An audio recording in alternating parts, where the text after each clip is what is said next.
Chen inherited a farm machinery factory, but due to poor performance, he tried live streaming to sell products. One day, during a live stream, a fan sent a request, a budget of 5,000 for a farming trenching machine. Can it be customized?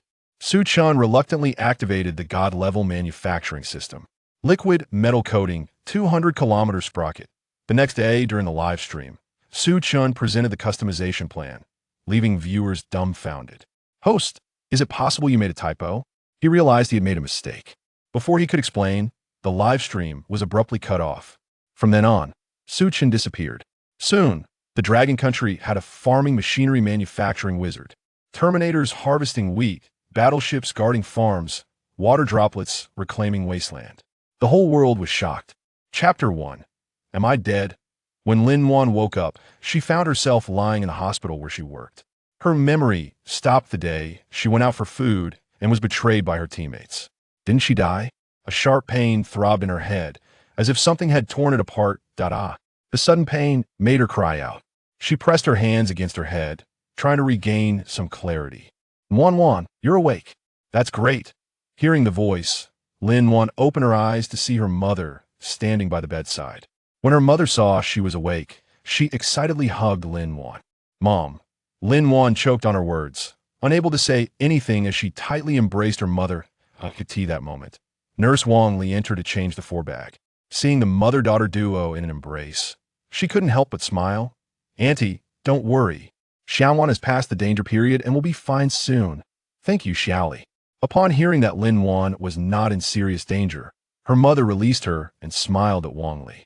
Wang Li smiled back. It's nothing, Annie. Xiaowan is my friend, and this is what I'm supposed to do. Wan smiled at Wang Li's words. After chatting with her mother for a bit, Wang Li left. Only the mother and daughter remained in the ward. Wan lay in bed, her complexion still somewhat pale. She looked at her mother and asked, Mom, how long have I been asleep? More than 3 months, her mother replied. Wan was taken aback. She remembered that before she fell into a coma, she had clearly died. How could she be alive now? Is this real? Has she truly been reborn? Wan extended her right hand, looking at her fair and smooth skin, then touched her left hand, finding no scars on her fingers. Wan wondered if it was because her previous abilities hadn't completely dissipated. Could she still use them? At that moment, her mother looked at Wan's actions and smiled. What's wrong, Xiaowan? Do you feel uncomfortable anywhere? Wan shook her head and replied, no. Do you want to eat something? The doctor said you need to replenish your nutrition. And, oh, Mom, I don't have an appetite right now. Hearing her mother's concerned inquiry, Wan smiled. Indeed, she couldn't eat anything at the moment. Mom, I want some water. Okay, I'll get it right away. Her mother got up to pour water. Watching her mother busying herself, Wan felt warm inside. Having her mother around was truly a blessing. She closed her eyes, trying to clear her mind. Beep, beep, beep. Wan looked at her phone beside her, and the screen lit up. Wan reached for her phone, swiped the screen, and saw it displayed March 12th, 2088. How could this be? Am I reborn? Why is everything normal now? Clearly, on March 8th, there were strong earthquakes worldwide, and the 12th was when I had a fever and awakened my healing abilities. Why has everything changed? Was I just having nightmare? Or have I crossed into another world? Confused, Wan decided to stop thinking. No matter what, her mother and friends were there, and the world was free of natural disasters. Isn't this the life she always wanted? She placed her phone on the bedside table and lay back down to rest. Wan's body was already weak, and now that she had just woken up, it was even difficult for her to sit up. Buzz. Wan felt a strange force pulling her body, slowly drifting in a certain direction. She opened her eyes and found herself standing in a room of about 30 square meters, surrounded by white mist. She couldn't see how big it was. What was this? A space? Wan suddenly jolted awake and opened her eyes to see her mother. Mom. Wan, what's wrong? I'm fine, Mom. I just dozed off. Wan replied. That's good. You haven't eaten much these days. I made you some porridge, come drink it. Okay. Wan nodded and sat up against the headboard. Wan, do you feel uncomfortable anywhere now? Her mother helped her lean against the pillow and asked. Wan shook her head, saying, I'm fine. That's good. Her mother said, Wan, you just woke up, rest for a while. Wan nodded. After a long wait, her mother left the room. Wan lay down and closed her eyes again. This feeling of being untouchable made Lin-Wan feel scared. She wanted to escape, but didn't know how to run away. She was very tired and wanted to rest, but she was also afraid this was a dream, and when she woke up, she would be alone again, and oh, she couldn't sleep. Lin-Wan thought she mustn't let herself fall asleep like this. She kept her eyes wide open, hoping to see familiar sights. Lin-Wan entered that space again, and this time she was sure it was her space. How strange, there was no apocalypse before, and now, in a peaceful world, she was gifted a space. She would set that aside for now. After all, she would probably just use it for storage in the future. She entered again, mainly because she sensed that her healing abilities seemed to still be there. And indeed, they were. This was great now. She could help her mother live better in this world. After staying in the hospital for another week, she was finally able to be discharged. If it weren't for the fear of being too conspicuous, she could have been discharged in a day using her abilities. Sitting in the car, Lin-Wan looked at the bustling scene outside, feeling grateful. No earthquakes, no floods, and no need to kill for a morsel of food. This life was truly wonderful. Her mother was still there, and so were her friends. She was no longer alone. Looking at the scenery outside, Lin-Wan smiled. All her loved ones were healthy and safe beside her. Lin-Wan felt incredibly lucky. Back home, Lin-Wan eagerly walked into the bathroom, looking at herself in the mirror. She used to be a girl who loved to smile, with 2 dimples when she laughed. Although she was somewhat frail, she was very pretty. How did she end up like this? Her overly pale skin appeared weak. Her eyes were still black, but upon closer inspection, there was a golden halo around them, and her expressionless face had become somewhat frightening. Lin-Wan wondered, didn't her mother notice? Lin-Wan threw herself into the bathtub. The steam from the hot water enveloped her body, and Lin-Wan sighed in comfort. This was what life was supposed to be like. After taking a shower, Lin-Wan walked out of the bathroom and saw the table filled with various dishes. From the kitchen, her mother's voice came. This child must have been bullied at work and didn't say anything. Since waking up, she has completely changed and doesn't smile anymore. I won't ask her about it. Once she's better, I'll let her change jobs. Lin-Wan didn't want to discuss the apocalypse with her mother, so she could only remain silent about her changes. After finishing lunch and lying on her bed, Lin-Wan felt her spirit finally relax, and she closed her eyes and fell asleep. She slept straight through to the evening, waking up to the sound of talking. Wan, wake up. Do we talk too loudly? Lin's mother said. Grandma is here? No, I actually slept enough. Lin-Wan forced a smile. She felt much more refreshed after sleeping at home. Seeing her daughter smile, Lin's mother felt happy. Wan, work is work, but you need to take care of your health. Grandma Lin said with a smile that you're not well right now. Wait until you recover before thinking about work. It's not urgent. Yeah, Grandma is right. Wan, you must be hungry. Come eat, Grandma Lin said. Okay, thank you, Grandma. Silly girl. After returning to her room, Lin-Wan sat on the edge of her bed and entered her space. Inside the space, there was still nothing. She placed the clothes, blankets, snacks, and the fruit salad her mother had just prepared into it, and after confirming everything was fine, Lin-Wan planned to check tomorrow to see if there were any changes. For now, she just wanted to rest a bit more. Just as this thought crossed her mind, Lin-Wan suddenly stood up. The space around her was originally wrapped in white mist, but now one side of the mist had cleared, revealing a path. A familiar stench wafted in, and Lin-Wan looked in disbelief at the scene before her. Isn't this where I was knocked out? How could this happen? Did a flood occur here? Lin-Wan stood on the rooftop, looking around. There was no one in sight.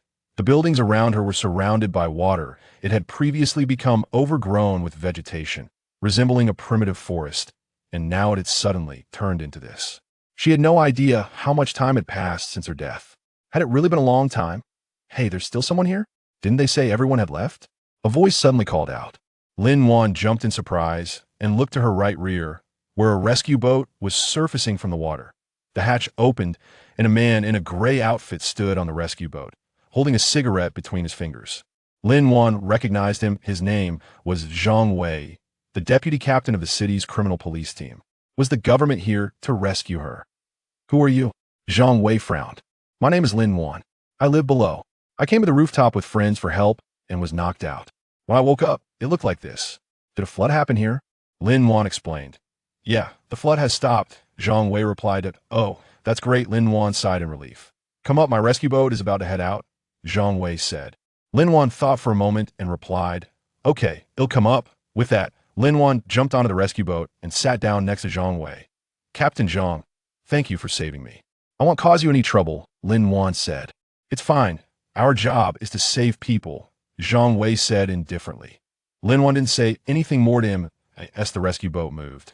Lin Wan watched as the boat navigated between buildings, splashes of water rising up and forming huge waves, which looked very spectacular.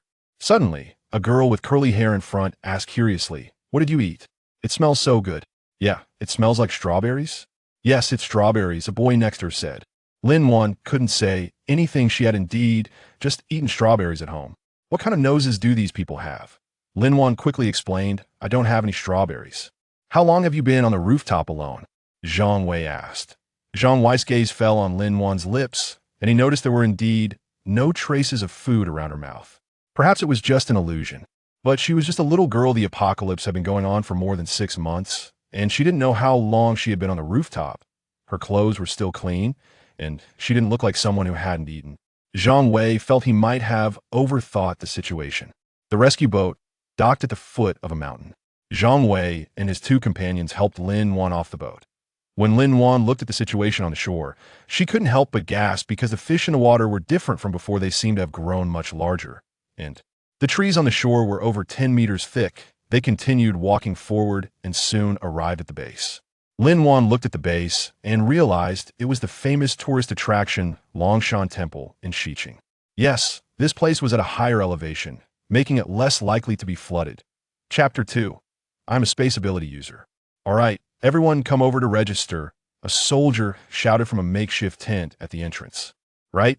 All newcomers need to go through a simple registration, especially those with abilities or specialties. Don't hide them.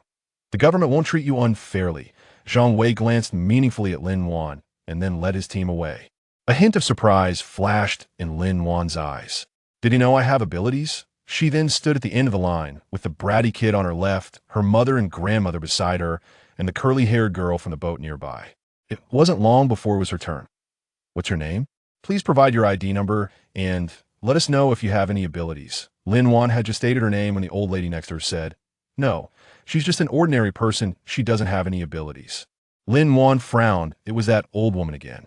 Her voice was sharp and somewhat harsh. Lin Wan ignored her. Unexpectedly, the old lady continued to scold. "A wild girl who doesn't know her place, relying on men? Does she really think she has some skills? She doesn't even look at herself." Hearing this, Lin Wan turned around, narrowed her eyes at the old lady, and asked, "What did you just say?" The old lady felt a sudden chill as Lin Wan's dark eyes stared at her, and she felt uneasy but forced herself to remain calm. Continuing, "I said, what's wrong with you? A little girl looking so clean in this apocalypse must be relying on a man's help." "Humph." Lin Wan let out a cold laugh, and suddenly a golden light flashed in her dark eyes. Just then, she discovered that she could control some small dark spots within the old lattice organs with just a flick of her finger. She could erase them. Lin Wan looked at the old lady, her expression growing colder, her tone more frigid as she said, "Old woman, if you say more, don't blame me for being rude." In that instant, Lin Wan exuded a fierce aura that made the old lady feel fear, rendering her momentarily unable to respond. Lin Wan's gaze swept from the old lattice face to the military officers and soldiers standing nearby, saying, "I am a space ability user." Since she was already planning to do business with the base, there is no need to hide this ability. As soon as Lin Wan finished speaking, a chorus of gasps echoed around her. The soldiers looked at Lin Wan with even more astonishment. Seeing Lin Wan's demeanor, the old lady immediately understood that this brat really had eaten strawberries before. The old lattice face turned pale, and she was so angry she couldn't find her words, only glaring at Lin Wan with a fierce expression, wishing she could tear her apart. But she also realized that Lin Wan, as a space ability user, was not someone she could bully now. Sure enough, "What? A space ability user? That's great. We lack space ability users here. Would you like to join us? I'm an officer at this base. You can call me Yang." One of the officers in camouflage approached Lin Wan enthusiastically, his eyes filled with joy and anticipation. "Oh, I see." Yang looked at her with some regret. He had hoped Lin Wan would provide them with space to carry more supplies on missions, but she refused. However, this was expected. Such talent wouldn't be easily recruited, and Yonggu could only lament. Yonggu, I want to ask how to rent a room in the base. Lin Wan asked. Hearing Lin Wan's words, Yonggu was slightly taken aback. A room? That should be easy for someone like you, a space ability user. That if you join us, I can directly assign you a room. For now, I'll have Xiaoding take you to have a look. Lin Wan nodded. Okay, thank you, Yonggu. She had already seen the expression on the old lady's face beside her, who probably wanted to grab her and give her a good beating. If that old lady didn't get the hint, I would let her know what it feels like to have a heart like a knife. Xiaoding, take Lin Wan to the mission hall and arrange a room for her, Yonggu said, sending Xiaoding off with Lin Wan. Xiaoding glanced at Lin Wan and said, let's go, follow me. Lin Wan nodded, looking at the young man in front of her who was only about 17 or 18, but already holding a gun. She felt a surge of admiration and followed him. As soon as Lin Wan left, the old lady couldn't help but complain to her daughter beside her. Oh, useless. You were actually scared by that wild girl. You're useless too. Why don't you awaken an ability? Then you wouldn't have to suffer this wild girl's threats. The daughter kept her head down, and after hearing her mother's words, she didn't even lift her head but said, Mom, What do you mean I? You're not clever at all. Next time I see that little brat, just watch how I deal with her. Hurry up. The old lady urged impatiently. The daughter didn't say anything and silently followed behind. She didn't want to anger the old lady, but she was genuinely scared. She was afraid of Lin Wan's strange eyes.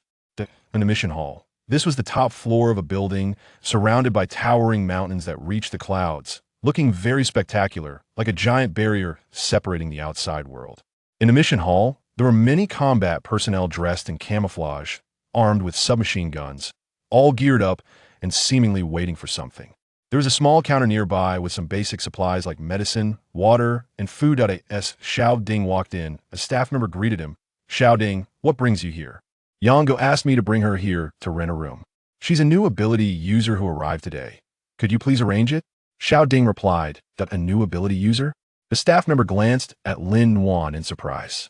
Yes, she's a space ability user, Xiaoding explained. The staff member immediately smiled at Lin Wan and said, Young lady, what kind of room would you like to rent? I'm interested in dormitory 302. He'll take you there, the staff member said cheerfully upon seeing Lin Wan's gaze. Lin Wan nodded and followed the staff member over. Xiaoding, you can go back to your work. I can take care of her. The staff member waved his hand.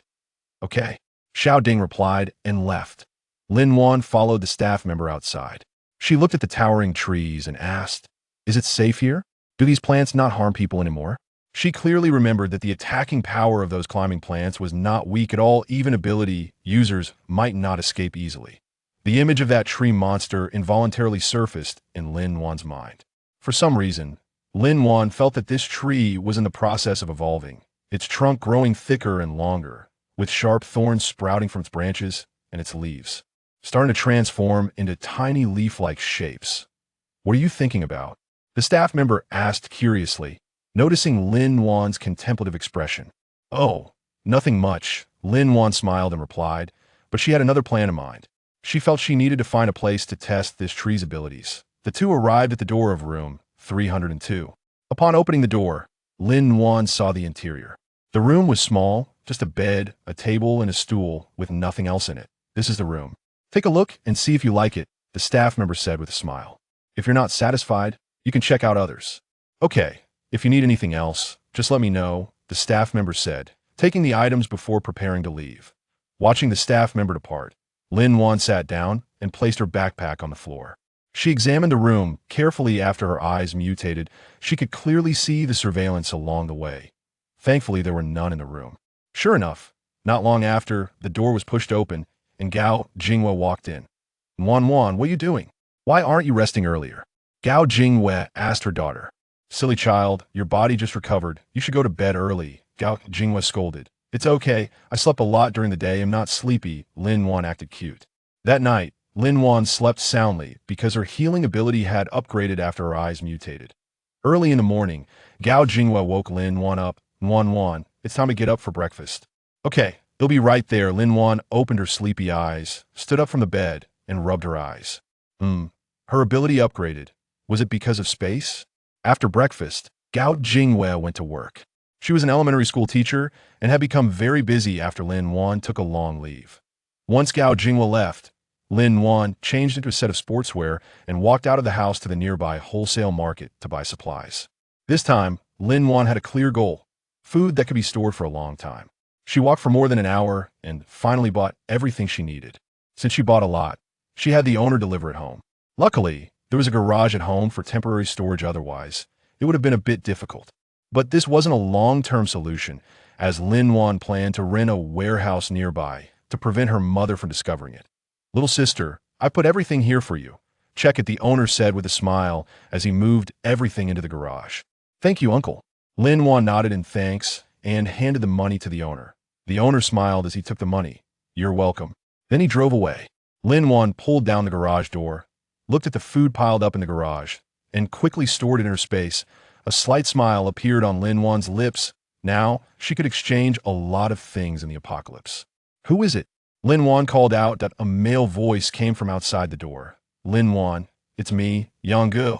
Upon hearing this, Lin Wan hurried to the door and opened it. "Yang, why are you here?" "Nothing much, it's just that Xiao Ding came looking for you, but nobody answered the door when he knocked. I was worried something happened to you, so I came to check again," Yang said, looking at the young girl in front of him, who was about the same age as his daughter. With concern that it's okay, as long as you're fine, Yang said. "All right, thank you, Yang." Yang nodded and turned to leave. Lin Wan closed the door, thinking that since it wasn't dark yet, she would go outside to see if she could exchange some things. As she walked out of the building, she heard a man yelling, his voice sounding somewhat familiar. "Do you know who I am? How dare you arrest me? Are you tired of living?" Lin Wan looked up and saw a man in camouflage holding a gun, surrounding a jeep, with a middle-aged man standing on top of the jeep. Chapter 3: The enemy appears. Lin Wan saw the middle-aged man, and her head suddenly buzzed because that man was Gao Quan, the one who had knocked her out before. At that time, he was the only fire ability user in their building, which was why everyone followed his orders. "How'd he end up here?" Looking at the people surrounding the jeep, Lin Wan's heart sank. She was really in trouble this time. Gao Quan's fire ability was very destructive, and she didn't know if these soldiers could withstand it. Gao Quan looked at the people in front of him and shouted loudly, "Get out of my way, otherwise I won't hold back." As he spoke, flames had already burst forth from his palm. At that moment, the door of a military vehicle opened, and a man stepped out. He was dressed in a black tactical uniform and wore a pair of military boots made of special materials. Lin Wan thought he had a face that was more striking than a celebrity's, with sharp features, a straight nose, and lips of moderate thickness. Especially those eyes. When he looked at you, it felt like the starlight in the night sky, giving a sense of depth as if he could draw you in. After getting out of the car, he said to the people around him, "Stand back." His tone was very calm, without any emotional fluctuations, yet it exuded a powerful intimidation. The people present involuntarily took a few steps back, clearing a path for him. The man's gaze glanced in Lin Wan's direction before finally resting on Gao Quan, and his cold voice rang out, "Killing indiscriminately in the safe zone is against the rules." "Against the rules?" Gao Quan lowered his hands and smiled. "I only know that my brother-in-law is the person in charge here. Dare to touch me and try it. All right, since you're so stubborn, don't blame me for being rude." As soon as he finished speaking, the man flicked his fingers lightly, and a bolt of lightning shot from his fingertips, striking directly at Gao Quan's chest. Gao Quan was immediately sent flying. With a loud bang, he crashed into a tree and smashed it into the ground. This sudden change stunned everyone. No one expected that Gao Quan would be defeated in one move. Lin Wan looked at the man, wondering just how strong he really was. The man walked over to the fallen tree beside Gao Quan, crouched down, and looked at Gao Quan. Gao Quan wanted to burn this man alive, but he couldn't move at all. It was clear that the earlier lightning strike had left him immobilized. "Is this all you've got?" The man sneered, stepping on Gao Quan's shoulder and grinding down with force. As the sound of breaking bones echoed, Gao Quan let out a painful scream, sweat streaming down his face. His expression twisted and fierce, his eyes filled with deep resentment. "Captain," an officer nearby quietly reminded the man. The man glanced at the officer and said, "Tie him up and get ready to take him away." "Yes, Captain," the officer replied respectfully. Lin Wan felt an overwhelming anger rise in her heart when she saw Gao Quan's appearance. She wanted to take revenge, but her current strength was too weak. The man no longer paid attention to Gao Quan. His gaze passed over him and looked into the distance. He said lightly, "My name is Gu Jing. May I ask if Miss Lin Wan is available to have a word?" Lin Wan's heart began to race violently upon hearing the name Gu Jing. Her face changed instantly. This person actually knew her? Did he come to find her because he was aware of her uniqueness? Or was it just because of her spatial abilities? She didn't know what this man would do if she didn't go out. So Lin Wan gritted her teeth and slowly walked out. Gao Quan looked at Lin Wan, his pupils suddenly contracting. He was too familiar with this woman. But how could this be possible? Hadn't he burned her to death? How could she be here? Captain Gu. Hello. Lin Wan walked up to Gu Jing and smiled politely. Lin Wan, you little bitch. How are you not dead? I clearly burned you. Gao Quan exclaimed in surprise. As soon as he spoke, he felt a wave of heat in his throat. He opened his mouth, but instead of words, he spat out a mouthful of blood and collapsed to the ground, fainting. Lin Wan's heart tightened. Her ability was really evolving. As long as she wanted, she could control the black spots within a person's body through her eyes, causing them injury or even death. Fortunately, she stopped Gao Quan in time, or else her abilities would have been exposed. However, she clearly remembered only being knocked out by Gao Quan. So why did it sound like he was saying he burned her to death? Could it be that this is why she was able to cross into a parallel world? And her abilities evolved? She felt a bit relieved in her heart, but at the same time, she was even more furious about Gao Quan's actions. Gao Quan was truly detestable. She would definitely make him pay the price when the opportunity arose. Was it because of serious injuries? His expression was somewhat puzzled, but he did not ask further. Yes. A group of soldiers responded in unison and pushed Gao Quan into the jeep. Lin Wan looked as if she wanted to find an opportunity to kill Gao Quan. Although she had never killed anyone before, she believed she would show no mercy to Gao Quan. However, she was not confident about not being discovered by Gu Jing. Lin Wan looked at the TXG-25 in Gu Jing's hand, which resembled a watch. This was a high-end smartphone specially designed by Tianjin Company. The screen could project holograms using the latest smart optical drive, and this smartphone could quickly trigger reactions in the user's brainwaves and body, unlocking physical potential and enabling many extraordinary actions. Because of this, there were only 3 or 5 units of the TXG-25 in the world, and it was quite valuable. However, after the apocalypse, most of the signal towers have been destroyed, and the energy and signal of the TXG-25 should have long been non-functional. What was it relying on to operate? What else could it do? Moreover, Lu Jing's abilities were clearly superior to theirs. Could it be that he had these abilities before the apocalypse? Lin Wan was lost in thought and momentarily did not hear Lu Jing's words. Seeing this, Gu Jing cleared his throat twice. According to investigations, Lin Wan was just a doctor who had studied for 8 years, specializing in traditional Chinese medicine, and her abilities were also awakened after the apocalypse.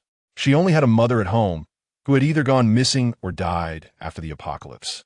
There was nothing particularly special about her. This was the first time Gu Jing felt curious about a stranger.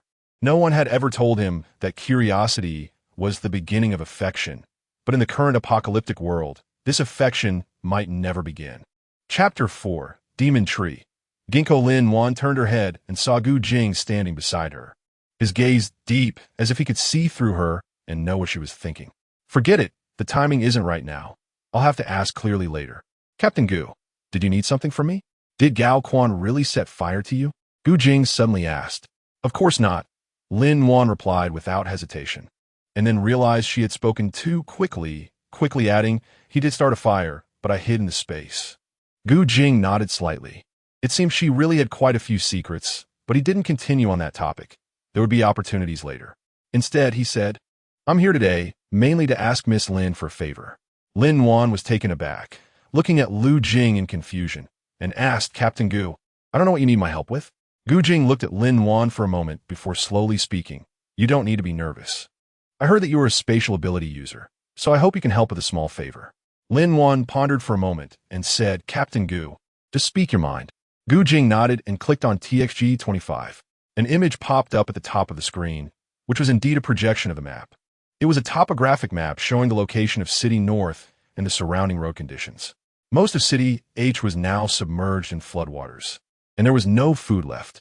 Even the rescued people were starting to riot. Therefore, we need to go to City Inn to transport food from the granary here. Lin Wan's eyes flickered. This was a good opportunity. She could take the chance to stock up on some supplies, and later when she exchanged them, everyone would only guess that she had stocked up in City. However, her current space was still small and couldn't accommodate such large quantities of goods. There were too many items on Gu Jing's list, and she simply couldn't fit them all. I do have space, but it's not large. My space is only about 30 square meters, which cannot hold the food that Captain Gu needs. I'm really sorry, Lin Wan said softly, her tone filled with regret.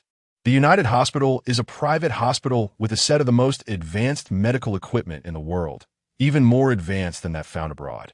Among them is a set of the most advanced machines capable of repairing heart valves. Could someone in the military have heart problems? Gu Jing nodded, his expression unchanged, and said, I know, I'll arrange it well. Miss Lin, don't worry. As for the compensation, Gu Jing smiled slightly and added, of course. I happen to have quite a few questions I want to ask Miss Lin. Lin Wan looked at the slightly upturned corners of Gu Jing's mouth and his deep, dark eyes that seemed like a cold pool. Her heart inexplicably skipped a beat. She felt that this man's smile was even more dangerous than his previous cold demeanor, making her uncomfortable. She quickly averted her gaze and said, Captain Gu, when will we take action? Gu Jing retracted his smile and said, tomorrow. If Miss Lin doesn't mind, let's have a meal together tomorrow morning to discuss the specific plan. Lin Wan was murmuring in her heart. The soybean milk and youtiao I have at home are so good. What good things can you eat? Why do you have to involve me? But she said with a smile, okay, see you tomorrow. Gu Jing nodded and took the people away. Lin Wan wanted to say something else, but she felt that Lu Jing had already walked far away and couldn't help but let out a bitter smile. This Captain Gu, it's really hard to tell whether he is indifferent or gentle. What does this smell? Lin Wan wondered as she took out the leaf and carefully smelled it at her nose. Strange, why does this smell feel so familiar? Do I know this thing? I got it. Lin Wan suddenly realized the plant she recognized was called Bailing grass. Before the apocalypse, Bailing grass was a very precious medicinal material, and it was one of the important herbs for treating insomnia. No matter how severe the patient was, taking the medicine made from it could easily help them fall asleep. At that time, due to various reasons, the number of insomnia patients rapidly increased, leading to a shortage of Bailing grass. How could this ginkgo emit the smell of Bailing grass? No, if this smell keeps increasing, wouldn't it make anyone who smells it faint? The more Lin Wan thought about it, the more she felt something was off. She walked toward the big tree, and suddenly, her eyes felt like they were stung by something. Lin Wan reached out her hand and touched the branches. A sharp hissing sound suddenly emerged from the branches, startling Lin Wan, who instinctively wanted to step back. At that moment, the branches quickly retracted. This tree was actually alive? Lin Wan was astonished and covered her mouth, her heart pounding. There must be something inside this tree. Realizing this, Lin Wan took a deep breath, gathered her courage, and approached the big tree. Lin Wan's hands were pressed against the tree trunk when suddenly a white shadow pounced on her. Lin Wan's body uncontrollably fell backward. Bang! Lin Wan landed heavily on the ground, wincing in pain and groaning a few times, but she didn't want anyone to notice her strange condition, so she could only endure it. At that moment, she heard a voice coming from behind her. Chapter 5. Space Collapse? Lin Wan turned around and saw Gu Jing. She was a bit surprised and didn't know how this man ended up here. Miss Lin, are you okay? What happened? Gu Jing asked, his gaze carrying a hint of scrutiny. Lin Wan felt a sense of confusion in her mind. She turned her head and saw Gu Jing, whose expression appeared somewhat stern, which made her feel a bit uneasy. It's nothing, I just twisted my ankle. Lin Wan stood up, trying to hide her nervousness. Gu Jing glanced at Lin Wan and then at the surrounding trees. He originally thought this tree looked a bit strange, so he came over to take a look and unexpectedly found Lin Wan. However, everything seemed normal now. Nonetheless, Gu Jing noticed something unusual about Lin Wan's eyes. He paused for a moment and then asked, Miss Lin, your eyes? Lin Wan began to feel a bit flustered. This man was just too perceptive, and she worried he might discover something. It's nothing, I was just a bit reckless, she said. Gu Jing chuckled softly and shook his head. Just now, it seemed like he saw a glimmer of golden light flash in Lin Wan's eyes, but he wasn't sure. Lin Wan felt a bit anxious in her heart. She didn't want this man to discover any flaws. I'm fine. She gritted her teeth and tried to stand up with great effort, but at the same time, she felt her space shaking violently, causing her head to throb painfully. Lin-Wan suddenly screamed, crouching on the ground while holding her head. She knew there was a problem with her space, as the spatial barrier began to shatter. "Miss Lin, what's wrong?"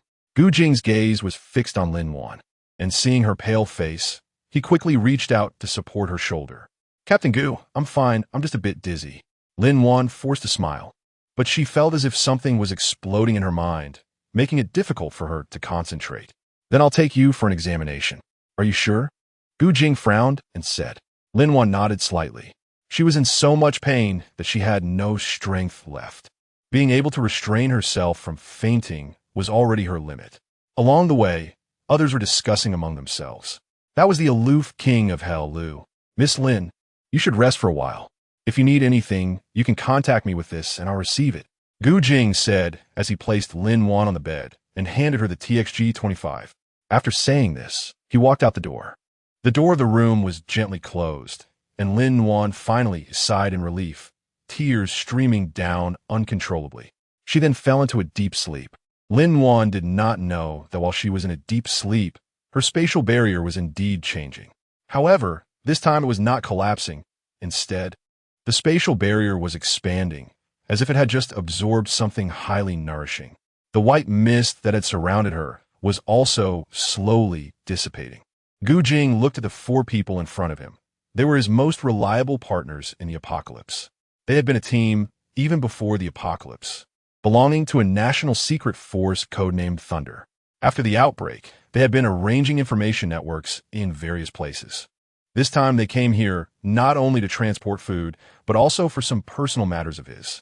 "No, the tree is fine now, it's that Lin-Wan," Gu Jing explained. Chu Yinbo looked at Gu Jing and frowned. "That spatial ability user, does she have a problem?" "Forget it. Her secret would be revealed sooner or later. What is important now is tomorrow's mission." Gu Jing shook his head and said, "No, it was just a little accident, and it's already resolved. By the way, Xiaohua, prepare a TXG-25 for me." "Okay, but Captain, are you going to throw it away?" Renhua asked in surprise. "It can't possibly be stolen, right? I'm giving it to Lin-Wan. After all, she will be going on a mission with us tomorrow. So it's the same if I give it to her in advance," Gu Jing said lightly. "Oh, is that so?" Ji Chuan said with a mischievous glint in his eyes. Chu Yunbo glanced at Ji Chuan's flirtatious eyes, ignored him, and said, "Captain, I've already interrogated Gao Quan. There's no conspiracy. He's just someone who suddenly gained powers and is abusing them recklessly. His so-called sister isn't his biological sister, but a woman he is relying on. So she probably won T stand up for him. So how should we deal with Gao Quan? Kill him directly? Is there anything else?" Renhua nodded. "Yes, we just received news that several ordinary people suddenly died." Gu Jing raised an eyebrow and said, "Are you talking about that batch of people I saved?" Renhua smiled bitterly and shook his head. "Captain, not that batch. It's another batch. That batch was saved by someone from the foot of the mountain." "Oh." Gu Jing was somewhat surprised. Renhua explained, "Last night, when I led a team to rescue people, I discovered the bodies of that batch.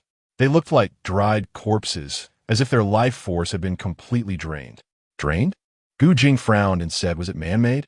Renhua glanced at the folder on the table and handed it to Gu Jing, saying, "Captain, there are a total of 5 people, and they are nothing but skin and bones. Moreover, the wounds on them don't look like they were inflicted by a person, but more like..."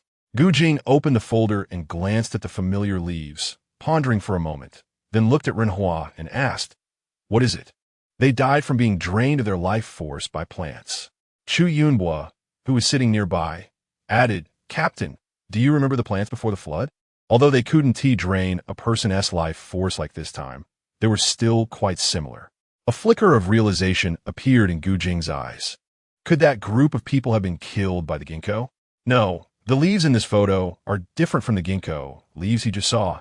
Could it be because of Lin-Wan? Ji Chuan, who was sitting aside and messaging, said, "I've already told the higher-ups that plants can't just all die at once. They were clearly harming and even eating people before, and suddenly they're all fine. I just don't believe it." Gu Jing glanced at Ji Chuan without saying anything, but turned to Renhua and said, "Keep monitoring the situation around you.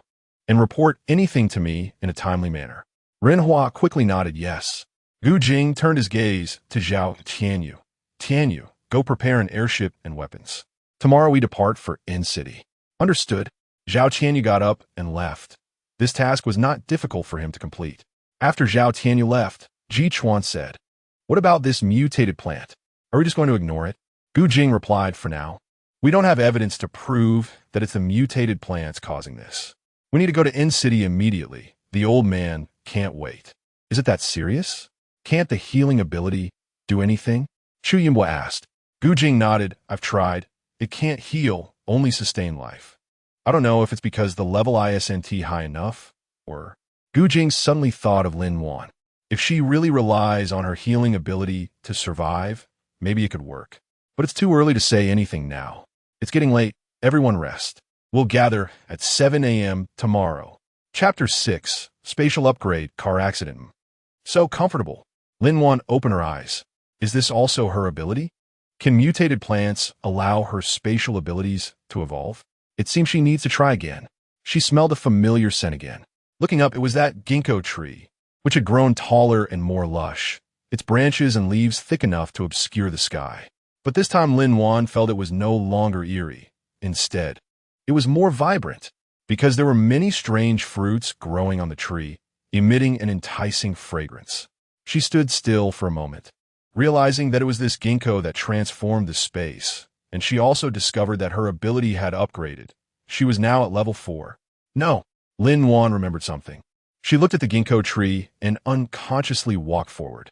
She tried to pick a fruit, but unexpectedly, even though she could see the fruits clearly, she couldn't pick them. When she attempted to, she found that her fingers actually passed through the fruits. How? How is this possible? Lin Wan was somewhat panicked. Suddenly, she saw that the roots of the tree seemed to be shining with white light, just like before. Could this be the spatial gate? Lin Wan became excited and quickly ran towards the tree root. Buzzing. The tree root trembled a few times, and a gap gradually opened in the tree trunk. Lin Wan opened her phone and saw several missed calls from hospitals, suddenly remembering that she hadn't completed her resignation procedures. It didn't matter. She wasn't working there anymore anyway. Lin Wan took out a pen and quickly wrote her resignation letter. After packing her things, she planned to go to the hospital and also stock up on supplies, especially outdoor protective gear. "Thank you, Master." Lin Wan got out of the car and was about to handle her procedures when she suddenly heard bang, bang, rip, rip. "Hurry, go call a doctor. It's bad, someone has died. Go take a look. Help. Excuse me, what's going on?" Lin Wan grabbed a man who was running by and asked, "Dead. Someone is dead." The man stopped, looking at Lin Wan with a terrified expression. "A car hit a lot of people over there. I even saw a pregnant woman. There's so much blood." "What? Is there a doctor around?" Lin Wan was extremely anxious. "What about the pregnant woman?" "Oh no, let go of me." I don't know. The man collapsed directly onto the ground. Lin Wan looked at him in disbelief. Could it really be that someone had died? She hurried to the scene, and upon seeing it, Lin Wan was stunned. Several people were lying on the ground in disarray, and judging by their appearance, they seemed to have lost their lives. The crowd nearby was screaming, and a few injured individuals were lying on the grass, groaning in pain, with bright red blood soaking the lawn. Lin Wan walked over and saw the pregnant woman lying on the ground. The woman's face was frighteningly pale. Her forehead was covered in sweat, her lips were purple, and she looked like she might faint at any moment. Lin Wan hurriedly went up to check the woman's pulse. There were no serious injuries. Mainly she was excessively startled. Lin Wan quickly took out the silver needles to stop her bleeding. Fortunately, her healing abilities had upgraded. Otherwise, it would have been difficult to save her. She needed to act fast to stabilize the situation before the doctor arrived. Otherwise, it would be hard to manage once they got to the hospital. "Please save my child. Save him." The pregnant woman grasped Lin Wan's hand and pleaded. "I know. Don't worry. Both of you will be fine. Trust me," Lin Wan said calmly as she looked at the pregnant woman. "Oh, this young girl is really pretty." A middle-aged woman beside her said with a smile, "She's really brave. What can this girl, so young, possibly do? We should just wait for the doctor. Look at how much blood she's lost, and she still says it's fine?" A middle-aged man next to her scoffed. Lin Wan noticed something off in the pregnant woman's eyes and calmly said, "I am a doctor from this hospital. You can trust me." The pregnant woman's eyes showed a glimmer of hope. I believe you. I can die, but my child hasn't seen this world yet, please. Don't worry. Lin-Wan turned to the kind aunt beside her and said, Auntie, could you please help keep an eye on these needles? Don't move them. Just call me if a doctor comes. I still need to check on other patients. Okay, you can rest assured, the kind aunt replied. After saying that, Lin-Wan left the area. After Lin-Wan walked away, an old lady looked at her back and frowned, mumbling, she looks quite young. Can she handle it? Another woman expressed her confusion. Yeah, she's so young. What skills could she possibly have? Forget it, forget it. I see she's well-intentioned. Anyway, we don't know what to do. Let's wait for the doctor to arrive. The old lady sighed. What are you talking about? She's a doctor, very capable. I can see the bleeding has stopped. A kind-hearted aunt said, while looking at the pregnant woman. Girl, you're lucky to have met a good doctor. Don't worry, you and your baby will be safe. The pregnant woman actually wanted to say that after the doctor gave her a shot, her belly felt warm, unlike before when she felt her baby was about to leave her. Thank you, Auntie. Just then, a security guard rushed over with the doctors. Dr. Wong, Director Liu. Over here, there's a pregnant woman. They immediately dropped what they were doing and ran over. Dr. Wong looked at the silver needle on the pregnant woman's belly, angrily saying, Who inserted the needle here? What if the baby gets hurt? It was a doctor from your hospital. The kind-hearted aunt quickly pointed at Lin-Wan and shouted, Look, it's that young girl. It can't be real, can it? A middle-aged man exclaimed loudly. I think it is. I said that girl couldn't handle it. Several old ladies nearby immediately echoed. No, doctor, I really feel much better now. Only the pregnant woman, lying on the ground, still believed in Lin-Wan because she could feel her baby was doing well. Chapter 7. Resignation and Stockpiling. Director Liu, look, the bleeding seems to have really stopped. Let's send her to the hospital for an examination. Yes, we need to use instruments to check for specifics, Director Liu, who had just finished examining the pregnant woman, replied. As a traditional Chinese medicine practitioner, Lin-Wan had never had the ability to participate in emergency situations before. She had been killed when her abilities were still low during the apocalypse. This was her first time facing a dying patient so directly. She suddenly didn't want to dwell on her time travel or why she had her space. Since it was given to her, she wanted to use it well. Not just for making money. Are you a doctor at our hospital? At that moment, Lin-Wan heard a voice full of doubt and looked up to see the obstetrics and gynecology director, Director Liu. I'm Lin-Wan from the traditional Chinese medicine department. I just examined her. She was startled, and I've stopped the bleeding through acupoints. There's nothing serious. You are Lin-Wan. Director Liu questioned Lin-Wan. Director Liu, do you know her? Dr. Wong looked at the young girl in confusion. You don't know? There was a doctor who fainted at work for 3 months and then woke up. That's her, Director Liu explained. Ah, right, I remember now. Dr. Wong suddenly realized and looked at Lin-Wan. You're Lin-Wan? You really didn't insert the needle randomly? Lin-Wan nodded. I am Lin-Wan. As for the effects of acupuncture, you can send them to the hospital for examination to find out. All right, you're right. Dr. Wong glanced at Lin-Wan, then led the others to take the injured to the hospital for emergency treatment. Director Liu walked over to Lin-Wan, patted her on the shoulder, and said, Lin-Wan, please come with me for a moment. Lin-Wan was taken aback. She looked at the middle-aged doctor, whose expression was not friendly. Lin-Wan thought he believed she was acting too recklessly, so she followed him. Lin-Wan followed Director Liu to the office. Since you know you are a traditional Chinese medicine practitioner and not an obstetrician, how can you randomly acupuncture a pregnant woman's belly? I am an obstetrician and I just examined her. This is not treating a condition. This is harming the fetus. Director Liu looked at Lin-Wan, thinking that today's young people really don't understand the rules anymore. Director Liu, please be mindful of your words. I'm a doctor, not a killer. You may not understand traditional Chinese medicine, but you can look at the examination report later, Lin-Wan said calmly, showing no signs of nervousness. As her special abilities were not just for show, Lin-Wan realized that this person looked down on traditional Chinese medicine or young doctors, so she didn't intend to endure it. She had originally planned to make a special medicine for the pregnant woman, but that was now inconvenient. However, it didn't matter much. It just meant that they would have to stay in the hospital for a few more days. She got up, ready to continue with her own business. As her time was tight, at that moment, Dr. Wong walked in directly. As soon as he entered, he saw Dr. Liu with a sullen expression and an angry look. But he couldn't care about that now. He ran excitedly towards Lin-Wan, saying, "How did you do it? That's amazing. I just checked, and both the mother and child are fine. Given the amount of bleeding, the child should have been in danger. Actually, it was just acupuncture from traditional Chinese medicine. As long as it worked, that was good enough. Can I leave now?" Lin-Wan asked, looking at the sullen-faced Director Liu. "All right, you can go, but I will still report your actions to your department," Director Liu said, not wanting to say anything further. "Just don't randomly perform acupuncture in the future. What if something goes wrong?" "Got it," Lin-Wan replied indifferently. After all, she was about to resign, and she couldn't care less about what they thought. Dr. Wang watched Lin-Wan leave, still feeling happy. Could it be that acupuncture was so effective? Y&T, he realized it before. It seemed that if something happened in the future, he could try consulting the traditional Chinese medicine department. Seeing Dr. Wang looking so pleased, Director Liu secretly cursed. This doctor. Wang looked smart, but I didn't expect him to believe in such a lucky little girl. Traditional Chinese medicine is useful? Doof. Lin-Wan changed into the spare clothes from her space and walked out of the hospital, directly taking a car to Telly's Mall. As the largest wholesale market in the city, it had everything from tens to tens of thousands of items, and most importantly, it offered the option to rent warehouses. Lin-Wan wanted to purchase supplies for all 4 seasons, including necessities, clothing, and food. Although the apocalypse had only brought earthquakes and floods so far, who knew what else might happen? Anyway, she had plenty of space now, and she could be well prepared. She went straight to the largest store and said to the owner at the entrance, "Boss, I want to purchase a batch of disaster relief supplies, including food.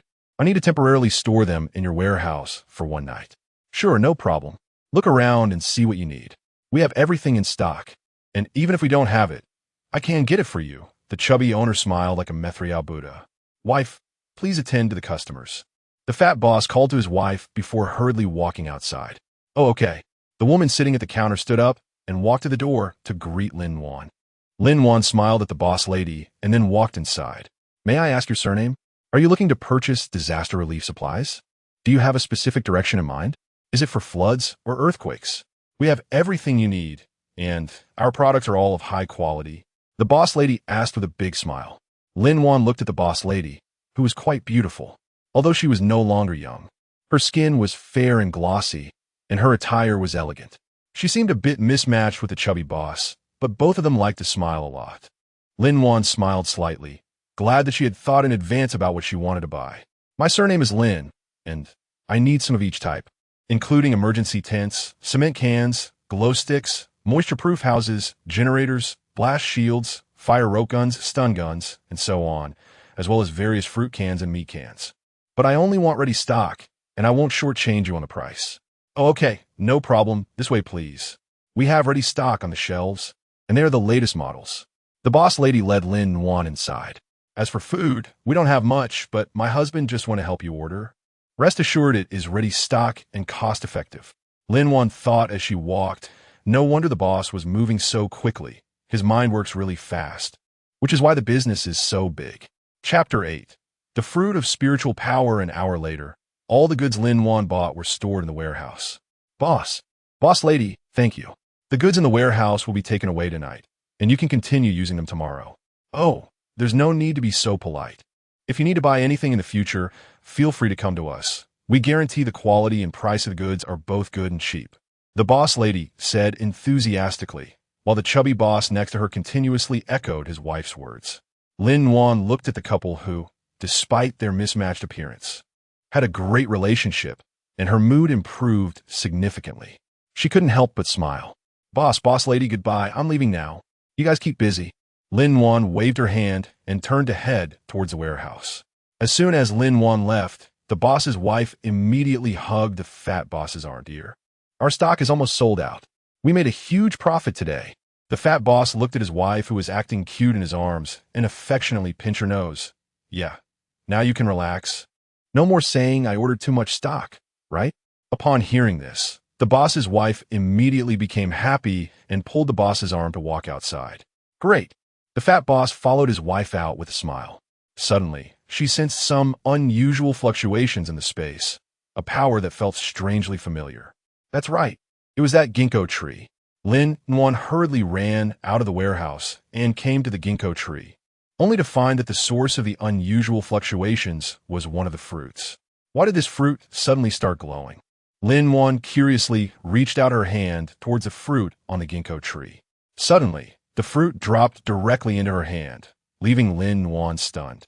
She had previously been unable to touch it, but now it had fallen. Lin-Wan picked up the fruit and clearly saw the words written on it. Spirit Power Fruit. Can replenish spirit power, available for use by supernatural beings. Spirit Power Fruit? What is this? Lin-Wan said with confusion while looking at the text. The writing looked like a scribble, but she could understand it, which was really strange. Lin-Wan picked up the fruit again and examined it carefully, but she couldn't resist peeling it and eating it. Lin-Wan felt a warm current sweep through her mind, and then she became light and at ease.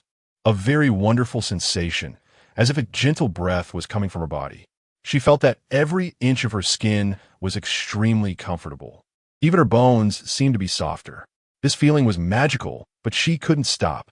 Forget it. Let's leave here first. Lin-Wan walked down the street. Looking at her surroundings, her heart surged with excitement because she realized that although her ability level had not increased, her physical fitness had improved significantly.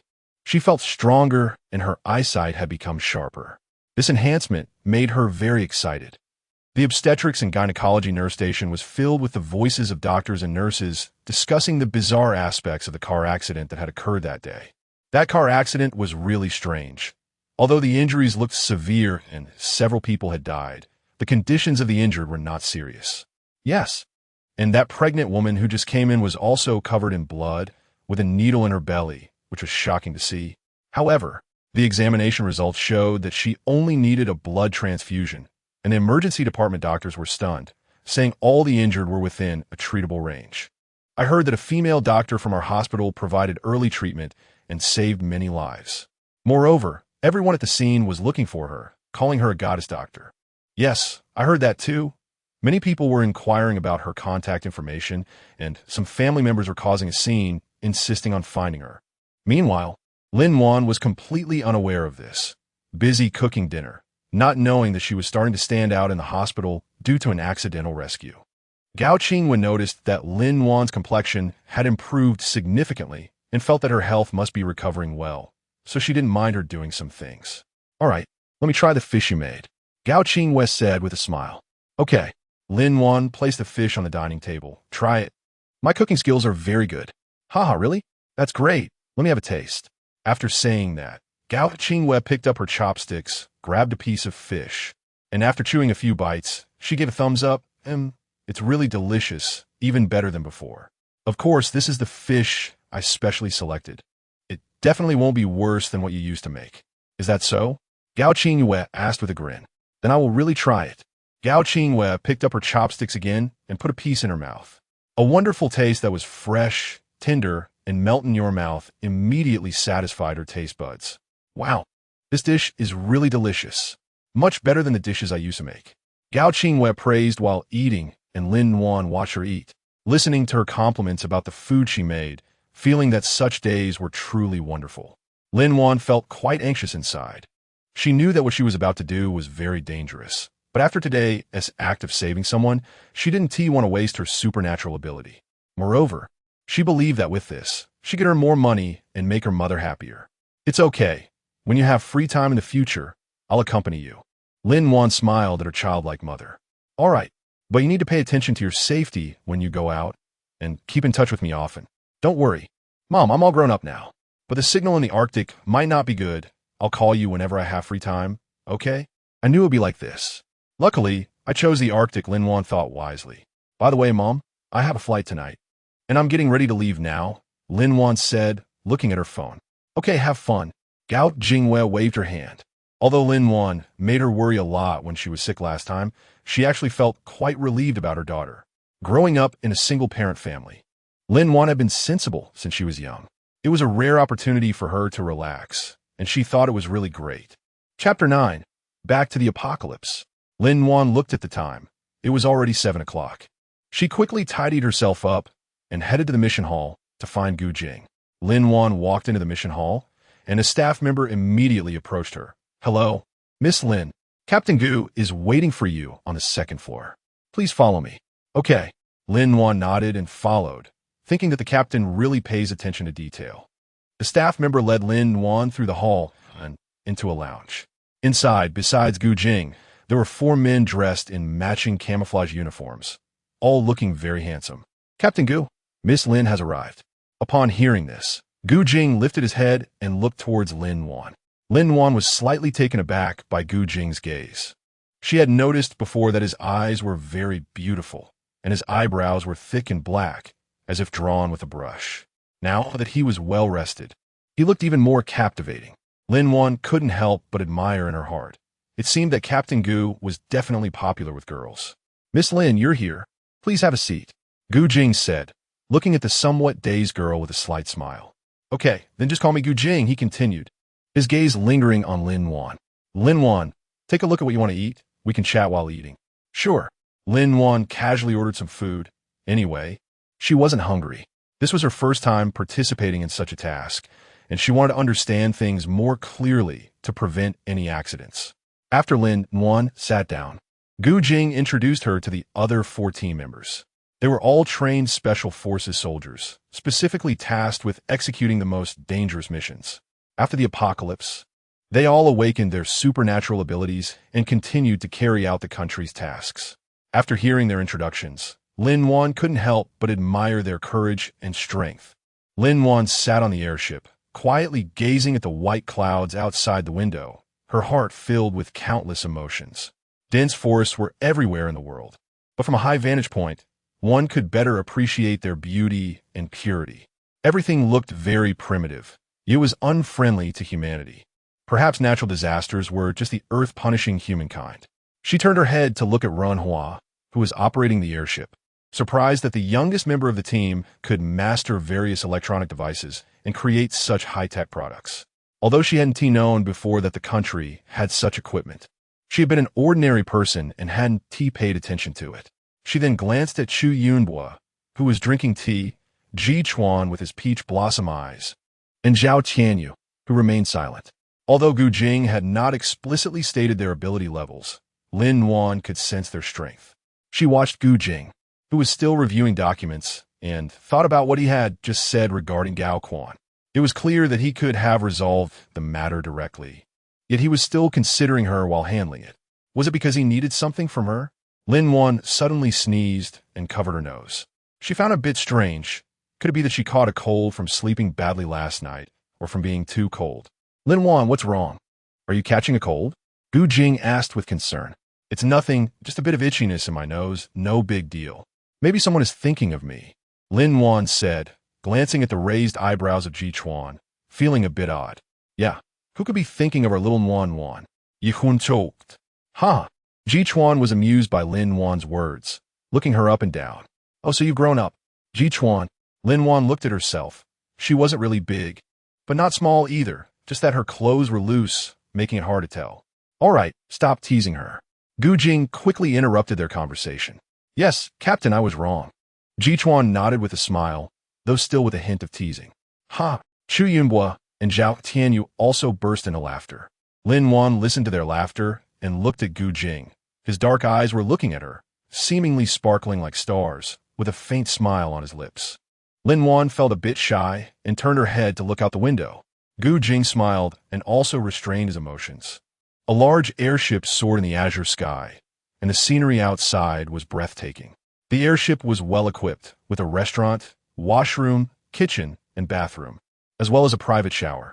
Lin Wan marveled at the advancement of human technology, but suddenly, the sky turned dark and raindrops began to hit the glass, blurring the view from the airship. Something seemed off. This wasn't ordinary rain. Ji Chuan frowned as well.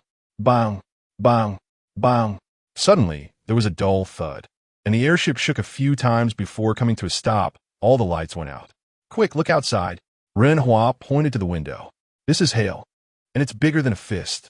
Ji Chuan said. Bang. A huge ice chunk smashed against the window, shattering into ice shards that fell to the ground. Damn, how can it hail this big? What should we do? Ji Chuan asked anxiously. Emergency landing. Gu Jing and Chu Yunbua's voices sounded simultaneously. Lin Wan felt a bit panicked, because she had never encountered such a situation before. If anything happened, she could only run into her space. Understood. Everyone stay calm. Renhua began to operate the airship. The airship started to descend rapidly, and Lin Wan gripped the handrail tightly, closing her eyes. Suddenly, the tail of the airship seemed to crash into something, and it shook violently. Lin Wan thought she would be thrown out, but when she opened her eyes, she found Gu Jing holding her shoulder, leaning towards her. If anything happens later, go into the space. Before Lin Wan could react, she heard, "I." She was about to say something when, suddenly, bang! The airship came to an abrupt stop and then began to plummet rapidly. Lin Wan held onto Gu Jing tightly.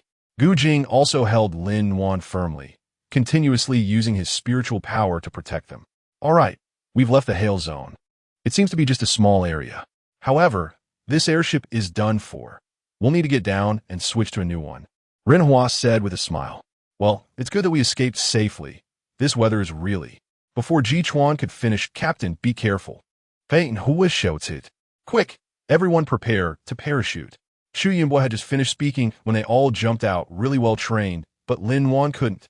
Lin Wan widened her eyes and looked around at everything.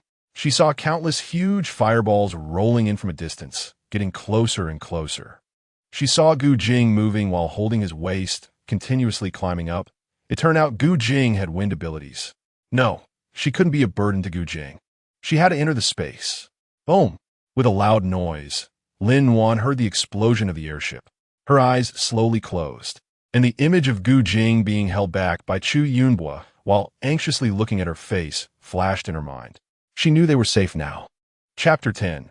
Renhua seriously injured, right? The airship just exploded, and she had hidden in the space. She stood up and walked to a mirror, seeing her disheveled appearance. Her hair was messy, and her clothes were stained with blood, which was Gu Jing's blood. She had been well protected. She needed to hurry outside to see how Gu Jing and the others were doing. With that thought, Lin Wan left the space, but the scene before her stunned her. She had fallen into the ocean, surrounded by cold seawater. She quickly took out the inflatable boat from the space and went back in to change into a clean set of clothes.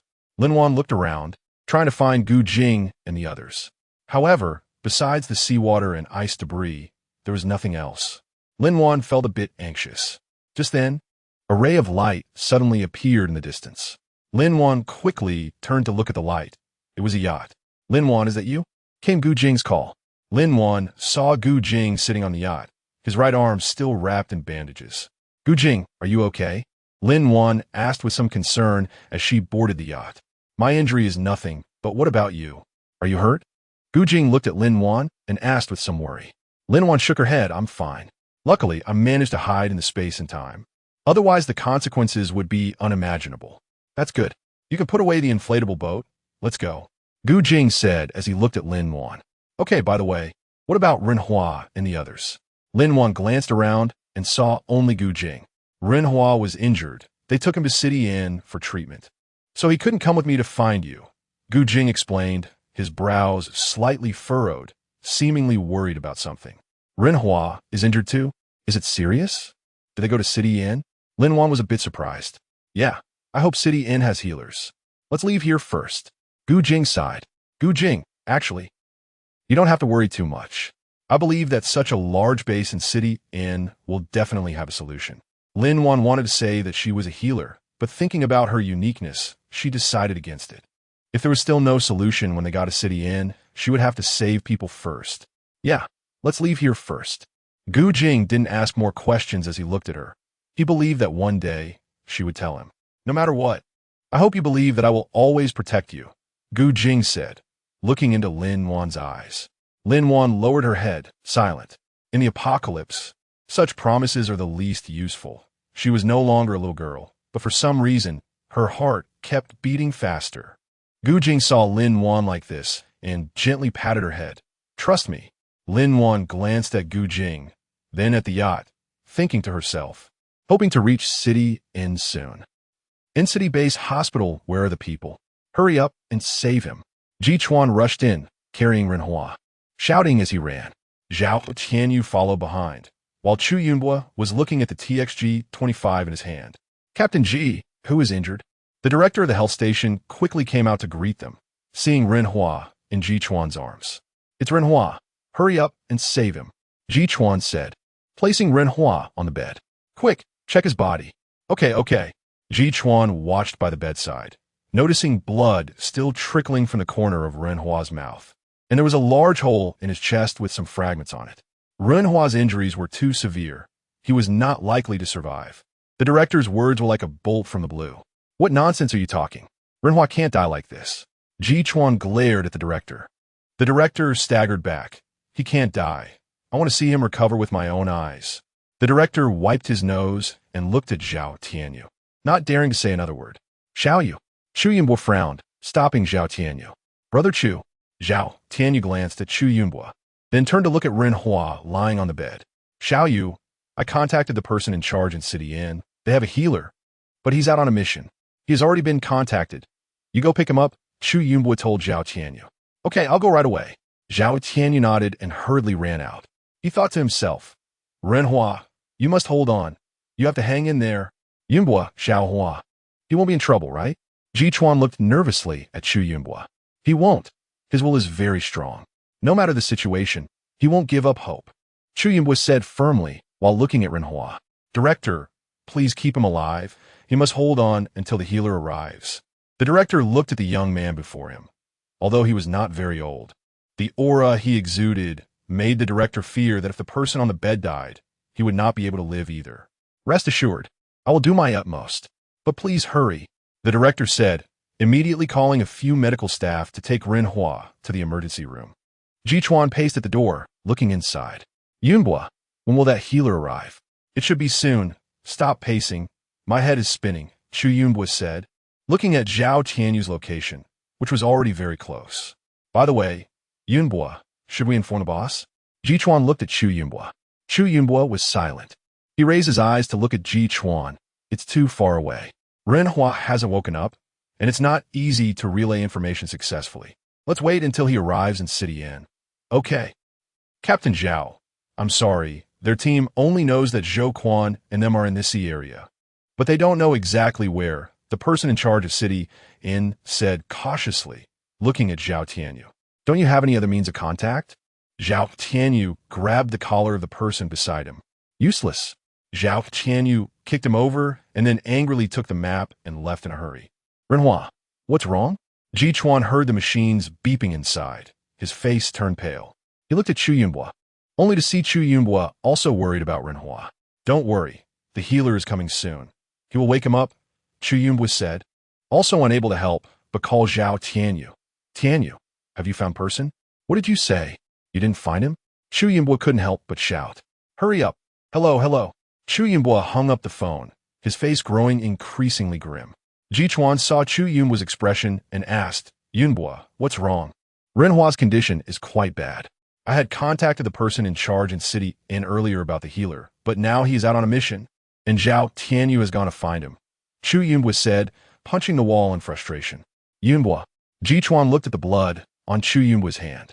Unsure of what to do, Chu Yunbo looked at Ji Chuan and said, You stay here and take care of Renhua. I will go out and look for him. Yihun nodded. Chapter 11. No hope? At this time, the healer Zhou Quan in City Inn was searching for the big-headed fish with a group of people. Because Takagi's ability was water-based, they determined that Takagi should be nearby based on the fluctuations of the big-headed fish. Xiao Gao, are you sure it's really here? The captain asked a young man in camouflage beside him. Takagi nodded, definitely. Then keep looking. The captain commanded. Yes. The team continued searching in the sea. Captain, what is that sound? Zhou Quan heard a noise coming from afar and immediately stopped the small boat. It seems something is approaching. The captain narrowed his eyes. Everyone, prepare for battle. After saying that, he took out his gun from his waist. Yes. The captain looked at the distant sea, where a speedboat was appearing on the dark surface of the water. It's people. Zhou Quan pointed excitedly ahead. The captain squinted and said, Stay alert and wait for it to come closer. As the speedboat got closer, Zhou Quan and the others gradually became clearer. On the deck of the speedboat stood two men in camouflage, one of whom, wearing glasses, looked courteous, while the other was tall and dark-skinned. Who are you? The captain asked. We're here to find someone. Chu Yunbo said. Who? Who are you looking for? The captain said, aiming his gun at Zhao Tianyu. We're looking for Zhou Quan. I'm from the Thunder team. I have a comrade who is injured and needs his help. Chu Yunbo said. What? The captain was taken aback, looking at Chu Yunbo, then at Zhou Quan beside him. Zhou Quan was also surprised. He didn't expect these people to be looking for him. Please rest assured, we are truly here to save someone. The captain hesitated for a moment, but still put away his gun. All right then, Zhou Quan, you go with them. Chu Yunbo looked at the group before him. Although they looked fierce, they had no malicious intent. Upon hearing this, Zhao Tianyu jumped onto the small boat and pulled Zhou Quan onto the speedboat. Hey, slow down. Zhou Quan stumbled a bit as Zhao Tianyu dragged him and quickly said, I'm sorry, please hurry. Zhao Tianyu said anxiously. Zhou Quan looked at this person who seemed like he was about to cry and couldn't find any words of complaint. Thank you, Chu Yunbo nodded. The speedboat sped away. Captain, are they really here to find someone? Takagi looked at the captain in doubt. They should be. I saw the signature of the person in charge. It can't be fake, the captain shook his head. Moreover, the people from the Thunder team are all powerful abilities. I just don't know who got injured this time. Forget it, let's keep searching. Yes. As Zhao Tianyu and the others just walked into the health station, they saw Ji Chuan sitting in a chair. Xiao Yu. Yunbo. Ji Chuan looked excitedly at Zhou Quan behind them. You finally made it. Ji Chuan let out a sigh of relief. How is Renhua? Zhao Tianyu looked at him, feeling even more anxious. I don't know. They've been inside and haven't come out. Ji Chuan looked at the door of the operating room. Have the ability users arrived? The door suddenly swung open, and a nurse ran out shouting. They are here. They are here, Zhao Tianyu said, pushing Zhou Quan forward. Hurry up and go in and take a look. Please save him. Oh, all right. Zhou Quan glanced at Zhao Tianyu and then followed the nurse inside. Zhao Tianyu and the others watched as the nurse closed the door, leaving them sitting outside, waiting for news. The sun gradually set, and the afterglow of the sunset poured through the glass window onto the corridor, bringing no warmth. Time passed second by second, and Zhao Tianyu, Ji Chuan, and Chu Yunbo waited outside. Finally, the door opened, and the dean walked out, looking weary. How is it? Zhao Tianyu asked anxiously. The surgery failed. The dean sighed. Everyone was taken aback. I know you're all anxious, but there are too many fragments inside his body, and I am helpless. Zhou Quan, what about your ability? Why didn't it work? Ji Chuan looked at the person beside him. I'm sorry, my ability level is not high. If it were just a wound, I could help, but I can't do anything about the foreign objects inside. Zhou Quan shook his head helplessly. How could this be? Zhao Tianyu couldn't believe it. Chu Yunbo frowned. Dean, is there any other way? Zhou Quan used his ability to keep his vital signs, but it can only last for 24 hours. If you can find a higher-level healing ability or the original surgeon Lu Yishou, there might still be hope. Otherwise, the dean shook his head. Hearing the dean's words, everyone's hearts sank. Dean, you can't give up.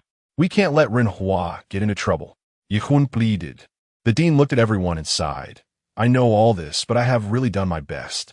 Everyone fell silent. It's all right still, thank you. This is the reward. Chu Yunbo restrained his emotions and handed a prepared bag of food to Zhou Quan. No, it's not necessary. I did help at all. Zhou Quan waved his hands repeatedly. What to do? Zhao Tianyu squatted on the ground, grabbing his hair. Yunbo, Lu Yishou seems to be at the United Hospital, right? Ji Chuan suddenly thought of something and looked at Chu Yunbo.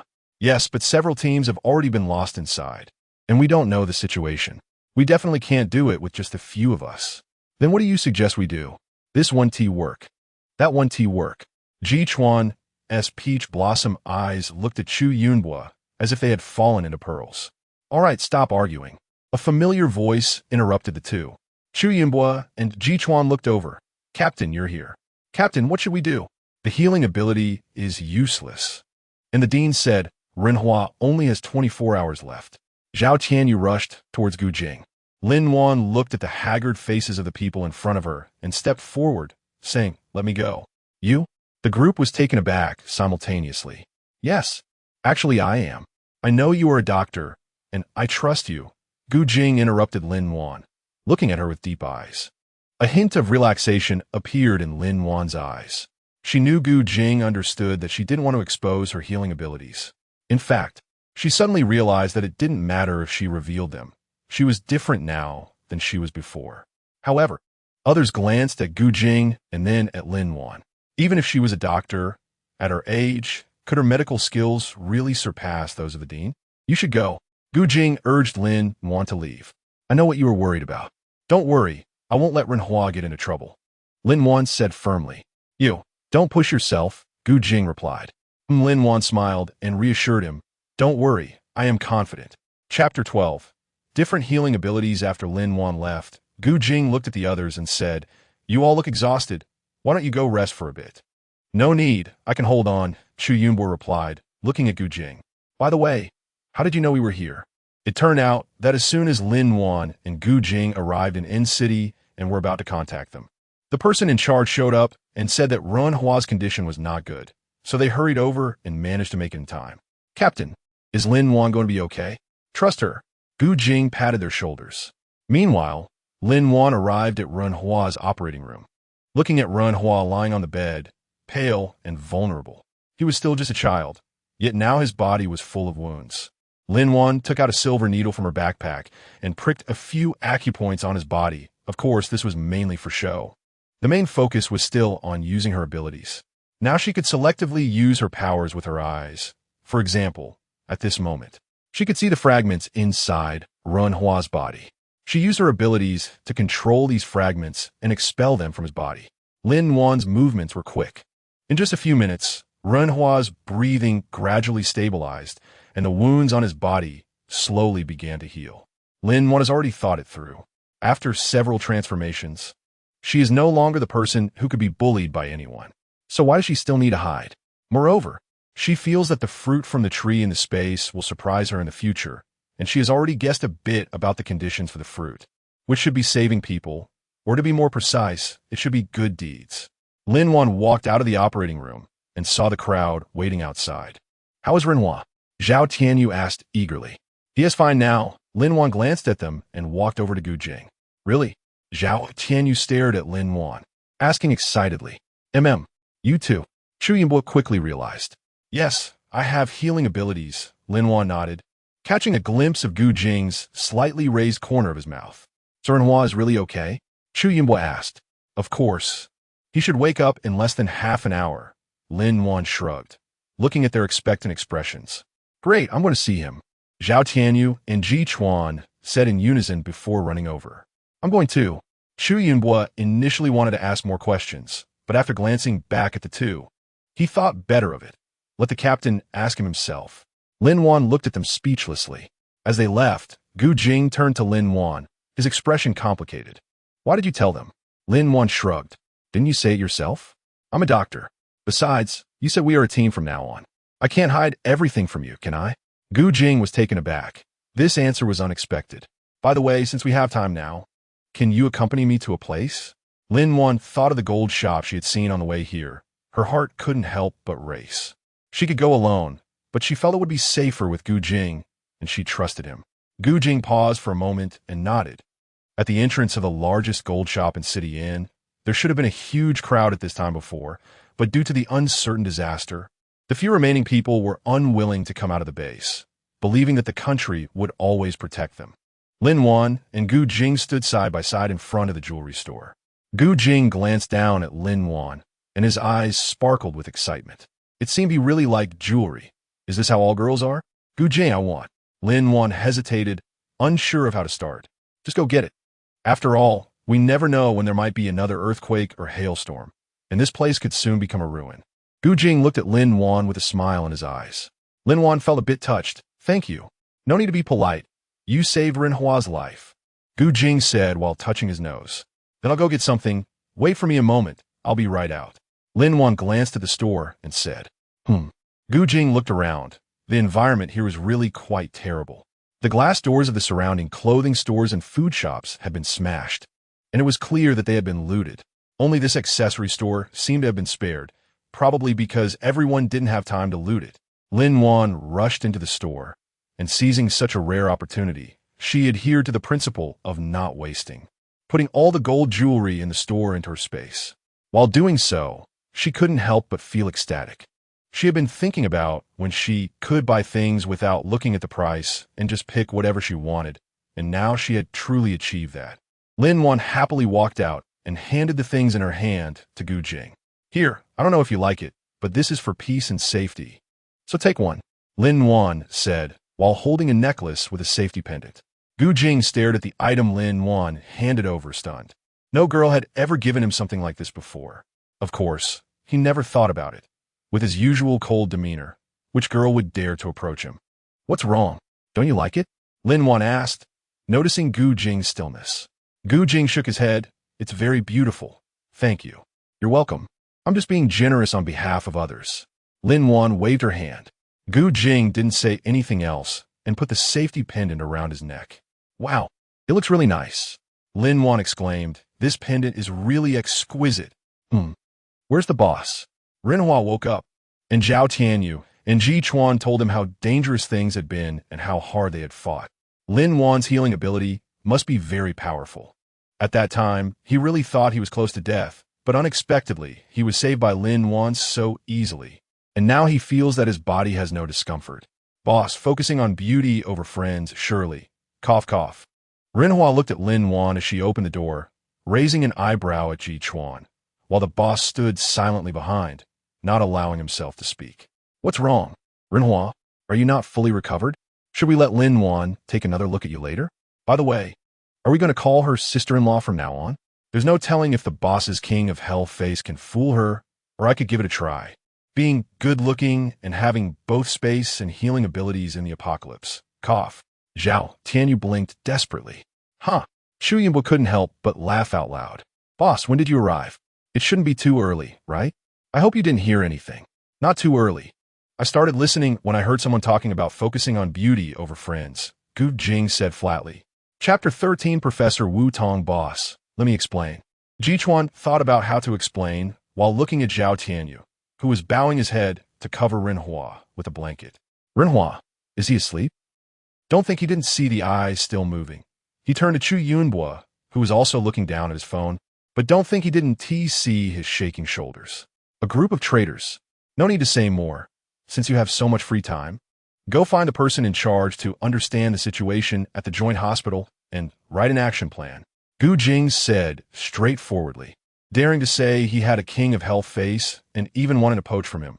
Let him suffer a headache instead. Boss, I can't do it. Isn't this usually Yunbo's task? Ji Chuan looked at Chu Yunbo. I have other matters to attend to right now. You go ahead, Chu Yunbo said with a smile. Lin Wan, help me out. I was just joking. I believe you can do it. Lin Wan wouldn't help him. She smiled at Ji Chuan instead. Ji Chuan was taken aback. Why did he feel like he was being set up? Then I'm leaving. After Ji Chuan finished speaking, he ran away in defeat. Who told him to provoke the boss instead of anyone else? Chu Yunbo watched Ji Chuan run away and shook his head helplessly, then looked at Gu Jing and said, Boss, Lin Wan, look, this is the hail weather situation I just had Renhua collect. It turns out there are 4 hail circles in the southeast, southwest, northeast, and northwest directions, and they are continuously expanding. Lin Wan and Gu Jingyi were taken aback and opened TXG25 to look at the picture sent by Chu Yunbo. Lin Wan asked, so soon? In the image, the cold wave was spreading rapidly in all directions, like a tsunami. Based on my estimation, it should spread globally within 48 hours. Chu Yunbo nodded and said. However, there's still one problem. Chu Yunbo hesitated and said. Lin Wan and Gu Jing exchanged a glance, wondering if there was still something bad ahead. Just say it. Lin Wan patted Chu Yunbo's shoulder to give him courage. You all know that if it's the kind of hail we experienced before, then besides food, medicine will also be urgently needed. Chu Yunbo expressed his concerns. Lin Wan nodded. Indeed, if it were an ordinary person encountering such hail, they would suffer from frostbite even if they weren't injured. Do you have a solution? L'Union Asket Ku Yunbo. If it really doesn't work, we can actually go to the real world to buy warm supplies, but I don't know how much we would need. There's good news and bad news. Which one do you want to hear first? Good news. Lin Wan thought it would be better to start with something good. All right, Renhua, you go ahead. Lin Wan frowned. She didn't remember a professor by the name of Wu Tong. Was it because she had never paid attention to this area? What was the bad news? A month ago, Professor Wu Tong was trapped in the United Hospital, which is why the military had dispatched so many teams to rescue him. But they were unsuccessful. So now, there's no guarantee that the professor is still. Que Yunbo is beau furod. Are you worried that Professor Wu might already be dead? Lin Wan guessed. That possibility can't be ruled out, but the greater likelihood is that he is still alive. But we can't find him. Because the basement of the United Hospital is made of special materials, it is very difficult for outsiders to enter. Once someone gets close, if they don't have permission from the inside, the lockdown mechanism will be activated immediately. Lin Wan thought for a moment and said, if I'm not mistaken, what you mean is that Professor Wu might be trapped inside, and they want to let him die. They probably want to extract the secret formula. It's not just that. Renhua added. Then what else? Lin Wan looked at Chu Yunbua. The military? Lin Wan frowned. That might not necessarily be people from our country, right? I suspect it is. Lin Wan and Gu Jing both fell silent. Lin Wan has always believed that being a soldier, whether in the current world or in the apocalypse, is a guardian of humanity and a sharp blade guarding the peace of the nation. She cannot imagine that this is something soldiers would do. Boss, I think we need to leave immediately, Chu Yunbua said, looking at Gu Jing. I have a feeling that the military side is not as simple as it seems. This incident is likely a conspiracy targeted at us. I will have my brother check within the military system. Not everyone has the qualifications to harm us. Gu Jing glanced at Lin Wan. The United Hospital is our mission point anyway. We should go see the situation first, regardless of anything else. You go prepare. Tianyu, you go prepare the weapons. Okay. Zhao Tianyu believed that no matter what the problem was, the boss would definitely solve it. Chu Yunbo looked at the silent Gu Jing and Lin Wan, nodded, and took Renhua, who was still in bed preparing to gossip, and walked out. What's up? Do you have something to ask? Lin Wan looked at the silent Gu Jing. I want to ask, can your healing ability treat incomplete closure of heart valves? Gu Jing asked, a bit nervously. If you don't want to say, that's okay. Well, how should I put it? Although I have healing abilities, I'm not really sure how effective it is, because I have had very few patients to treat. Although Lin Wan felt she should be able to treat it, she didn't dare to draw conclusions without seeing the patient first. But I can give it a try. Lin Wan looked at Gu Jing, whose face was obviously a bit dim. Thank you. Gu Jing knew that Lin Wan was speaking the truth. In fact, the machine you were supposed to get at the United Hospital, you should have guessed, is for my grandfather. Because the situation at the United Hospital is becoming more and more complicated, if your healing ability is effective, I would like you to try it on my grandfather first. What about you? Are you still planning to go to the United Hospital to save Professor Wu? Seeing Gu Jing's expression, Lin Wan knew he was worried that the United Hospital was too dangerous and wanted to send her away first. I won't leave. I want to go with you. You should know that I am safer when I encounter danger than you. Knowing that she could hide in her space, what a fool. You might still get hurt. You little girl. Why not just behave? Gu Jing truly felt heartbroken for this girl who insisted on taking everything upon herself. Lin Wan felt a sudden sting in her nose. Lin Wan looked at Gu Jing and said, don't worry, I'll be careful. Besides, I told you that my space has been upgraded, and now the capacity has increased a lot. I can help you store quite a few things. Gu Jing smiled and ruffled Lin Wan's hair. Thank you, Wan Wan. Chapter 14. United Hospital. Lin Wan shyly opened Gu Jing's hand and called out, Wan Wan. The two teased each other for a moment when Ji Chuan knocked on the door. Boss, are you done chatting? Ji Chuan pushed open the door, his peach blossom eyes smiling at Lin Wan. Lin Wan lowered her head uncomfortably, not noticing Gu Jing's frown at Ji Chuan. The boss really has forgotten the old for the new now. All right, let's go. Lin Wan stood up.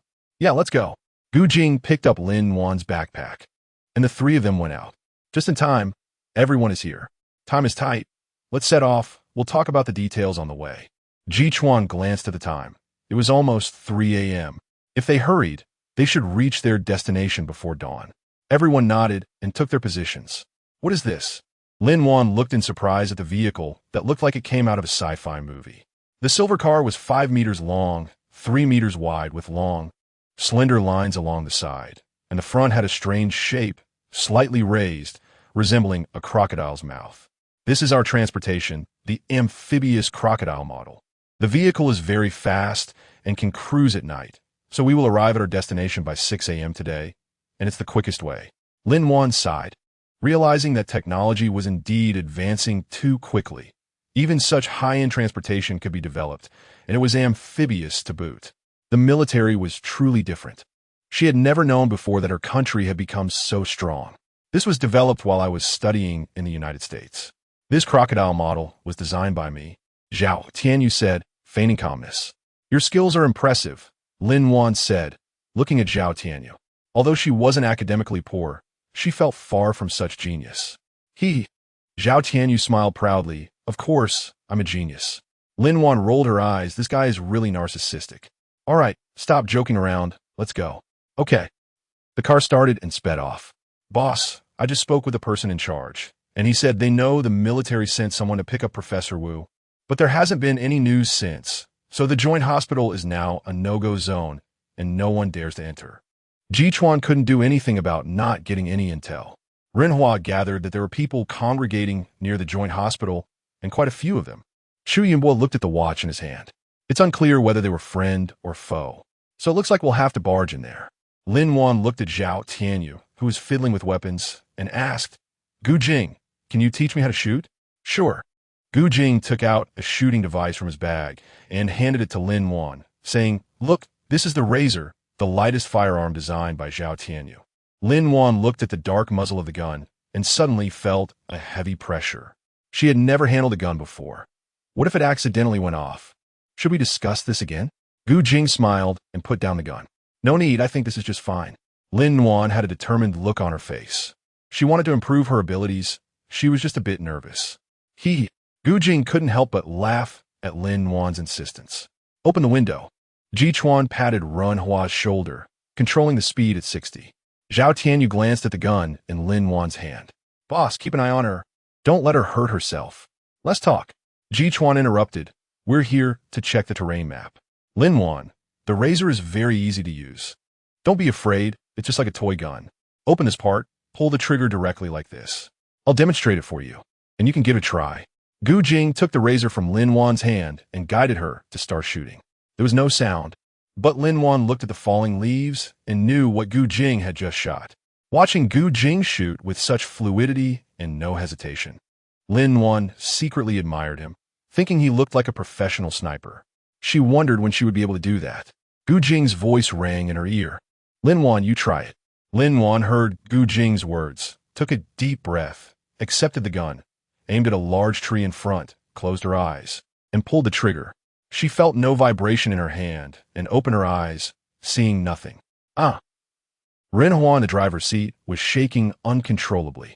Zhao Tianyu kept patting the seat in front. I can't take it anymore. Jichuan was laughing exaggeratedly. You guys should control yourselves, cough. Xu Yunbo signaled everyone with his eyes to look at Gu Jing.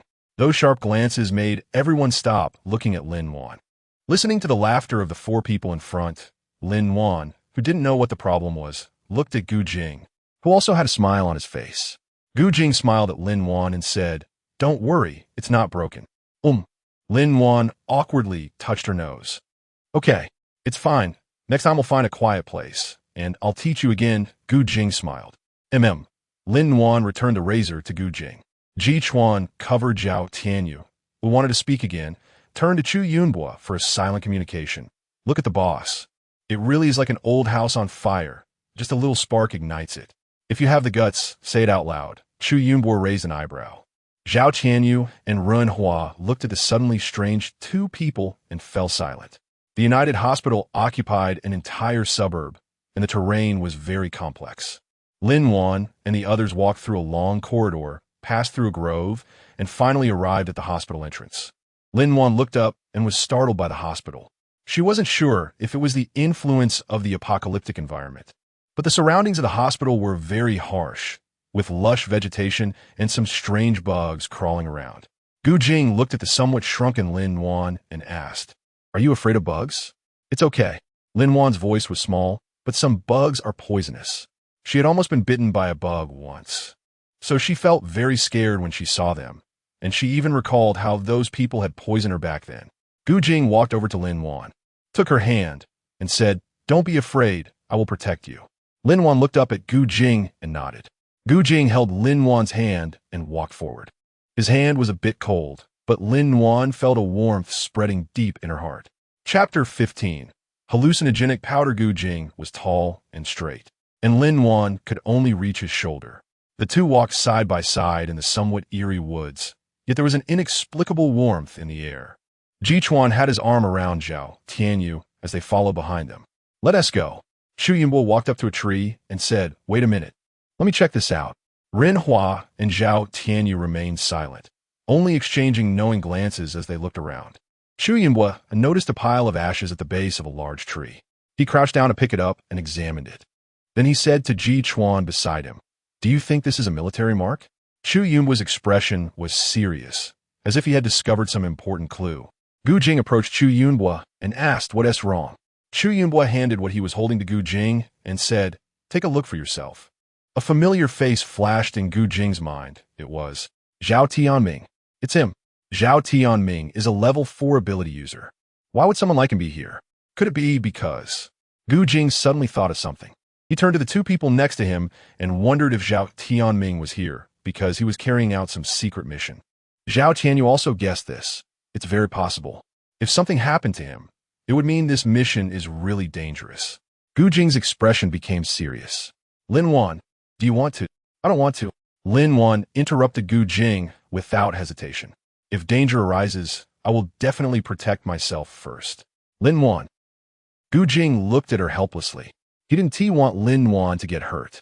Lin Wan smiled and comforted Gu Jing. "Can't you trust me just this once?" Gu Jing sighed. "Well, all right then." Xu Yunbo turned his gaze to Gu Jing. "Boss, what should we do next?" "Let's find Professor Wu first," Gu Jing said, frowning as he recalled what Xu Yunbo had just said. "We need to know exactly what happened." While they were discussing their plan of action, Lin Wan walked over to the large tree she had just seen and reached out to touch the trunk. She discovered that there was a strange liquid on the tree. Lin Wan immediately dipped a branch in it and smelled it at the tip of her nose. Lin Wan smelled a faint scent of corrosion. "Be careful," Gu Jing said, looking at the branch in Lin Wan's hand. "The plants here may seem harmless now, but they might not be." Lin Wan's eyes brightened, and I realized that this was the substance that, once successfully researched, was sold as a type of drug. Once used, a person's skin and blood would slowly turn black and wooden, ultimately becoming a corpse. Lin Wan continued, "This drug is called hallucinogenic powder." At that moment, two people suddenly rushed in front of them, blocking their path. "Who are you?" Gu Jing asked calmly. The two looked at Lin Wan, exchanged glances, and raised the guns they were holding. Gu Jing felt a tightness in his chest upon seeing the guns. There were actually military firearms here. The two looked at Lin Wan and suddenly burst into laughter. "Little girl, you're quite pretty." After saying that, they exchanged glances again and laughed heartily once more. Lin Wan's mouth twitched. Gu Jing pulled Lin Wan behind him. "Where did you get your guns?" "Get lost," Gu Jing shouted angrily. The two people completely ignored Gu Jing and instead walked in front of Lin Wan. One of them reached out to grab Lin Wan, and seeing this, Gu Jing immediately struck him with a lightning attack. The man, caught off guard by Gu Jing's lightning ability, was sent flying and fell to the ground. The other one, seeing this, hurriedly raised his gun to aim at Gu Jing, but unfortunately, by this time, Gu Jing was already close. He kicked the man's wrist, sending the gun flying, and then protected Lin Wan behind him. Xu Yunbo, witnessing this, immediately drew his gun from his waist and aimed at the two men on the ground. With a gunshot, one man's arm was pierced. The two men, seeing that Xu Yunbo also had a gun, were so frightened that they quickly dropped to the ground. "Run, run," one of them shouted in panic. "If you think you can leave today, you can forget it," Gu Jing said, his eyes flashing with a dark cold light. Lin Wan stood behind Gu Jing and could inquire about the situation at the hospital. Gu Jing nodded and said, "Okay." Lin Wan looked at the two people on the ground with a judgmental gaze. "Why are you here?" We are patients from the hospital. We were rescued by the troops earlier." The man's forehead was dripping with fine beads of sweat. "Then why aren't you going to the base? Why are you staying here?" Lin Wan squinted her eyes, filled with suspicion. "Why? We are." The man stammered for a long time, but couldn't explain anything. Lin Wan saw his stammering demeanor and became more certain of her guess. "Quick, tell me, what is the reason? Why aren't you going?" Lin Wan pressed, wanted to know the answer. "I see." Lin Wan breathed a sigh of relief in her heart. She felt this reason was acceptable. Upon hearing this, Gu Jing and Xu Yunbo had already understood. If soldiers were on a mission, They wouldn't bring a few ordinary civilians with them. They must have issues. They looked at the two people on the ground, their gazes icy. You are enemy agents, Gu Jing said, staring at the two. Lin-Wan suddenly remembered something. I thought of it. You have been hiding around the hospital, actually waiting for someone to carry out a mission, right? Did you use hallucinogenic powder? Lin-Wan's voice carried a hint of anger. You used the patients as an excuse to kill those people. The two individuals, seeing that Lin-Wan had guessed their intentions, did not hide it anymore. That's right. We did use hallucinogenic powder. You should run. Our people are coming soon, and they will definitely kill you. Lin-Wan clenched her fists, her eyes filled with anger. These bastards, do they even know what it means to value life? Gu Jing looked at Lin-Wan's fury and patted her shoulder. Wan, don't be angry. Lin-Wan gritted her teeth, wondering how there could be such heartless scum in this world. Wan, just as Gu Jing was about to comfort her, Renhua and Zhao Tianyu approached them with guns, saying, Boss, we found a way at the back door of the hospital. Good. Gu Jing glanced at the two people on the ground. Jichuan, you come. After that, he continued to walk with Lin-Wan. Upon hearing this, the two people immediately scrambled away. Bang, bang. Two bodies fell to the ground. This kind of thing always finds me. Jichuan curled his lips. As Gu Jing turned around, he saw the slight upward curve of Lin-Wan's lips, and he couldn't help but smile back. Chapter 16. Unknown black mist not far along. Lin-Wan looked around. This place was indeed very remote, like the wall behind the hospital. Lin-Wan's gaze swept around. There was nothing but overgrown weeds here, and there were no doors at all. Renhua was the first to walk ahead. Lin-Wan couldn't see his screen, but she noticed his fingers were continuously tapping. At that moment, there was a soft click and a door opened in front of them. Come in, Renhua said, and then they walked in together. Lin-Wan looked up and found that this was actually an abandoned warehouse, filled with many discarded machines and medical equipment. There were various medical instruments, but strangely, some of the instruments Lin-Wan had never seen before.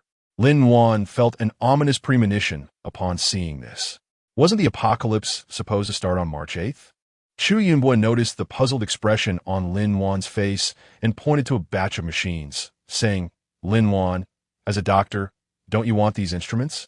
Feel free to take them. Although some of the equipment here is old, these are new, all specially developed by the country at the end of February. They use new energy and don't require electricity. What a pity. With Chu Yunbo's words, Lin-Wan became even more confused. What did this mean? Wasn't the apocalypse starting on March 8th? Why did the country develop these in February? Lin-Wan felt a bit uneasy. Chu Yunbo glanced over at Gu Jing, saying, Let the boss tell you. Lin-Wan then turned her gaze to Gu Jing. It's not very safe here right now. Once we reach a safe place, I'll explain. Gu Jing replied. He didn't want to hide this matter. He just hadn't found the right opportunity to speak. Jichuan watched the two of them, thinking to himself, wow, you two are getting closer and closer. He silently complained in his heart, and then pulled the others along, saying, Let's go ahead and take a look. Wan, put these away. Didn't you say your space has expanded? These devices might be hard to find later. Gu Jing looked at Lin-Wan. Okay, Lin-Wan nodded. It was a good opportunity to check if there were any changes in her space. As she entered the space to organize, Gu Jing saw Lin-Wan disappear again. However, this time he knew there was no danger, unlike before when he was worried. Strange, I didn't notice before. I clearly saved Renhua. But why didn't the spiritual fruit light up? Was it not because I saved someone? Or is saving just one person not enough? I really wish I had a system or a manual. Guessing is so exhausting. Lin-Wan looked at the ginkgo trees in the space and thought, forget it. Let's go out first. Is it ready? As soon as they came out, they heard Gu Jing's voice. Let's go. Lin-Wan took out the chocolate she had prepared in the space and gave it to Gu Jing, who didn't know how things would turn out later. So she thought it was better to eat a bit first. All right, you eat more. Gu Jing didn't stand on ceremony with her. They followed the markers to the monitoring room, where Renhua and Zhao Tianyu were standing. When they saw Lin-Wan and the others come in, they quickly walked up. Boss, Renhua said, the hospital's backup power has already been cut off, and I can't retrieve the record from the past month. It's okay. Let's see if we can find Professor Wu first, Lin-Wan said. Gu Jing glanced at Renhua. You stay here. Keep watching the surveillance. We'll go in and check. Yes, I'll stay and protect Renhua, Zhao Tianyu said directly. Gu Jing looked at him, then at Renhua, and nodded okay. Gu Jing then asked, Yinbo, how's the situation inside? Lin Wan just realized how strong Chu Yun's mental power was. He had already covered Building A. His mental power could clearly sense the conditions of each floor, but it still couldn't reach too far. Strangely, there wasn't a single person inside, not even a corpse. Chu Yunbo felt a bit strange, but didn't say anything. It's odd, there's nothing inside. Oh well, whatever, we'll know once we go in and take a look. Ji Chuan walked ahead nonchalantly.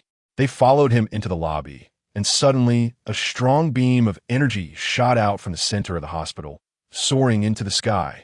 Lin Wan and the others were all blinded by this light, and they looked up to see a thick black mist rising in the sky.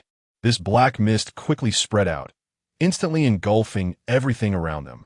Lin Wan and Gu Jing exchanged a glance, both feeling it was very strange. Quick, retreat, Lin Wan said. It's dangerous here. They quickly backed away, but the speed of the black mist was even faster than theirs. Boom! A loud noise echoed through the entire building as they reached the door, only to be blocked by the black mist. Wait, Lin Wan called out to him. Be careful. Let's try using our abilities first. My ability is blocked by the black mist. I can't probe it, Chu Yunbo said, closing his eyes in concentration. After a moment, he opened his eyes, and a blue light flickered at his fingertips. I've tried. The properties of this energy are very special, and I can't detect its essence. Lin Wan frowned and asked, Where is Ji Chuan? Can you use your ability to attack that black mist?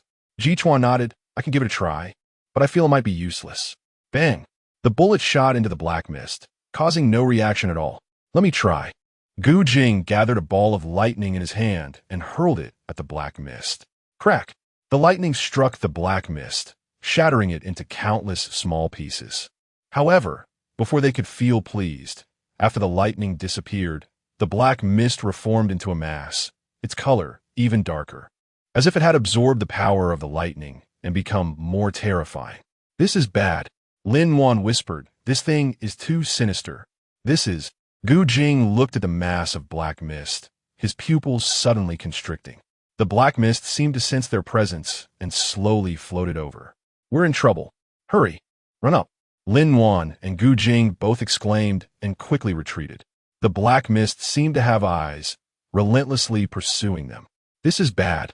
Gu Jing was a bit faster than Lin Wan, and he quickly led her in their escape. Bang! Damn it! Gu Jing's expression was grim. They had already escaped to the 6th floor, but the black mist was close behind and closing in. What should we do? Cold sweat beaded on Lin Wan's forehead. The black mist was too bizarre, and they might not be able to escape. Gu Jing, Lin Wan called to him. Gu Jing glanced at her, but didn't speak. But Lin Wan knew he wanted her to enter the space. Let's try going up again. Lin Wan said, maybe it will stop. Gu Jing still didn't speak. Let's try again. Lin Wan repeated.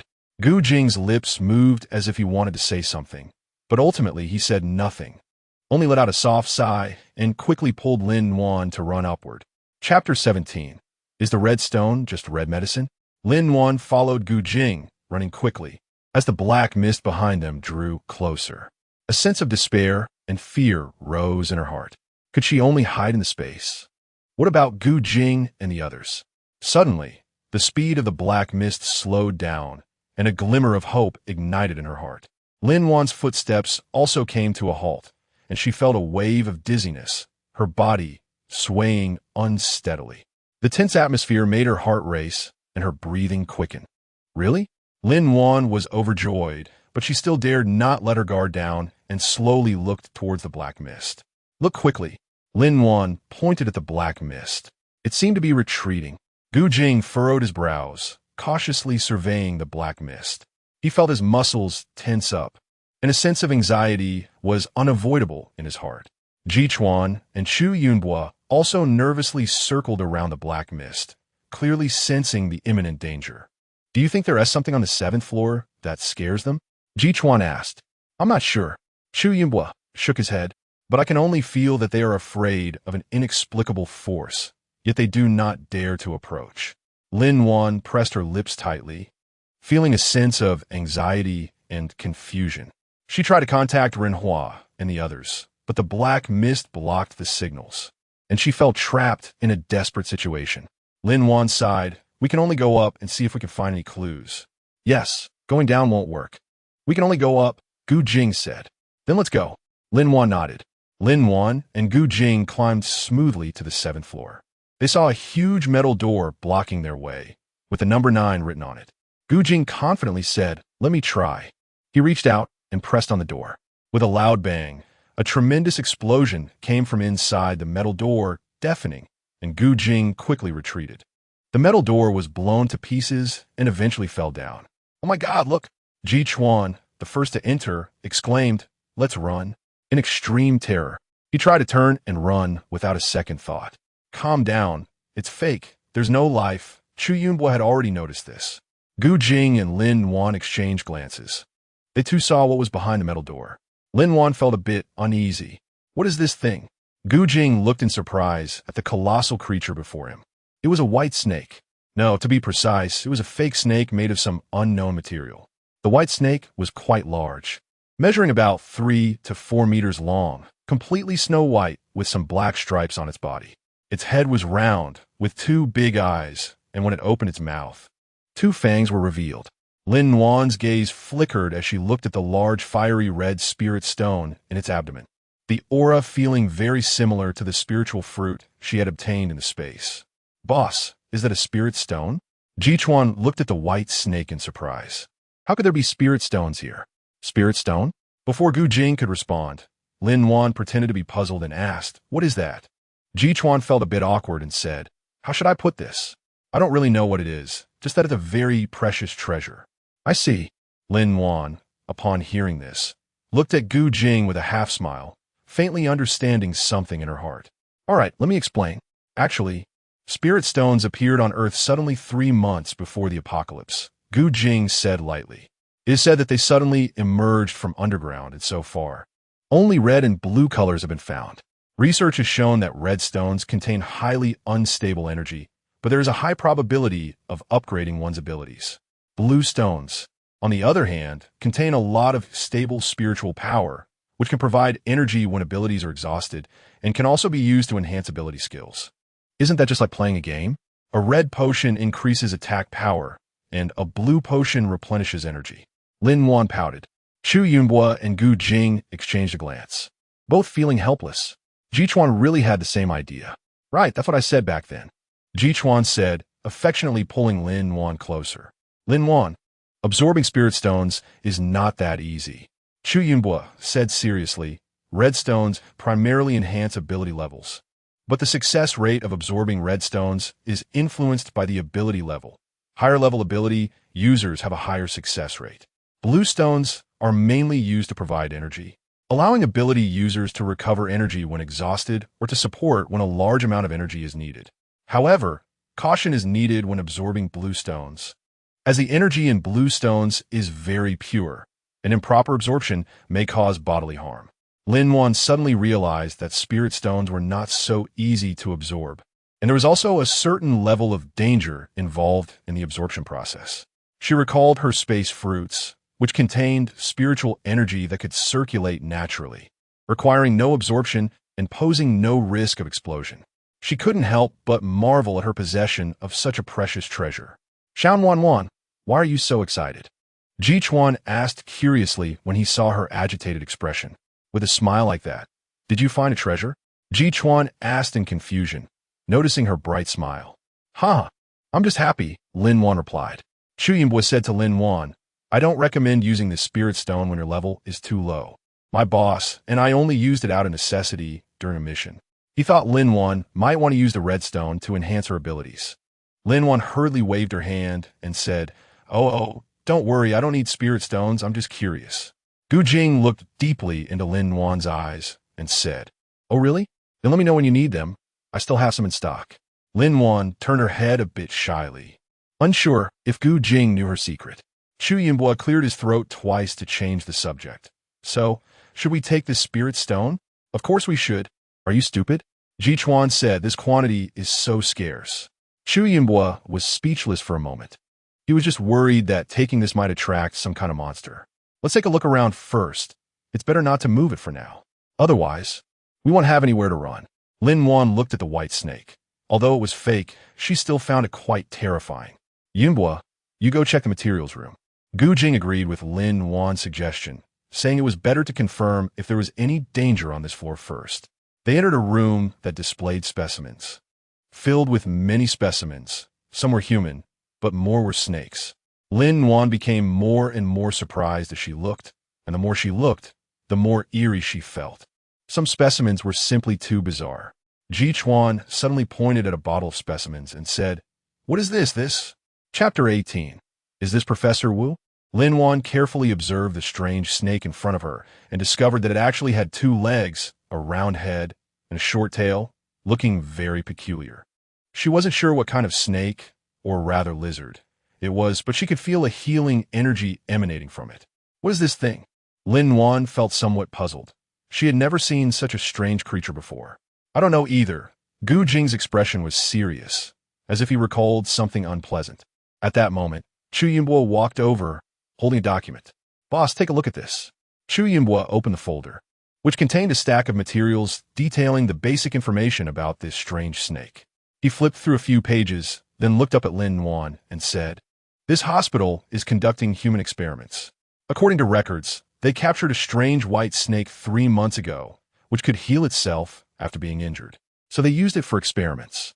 Unfortunately, that white snake eventually died. However, they discovered that there was a substance in the snake's blood similar to healing energy." 3 months ago? A self-healing snake? Lin Wan was very surprised. That's right, they are not superhumans and cannot sense the energy of spirit stones. It seems that the reason this snake can heal itself is that it might carry spirit stones, Chu Yunbo said with a serious expression, continuing. They detected that the snake's blood contained very rich spiritual energy, so they wanted to inject this blood into humans, attempting to gain superpowers. What? Lin Wan and Ji Chuan exclaimed. Are they crazy? This is not only illegal, but it also doesn't work medically at all. Lin Wan was very shocked by the doctor's actions. I don't know much about this, but the materials show that their process has been relatively smooth, Chu Yunbo said, also confused by the doctor's methods. This is impossible. Lin Wan said incredulously, "Let me take a look." She carefully flipped through the materials until she reached the last few pages. However, she was surprised to find that these pages had been torn out. These materials were destroyed within the last month. Gu Jing pointed to the blank pages. This may have been torn out by the doctors themselves or tampered with by someone else. Regardless of the situation, we should leave here for now, Lin Wan suggested. Gu Jing nodded in agreement, but we must first confirm whether there are other exits in this place. Chu Yunbo nodded, and Ji Chuan's voice suddenly rang out. Professor Wu? They immediately ran over. The innermost room was an operating room, where a person was tied to the operating table with their hands and feet bound. Lin Wan was shocked to find that the person was indeed Professor Wu. This face looked exactly like the one Gu Jing had shown her in the photo. Ji Chuan was approaching the operating table. Be careful, Lin Wan and Chu Yunbo shouted loudly. Ji Chuan was taken aback and said, It's fine, he's tied up. Xiao Chuan, don't be impulsive. Didn't I say no one is on this floor? Chu Yunbo pulled him back. Lin Wan let out a sigh. Yes, I couldn't feel his heartbeat, but he didn't seem like a dead person either. Gu Jing had them retreat to the door, wondering if he was really dead. He took the small knife from Chu Yunbo and threw it at Professor Wu. The sound of the knife hitting the ground was loud. Ji Chuan was stunned. This small knife was a professional weapon with an incredibly sharp blade. Yet Gu Jing casually threw it at Professor Wu's leg. And the problem was that there wasn't even a scratch on his leg.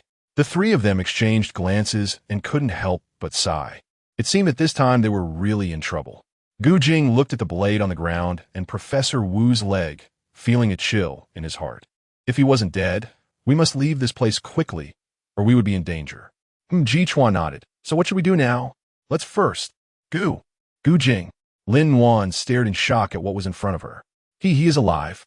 Gu Jing turned his head and saw that the rope on Professor Wu's hands had suddenly snapped, and he sat up, looking at them in a daze. He's alive? Ji Chuan exclaimed in shock. They didn't say anything more and immediately retreated to the door. Gu Jing didn't move. He just asked Professor Wu, Are you okay? Lin Wan took a step back, as her own combat skills were not high, and she wasn't good at close combat. Professor Wu ignored Gu Jing, only staring at Lin Wan, his eyes slowly widening, as if he wanted to say something, but his lips moved for a long time without making any sound. Professor Wu, I'm here to save you. Gu Jing tried to communicate with him. Can you tell us what happened?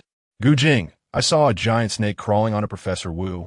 Lin Wan said, sensing something ominous from Wu's condition, a golden light involuntarily appearing around her eyes. What? Gu Jing's eyes widened, but he didn't see anything. Yunbua, do you feel anything? Gu Jing asked Chu Yunbua. I didn't see anything, but I sense an evil force on him. Chu Yunbua replied, and my abilities can't affect him, which means he's either immune to it or his level is higher than mine. Lin Wan looked at Professor Wu's condition, feeling flustered and unable to meet his gaze. However, she could sense that Professor Wu was watching her. Lin Wan gritted her teeth. I didn't lie to you. There really is a snake crawling on him. What kind of snake? Gu Jing looked at Professor Wu, but he still didn't see anything. Hearing this, Gu Jing suddenly turned to Professor Wu, only to see him suddenly erupt into a terrifying, eerie laugh, his eyes turning a purplish red, as if they were about to bleed, looking extremely frightening. Lin Wan glanced at Professor Wu's eyes, her heart raced, and her breathing became difficult. She tried to calm herself down. Gu Jing held Lin Wan's hand, and the two were very close. Lin Wan took a deep breath. The familiar scent from him filled her nose, bringing them even closer. That familiar smell made Lin Wan feel at ease. Run, quickly run. Lin Wan didn't know if his words had provoked Professor Wu. A hoarse sound came from his throat. Gu Jing heard the sound and frowned, as if deep in thought. Gu Jing wondered, he is shouting to run. Is he reminding us that he is still conscious? Lin Wan nervously looked at Professor Wu, her heart wavering. Is he already dead, or is he possessed by a snake? Ji Chuan impatiently took out his gun and aimed at Professor Wu's leg. Let me try. His actions appeared ruthless, instilling fear in others. Chapter 19. Is Professor Wu a test subject? Professor Wu's eerie eyes were fixed on them, and Lin Wan felt a chill in her heart as she looked at him. Although she had seen many ghosts and monsters on TV, seeing this scene in reality for the first time was still spine-chilling. Ji Chuan stared intently at Professor Wu, ready to strike at any moment. Suddenly, Professor Wu lunged forward, and Ji Chuan quickly dodged. Professor Wu slapped the sheets, making strange sounds. And Lin Wan and Gu Jing quickly stood up, ready to respond. Ji Chuan found an opportunity, fired a shot, and with a bang, the bullet pierced his leg, but no blood flowed out. After a moment of writhing at the wound, it returned to normal. Professor Wu's body convulsed violently a few times before collapsing onto the bed. His eyeballs returned to normal. Professor Wu, Lin Wan cried out, wanting to step forward to check, but was stopped by Gu Jing. Don't move, I'll go, Gu Jing said. His brow furrowed. He was still very dangerous. Lin Wan suddenly thought of something after seeing Professor Wu's condition. Perhaps he is the experiment subject, which is why his eyes have changed. I suspect he injected the snake's blood into himself. Gu Jing nodded. It is possible. Lin Wan exchanged a glance with Gu Jing, then shouted to Professor Wu, Professor Wu, you saw us, right? Professor Wu's pupils contracted sharply. Then he slowly raised his head and looked over at them. I saw you. Miss Lin, he said, and a faint smile appeared at the corners of his mouth. I've seen you at school. Hearing his words, Lin Wan was taken aback. You've seen me? Yes, I remember you. Your teacher originally wanted to recommend you to me, but you seemed to faint at that time, so we didn't get to meet. He said you are a very talented child, Professor Wu said, his eyes revealing an unknown emotion. Lin Wan shook her head. I don't know, my head hurts a bit. She felt a void in her mind, which made her somewhat uneasy. Gu Jing frowned. You haven't been stimulated by something, have you? No, I haven't been stimulated at all. Lin Wan shook her head, but still felt something was off. Maybe I've just forgotten after so long. I'm okay. Lin Wan lowered her eyes, feeling a bit troubled. Suddenly, she remembered that Professor Wu's tone was quite strange earlier and couldn't help but ask Professor Wu. Can I ask you a question? What question? Professor Wu raised his eyes, the emotions in his gaze burning. Lin Wan swallowed hard and asked, why have your eyes changed like this? Are you hiding something from everyone? Ha! Upon hearing her words, Professor Wu suddenly exploded with emotion and laughed crazily. What secrets do I have? Ha! You really are a bunch of foolish humans. Lin Wan and Gu Jing exchanged a glance, suddenly sensing a wave of hostility emanating from Professor Wu, and they cautiously took a step back. Look, I have invented a drug. Professor Wu suddenly broke free from the ropes, got off the bed, opened a box and took out a blood-red test tube. As long as it is injected into the body, it can make an ordinary person instantly dozens of times stronger, and even diseases will disappear. Lin Wan and Gu Jing widened their eyes, shocked as they looked at Professor Wu, realizing that the man had lost his mind. Professor Wu suddenly burst into laughter. Pointing at Gu Jing, "You're Gu Jing from the Gu family, right? I remember you, back in military school. You were the most dazzling presence, still incredibly strong now." He then glanced at Chu Yunbo. "You must be from the Chu family. I've heard the heir of the Chu family is exceptionally talented, a genius since childhood." As he spoke, he became more excited. "Your blood must surely enhance my potion." "You've gone mad."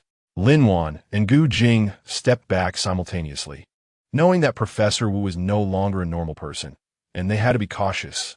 Suddenly, Professor Wu lunged at Gu Jing, a cloud of black smoke erupting from his hand and flying towards Gu Jing. Gu Jing quickly dodged, but Professor Wu's body twisted, his lower half transforming into a snake tail, which he swung at Gu Jing, creating a whirlwind that surrounded him.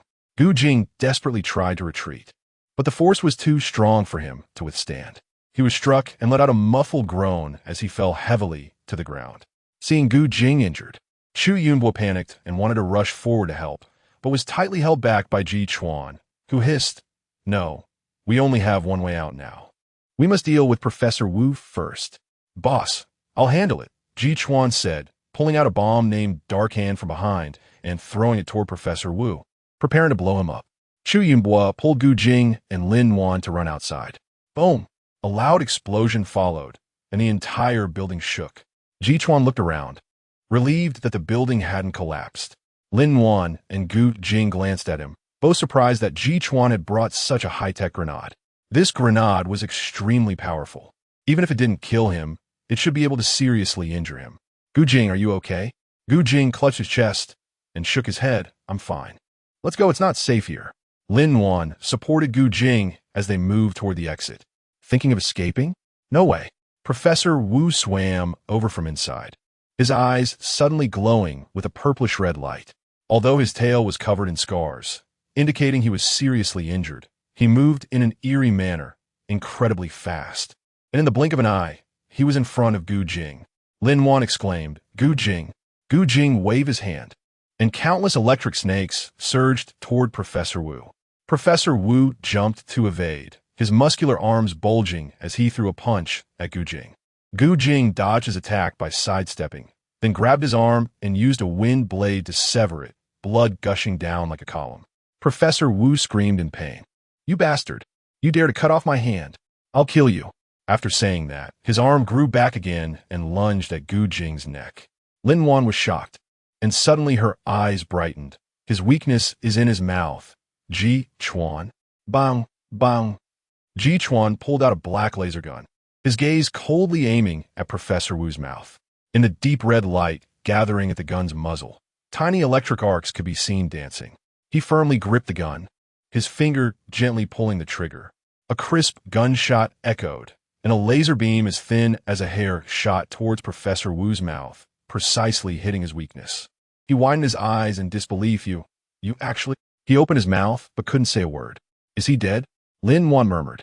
Ji Chuan put away the handgun, glanced at the fallen Professor Wu, then turned to Lin Wan and Gu Jing and said, "How about we burn him? Let me take a look." Lin Wan's heart kept tightening as she saw a green glowing pearl at Professor Wu's heart, and she couldn't help but look at Gu Jing and the others. They seemed not to see it. Chapter 20 Bubble Fruit. Lin Wan squatted down, her hand uncontrollably reaching for the green glowing bead. "Wait." Chu Yunbo suddenly spoke up, walking towards Lin Wan, his eyes flickering with strange mental waves. Whoosh! Before Lin Wan could react, the bead disappeared. Lin Wan's hand froze in place as she stared blankly at her palm. Where did that bead go? Could it have entered her space? Her heart raced faster, uncertain if this would affect her space. At that moment, Chu Yunbo's voice came from behind her. "Are you okay?" Lin Wan raised her head and found Chu Yunbo looking at her nervously. I'm Yufine." Lin Wan secretly breathed a sigh of relief, as it seemed that Chu Yunbo had not noticed the bead. "Yunbo, is there a problem?" Gu Jing looked at them in confusion. "It's nothing. I just thought I saw something strange for a moment. Maybe it was an illusion." Shu Yinbo looked at Lin Wan with some doubt. She seemed to have been holding something just now. Lin Wan let out a sigh of relief once again. She understood that she had to keep her uniqueness a secret. Otherwise, it would lead to trouble. What should we do now? Ji Chuan asked. We need to burn Professor Wu's body and leave here as soon as possible. Gu Jing replied. The others nodded in agreement, and they began to clean up the scene, turning Professor Wu's body to ashes. Gu Jing noticed Lin Wan's pale face and frowned. Lin Wan, don't worry, I'm fine. I know. Lin Wan forced a smile. Let's go. Lin Wan turned and walked towards the exit. Wait, Gu Jing called out to her. Did you just come into contact with him? Did your body have any reaction? No. Lin Wan's heart trembled. She didn't know the current situation of that bead. Would she be in danger? Forget it. If anything happens, you must tell me. Let's go. Let's put this matter aside for now. They reached the door, only to find that the white snake statue had shattered into pieces, and the red stone had fallen to the ground. Ji Chuan picked up the red stone and handed it to Gu Jing. Boss, we found the antifreeze agent. Ren Hua and Shu Yunbo rushed up from downstairs. Boss, are you hurt? Ren Hua looked at the bloodstains on Gu Jing with concern. Lin Wan glanced at Gu Jing's wound and said with concern, I almost forgot. Let me help. Gu Jing nodded, allowing Lin Wan to treat his injury. Lin Wan closed her eyes, gently placed her hands on his wound, and used her healing abilities to mend it. During the healing process, Lin Wan felt that her powers were in great condition, unaffected by the earlier appearance of the green light orb. At that moment, Chu Yun was suddenly asked, Did you encounter any black mist? Ren Hua shook his head and replied, No, what black mist? We were searching for the medicine and saw Professor Wu's previous laboratory through the surveillance, so we went there to look for medicine. By the way, did you find Professor Wu? Zhao Tianyu asked. We found him, but he was already dead, Gu Jing said, frowning, while Ren Hua and Zhao Tianyu looked regretful.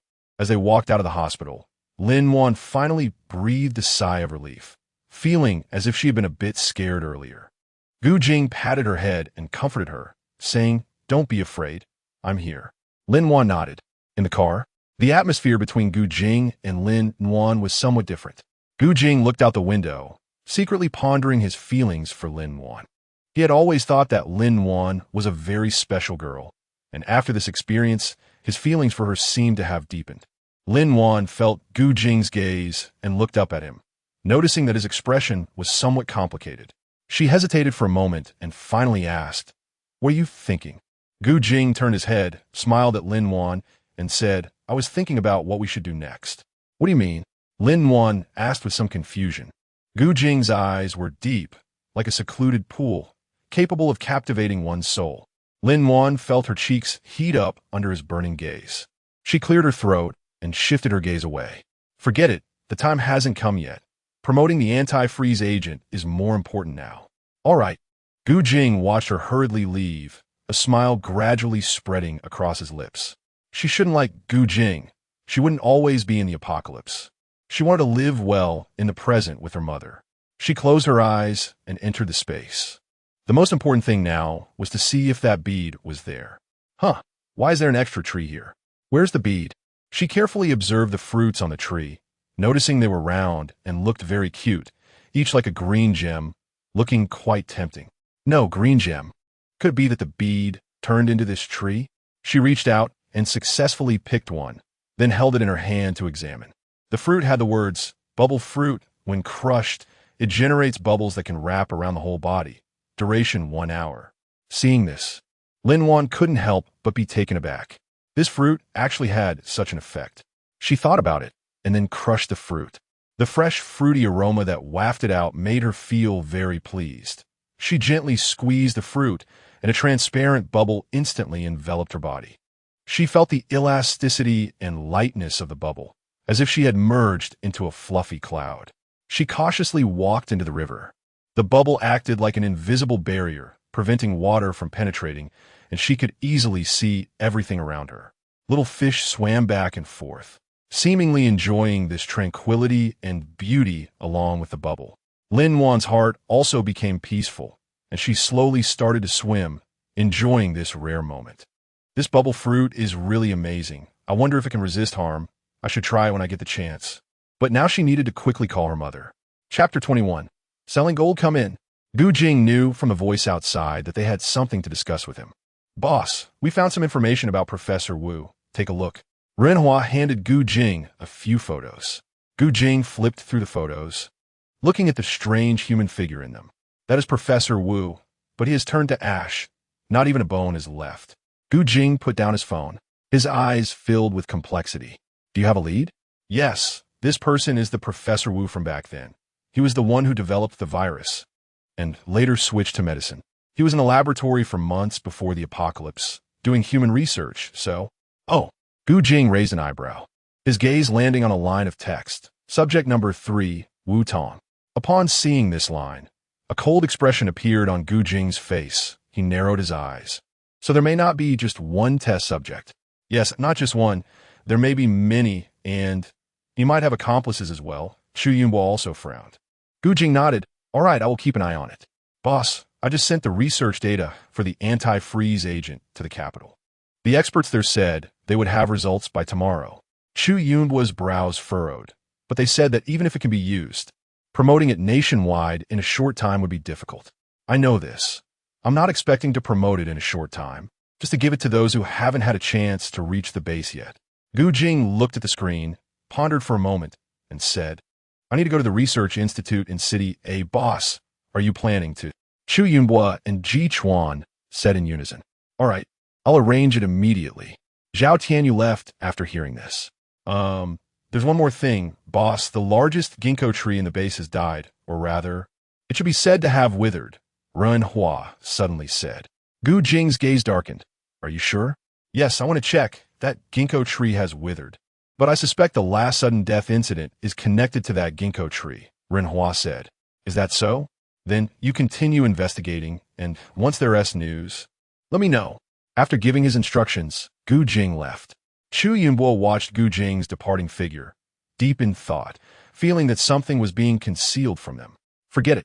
The boss's thoughts are hard to guess. Lin Wan stepped out of the space and checked the time. It was only 9 o'clock, so she found a hotel to stay in. She opened her phone, and fortunately, her mom hadn't called her, only a few messages. Xiaowan, have you arrived? Did you not receive my message? Looking at her mom's messages, her nose suddenly felt sour. This was the reason she felt that the present world was good. Not because life was good, but because her mom was still in this world. She never wanted to experience the pain of losing her mom again. She had often seen people commit suicide for their loved ones in the hospital and had found it incomprehensible at the time. Was there anyone in this world who loved you more than your mom? Her mom was someone who, regardless of the reasons or logic, would always side with her. How could she bear to hurt her for someone else? She never would. So she couldn't take risks in the apocalypse. She had to take good care of her mom. She needed to become stronger. Mom, the signal here is not good, but it's really beautiful. Lin Wan found a few pictures online and sent them to her mom. Really? Mom thinks it looks pretty nice too. You have to take care of yourself and must not get hurt again, or I will worry. I know, Mom. Don't worry, it's very safe here. And I won't let myself get hurt again. Lin Wan smiled. Okay, you be careful. Lin Wan chatted a bit more with her mother before getting ready to go out. She arrived at North Street, found a shop, and walked in to exchange gold. There were very few people in the store, and she sat down at the counter, waiting for a salesperson to come over. Her gaze swept over the gold items displayed on the counter, and a vintage-style porcelain vase caught her attention. The vase was shaped like a white jade gourd, its quality crystal clear and translucent, with intricate patterns carved on it, clearly indicating it was a valuable piece of porcelain. Miss, may I ask what you need? The salesperson approached with a smile and inquired. Do you buy gold here? Lin Wan directly asked her purpose. Of course we do. Are you looking to sell gold? The salesperson's eyes sparkled with surprise. Gold is a valuable item, and especially for a small shop like hers, encountering a big deal would surely make her very happy. Yes, I want to buy this vase, but I don't have enough cash, so I'd like to exchange some gold for money. Lin Wan thought this was the best way to put it, and she was truly attracted to the vase. Okay, please wait a moment. I will call our boss over for you. The salesperson smiled and left.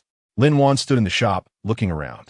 The decor was elegant, with many potted plants inside, exuding a subtle, refined atmosphere. At that moment, a waiter brought over some tea.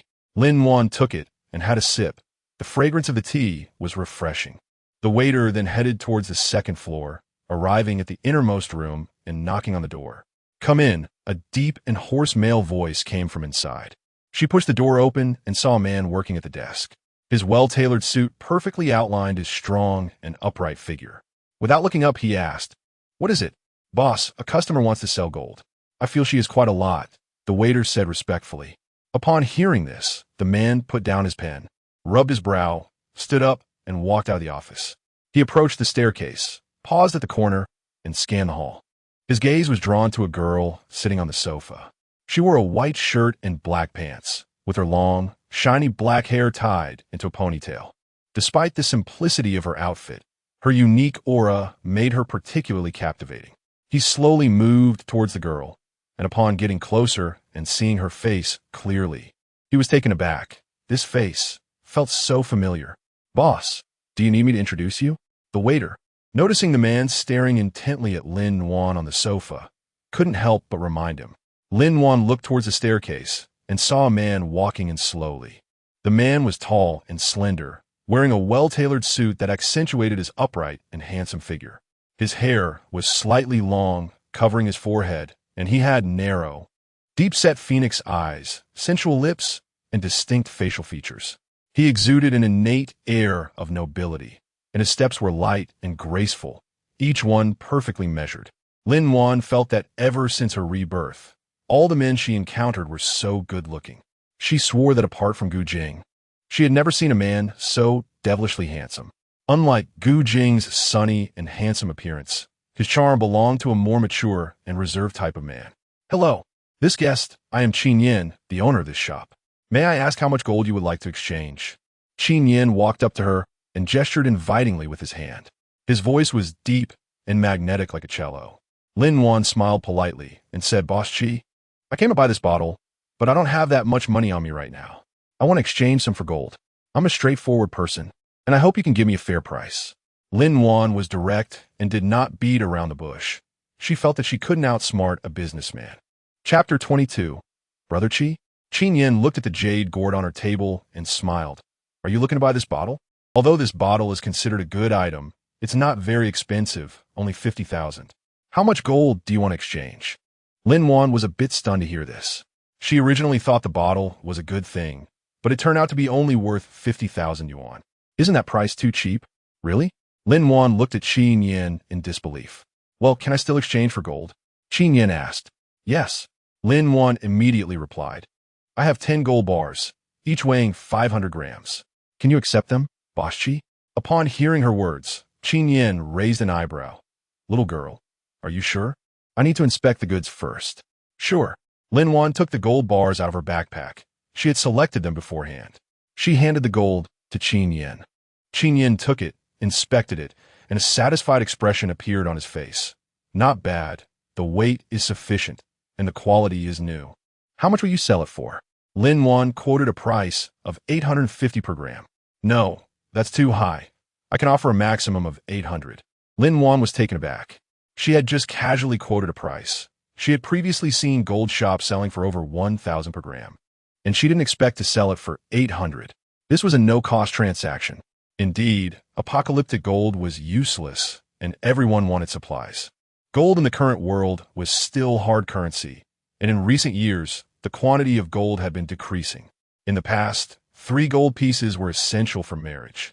But since the price of gold had been soaring, now it was sufficient to have just 1 piece of gold for a wedding. 800 it is then. She didn't want to haggle with an old fox, and she was already satisfied.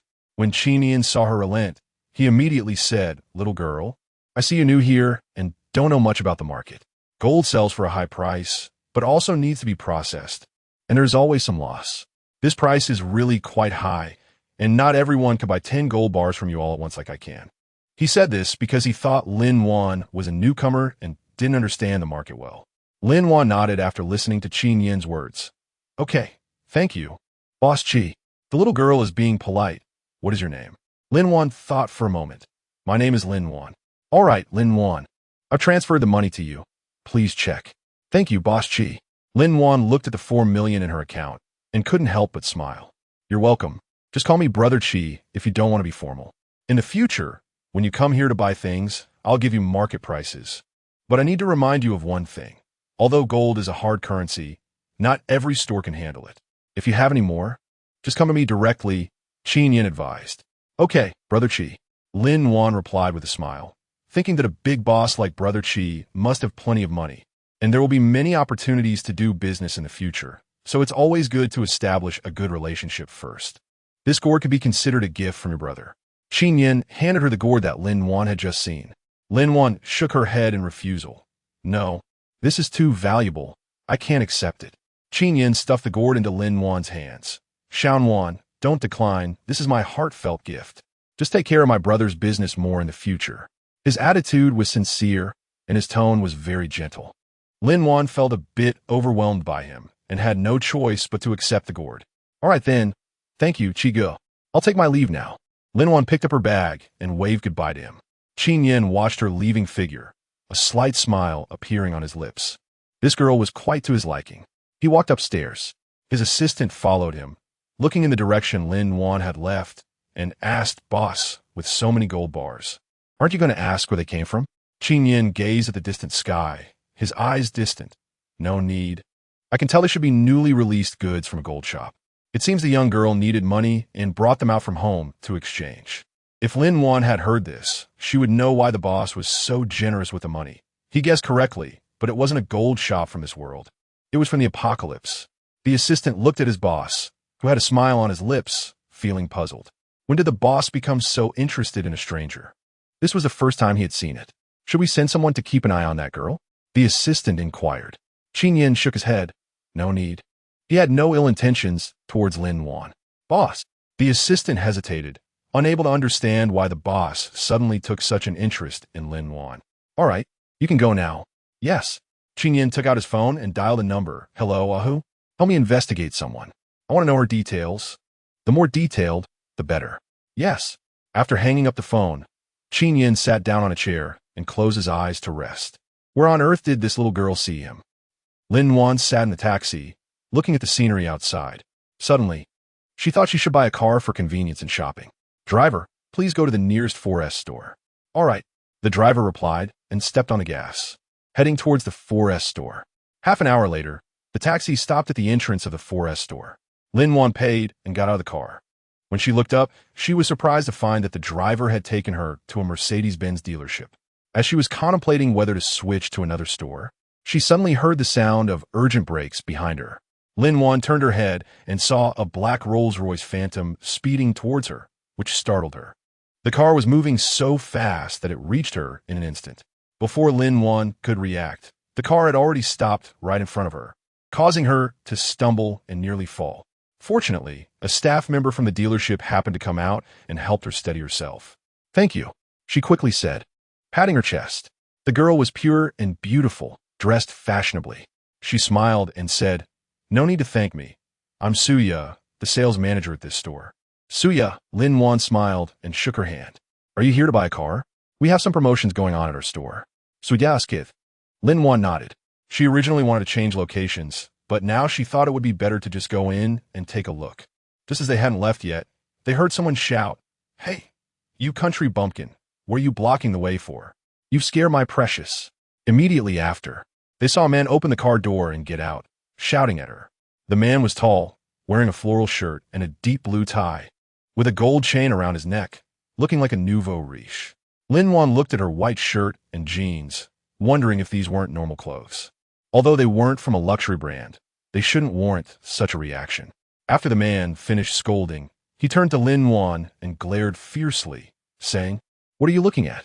Hurry up and apologize to my precious one. Another woman stepped out of the car, dressed in a red dress, with exquisite makeup and bright red lips. She stood next to the man, linked her arm through his, and sweetly said, Brother Wong, why are you getting angry with her? She is just a country girl who doesn't know the rules. As she spoke, she even threw a flirtatious glance at Lin Wan. Chapter 23. Entering the police station, the woman looked at Lin Wan, who, despite her simple attire, was quite attractive, especially with her cool demeanor. She quickly interrupted, knowing that although Brother Wong usually preferred glamorous women, she had finally convinced him to buy her a car, and didn't he want any hiccups over such a trivial matter. The man called Brother Wong, after being coaxed by the woman, immediately reverted to a smiling face, saying, Okay, Okay, whatever my darling says goes. He wrapped his arm around the glamorous woman's shoulders and walked forward. Oof. Wang Chong snorted coldly and then looked at Suya, saying, "Our darling is buying a car today, so give me the best cars in the store, all packaged up." Lin Wan looked at the two of them and frowned, realizing that it was another rich second generation. She didn't want to cause any trouble, so she planned to pull Suya away, but the woman stopped her, saying, "Oh, excuse me, sister, please wait a moment. This young lady needs to serve us first." Lin Wan sneered, "Serve you? Why should I?" "Why?" A beautiful woman scoffed. "Just because we have money. Do you think you are the only ones with money?" Seeing Lin Wan's firm attitude, the beautiful woman's expression darkened. "Do you know who Brother Wang is? Let me tell you, Brother Wang can shake the entire city of Yanhai with just a stomp of his foot. If you know what's good for you, get out of my way quickly. Otherwise, don't blame me for being rude." Her words were quite unpleasant. Lin Wan was also angry and sneered. "Can stomping your foot in Yanhai City shake the whole city 3 times? Then go ahead and stomp your foot. Let the entire city tremble 3 times." She spoke without any reservations.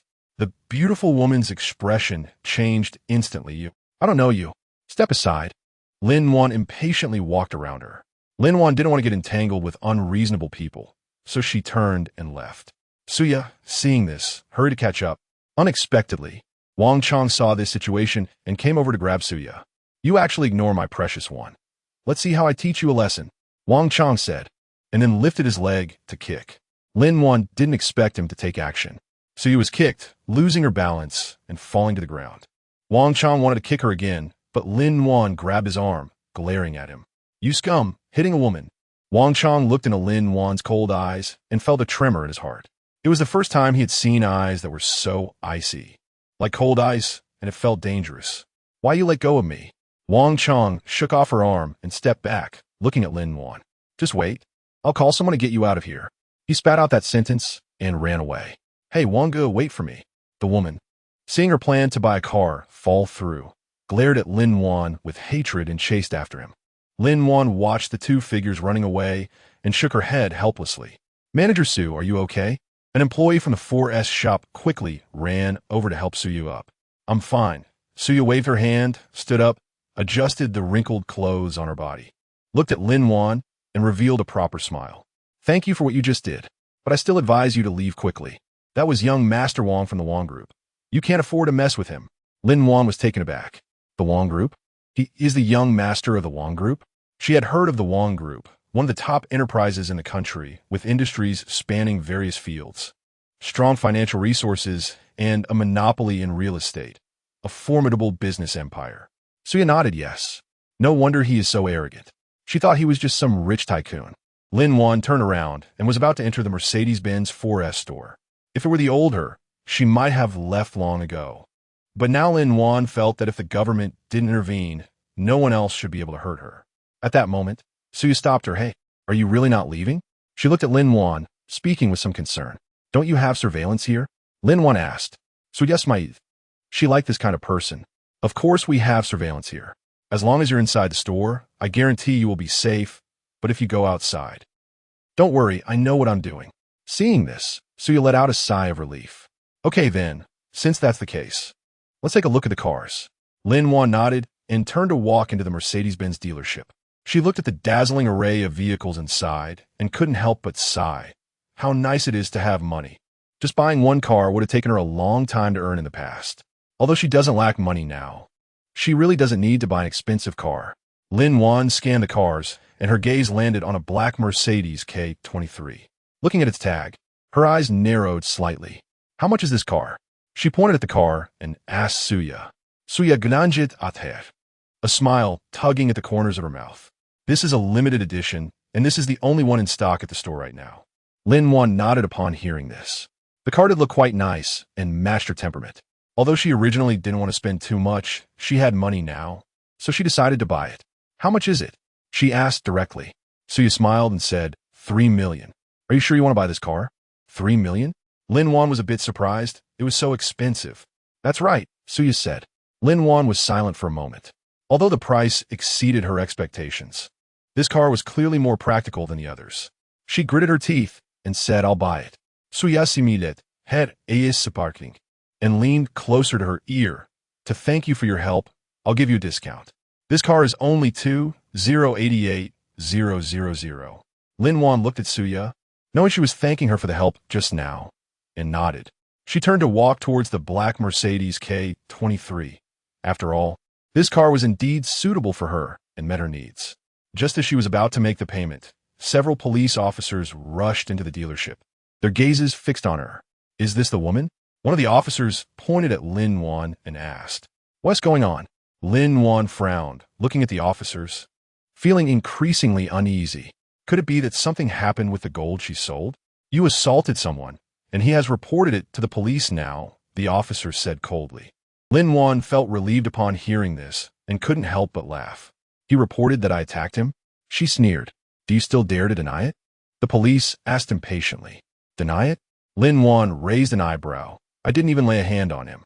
As she spoke, a trace of disdain flashed in her eyes. This Wang Chong was really foolish. There were cameras at the entrance.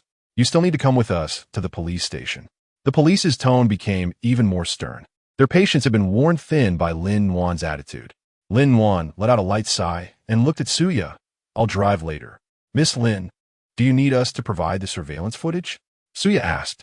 Lin-Wan nodded and said, Okay, then please help me check the surveillance.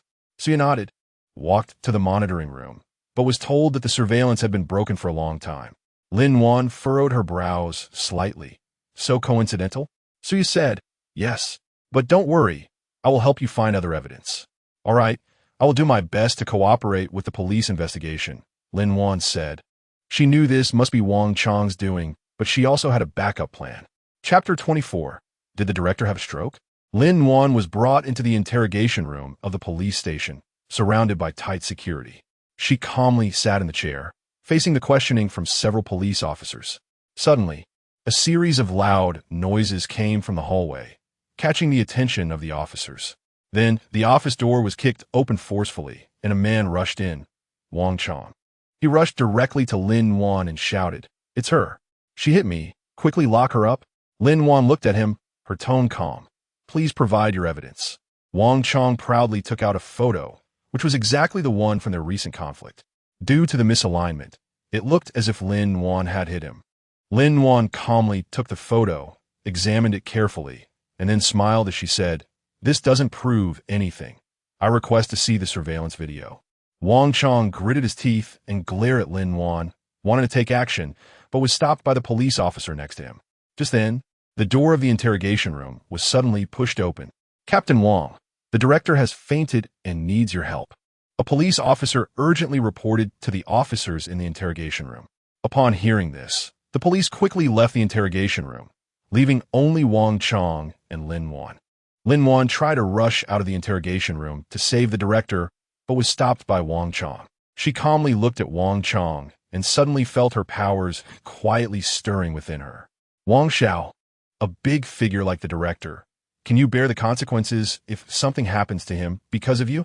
Lin-Wan's gaze was icy as she stared at Wang Xiao, her voice carrying an air of intimidation. Wang Chong was taken aback by Lin-Wan's presence. His face turned pale as he realized she was right.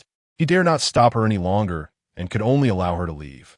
Lin-Wan quickly ran out of the interrogation room and into the hall, where she saw the director lying on the ground, surrounded by panicking police officers trying to save him. Lin-Wan's mood became increasingly tense. At this moment, she was just a doctor. She knew that if the chief could not be treated in time, the consequences would be unimaginable. However, the other police officers did not allow her to approach the chief. Don't stop me. I'm a doctor. I can save him, Lin-Wan said urgently. No, you're still a suspect. We can't let you have contact with the chief. One of the police officers blocked her. Lin-Wan had to stop.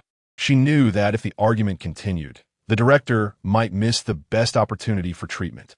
She turned to look at the other police officers, and suddenly a strong sense of abnormal ability surged in her heart. She closed her eyes, took a few deep breaths to calm down, and then slowly opened her eyes, gazing at Team Leader Wang in front of her. The director needs treatment. I can help. I promise there will be no danger, Lin-Wan said. Team Leader Wang looked into Lin-Wan's eyes and suddenly felt an overwhelming belief that this girl could really save the director. All right, you go ahead, he said. It's fine. I believe in her. Lin-Wan walked over to the director's side, gently lifted his wrist, and began a series of detailed checks.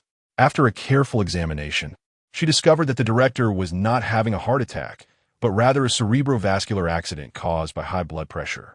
Lin-Wan carefully opened the director's tie, revealing his neck. She took out the silver needle she had just prepared from her space, pinched the tip of the needle with her fingers, and gently pierced it into the director's skin, allowing the tip to penetrate into the acupoint. She felt the energy in the acupoint begin to flow, a cool breeze entering the director's body along the needle. Lin-Wan's hands and eyes have undergone several evolutions, making her silver needle technique exceptionally skilled. She accurately pierced the bureau chief's acupoints. At the same time, her special ability was also at work, directly interfering with the bureau chief's nervous system, allowing his body to regain some vitality. The bureau chief's complexion gradually improved, and his breathing became steady. Lin-Wan looked at the bureau chief, feeling a sense of relief in her heart. Her silver needle and special ability had played a role in saving his life. The bureau chief slowly opened his eyes and looked at Lin-Wan with a somewhat confused expression. Who are you? How did I get here? Chief, you suddenly fainted just now. I'm a doctor, Lin-Wan said as she helped the bureau chief into a chair. Save me? Are you a police officer? The bureau chief asked, somewhat puzzled. No, I've been captured, Lin-Wan replied, glancing at Team Leader Wang. Team Leader Wang shifted uncomfortably, unable to meet the bureau chief's gaze. Chief, this person was brought in for suspected assault, he said. Team Leader Wang, we are police officers. We need to follow the law and procedures and cannot treat citizens arbitrarily, the bureau chief pointed out. Lin-Wan smiled slightly, knowing that she had gained some trust in the director's eyes. She continued to explain, Director, I didn't hit anyone. I was brought in because of a misunderstanding. Wang Chong is framing me. The director frowned and turned his gaze towards Wang Chong, who was hiding nearby. Wang Chong, do you have any evidence to prove that she hit someone? Wang Chong stammered, Director, I have photos, and she doesn't look like a good person at all. The director sighed deeply after hearing Wang Chong's words. Wang Chong, you cannot falsely accuse others without evidence. However, I will have someone investigate this case, and I hope you all can cooperate with our work. Just then, there was the sound of running outside the door. Team Leader Wang reached the door and saw that it was Suya, the sales manager from the 4S store. Suya handed a piece of surveillance footage to the director, saying, Hello, this is the surveillance video from the 4S store, which proves that Miss Lin did not hit anyone. Lin-Wan looked at Suya in surprise, not expecting that she actually managed to bring it. The director took the surveillance footage, watched it carefully, confirmed Lin-Wan's innocence, put down the footage, turned to Lin-Wan and said, Miss Lin, we apologize for the misunderstanding. You may leave. Lin-Wan smiled and nodded. It's okay, I can understand. She looked at Wang Xiao, her eyes sparkling with a mysterious light. Wang Chong, I remember.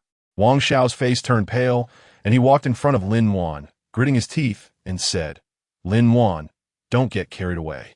I will make you pay the price. Lin-Wan smiled faintly and said, All right, I hope to wait for you. Lin-Wan ignored him and stood at the entrance of the police station, taking a deep breath and sighing that this world is indeed one where the weak are preyed upon by the strong. Only one's own strength is the most important, and she decided to work even harder. As Lin-Wan walked out of the police station, Wang Chong's face was filled with gloom. He had been thinking about how to take revenge on Lin-Wan and make her pay the price. However, he also knew that now was not the time, or else the police would easily suspect him. Nevertheless, he could not easily let Lin-Wan go. He decided to observe her secretly and wait for the right moment to deliver a fatal blow. However, he did not realize that Lin-Wan had already used her supernatural ability on him, and he was completely unaware of it. Chapter 25. Returning to the apocalypse with 1 million supplies in the following month, Wang Chong's health gradually weakened. He constantly felt tired and powerless, not knowing what illness he had. Doctors examined him but could not find the cause. Wang Chong felt increasingly desperate, convinced that it was that strange woman Lin-Wan who had harmed him, but no one believed him. Ultimately, one morning, Wang Chong passed away in pain. However, this incident made Lin-Wan more vigilant. She knew that her supernatural ability was a very dangerous weapon in the present world, and if not used properly, it could lead to even greater disasters. So she told herself to be cautious in her actions. Of course, at this time, Lin-Wan hadn't thought too much. She and Suya went to the 4S shop to pick up a car, and the whole process went very smoothly. Lin-Wan was grateful for Suya's help, and they added each other as friends. After getting the car, she decided to go to a nearby wholesale market to purchase warm supplies. She searched for nearby wholesale markets and found a store that specialized in selling warm supplies. Lin-Wan arrived at the store and found a dazzling array of products inside, with all kinds of warming items available. Many of them were unfamiliar to her, and at that moment, the owner approached her. "Beautiful lady, what would you like to buy?" The owner was very enthusiastic, noticing the Mercedes at the door. "Hello, I would like to purchase some bulk warming supplies. Do you offer home delivery services?" One product caught her attention, a solar-powered smart heating insole that keeps the feet warm while reducing battery usage.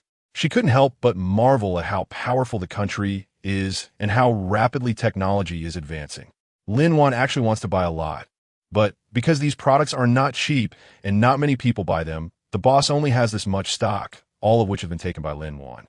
After a brief conversation with her boss, Lin-Wan confirmed the purchase list and quantities and completed the ordering and payment process on site. Her boss assured her that the goods would be delivered to the designated location immediately. Lin-Wan had previously booked a warehouse on her phone, not far from here. Before long, Lin-Wan had loaded the goods into the warehouse and then conducted a thorough inspection to confirm the quality and quantity of each item. In total, the warm-keeping supplies Lin-Wan purchased included temperature control clothing X200, priced at 2,000 yuan each, totaling 400,000 yuan. Smart heating insoles X1000, priced at 300 yuan per pair, totaling 300,000 yuan. Nano warming blankets X50, priced at 4,000 yuan each, totaling 200,000 yuan.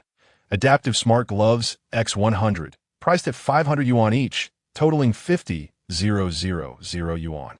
Fully automatic warm air heaters X50, priced at 1,000 yuan each, totaling 50,000 yuan. She opened the door and saw Gu Jing standing outside, looking at her with a puzzled expression. "Were you sleeping?" Lin-Wan nodded. Gu Jing walked into the room and saw the mess everywhere. "What happened to your room?" Lin-Wan looked at him and smiled. "It's nothing, isn't hail coming? I'm just organizing the useful things in my space." At that moment, Gu Jing suddenly remembered something. "The biggest ginkgo tree at the base is dead. Did you know?" "What?" Lin-Wan was taken aback. "You mean it's withered?" "Yes." A strange feeling suddenly arose in Lin-Wan's heart. Could it be because of her space? The ginkgo tree didn't die. It ran into her space? What's wrong? Noticing Lin-Wan's unusual expression, Gu Jing found it strange. "Nothing, it's fine," Lin-Wan concealed. Gu Jing sensed Lin-Wan's discomfort and frowned. "What's wrong? You don't want to talk about it?" Lin-Wan shook her head. No. She didn't know how to explain the ginkgo tree situation. It was her secret, and she didn't want others to know easily. Gu Jing looked at Lin-Wan as if he had more to say, but in the end, he didn't speak. He knew that Lin-Wan had her secrets, and he wouldn't force her to reveal them. "Forget it. Just tell me when you're ready." Gu Jing chose to take a step back. The two were silent for a while, and finally, Lin-Wan spoke. "Did you come to find me for something?" Gu Jing nodded. "Yes, I came to talk to you about what I didn't get to say at the hospital. Actually, 3 months before the apocalypse, during a mission, I came back to life when I was on the brink of death. The next night, I had a dream that mentioned various natural disasters would strike the world 3 months later, and everyone would fall into panic. At first, I found it hard to believe because I always thought the apocalypse was fictional, but I had that dream for a whole week, and at the same time, I awakened my supernatural abilities. Because of this, I began to believe in the coming apocalypse, and I requested the country to hold a world conference." Gu Jing said this casually, not mentioning that at the time, the country almost had him imprisoned as a mental patient. Chapter 26. The arrival of Hail Lin-Wan did not expect that Gu Jing had already known about the arrival of the apocalypse. "World conference?" Gu Jing nodded, "Yes. I invited leaders and scientists from various countries to discuss plans to combat the impending disaster. We proposed some measures, but there wasn't enough time. We focused our efforts on building a lot of new technologies, but the apocalypse still arrived as scheduled." Lin-Wan listened quietly. She knew that Gu Jing was a visionary who could foresee all of this before the apocalypse and had made some efforts. I'm sorry. We couldn't inform everyone in advance that the end is coming. Gu Jing's eyes were somewhat dim. He knew that Lin Wan's mother had passed away during the apocalypse. Lin Wan gently touched her necklace, which contained a photo of her mother, and a wave of sadness surged in her heart. I know you have tried your best. Gu Jing then said, yes, we haven't given up. Before the end comes, we prepared these bases to help people survive. So that's why Lin Wan thought. I was wondering how the bases were built so quickly. Then he took out a black box and said, this is a type of protective shield we developed, which can defend against simple damage. We are also continuing our research on a shield that can cover the entire base. Lin Wan took the box, opened it, and saw a crystal necklace inside. It looked very fragile, but in fact, it was quite sturdy. What is this? She asked in confusion. Yes, this can be activated by fingerprints. It can defend against simple injuries, like knife wounds, bullet wounds, and so on, Gu Jing explained. We hope to develop a protective shield that can cover the entire base, giving people more chances of survival when the apocalypse comes. Lin Wan looked at Gu Jing, realizing that the country had not given up on them and had been making efforts all along. The two exchanged quiet glances, as if, at that moment, the barriers between their hearts disappeared. Although they had different backgrounds and experiences, the arrival of the apocalypse had brought them closer together. Suddenly, a loud rumbling sound erupted, accompanied by urgent alarm bells, instantly making their hearts tense. Gu Jing ran to the window to observe the situation outside. Lin Wan followed, and they saw hailstones pelting the window like countless small stones, making a tapping sound. They looked up at the sky and saw flashes of light among the pitch-black clouds. At that moment, huge hailstones began to fall from the clouds. How did this hailstorm come so quickly? Lin Wan exclaimed, what should we do? Don't panic. Let us see what we have to deal with it, Gu Jing said calmly, then began to check the items in the room. Lin Wan quickly took out the temperature-controlled clothing she had purchased from her space.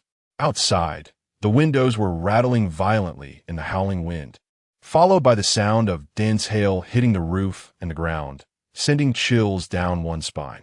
As time went by, the size of the hail gradually increased, not only breaking the windows, but also starting to form a thick layer of frost on the ground. After putting on her clothes, Lin Wan no longer felt cold, but she nervously looked outside, a trace of worry in her heart. What should we do now? They are all frozen. We have to go out and save them, Gu Jing said without hesitation. But the weather conditions are too dangerous, Lin Wan said anxiously. It's my duty as a soldier. I can't just sit back and do nothing. Gu Jing's tone was firm and resolute. At that moment, the sound of running footsteps came from the corridor, and Gu Jing opened the door. Boss, hurry up. Many people are trapped. Zhao Tianyu ran in, water dripping from his head. Oh no, Tianyu, are you cold? Put this on quickly, Lin Wan said, handing him a temperature-controlled suit. My team and I will head out for the rescue. You are responsible for organizing the other survivors inside the base. Gu Jing told Lin Wan, try to get them to gather in a safe area and wait for our rescue. Lin Wan nodded. Although she still felt a bit uneasy inside, she knew this was the only way out. She looked at Gu Jing, reminding him to be careful, and handed some warm supplies she had gathered to Zhao Tianyu. Be careful yourself, she said. Lin Wan didn't actually think about wanting money, as she felt that heaven had already given her a lot. What she gained during the apocalypse far exceeded what she had given. However, since the country was willing to provide, she wouldn't refuse. As Gu Jing and his team set off, Lin Wan began organizing the other survivors. She led everyone towards the safe area in the center of the base, continuously sending out call signals in hopes of attracting more people. As time passed, more and more survivors arrived at the safe area. Lin Wan noticed some people's faces were pale, and some had their hands and feet frozen stiff, which made her very worried. Meanwhile, when Gu Jing and his team went out, the cold wind was biting, and hail hit their faces, causing unbearable pain. Gu Jing and his team were equipped with protective gear, but they knew that many ordinary people did not have such equipment, and they needed to get them to the medical center as soon as possible. On the way, they saw many people who had turned purple from the cold, collapsed by the roadside, unconscious. Gu Jing and his team quickly picked them up and carried them into the vehicle. Their clothes were already soaked, and their hands and feet were starting to feel cold, but they still persevered. The doctors at the medical center were ready for everything, providing first aid and treatment at the fastest speed. Time passed second by second. Although the medical equipment at the base and Lin-Wan supplies had slowed down the threat of the apocalypse, the hailstorm still caused great distress to the people. Lin-Wan saw a little girl curled up on the ground, wearing only a thin garment and shivering from the cold. She hurriedly handed her a thermal clothing and gently asked, "Little girl, what is your name? Don't be afraid. Put this on and you won't be cold anymore." Lin-Wan squatted down and draped the thermal clothing over the girl. "Sister, thank you," the girl said weakly, tears welling up in her eyes. As she moved forward, Lin-Wan saw an elderly man who had fainted on the ground, wearing only a thin cotton jacket. She quickly covered him with a thermal blanket and took out a first aid kit to provide emergency care. "How are you feeling, sir? Is it better?" Lin-Wan asked cautiously.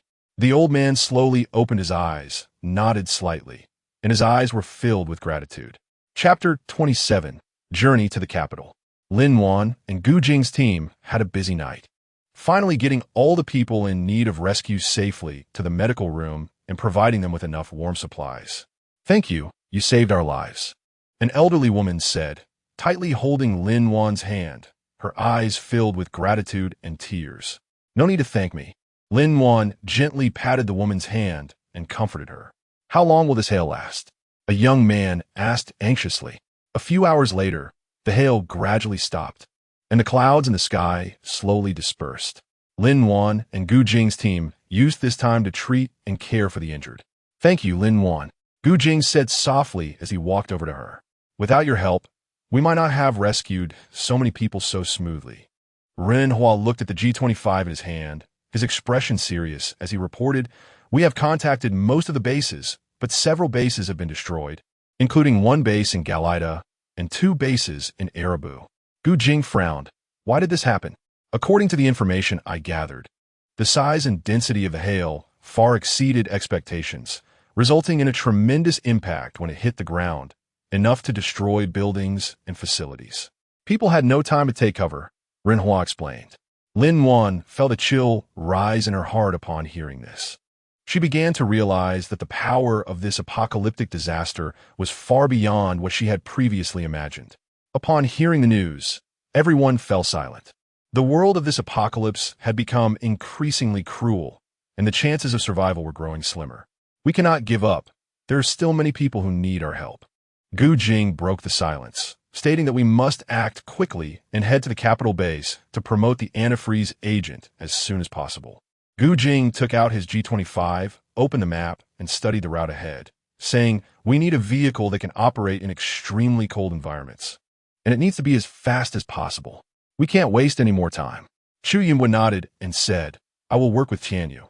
We will make modifications based on the existing foundation and will do it as soon as possible." Ren Hua was analyzing the environment nearby, looking for suitable materials and resources. He said, "I will continue to gather information from various bases, including the route map to the capital base." Lin-Wan stood up and said, "I will organize the supplies in the space to ensure we have enough food and energy to support this journey. Everyone should do their part and take action." They needed to overcome numerous difficulties and rush to the capital as soon as possible to rescue more survivors. While designing tools, Zhao Tianyu suddenly thought of a new type of transportation he had developed in the Research Institute, the snow leopard, which could operate in extreme cold and was very fast. Excited, Zhao Tianyu picked up the design blueprint and began to ponder over it repeatedly. A few hours later, he stood up satisfied and showed the design to Lin-Wan. Lin-Wan looked at the wing above the vehicle and exclaimed, "This is really amazing. Zhao Tianyu, you are incredible." Zhao Tianyu smiled and said, "This is just a little gadget of mine. It's far from being a real high-tech vehicle." Looking at the transportation tool he had designed, Zhao Tianyu felt a sense of satisfaction and excitement. The vehicle was made of high-tech materials and advanced technology, capable of withstanding extreme cold and harsh weather, greatly enhancing their survival ability in severe environments. Chu Yinhua interjected, "How about calling it Hanling, coldling?" Hanling represents the meaning of resisting the cold, which perfectly matches the characteristics of this vehicle. Ji Chuan also nodded in agreement, saying, "Hanling sounds very impressive. Plus, it's easy to remember. Lin Wan listened to everyone's suggestions and expressed her agreement. She took out a pen and paper and officially named the vehicle Hanliang. Gu Jing nodded and patted Chu Yunbu's shoulder, saying, Yunbua, go discuss with Zhao Tianyu to see if we can add some weapons and protective measures to the vehicle. Ji Chuan, take some people to gather the supplies we need, especially insulation materials. All right, I'll arrange it right away. Chu Yunbua and Ji Chuan responded in unison.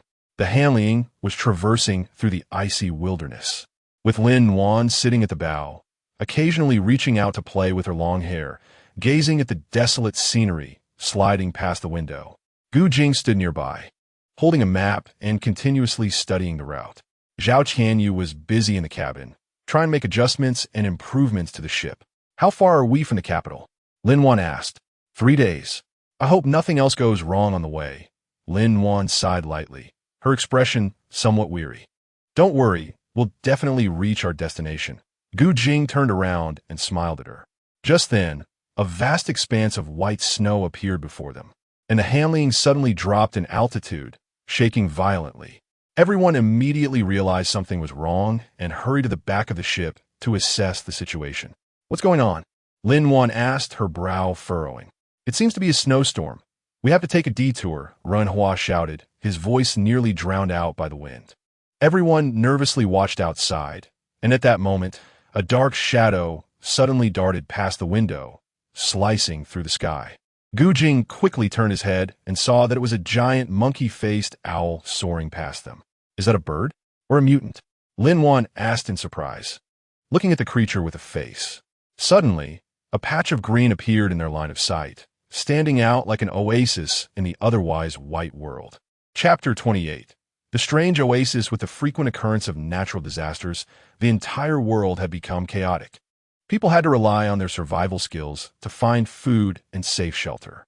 In such an environment, the darker side of human nature began to gradually reveal itself. Lin Wan witnessed various strange sights on the Hanliang ship, including abandoned humans, mutated creatures, and deserted cities and buildings. She deeply felt the cruelty and danger of this world. So when she saw this oasis base, she was very amazed.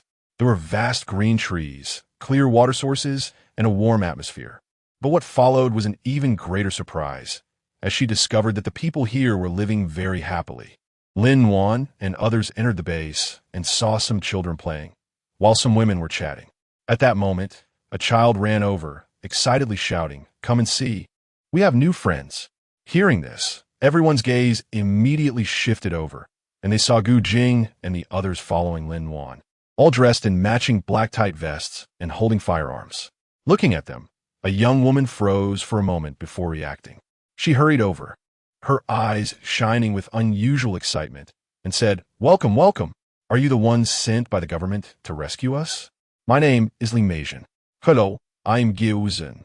We're just passing through here," Gu Jing replied, not revealing their identities. After all, the apocalypse was different from the harmonious society before the end, and their presence could easily attract trouble. Lin Wan and the others were somewhat surprised. They had always been struggling on the edge of survival and had never experienced such ease and comfort. Ji Chuan noticed the residents here lived comfortably, and he felt a bit curious. He smiled slightly and said in a humorous tone, "Hi, beautiful. It looks like you all are living quite well here, and these kids seem to be having a lot of fun." He looked around, seemingly searching for something. Ji Chuan stepped forward and asked, "Beautiful, why hasn't it hailed here?" Lin Wan glanced at Ji Chuan, secretly murmuring in her heart. But she didn't continue to ask because she knew that in this world, many things were incredible. Perhaps there really were some special abilities here that could prevent hail from falling, or maybe they had some special technology that was just hard to explain. Gu Jing was silent for a moment before asking, "How do you solve your food and energy needs?" Li Meijin's expression became a bit unnatural again. She cleared her throat and said, "Our food and energy here are all self-sufficient. Welcome to our place," Li Meijin said, her speech rapid, as if she was worried that if she took a second too long, the other party would disappear. Lin Wan and Gu Jing exchanged a glance, both seeing surprise in each other's eyes. In the apocalypse, few people are willing to interact with strangers, especially in such remote areas, and even less inclined to engage in much communication.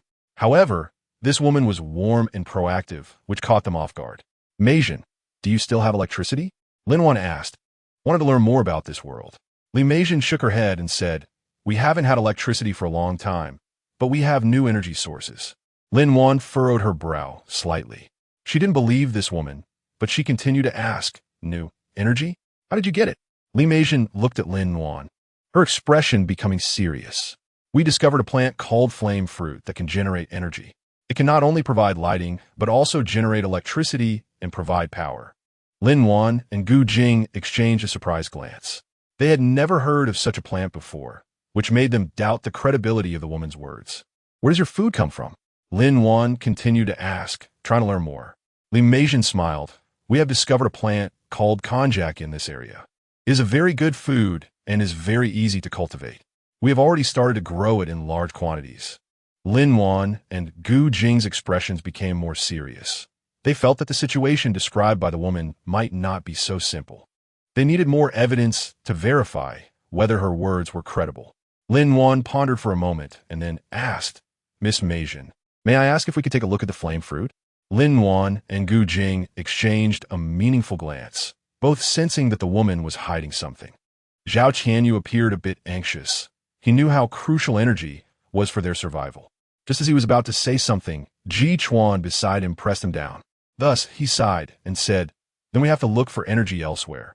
Lin Wan nodded. She turned to the young woman, Miss Li Meijin, and said, we need to stay here for one night. Is that okay? Li Meijin was taken aback, not expecting Lin Wan to make such a request. Aren't you going to stay? We have everything here, and it's so dangerous outside.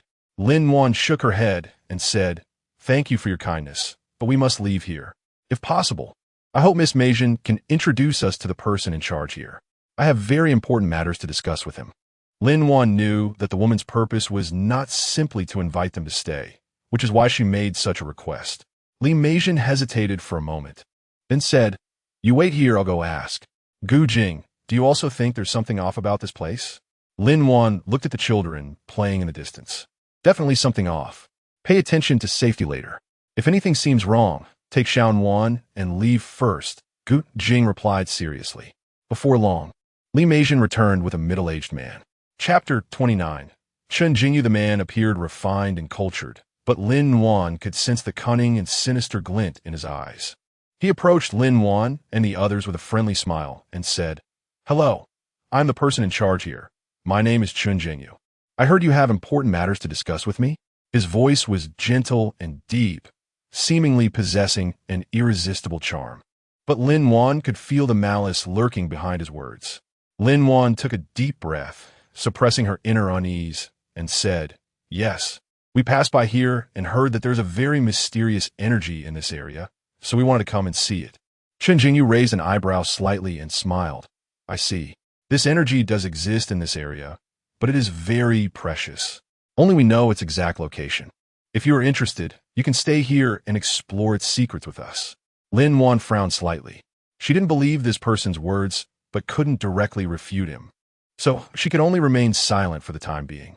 Gu Jing glanced at Lin Wan, well aware of her thoughts, and then he interjected, thank you for your kindness. But we must leave here. We've already wasted a lot of time and can't afford any more delays. If you can take us, we would be very grateful. Chen Jingyu smiled faintly, a hint of gloom flashing in his eyes as he said, I'm sorry, but I have no clues to give you. The location of the energy source is known only to me and my team. If you don't stay here, you'll never find it.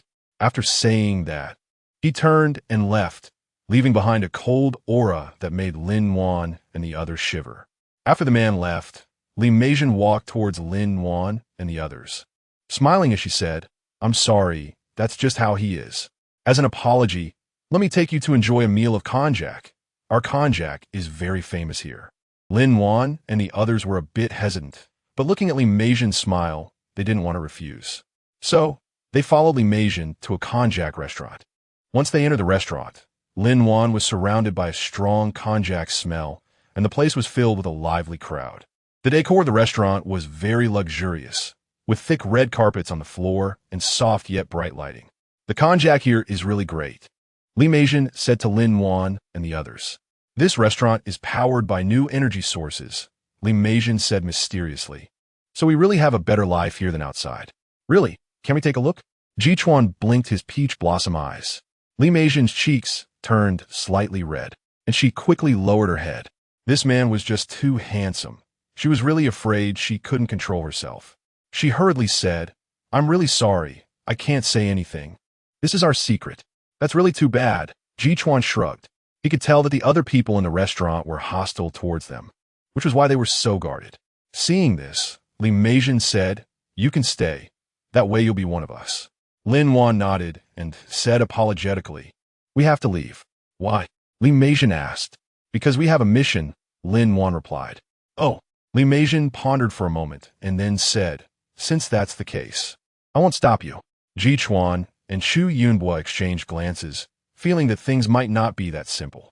Watching them leave, Li Meijin finally breathed a sigh of relief. Her eyes sparkled with intrigue. That man was simply too captivating, and she couldn't help but touch her cheek, feeling a bit jealous. Suddenly, she noticed some strange marks and quickly walked to the entrance of a house, bending down to examine the ground closely. Everyone come and take a look. There are some strange marks here, Lin Wan called out. The crowd gathered at the doorway and saw Lin Wan pointing at the marks on the ground, beginning to feel that something was off. These marks look like they were dragged by branches, but there are no trees here, Gu Jing said with a frown. It's not just branches. There are other things, Lin Wan said as she squatted down to observe the ground carefully. Could it be something a child did? Hey, who is speaking it? Lin Wan didn't say a word. She continued to examine the traces on the ground. Suddenly, her pupils contracted sharply. Is this blood? A scene suddenly flashed in her mind. A small boy in tattered clothes being dragged away by a vine, looking somewhat terrifying. This is human blood, Lin Wan and Gu Jing said simultaneously. Chu Yunbo and Jichuan exchanged glances, their expressions turning serious as well. They knew that Lin Wan and Gu Jing were definitely not joking. Gu Jing and Lin Wan moved quickly, disappearing in an instant, leaving the stunned crowd behind. Back in the room, they all sat down. This place is really strange, Lin Wan said. I always feel like something is wrong here. Jichuan gently cleared his throat and then said, I also noticed something. It seems there are no elderly people here. Why is that? Could it be that they all died? Lin Wan and Gu Jing both nodded in agreement, feeling that this issue was worth pondering. Gu Yunbo phoned slightly, his voice a bit somber. Perhaps for some reason, they have placed the elderly in another location. It's also possible that the elderly have all passed away. Didn't you notice anything? Gu Jing looked at Chu Yunbo. In uncertain situations, I can't use my psychic abilities to prevent provoking any conflicts. Chu Yunbo said helplessly. However, when I was in the dining hall, I noticed that besides the absence of the elderly, there were actually very few children, but many more women, and their mental state seemed quite good, not looking like they were being persecuted. Lin Wan listened, her brows furrowing even tighter. She thought for a moment and said, This is indeed very strange, and I feel that the people in this base really want us to stay, even though they grow their own food. Aren't they afraid it won't be enough? After all, food is scarce everywhere now. Otherwise, the capital wouldn't be sending you to city and to transport food. Indeed. How about we find an opportunity to take a look tonight? Gu Jing asked. Sure. Lin Wan felt uncomfortable just thinking about seeing Chen Jingyu, not knowing why. Chapter 30. Trees with Heads. Lin Wan nodded. Chu Yunbo pondered for a moment and said, This suggestion is good, but it's still a bit early. We need to take action later. Everyone, let us rest for a while. Okay. As soon as Chu Yunbo finished speaking, everyone replied in unison. Wan, where are you? Gao Qingwei asked excitedly as soon as she saw Lin Wan. Lin Wan quickly reassured Mom, I'm fine, don't worry. I'm sorry for making you worried. Lin Wan said with guilt. Gao Yu calmed down instead and said, It's good that you're okay. Suddenly, Lin Wan woke up from her sleep. She looked at the clock. It was 1:30 a.m. She furrowed her brows, as she had just felt someone in her dream. She walked to the window, pulled back the curtain, and looked outside, only to see a shadow sneaking against the wall, with a pair of eyes glancing around furtively. Who is it? Lin Wan shouted coldly. The shadow was startled and immediately turned to run away. Lin Wan watched his panicked retreating figure, frowning slightly. The shape seemed somewhat familiar. Sister Lin Wan, what's wrong? Chu Yunbo walked into the room and asked. It's nothing. Lin Wan shook her head, then added, "Someone is monitoring us." Upon hearing this, Gu Jing raised his eyebrows and said, "Are you suspecting it's them?" "It's possible," Lin Wan replied. "They definitely have secrets they don't want us to know. Otherwise, they wouldn't be monitoring us all the time. Since they've left now, it's a good time for us to set off," Ji Chuan said, looking at the information in his hand. Rinhua just detected that there's something strange about the signal in a certain area of this base. "Shall we go take a look?" Lin Wan nodded, and a few of them immediately got up and headed over. After several turns and evasions, they finally arrived in front of a seemingly ordinary big door. "Is this the entrance?" Chu Yunbo frowned and asked. "It should be," Gu Jing nodded, moving closer to the door to carefully examine its structure, as if searching for something. "Did you find anything?" Lin Wan asked curiously. "This door is a bit strange." Gu Jing raised his head, his expression somewhat serious. "If I'm not mistaken, this door should be made of a special material. There is no keyhole, and brute force won't work either." "How do you know?" Gu Jing shrugged, smiled, and didn't say anything further. Lin Wan's mouth twitched slightly, and she couldn't help but curse inwardly. "Vain? What should we do?" Lin Wan asked, looking at the tightly closed door. "Wait for it to open by itself," Ji Chuan said calmly. Lin Wan and Gu Jing looked at Ji Chuan speechlessly, thinking to themselves, "You really have a way. Don't forget, there's still a master here." Ji Chuan said to Lin Wan. Lin Wan suddenly realized, "Right? Rinhua, it's up to you." "I almost forgot. Rinhua is the electronic expert." Rinhua smiled slightly. "I'm already working on it. You guys step aside." Gu Jing and Lin Wan obediently moved aside, and they saw Rinhua take out the G25, which was flashing with blue light. After a burst of light flickered, a red line appeared, with a button at its top. He inserted an energy crystal, and before long, the red line dripped down, and the door slowly rose. Chu Yun's mouth twitched. "You're being too extravagant. I went through so much trouble to get one of these, and you're just using it to open a door. You spendthrift. Time is tight now. If we don't use it now, when will we?" Ji Chuan said with a sidelong glance at Chu Yunbo. "Besides, don't you have more?" Lin Wan and Gu Jing exchanged a glance, both thinking that Ji Chuan was right, but they didn't dare to speak given Chu Yunbo's expression.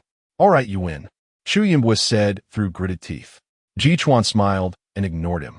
"Let's go in and take a look," Lin Wan said. "Yeah," looking up to see inside. They noticed a passageway, and at the end of the passage, something seemed to be shining. "Let's go in and check it out," Gu Jing said to the two of them.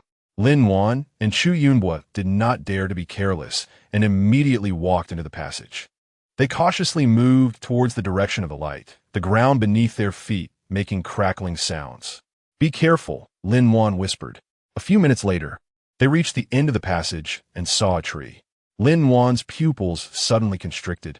In the middle of this enormous tree, there was actually a head, which was covered in vines that swayed continuously in the air. Its branches were also laden with red fruits.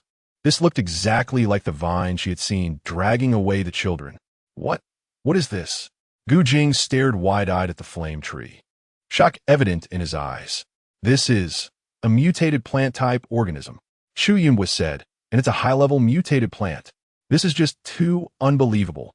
Ji Chuan's brows furrowed into a shape. Lin Wan also felt a tightening in her heart. She took a deep breath and slowly said, "This tree should be the new energy we are looking for, but it seems even more dangerous than we expected." Gu Jing's expression also turned serious as he nodded and said, "We must proceed with caution. This tree and its surrounding environment are definitely interconnected, and we cannot act rashly." Chu Yunbo looked around and said, "The environment here is indeed quite special. We need to be prepared and act carefully." Ji Chuan stood silently with a laser gun, observing the surroundings with great focus. Zhao Tianyu clapped his hands and said, "Shall we pick a fruit to try? After all, we don't have much time to waste." Rinhua nodded and began to debug and connect the equipment he had on hand to see if there were any issues. "Wait, someone is coming," Chu Yunbo suddenly said. The group quickly stopped and looked around warily. Bang, bang, bang. The sound of gunfire rang out. Just as everyone was guessing what was happening, a scream suddenly pierced the air, followed by a loud crash. Chapter 31. The flame tree awakens quick. Let's see what's happening. Lin Wan tightly gripped the weapon in her hand and rushed towards the source of the sound. A flash of fire approached. and a young man was dragging the unconscious Li Meizhen, running over in distress. Lin Wan and the others hurriedly stepped forward to check and found that Li Meizhen's face bore a painful expression, looking very unwell. The man gasped and said, "Please, save her, save her." After hesitating for a moment, he told them the whole story.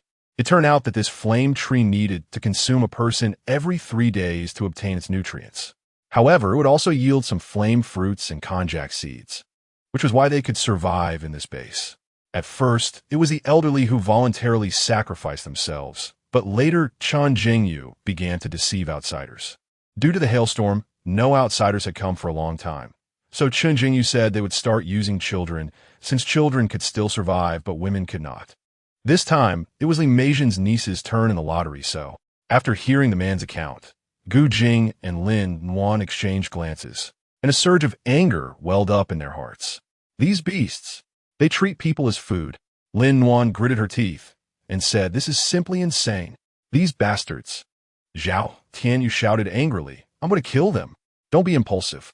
Chu Yunbo stopped Zhao Tianyu. "I think we need to consider this matter carefully. Are we just going to let them continue to harm the innocent?" Lin Wan gritted her teeth, thinking about the little boy she had seen earlier, who had likely already been eaten by the tree, feeling a pang in her heart. "We can't just sit and wait." Gu Jing squinted his eyes and said coldly, "But for now, we must first deal with this tree." Lin Wan looked at Ji Chuan and asked, "Is your gun effective?" "It's probably difficult, unless we find a weakness." Ji Chuan shook his head with a helpless expression. "Didn't you see the vines on its branches? They're all mutated creatures." Gu Jing glanced over, and sure enough, the branches of the flame tree were entwined with thin vines that seemed to be alive, constantly writhing like agile earthworms. "What should we do?" Zhao Tianyu said, feeling a bit anxious. "It's useless. While the flame tree is still asleep, you all should run. Chen Jingyu will be bringing people soon," the man said, his face full of despair. Lin Wan frowned, thought for a moment, and then suddenly had an idea. She said, "I have a method that we might try." "Let's hear it," Gu Jing asked. Lin Wan explained, "I could try to use my healing ability. This tree actually needs energy, and my healing ability is energy, so I can find its weakness through this." "No, it's too dangerous," Gu Jing retorted. "What if you make a mistake? What will we do?" Lin Wan shook her head and said firmly, "How will we know if we don't try? Besides, I am confident and want to give a shot." "No way." Gu Jing refused again. "Boss," Chu Yunbo said, "I believe in Lin Wan's abilities." Lin Wan looked at Chu Yunbo, surprised by his support. "Yunbo." Gu Jing didn't expect Chu Yunbo to agree. He had always been the calmest person in the team. After hesitating for a moment, Gu Jing finally nodded and said, "All right, but if there really is danger, you must retreat immediately." Lin Wan nodded solemnly and said, "Don't worry." Lin Wan nodded, then closed her eyes, gently placing her palm on the trunk of the flame tree, beginning to sense the consciousness of the tree. Suddenly, a surge of intense information flooded into her mind, spreading like vines, trying to take control of her thoughts. Lin Wan's expression changed slightly, but she gritted her teeth tightly and resolutely fought against the consciousness of the flame tree. She defiantly stared at the flame tree. The consciousness of the flame tree grew stronger and gradually overwhelmed her. Lin Wan felt as if she were a small boat floating on water, drifting along with the current. Her body gradually became numb, her breathing quickened, and she felt her consciousness was about to be submerged. Lin Wan's forehead was beaded with sweat as she struggled to stay awake. Suddenly, a strong sense of crisis surged in her heart. She opened her eyes wide and found that her feet were wrapped in a layer of dark, creeping vines without her noticing. "Oh no," Lin Wan thought to herself. "Everyone be careful. The flame tree has awakened." Just then, a large hand grabbed her arm and pulled her sharply, sending Lin Wan flying. "Ah!" Lin Wan screamed as she landed into a broad, warm chest. She looked up and saw Gu Jing staring at her with a worried expression.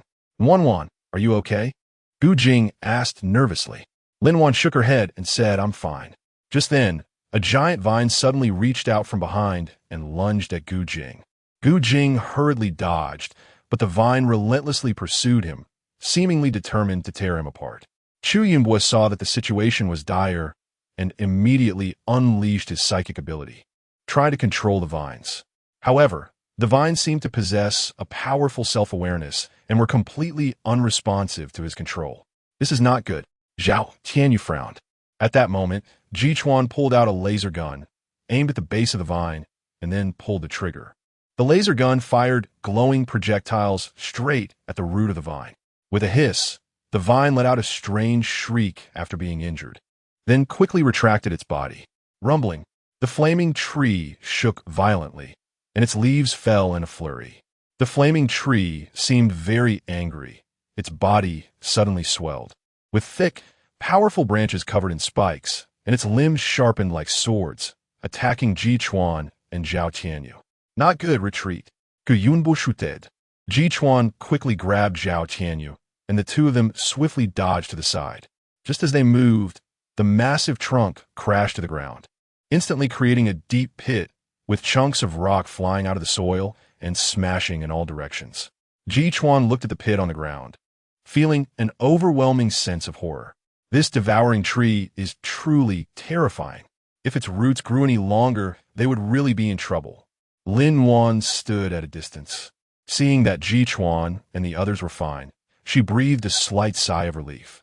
Boss, what should we do? Zhao Tianyu asked anxiously. Be careful, Gu Jing said in a deep voice, then turned his gaze to Lin Wan and asked, Have you found any weaknesses? Lin Wan was taken aback for a moment. She didn't know what to do either. Just now, they were actually very close. At that moment, Lin Wan felt a familiar energy fluctuation.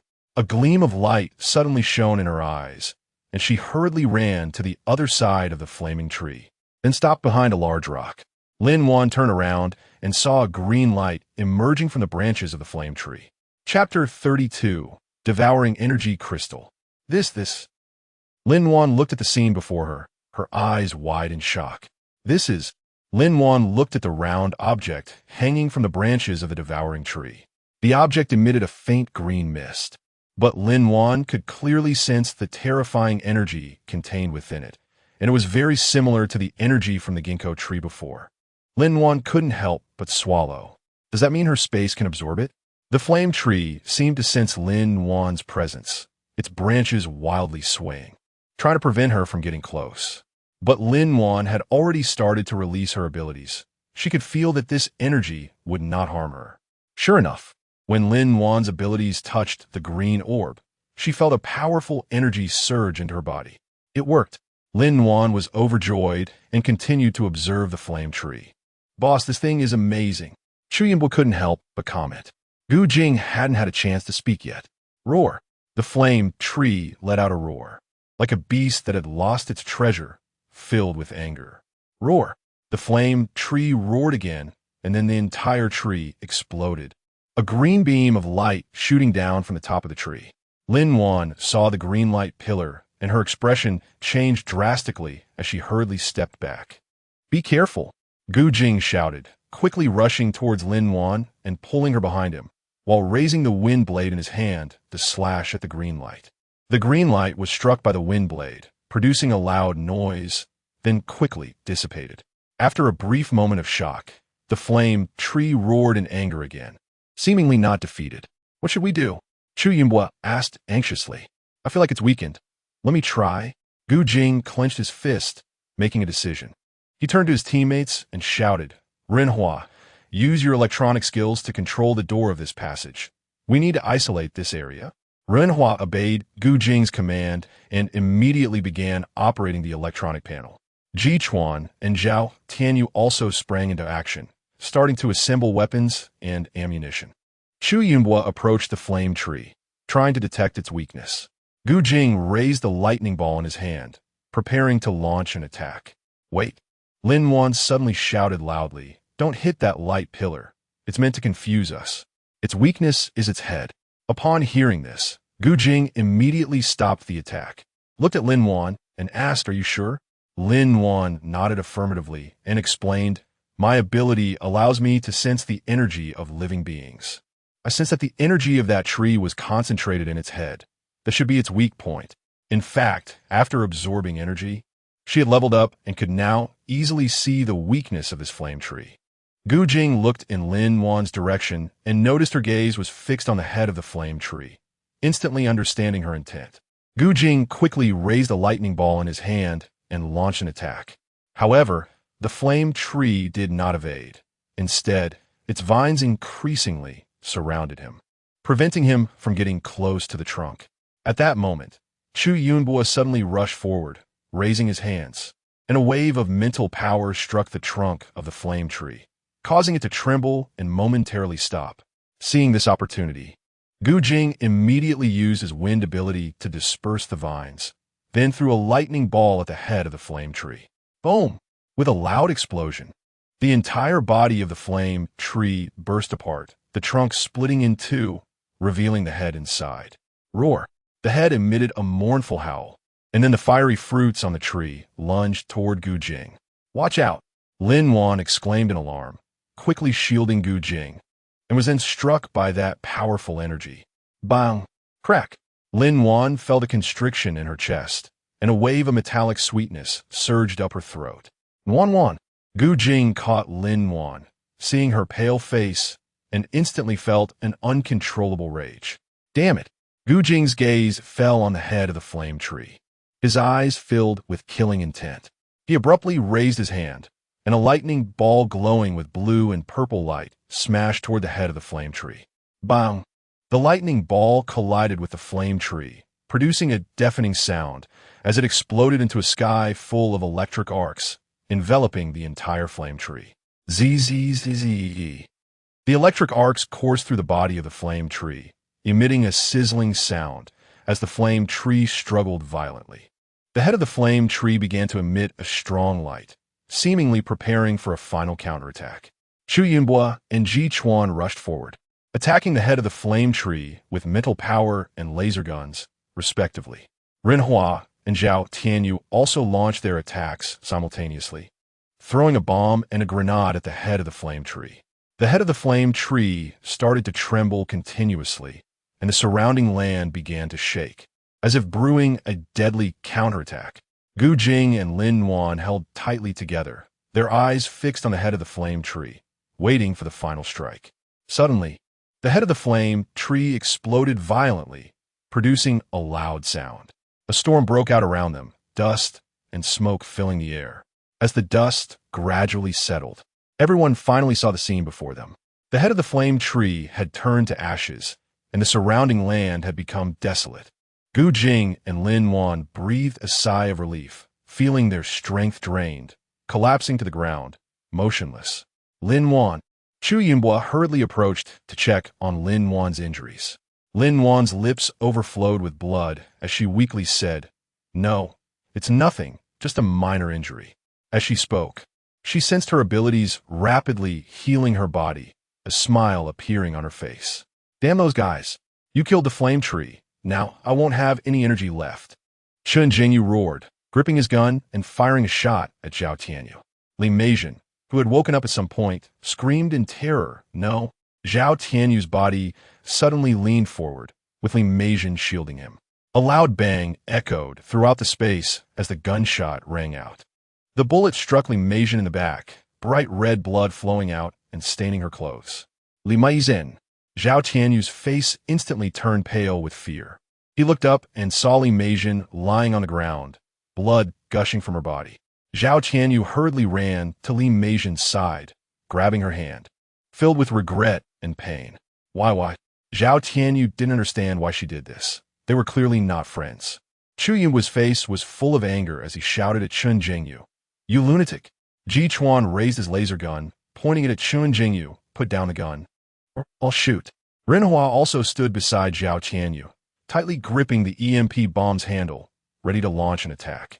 But Chen Jingyu showed no fear. His eyes filled with madness. "I have nothing left to lose. Even if I die, I'll make you all pay. Go ahead and shoot. I've filled this underground with energy bombs. As long as Wang Li doesn't see me, he'll detonate them, taking everyone in this base down with me." Chapter 33. Mutated eyes, she silently placed her hand on Li Meijin, letting her abilities flow through to ease her pain. Li Meijin's breathing gradually became steady, a faint smile appearing on her face, and the expression of pain was no longer present. Li Meijin struggled to open her eyes. Seeing Lin Wan and Zhao Tianyu beside her, she sighed and said, "I am a sinner, but you are good people. Thank you for saving us." She sighed deeply and continued, "If possible, please help the others who remain. They are ignorant of this matter, apart from the higher-ups and the chosen ones. Everyone else thinks they are living a good life. Please save them." As she finished speaking, tears streamed down her cheeks. She knew she was beyond redemption. From wanting to save her parents to now aiding in evil, her death was not to be regretted. Lin Wan's heart ached. Although she didn't like Li Meijin's actions, she knew that in such an apocalyptic world, a woman without abilities had very few choices. They were just ordinary people trying to survive. And hearing Li Meijin say this made her heart feel a bit sour. You don't need to say much to him anymore. He's already gone mad. Li Meijin looked at Chen Zhengyu with hatred in her eyes. Be careful. His own abilities aren't much, just a lot of strength, but his subordinate Wang Li has fire abilities, which are very powerful. You filthy woman, shut up. Chen Zhengyu shouted angrily. You're all going to die, all going to accompany my son. Miss Lin, please take my niece to the safe base. Thank you. Li Meijin no longer looked at him. I will, thank you, Lin Wan said, choked with emotion. Li Meijin forced a smile, closed her eyes, and showed no signs of life. Li Meijin, Zhao Tianyu shouted, his eyes bloodshot. Lin Wan's heart sank as she looked at Zhao Tianyu's sorrowful expression, and she began to feel the pain as well. Madman, Ren Hua scolded, you're nothing but a devil. Ha ha, a devil? Chen Jingyu laughed towards the sky. You don't understand. My biological son was killed. He was my only hope. As long as I'm alive, I can bring him back to life. Those people said that as long as I do well, I can resurrect him. You've destroyed all my hopes. Lin Wan was taken aback. Reviving the dead? Are those the people who conduct human experiments? Your son. Jichuan's expression also became serious. Where is he? Ha ha ha. Why should I tell you? Chen Jingyu laughed loudly, his eyes filled with madness. Now, only by killing you can my son have hope. He suddenly pulled out a grenade, removed the safety pin, and threw it towards Lin Wan and the others. Be careful, Ren Hua shouted immediately, grabbing Lin Wan and dodging to the side. Boom! A loud explosion followed as the grenade detonated. Lin Wan only felt a sharp pain in her eardrum, and her ears buzzed. She covered her ears, and everything in front of her became blurry. Are you okay? Ren Hua asked worriedly. Lin Wan shook her head, feeling a powerful shockwave that made her entire body uncomfortable. You all leave first. Go help others get out of here. I'll stay behind to cover you, Gu Jing said in a deep voice. No way. Jichuan immediately refused. Hurry and go. I'll hold off this madman. After finishing his words, Gu Jing took the laser gun and walked towards Chen Jingyu. I'm not leaving. I want to stay with you, Zhao Tianyu said firmly. You all need to get out of here, Lin Wan shouted, unable to bear another loss. Just go. If I can hold them off until you leave, I can hide in the space. By then, even if Chen Jingyu finds out something, it won't matter. You all need to go. Lin Wan continued to persuade, her eyes filled with pleading. Gu Jing, I have a way. Gu Jing understood that she meant she could hide in the space, but she was willing to risk everything to stop them. He silently stared at her cheek. His face was cold, but his heart was somewhat stirred. If possible, he certainly didn't want her to take risks, but the current situation involved not only himself and his brothers, but also so many ordinary lives outside. He couldn't let them die because of him. I understand, Gu Jing said in a deep voice. Be careful. If anything happens, hide immediately. Don't resist. Lin Wan gently nodded, her eyes filled with relief that he agreed. She glanced at Chen Jingyu, a hint of ruthlessness flashing in her eyes. Boss. The others were shocked that Gu Jing actually let Lin Wan stay, and they all cried out in panic. Go. Gu Jing scolded softly. Go save the people outside. But Ren Hua wanted to say something, but was stopped by Chu Yunbui's sharp glance.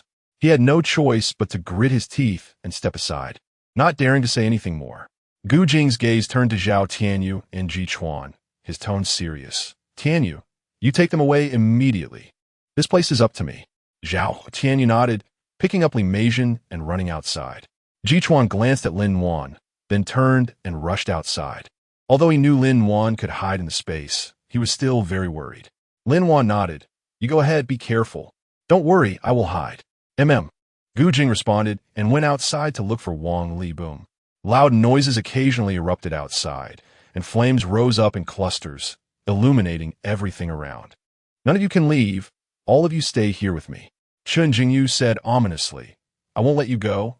I will make sure you all die. Lin Wan stared at Chen Jingyu, her indifferent gaze carrying a hint of disgust and anger. Having just absorbed the energy from the flame tree, she discovered that her eyes had evolved, allowing her to see the weaknesses of ability users close to her level, like a tiny flaw. Although she couldn't directly manipulate this point as she could with ordinary people, she could strike it by concentrating her power. Moreover, Chen Jingyu's shortcomings were obvious. He was overly confident, making him blind to danger. You people, sacrificing so many lives for your own interests. Lin Wan gritted her teeth, her voice filled with anger. Hearing his words, Lin Wan was momentarily stunned. What was wrong with his eyes? Chen Jingyu, has your brain gone bad? Who do you think I'm with? Unbeknownst to her, her eyes had briefly turned golden, a change that Gu Jing and the others would have immediately noticed. Although the moment was fleeting, Chen Jingyu recognized that Lin Wan's eyes just now were identical to those of the person who came to find him. They should not belong to a human. In those eyes, there were no human emotions, shining with a cold, ruthless light like that of a lion. You don't know? Chen Jingyu looked at Lin Wan in horror, then broke into a mad laugh. Ha ha ha. So you're a beast. No wonder they want to kill you. Lin Wan heard his words. A trace of doubt flashed through her heart. Could it be? Chapter 34. Murder. Was she really manipulated by someone? Was her rebirth and her space artificially created? Impossible, right? Who has such power and would use it on her? Suddenly, a picture appeared in her mind. A man stood by the window, tightly holding her in his arms. She couldn't see his face, but from the eerie aura he exuded, she could infer that he was an extremely dangerous man. Wan, you won't die. We'll leave together, okay? Wan, don't worry. I will protect you. We'll get out of this haunted place together. Nuan, I'm sorry. Wan, wait for me. I will definitely come to save you. Lin Wan suddenly shivered. Lin Wan doubted whether she really had amnesia, but she clearly remembered that she had obtained the ability to travel between the apocalypse and parallel timelines after dying in the apocalypse. Could it be another premonition? Chen Jingyu saw that Lin Wan remained silent and thought he was right, his mocking expression becoming more obvious. She was just pretending so well. Why isn't she speaking now? She was just cursing those people so boldly before. Why isn't she cursing now? Chen Jingyu's voice was grating, making Lin Wan's head ache even more, and her thoughts became chaotic. Lin Wan raised her eyes to look at Chen Jingyu, whose expression was grotesque and terrifying. Never mind. Let's deal with him first. Chen Jingyu sneered as he aimed the gun at Lin Wan, targeting her head. Lin Wan didn't move, just quietly waiting, her eyes filled with mockery and disdain. Chen Jingyu looked at her expression and suddenly felt a sense of humiliation. Godi, bang. Lin Wan raised her hand directly, as if to block the bullet. A trace of disdain appeared on Chen Jingyu's face as he increased the force of his shooting. But the bullet seemed to be blocked by something when it approached Lin Wan. The necklace on Lin Wan's neck was glowing. It turned out to be the protective shield that Gu Jing had just given her. Lin Wan said, "This can emit an energy shield that can block a certain level of attacks." I don't believe it. Chen Jingyu kept shooting at the shield with his gun, but he couldn't harm it at all. Chen Jingyu suddenly rushed towards Lin Wan. Lin Wan was focused on sensing the fluctuations of supernatural abilities from Chen Jingyu. She stepped closer to him, while he rushed forward without any awareness, still wildly shooting his gun. Bang, bang, bang. Bullets kept firing towards Lin Wan, but none hit her. Bang. Suddenly, a sharp pain shot through Chen Jingyu's leg, causing him to fall to the ground.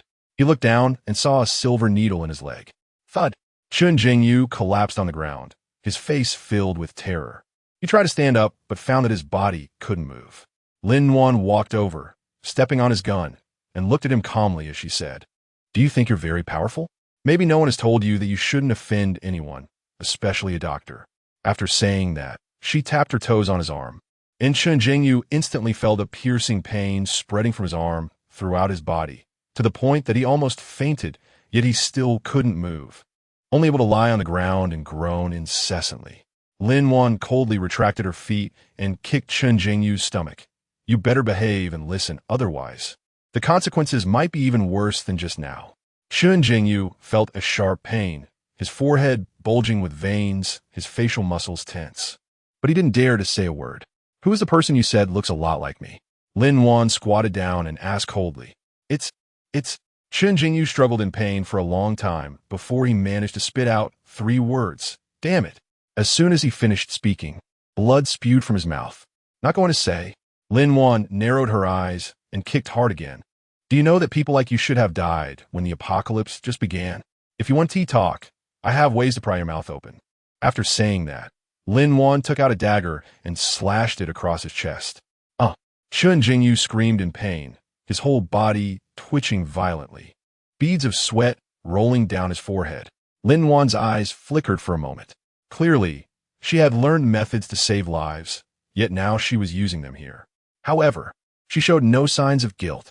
If she couldn't be ruthless in this apocalypse, it wouldn't just be her who died, but many more. To speak or not to speak? No, please. I'm begging you. Chen Jingyu was already on the verge of breaking down. His mind was growing increasingly hazy, and a scene emerged in his mind. He was holding that boy, kissing his tender face and smiling gently. Little treasure, Daddy won't leave you again. He had already lost the woman he loved the most. He absolutely could not lose his son as well.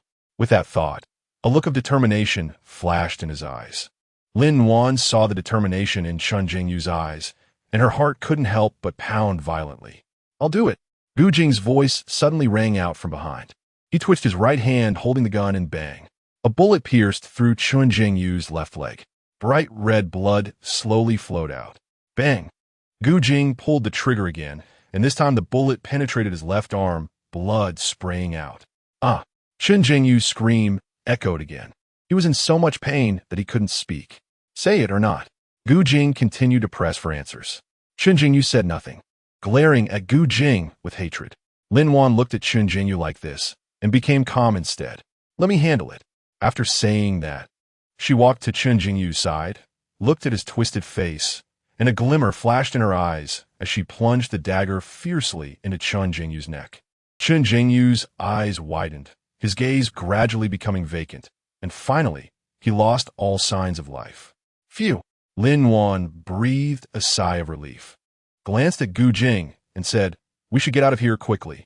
Gu Jing looked at Lin Wan, paused for a moment, and asked why. Because I don't think he will say anything more. It's dangerous here, and we shouldn't waste any more time. Although she knew Gu Jing wouldn't believe what Chen Jingyu said, Lin Wan still wanted to avoid that trouble. Lin Wan finished speaking and left with Gu Jing. At that moment, unbeknownst to her, 2 people were standing next to Chen Jingyu's corpse. It seems the experiment was very effective, but this person was too weak. Let's try his son. An elderly man in a white robe said. Yes. Have all those books been put in? I'm looking forward to what they will discover. Hee. But regarding the family head. Are my words no longer effective? The male voice sounded somewhat impatient. I don't need disobedient subordinates. Yes. The other person in black immediately replied respectfully. And then the 2 turned and left. Chapter 35, Bai Chao Hall. Lin Wan looked outside at the smoke and the smell of blood everywhere. She saw many people injured on the ground. Some had already died, while others were groaning in pain. Are they okay? She hurriedly asked Gu Jing, as she hadn't seen Chu Yunbua and the others. It's fine. Most of the people have been dealt with. They went with Lian Wu to get the supplies. Lian Wu? Yes, the man who was carrying Li Meijin before. Does he know where Chen Jingyu put the flame fruit? Lin Wan nodded, thinking that Lian Wu was a clever person. She looked into the distance and spotted an abandoned warehouse, piled high with various debris and garbage, looking very inconspicuous. Let's go take a look over there, Lin Wan said, walking towards the warehouse. Lin Wan and Gu Jing arrived at the warehouse door, carefully observing the surroundings. After confirming there were no traps, they gently pushed the door open. A strong, musty smell and a cloud of dust rushed out, making Lin Wan wrinkle her nose. But soon her attention was drawn to the items inside the warehouse. The warehouse was filled with all sorts of antiques, crafts, gold, diamonds, and other valuable items, each worth a fortune. Both Lin Wan and Gu Jing were stunned. They didn't expect Chen Jingyu to have so many treasures. Of course, these treasures were no longer valued by anyone now. Lin Wan carefully examined these items and felt a bit sentimental. They were likely left by those who had passed by. She knew that those people must have been used as nutrients by Chen Jingyu for the flame tree. Gu Jing looked at Lin Wan and gently patted her shoulder. "It's okay. Let's take good care of these items. You can put them away first," he said. Lin Wan nodded, then turned to look at a box in the corner of the warehouse. She opened the box and found it filled with various documents and books that looked very old. Lin Wan reached in and took out one of the books, flipping through it carefully. "What is this?" Gu Jing asked curiously.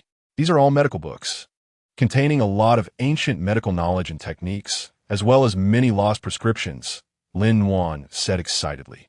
"These books and documents are very helpful for the research and development of modern medicine." Gu Jing nodded, knowing Lin Wan's passion and dedication to medicine. He looked at Lin Wan, his eyes filled with admiration. Lin Wan frowned, feeling a bit strange. These books were different from antiques. How could they appear here? Could it be that among the deceased, there were members of a medical family? She pondered for a moment and then turned to Gu Jing. "Gu Jing, have you heard of Bai Chao Tang?" she asked. Gu Jing furrowed his brows. "No. Are there problems with these books? I've never seen so many even with my teacher. But he did mention Bai Chao Tang to me." Bai Chao Tang was originally just an ancient apothecary, but because the master Du Hong inside had an extremely high level of medical skill and reputation, it gradually attracted more and more medical families and pharmaceutical researchers to come learn and exchange knowledge. Thus, Bai Chao Tang accumulated a wealth of pharmaceutical research materials and ancient texts. Unfortunately, it had disappeared during the wars, Lin Wan said. Gu Jing frowned. "You suspect these materials are from Bai Chao Tang, but how could they end up here?" Gu Jing nodded. "Once we reach the capital, I'll ask someone about it. Let's go. There is nothing more to see here," she said. Gu Jing nodded, and the two left the warehouse. Lin Wan and Gu Jing had just left the warehouse when someone suddenly caught up with them. It was Zhao Tianyu. "You finally came out. I've been looking for you," Zhao Tianyu said, panting. "What's wrong? Is there something happening?" Lin Wan asked. "The people at the base have found out the truth and believe that the flame fruit should belong to them since it was obtained through their relatives," Zhao Tianyu said helplessly. "They surrounded us, and they're all ordinary people, so we can't take action." "Ha ha, how ridiculous!" Gu Jing scoffed. "If it weren't for us, they would have been killed by Chen Jingyu sooner or later." Lin Wan furrowed her brows, glanced at Gu Jing beside her, and then said to Zhao Tianyu, "Let's go take a look." They followed Zhao Tianyu to a square where a group of people was gathered in the center, arguing incessantly. Lin Wan immediately noticed one person who looked fervent, constantly inciting everyone to snatch the flame fruit, and even shoving others. "Who is that person?" Lin Wan asked Zhao Tianyu. "He's Chen Jingyu's lackey, stirring up these people in the middle, claiming that we are outsiders and shouldn't share the flame fruit," Zhao Tianyu replied in a low voice. "Such a person should be killed." A glint of killing intent flashed in Lin Wan's eyes. Lin Wan walked to the center of the square, coldly staring at the people around her. She said in a cold voice, "What do you want to do?" The recent events had already made her feel irritated, and now encountering such a situation again filled her with intense anger. The people around her started to murmur as they saw this woman appear. A woman? What was a woman jumping out for? Exactly. Lin Wan's gaze swept coldly over the crowd, and the eyes of the men who were still shouting showed a flash of panic. They really are bullies who fear the strong and bully the weak. Lin Wan snorted coldly. "What's wrong? Are you all afraid to talk to me now? Weren't you very arrogant just a moment ago? Miss, it's better for a woman like you to hide behind a man." A lackey stepped forward, pointing at Lin Wan, and said, "I advise you to be sensible and get lost quickly.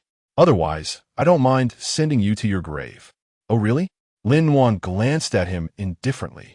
"Since you like death so much, I'll help you with that." As she spoke, a murderous intent flickered in Lin Wan's eyes.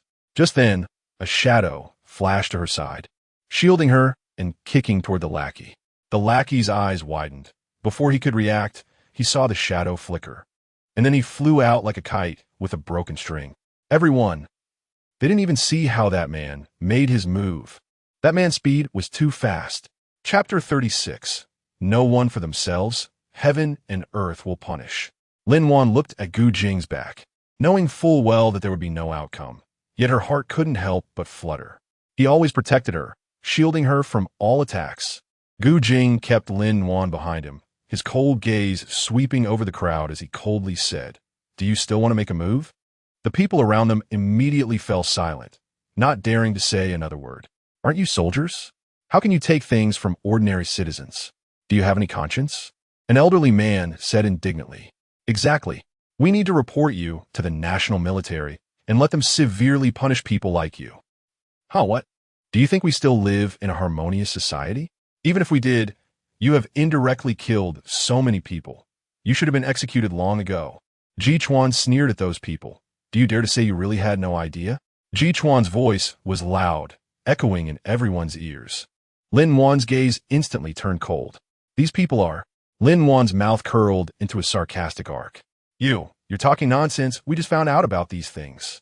A middle-aged man in a white shirt accused Ji Chuan. "That's right. All of this was done by that bastard Chen Jingyu. It has nothing to do with us." An elderly man in a blue shirt echoed. "Exactly. We don't know anything." Slap. A sudden slap hit the face of the middle-aged man in the white shirt. He was instantly stunned. The people around were also caught off guard by this sudden turn of events, collectively stopping their noise and turning to look at the woman who slapped him. "Wang Zheng, Nan didn't die from illness. You gave her to Chen Jingyu, didn't you?"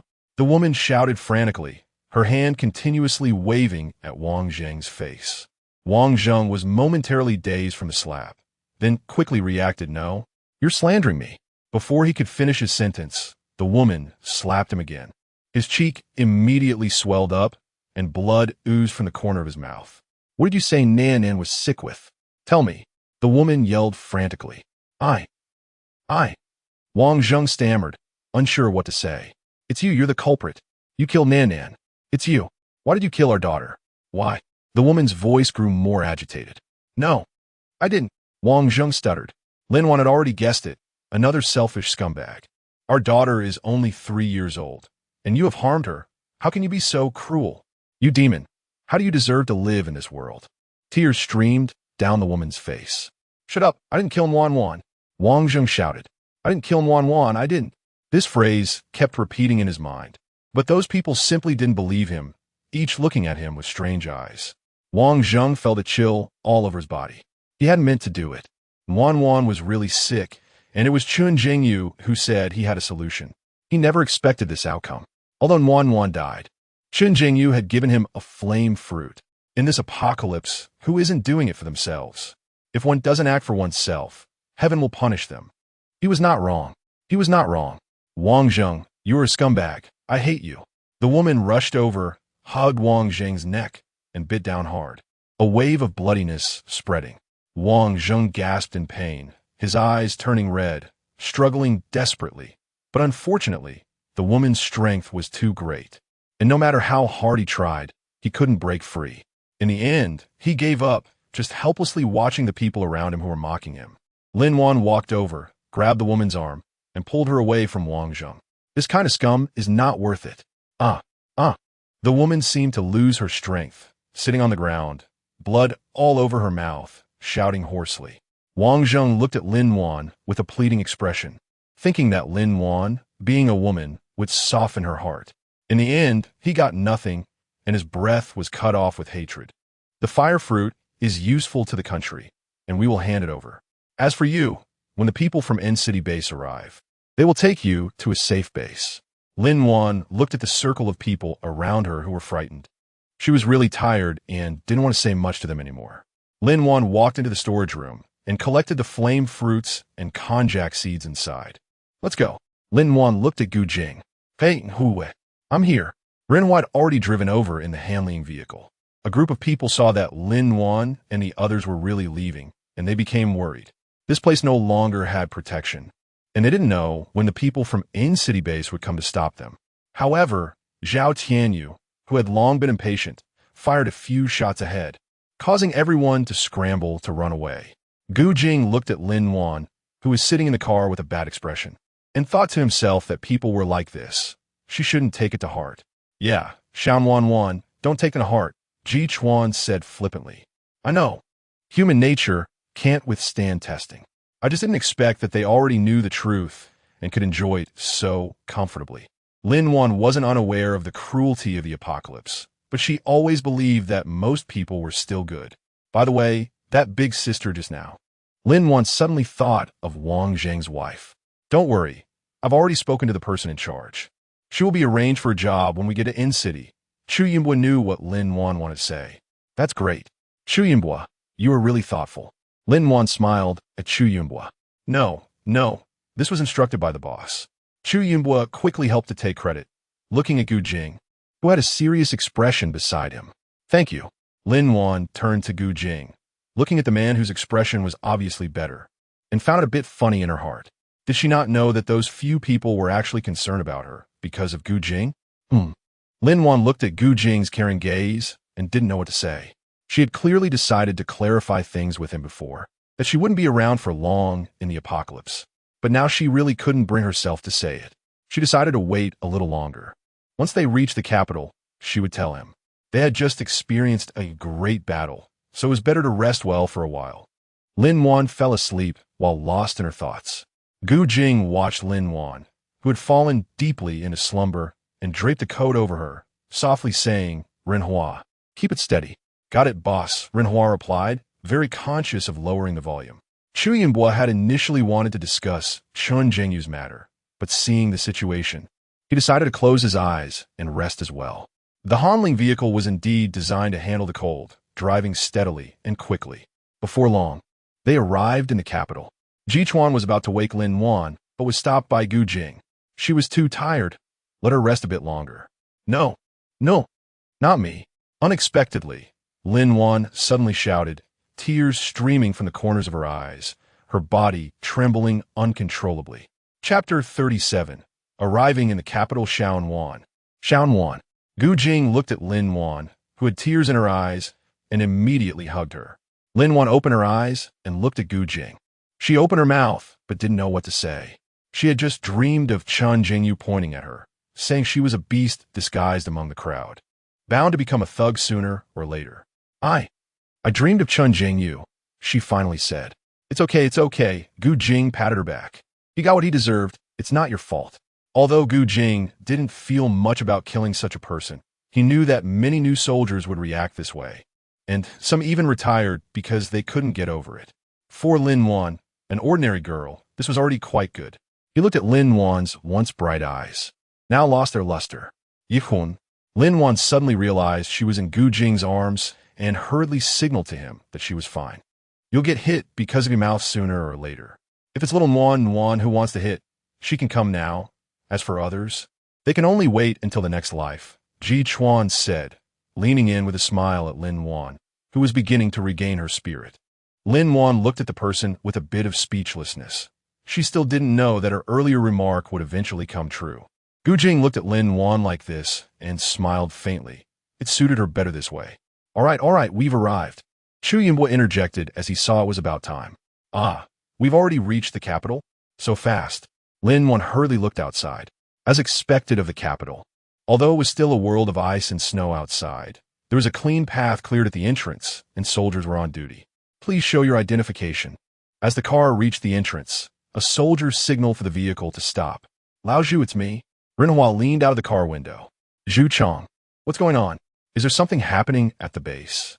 Gu Jing sensed the excitement and felt it was different from usual. All right, you go ahead.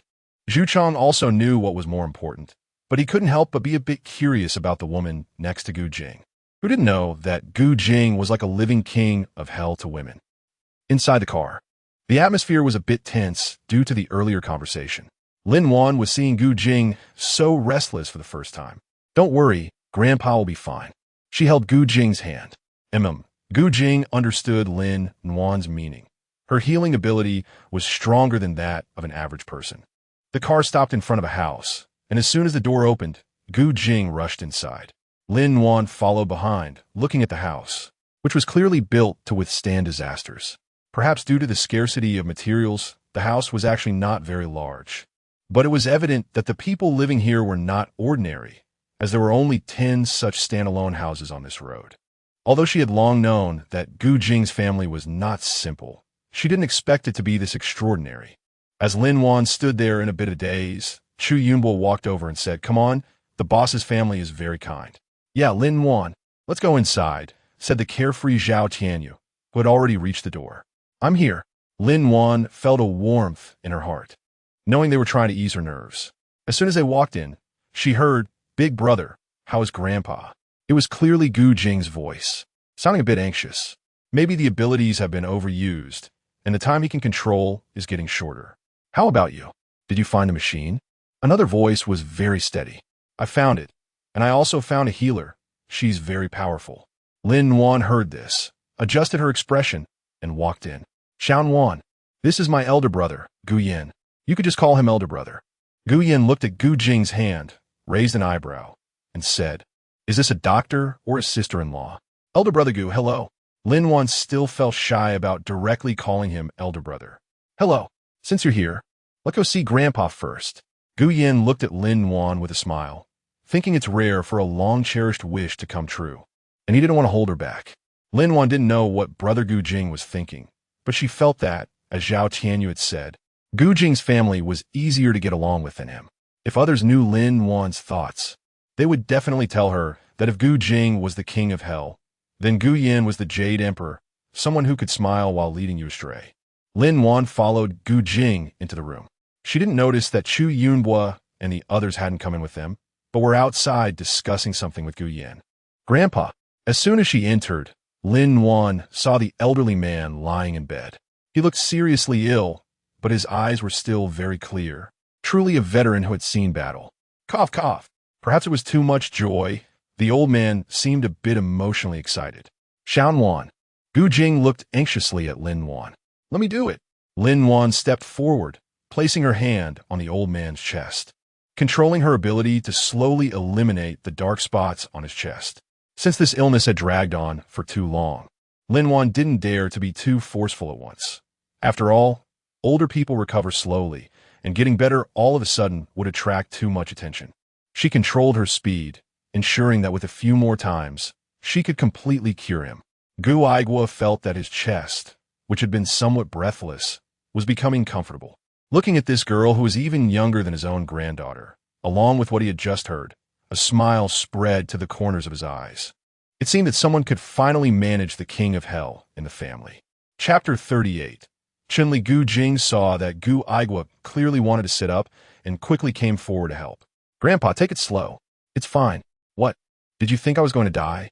His voice was no longer as hoarse as before. It was much clearer, and Gu Jing knew that Lin Wan could really cure his grandfather. Lin Wan looked at Gu Jing with a grateful expression, feeling a bit at a loss. She had always thought that once they arrived in the capital, she would part ways with Gu Jing and the others. Now, given the situation, it seemed she would have to stay a few more days. As long as Grandpa Gu's health improved, she would leave immediately. "Little girl, thank you." Gu Igua smiled at this potential future daughter-in-law, although he didn't realize that his various smiles were a bit terrifying.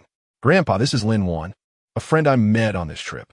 She's a very skilled traditional Chinese medicine practitioner." Gu Jing's cheerful voice rang out. "But Grandpa, are you feeling unwell? Your expression looks a bit grim." Upon hearing this, Gu Igua knew it was still his incredibly foolish son.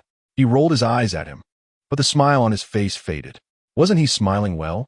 Those people had clearly said that Gu Yin resembled him the most, and Gu Yin had always been praised for his gentleness. Surely, because of his smile, he didn't think, with their personalities, who would dare to say anything bad in front of them. Lin Wan felt a bit like laughing.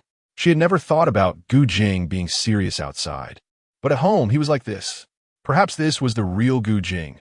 Outside he was bound by his duties as a soldier, but at home he could be free. "Grandpa Gu, I just gave him some recovery treatment. You should mainly stay in bed today. I'll come again tomorrow for another treatment, and then you can get out of bed," Lin Wan said, looking at Gu Jing, who was rolling his eyes for some reason, trying to ease the situation. "All right, thank you." "Gu Jing, hurry and let the young lady rest. Look at her pale face. She must be tired from all the fuss outside." Gu Igua also understood Lin Wan's intentions. "Got it, Grandpa. I'll take Xian Wan to rest first," he said, preparing to take Lin Wan out. "It's fine. Go ahead." Gu Igua thought to himself that his grandson was indeed worthy. He would seize the opportunity as soon as he recognized it. He hated those who only talked a lot but never acted, and ended up regretting it in the end. Where's this? Lin Wan was still thinking about how to tell Gu Jing about their parting when she looked up and realized she had been pulled into a room by Gu Jing. My room. Aren't you tired? The guest room isn't ready yet. You can rest here for now, Gu Jing said candidly. What? Lin Wan looked at this man speechlessly. She knew exactly what he was thinking. She looked around the very masculine room, which had no decorations, gray walls, black sheets, and a quilt that looked like a block of tofu, along with various weapons made from grenades in the cabinet. It was clearly a typical soldier's room. I won't stay here. Just arrange a dormitory for me. Lin Wan didn't want to give Gu Jing any more hope. She didn't want such a good person to get hurt because of her. She had originally planned to delay things a bit longer. But now she decided to treat Grandpa Gu's illness well tomorrow and then say goodbye to Gu Jing. Why not? Don't worry. I'll stay in the guest room later. It's dangerous outside. Gu Jing still wanted Lin Wan to stay, knowing that it was always better to be close to home when it came to relationships. Okay, I understand. I'll have Yinbo arrange it for you. Gu Jing, seeing Lin Wan's serious expression, could only compromise and took her to the living room downstairs. Yinbo, please take Xiaowan to find a room in Building A, Gu Jing said as he came down and saw that the others were still discussing. Huh? Not staying here? Zhao Tianyu blurted out. All right, I got it, Chu Yinbo said, noticing Gu Jing's poor expression and holding Zhao Tianyu back. This is troublesome. Lin Wan knew they might think she was being a bit pretentious, but there was nothing she could do. Fortunately, she only had to wait another day. Gu Yin could tell that Gu Jing had not yet made his move, so he stood up and said, Miss Lin, thank you very much this time. If you need anything, just let me know. No need, Brother Gu. Grandpa Gu is already much better. I'll come again around this time tomorrow. And it should be fine. Lin Wan felt that Gu Jing had really helped her a lot, and treating Grandpa Gu was an easy task for her. All right, if you need anything, just tell Gu Jing directly. Gu Yin could see that this young girl was genuinely innocent. After Lin Wan said goodbye to everyone, she followed Chu Yunbo to room 405 in Building A. Chu Yunbo mentioned that most of the residents in Building A were family members of ability users, making it relatively safe, and told her that she could contact them using G25 if she needed anything. Lin Wan looked at the now empty dormitory, feeling a bit sad as she sat on the edge of her bed, thinking about the possibility of parting ways with everyone after tomorrow.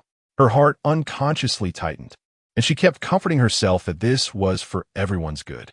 Knock, knock, knock. A sudden knock on the door startled Lin Wan. As she walked to the door and was about to open it, she suddenly remembered that Chu Yunbo had just left, and she didn't know anyone here.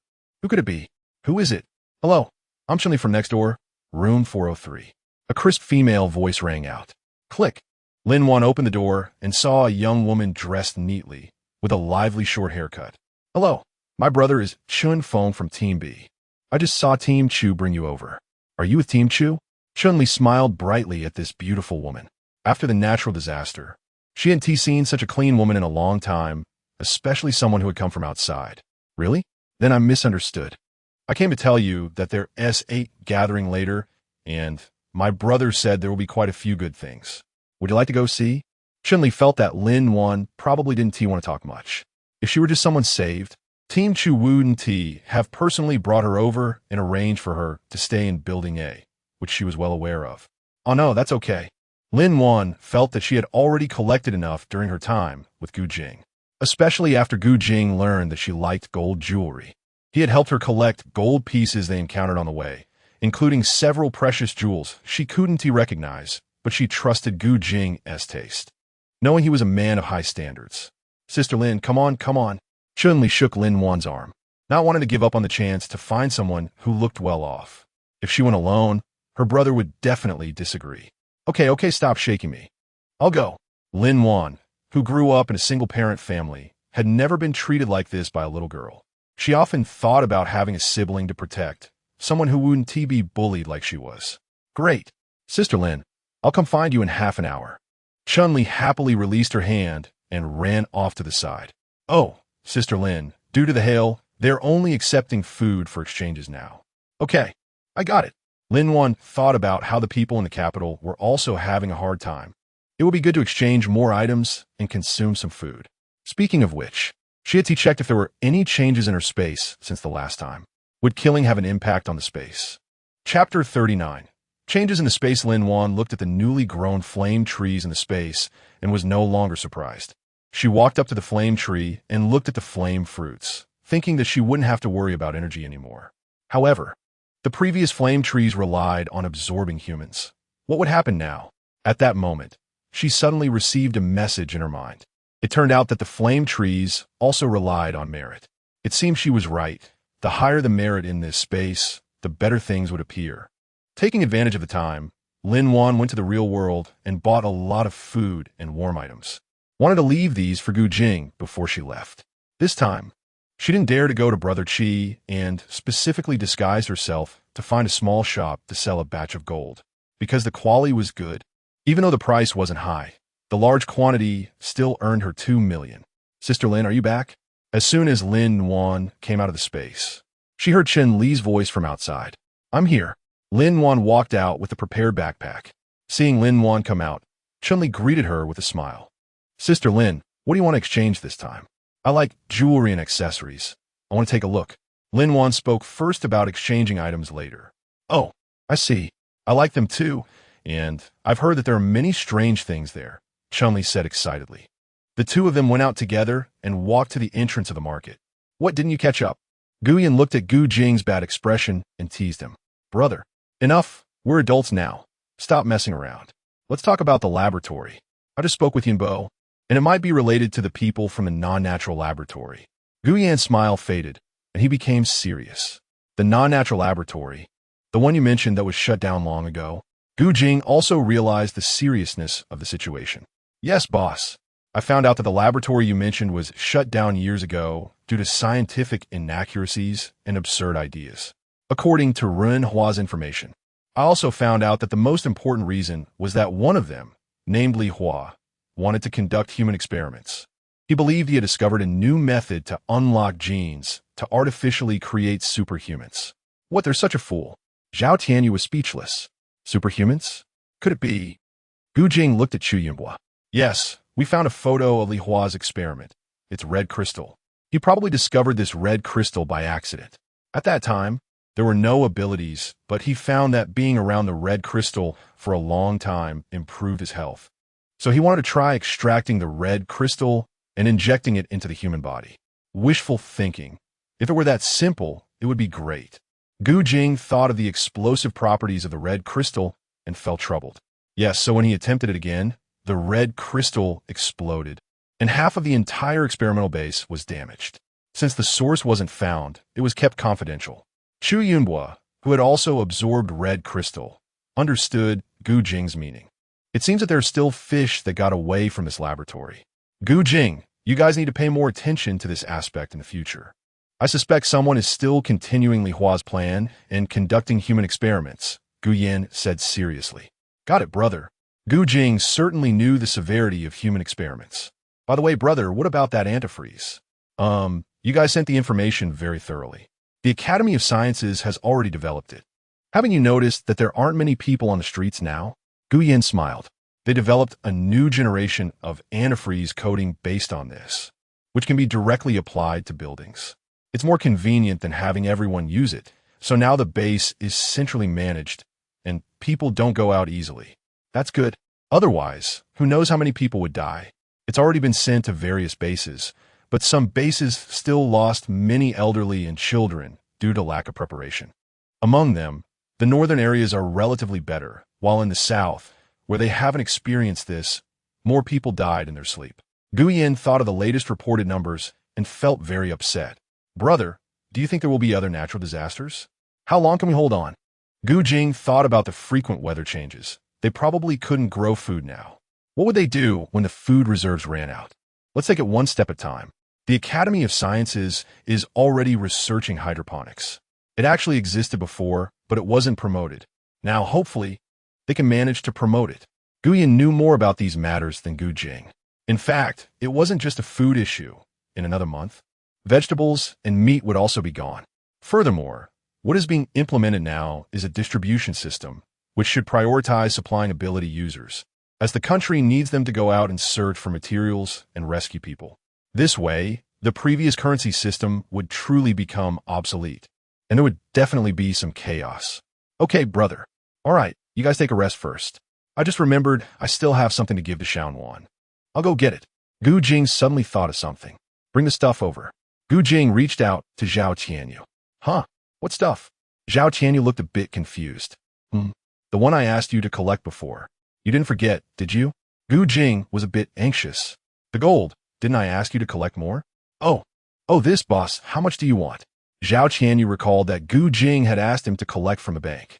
He thought the boss had some big use for it, and he and Renhua spent a long time opening that big door. Give it all to me. No, first, give me a backpack full. If you give it all at once, I won't have more chances to meet you. Oh, okay. Zhao Tianyu handed it to Gu Jing, watching him walk out with it. What's going on? Is this for sprocket? Jichuan hooked his arm around Zhao Tianyu's neck. What gold? Is it jewelry? No, it's not. It's gold bars, the kind stored in banks, Renhua said in a daze. Gold bars? Jichuan looked at Zhao Tianyu in disbelief. Zhao Tianyu nodded, and now even Gu Yin and Chu Yunbo were thinking about whether they should give Gu Jing some books. Like 108 Strategies for Pursuing Girls or Encyclopedia of Sweet Nothings. Otherwise, he probably wouldn't be able to catch up. Lin's sister, hurry and look, this looks so good. Chun-Li pulled Lin Wan into the Capital Sports Center. Lin Wan walked in and was stunned by the tents all over the ground. Could it be that everyone in the capital is here? Sister Lin, you don't know, right? Because of the hail and insufficient electricity, many homes are colder than refrigerators. The National Academy of Sciences developed a freezing agent and used it in the gymnasium right away to gather everyone together. We have it over there too. Otherwise, who knows how many people would have died? Chun-Li looked at Lin Wan's shocked expression with a bit of pride. She leaned closer to Lin Wan's ear and said, My brother said it was all the research materials found by Team Chu. Sister Lin, you know that, right? Lin Wan immediately knew that they had found the antifreeze at the United Hospital and that it had been successfully developed. Seeing the admiration in the little girl's eyes, she nodded. Chun-Li smiled even brighter. Sister Lin, come look, this is so pretty. Chun-Li pulled Lin Wan around the tent area and into the living area. Sure enough, the ground was filled with various stalls, a chaotic mix of everything. Lin Wan even saw vases and perfumes. It was truly impressive that those items were still intact at this time. Chapter 40. The First Jewelry Store Owner. Lin Wan felt that the leader of this base was really impressive. Even though everyone here was affected by the disaster, the people seemed more spirited. She didn't expect so many people to be living in this gym, and it was surprisingly tidy. Sister Lin, there's a stall over there selling gemstones. They look so beautiful. Let's go take a look. Chun-Li suddenly pointed at a stall and said excitedly. Lin Wan glanced over and found that the goods there looked unremarkable, but she still followed Chun-Li over. The stall owner was a young-looking guy who was focused on organizing his merchandise. Are these gems real? Chun-Li asked curiously. Of course, my gems are all carefully selected by me. Each one has its own unique charm. In the past, you definitely couldn't buy any of these for just a few million. The young man at the stall was momentarily taken aback when he saw a beautiful girl, but he quickly regained his composure. Lin Wan felt something was off. She stared at the sapphire on the ground. Who would run away with such a pile of gems during the apocalypse? And are they all real? Why would someone with so many gems before the end of the world need to set up a stall? Bang, what is this junk? A man nearby picked up a piece and casually threw it away. Zhang Chang, what are you doing? The young man at the stall quickly stood up, looking at the pink gem that had fallen to the ground. Lin Wan furrowed her brow slightly, and Chun-Li looked at the man. What's wrong with you? It's just a broken thing. The man curled his lips and looked Lin Wan and Chun-Li up and down. Oh, little girl, haven't I seen you here before? You. Chun-Li had always been well protected by her brother, and this was the first time she encountered someone like this, feeling a bit at a loss. Sister Lin, let's go. Lin Wan originally didn't want to meddle in other people's affairs, but seeing Chun-Li's expression and the group of onlookers around her, she thought that regardless of whether it was the end of the world or not, there would always be such people. Zhang Chang, if you have something to say, come at me. The young man rushed over and stood in front of Lin Wan and the others. What is wrong, young Master Jean? Do you think you're still the big boss, showing off this useless stuff? If you really can't get by, come find me. Anyway, Xiao Qian is already with me. I'm not in need of your meal, Zhang Chang said with a cold smile, provocatively looking at Jinyu. Jinyu's expression changed instantly. clearly provoked by Zhang Chong's words. His eyes filled with anger and disdain. What did you say? Xiao Qian is with you? Jin Yu asked coldly. That's right. She is my woman now, Zhang Chong said proudly, while signaling to a girl behind him, the very Xiao Qian he mentioned. Changge, I'm here. The woman in a sexy black dress smiled as she wrapped her arm around Zhang Chong's. She looked at Jin Yu without a care. Jin Yu's face darkened even more. His fists clenched tightly as if he was about to strike at any moment. But he knew that Zhang Chong, who had gained abilities after the apocalypse, had changed. He was no longer his driver, and he couldn't act impulsively. Lin-Wan had actually understood. She sighed inwardly, thinking that if all ability users were like this, the world would really be in chaos. Many people were willing to pay any price to gain stronger powers. Meanwhile, the survival of ordinary people became increasingly difficult, as they had to constantly face various challenges and dangers. The people around them began to gather. Some were there to watch the excitement, some wanted to intervene, but more were looking at Zhang Chong with anger. After all, ability users were just a minority, and ordinary people were still the majority. Slap, slap. Zhang Chong was slapping Jin Yu's face. Young Master Jin, you are no longer the owner of the first gold shop. Stay away from my woman from now on, or you will bear the consequences. His tone carried a hint of malice and threat. First gold shop? Lin-Wan suddenly thought of the gold shop that had been robbed by her. Are you the owner of the first gold shop in City? Ah, yes. But that's not the case anymore. Just call me Jin Yu. Jin Yu was lowering his head, thinking about how to kill Zhang Chong. But he still needed to keep his grandfather's photo. When he looked up, he found that Lin-Wan hadn't tea left yet. Mr. Jin, hello. So it seems that these jewels are all yours. Lin-Wan had been curious about this, but now she felt that these were easily obtainable for them. Yes, these are all from my family. I was in such a hurry when I left that I could only take some lighter items. Lin-Wan smiled faintly and said, all right then, I want to buy these things. Huh? Jin Yu was a bit surprised. You want to buy these? Yes, I think these things are quite beautiful. Lin-Wan replied calmly. No way. Zhang Chong, who was nearby, was very angry. Ever since he developed his water abilities, everyone around him had been flattering him, and no one had ever ignored him like this. Why not? Lin-Wan looked up at Zhang Chong. What do you mean, why? I said no means no. Zhang Chong stood in front of Lin-Wan, his attitude very strong. These aren't yours, so you don't need to give your consent.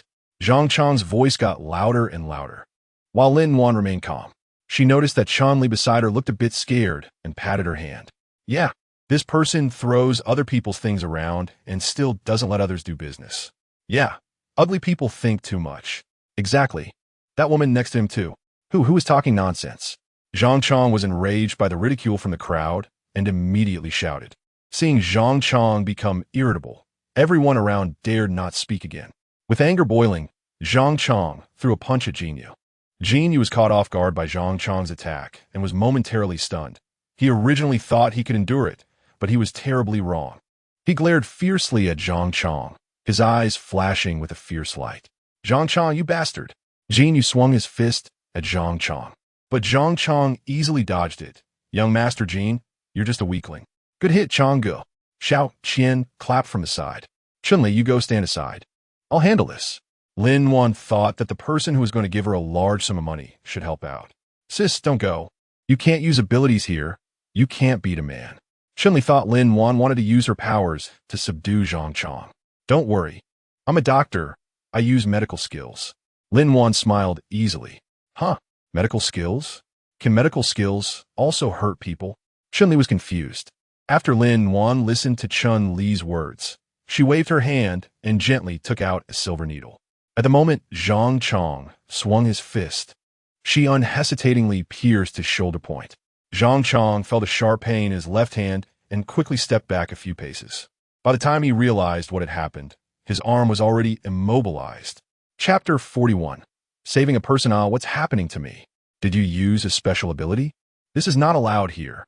Zhang Chong gritted his teeth and asked.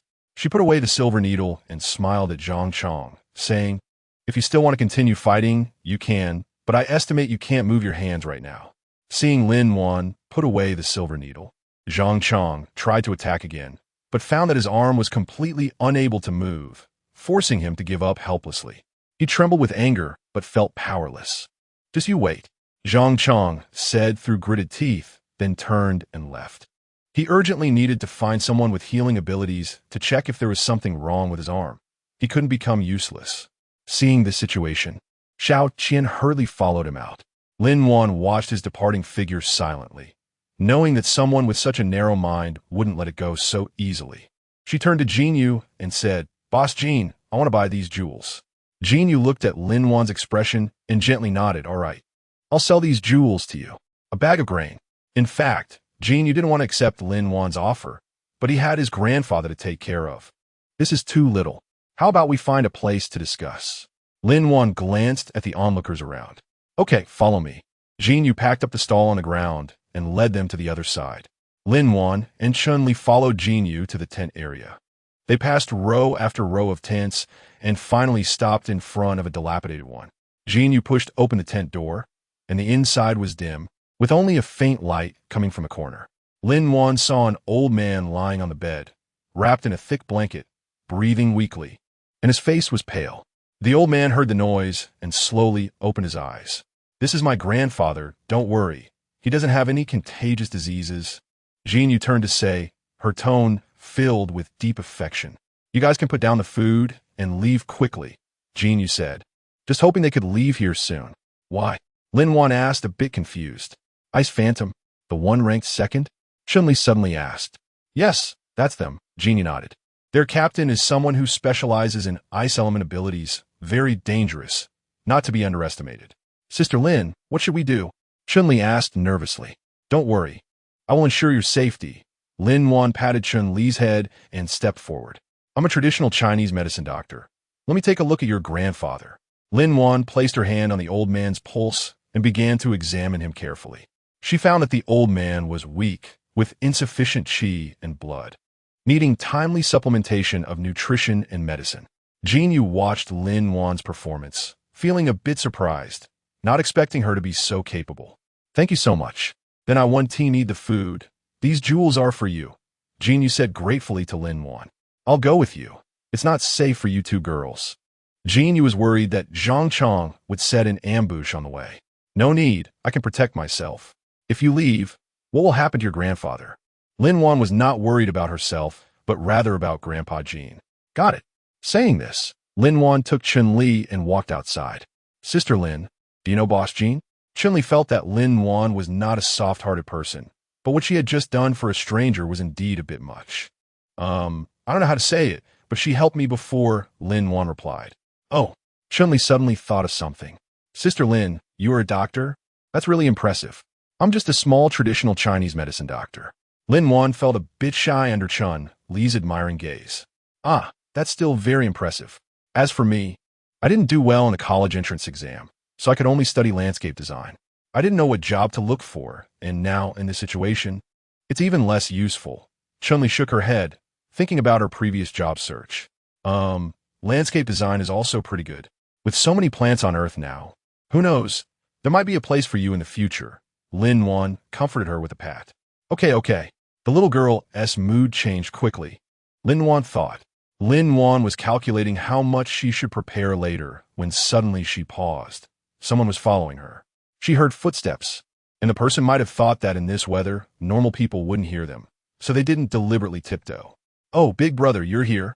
Chun Li, who was nearby, happily ran forward. Lin Wan looked up and saw a man in military uniform walking over. It should be Chun Li's brother, Chun Feng. "Sister Lin, this is my older brother, Chun Feng," Chun Li happily introduced. "Hello, this is my new neighbor, Sister Lin." Chun Feng knew that his sister went out shopping with the new neighbor today. Since he knew the new neighbor was from Team Chu, he thought she must be someone special, so he let her go. However, he didn't expect her to be such a young girl. "Ah, Sister Lin, why don't we accompany you? It's not safe for you to be alone," Chun Li said with concern. "Don't worry, I'll be fine." "All right, then we'll leave first," Chun Feng said, pulling the still chatting Chun Li away. Lin Wan could still hear Chun Li complaining about something, and she shook her head, walking in the other direction. Although the sun had come out from behind the clouds, it had no effect on this -40-degree weather. The entire city was shrouded in white ice and snow. For Lin Wan, who lived in the south, this was a beauty she had never seen before, but for most people, this beauty felt like the end of the world. Ever since her rebirth, Lin-Wan felt like she had been wound up like a clock, constantly pushed to do things. If it weren't for the tale behind her, she would really want to take a leisurely stroll here. Chapter 42. Another murder. Lin-Wan walked into an alley. What's wrong? Still not out. Ha! Stinking woman. This time you're dead. Zhang Chong came out with a group of people from behind. Sure enough, it's you. Lin-Wan looked at the various weapons in their hands and smiled. What's wrong? Didn't you go to find her team? This group of people is obviously not superpowered. Oomph. Our brothers can handle you just fine, Zhang Chong muttered. It's still that someone who didn't want to help him. Luckily, people are the easiest to find now. Just give them some food. It cost him a lot of his team's contributions just to get some antifreeze for everyone. Yeah, Brother Chong is giving you face. Just come over on your knees, and Brother Chong might just forgive you. Right? Then serve Brother Chong well, and you'll be one of us. One person leered. Zhang Chong listened to these people and felt that they were indeed the right ones he had found. Sensible. You're right. If you come over now, kneel and apologize. I'll let it go. I can even take you to eat something delicious tonight. Zhang Chong's eyes kept wandering around Lin-Wan's body. Ah, my eyes. Zhang Chong felt a sharp pain in his eyes. When he touched it, it was a silver needle. He dare not move. Bitch, get them to me, kill her. Lin-Wan originally wanted to give him a quick end, but he disgusted her too much, so let him suffer a bit more before dying.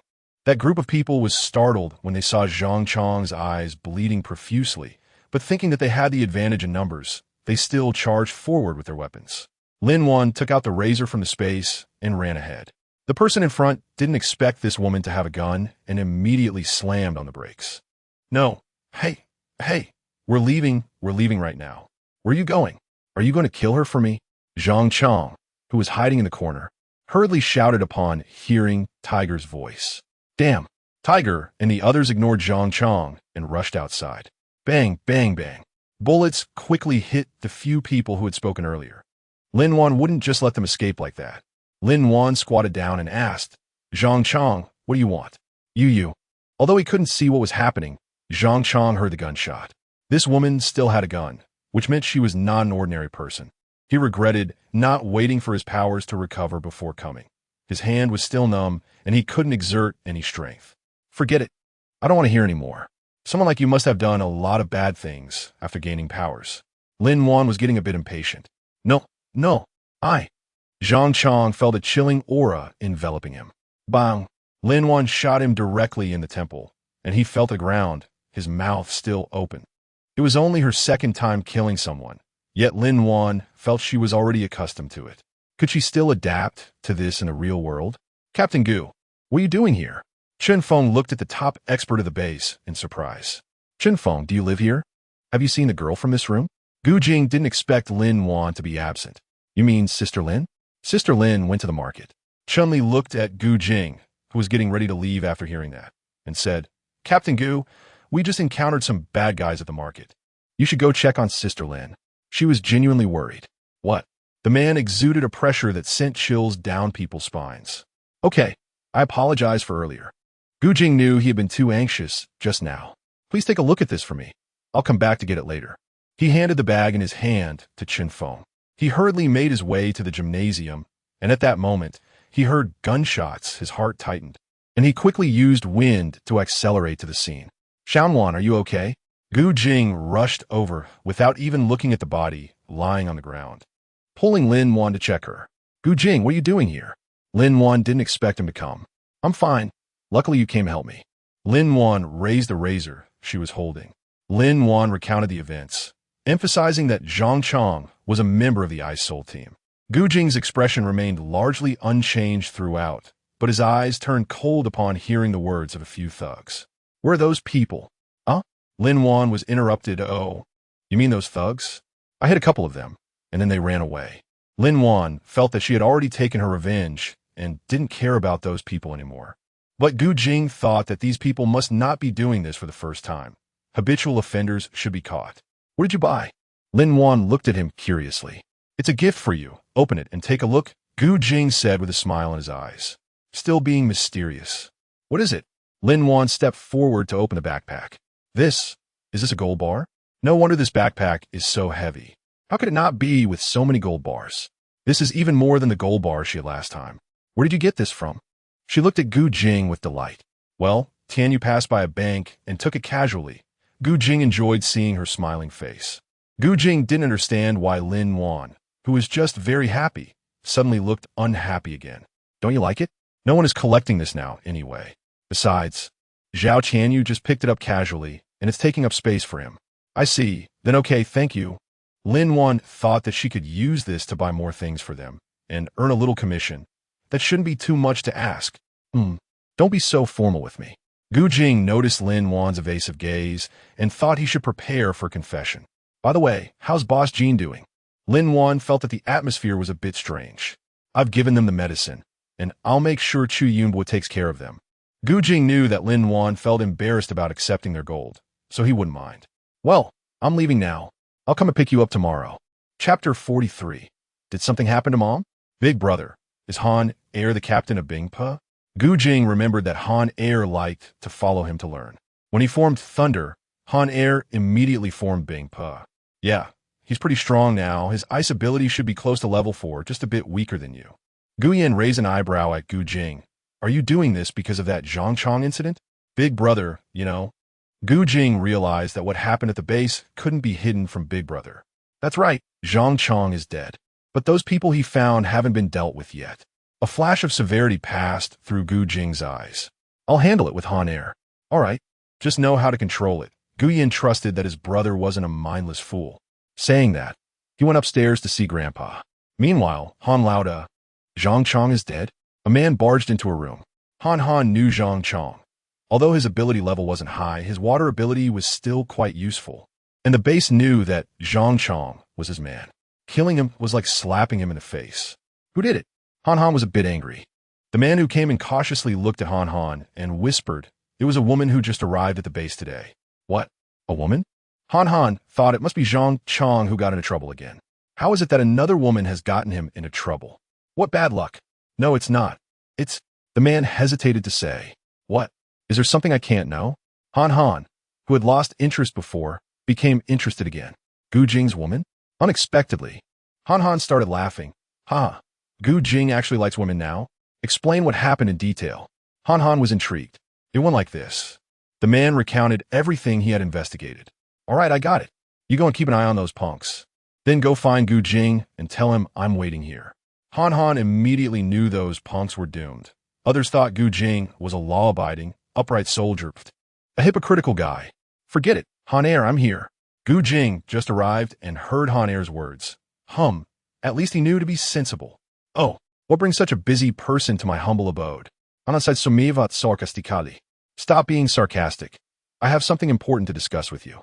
Gu Jing ignored him and sat down directly on the sofa, telling the standing man, don't keep those people, just deal with them directly. This. The man turned to look at Han, unsure whether to follow the order. What? You want to take the blame for you again? How cunning. Han said mockingly but added, all right, you can go out now, close the door. Yes. The man sighed in relief and hurriedly left and closed the door. Honat, Ian Kontut.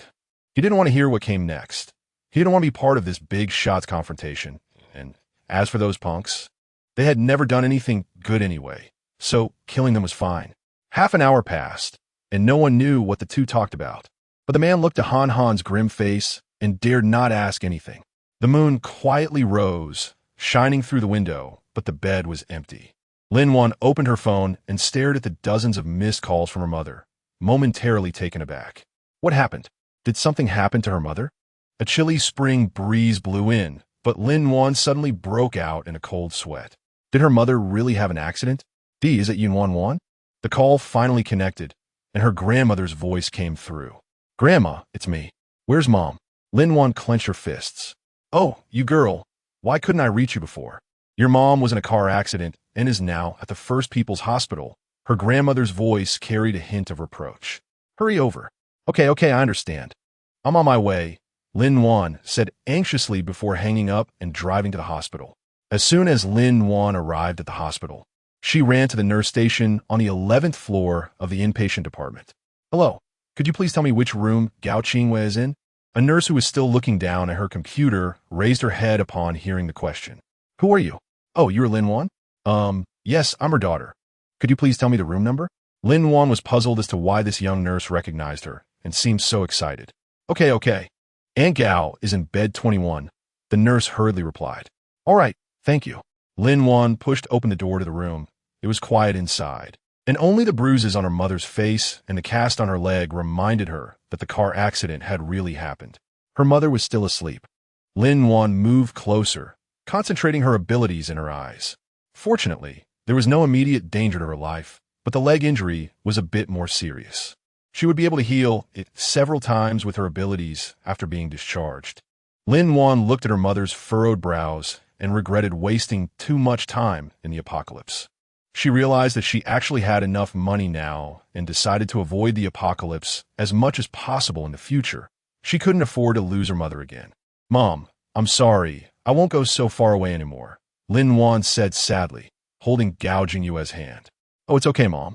This was an accident. Besides, it's just a broken leg. The doctor said I could still walk. I just need to use a crutch. That is already very fortunate, Gao Jingyue replied. She had been worried about Lin Wan not being in touch, but now that she saw her safely in front of her, she felt relieved. Mom, you're here? Where's Grandma? Lin Wan wondered where her grandmother, who had answered the phone, had gone. Oh, your grandma must have gone to the cafeteria to eat, Gao Jingyue said. By the way, Mom, how did you get into a car accident? You're usually so careful. That night it was too late, and it was raining. The visibility was poor. I didn't expect to get hit by a car, Gao Jingyue said, her tone gloomy. What about the culprit? Did the police find them? Lin Wan asked anxiously. Not yet. It was too dark at the time, and I didn't see the license plate clearly.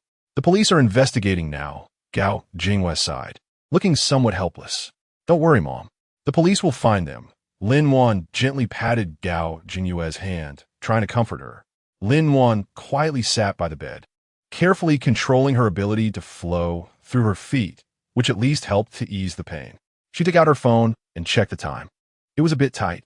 She gently got up and quietly left the ward to find her grandmother and learn more about the situation. Chapter 44. The Divine Dr. Lin Wan Director. It's right here. As soon as Lin Wan stepped out, she saw the little nurse leading orthopedic director Gao Wei over. Dr. Lin, hello. Gao Wei greeted her with a smile, looking at this young doctor whom the hospital director had ordered to keep at all costs. Although he didn't think her medical skills were particularly high, he still greeted her warmly. Hello, you must be Director Gao. Is there a problem with my mother's condition? Lin Wan looked at him with some confusion. Oh, no. Your mother's leg surgery was very successful. Actually, it's like this. Do you remember when you saved several accident victims at the hospital entrance? Gao Wei said. Oh yes, what about it? Lin Wan recalled that the people she treated at that time should have been fine. Did something happen to them? Of course not. On the contrary. They're all doing well, completely unlike people who had been in an accident. Gao Wei had seen those patients. They didn't even have fractures. But he was more inclined to believe it was due to luck. What? Hearing that there is no problem makes me even more curious. Actually, it's like this, because the video of you saving those people from the accident was posted online, many people now think we have a divine doctor at our hospital. And the director hopes you can come and work here. Gao Wei straightforwardly laid it all out. I never expected that my last act of saving someone would be posted online. Thank you for the director's kindness, but I'm not a divine doctor. I just did what I was supposed to do. Lin Wan breathed a sigh of relief. She was really pressed for time. She went to the hospital cafeteria. Grandma. Lin Wan found her grandmother having breakfast. Seeing Lin Wan's anxious expression, her grandmother hurriedly asked, What's wrong? Did something happen to your mother? Noticing Lin Wan's demeanor, her grandmother knew she was under a lot of pressure, so she reached out and patted her shoulder, comforting her. It's okay, dear. Grandma won't blame you. Your mother's incident isn't your fault. It's all the driver's fault. By the way, Grandma, Mom said the perpetrator hasn't been found yet, and there are no surveillance cameras? Lin Wan asked. It's not the end of the world. There are plenty of cameras on the road. There are cameras, but it's too dark to see the license plate clearly, Grandma sighed. The police are investigating, and hopefully, they can find that person soon. Okay, I understand. I'll handle this. Lin Wan said apologetically as she looked at her grandmother. I'm sorry you have to stay in the hospital for a few more days. I'll go look for this person first. Lin Wan was extremely anxious, dialing the police station's number while thinking about where else she could find clues. Hello. How can I help you? A police officer's voice came from the other end of the line. Hello. I'm the daughter of Gao Qinghua. I want to know if the police have found the perpetrator of the car accident yet. Lin-Wan asked eagerly. Oh, it's regarding that car accident. We're doing our best to track down the perpetrator, but so far we have not found any leads. We sincerely apologize for this. The officer's voice sounded somewhat helpless. Lin-Wan felt even more anxious upon hearing this. She knew time was of the essence, and she had to find the culprit quickly. She walked down the hospital corridor, surrounded by people coming and going in a hurry, but none of them could provide her with answers. Suddenly, she noticed a figure coming down the stairs that looked very familiar. It was him, Brother Qi. That's right, he might have a way. Qin Yin happened to walk over and caught sight of Lin-Wan. Qin Yin was also taken aback, not expecting to see Lin-Wan here. Xiaowan, are you sick? Lin-Wan explained to Qin Yin. It's not that I'm sick, it's that my mom had a car accident and is now lying in the hospital. After saying that, Lin-Wan narrated the situation of her mother's accident and asked Qin Yin if he had any way to find clues. I see, got it, leave it to me. Qin Yin replied. He thought of his cousin, who was also injured at the same time. Could it be? Brother Qi, is it really possible? What if we can't find anything? Lin-Wan asked hesitantly. Qin Yin looked deeply at Lin-Wan and replied firmly, Don't worry, leave it to me, I will find it. Lin-Wan felt a flicker of gratitude and reassurance in her eyes upon hearing Qin Yin's words. She nodded and said, Thank you, Brother Qi.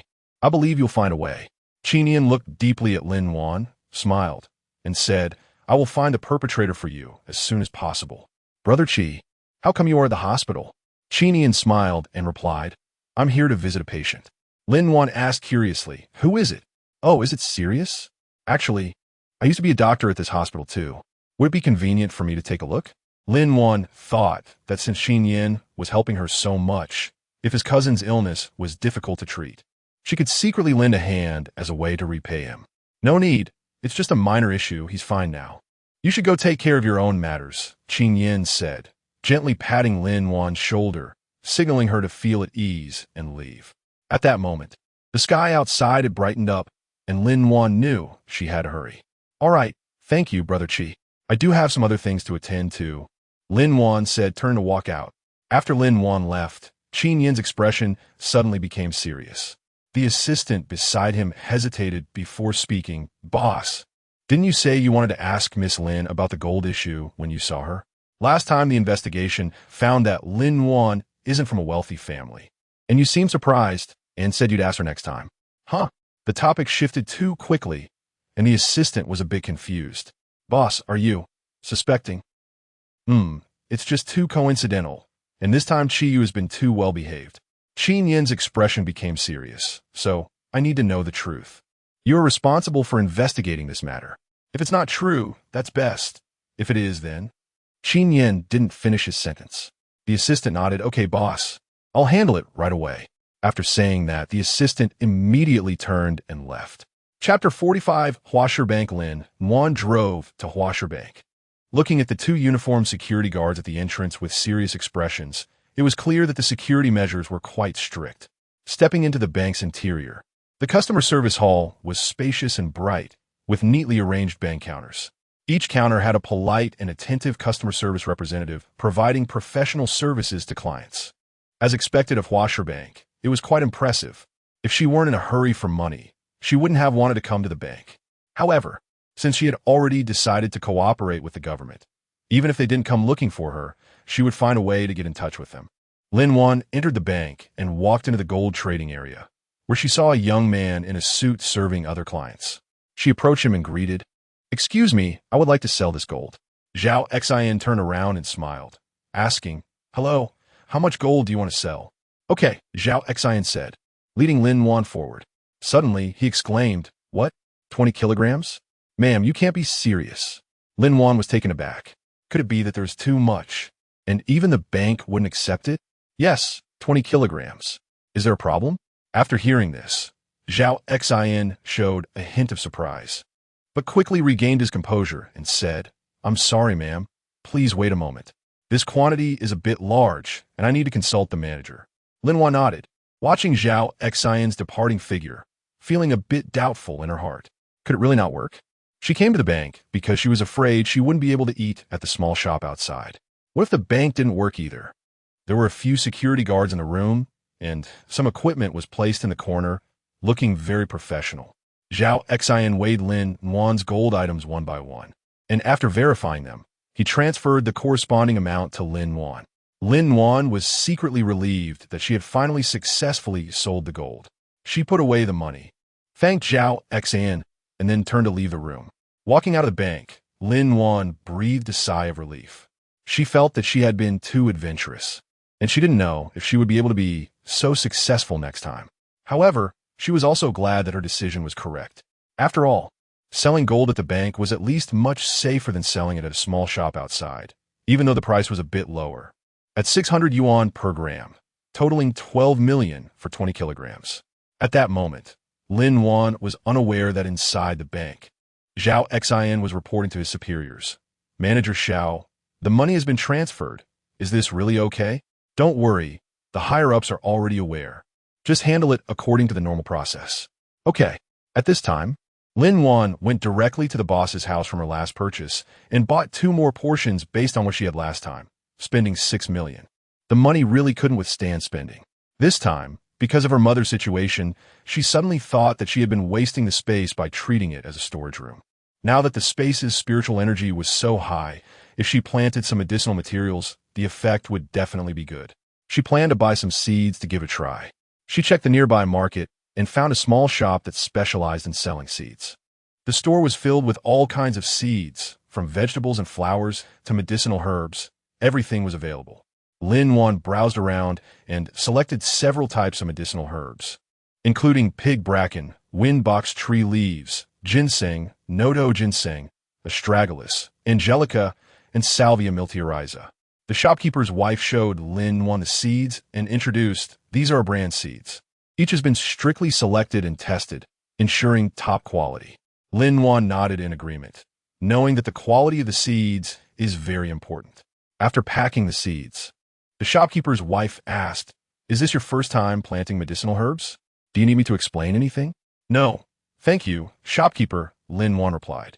If she really followed the methods in the book, she would definitely not succeed, as many of the medicinal herbs required different temperatures and soils. She was relying solely on the spiritual energy of the space. If she could really succeed, it would make it much easier for her to treat her mother. As soon as Lin Wan got home, she immediately took out the seeds and tools to start trying to farm in the space. She first leveled the ground in the space and then carefully planted each seed in the soil. She also drew water from the lake and, fortunately, her current physical condition was no worse than before. Otherwise, she would have been exhausted from all this work. She hoped the space wouldn't let her down. Lin Wan checked her phone and saw she still had some time. She set an alarm and prepared to take a shower and rest for a while. She was really feeling a bit tired. Lin Wan fell into a deep sleep, unaware that the seeds in her space had already begun to sprout. Those seemingly ordinary seeds, under the magical power of the space, began to transform into something incredible. From tiny seeds, green leaves started to grow, vibrant and dripping with freshness, exuding an aura of vitality as if they possessed infinite life force. Ding, ding, ding, ding, the alarm clock rang. Lin Wan felt that she hadn't slept so comfortably in a long time. She stretched lazily, got out of bed, ate something, and then prepared to check on how the medicinal herb seeds in her space were growing. When she entered the space, the sight before her almost left her speechless. The seeds had already grown leaves. The speed was astonishing. Without any prior knowledge, this was something that couldn't happen in reality. It seemed that the space was indeed useful. Lin Wan was amazed. She carefully examined these medicinal herbs, which not only grew rapidly, but also had good quality. She excitedly thought that if these herbs could be successfully harvested, she would become rich just by selling traditional Chinese medicine. Lin Wan decided to wait until they ripened to pick some and see if the results would be better than those outside. Now she had to go treat Grandpa Gu. Thinking about having to part with Gu Jing and the others soon made her feel a bit reluctant. But as soon as she thought of her mother in the real world, she quickly became strong again. She was her mother's only support, and Gu Jing and the others would forget her in no time. Xianwan, are you up? Gu Jing asked from outside the door. I'm coming, just a moment. Lin Wan replied as she and Wen opened the door. Lin Wan opened the door and saw Gu Jing standing outside. Although it was still cold outside, He was wearing camouflage clothes that looked neat and tidy, giving off a reliable impression. Lin-Wan looked at him, feeling a bit complicated inside. But she held back her emotions and maintained her calm on the surface. Let's go. Lin-Wan avoided Gu Jing's concerned gaze. Since she had decided to leave, she should be decisive. She closed the door and walked out. Chapter 46. Farewell Confession. Okay. Gu Jing watched Lin-Wan like this and felt a bit uneasy, but he also knew it wasn't the time to ask questions, so he could only follow Lin-Wan home. On the way, neither of them spoke, and the atmosphere was a bit awkward. It wasn't until they reached the door that Lin-Wan took the initiative to break the silence. How is Grandpa Gu doing? How was yesterday? Much better. My brother said he ate more than before. Gu Jing hurriedly replied. He now wished he could make girls happy like Ji-Chuan did. That's good. After I treat Grandpa Gu again today, it should be about the same. After that, you can find a Chinese medicine doctor and have him take some nourishing medicine, Lin-Wan thought. Although she believed in her abilities, older people tended to trust traditional Chinese medicine more, so taking some nourishing herbal medicine wouldn't hurt. Okay, I'll have my brother find one. Gu Jing felt that Lin-Wan seemed to be in a hurry. Gu Jing looked at Lin-Wan and sensed that something was off with her. So he asked with concern, Xiaowan, are you okay? Lin-Wan looked up at Gu Jing and said, It's nothing.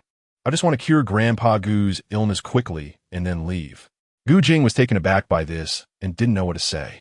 Lin-Wan saw that he wasn't speaking, so she quickened her pace and hurried to Grandpa Gu's bedside. Grandpa Gu, let's start the treatment.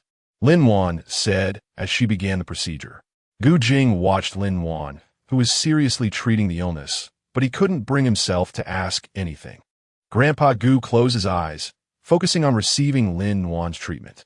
After a while, he opened his eyes, feeling relaxed all over, and his spirits noticeably improved. Xiaolin, you are really impressive, Grandpa Gu said, looking at Lin-Wan with deep gratitude.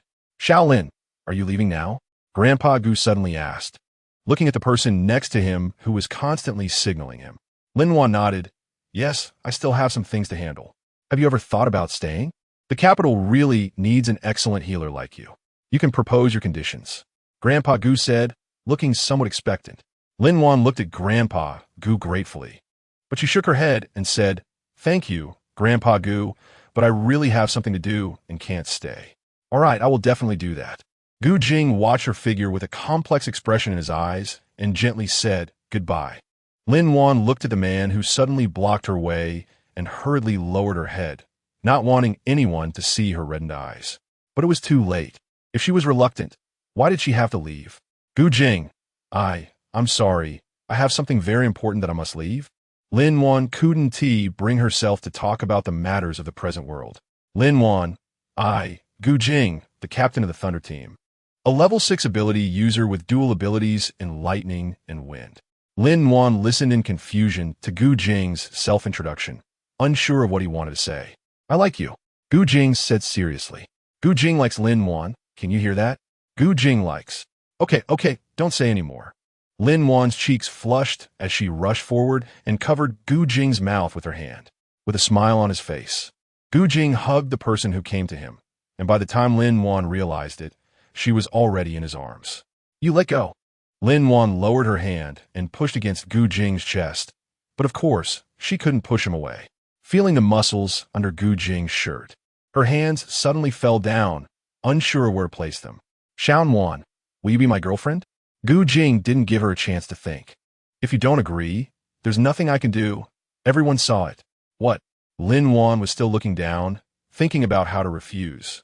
This time, she easily retreated from Gu Jing's embrace, and when she looked up in the direction Gu Jing indicated, she saw a few members of their team hiding behind a tree. Upon being discovered, they said, Lin-Wan, are we going to change how we address you to sister-in-law from now on? Renhua was the first to speak. Yeah. From now on, if there's something the boss disagrees with, we can ask sister-in-law.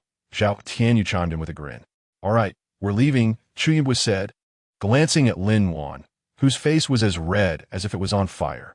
He raised an eyebrow at Gu Jing, then pulled the still-chatting Ji-Chuan along, pushing the two kids away together.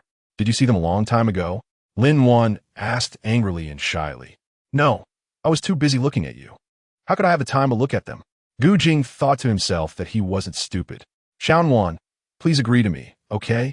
I will definitely treat you well. I. Lin Wan looked at Gu Jing, whose eyes were filled with deep affection. How could she refuse such a man? No, no, she couldn't. Her mother was still waiting for her. I'm sorry, Gu Jing, my mother's still waiting for me. We're not from the same world. Lin Wan hurriedly ran away after speaking. If she waited any longer, she was really afraid she wouldn't be able to resist Gu Jing's charm. Gu Jing watched Lin Wan run far away. Didn't her mother die a long time ago? What does this mean? Their family is not old-fashioned. They don't care about family background. They're not from different worlds. She clearly likes him. Just give her a little more time. Since she is the one Gu Jing has set his sights on, he wouldn't let her get away. Lin Wan quietly contacted Zhao Tianyu and gave him all these things. Zhao Tianyu thought that he would soon be the brother-in-law, and this should be the boss's arrangement, so he didn't say much and accepted everything. He could only marvel at how lucky Lin Wan was to find so many warm supplies. Chun-Li, are you there? Before leaving, Lin Wan went to the next room. I'm here. Chun-Li, who was inside, heard Lin Wan's voice and came out to open the door. Sister Lin, were you okay yesterday? I'm fine, see, I'm perfectly all right. Lin Wan smiled at the worried expression of the young girl. Here, this is for you. She handed a bag of prepared items to Chun-Li. Oh, what's this? Chun-Li opened it with a curious look. Lin Wan didn't actually have any valuable items. Inside were just some hygiene products and 2 sets of underwear. She knew that if she put in more, Chun-Li wouldn't accept it. Chapter 47. The disappearance of the space gate. Lin Wan knew that Chun-Li was following a big man alone, and her brother might not think of these things. Anyway, she didn't lack these items, so it was just right to give some to her. Great, thank you, Sister Lin. Shenli up Bili Uja Lin Wan. If it were other things, Chun-Li wouldn't want to accept them, but she really needed this. Sometimes, she felt embarrassed to mention it to her brother. No need. I happened to come across this before and receive a lot. Lin Wan looked at Chun-Li, who was still rummaging through the items. Is this a dragon's blood tree? Lin Wan looked in amazement at the small tree in front of her. It shouldn't be. The dragon's blood tree would have frozen to death in such cold weather. Lin Wan took the potted plant and thanked Chun-Li. Perhaps because of the influence of the plants on her space and abilities, Lin Wan has grown to love studying various plants. Sister Lin, I'm glad you like it. Chun-Li said, happy that Lin Wan appreciated the gift. Well, I'm leaving now, goodbye. Chun-Li. Lin Wan finally hugged the little girl. Sister Lin, see you tomorrow. Chun-Li cheerfully said goodbye, unaware that Lin Wan would no longer be there the next day. A bitter smile tugged at her lips as she leaned against the door frame, looking at the empty room. She had always thought that relying on space to travel between 2 worlds for money was simple, but she realized it was too naive. She was human, not a machine. She was truly tired. One shouldn't be too greedy. Heaven has already been very kind to me, allowing me to see my mother, Lin Wan murmured to herself. Having prepared everything, Lin Wan entered the space with the dragon blood tree and specifically found a place to plant it. Lin Wan stared in shock at the dragon blood tree before her. Its branches and leaves were growing wildly, almost at a visible speed, as if it had transformed into a giant tree in just a few seconds. She could even feel the frantic surge of energy in the space around her, as if it were being absorbed by the dragon blood tree and then transformed into purer energy, continuously nourishing this giant tree. She sensed an instant explosion of energy in the space, and the spatial door beside the ginkgo tree began to disappear. Lin Wan ran over in panic, but the door had already vanished. Lin Wan felt a wave of sadness in her heart. Although she had decided to reduce her visits to the end of the world, she never thought she would never go again. She helplessly sat on the ground, staring blankly at the dragon blood tree in front of her. Early in the morning, Lin Wan sat on her bed, quietly listening to the sound of rain outside. The room was lit only by a dim bedside lamp, casting a shadow of her lonely figure. That's right, the car accident. She suddenly opened her eyes. The several changes in space were all related to her saving people. Now that there wasn't enough spatial energy to open the door, did that mean if she saved more people, the door would open again? Forget it. There is no other way now. She would go look for a shop to open her small clinic early tomorrow morning. As it got later, she fell into a deep sleep. At this time, in the dimly lit study, Qin Yen sat in a comfortable chair, looking at the documents in his hand. His brow furrowed. Boss, I have confirmed it. It's him, said the assistant standing beside him. Hearing the assistant's words, Qin Yin's expression darkened even more.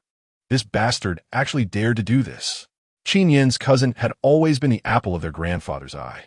In the past, whenever he made mistakes, their grandfather would always bail him out, but this time he had broken the law, which was absolutely intolerable. Get in touch with him, make him turn himself in, or I will sue him immediately, and he will pay the price, Qin Yin said coldly. The assistant nodded. By the way, boss, while investigating this time, I found that others are also looking into it, but I don't know which side they are from. Probably that kid wants to find someone to destroy the evidence. Don't worry about him. Understood. The assistant quietly exited the study. Qin Yin picked up his phone, wanting to call Lin Wan, but then put it down again. It was too late now, and he didn't know how to face her. Listening to the rain outside the window, Qin Yin felt a bit restless. If grandfather found out, he would definitely come and ask him for help, Qin Yin muttered to himself, but this time I really can't let him off the hook. He sighed. What he actually liked most was his own antique shop, and he didn't want the company at all, but Chi Yu felt that he was taking advantage of him, becoming more and more rebellious. The next day, Qin Yin arrived at the hospital early. He thought that it would be better to discuss this matter face to face. Lin Wan arrived at the hospital in the morning, only to find that someone was there even earlier than her. Brother Chi, what brings you here? Lin Wan asked in surprise. Qin Yin glanced at Lin Wan and smiled faintly. The perpetrator has already been found. Lin Wan couldn't help but breathe a sigh of relief. It seemed that Gao Qingyue's injury would have an explanation. Qin Yin walked to Gao Qingyue's bedside and gently bowed. Auntie, I'm sorry. The person who hit you that night was my cousin. His voice was deep and powerful, revealing a hint of regret and guilt. Gao Qingyue had not yet reacted, but Lin Wan was taken aback by his words and immediately showed a clear displeasure. She coldly glared at Qin Yin, her tone filled with intense anger. Your cousin hit someone and then fled. Such scum should pay the price. Lin Wan thought that Qin Yin didn't want his cousin to take responsibility. She knew that wealthy people always have their ways. When Qin Yin heard Lin Wan's words, he felt a tightness in his heart and quickly said, I've already told him to surrender. If he doesn't go, I will sue him. Gao Jingyue abruptly sat up upon hearing this, her face showing a look of surprise. Will you tell the police the truth? Qin Yin nodded. I will fully cooperate with the police investigation to ensure that the perpetrator receives the punishment they deserve. If you need any compensation, feel free to mention it. Chapter 48. Director seeks help. Abilities disappear? Hearing Qin Yin's words, Gao Jingyue's face gradually calmed down. She was seriously injured this time. That's good. I just want what the law stipulates. However, please do discipline your cousin. Qin Yin nodded. I will. sprocket, this is... Gao Jingyue was about to ask when she heard Lin Wan call Qin Yin Big Brother Qi. Oh, Mom, this is Qin Yin, my recognized older brother. Lin Wan didn't want her mother to know they met through selling gold. Yes, Auntie, you can just call me Qin Yin. Wan is like my little sister. Qin Yin understood Lin Wan's hint when he saw her expression. Oh, okay. Thank you this time, Qin Yin. After all, it was you who found him. You're too polite. Auntie, please rest well. If there's anything, let Wan contact me. I'll take my leave now. All right, Wan, go see him off. Oh, Lin Wan reluctantly walked out. Wan, are you mad at me? Qin Yin looked at the silent Lin Wan beside him. Of course not. Big Brother Qi, this isn't your fault. If it weren't for you, I wouldn't know where to find the perpetrator, Lin Wan retorted. I just suddenly thought, if it wasn't my mom who got into trouble this time, would someone like your cousin still be caught? Qin Yin understood Lin Wan's concerns after hearing her words. After all, there really are issues of legal injustice in this society. He sighed softly. You're right. The law should be just and should not show favoritism based on status or position. Lin Wan felt a bit of her displeasure dissipate upon hearing Qin Yin's words. She also spoke from her heart, but as an ordinary citizen, she could only vent her frustrations. All right, goodbye. Qin Yin thought about checking the messages he received and also needed to visit his grandfather. Hey, Dr. Lin, do you remember me? A young nurse called out to Lin Wan. Yes, may I help you? Lin Wan looked at the young nurse she had seen at the nurse's station last time, feeling a bit puzzled. Oh, I see, okay. I'll go find him right away. After hearing the young nurse's words, Lin Wan felt a bit embarrassed, as she had really been in a hurry to leave at that time and hadn't expected it to turn out like this. Great, the director is in D building. Room 1102, the young nurse said happily. Okay, thank you. With that, she walked towards the hospital's office building. Lin-Wan arrived at the door of Office 1102 in Building D and gently knocked. "Come in," a deep voice came from inside. Lin-Wan pushed the door open and saw Director Gao sitting at the desk, looking at some documents.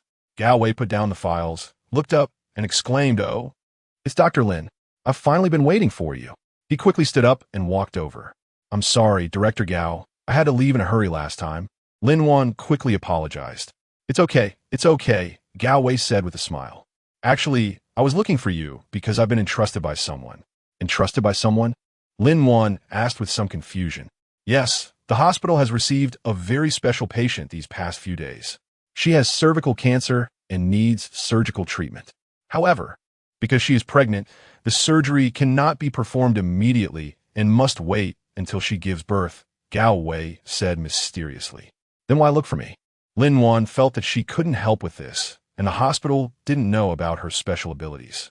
"Didn't you save a pregnant woman before?" "Dr. Wang from the gynecology department asked the director to recommend you," Gao Wei explained. Lin-Wan then understood, so that's how it is. However, the last pregnant woman that Director Gao dealt with only had a slight disturbance in her pregnancy, but this one has cervical cancer. "I can't help, so please apologize to the dean for me." "Hey, Dr. Lin, you can't say that. The dean and Dr. Wang value your medical skills very much. And this pregnant woman is very special. Her husband is a famous businessman." The dean said that as long as you can ensure she delivers successfully, they are willing to offer a reward of 1 million. Gao Wei tried to persuade Lin-Wan. "I'm not unwilling, but I really can't do it." Lin-Wan was not tempted by the amount. This patient is in the hospital, and once she uses her abilities, it would be easy for the hospital to discover. "Then could you at least go see this pregnant woman first, understand the situation, and decide afterward? After all, this is a matter of life and death." Gao Wei tried to persuade Lin-Wan. Lin-Wan thought for a moment. Although she didn't know if she could be of any help, since Director Gao had said so, it was just a visit after all. "All right, I'll go take a look." "Great, I'll take you there." Gao Wei led Lin-Wan out of the office and headed towards the obstetrics and gynecology department.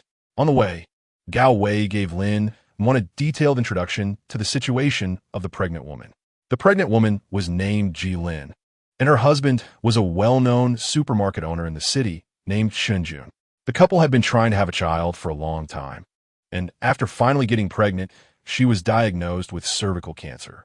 Now, she was already 7 months pregnant, and if they could ensure that she safely delivered the baby, they were willing to pay any price.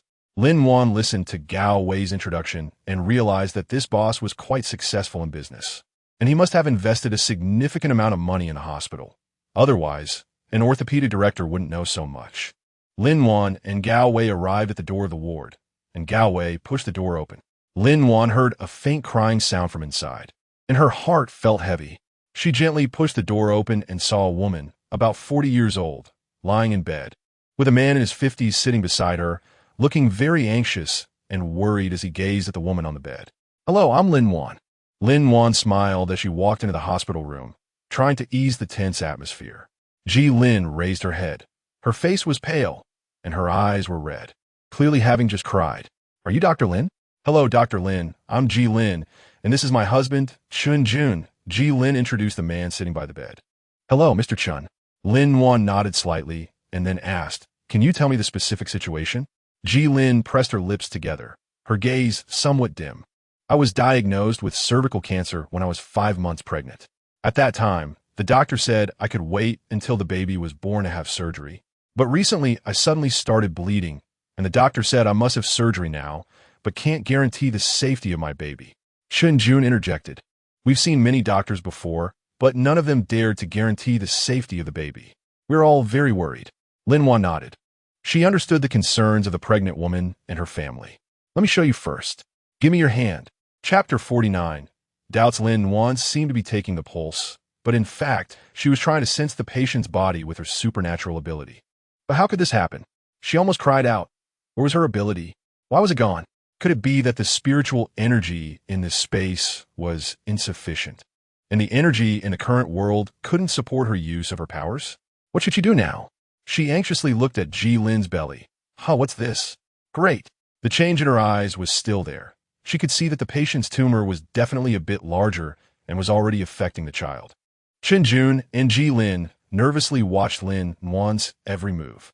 Although they found the young doctor's expression strange, they still hoped she could give them some hope. At that moment, Dr. Wang also entered the ward. He saw Lin Wan and smiled slightly. Director Gao, you finally found Dr. Lin. Otherwise, are we waiting for the president to come? Director Gao looked at him with displeasure, recalling how he had insisted on letting Lin Wan go when he was with the president. Lin Wan released her hand and nodded to Dr. Wang. Dr. Wang, I came to check on Ji Lin's situation. How is she? Is it possible? Although Dr. Wang had recommended Lin Wan, he was merely holding onto a hope of desperation. It's difficult. Her cervical cancer has already spread to the cervical area, and she needs to undergo surgery as soon as possible. Lin Wan stated what she had observed. Impressive. You already knew without seeing the examination report, Dr. Wang said, realizing for the first time how remarkable traditional Chinese medicine could be. Actually, it's not that impressive. I've just encountered similar cases before, Lin Wan quickly explained. In that case, do you think she could deliver smoothly? Dr. Wang asked. If surgery is not performed, there will be significant risks to both the mother and the fetus. I recommend that Ji Lin undergo surgery as soon as possible, Lin Wan said frankly. Upon hearing this, Ji Lin began to cry again. But I'm almost 7 months pregnant. Will the surgery have a significant impact on the fetus? There will indeed be some risks. But if surgery is not performed, both your life and your child's life will be at risk, and cervical cancer can worsen easily, making it even more dangerous. Lin Wan tried to comfort her. Is there really no other way? Chen Jun looked earnestly at Lin Wan. Dr. Lin, as long as we can ensure a smooth delivery, I can increase the investment to the hospital. Lin Wan raised her eyebrows and looked at Director Gao, who said with righteous indignation, Dr. Lin, can you think of a solution from the perspective of traditional Chinese medicine? Chen Jun replied, forget it. This is my life. I won't have this surgery. I want to give birth to the child. Ji Lin wiped her tears and said, Dr. Lin, I need you to make a trip. No. This way both you and the child will be in danger. We must have the surgery. I can't lose you, my wife. Chen Jun's tears flowed uncontrollably as he spoke to Dr. Wang. No, I don't agree to the surgery. Ji Lin's words left both Dr. Wang and Chen Jun in silence. Lin Wan looked at them, thought for a moment, and said, Ji Lin, would you like to try traditional Chinese medicine? Lin Wan thought about the enhancement effect of space on medicinal materials and suggested they could give it a try. Ji Lin was still hesitating, but Chen Jun looked at Lin Wan and nodded, saying, all right, we are willing to give it a shot. They had no other options at this point. Since you have decided then. Lin Wan's words were not finished when Lu Director pushed the door open and entered, saying, I disagree. Dr. Wang, do you know who will be responsible if something goes wrong? As the head of gynecology, Lu Dashing had no faith in Lin Wan's medical skills, especially when it came to traditional Chinese medicine. Director Lu, this was approved by the president, Dr. Wang replied, knowing that Director Lu had objections to Lin Wan. But he had already reported this matter to the president long ago. I know you discussed it with the president, but the president only said to let her take a look, not to allow her to prescribe medicine. You must know she has already resigned and is no longer a doctor at our hospital. Lu Dashing trusted the president's emphasis on Ji Lin. What? Resigned? Then, Chen Jun, who had been listening nearby, exclaimed in surprise. Hey Lao Lu, let us talk outside. Director Gao finally interjected, pushing Lu Mingda toward the exit. Hey, Dr. Lin. I'm sorry, Dr. Wang said, feeling embarrassed, as he was the one who had sought help. It's fine, but should I still prescribe this medicine? Lin Wan knew from Lu Mingda's remarks that the medicine was unlikely to be prescribed today. This, Dr. Lin, it's not that I don't believe you. But Director Lu is also an expert. We initially thought you were a hospital doctor, so Chen Jun really believed this doctor was a genius at the hospital and didn't care about Lin Wan's age, but after what just happened, he still felt a bit worried. It's okay. Since it's not needed, I'll leave. Lin Wan had initially wanted to help because she felt sorry for the child, but since the patient disagreed, she wouldn't meddle further. She stood up, ready to leave. Dr. Lin, can we take some time to consider it? Ji Lin, who had been troubled for a long time, suddenly spoke up. Lin Wan looked at the child in Ji Lin's belly and nodded. Okay, but it needs to be done quickly. Otherwise, I'm afraid it will be too late even with medication. All right. Ji Lin ignored Chen Jun, who was pulling her beside her. Then Dr. Lin, I'll walk you out. As they stepped outside, they saw Director Gao waving at them from the office door. Lin Wan felt a bit helpless, but patiently walked over. Dr. Lin, let's go. The dean knows and wants you to go with Director Liu. Gao Wei thought that old Liu was really getting old, stubborn as ever. He wouldn't join the conversation. Director Gao, isn't that unnecessary? The patient doesn't need me to prescribe medication anymore, Lin Wan said, looking at Liu Daxing's dark face and feeling a headache. What's wrong, doctor? Lin, you were just pointing fingers at my patient, and now you're looking timid, Liu Daxing mocked. Lin Wan originally didn't want to pay attention to him, but he insisted on getting closer. Fine, let's go then. Lin Wan strode forward. Liu Daxing followed angrily. Oh dear, these two, forget it. Let the dean worry about it. I'm leaving, Dr. Wang. Gao Wei said to Dr. Wang, who was standing aside. All right, thank you, Director Gao. Dr. Wang looked at Gao Wei, who was shaking his head while walking away and worried about whether there was any change in Ji Lin's condition. No, she still needed to talk to Ji Lin. Come in. The voice of Dean Lan came from inside. Lin Wan pushed the door open and saw that there was more than just Dean Lan in the office. Her teacher Li Yuanping was also sitting on the sofa. Liu Daxing, who was a step behind, hurriedly followed in. When Li Yuanping saw Lin Wan enter, he first shot her a glare, then smiled and said, "This is my student, who has been with me since her internship. She's a well-behaved child." After saying that, he waved Lin Wan over. Lin Wan, come here and greet Dean Lan. Lin Wan didn't expect the teacher to be there. She quickly walked up and said, "Hello, Dean Lan." Chapter 50. Gu Jing discovered Dean Lan looked at Lin Wan and smiled. Well, as expected of a divine doctor, you have an air of no one but me can do this. It seems you are quite confident in yourself. No, Dean Lan, that's just what the families are saying. I still have a lot to learn. Lin Wan didn't dare to be presumptuous in front of her teacher. She remembered that when she first came to the hospital, no one wanted her, a traditional Chinese medicine major. It was her teacher who chose her against all odds and guided her meticulously, so she always respected her teacher. Exactly. Still a child, can't let the flattery go to her head, Li Yuanfeng said, but his gaze was directed at Liu Daxing, who was standing aside. All right, enough small talk. Today is for a specific purpose. Old Liu, you speak. As soon as Lan Xiaodong heard this, he knew that Li Yuanfeng was going to protect his student. Dean Lan, you know Ji Lin's situation. If we don't perform the surgery, it could be a case of 2 lives lost at any moment. Now Lin Wan is suggesting using traditional Chinese medicine, but what if problems arise during the medication period? Liu Daxing asked directly. Well, Lin Wan, do you have confidence? Lan Xiaodong looked at Lin Wan upon hearing this. I don't, but I just want to prescribe some cordyceps, Mingdang Shun, and Poria. I don't intend to eliminate the tumor, just to control its growth and simultaneously enhance our own resistance. Once the timing is right, we can perform the surgery after the child is born. If her abilities were still there, Lin Wan would have wanted to boast. But since she wasn't sure when she could use her abilities, it was better to play it safe. Dean, you see, although I don't understand traditional Chinese medicine, but... All right, since you acknowledge that you don't understand, then don't ask. Lin Wan truly felt that Liu Daxing, as the director, was too petty. Cough, cough. Lan Xiaodong looked at Liu Daxing, whose face had suddenly turned red, and felt like laughing. Lin Wan, how can you speak to Director Liu like that? Li Yuanfeng was also annoyed with this person. Director Liu, as a senior, what's wrong with asking you a few questions? Changing the topic, he added, however, Director Liu, Lin Wan is right. These traditional medicines are very safe and beneficial for pregnant women. I can guarantee that. Fine, since Director Li has said so, the medicine is fine. But if any problems arise during the medication process, who will take responsibility? Liu Daxing gritted his teeth a bit. I will take responsibility myself. Lin Wan disliked the atmosphere in the hospital where people were afraid to seek treatment, preferring to do nothing rather than risk making a mistake, which was why she wanted to open her own clinic. You, what responsibility can you take? Liu Daxing said mockingly. Then I will take it. I am responsible for my student. Teacher, Lin Wan quickly intervened. All right, let's leave it at that. You go ahead. I trust you. Li Yuanfeng smiled and nodded.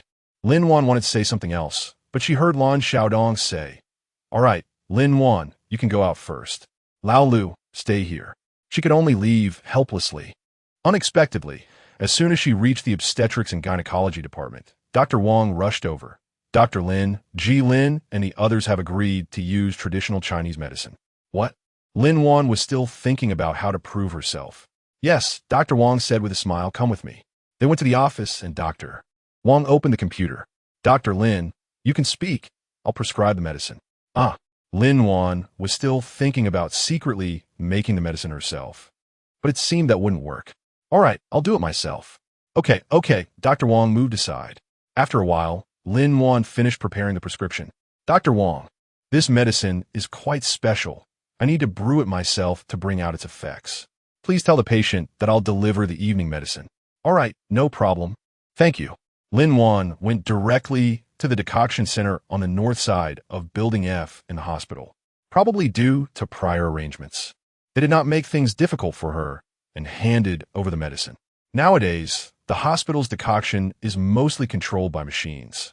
But there are still some prescriptions that require more meticulous brewing methods, so a small portion of manual clay pots are still retained. Lin-Wan had no choice but to wait for the medicine to finish brewing, as she couldn't leave. Outside, the sky gradually darkened, but the apocalyptic sky seemed to brighten. Yesterday, Gu Jing forced himself not to find Lin-Wan, wanting to give her enough time to think. After all, he firmly believed that Lin-Wan liked him. And since that was the case, other factors were not an issue. However, early in the morning, he couldn't help but come to Lin-Wan's door. Knock, knock, Xian-Wan. Gu Jing knocked on the door for a while, but no one responded. Captain Gu, is Sister Lin not here? Chun-Li emerged from a nearby door upon hearing the noise. Did you see her yesterday? Gu Jing asked, a bit worried. Sister Lin brought me some things yesterday morning, but I haven't seen her since, Chun-Li said, looking a bit concerned as she walked over. Brought things? Gu Jing had a bad premonition. Step aside. With a crack, the ability of the thunder system directly broke the door lock. Gu Jing's expression darkened as he looked inside, which was empty. Sister Lin is not here? Chun-Li wondered. She clearly didn't go out yesterday. Could she have left early in the morning? What's this? Captain, where are you going? The letter in Gu Jing's hand was snatched away, and then he saw Gu Jing quickly walking out. Hey, as expected of the king of hell. Chun-Li said to herself. That was a farewell letter. Did Sister Lin really leave? Gu Jing walked while calling Rinhua. Lin-Wan is missing. Can you find out where she is? What missing? Rinhua thought Gu Jing was too anxious. Boss, Lin-Wan might just have gone out for a bit. I went to her room, and there was a farewell letter inside. Gu Jing's voice sounded a bit low. I'll check immediately. Rinhua knew how important Lin-Wan was to Gu Jing. Gu Jing stood under a tree, finished reading the letter, and his emotions surged, ultimately making him laugh out loud. He kicked the tree beside him violently, and, with a crack, the tree broke, showering him with snow and making the atmosphere around him even colder, causing a sense of danger that could be felt from afar. Boss, what's wrong with you? Zhao Tianyu was thinking of discussing supplies with Gu Jing. Boss, yesterday Lin-Wan. Before he could finish, he felt a sudden chill. Did you see Lin-Wan yesterday? Gu Jing's hoarse voice came. Yes, she came and gave me a lot of supplies yesterday, including warm clothes, food, antiques, etc. Didn't she tell you? Zhao Tianyu's voice unconsciously lowered. Chapter 51.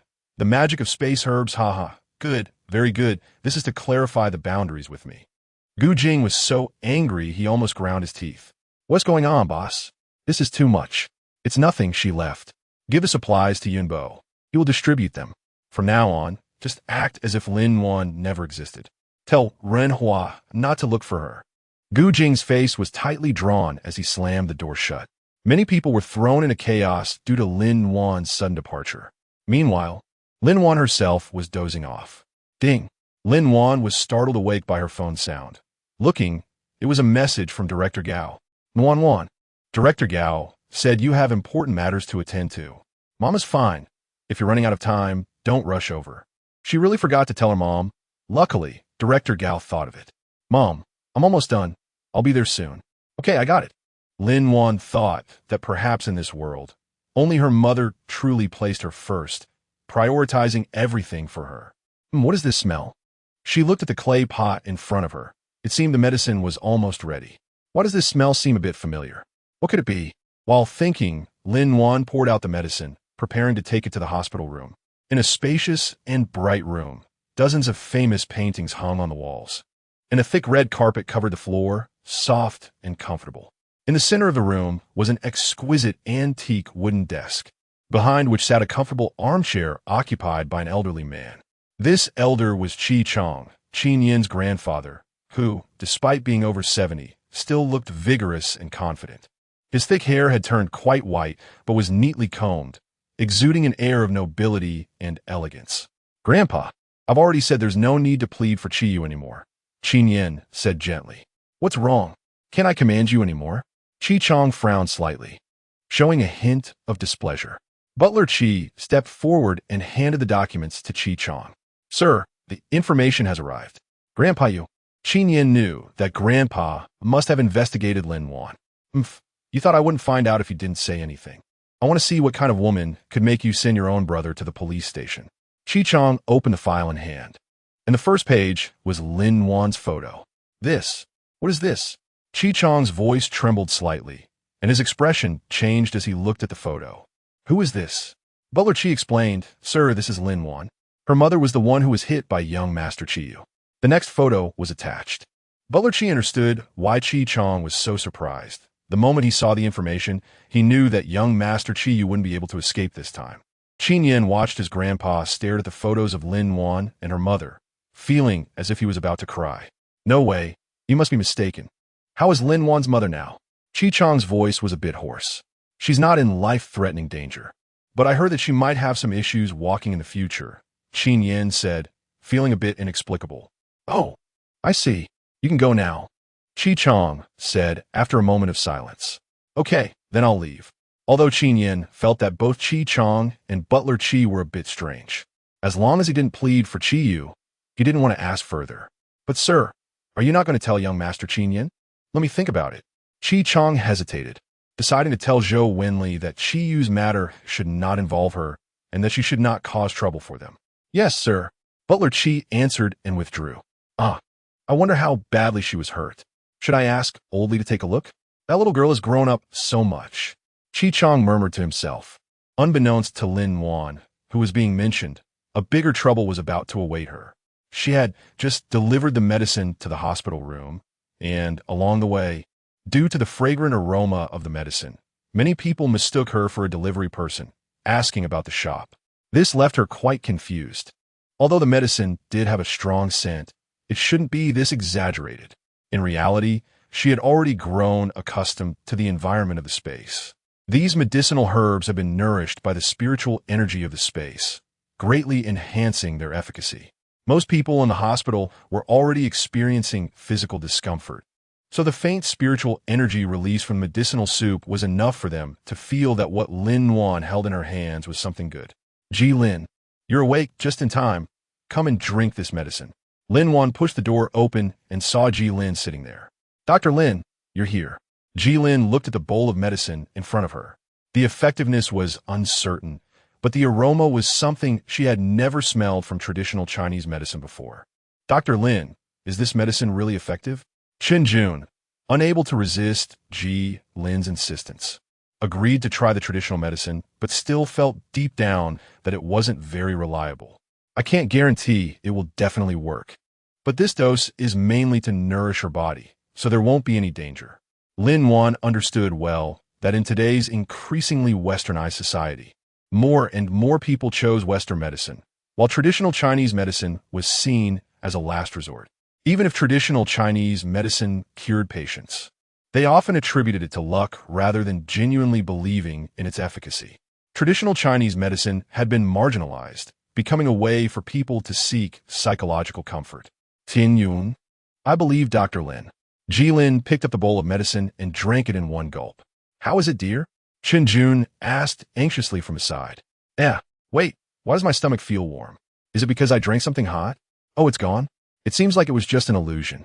At this moment, if Lin Wan used her abilities to check Ji Lin's stomach, she would see that the child who had been sleeping suddenly smiled and began to move its hands and feet. "Ouch!" Ji Lin couldn't help but exclaim, her hand moving towards her stomach. Lin Wan was already prepared to leave when she heard the voice and quickly asked, "What's wrong? I told you the medicine has a problem, right? Honey, does your stomach hurt?" Chen Jun looked at Ji Lin, who was touching her belly, and glared at Lin Wan again. No. Ji Lin surprisingly started to laugh. "It's the baby moving. He hasn't moved for the past few days.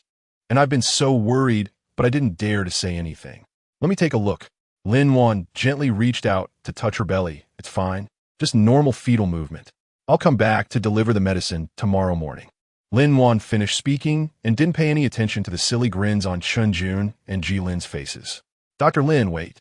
To her surprise, Chen Jun chased after her. Chapter 52. The sudden change of apocalypse. Is there something else? Lin-Wan felt a bit annoyed. She began to regret taking on patients at the hospital and realized she needed to speed up the opening of her clinic.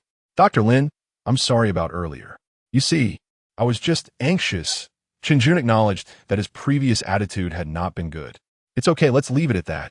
Lin-Wan wanted to end the conversation and leave. Dr. Lin, look this. Chen Jun pulled out a card and stuffed it into Lin-Wan's pocket. This card can be used at all the stores under my brand. Before he could finish speaking, Lin-Wan returned the card. No need, don't worry. I will fulfill my duties as a doctor. I told you Dr. Lin wouldn't accept it. You're so petty. I thought she was like you, Ji Lin teased. I'm not stingy. I'm just afraid she won't be happy because of what happened earlier, and I don't want you to suffer for nothing, Chen Jun explained, feeling that giving some other gifts would be better. On the other side, Lin-Wan hurried to Gao Jingyue's hospital room. Wan, you're done? Gao Jinghua looked at her daughter, who had just walked in, feeling that even though they hadn't seen each other for a few days, something about her daughter seemed different. It took so long just to see a patient at the hospital. Where's Grandma? Lin-Wan was unsure how Director Gao had explained things to Gao Jinghua. I couldn't help it. The director called for me. I initially wanted to refuse, but Teacher Li was there, Lin-Wan said somewhat helplessly. Oh, the director called you to see a patient? Is your medical skill that impressive? Gao Jinghua looked at her daughter in disbelief. That's great. Then Mom will be waiting for you. Gao Jinghua smiled. Lin-Wan knew that she didn't believe it now, but it didn't matter. Once her legs healed, she would understand. Alone at home, Lin-Wan thought about Gu Jing in the apocalypse. Thankfully, she had given everything to Zhao Tianyu and left a letter. Otherwise, if she suddenly disappeared, she would probably be seen as someone who ran away with supplies. With so many supplies, plus what Zhao Tianyu had received last time, the base should be fine in 2 months. By then, the weather might just warm up. At this moment, Lin-Wan didn't think that the weather would warm up. But not in 2 months. Rather, it would happen the night after she left, and no one knew how it occurred. At midnight, while everyone was deep in sleep, the temperature outside suddenly began to rise, not degree by degree, but directly from -40 degrees to +40 degrees. This caused the original ice and snow to instantly turn into water. In the room on the east side of the second floor of the Gu family, Gu Jing was lost in thought while looking at the chocolate Lin-Wan had given him. Suddenly, it seemed he heard something and rushed to the window. Crack! The ice on the road began to crack with visible fissures. Gu Jing opened the window, and a noticeably warm breeze floated in. This is bad. The weather has warmed up. As Gu Jing walked outside, he called Chu Yunbua. Yunbua, the weather has warmed up. Wake everyone up and organize personnel to evacuate to higher ground. Hurry, brother, you noticed too? Gu Jing looked at Gu Yin, who was coming out of the room. Yes, I'm going to the military. Uncle Lu is with Grandpa. He'll be here soon. You help organize the personnel. Even in such a situation, Gu Yin remained composed. Got it. Saying this, the two of them ran out. Sunlight streamed through the window and fell onto the bed, waking the sleeping person who rubbed their sleepy eyes. Lin-Wan had been thinking about how to open the clinic and accumulate spiritual energy yesterday, so she had gone to bed a bit late. However, the body of a supernatural being was resilient. If it were the old her, she would probably feel completely drained now, but now she felt great. Lin-Wan checked the space, as usual. The doomsday trees were growing well, and the medicinal herbs were also thriving, except that the door to the space still hadn't appeared. Sigh, she was just about to go out when she saw the box next to the dragon blood tree. Right, those prescriptions. Lin-Wan took out the box containing the prescription and examined it carefully. She wanted to see if there was anything that could treat her mother's leg. After all, her abilities had not yet recovered, and it would be better if there were medicine that could help. Lin-Wan happily looked at the traditional Chinese medicine on the prescription. As expected of the old prescription mentioned by her teacher, none of the herbs were particularly precious, but the perfectly balanced quantities were truly impressive. However, there were still some herbs she didn't have, so it seemed she would have to make a trip to the Chinese medicine shop. The last time she went to that seed store, They still didn't have a complete selection of Chinese medicine. Lin Wan looked at the prescriptions in her hands, which included many rare formulas that no longer existed in the present world. She made a copy of these materials, including the medical case records, and put the copies into a box. This is one. Lin Wan was very familiar with this house. It was her mentor Li Yuanfeng's home, a place she used to visit often. Wan, my child, how long has it been since you came? Jing Fenhua, who was watering the flowers in the garden, looked up and saw Lin Wan. Auntie, Lin Wan didn't know how to respond. Ever since her rebirth, everything seemed to be done in a hurry, and she had been focused on making money through her space during the apocalypse, neglecting other aspects of her life. All right, coming quickly. Jing Fenhua looked at the young girl, who seemed to have been wronged. You just need to come. There's no need to bring anything. Lin Wan knew that Jing Fenhua was talking about the materials she was holding. Master, this is some medical information I obtained by chance, and I wanted to show it to you. Old Li, come and see who has arrived. What? Do I have to come and greet them? Li Yuanfeng, who had already seen from the window, said, let her come over. As soon as Jing Fenhua heard this, she knew that this old man was up to something again. But Lin Wan was used to walking towards the study.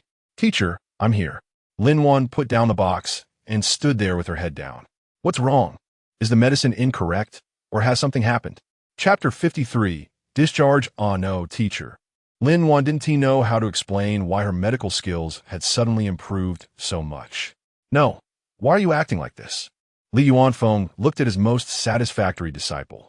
She had talent before, but being a girl studying traditional Chinese medicine, she had always been overlooked and just got by. Recently, however, things were different, but he didn't know what the turning point was. Teacher, I'd obtained these by chance, and my rapid improvement in medical skills is all thanks to them. Lin Wan knew that the teacher was no longer blaming her.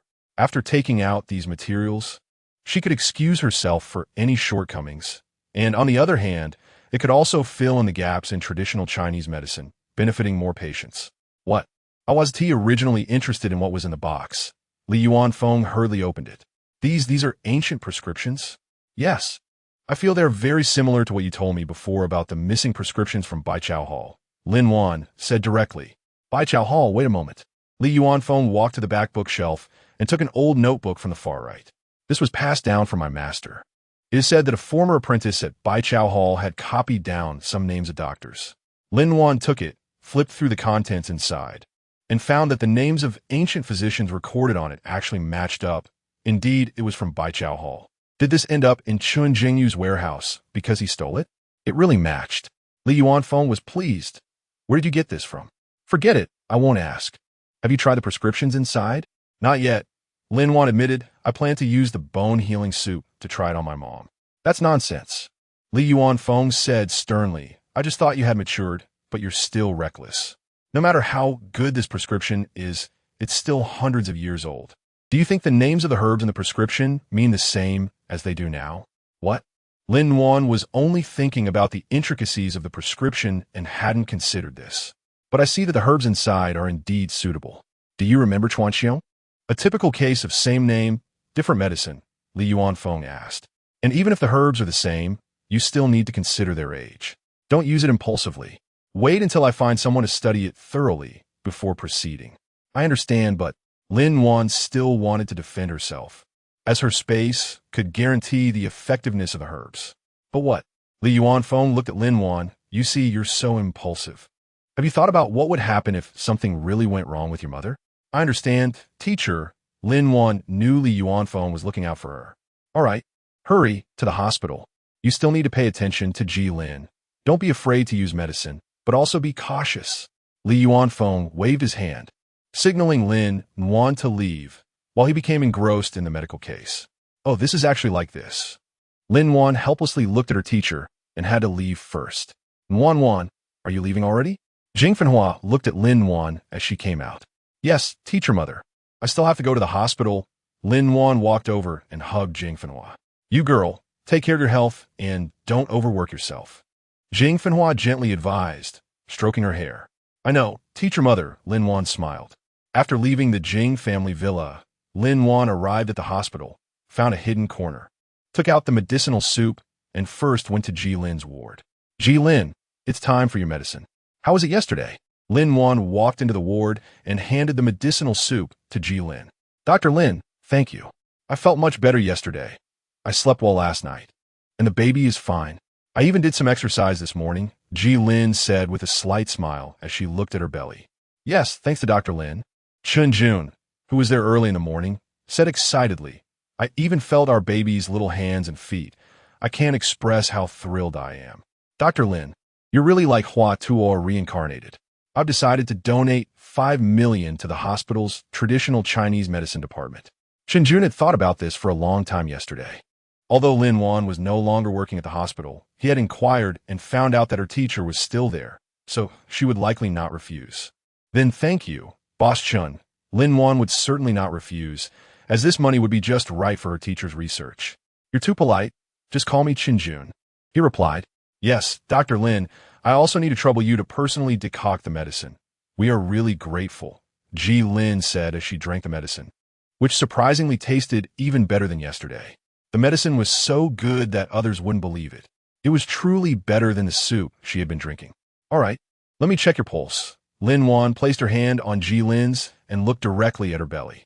Indeed, the effect of the medicine was very good. The baby was clearly absorbing the nutrients and becoming more lively. The tumor had not grown larger either, if it could be maintained. Surgery could wait until after the baby was born. Although Ji Lin knew her condition was improving, she still felt a bit nervous. Yes, very good, keep it up. The situation is great now. Lin Wan confirmed that the herbs in her space truly had incredible effects. It seemed that her mother's leg wouldn't need any special abilities after all. This medicine could be taken once a day for a week. Okay, Dr. Lin, I'll listen to you. Ji Lin now believed in no one but Lin Wan. Well, then you all rest. I have to leave for something, Lin Wan nodded. Walking towards Gao Qingyue's ward, she happened to overhear a dispute inside. Aunt, your daughter isn't an orthopedic doctor. You can't listen to her. A young male voice said. I believe my daughter. I want to be discharged today. Lin Wan recognized it was Gao Qingyue's voice. She hadn't had a chance to say hello to Director Gao yesterday, so it seemed she would need to stop by later. Lin Wan pushed the door open and immediately caught Gao Qingyue's attention. She smiled and said, Doctor, look, this is my daughter. Lin Wan, this doctor doesn't want me to be discharged. You talk to him. Gao Qingyue was genuinely frightened of this doctor, not because of a bad attitude, but because he was hard to reason with. You are Annie's daughter. I know you are a doctor, but you're not from our orthopedics department. You should know that Annie's surgery was only 5 days ago. She should be observed for a few more days, and it's best if the stitches are removed before she leaves. Lu Sanshui didn't expect this female doctor to be so pretty. Seeing Lin Wan looking at him, his ears turned a bit red, but he still insisted on expressing his opinion. Hello, I will communicate the specific situation with Director Gao. Thank you. Lin Wan smiled, understanding that the doctor was also responsible. Oh, then that's fine. Lu Sanshui had only intended to offer a suggestion. As long as the patient signed a responsibility waiver, they could be discharged. Hearing Director Gao's name, he knew they must be aware of the situation. Thank you, doctor. Gao Qingyue said happily when she saw that the doctor finally stopped speaking. No need. No need. Lu Sanshui waved his hand and walked out. Wan, what did you bring me? Gao Qingyue looked at the soup bowl in Lin Wan's hand, already smelling the delicious aroma. Mom, this is a traditional Chinese medicine I specially made for you, Lin Wan said, suppressing a laugh, knowing that Gao Qingyue was most afraid of drinking herbal medicine. Traditional Chinese medicine? Then I won't drink it. No need. I'm almost better. Gao Qingyue initially had an expectant face, but upon hearing it was herbal medicine, she shook her head in refusal, her body shrinking back. I knew it. Don't worry. I guarantee you'll want to drink it after tasting it. Seeing there was no way to escape, and the herbal medicine did smell really good, Gao Qingyue could only pick it up, take a sip, and exclaimed, Hey, it's really not bitter. It seems a bit tasty. Gulp. Gao Qingyue finished it all at once. How is it? Tasty, right? Lin Wan had already tasted it and naturally knew how it tasted. Really good. Do you have more? Gao Qingyue felt a bit unsatisfied. All right, this is medicine. Do you think it's a dish? Lin Wan was a bit speechless. She had just refused it, and now she liked it so much. By the way, Grandma didn't come today. I mentioned in the morning. She was discharged today, so I didn't have her run another trip. She has been tired these past few days. After all, she is older. Okay, Then I'll go greet Director Gao first. We're discharging. All right, go ahead. And be sure to thank them well. Over here, Lin Wan directly found Gao Wei to explain the situation. Gao Wei had no objections. After all, recovery primarily relied on rest after a fracture surgery. He had just inquired about Ji Lin's condition and figured that Lin Wan's traditional Chinese medicine had a significant effect on recovery. He might need to trouble her in the future. Old Li, are these materials confirmed to be problem-free? In Li Yuanfeng's study, two special individuals were currently questioning the materials Lin Wan provided from Bai Keitang. What do you mean by this? Li Yuanfeng's tone grew heavier. You suddenly come to my house, saying my student might have issues, and now you're questioning the materials. What exactly do you want to ask? Old Li, please forgive us. We're just being cautious. One of the older men handed a folder to Li Yuanfeng. Li Yuanfeng opened it and immediately stood up, as it contained all of Lin Wan's information from childhood to present, including her sudden fainting in school, waking up 3 months later as if nothing had happened, suddenly possessing a vast amount of gold, and her medical skills becoming remarkably proficient. Most importantly, she had purchased a lot of supplies, but they didn't know where they were sold. What are you suspecting? Li Yuanfeng sat back down, his fingers involuntarily curling up. You suspect she's a spy? Old Li, we are not suspecting her of being a spy. We just feel that her source of funds and movements are a bit off, the older man explained. Movements off? I believe my student wouldn't betray the country. As for other unexpected occurrences, is it not allowed for someone to have some adventures? Yes. We have monitored that she has exchanged for so many supplies, but we have never seen her sell or take them out. So where did all these things go? The older man continued. Just contact her directly. I feel she was deliberate before, the younger one suddenly said. Exactly. As early as when Lin Wan went to the bank. She knew she would definitely be discovered by the state. But at that time, she was in urgent need of money, and secondly, she suddenly didn't want to hide anymore. She wanted to help those in need during the apocalypse. Relying solely on herself was too slow, or rather, she felt it wasn't enough. She wanted to leverage the power of the state. At that moment, she was unaware that the state was investigating her much earlier than she knew. By the way, you can ask the teacher. Teacher, are you free now? Lin Wan didn't know that Li Yuanfeng was being questioned because of her. What? Is there something? Li Yuanfeng looked at the people constantly signaling him, ignoring them. Teacher, I want to buy some traditional Chinese medicine seeds, and wanted to ask if you know where to get good ones? Yes. Just go to Nanchang Street and find Gu San Traditional Chinese Medicine Shop. Is there anything else? Oh, that's all. Li Yuanfeng abruptly hung up the phone, leaving Lin Wan a bit puzzled. Was the teacher very busy? Upon arriving at Nanchang Street, Lin Wan immediately spotted Gu San Traditional Chinese Medicine Shop, which appeared somewhat old.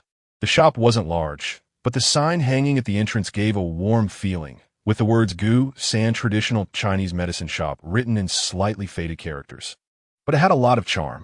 Lin Wan walked into the shop and saw an old gentleman in traditional Chinese clothing sitting behind the counter reading a book.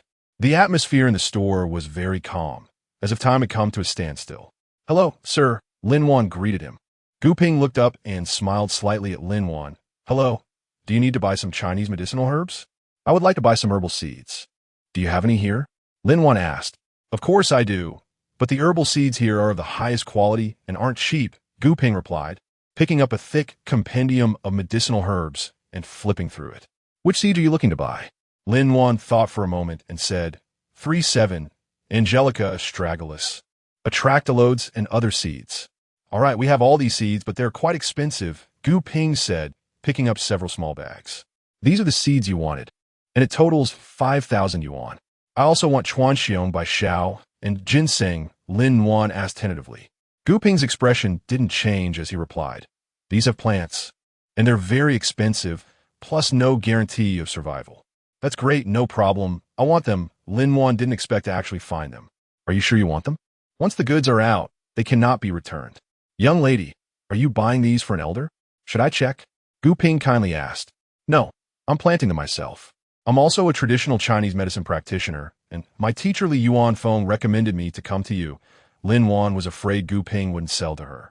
Oh, it's old Li. Well, in that case, I'll give you these for 10,000. Since everything was clear, Gu Ping didn't say much more. Okay, I'll pay you now. Lin Wan took out her phone, scanned Gu Ping's payment code, and after the transfer was completed, she left Gu San Chinese Medicine Pharmacy. Just as she was walking down the street, she suddenly heard a voice. "Oh, isn't this our class flower?" Lin Wan looked in the direction of the voice and saw a familiar face, Zhang Ting, her high school classmate. Lin Wan had always been liked by boys due to her excellent academic performance and outstanding appearance. But having grown up in a single-parent family, she never considered dating in high school. She only thought about acting, which made Zhang Ting think she was a pretentious person. "Hey, Lin Wan, long time no see. I heard you quit your job. Song Ting Mukt. A small clinic? Ha ha ha. Someone as outstanding as you. Why would you want to open a small clinic? You'd be better off developing in a big hospital. Look at me. I'm working at Mingfeng Hospital now. It's great," Zhang Ting said proudly. Lin Wan secretly mocked herself, thinking that Zhang Ting was still the same as before, still so jealous when she saw her. However, after experiencing the apocalypse, she no longer cared about these things. So she said, "Actually, running a small clinic is pretty good. No one supervises, and there's no fear of complaints. It's my own place, so I can rest whenever I want." Zhang Ting thought about how she had already received 3 complaints this month, her face darkening a bit. But soon she smiled and said, "Since you're so free, we have a class reunion next week. You must have time to come, right? We're all going. Except for you, who has been saying you're busy at the hospital. Let us see what excuse this green tea has. And let everyone see how the person they thought was excellent has changed now." Lin Wan was silent for a moment. She knew that this gathering didn't mean much to her, but Zhang Ting said everyone was going, which meant Xiao Ling would also be there. Zhang Ting looked at her back, a hint of a smug smile curling at the corners of her mouth. "Haha, let's see if you can still play pretend then." Lin Wan thought that her former self was really too sensitive. If she had been like she is now back then, she and Xiao Ling wouldn't have ended up like this. This time, she must find a chance to clarify things with her. After entering the space, Lin Wan felt a sense of calm wash over her.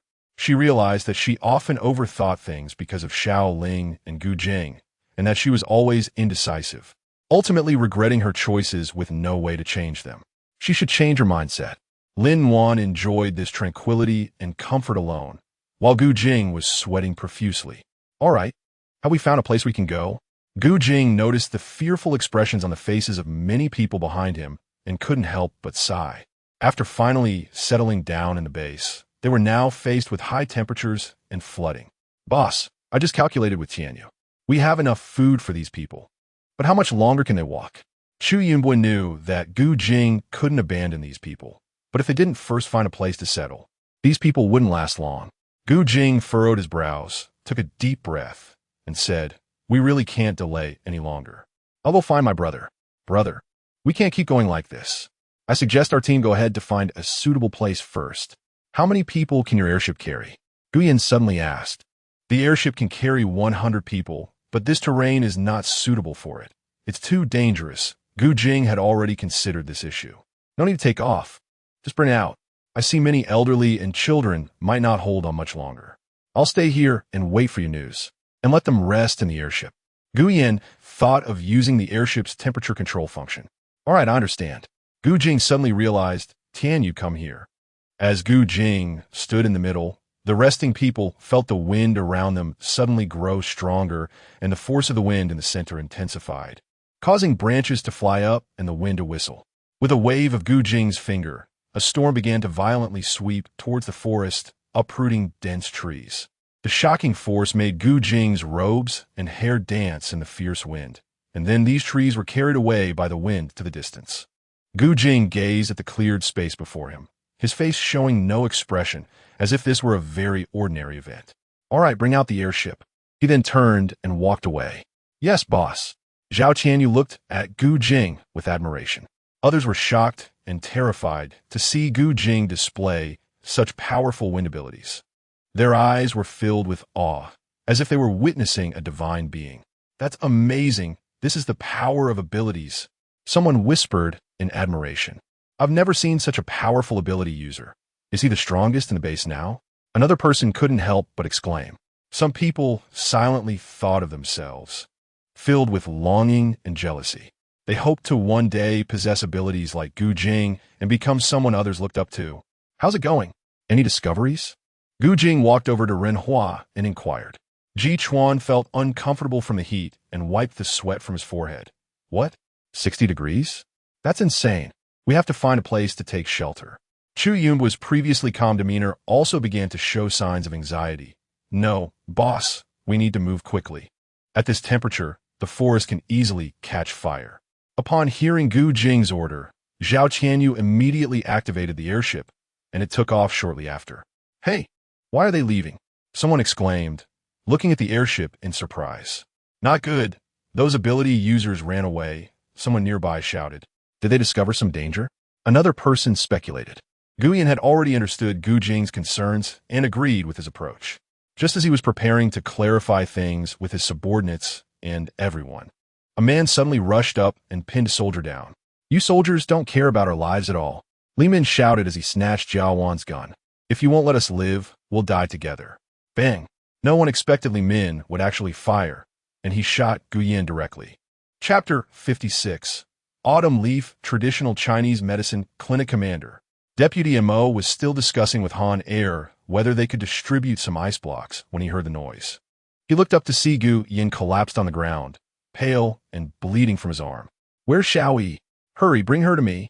Deputy Mo urgently called for the healing ability user, Yi Shanshan.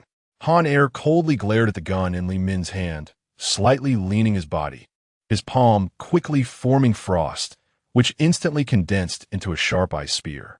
Kill him, Li Min shouted, pulling the trigger. But Han Er had already quickly dodged to Li Min's side and fiercely thrust the ice spear into his chest. Li Min let out a horrific scream, trembling as he fell to the ground, blood gushing from his chest. Han Er coldly watched Li Min on the ground, showing no mercy, with only a hint of cold, killing intent in his eyes. How? How can you do this? Can soldiers just kill at will? Several people beside them looked at Han Er in terror. Han Er gave her a deep look and said flatly, I'm not, so I hope you don't provoke me. At this time, no one cares about killing. Do you understand? The crowd instinctively took a few steps back, their faces showing fear. Han Er glanced at Deputy Mo and then turned to leave, leaving behind a chilling atmosphere. He looked at Gu Yin lying on the ground, feeling a bit guilty and helpless. He knew that if he had discovered Li Min's abnormal behavior sooner or acted faster, this wouldn't have happened. Gu Jing had kept him here to protect his brother, and now this had happened. Xiao, how is it? Deputy Mo anxiously asked. I'm sorry. I can only temporarily stop the bleeding. We need to find a place to remove the bullet, Xiao Yi said, her hands covered in blood, eyes brimming with tears. Gu Yin gritted his teeth, feeling the bullet still inside, stabbing at his flesh and nerves. Commander, let me help. Deputy Mo stepped forward to offer assistance. No, I'll do it myself. Gu Yin firmly refused, knowing that he couldn't waste time. Otherwise, the consequences would be unimaginable. He endured the excruciating pain, forcefully inserting 2 fingers into the wound, searching for the bullet. Blood flowed down his fingers, dripping onto the ground. A sharp pain caused him to involuntarily collapse to the ground, drenched in sweat. Commander, Deputy Mo quickly supported him, pressing his fingers against the wound to help stop the bleeding. I'll do it. Yi Shanshan couldn't bear to watch any longer. She picked up a dagger and gently cut around the wound. Then, she nervously looked at Gu Yin. I believe in you, go ahead. Gu Yin focused intently on Yi Shanshan. Yi Shanshan saw the blood flowing from the wound. There was no time to waste. She carefully inserted the dagger into Gu Yan's wound, trying to locate the bullet. Her hand trembled slightly, feeling Gu Yan's body also slightly tremble, but he made no sound, only gritting his teeth tightly, beads of sweat forming on his forehead. Yi Shanshan meticulously explored, feeling the muscles and blood vessels around the wound until she finally found the bullet. She pressed the tip of the dagger against the bullet, then twisted it forcefully, successfully removing it. Gu Yin lay on the ground, sweat soaking his clothes. He looked at Yi Shanshan, feeling her hands were gentle yet strong. His heart raced, unsure of what to say. Great, I did it. Yi Shanshan joyfully hugit Gu Yin. Gu Yin couldn't hold back. I'm sorry, I'll help you. Yi Shanshan almost forgot about Gu Yan's wound. She hurriedly used her abilities to coagulate the blood at the wound and then bandaged it with the gauze from her bag. All right, be careful not to use your hands in the next few days. Although it looks like it's healing, it won't get better inside that quickly. Yishanshan dodged Guyan's gaze and spoke to Officer Mo. Okay. Officer Mo carefully supported Guyan. All right, let's hurry up and go. Guyan gasped as he stood up. The weather was getting hotter, and everyone followed Han Zijin. We obey the commander's orders. The soldiers shouted one by one. The remaining people, after what had just happened with Li Min, didn't dare to voice any opinions and had no choice but to follow along. Lin Wan, busy in the space, was pleasantly surprised by the medicinal herbs in front of her. She wondered if the quality of the herbs she bought this time was good, as they had grown overnight, and even the ginseng looked at least 20 years old. Just right, today she would make bone broth. She had specially reviewed all the materials in the past 2 days to prevent any issues, and she found that although she didn't have a photographic memory, she could basically remember the content she wanted to learn after reading it a couple of times, and some of these materials felt somewhat familiar. Dr. Lin, when do you think they will discover that there are issues with those materials? A man at the Doomsday Blackwater base asked. What? That man. So you intentionally made them think the materials were problematic last time? They're so eager to send things to my Wan. Why should I stop them? Doctor. Lin laughed as he spoke. Despite his handsome appearance, looking into his eyes would make you start to feel afraid. Those green eyes always gave off an evil vibe. He was tall and dressed in a black suit with a red tie. His lips were curved in a way that made him seem unapproachable. When he spoke, he twirled a black ring on his finger, adding to his mysterious aura. On the other side, Lin Wan was methodically treating Gao Qingyue's leg. Jilin had already been discharged, and Lin Wan couldn't help but smile at the thought of Director Lu's expression when he saw Jilin's report. She estimated that in another 2 days, Gao Qingyue's leg would be healed as well. Lin Wan had been busy running around for the clinic these past few days and had finally found a suitable place. She quickly walked over and pushed open the door, immediately smelling a faint scent of traditional Chinese medicine. The room was very clean and tidy, with a simple and elegant decor that made one feel extremely comfortable. Hello, this is Qiuyue Traditional Chinese Medicine Clinic. How can I help you? Qiuyue approached with a smile and asked. Hello, I saw the for rent sign at the entrance and wanted to ask if this place is available for rent. Lin Wan thought this place was really suitable. Oh, I see. Yes, it is indeed available. Qiuyue's smile faltered for a moment. Then she continued. But you can rest assured, it's not an issue with the shop itself. It's a personal reason. May I ask what the reason is? Lin Wan looked around. This place was really fitting, but she was concerned about why such a good place would suddenly be up for rent. Chapter 57. The teacher's call. Well, Qiuyue said with a, there's really not much to say. I'm ill and can no longer manage it. This shop was left to me by my father. I had intended to run it well, but I've been diagnosed with breast cancer and will soon need to undergo surgery. Lin Wan did not expect this reason. I'm sorry, I'm actually a traditional Chinese medicine practitioner. I want to rent this place to open a clinic, Lin Wan explained. That's great. I have everything you need here, and the location is also very good. Qiuyi thought that if she rented it to someone like this, her dad would be happy too. Since the clinic was empty, the two chatted inside for a long time. Lin Wan thought that Qiuyi was really a good person because she also ran a clinic, and everything in the clinic was offered to her at a low price. Sister Qiu, let me take your pulse before I leave, Lin Wan said. Okay, go ahead and try, Qiuyi replied, knowing that small traditional Chinese medicine practitioners like them rarely had opportunities to practice. In the past, the doctors in the shop also liked to find someone to take their pulse. Fortunately, Lin Wan had been consuming a lot of medicinal soups containing spiritual energy these days. She carefully controlled her spiritual power, gently pressing her fingers on Qiuye's wrist, and weak spiritual energy flowed from her fingertips, gradually seeping into Qiuye's body. Lin Wan looked at the small gray spot on Qiuye's breast and carefully injected her spiritual energy into it. Something's not right. This shouldn't be a tumor. Could it be a misdiagnosis by the hospital, or is it something else? Lin Wan put down her hands and smiled. Sister Qiu, I don't think you have breast cancer. Which hospital are you seeing? I went to a big hospital, and the doctor said it's breast cancer and that I need to have surgery immediately, Qiuyi replied, somewhat puzzled. Lin Wan thought for a moment and, adhering to her duties as a doctor, said, it might be a misdiagnosis. I think you should get a re-examination. If it's confirmed that it's not breast cancer, then you can consider some conservative treatments, like traditional Chinese medicine or acupuncture. This way, you can also avoid the impact of surgery on your body. What? Really? Qiuya's expression became very excited and surprised. I will go right now. If it's really as you said, thank you so much. Lin Wan smiled and said, no need to be polite, I just did what a doctor should do. If you decide to use traditional Chinese medicine, you can come to me anytime. Okay. Qiuya nodded happily. Here, take this card. The clinic is rented, and you can use whatever you need. I have to go to the hospital now. After saying that, she hurriedly left. Hey, Zuye. Lin Wan looked helplessly at the person who ran away, glanced at the card in her hand, and then looked around, unable to help but smile. So this clinic is considered settled, but I still need to ask the teacher about the procedures. Just as Lin Wan was about to take out her phone to call her teacher, her phone suddenly rang. Seeing it was her teacher's call, she thought how coincidental. Teacher, I was just about to find you. It was clear that Lin Wan was in a good mood. What's up? Is there something? Li Yuan phone could tell it was likely good news. Well, didn't I tell you before that I wanted to open a clinic? I found a place, but I'm not very familiar with the procedures and wanted to ask you for advice. Huh, you sly one. You just want me to help you with the paperwork, right? Li Yuan phone immediately understood Lin Wan's intention. Isn't it faster if you help, teacher? Otherwise, if I go to handle it myself, I don't know how long I'll have to wait. Lin Wan thinks that with the current government's way of working, it will probably take at least half a year for her to get everything done step by step. All right, sometimes you can come over now.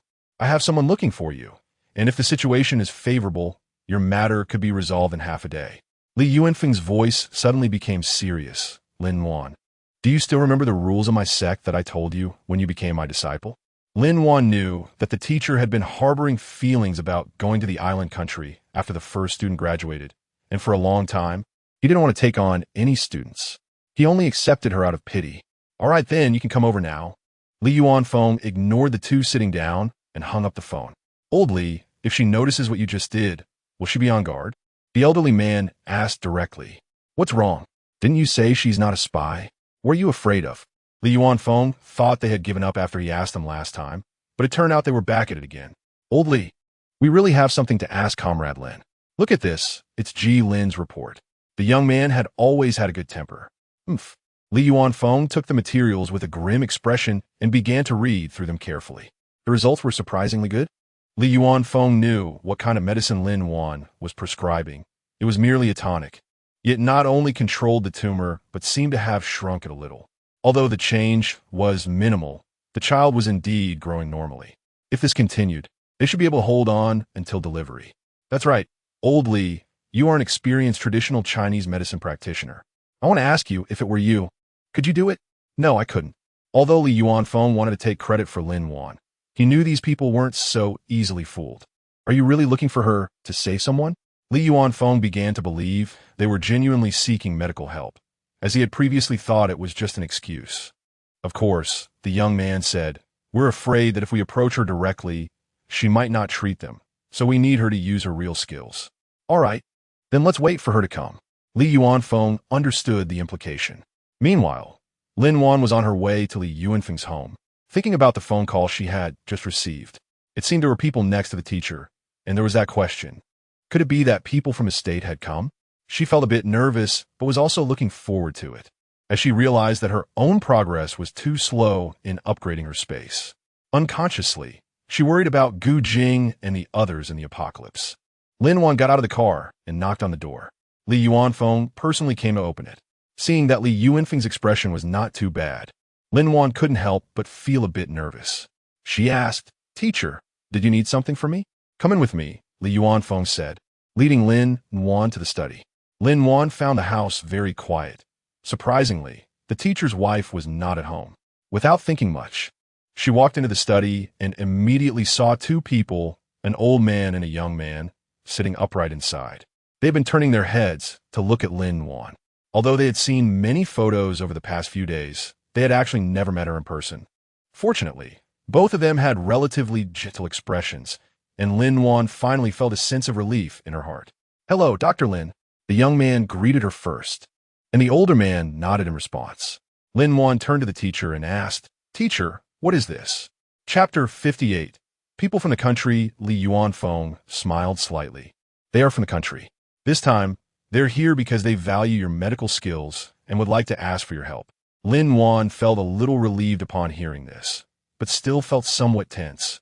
It seemed the country had not yet decided to confront her. Dr. Lin, we have already learned about your situation before coming here and greatly admire your medical skills. Now, there's a patient who needs your help, the older one said first. Yes, Dr. Lin, you can take a look at the materials first, the younger, one-handed Lin Wan document. Although the tone was one of negotiation, it clearly did not give her a chance to refuse. Lin Wan took the document and carefully looked it over for a while, then said, "Traditional Chinese medicine is different from Western medicine. Just looking at the materials is not enough. I need to see the person."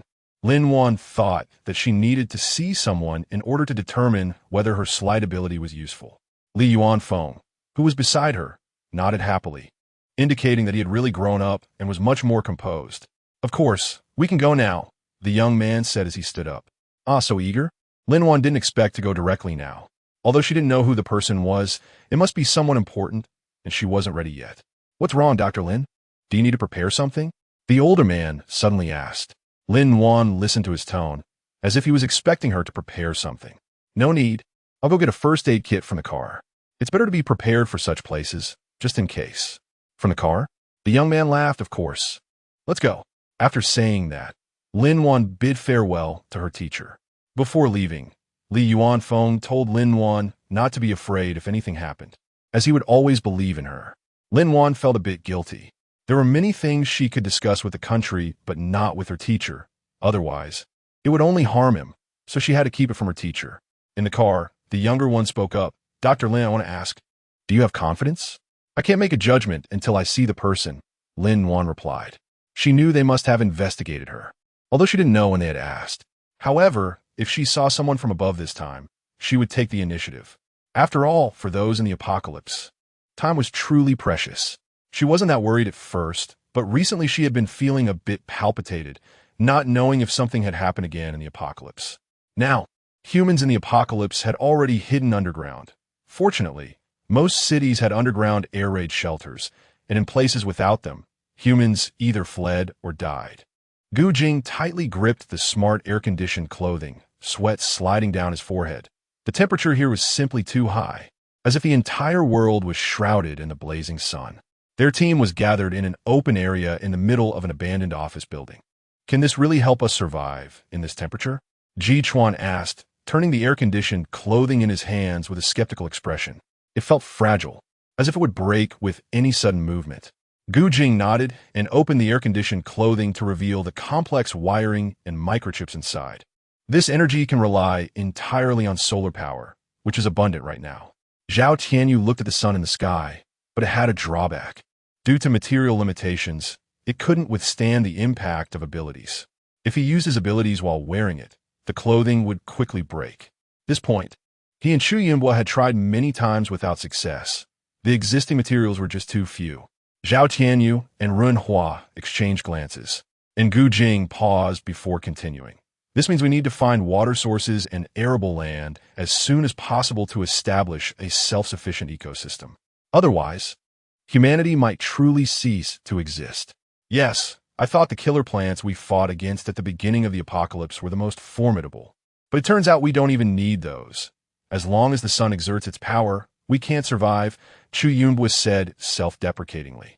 "Most plants and animals have already died. I don't even know what use our abilities are for. Are they for killing? Or just to let us die a little later? All right, we will find water sources." Gu Jing knew this wasn't the time for self-pity.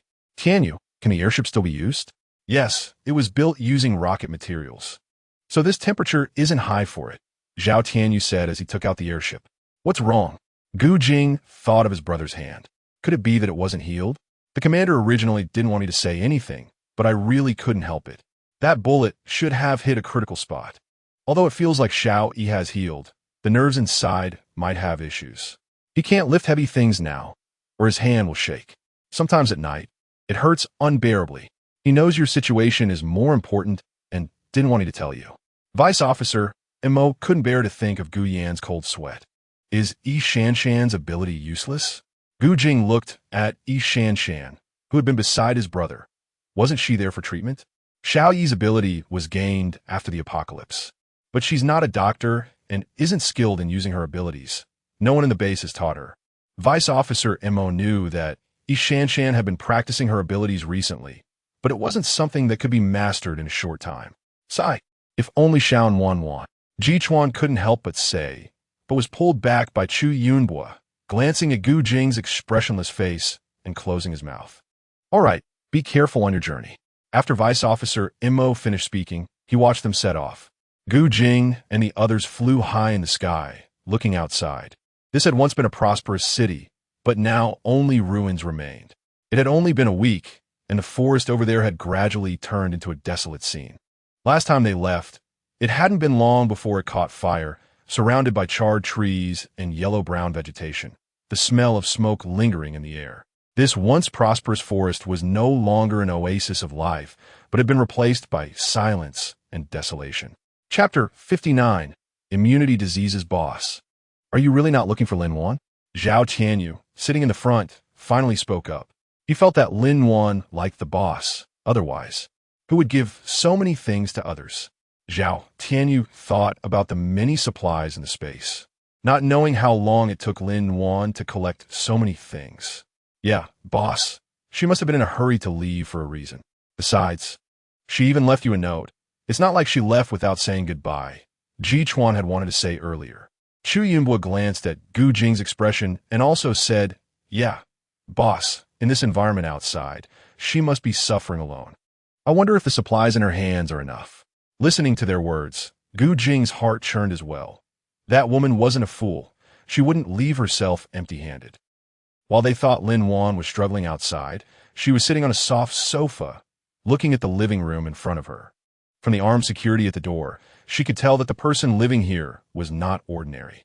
She noticed that the arrangement and design here were very simple and elegant, without excessive decorations or furnishings.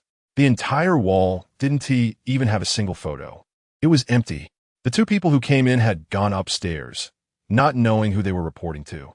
Lin Wan stood up and looked at an old hat in the cabinet. It was the only thing in the living room that seemed out of place. Dr. Lin, you can come up now, said the young one, looking at Lin Wan standing at the top of the stairs. Lin Wan looked up at the young man and went up to the second floor along the stairs. She thought she would finally get to see the patient, but instead, she entered a room where she saw a middle-aged man flipping through documents, with a young woman next to him typing on a computer keyboard. Dr. Lin, I am the chief's personal doctor. My name is Zhang Yang. The middle-aged man stood up and extended his hand to Lin Wan. Lin Wan smiled faintly and held his hand. Zhang Yang turned around and pointed to the woman beside him, saying, "This is my assistant, Guo Jiameng." "Hello," Guo Jiameng reluctantly replied. Zhang Yang could tell that Guo Jiameng was still unconvinced about having a Chinese medicine practitioner who looked even younger than her brought in from above. She had always been very confident, and she certainly had the credentials to back it up. Guo Jiameng was a genius in Western medicine, graduated from a top medical school in the country, and had studied abroad for many years. She not only excelled academically, but also had high proficiency in medical techniques. Her achievements were recognized not only domestically, but also in the international medical community. Dr. Lin, the chief's condition is quite complicated and has been ongoing for some years. I have been treating him, but the results haven't been very good. Since someone recommended you, I hope you can provide us with some new treatment ideas. Zhang Yang ignored Guo Jiameng.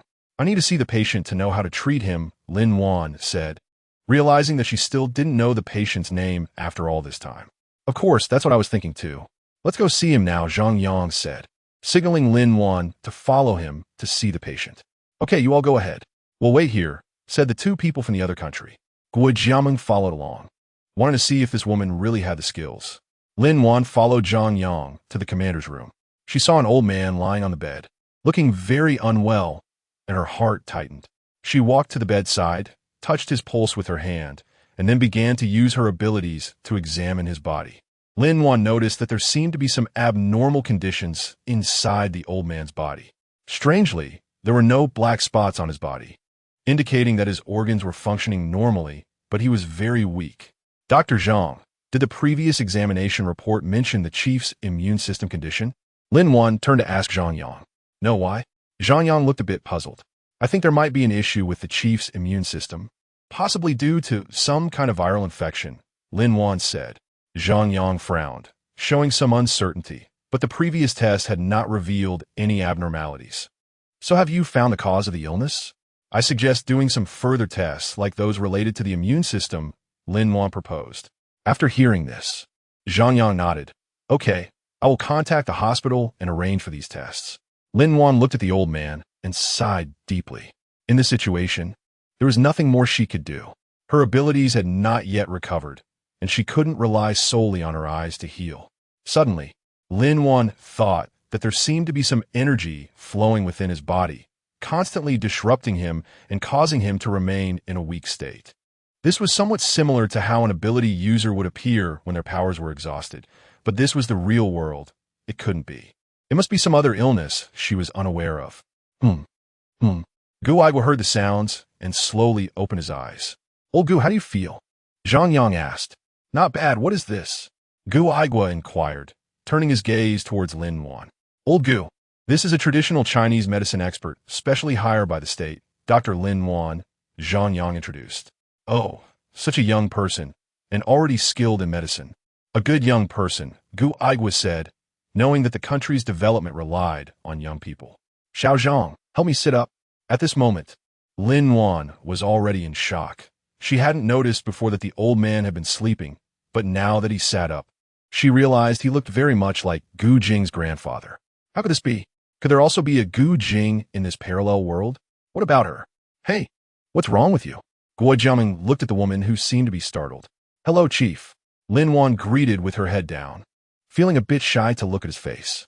Not yet. I suspect it's a genetic issue and would like to arrange for the chief to undergo genetic testing. Lin Wan stated her conclusion. Oh, Gu Aigua smiled slightly. It seems you really have some skills. His illness is indeed somewhat related to genetics. But it can't be treated here. Comrade, your medical skills are quite good. I hope you can promote our traditional Chinese medicine well. Gu Aigua said while glancing at Guo Jiaming. Chapter 60. Cooperation with the state good. Grandpa, Gu won't say anything more. Lin Wan was surprised to hear Guo Jiaming call him Grandpa Gu. No wonder Guo Jiaming was here at such a young age. Comrade, my illness is really hopeless now. Please pay attention to it. Gu Aigua didn't want to waste talent on himself. Gu Aigua, stop talking nonsense. An old man pushed the door and entered. Gu Aigua, you're also called Gu Aigua? Lin Wan couldn't believe it. Everyone was startled by the sudden appearance of the old man. And no one heard Lin Wan's words, except for one person, Gu Aigua, whose eyes flickered as he looked at Lin Wan. He could tell that Lin Wan's surprise was different from everyone else's when the old man appeared and called out Gu Aigua's name. The old man was tall, dressed in a white Zhongshan suit, with silver gray hair and beard and deep wrinkles on his face, giving him an air of authority. He walked up to Gu Aigua and stared at him sternly. What do you really want to do? Gu Aigua recognized him and smiled helplessly. Oh, bye. There's really nothing we can do about my illness. Don't bother these young people. The old general frowned upon hearing this. You old guy, don't be so self-righteous. Do you think you're doctor? Gu Aigua sighed. We've already tried, haven't we? He thought of the countless doctors he had seen over the years. The old general glanced at Lin Wan and said, This young girl is good, very capable. Lin Wan looked at the old general's eyes and knew that he was someone who understood her peculiarities, but this time she truly had no way out. If the space were restored, perhaps it would be possible. I don't have a good solution right now, but I can try. Lin Wan really couldn't bear to watch this person who resembled Grandpa Gu pass away like this. Oh, you have a way? The old general surprisingly asked calmly. I have a nourishing prescription that my teacher also knows about, which can enhance a person's immunity. Lin Wan thought that since she was preparing to cooperate with the country anyway, this medicine could be disclosed. All right, if you need anything, just tell Zhang Yang directly. The old general said straightforwardly. I have something to discuss with you privately, Lin Wan said boldly. Oh, the old general raised his eyebrows. Fine. Let us go outside to talk. No way. Gu Aigua looked at the old man with a face that seemed deceptive. He didn't want the young girl to be fooled by him because of his illness, saying, I need to know about my own illness. You old man. The old general glared. What do you think I'm going to do? I don't care. If you have something to say it here. Gu Aigua wasn't afraid. He was a patient now, and he didn't believe the old man could do anything. You see, the old general could only look at Lin Wan. It's fine, let us talk here then. A warm current flowed through Lin Wan's heart. Although they had just met, this old man was still willing to think of her. However, the others. Lin Wan looked at Zhang Yang and Gu Jiaming in the room. I'm not leaving either, Grandpa Gu. All right, we'll wait outside. Gu Jiaming hadn't finished her sentence when Zhang Yang covered her mouth and pulled her away. What are you doing? Gu Jiaming glutted at Zhang Yang. Wanted to go back inside. All right, they're discussing serious matters. Let us go check on Grandpa Gu's medical records. Zhang Yang didn't care. Coaxing the young girl down, he didn't want to be coaxing her. But who made the chief give him a look earlier? Zhang Yang was also curious about what Lin Wan was going to say now. What did you say? The two elderly men, who had no idea how much they had experienced, exclaimed in shock for the first time. I know you may not believe me, but I'll show you something, and I hope you won't be too excited. Lin Wan had just mentioned that she had a space. She decided not to expose her supernatural abilities, as she could use medicinal materials as a cover, but if she wanted to help in the apocalyptic world, the space could only be revealed. Lin Wan finished speaking and suddenly vanished into thin air. The two generals were stunned. They had never witnessed anything like this and didn't know how to react. Fortunately, in the next moment, Lin Wan reappeared in front of them, holding a ginseng. You see, I took this ginseng from my space. Do you believe me now? Lin Wan said as she handed the ginseng to the old general. The two generals looked at the ginseng in Lin Wan's hand, their expressions growing more shocked. They had never imagined such an incredible thing could happen. What else do you want to say? Gu Igua finally asked. My space is not an ordinary space. It has a door that can traverse to another world. Another world? The old general was even more shocked. Go on, Gu Igua said, his expression remaining neutral. That world is currently suffering from various natural disasters, making it extremely difficult for humans to survive. I want to cooperate with the country to help that world get through this crisis. Lin Wan laid out her plan. This was what she wanted to do now, and she believed in her country. The old general and Gu Igua exchanged glances, momentarily at a loss for words. Are you sure this isn't a made-up story? The old general finally asked. Lin Wan shook her head. I know this is hard to believe, but the commander must have investigated me. The gold I sold was obtained from that world, and I also purchased a lot of disaster relief supplies and sent them over. Gu Igua looked at Bai Zhengquan after hearing this, and Bai Zhengquan nodded, confirming that this was indeed part of his investigation. Over here, Lin Wan disappeared into thin air again, but this time she didn't reappear immediately. Instead, she showed up in front of the two after a while, holding a box. What is this?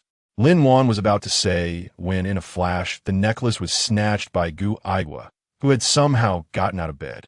How do you have this necklace? Gu Igua asked incredulously. Could it really be that heaven had eyes, allowing him to find it before he died? This is a gift from my friend, Lin Wan said, seeing Gu Igua's almost fainting state, and hurried over to support him.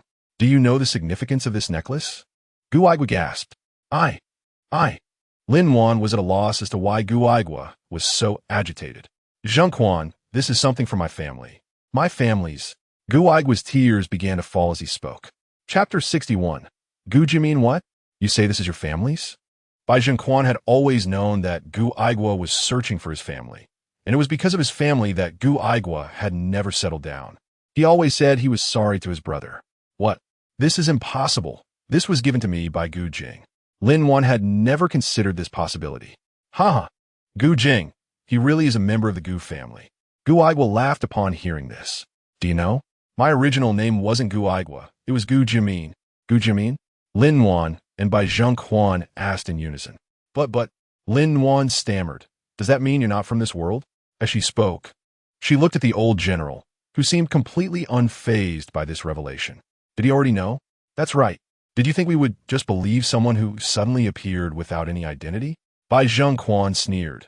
Our country has long been researching many supernatural phenomena. You're just one of them. As long as you don't do anything harmful to the country or the people, you will always be a protected citizen. Lin Wan looked at Bai Zhengquan, surprised by the country's open-minded attitude towards such supernatural phenomena. She felt a sense of relief, not knowing that the supernatural phenomenon Bai Zhengquan mentioned was all man-made. I understand. I never intended to harm others. Lin Wan smiled faintly. Having already decided in her heart that since heaven had given her this ability, it was not meant for her to hide away. She would grow stronger while helping the world of two. Old Gu, I need to report this matter.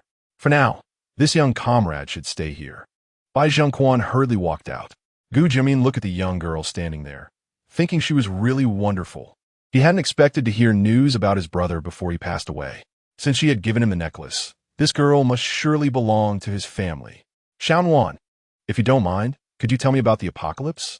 Gu Jimin asked with a smile. Of course I am. Xiao Wang, send someone to secure this place. No one is allowed to enter or leave.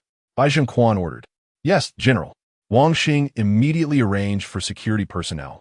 Bai Zhengquan exited the house and hurried to a black sedan parked nearby, opened the door, and sat inside. He took out his phone and dialed a number. Hello? It's me. The situation has changed. A deep voice came from the other end of the line. What is the situation? That Lin Wan is actually related to Old Gu. She said she has a space that can traverse another world. What did you say? Are you sure?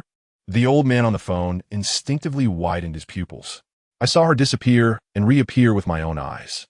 Although I can't see the other world, I feel she has no reason to lie. Bai Zhengquan knew this would be hard to believe. All right, you bring people over. Although the old man had seen many strange things, he was curious about this. However, we haven't ruled out the danger she poses. Although Bai Zhengquan didn't think Lin Wan would harm anyone, the unknown always causes concern. Haha, since she exposed herself, I believe she is still our good comrade. Bring her here. The old man was never afraid of his own people. Okay, Bai Zhengquan thought of Lin Wan's relationship with Old Gu, and since previous investigations suggested she might be connected to the Qi family, as long as she was one of their own, her abilities would only be beneficial. Bai Zhengquan walked back into the room and saw the two chatting happily. Comrade Lin, come with me to meet someone. Old Bai, Xiaowan is my granddaughter-in-law. I want to go too. Gu Jimin knew this was a hurdle they had to cross, but he trusted that the higher-ups would make the right decision once they knew. All right, you can come along. Bai Zhengquan didn't say much more and directly had Xiao Wang push a wheelchair for them to set off together. Grandpa Gu, I can manage by myself. Lin Wan looked at Gu Aimin with a bit of concern. It's all right. Grandpa Gu also wants to come out and see. Lying down for too long is tiring. Gu Aimin smiled and patted Lin Wan's hand. Before long, Lin Wan was brought to the office of the country's highest leader. Along the way, she noticed many guards, all looking tense, holding guns, clearly indicating that the security measures here were very strict. The office door was open, with two uniformed guards standing at the entrance. As Bai Zhengquan approached them, they immediately saluted. General Bai, General Gu, good day. So this is the one with the surname Bai. Lin Wan thought curiously as she looked around. This must be Comrade Shaolin. A gentle voice rang out. Lin Wan looked up, and an elderly man sitting behind the desk. He was quite old, but still full of spirit. He was the country's highest leader, Li Zhuai. Since coming to this world, she hadn't really paid attention to national leaders. Unlike the leaders of the apocalypse, this was truly a parallel world. So why were her relatives and friends the same? Lin Wan found this point really strange. Ahem, yes, this is also my granddaughter-in-law. Gu Jimin saw Lin Wan in a daze and thought she was too nervous, so he comforted her. Xiaowan, this is Secretary Li. You can call him Grandpa Li. No need to be so polite. As old Gu said, calling me Grandpa Li is fine. Li Zhuai smiled. Shaolin, don't be nervous. Come on. Let's sit down and talk. Li Zhuai invited everyone to sit down and began chatting. Old Gu, you must be happy to hear news about your family. Stop thinking about death all the time and take good care of yourself. Li Zhuai looked at this old comrade in front of him. If it weren't for him blocking a bullet back then, he would have died long ago. However, he previously thought that the other world he mentioned was just a fantasy, but it turned out to be real. I'm really happy, but this illness of mine, I really can't force it, Gu Jimin said with a smile. I'm already content. Although I don't know how I came here, my body is a result of being a subject in human experiments. Lin Wan immediately thought of Professor Wu from the apocalypse upon hearing about human experiments, but Grandpa Gu's incident should have happened a long time ago. Chapter 62, the attitude of the country at that time. I had just met you all, and I had to keep some secrets. Later, I felt it was unnecessary to say anything. All right, you old Gu. Fine, old Gu is right. This matter is in the past. Li Shui looked at Bai Zhengquan, who was pretending to be angry, wondering who didn't know how good he was with old Gu, coming up with this act. Old Gu, please continue. Well, actually, my brother was seriously ill and needed treatment. The hospital had no solution. A laboratory contacted me, and at that time I knew nothing. They said they had a machine that could treat him, and as long as I participated in the experiment, they would guarantee my brother's recovery. Gu Jimin recalled how his brother was lying on the hospital bed, close to death, and thinking that he was now doing well, he did not regret his decision. Gu Jimin said somewhat helplessly, at that time, I was just desperate, and it was only when I got there that I realized they were conducting human experiments. I found a chance to escape, but unexpectedly ended up in this world. After I came here, I thought my brother must have died, so I changed my name to Gu Aigua. So that's how it is. Lin Wan murmured softly. It seems they still managed to treat your brother. Bai Zhengquan said to Lin Wan, Shaolin, why don't you tell us about it? Yes, Shaolin. I'm very curious about what the other world is like. And you mentioned you have a space? What is in that space? Can anyone else enter besides you? Li Shui asked curiously.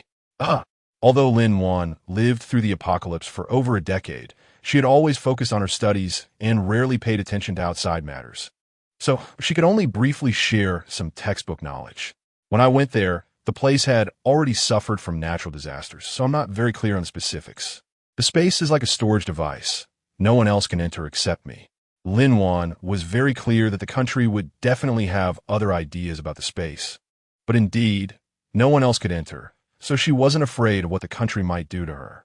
All right, it sounds different from us, but we're all Huaxia people, so that makes us kin. Li Shui didn't mind, and it sounded like the technology there was indeed more advanced than ours. But you mentioned natural disasters. Were they very serious? Bai Zhengquan and Gu Jimin looked over. They thought natural disasters were like the occasional droughts they experienced here. But the disasters in the apocalypse were global. Well, I wonder if Grandpa Li has seen the movie 2088? You mean the natural disasters are worldwide and quite severe? Gu Jimin became anxious. After all, his relatives were still there. Yes, when I left last time, they had just experienced hail the size of fists. And the outdoor temperature in the capital was below minus 40 degrees. I don't know how things are now. Lin Wan also thought of Gu Jing, wondering how he was doing. Minus 40 degrees? What happened to the people? Li Shui asked worriedly.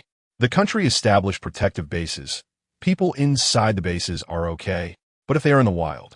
Lin Wan didn't continue, but everyone understood what she meant. Shaolin, can't you go back now? Gu Jimin asked involuntarily. Yes, I found that the door to that space is now closed. According to my speculation, it needs spiritual power to open. And our world has no spiritual power. I can only rely on accumulating merit to exchange for spiritual power. Lin Wan shared her speculation. Merit? Spiritual power? Bai Zhengquan stroked his brow. Do you mean you want the country to help you accumulate merit? This girl still has a bit of cleverness. Knowing she can't rely solely on herself, she directly approached the country. After all, only she can use the space, and whatever she says goes. Helping her is also helping themselves, as it equates to having resources from another world. Yes, I think since I was given this space, I shouldn't waste it.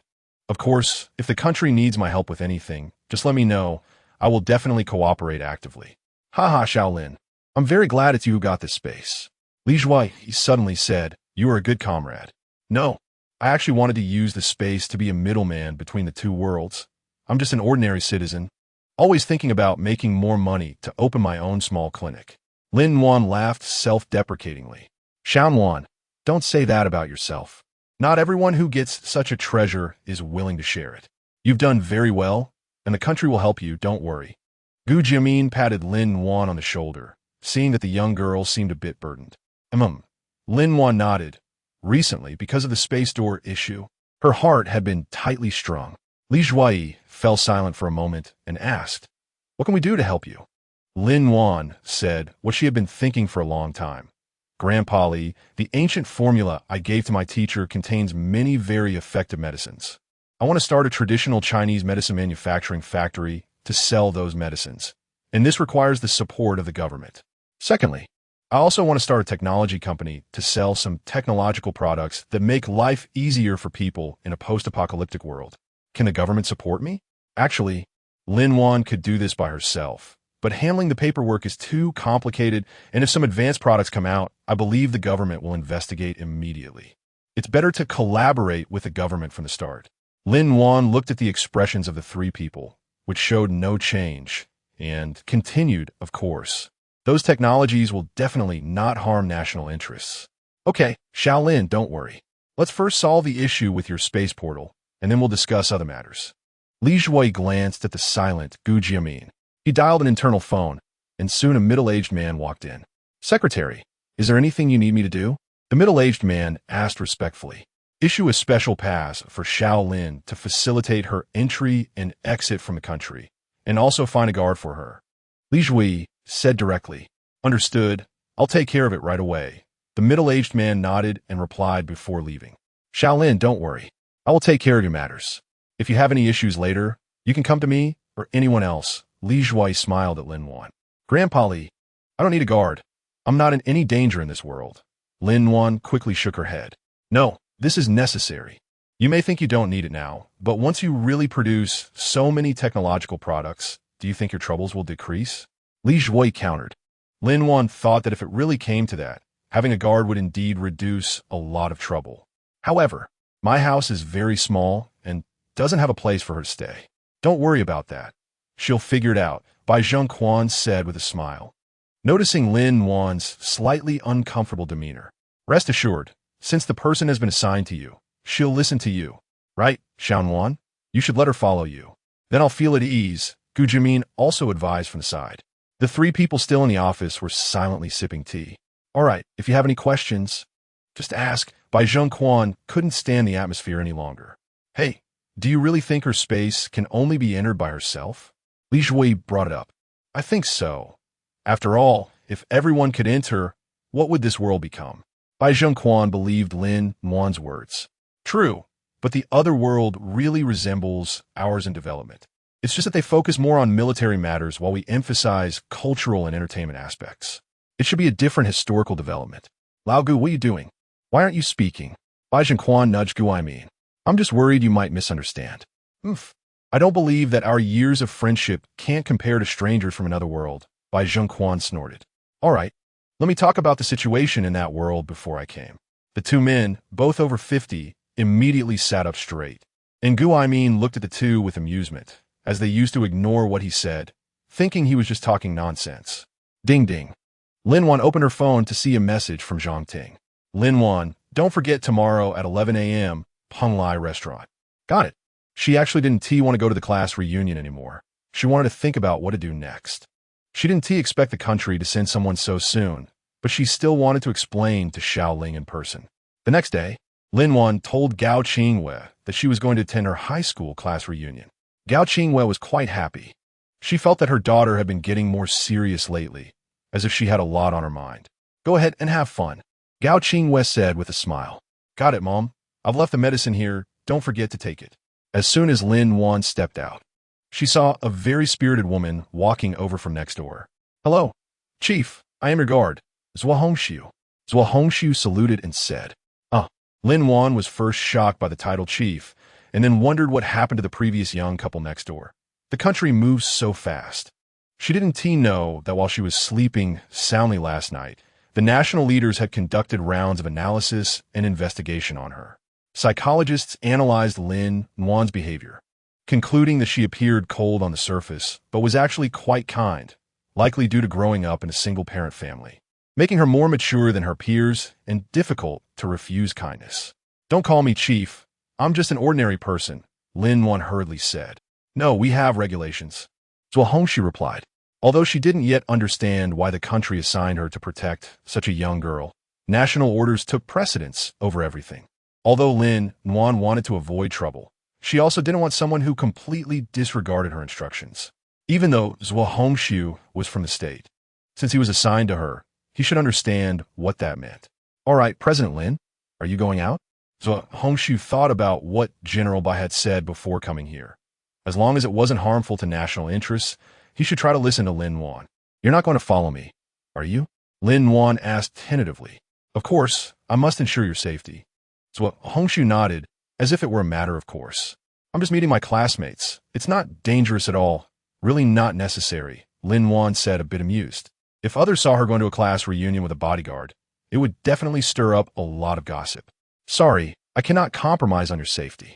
I can wait outside, but I must accompany you. You're really something, Lin Wan said helplessly. Fine, you could drive then.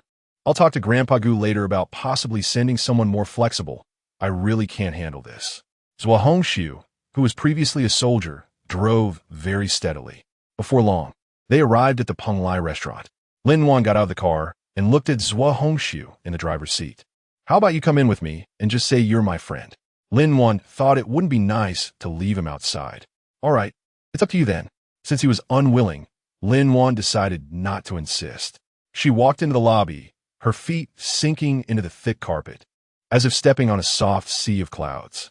This restaurant was one of the top dining establishments in the city, highly praised for its unique classical decor, which had generated a huge response online.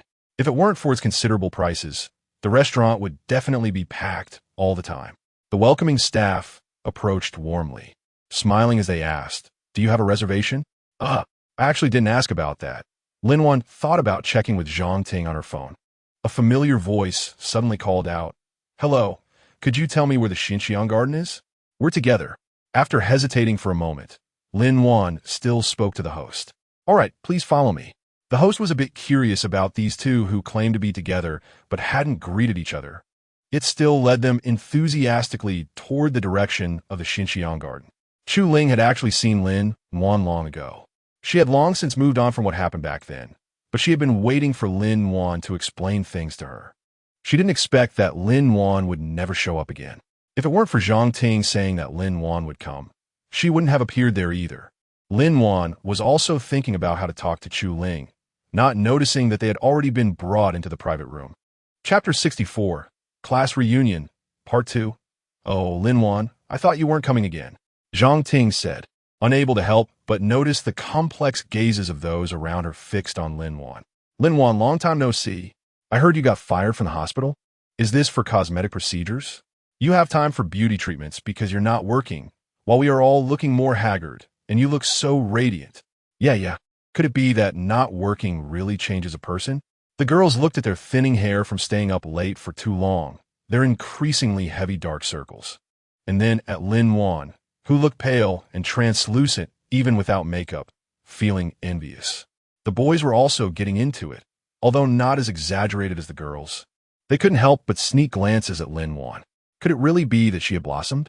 Although Lin Wan used to be pretty, she wasn't like this now. There was an indescribable calmness about her, and she had become much more poised. Lin Wan knew it would be like this, so she didn't want to come here. Oh, what a statement. Who dares? Exactly. Miss Chu has spoken. Everyone make way. Lin Wan looked at Chu Ling, who was taking care of her, and swallowed the words that were on the tip of her tongue. Chu Ling pulled her over to sit down. As soon as they sat down, Chu Ling let go of her hand and started chatting with the person next to her, acting as if she didn't care about Lin Wan. Lin Wan looked a bit like she wanted to laugh. She was still like that. "Everyone, please help our academic superstar. She is currently unemployed. Zhang Ting is not here today to listen to everyone flattering Lin Wan. Our hospital is still hiring. Our company is also hiring. The salaries in the pharmaceutical industry are high now, and it's easier than being a doctor. Lin Wan, you would definitely have no problem coming here." The few guys completely missed Zhang Ting's point and started making real recommendations. Lin Wan looked at Zhang Ting with a half smile and casually said, "Thank you all, but I'm planning to open my own clinic, so I won't need it." "Oh, so you're going to be your own boss. That's great. We'll have to call you Boss Lin from now on." "Yeah, Boss Lin. Don't forget to take care of your old classmates when you get successful. Look at you guys. Lin Wan hasn't even opened her clinic yet, and you're already asking for favors," Zhang Ting said unhappily. "All right, Zhang Ting, tone down that jealous look of yours. It's not flattering." Chu Ling mocked as she looked at her. "What does it have to do with you? So, have you two made up?" Zhang Ting knew that Chu Ling's dad was now the vice president of the Gao Group, which was someone even their director had to be nice to, all for the sake of Gao Group's annual investments. "None of your business. I just don't like you." Chu Ling leaned back on her chair, arms crossed. Okay.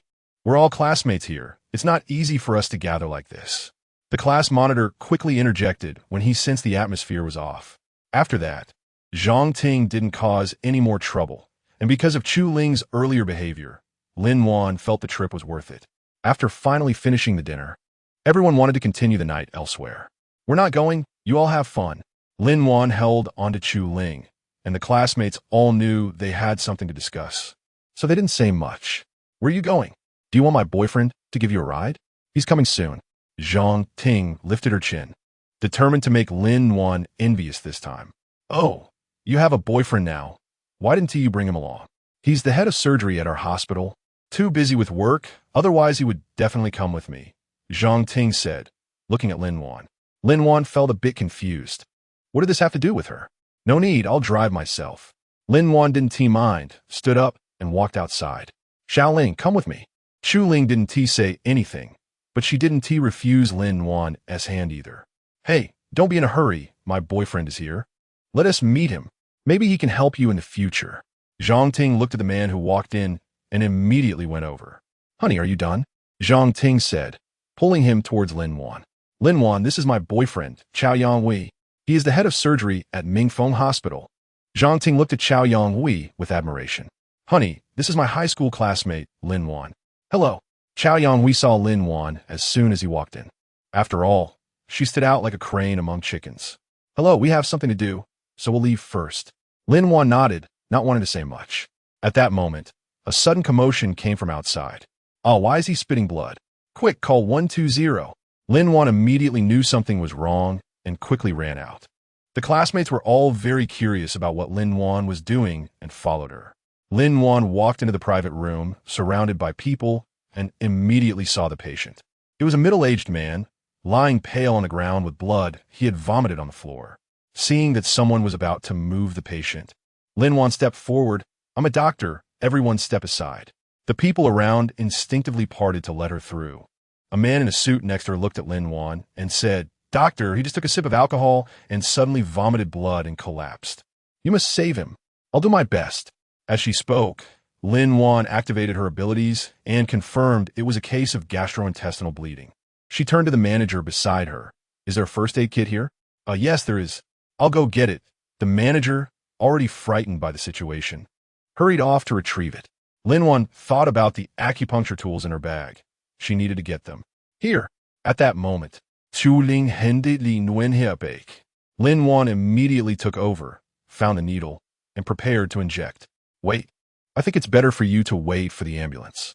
Chao Yongwei could also tell that this patient definitely had a gastric hemorrhage due to excessive drinking. But the amount of blood being vomited meant that unless surgery was performed immediately, the situation was critical. Seeing Lin Wan ready to act, he kindly reminded her not to get into trouble. Lin Wan immediately understood what Chao Yongwei meant, but she couldn't just watch a living person die in front of her. Moreover, although her abilities couldn't be used yet, her acupuncture skills could still stop the bleeding for now. Come on, Lin Wan, you should listen to Yongwei. If something happens, can you take responsibility? Zhang Ting saw Lin Wan like this and felt that she was just trying to show off. As a doctor, she knew this was difficult to handle. Wan. Even Chu Ling couldn't help but pull her. Lin Wan comfortingly glanced at Chu Ling and calmly said, Don't worry, I will take responsibility. Without hesitation, she plunged the needle in. Everyone watched as she swiftly inserted the silver needle into the man's body. Although they didn't know the effect yet, it was evident that she was confident. Chapter 65, A Slap Came. Here it comes. The manager rushed over with the first aid kit. Lin Wan quickly took it and opened it to check for any hemostatic agents, but there were none. She then turned to look at the man, whose face had regained some color and whose eyes were slowly opening. Oh, he is awake. Really? This medical skill is impressive. The onlookers couldn't help but applaud. Shang Chen, who had just woken up, was a bit dazed and tried to sit up. Don't move, Lin Wan said. You have a gastric bleed. It's only temporarily controlled. Wait for the ambulance. Yes, Shang Chen, you scare me to death. The man in the suit said, feeling relieved that the doctor was there. Otherwise, you would have been in big trouble. I really can't drink with you in the future. Oh. Shang Chen suddenly remembered what had just happened and felt a bit scared. Thank you, doctor. You're welcome, Lin Wan said, looking at the crowd around them. The patient is fine now. Everyone can disperse. It's not good for the patient to be surrounded like this. Lin Wan was also impressed by how much the Chinese people like to watch. Only Lin Wan's classmates remained. Lin Wan didn't pay attention to the grim expressions of Chao Yonghui and Zhang Ting, and said to the others, "Looks like I have to stay. You guys go ahead." The others also noticed that although Lin Wan was no longer in the big hospital, her medical skills were definitely impressive. After all, even Chao Yonghui, the head of surgery, couldn't handle this patient, but Lin Wan resolved it with silver needles. They had previously thought that traditional Chinese medicine was ineffective, but they realized that different people have different abilities. Such a doctor should not have their relationship messed up. Everyone ignored Chao Yonghui and Zhang Ting, greeted each other, and prepared to leave. "Xiaoling, wait for me. We'll leave when the ambulance arrives." "Okay."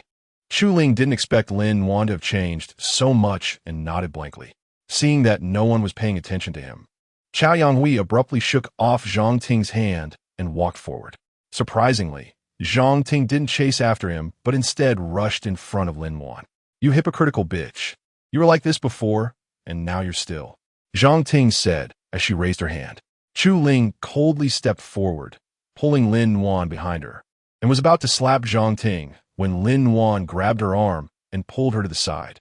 Chu Ling thought Lin Wan was going to back down like before and looked over angrily, only to see Lin Wan slap Zhang Ting across the face and kick her to the ground. "Ah!" Zhang Ting cried out while holding her stomach. "Guling Sterdin shook." "Ha!" She clearly started it first. Chu Ling scoffed from the side. "Deserved it." "Darling, that's not it. It's them." Song Ting, having regained her composure, cried out. You barbarians." Chao Yonghui, seeing Zhang Ting like this, couldn't bear it and stepped forward to help her up. After all, they had been together for over a year and had feelings for each other. He took a step forward, ready to have a serious discussion with Lin Wan. Lin Wan was still thinking that if the man wanted to make a move, it would be just right to beat him together. She was tired of these two. Unexpectedly, Zhuo Hongshu suddenly ran in. She saw an ambulance outside and was worried that Lin Wan might be in trouble. "President Lin, are you okay?" Zhuo Hongshu looked at the blood on Lin Wan's clothes. "Oh, I'm fine. That's someone else's blood." Lin Wan realized belatedly that there was a patch of blood on her chest. "President Lin?" Chao Yonghui and Zhang Ting were puzzled. "President Lin, who are they? Do you need me to handle it?" Zhuo Hongshu saw the palm print on Zhang Ting's face and understood the situation. "Where's the patient?" "The ambulance is here." "No need. Let's go." Lin Wan looked at the two who had already stepped back and didn't want to waste time on them. Zhuo Hongshu, however, glanced at the two. Although Lin Wan didn't say anything, she still needed to report to the general later. "Be careful." The doctor carefully lifted the patient onto the stretcher. "He has acute gastric bleeding. These needles are for stopping the bleeding. Just let a traditional Chinese medicine practitioner take them out before he goes to the operating table." The manager spoke as he watched the doctor's careful actions. "Did you insert the needles?" The doctor looked curiously at the manager. No. It was a doctor who came to eat. She told me to say this." "All right, we understand." The doctor was a bit curious, but right now, the patient was more important. "Go ahead, President Lin." Chu Ling hadn't said much since Zhuo Hongshu appeared. "Xiaoling, I know you don't believe me, but I really didn't know that it would affect your maintenance quota," Lin Wan explained. "I was misled by Zhang Ting and Wang Qi. I really thought that letter was for Zhang Yang as you asked me to give it to him, but I didn't expect it to end up with the homeroom teacher." "I believe you." Before Lin Wan could finish, Chu Ling said, "I know you don't believe me." "Ah, you believe me?" Lin Wan suddenly reacted. "We've been friends for so many years. Don't I know what kind of person you are?" Chu Ling retorted, "Since it was a misunderstanding, why didn't you come looking for me all these years?" Lin Wan Xiaoling. "Back then you told me it was because I grew up in a single-parent family that I was used to fighting for things. That really hit me hard at the time. You probably don't understand. No, I understand. I'm sorry. It was my fault." Chu Ling recalled her careless words spoken in anger. Let us not apologize to each other. We're considered reconciled now." Lin Wan raised her lips. "Humph. Since President Lin has spoken, how dare I say otherwise? Now, can you tell me how you became President Lin?" And that's what Hongshu just now. Didn't he look like an ordinary person at all? Chu Ling felt that her friend had changed tremendously after not seeing her for a long time. "Well, actually, it's like this." Lin Wan thought for a moment and said, "My teacher is preparing to collaborate with the state to develop ancient formula medicines, and I'm one of them. So my teacher got me a bodyguard." "Bodyguard?" Are you in danger? Chu Ling immediately sensed something was off. Don't worry. It's mainly because my teacher is not at ease, Lin Wan explained. Okay, it seems your teacher really values you. Chu Ling didn't understand the medical field. But since her teacher could collaborate with the state, he must be a very impressive traditional Chinese medicine doctor. And she had just seen Lin Wan's skills outside as well. Ding, ding, ding. Lin Wan's phone suddenly rang. Seeing it was Qin Yin, she quickly answered it. Xian Wan, it's Qin Yin. A magnetic voice came through the phone. And as soon as Chu Ling heard a man's voice, she immediately looked at Lin Wan. I know, Brother Qi, is it about the case? Lin Wan thought that maybe the case still hadn't been handled well. No, Qi has already turned himself in. He will receive the punishment he deserves. Qin Yin recalled the call from the manager of the Punlai restaurant and was surprised that Lin Wan's medical skills were really that good. Did you just save someone at the Punlai restaurant? Yes. How did you know, Brother Qi? The Punlai restaurant is also run by my family.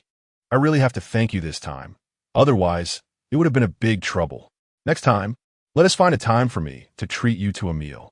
Qin Yin thought that if someone had really died in the restaurant, it would have been a huge problem. Fortunately, Lin Wan was there this time. Oh, what a coincidence. It's nothing. This is what I should do as a doctor. Lin Wan didn't expect it to be such a coincidence. It turns out that the Punlai restaurant is under the Juni Group. No wonder Qin Yin could open an antique shop in that place. It seems that it's just a pastime for the young masters of wealthy families. It should be, don't be polite with Brother Qi. If there's anything, be sure to say it. Qin Yin's voice was a bit serious. Lin wanted to know why, but she could tell that the person meant well. Just as she hung up the phone, Chu Ling approached with a strange smile and asked, Chiga, have you started dating? What? He's just an older brother who helped me. Lin Wan pushed her away irritably. Really, I'm not dating. Haven't you met anyone you like in so long? Chu Ling raised her eyebrows and asked.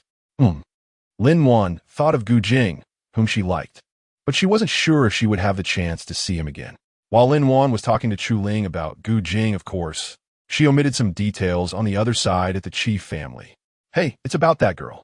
I didn't specify, but the country confirmed that she really is our child. Qi Chong thought that although nothing was said above from the country's attitude towards him, it was clear that Lin Wan must have done something to catch their attention. Otherwise, would the highest leader need to inquire about such a trivial matter? It's not that he looked down on Juni Group, but it was truly unnecessary. Is it confirmed? Li Zhui asked. Yes, Lin Wan is definitely Qi-san's child. The matter from back then is no longer verifiable, but the DNA report can't be wrong. And Qi Chong has also acknowledged it, Secretary Dong said. Now you believe it, right? Gu Jimin sneered. I told you long ago. She's a good kid. Gu Jimin also knew that the leader had to consider more, but since she was their own child, they had to protect her. All right, old Gu. The chief is also thinking about the bigger picture, Bai Zhengquan interjected.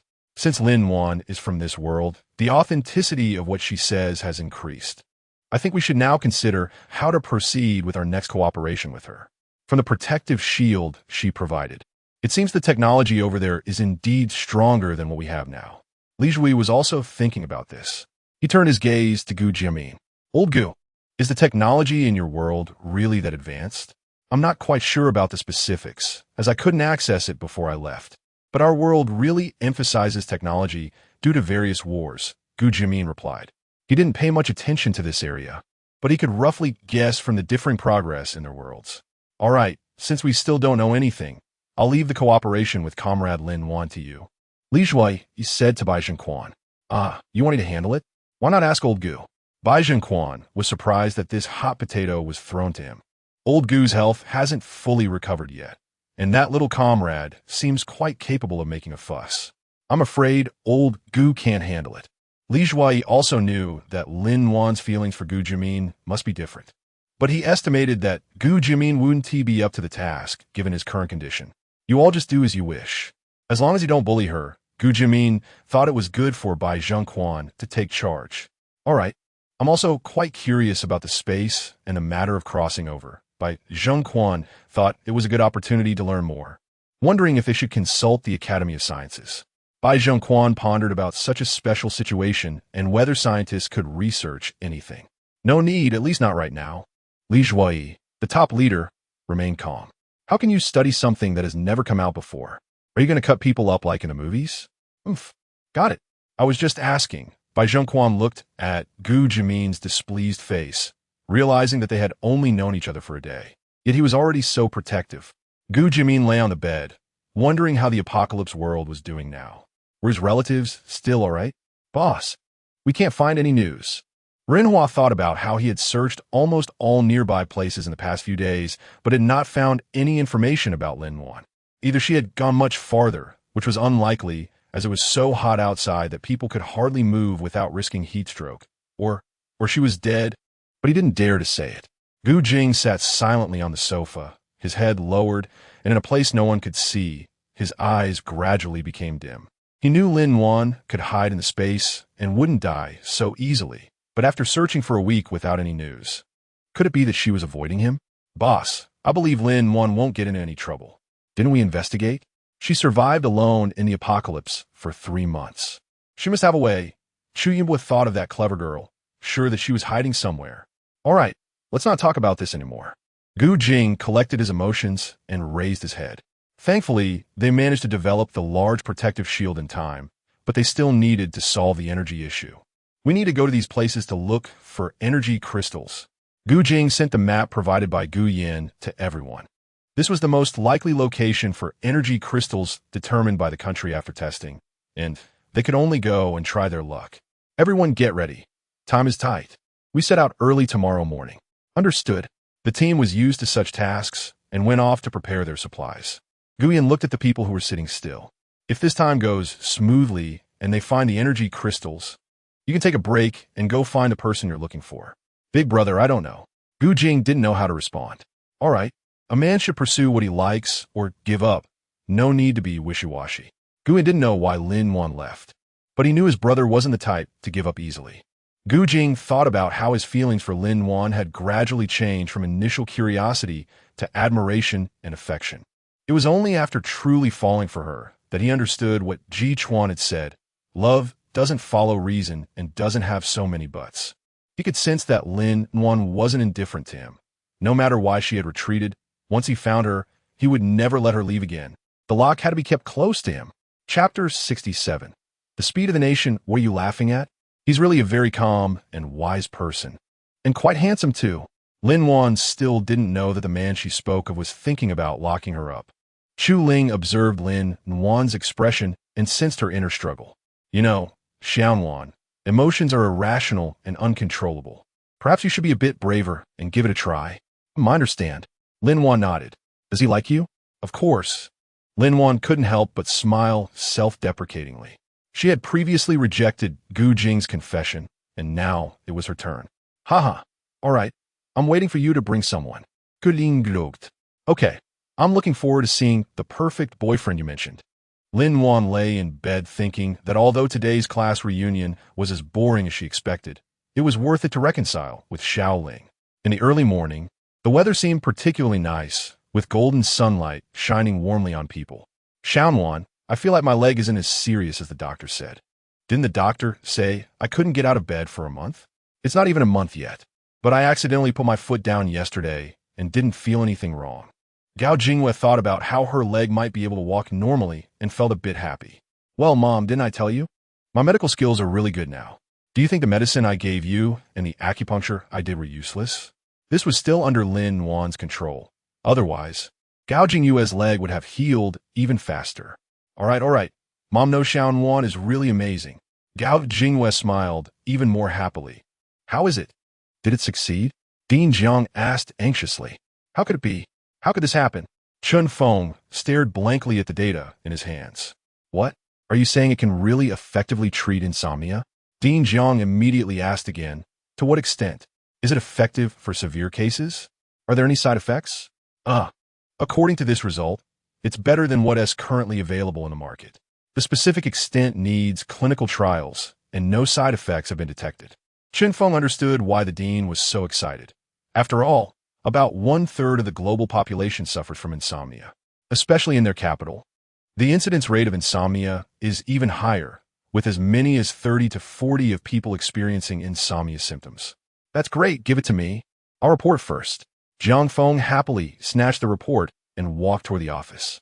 Dean, which company developed this? Is it our country? Yes? Chen Feng looked at the dean who had already run far away. Thinking he was still quite spry, he could only ask next time. Sir, it's confirmed. Which company developed this? Dean Zhang asked curiously after the report. You'll know the specifics later. Just send me the report, and others will contact you later. Bai Zhenquan didn't expect the drug to work so well. It seemed this cooperation would indeed be beneficial for the country.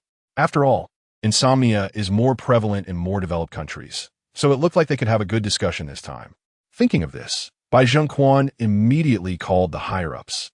At this time, Lin Wan was at home looking at Gao Jingyue's leg, which had basically healed after a few days of treatment. How is it? Am I better? Although Gao Jingyue felt she was recovering well, she was still a bit anxious. Well, Mom, why don't you try walking? Lin Wan smiled and helped Gao Jingyue to walk in the living room. Mom, how is it? It's really better, and it doesn't hurt at all. I heard from Aunt Wang that it was really painful at first. Gao Jingyue looked happily at her leg. Of course. You get to enjoy my one-on-one service every day. How could it be useless? You're the best. However, Mom, try not to walk too much in the next few days. Take it slow. I know. Just as they were talking, the doorbell rang. Mom, you sit for a bit. I'll go see who it is. Lin Wan opened the door and saw Zhuo Hongxiu. She wondered why he was looking for her at this time. What brings you here? President Lin, the superior, called and said the results of the medication have come out. He wants to discuss what to do next with you. What? It's finally out. All right, let's go right away. Lin Wan originally wanted to ask, but after such a long time without news about the medicine, she was already a bit anxious.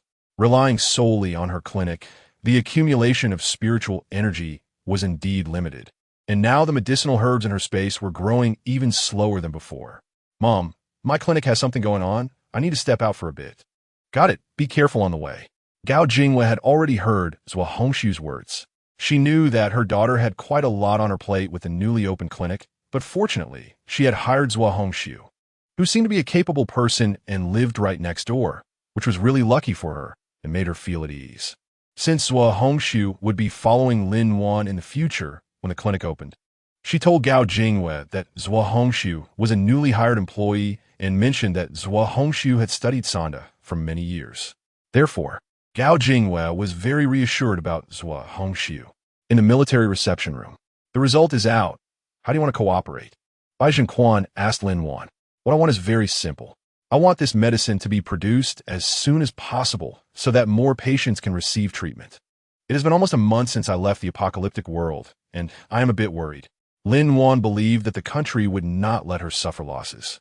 Bai Zhenquan smiled slightly and said, No problem. This is exactly our goal. We will expedite the production and market launch of the medicine. However, there is another thing now. I want to know if you still have that protective shield you took last time. I don't have it now. I got it from Gu Jing. Is the country interested in this technology? Lin Wan knew how useful the protective shield was, so it was normal for the country to be interested. Yes. You also know that our country is quite strong in cultural and entertainment aspects, but we have always been lacking in technological capabilities. This technology has significant strategic importance for the country, Bai Zhenquan said. Lin Wan pondered for a moment and said, I know about this. I need to go over there and ask. I don't think it's a big problem. However, I think you should be more interested in another thing. Chapter 68. The door of space appeared. Lin Wan suddenly thought of the razor that Gu Jing had given her.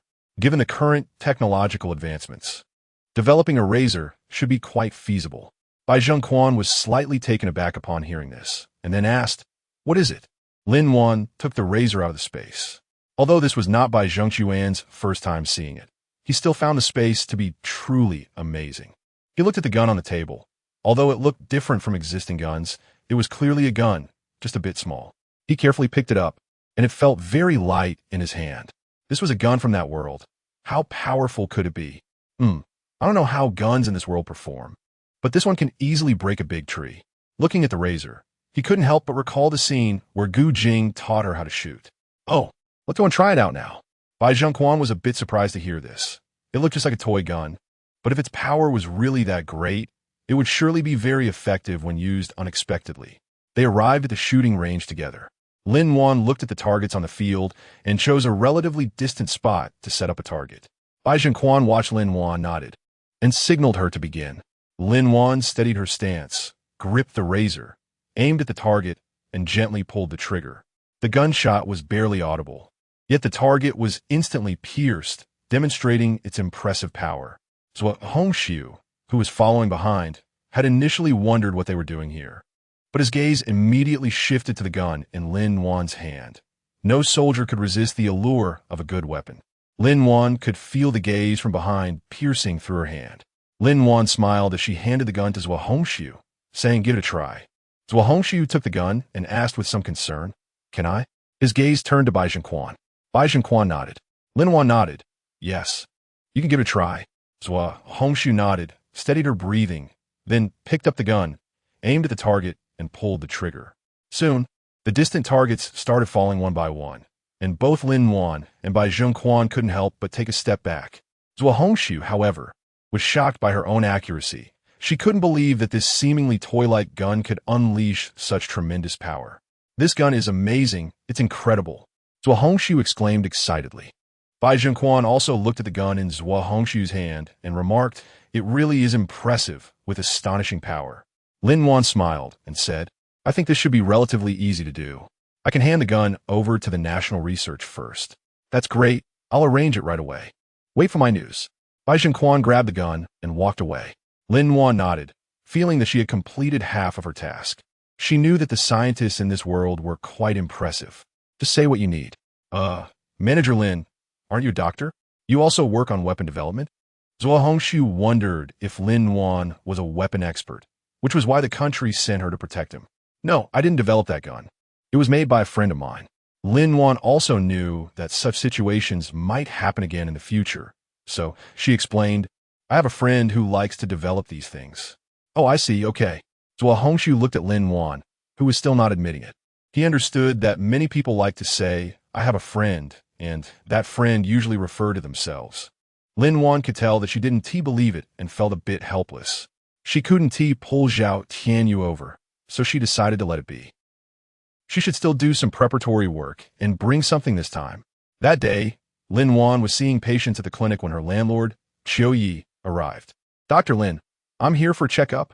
Qiu Yi had gone to another large hospital for a re-examination after listening to Lin Wan last time, and it turned out that there was indeed a misdiagnosis. Because of this, she subconsciously no longer trusted the hospital. Remembering that Lin Wan had said she could seek her help, she wanted to come to her, but her husband disagreed.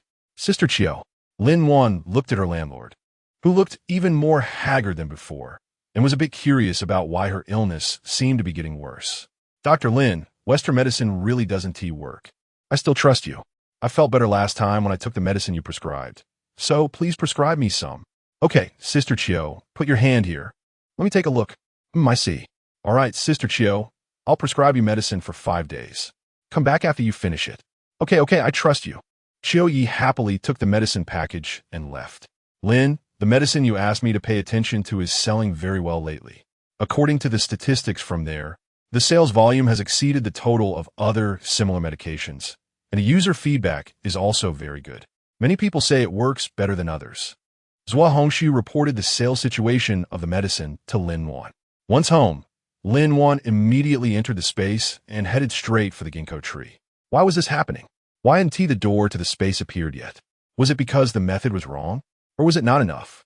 Lin Wan sat on the ground feeling a bit lost, when suddenly a flash of light appeared before her, and then the door to the space just appeared. "Huh, I knew this method would work. That's great." Lin Wan wished she could leave right now, but she couldn't. Things were different now. She had to explain to the country. And there was also the matter with Uncle Gu.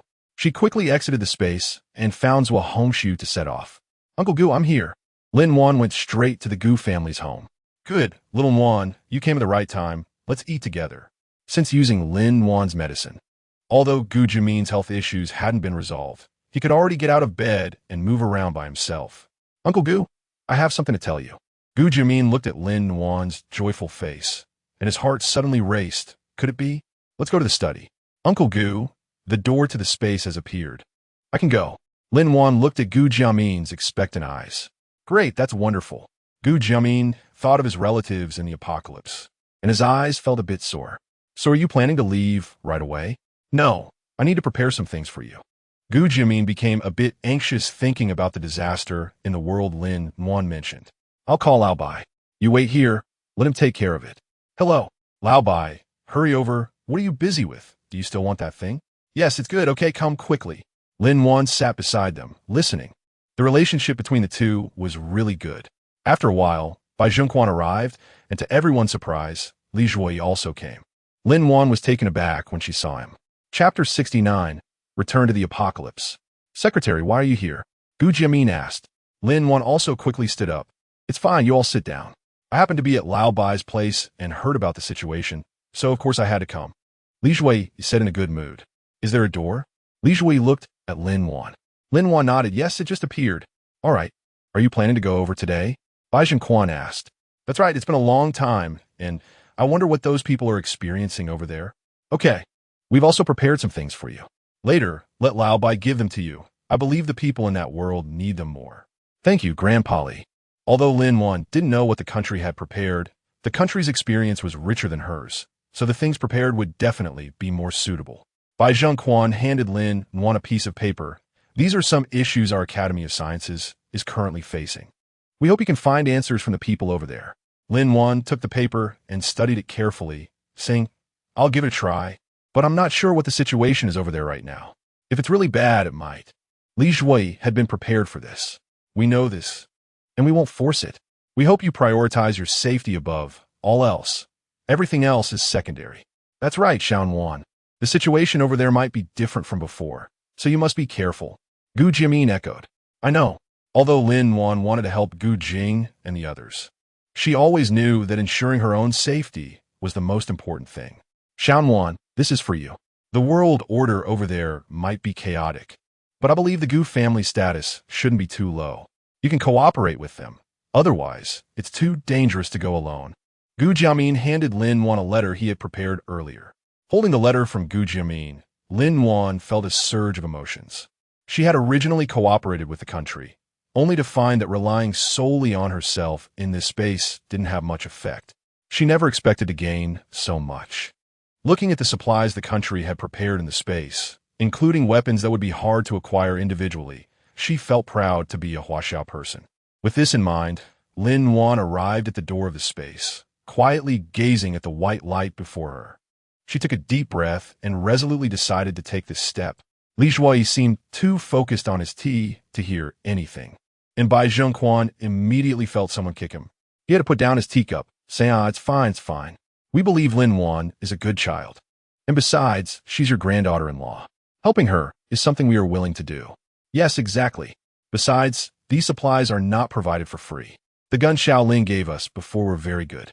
As long as we do the research, many theories can be applied in various places, Li Zhuoyi added. I still don't know about you guys. Are you hoping to let them see those things and judge our technological level, so you can play the victim and get more suitable technology? Gu Jimin shot a glance at the two, knowing these two old foxes well. Bai Zhengquan and Li Zhuoyi awkwardly smiled, indicating that wasn't their intention. Look at you, old Gu. You find your relatives and forget about us as family. Saying that really makes me not want to talk to you. I have a lot to do, so I'm leaving. Bai Zhengquan stood up and walked away. Yeah, I'm leaving too. I have even more to do. Who's like you just lounging around at home? Seeing Bai Zhengquan leave first, Li Zhuoyi quickly followed suit. Gu Jiamin picked up his teacup and watched the two of them leave, snorting. Want to bully honest people? Next time, I need to talk to Xian Wan about how to negotiate with the country. Apocalypse Capital Base. Lin Wan stood in shock at the capital base of the apocalypse, a scorching heat wave hitting her face, making it almost impossible to breathe. How could this be? By the time, it should be night in the apocalypse. Why was it daytime? The original base had turned into ruins, with broken walls, rubble, and destroyed machinery scattered everywhere. Lin Wan looked around, wondering how this could happen. She had only been gone for a month. How could it have changed so much? She looked up at the sun. Transitioning from icy days to scorching heat was truly unbearable. Even though her body wouldn't get sick due to her abilities, the sun was still uncomfortable. What about Gu Jing and the others? Right, Lin Wan had gone to the space to get the G25, but why was there no signal? Lin Wan looked at G25 with a bit of a headache. What should she do now? Bang, bang, bang. Suddenly, a sound came from below, and Lin Wan looked down. Who is it? Lin Wan shouted warily. I am. Before Lin Wan could finish her sentence, The man suddenly pointed a gun at her and shouted, "Don't move." Lin Wan was startled and quickly raised her hand. "I'm here to find someone. Do you know Gu Jing?" "Team Gu. What's your name?" The man's tone was somewhat suspicious as he looked at the woman in front of him, finding it strange. It had been almost 6 months of high temperatures, and no one could walk outside normally without protective gear. Lin Wan. Lin Wan secretly placed her hand behind her, taking out the space razor. The man thought to himself, "I feel like I've heard that name before." "Sister Lin." A familiar voice came. It turned out that the man holding the gun lowered it when he saw Chun-Li. "Xiaoli, why are you here?" "Wang Gang, this is Sister Lin, the one I told you about who helped me." Chun-Li walked up. "Sister Lin, this is my boyfriend, Wang Gang." "Hello." Lin Wan nodded slightly, looking at Chun-Li, hoping she could know Gu Jing's whereabouts. "Chun-Li, what happened here? Where have you all been? Where is Gu Jing?" "Wang Gang, I'm leaving now. Here's the stuff for you." Chun-Li handed a box to Wang Gang. "Okay, got it. Be careful on the way." Lin Wan followed Chun-Li as they left. As they walked, the sights around her increasingly surprised her. The once familiar place had become unrecognizable, with almost all the buildings destroyed and very few pedestrians on the road. Only a few people, dressed like Chun-Li, looked at Lin Wan with astonishment. The high temperature filled the air with an unpleasant odor, making it uncomfortable. Chapter 70. Gu Jing is in trouble. Sister Lin, why did you suddenly leave 6 months ago? Team leader Gu has come looking for you several times, Chun-Li said, looking at Lin Wan with curiosity. Right, did you forget? Chun-Li continued as she saw Lin Wan's shocked expression. The day after you gave me a package, team leader Gu came looking for you, and then you disappeared. 6 months? How could it be 6 months? Lin Wan murmured to herself. She had only spent a month in the current world. How could the apocalypse time be 6 months?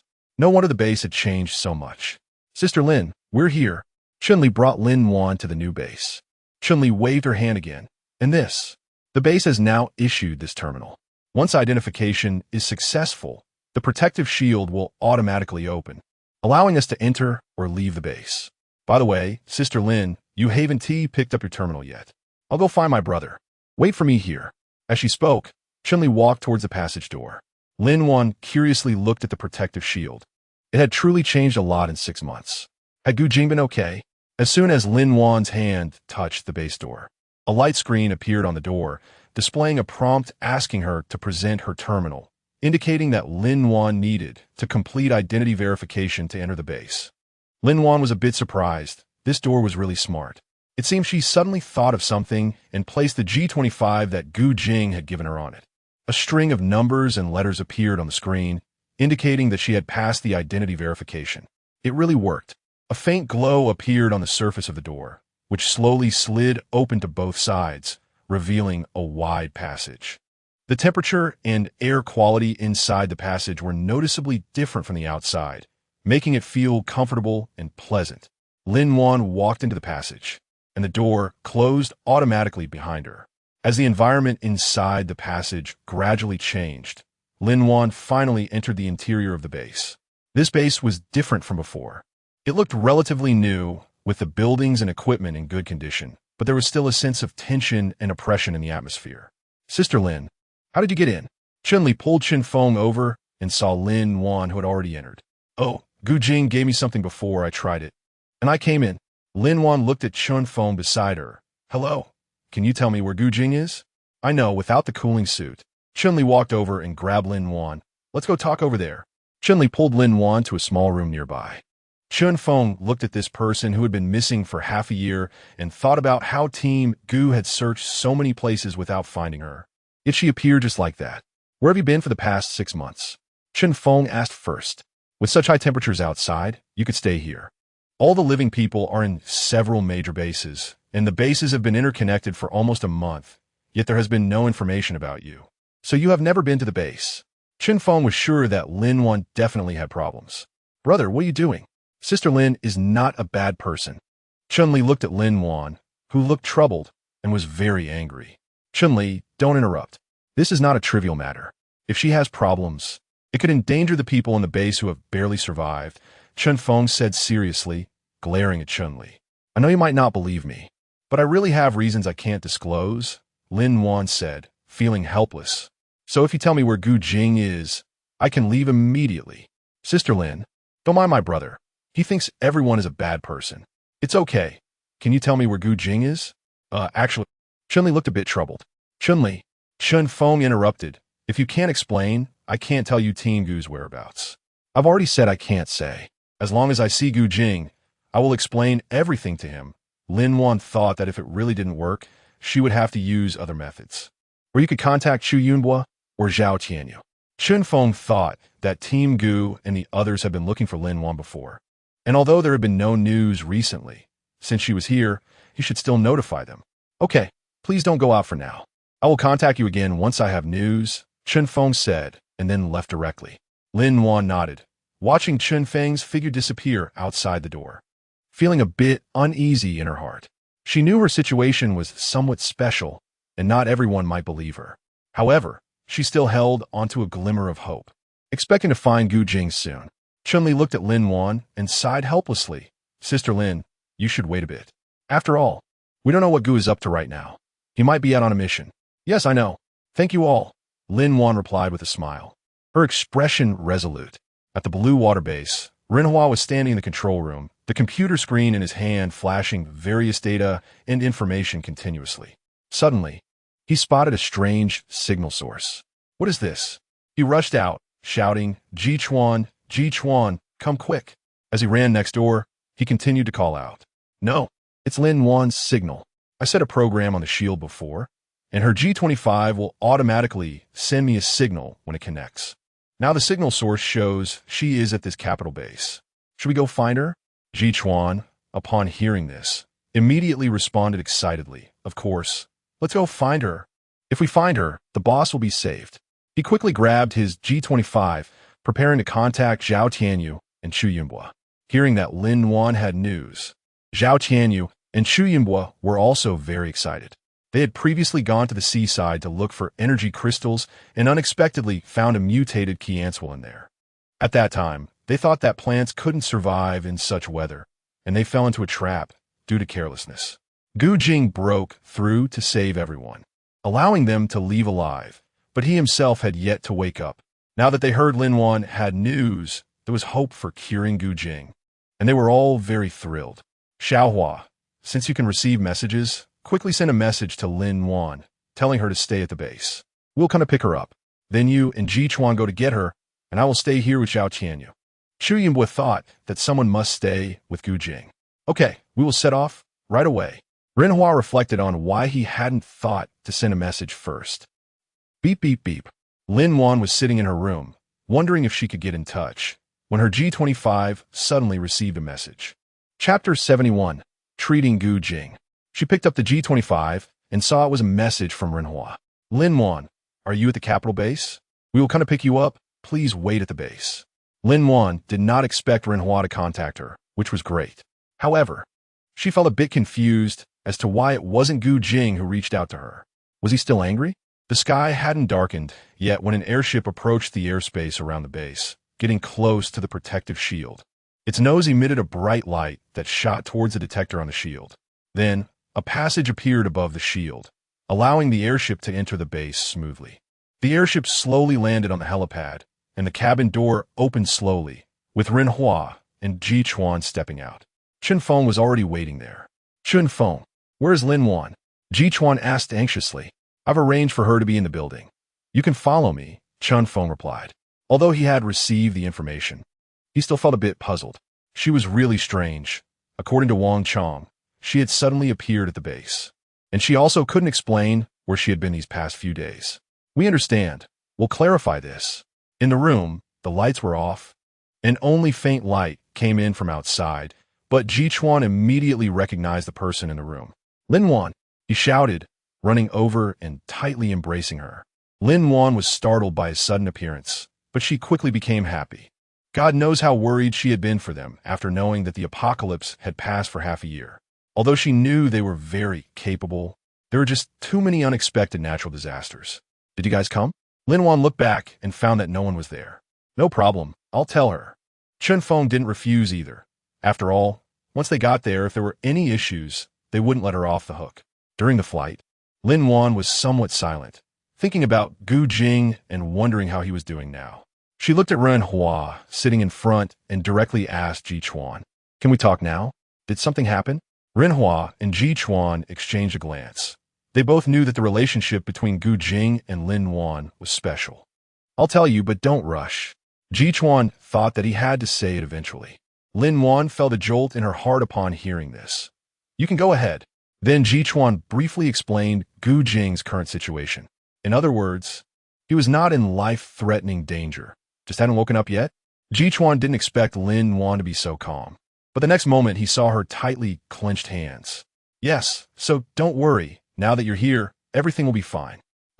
Lin Wan felt tense inside. She wasn't sure to what extent her powers had recovered. Moreover, Gu Jing's condition was due to forced absorption, which was different from ordinary illness. What if she couldn't manage it either? Ji Chuan looked at her serious expression and knew she didn't want to talk right now. After a while, the airship arrived at the Blue Water Base, and they got off the airship, arriving at the door of Gu Jing's hospital room. Lin Wan looked at Gu Jing lying on the hospital bed, her heart tightening. His face was still very pale, his breathing weak, and he looked extremely frail. "You've appeared?" A voice came from behind. "Brother Gu."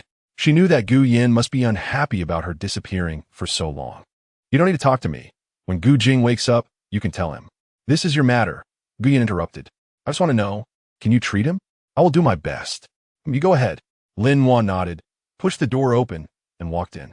She silently approached the bedside and gently held Gu Jing's hand. Indeed, this loss of control over spiritual power was different from being ill. There were no visible dark spots in his body, but her supernatural ability could sense a powerful spiritual force wildly surging within him, uncontrollably. The others watched at the door, unsure if Lin Wan could succeed, but there was no other way now. Lin Wan suddenly released Gu Jing's hand and walked outside. Gu Jing's situation was quite complicated, as the uncontrollable spiritual power within him was not simply due to excessive absorption, but because he had not fully mastered his own strength during the absorption process, leading to energy accumulation in his body that could not circulate. "What does that mean? You can't treat him either?" Zhao Tianyu hurriedly asked. "Tianyu, let Lin Wan finish." Chu Yunbo knew that Lin Wan must have thought of a solution. "I can control the spiritual power in his body to prevent it from exploding and gradually stabilize it, but the subsequent absorption of spiritual power must be done by him. Otherwise, the backlash of the spiritual power will be even more dangerous." Lin Wan continued explaining her method. "So I hope that Chu Yunbo can awaken him through his psychic ability. I understand what you mean, but my ability level is not as high as the boss's. I can't influence him." Chu Yunbo really wanted to help, but he felt helpless in this situation. That is under normal circumstances. Right now, he is very weak, and his mental world is in a fragile state. You are someone he trusts, so you're the most suitable. Lin Wan's gaze was firm. She believed in Gu Jing. "This, que Yunbo is fliquered. All right, I'll listen to you. Yunbo believes in you." Gu Yin patted Chu Yunbo.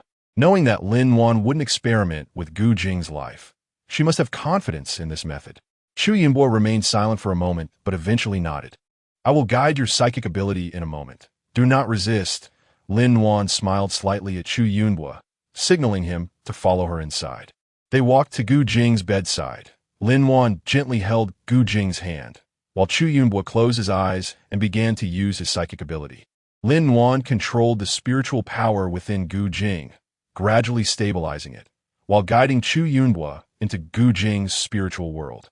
In Gu Jing's spiritual world, his consciousness was trapped in a dark corner, unable to see ahead or hear any sounds.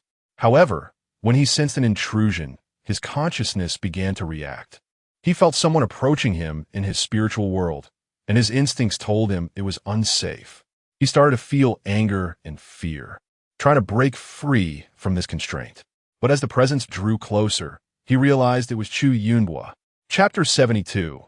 Confession. Gu Jing's body began to respond more noticeably. His hands started to tremble slightly, as if trying to break free. Lin Wan sensed that the spiritual power within him was gradually stabilizing. Chu Yunbo also felt that the chaotic spirit was calming down. Suddenly, his spirit was expelled, and Chu Yunbo was startled, thinking something had gone wrong. "It's okay. You're doing great." Lin Wan could feel Gu Jing's spiritual power starting to stabilize. "Very good. Gu Jing, just a little more effort. I'm here. Lin Wan's voice rang out. Gu Jing's body responded even more, his hands suddenly gripping Lin Wan's tightly, and his consciousness began to clear. Seeing this, Gu Yan let out a long sigh of relief. He had been worried about Gu Jing's safety, and now that he saw him finally waking up, he felt a heavy weight lifted from his heart. Chu Yinbua also sighed in relief, knowing how much pressure he had just been under. I'm fine now. After saying this, Gu Jing closed his eyes again. The others quickly looked at Lin Wan. He's fine, just physically and mentally exhausted. He needs to rest well. Lin Wan stared at Gu Jing, whose spiritual power had stabilized but still needed to recover slowly. The others nodded, relieved to know Gu Jing was okay. That day, Gu Jing sat and took the medicine Lin Wan had given him when he suddenly heard her say, Gu Jing, I have a space. Lin Wan spoke without warning. I know. Gu Jing breathed a sigh of relief, fearing Lin Wan would mention leaving again. No, you don't understand. My space is different from others. Lin Wan lowered her eyes. My space can traverse to another world. Gu Jing's eyes widened. He knew Lin Wan had secrets, but he hadn't expected this. What did you say? It can traverse to another world? He asked incredulously. Yes, I can enter another world, Lin Wan nodded. You should have noticed that the things in my space are plentiful and quite useful. I bought all of them in another world. After hearing this, Gu Jing's mind suddenly filled with many thoughts. No wonder she wanted gold. When the hail came, she had so many cold weather supplies ready. When a heat wave struck, she could stay outside for so long. So she was in another world. Wait. Do you mean the other world is peaceful and free of disasters? Gu Jing suddenly realized. Yes, it's a peaceful world very similar to the one before our apocalypse. Lin Wan confirmed Gu Jing's thoughts. Lin Wan was silent for a moment before slowly speaking, because I feel that heaven has given me this opportunity, not for me to shrink back into my own world. She looked at Gu Jing and added, and I have my own things to accomplish. I understand, Gu Jing said gently. I will protect you well. Lin Wan glanced at Gu Jing, a touch of emotion flashing in her eyes. I know. Gu Jing smiled and held Lin Wan's hand. Does anyone else know about this? Lin Wan seemed to have lifted a heavy burden, nodding slightly. Did you tell anyone else? Gu Jing immediately became anxious. For someone living in a post-apocalyptic world, peace meant nothing, and no one understood that better than him. Lin Wan said with a smile, Well, I also told your uncle. Oh, my uncle, that's fine. Gu Jing was taken aback. You know I have an uncle? I've never even met my uncle. Where are you? That's right. Your uncle is in that world. Isn't it a coincidence? Lin Wan thought of the scene of meeting Uncle Gu. This world is really small. Really? Gu Jing's eyes lit up. That's great. My grandfather has always believed that my uncle died because of him. But how did he end up in that world? If he can go there, does that mean? Gu Jing looked at Lin Wan with anticipation in his eyes. Lin Wan also thought about this issue, but Uncle Gu said he was originally tricked into participating in human experiments and didn't know how he ended up in that world. As for my space, no one else can enter except for me anyway. Seeing Gu Jing's eyes dim, Lin Wan added, However, my space can still be upgraded, and maybe in the future, I can take people with me. Gu Jing's eyes lit up. Although he knew this might be something Lin Wan said on purpose, he couldn't help but ask, upgrade? How do you upgrade? I'm not very sure either. Lin Wan shook her head. All I know now is that the space can absorb mutated plants and accumulate merits. Anyway, I figured it out slowly. Well, that's okay. I'll be here for you in the future. By the way, speaking of human experiments, I suspect it's the unnatural laboratory that Professor Wu and Chen Jingyu contacted last time. Gu Jing shared some of the investigation information with Lin Wan, and after hearing it, Lin Wan frowned. It seems we should find them as soon as possible. Gu Jing thought about the man he had met briefly, who was gentle and polite, wondering what kind of change had turned him into this. Chapter 73, Blue Medicine. Lin Wan felt that this name sounded somewhat familiar, but she couldn't recall where she had heard it. Do you know him? Gu Jing felt that Lin Wan's voice was a bit strange. Is that so? Then maybe I've seen it somewhere. Lin Wan then thought, should we tell your grandfather about Grandpa Gu's matter? It should be mentioned, but I'll do it. Gu Jing trusted his family, but still wanted to think carefully about how to treat Lin Wan better. Okay, this is Uncle Gu's letter. Lin Wan handed him the item. And this paper below is about some scientific issues encountered by the countries in that world. Can you take a look and see if someone can solve it? What? Gu Jing looked up in surprise. You expose yourself? Gu Jing didn't expect Lin Wan to have exposed herself in that world. He understood better than Lin Wan how the country would treat such special individuals. I had no choice, right? At that time, I was anxious to get the country to help me accumulate merits to open the space door. Lin Wan sensed Gu Jing's tension. Lin Wan also knew that this method was very risky, but fortunately, the result was good. She explained to Gu Jing about the issues with her space and abilities, as well as what Grandpa Li and the others had done. All right, I understand. Since Uncle is here, he should be able to control things. Although I haven't met him, I've heard from Grandpa what kind of person our uncle is. However, you should think a bit more next time you do something. Uncle over there probably won't expose you, and I will only tell Grandpa. You need to keep this a secret from Big Brother and the team. Understood? Gu Jing instructed. Lin Wan nodded. After their conversation, their relationship seemed to have progressed a step further. Lin Wan didn't know what Gu Jing was planning to do, but she trusted him. On the third day, Lin Wan arrived at the hospital and was surprised to see Chu Yunbo there as well. Ever since Gu Jing had improved, they hadn't come to the hospital anymore. Ji Chuan even said it was to make it more convenient for her. Good morning, Lin Wan. You're just in time. Gu Jing said you wanted these technical documents? Chu Yunbo looked at the papers Gu Jing had given him with curiosity. Lin Wan looked at Gu Jing, and she understood. Yes, I want to learn a bit. Is that convenient? The difficulty of the materials isn't high. Xiaohua should have collected some as well. But I want to know if you intend to use these materials to create something. Although Chu Yunbo didn't know what she needed the materials from 10 years ago for. If it was for making something, having just the materials wouldn't be enough. No, that's not it. I just want to understand first. If I need further assistance later, I will reach out to you for help, Lin Wan explained. All right, then there's no problem. I will have Xiaohua send you these materials. You can study them carefully. Chu Yunbo nodded. So boss, I'm leaving now. Wait, I also need a copy of that blue medicine, Gu Jing said. Chu Yunbo raised an eyebrow and looked at Gu Jing. You still need the blue medicine? Isn't Lin Wan's ability enough to heal you? Lin Wan was a bit confused, but it wasn't the right time to ask further. I don't get you. This stuff doesn't taste good. Chu Yunbo said irritably as he took out a tube of his own, originally intending to save it for emergencies. Wan, give him a portion of the breakfast you brought, he said, noticing the stingy look on his face. Gu Jing received the tube that was tossed over. Lin Wan smiled, took out the breakfast she had prepared, and handed it to Chu Yunbo, saying, "This is the egg sandwich I made. Give it a try." Chu Yunbo took a bite, and was pleasantly surprised to find that the sandwich tasted really good. He quickly praised her. "Wow, this is really delicious. Boss, you're really lucky." Lin Wan smiled lightly and said, "Thank you for the compliment. All right, I won't disturb you anymore. I'm leaving." Chu Yunbo looked at the two people who were gazing at each other and felt that breakfast was too much. "Here, this is yours." Lin Wan handed over the breakfast. "But what is the blue medicine?" Fortunately, later Zheng Wan developed a nutrient solution. Gu Jing handed the blue medicine to Lin Wan. "Can you guess what it's made of?" Lin Wan looked at the light blue bottle in her hand and curiously asked, "Is it made from plant extracts?" "No, it's synthesized from blue stone," Gu Jing explained. "Blue stone?" Lin Wan was a bit surprised. "How is that possible? Didn't you say its energy is too high to be absorbed directly?" "Yes, but Zheng Wan awakened the ability to decompose.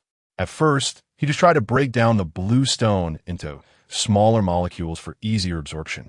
But later he unexpectedly found that the decomposed molecules had even better nutritional value," Gu Jing explained. "I see. That's really amazing," Lin Wan said. "But is there enough blue stone?" Nature is wonderful. During this process, Zheng Wan discovered a type of fungus that can be used to produce nutrients, and now it can be cultivated on a large scale. Previously, everyone relied on blue stone, but now that's not necessary. Just a little bit of blue stone combined with this fungus can meet everyone's needs. Moreover, due to the protective shield, new agriculture is already being developed. Can it only satisfy hunger? After saying so much, Lin Wan still didn't understand the significance of what Gu Jing was telling her. "Do you remember what I told you about the function of blue stone?" "Yes, you said it can provide energy." Lin Wan pondered. "Are you saying it can be used like blue stone, and it's safe? But for me?" "No, you don't understand yet. We've tested it. Its effect on ordinary people is greater than on ability users. For ability users, it only supplements energy, but for ordinary people, it can enhance physical quality and promote cell regeneration. In simple terms, it can strengthen the body. Gu Jing explained seriously. Strengthen? Lin Wan's mind sparked. Are you saying it can also be used for people from another world? Yes. The technology over there won't show effects in a short time, but this blue medicine can show immediate results. And didn't you say their technology and military aren't strong? This should be very useful for them. Gu Jing said. Really? You're right. It must be useful. Lin Wan looked happily at the blue medicine in her hand, but it can't be called blue medicine anymore. I need to think of a more acceptable name. Lin Wan looked at the small bottle in her hand and started to think. Chapter 74. Hot Pot. Gu Jing watched Lin Wan, who was smiling happily. That's right, as long as the leaders of that world are not fools. Once they learn about the effects of this medicine, they should protect her well, because only through her can they obtain such things. All right, I understand. Lin Wan put the blue medicine into her space and nervously asked, Have you talked about your uncle's situation? Really? A weight lifted off Lin Wan's heart. This is all thanks to the supplies you brought out. Zhao Tianyu also saw it. Today, the base took out some of it for everyone to exchange. Although the nutrient solution provides abundant energy, everyone still prefers food. That's great. Lin Wan looked at everyone's smiling faces. Although she didn't know if disasters would come again, those who were alive had to continue living. However, where did you find so many supplies? Renhua was a bit curious. After all, they had gone on missions so many times and found nothing. Why did you step on me? Suddenly stepped on by Ji Chuan. Renhua looked at the suddenly silent person and smiled awkwardly. Actually, this was me. Wan found a supermarket warehouse before the high-temperature outbreak, so she collected a lot of things. Gu Jing took over the conversation. Oh, that is really lucky. Renhua and Zhao Tianyu thought Lin Wan was indeed very lucky and that they could take her on missions in the future. Ji Chuan and Chu Yunbo exchanged glances but said nothing. They all knew that this reason was just to brush them off, but since Gu Jing didn't say anything, they wouldn't ask further. Where's this? Lin Wan looked around. This clearly didn't seem like the Gu family, as neither Grandpa Gu nor Big Brother Gu was there. We found this place as a base because the boss was injured before and the boss hasn't been here yet. Look, we've done quite well, right? Zhao Tianyu said with a smile. Pretty good, but why are we here? Gu Jing didn't believe they had no reason. Chu Yunbo and Ji Chuan sat on the sofa, looking as if it had nothing to do with them. Lin Wan, it's not easy for the boss to get better. Shouldn't we celebrate? Renhua looked at Lin Wan with anticipation. Zhao Tianyu pushed Renhua away and walked in front of Lin Wan, saying, Just say it directly. Lin Wan is so nice, she will definitely agree. Lin Wan raised her eyebrows, as if she had put on a tall hat. We just want to eat hot pot. Zhao Tianyu shouted loudly. A glint of amusement flashed in Lin Wan's eyes. So it's this hot pot. I'm a bit tempted, but what? Renhua immediately became nervous, and even the ears of the two on the sofa perked up. I do have the ingredients, but I don't have a stove. Lin Wan deliberately kept them in suspense. Actually, there are various camping gear in the space, but she wanted to see them get anxious for a bit. We have one. Zhao Tianyu took out an air stove from the nearby cabinet. Look, I specially made this. It doesn't use fire, and the temperature is controllable, plus it heats up quickly. Lin Wan took a look and felt it was very novel. What is the principle behind this? It actually uses the magnetic field generated by high-frequency electromagnetic waves to heat the stove surface, without the need for an open flame or contact heat source. It relies entirely on air for heat transfer, so it is also called an air stove, Zhao Tianyu explained proudly. That's great. Is it easy to make? Lin Wan looked at it and thought that if it were brought to that world, it would definitely sell like crazy. Lin Wan revealed a radiant smile. All right, let's have hot pot. She took out the ingredients one by one from her space. Everyone joined in to prepare the ingredients, placing them into the pot. As they turned on the air stove, the hot pot instantly boiled, and a rich aroma filled the room. Everyone sat around the table, eating and chatting, creating a very joyful atmosphere. Gu Jing and Lin Wan exchanged smiles, and Lin Wan thought about how she would make good use of her space. She believed that natural disasters would eventually come to an end, and at that time, the world would return to its former beauty, and people would start their beautiful lives anew. In the first conference room of the current world, is there no news? It's been a week. Li Zhuai looked anxiously at the large screen in front of him. Okay, bring her over right away. We'll wait for her here. Li Zhui stood up excitedly, and Bai Zhengquan also breathed a sigh of relief. Shortly after, Lin Wan appeared at the door of the conference room, and after she entered, Zhua Hongshu directly closed the door from the outside. Bai Zhengquan looked at her, noticing she seemed to be in good spirits, indicating that she hadn't encountered any danger. All right, sit down and talk. Lin Wan walked to the table and sat down, beginning to report to them on her experiences in the apocalyptic world. Because she didn't know why 6 months had suddenly passed there, she had spent a lot of time looking for people. Lin Wan didn't want to expose her abilities, so she could only avoid mentioning Gu Jing. These were the materials I was asked to find before. As she spoke, Lin Wan took out a storage device from her pocket and handed it to Li Zhuai. Chapter 75. Enhancer. Li Zhuai took it, and his eyes lit up. Is this real? Li Zhuai and Bai Zhengquan nodded simultaneously. They trusted Lin Wan very much. Now our country has a way, Li Zhuai said excitedly, urging the Academy of Sciences to absorb it as soon as possible. Bai Zhengquan was also very happy. There were quite a few materials related to weapons, which would strengthen the military and make the country safer and more stable. Shaolin, do any of these materials require special materials or elements to support the technology? Bai Zhengquan thought that since the world was different, it would be difficult to research this accurately. Li Zhuai also nodded in agreement with Lin Wan's statement. All right, then let the Academy of Sciences hurry up and study these materials to see if we can quickly apply these technologies to practical production in military fields, Bai Zhengquan added. Lin Wan smiled as she took out the bottle of blue medicine that Gu Jing had given her. What is this? Li Zhuai and Bai Zhengquan were both very curious. They had never seen water of this color before. This is a type of medicine developed by people from that world, which I call a strengthening agent, Lin Wan explained. It can enhance human physical qualities and abilities, possibly strength, speed, or reflexes. What? Li Zhui asked, a bit dazed. Are you sure? Bai Zhengquan suddenly stood up, his eyes fixed on Lin Wan.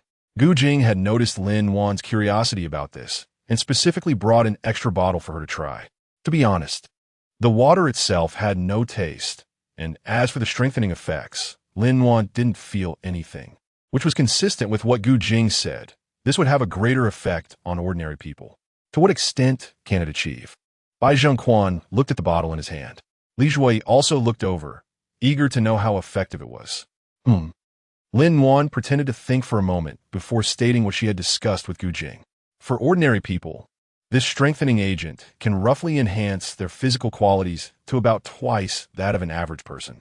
For those who already have very good physical qualities, the effects may not be as obvious, but there will still be some improvement.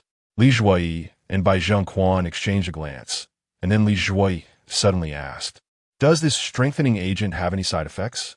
They all knew that, generally, the better the effects of something, the greater the risks involved.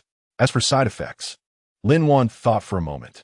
Ordinary people usually have no problem taking it once, but if overused, it may lead to some adverse reactions in the body and could even affect life. After all, this is a form of energy, and for ordinary people, if taken continuously without being expended, it could lead to a fatal explosion of the body. Upon hearing this, Li Zhuai and Bai Zhengquan became cautious. They knew that if this strengthening agent were abused, the consequences would be unimaginable. Has it already been mass-produced? How much can we get? As a general, Bai Zhengquan immediately thought of how useful this would be for soldiers. Li Zhuai also considered that if this product were limited in quantity, it would certainly be prioritized for the military. However, if there were enough of this substance to ensure that everyone in Huaxia could have a share, then the dynamics of this world would change. Lin Wan didn't expect that the questions they asked were indeed all things Gu Jing had mentioned. His predictions were spot on. Creating this thing wasn't difficult, but there was one material inside that was quite rare, only found in the apocalypse world and in limited quantities. As Lin Wan thought and spoke, she mentioned that Gu Jing said they had already started researching alternatives and could currently provide us with 1,000 bottles. Only 1,000 bottles. Bai Zhengquan felt a bit regretful. Although he had known for a long time that there wouldn't be too much of this stuff, the quantity of 1,000 was still too small. It's okay. I believe this number will soon increase. Li Jui looked at Lin Wan's expression and immediately understood that this enhancer was a protection provided to her by that kid Gu Jing, so the quantity would definitely increase. That's right. Maybe by the next time you go, they will have developed more. Bai Zhenquan was still very happy. In that case, let's find someone to test it right away. He looked at Lin Wan. Okay, here are 10 bottles. Who should we find to test? Lin Wan placed a small box she had prepared on the table. Bai Zhenquan quickly snatched the box, opened it, and saw that it contained 10 small bottles, each filled with a blue liquid. I'll try it first. Without hesitation, Bai Zhenquan picked up one bottle of the enhancer that Lin Wan had initially given him and drank it in one gulp. Li Jui and Lin Wan were both stunned. Before they could say anything, Bai Zhenquan felt a surge of heat flowing within him, as if he had been activated. What? What is this feeling? Bai Zhenquan stood up, feeling his body filled with strength. After all, since he had gotten older, there had been several times he felt powerless. You old guy. Li Jui also stood up, looking at Bai Zhenquan with a hint of envy. As expected of a martial general, his speed was really impressive. He felt quite embarrassed to try it himself after seeing Lin Wan's reaction. Lin Wan looked at Li Jui with a hint of amusement. Grandpa Li, why don't you give it a try? No, that's all right. Let the soldiers have it. Come on, let's ignore him. Li Jui took the small box and led Lin Wan out. Hey, wait for me. Bai Zhenquan, still adjusting to his own body, quickly chased after the two. At the entrance, Zhuo Hongshu looked at Bai Zhenquan in surprise, wondering why the old general seemed faster than her. Must be an illusion. 10 soldiers stood in a row on the training ground, all members of the special forces who usually undergo rigorous training. Now, they were about to become subjects for the enhancement agent trial. You 10 will now take this enhancement agent and then train. I will record your data, the instructor said, standing by with a form in hand. The 10 men nodded in unison. The instructor had already explained everything to them. Although they were the first batch to use it, they knew this was an opportunity. If the enhancement agent proved effective, they would be among the first beneficiaries. Moreover, looking at Secretary Li and General Bai in front of them, they believed in their country. The instructor signaled Lin Wan to begin, and she nodded, distributing the enhancement agent to them bottle by bottle. Chapter 76, Caring for You. They glanced at each other, carefully pouring the liquid into their mouths, then closed their eyes, waiting for the effects to manifest. After a while, they each opened their eyes, feeling as if their bodies were filled with strength, and their minds were more focused than usual. This feels good. Although I don't know how much it's increased, I feel stronger. One soldier exclaimed excitedly. Yeah, I feel like I want to go for a run. Another soldier also said enthusiastically, is it really effective this quickly? The others began to get excited. The immediate effect was astonishing. All right, calm down, let's test it. The instructor, who had initially been excited, composed himself and took a few of them to the side for a fitness test. Although the results were not yet visible, from old Bai's running to the soldiers' reactions, Li Jui was already convinced that this enhancement liquid was indeed as miraculous as claimed. Shaolin, you've made a great contribution this time. Give the rest to old Bai. And if there are any requests over there, bring them up quickly, Li Jui said gratefully. Bai Zhenquan also smiled and said, that's right, Shaolin. You are our lucky star. If you ever need our help, just let us know. Lin Wan smiled and nodded. I actually didn't play a significant role. Everyone else is amazing. I'm just a delivery person. Lin Wan felt that she really hadn't done much. It was all thanks to the people on Gu Jing's side who were impressive. Right now, she hadn't realized that because of the performance of those 10 soldiers, a group of robbers was about to come knocking at their door. Zhuo Hongshu looked at Lin Wan with bright eyes. She had witnessed the performance of those soldiers and knew that the serum was provided by Lin Wan. No wonder the country asked her to protect Lin Wan. Take it. Lin Wan tossed the enhancer to Zhuo Hongshu and closed the door. This. Zhuo Hongshu looked at the serum in her hand and then at the closed door, her usually serious face involuntarily smiling. She would definitely value Lin Wan's life more than her own. She noticed Lin Wan was holding a bottle and curiously asked, what is this? It's an enhancer that can boost physical strength and endurance, Lin Wan replied. Really? Where did you get it? Gao Jingwei felt that this sounded like something out of a novel. I'm currently working for the country. They are researching a serum that can improve physical fitness. This is what we just developed, and we've already tested it with very significant results, Lin Wan said with a smile. This is specially for you. Lin Wan handed the serum to Gao Jingwei. Gao Jingwei placed the vegetables on the table, wiped her hands, and took the serum in her hand. Is it really that good? Can your grandma use it too? Mom, I'm all set. You drink this yourself. Lin Wan knew it would be like this. Hey, didn't you say you felt pretty good about your health? Have you tried it? Of course I have. Just drink it quickly. Gao Jingwei opened the serum and said with a smile, Got it. I'll drink it.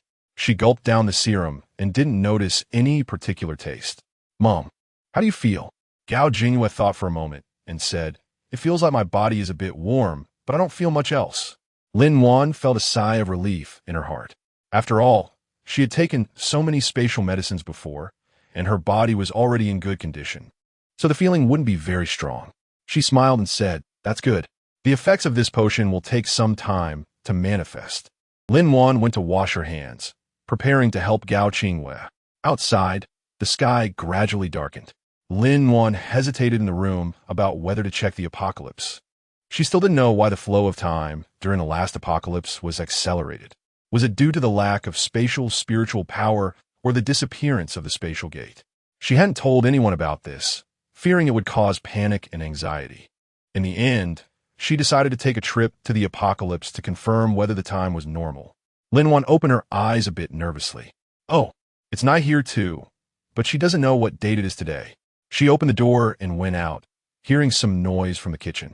She walked over cautiously and found Gu Jing. Lin Wan looked at the man who seemed out of place in the kitchen and couldn't help but step forward to embrace him.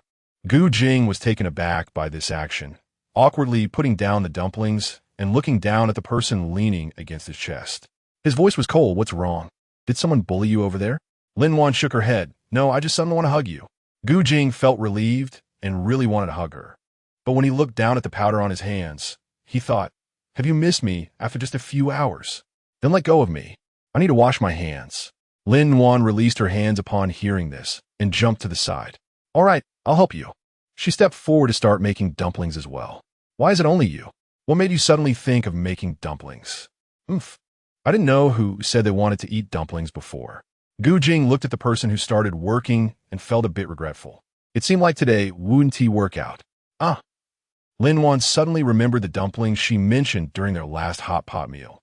Gu Jing, you're so nice. Now you know, right? Is there a reward? Gu Jing's eyes lit up as he stared at Lin Wan. Yes. The reward is that you can eat the dumplings I made with my own hands. Lin Wan smiled happily, raising the dumpling in her hand. Is that all? Gu Jing's mouth turned down. What else? Lin Wan knew what he wanted and deliberately didn't say it. Come on, keep wrapping. Gu Jing sighed and also started making dumplings. The two of them wrapped dumplings in the kitchen for quite a while until the table was filled with fragrant dumplings, marking the end of their task. Got it. Make sure to pay attention to your safety. MHM. Lin Wan looked at Gu Jing, who was standing at the door. Gu Jing, lower your head a bit. Gu Jing thought she had something to say, so he obediently lowered his head. Lin Wan looked at the man in front of her, who took her words to heart, and gently pressed her lips against his face before leaving. Gu Jing was taken aback, staring at the closed door, and touched his face, feeling the warmth and softness left behind. His mood instantly brightened, and he thought that next time he wouldn't let her off so easily. Chapter 77. The Clinic, Part 1. Meanwhile, Lin Wan was lying on her bed, rolling around and wondering if she had been too proactive. Did this count as defining their relationship? Suddenly, Lin Wan remembered something, sat up, and almost forgot about the air furnace. She realized there was a lot to do. She needed to have someone from the country come in specifically to manage the company, while she would only be responsible for providing technology. Capital Academy of Sciences. Nearly half of the country's top scientists were gathered here. Due to the urgency, they had been called in without knowing the reason. Once they sat down and looked at the materials in their hands, they were stunned. Many wanted to ask questions, but held back until General Bai finished speaking, at which point someone couldn't contain themselves. Is this data real? Who provided it? Asked a physicist. This is the reason you were brought here. Where it comes from is not for you to consider. We can basically confirm the accuracy of the data, but the final results will depend on you, General Bai said sternly. For a moment, the conference room fell silent as everyone focused on studying the materials in their hands. The sound of pages turning could be heard, as it seemed everyone was doing their utmost to understand the content. Before long, A chemist stood up, his face filled with excitement. This is incredible. This is a revolutionary discovery. If this method is truly effective, we can fundamentally solve the global energy problem while also avoiding environmental pollution. Suddenly, a mathematician stood up, his expression serious. If this data is true, it will mark the beginning of a technological revolution. Others began to express their views, all believing this was a significant breakthrough that could have a profound impact on human society as a whole. The meeting lasted an entire day and ended late into the night. Everyone left the conference room, but the excitement and enthusiasm in their hearts could not be quelled. They were all thinking about how to verify the feasibility of this data and how to advance this project. Meanwhile, Lin-Wan was sound asleep, unaware that her pile of materials had sparked the attention and heated discussion among the country's top scientists. The next day, Lin-Wan woke up and saw it was already 10 o'clock. She looked at the message left by Gao Yu, saying she had gone to her grandmother's house, and began to get ready to go out. "President Lin, are we going to the clinic today?" asked Zhuo Hongxiu, who had already taken the enhancer and admired Lin-Wan even more. "All right, I haven't been to the clinic in a while," Lin-Wan thought. She had originally planned to enhance her abilities at the clinic, but now with the cooperation with the country, there were too many things to handle.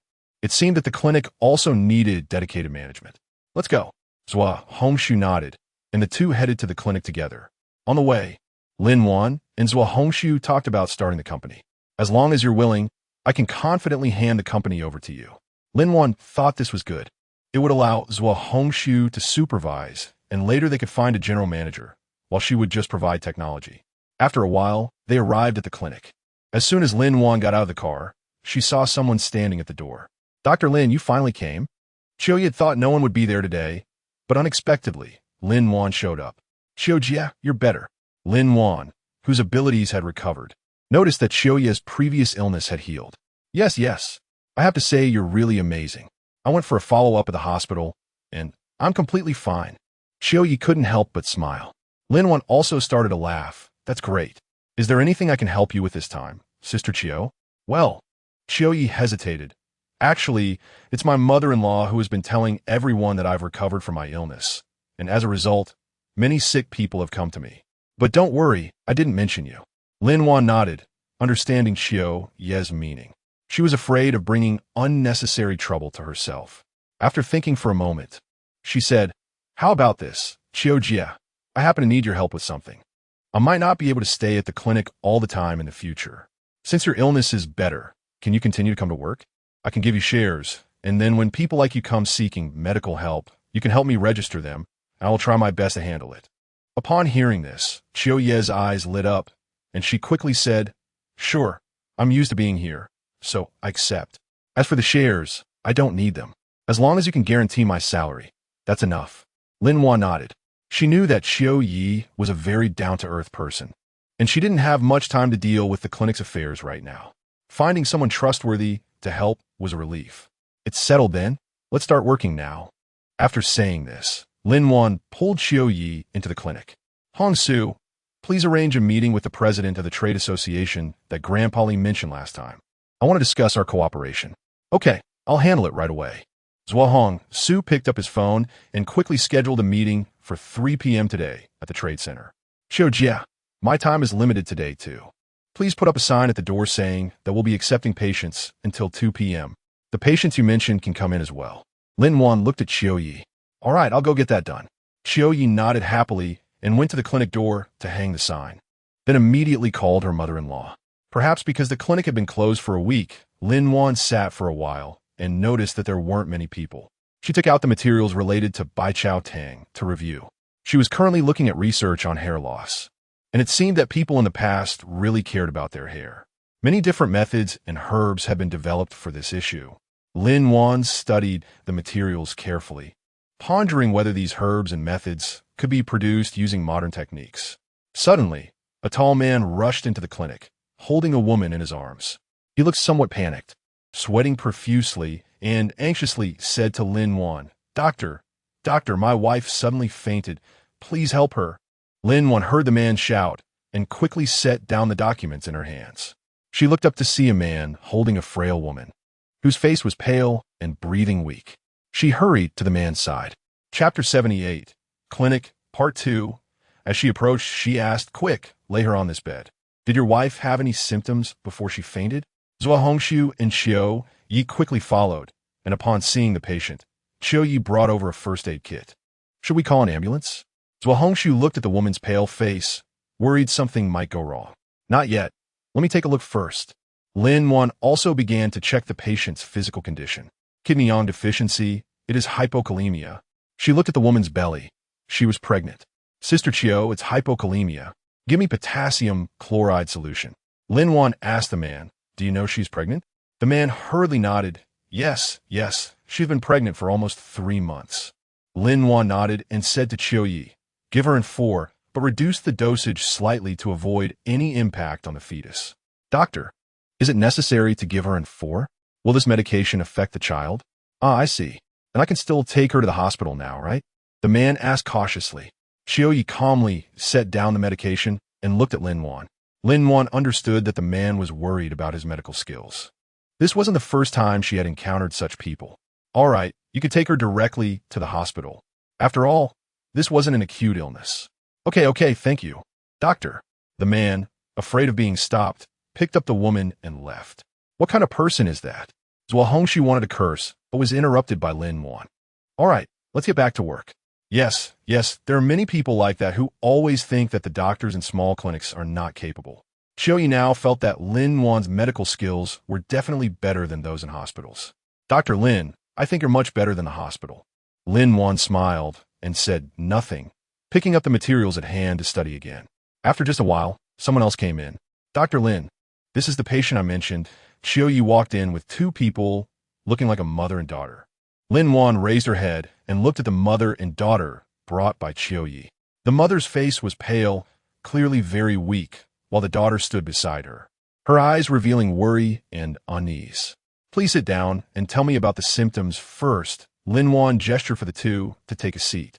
Lin Wan focused on observing the physical condition of the mother and daughter while taking their pulse.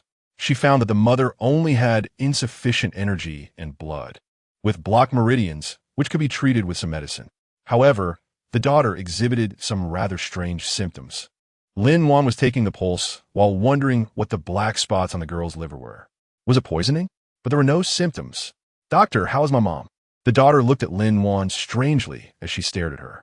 Lin Wan noticed her daughter's expression and immediately stopped what she was doing. She smiled and said, "Your mother doesn't have any major issues, just a bit of blood deficiency. A little medication and some dietary adjustments will be enough. But since you're here too, how about I check you as well?" "That's fine, I don't need it. I'm very healthy." The daughter was happy that her mother was fine. "Yes, you should get checked too. Haven't you been feeling a bit off your appetite lately?" The mother pulled her daughter over to sit down. Lin Wan asked while thinking, "Besides lack of appetite, is there any other discomfort? For example, headache, fatigue, or something like that?" "No, doctor, I'm really fine. I'm just eating less because I'm on a diet," the daughter said unhappily. "And look, I drink this gorgeous health drink every day." Honda said 1 bottle can provide all the energy needed for a day. Lin Wan furrowed her brows slightly. This was really a case of someone daring to say it and someone daring to believe it. What beverage could guarantee to provide a person with a day's worth of energy? It seemed that this illness was very likely caused by this extravagant health drink. She picked up the drink bottle from her daughter's hand, examined it carefully, and then asked, "Where did you buy this drink?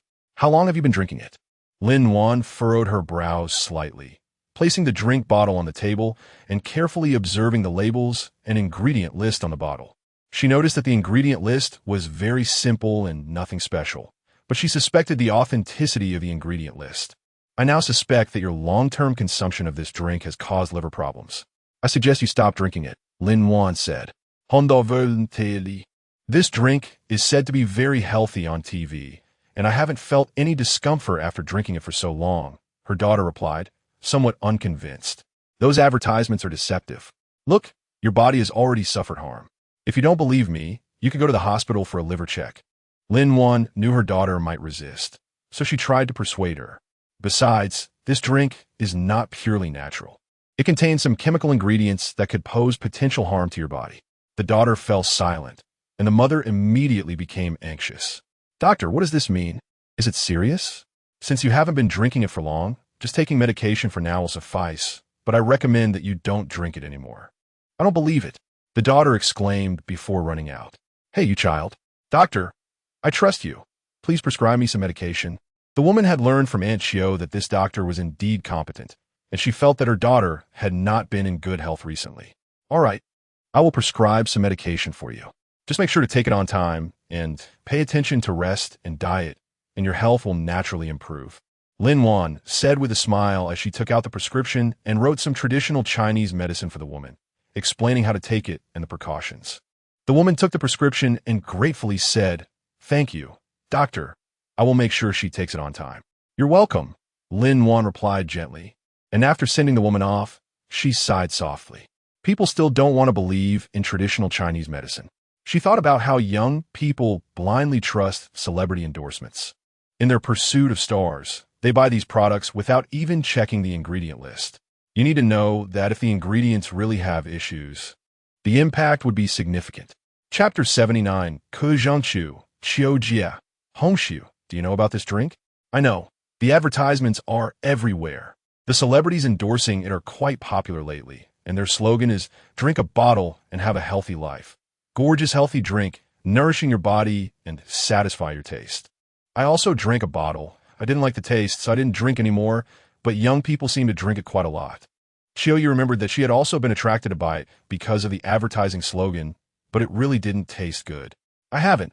I rarely drink such things." Zhuo Hongshu generally prefers plain water and has no particular interest in drinks. Lin Wan frowned as she listened. "Hongsu, let's go."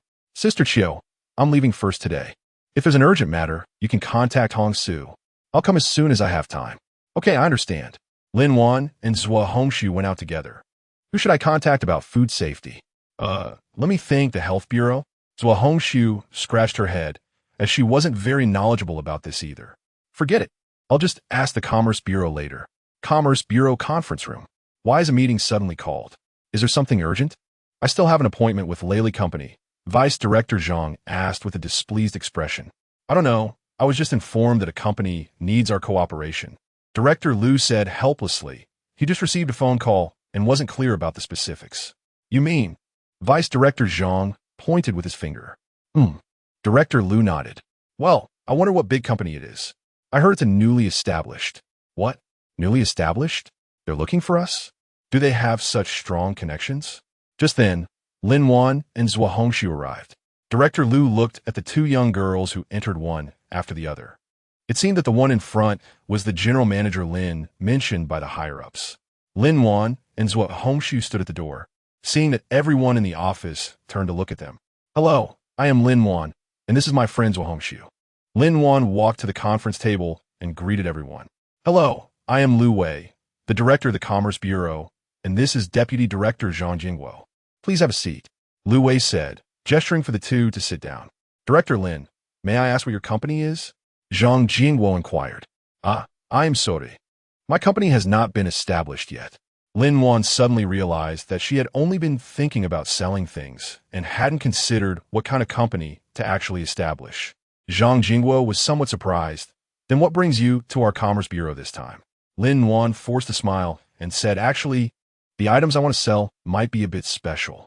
Grandpa Secretary Li asked me to let you at the Commerce Bureau take a look before I sell them, so I came over. Lin Wan looked at the people present with a bit of nervousness. She had almost said Grandpa Li just now, but fortunately, she corrected herself quickly. They probably didn't hear that, right? Unbeknownst to her, Lu Wei and Zhang Jingguo exchanged glances, and he lightly coughed to break the awkward atmosphere. He smiled at Lin Wan and said, "It's okay. Our Commerce Bureau is responsible for supporting the development of local enterprises. What kind of products do you want to sell? An air stove?" Lu Wei frowned. "What is that?" "We already have products. I brought one today." Lin Wan looked at Zhuo Hongshu. "You see, it's this." Zhuo Hongshu took a small box from his backpack, opened it, and took out a silver device, placing it on the table. It looked like a piece of glass with several buttons and indicator lights on it. There was a raised circular area on the side where cookware could be placed. Zhang Jingguo, Lu Wei, and the others curiously leaned in to examine the device closely. "How does it work?" Lu Wei asked. "It uses special technology that doesn't require fuel for heating. Instead, it generates energy by utilizing the thermal motion of tiny air molecules, Lin-Wan explained. Really? Lu Wei seemed skeptical. That sounds too magical. Xiaotan, go get a kettle of water. Okay. In a short while, the water in the kettle began to boil, producing a puff of white steam. At this moment, everyone began to believe in the magical qualities of the air stove. Look, the water in the kettle is heating up quickly. Lu Wei pointed at the steam rising from the kettle. Just as everyone was discussing enthusiastically, a male voice interjected. Lin, the principle of this stove is based on the movement of air molecules, which means your company has mastered the technology to control molecular movement. Lin-Wan was taken aback by the voice, looked up, and found a tall colonel in military uniform walking in. He had a commanding presence, a calm demeanor, and a serious expression on his face that naturally inspired a sense of respect. Who are you? Lin-Wan thought the question was rather strange. Hello, I'm here on behalf of Chief Bai Zhengquan. My name is Ku Zhengqiu. Ku Zhengqiu thought about the air furnace he had just heard about at the door. If it really worked, as she said, couldn't this principle be used to create an air gun? Lin-Wan noticed a hint of peculiarity in Ku Zhengqiu's gaze and couldn't help but feel puzzled. Grandpa Bai? Lin-Wan whispered, quickly contemplating in her mind. What did Grandpa Bai want with him? Ku Zhengqiu smiled and nodded, walking over to the air furnace with Lu Wei. Lin-Wan noticed that Ku Zhengqiu's expression was a bit strange and couldn't help but feel a little worried. Colonel Ku, is there something wrong with this product? I have something I need to discuss with President Lin privately. Please wait a moment. Lin-Wan watched as Ku Zhengqiu walked over to Lu Wei and said a few words. Lu Wei glanced at her a few times before leaving with others. Then, Ku Zhengqiu turned and walked towards her. She felt a bit nervous, unsure of what this colonel wanted from her. Chapter 80 Air Gun Lin. I want to know if you have any knowledge about firearms? Ku Zhengqiu smiled at Lin-Wan. Huh. Lin-Wan thought that Ku Zhengqiu's topic would be related to the previous air furnace, but she didn't expect him to change the subject. I don't know much about firearms. Just a little. We are researching pulse guns. Simply put, it uses the molecular motion in the air to fire bullets without the need for gunpowder or other fuels, making it more convenient and unexpected, Ku Zhengqiu explained. But we are currently stuck on how to efficiently utilize the molecules in the air. Lin-Wan understood after hearing this. You want to ask how to utilize air molecules in the air furnace? That's right, Ku Zhengqiu looked at Lin-Wan. The principle is actually very simple. I think what's important is that the person who designed this blueprint is very impressive. Is it convenient for Mr. Lin to introduce him? It's not that I don't want to introduce him. It's just that this person is not very convenient. Lin-Wan also wanted to help. But Zhao Qian, you can't come during the apocalypse. However, I understand what you said. I can ask him, and if he can do it, I can have him help. Thank you, Mr. Lin.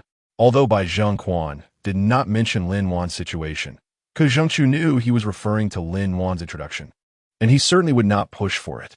As for the result, he trusts the superior. However, Mr. Lin, due to the advanced nature of your air furnace, I do not recommend you sell it right now. What? Lin-Wan was a bit puzzled. I see many air furnaces for sale online. Although there hasn't been much research, Lin-Wan really found many online before. They didn't look very good and didn't sell well, but that's because they were priced too high. However, her product would definitely not have a sales problem. I think what Mr. Lin sees are not real air furnaces. Those are just gimmicks made by businesses, some simple heaters, and actually not much different from traditional electric stoves. The kind you are making, as far as I know, has not appeared internationally. Ku Zhengqiu hadn't expected that Lin-Wan was working on such advanced high technology before coming. So I can't sell it? Lin-Wan looked a bit disappointed at the air furnace. Just temporarily. Ku Zhengqiu smiled. I just hope Mr. Lin can hold off for a while.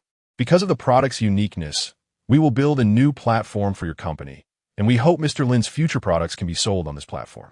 This way, not only can you get better protection, but we can also better control the sales of the product to avoid unnecessary issues. I see. Lin-Wan nodded, then I'll wait. That's great, I need this. Actually, I haven't prepared anything other than the product. Lin-Wan smiled a bit shyly. I originally wanted to ask the Trade Bureau for an introduction. Actually, I planned to confirm that there were no issues with the product before confirming other matters. Lin-Wan looked at Ku Zhengqiu's eyes and quickly added, it's okay. Ku Zhengqiu smiled reassuringly. Elder Bai has already talked to me about it. Next, We will send someone to cooperate with you to help you complete other matters, such as company registration, product production, sales, and so on.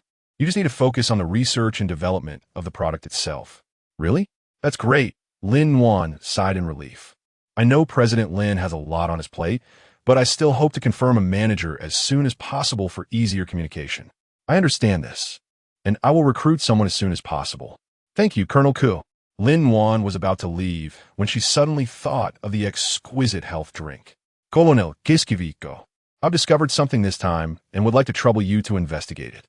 Lin Wan stopped in her tracks, her gaze fixed on Colonel Ku. Colonel Ku looked up. What? Lin Wan smiled slightly and said, Today at the clinic I saw a patient who drank something called the gorgeous health drink, and as a result, she experienced some adverse reactions. I suspect that the ingredients of this drink are somewhat questionable, and long-term consumption may lead to liver damage. Colonel Ku's expression turned serious. This is serious. Are you sure? I'm not certain, but I hope the country can investigate it, Lin Wan replied. She believed in herself, but indeed could not produce evidence. Colonel Ku thought for a moment and then nodded. All right, I will send someone to investigate. If this drink does have issues, we will take action as soon as possible. Lin Wan smiled slightly and said, Thank you, Colonel Ku. After speaking, she turned to leave. Since Ku Zhengshu was Grandpa Bai's person, she believed that handling this matter would be easy for them. Before leaving, she specifically found Lu Wei to inform him to keep the air furnace matter confidential for the time being and to notify the others attending the meeting. However, Lu Wei told her that Ku Zhengshu had already instructed him about this matter. Lin Wan thought that it was no wonder that Grandpa Bai chose this person. She felt that Ku Zhengshu was truly trustworthy in handling matters. Hongsu, do you know Colonel Ku? Yeah, I know him. He is my senior and one of the school's distinguished alumni. Zhuo Hongxiu did not expect to meet such a prominent figure. That's impressive. But he's so young and already a colonel. He must have exceptional qualities, Lin Wan remarked. Zhuo Hongxiu nodded and said yes. He has performed excellently in the military and was promoted quickly in the military conference room. So, is it feasible? Bai Zhengquan asked, a bit impatient. I have already confirmed with the Academy of Sciences. Theoretically, there are no issues. However, there is a problem. If we copy it directly, the existing materials will make the gun too large, which would diminish its significance. Ku Jingyu thought of the gun depicted by Academician Peng. Not only would it be inconvenient to operate at that size, but it would also lose the element of surprise. I see. What does Xiao Lin say about this? Bai Zhengquan understood that the air gun needed to be compact. President Lin said she would find someone to give it a try. Ku Jingyu was a bit curious. Couldn't the country absorb such talent? Haha, we would like to, but the conditions are a bit difficult. Anyway, you should build a good relationship with Xiao Lin. She has a lot of great resources. Bai Zhengquan thought of the continuous stream of new technologies in the future. In that case, let's try to handle the company's affairs ourselves. Her focus should mainly be on product development. Okay, although he didn't understand why, Ku Jingyu knew what he should do. Lin Wan came out of the room and saw that there was no one in the house. Could they be on a mission? Central Conference Room, come. Chapter 81, Acid Rain. It turned out they were in a meeting, so everyone must be there. It was a good opportunity to ask Zhao Tianyu about the airgun. Lin Wan pushed open the meeting room door, and the atmosphere inside immediately pressed down on her. She saw everyone sitting at the conference table, with Gu Jing busy working on a seemingly high-end laptop. Xiao Wan, you're here. Gu Jing stood up and smiled as he saw Lin Wan enter. Yes, what are you all discussing? Lin Wan walked up to him and whispered, Is it convenient to talk? Xiao Wan, why are you being so reserved? Ji Chuan joked, Is there anything inconvenient? It's actually about the energy crystals. We're planning to look for them. Lin Wan furrowed her brows. It was because of this that Gu Jing got hurt last time. But this thing is indeed indispensable now. She looked at Gu Jing with some concern. Don't worry, last time was an accident, Gu Jing said, patting her head. Lin Wan thought that she wanted to go together this time. Even if she got hurt, she could treat herself immediately. Chu Yunhua took out the plan, explaining it in detail while drawing sketches and flowcharts on the screen. Everyone listened attentively, occasionally offering their opinions and suggestions. The plan looked quite good. Lin Wan felt that Chu Yunhua truly deserved to be called a think tank, as he was able to come up with such a detailed plan, considering every aspect. So, it was settled. Gu Jing also nodded in agreement. I was just about to sell that air furnace. It says here that the technology isn't available over there. So I have to wait a bit. Lin candidly said that they wanted Zhao Tianyu to develop the air gun. To her surprise, Gu Jing remained calm. Is that all? I'll have Tianyu get it for you in a moment. Yes, but Lin thought she would need to explain further. And they already had it? Well, actually the air gun is something we phased out because its power wasn't strong enough. Later, Tianyu invented the laser gun. So we don't use it anymore, which is why you haven't seen it. Gu Jing had known this would happen when Lin mentioned selling the air furnace. As long as there was a smart person over there, it would be easy to think of this aspect. Oh, I see. Lin suddenly understood. And Gu Jing's calmness made her feel at ease as well. That's great. I was worried that you have so much going on right now and wouldn't have time to deal with this. Lin looked at Gu Jing with curiosity and hesitated before saying, I thought you wouldn't be willing. You're overthinking it. The reason the protective shield was reluctant before was because it involved energy crystals, which you don't have. You'll have to explain too much later. And don't you want to avoid exposing your abilities? Gu Jing paused. Moreover, your side actually doesn't focus on heavy weaponry. Recklessly increasing military power might lead to unpredictable changes on your side. It's best to proceed gradually. I understand, Lin thought, although the country would definitely consider this point. Gu Jing's considerations were also valid. She should focus on developing some technological products that benefit everyone's lives. Lin was about to discuss the changes in space with Gu Jing when the sky outside suddenly darkened. Could it be going to rain? Lin could already hear the sound from outside. For humans who had endured such high temperatures for so long, a rain would drive everyone wild. Gu Jing also stood up and looked out the window, and people from the base rushed out. Is it really going to rain? Oh my God. It's finally going to rain. Should we close the protective shield to let the rain in? Lin looked at the scene outside and felt a bit uneasy. She hoped that this rain would bring an end to the hot weather, but she also worried that it might be another disaster. She turned to Gu Jing and asked, should we close the protective shield? Gu Jing thought for a moment and then shook his head. Let's wait a bit, no rush. Lin and Gu Jing stood observing the situation outside. They saw people in the base excitedly streaming out, ready to welcome the incoming rain. They watched as the rain hit the ground, splashing up mud and making the originally arid area appear particularly vibrant. The rain poured down fiercely, hitting the protective shield with a crackling sound, making it feel as if it could break at any moment. As Lin looked at the increasingly blurred scene outside, she couldn't help but feel a bit worried. As the rain continued to fall, Lin noticed that the high temperature on the ground began to gradually decrease, bringing a sense of comfort and joy. The sounds of laughter and cheers from the people rose and fell. After the cleansing of the rain, the hot days were finally over. Renhua walked in with a smile. Boss, it finally rained. Should we open the protective shield? While Gu Jing was contemplating, some people below could no longer contain themselves. Several young people ran out of the base, cheering and joyfully heading outside. However, it didn't take long for someone to sense that something was wrong. The rain carried a faint, acrid smell. Some people's skin turned red from the rain, and some were shivering from the pain of the acid rain's droplets. Others saw that the water on the ground had turned white and began to corrode the surface. This rain is acid rain, someone shouted, causing panic among the others. Some began to vomit, experiencing pain and sores on their skin, while others had red eyes and difficulty breathing. Quick, bring them over. Gu Jing shouted as he ran down. Lin immediately reacted and treated the few people. Fortunately, these flesh wounds were relatively easy to heal. There's another injured person here. Someone shouted loudly, and others quickly gathered to see what was going on. Lin walked over and discovered a young girl who had been drenched by acid rain. She had obvious burns on her face, and part of her hands had been corroded. A little boy was crying beside her. Doctor, please save her. She became like this to save her brother. A man nearby said, looking at Lin Wan. Lin Wan's heart tightened, and she quickly checked the girl's injuries, realizing that the situation was very serious. Lin Wan was silent for a moment. Her eyes had been corroded. She could heal other wounds, but her eyes were already damaged, and she couldn't do anything about it. Lin Wan felt a wave of discomfort in her heart. She knew her abilities were limited, and she couldn't heal the girl's corroded eyes.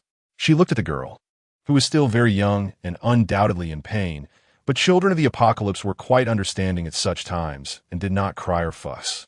The girl's eyes had completely lost their luster, and only endless darkness remained in her black pupils. Chapter 82. The Effects of Bubble Fruit. Lin-Wan gently touched the girl's hand and said, "Don't be afraid. We will help you." She pressed her palm against the girl's face and activated her healing powers. Invisible strands of white light began to emanate from her palm. The girl's face slowly started to recover, and the burn marks on her hand gradually faded away. "Sister, will my eyes ever get better?"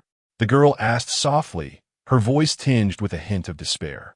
Lin-Wan held the girl's hand tightly, her eyes shining with determination. "It's not possible right now, but trust me, I will find a way to heal you."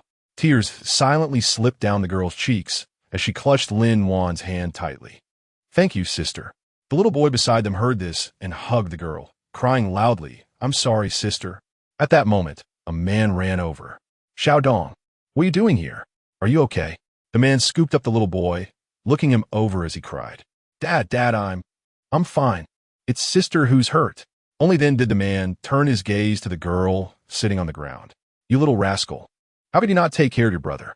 It's so dangerous outside. Why did you take him out?" The girl lowered her head and said softly, "Xiaodong ran out by himself." The man frowned upon hearing this. "Xiaodong is so young. How does he know anything?" "It's definitely because you didn't keep an eye on him." The girl, who had been too scared to look up, was not noticed by the man, who failed to see that his daughter's eyes were already blind. "Exactly. Why is the son a treasure while the daughter is not?" The man felt a bit angry and pulled the girl up. "My own child, you don't need to worry about us. We're leaving." He then carried the little boy away. "Hey, how can you be like this?" Lin-Wan felt a bit angry and wanted to step forward, but was stopped by Gu Jing, who shook his head at her.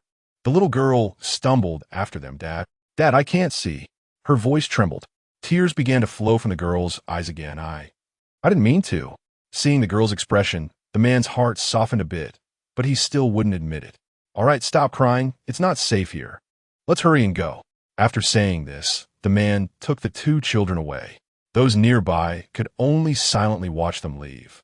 Why? Lin-Wan didn't understand why Gu Jing had stopped her. What?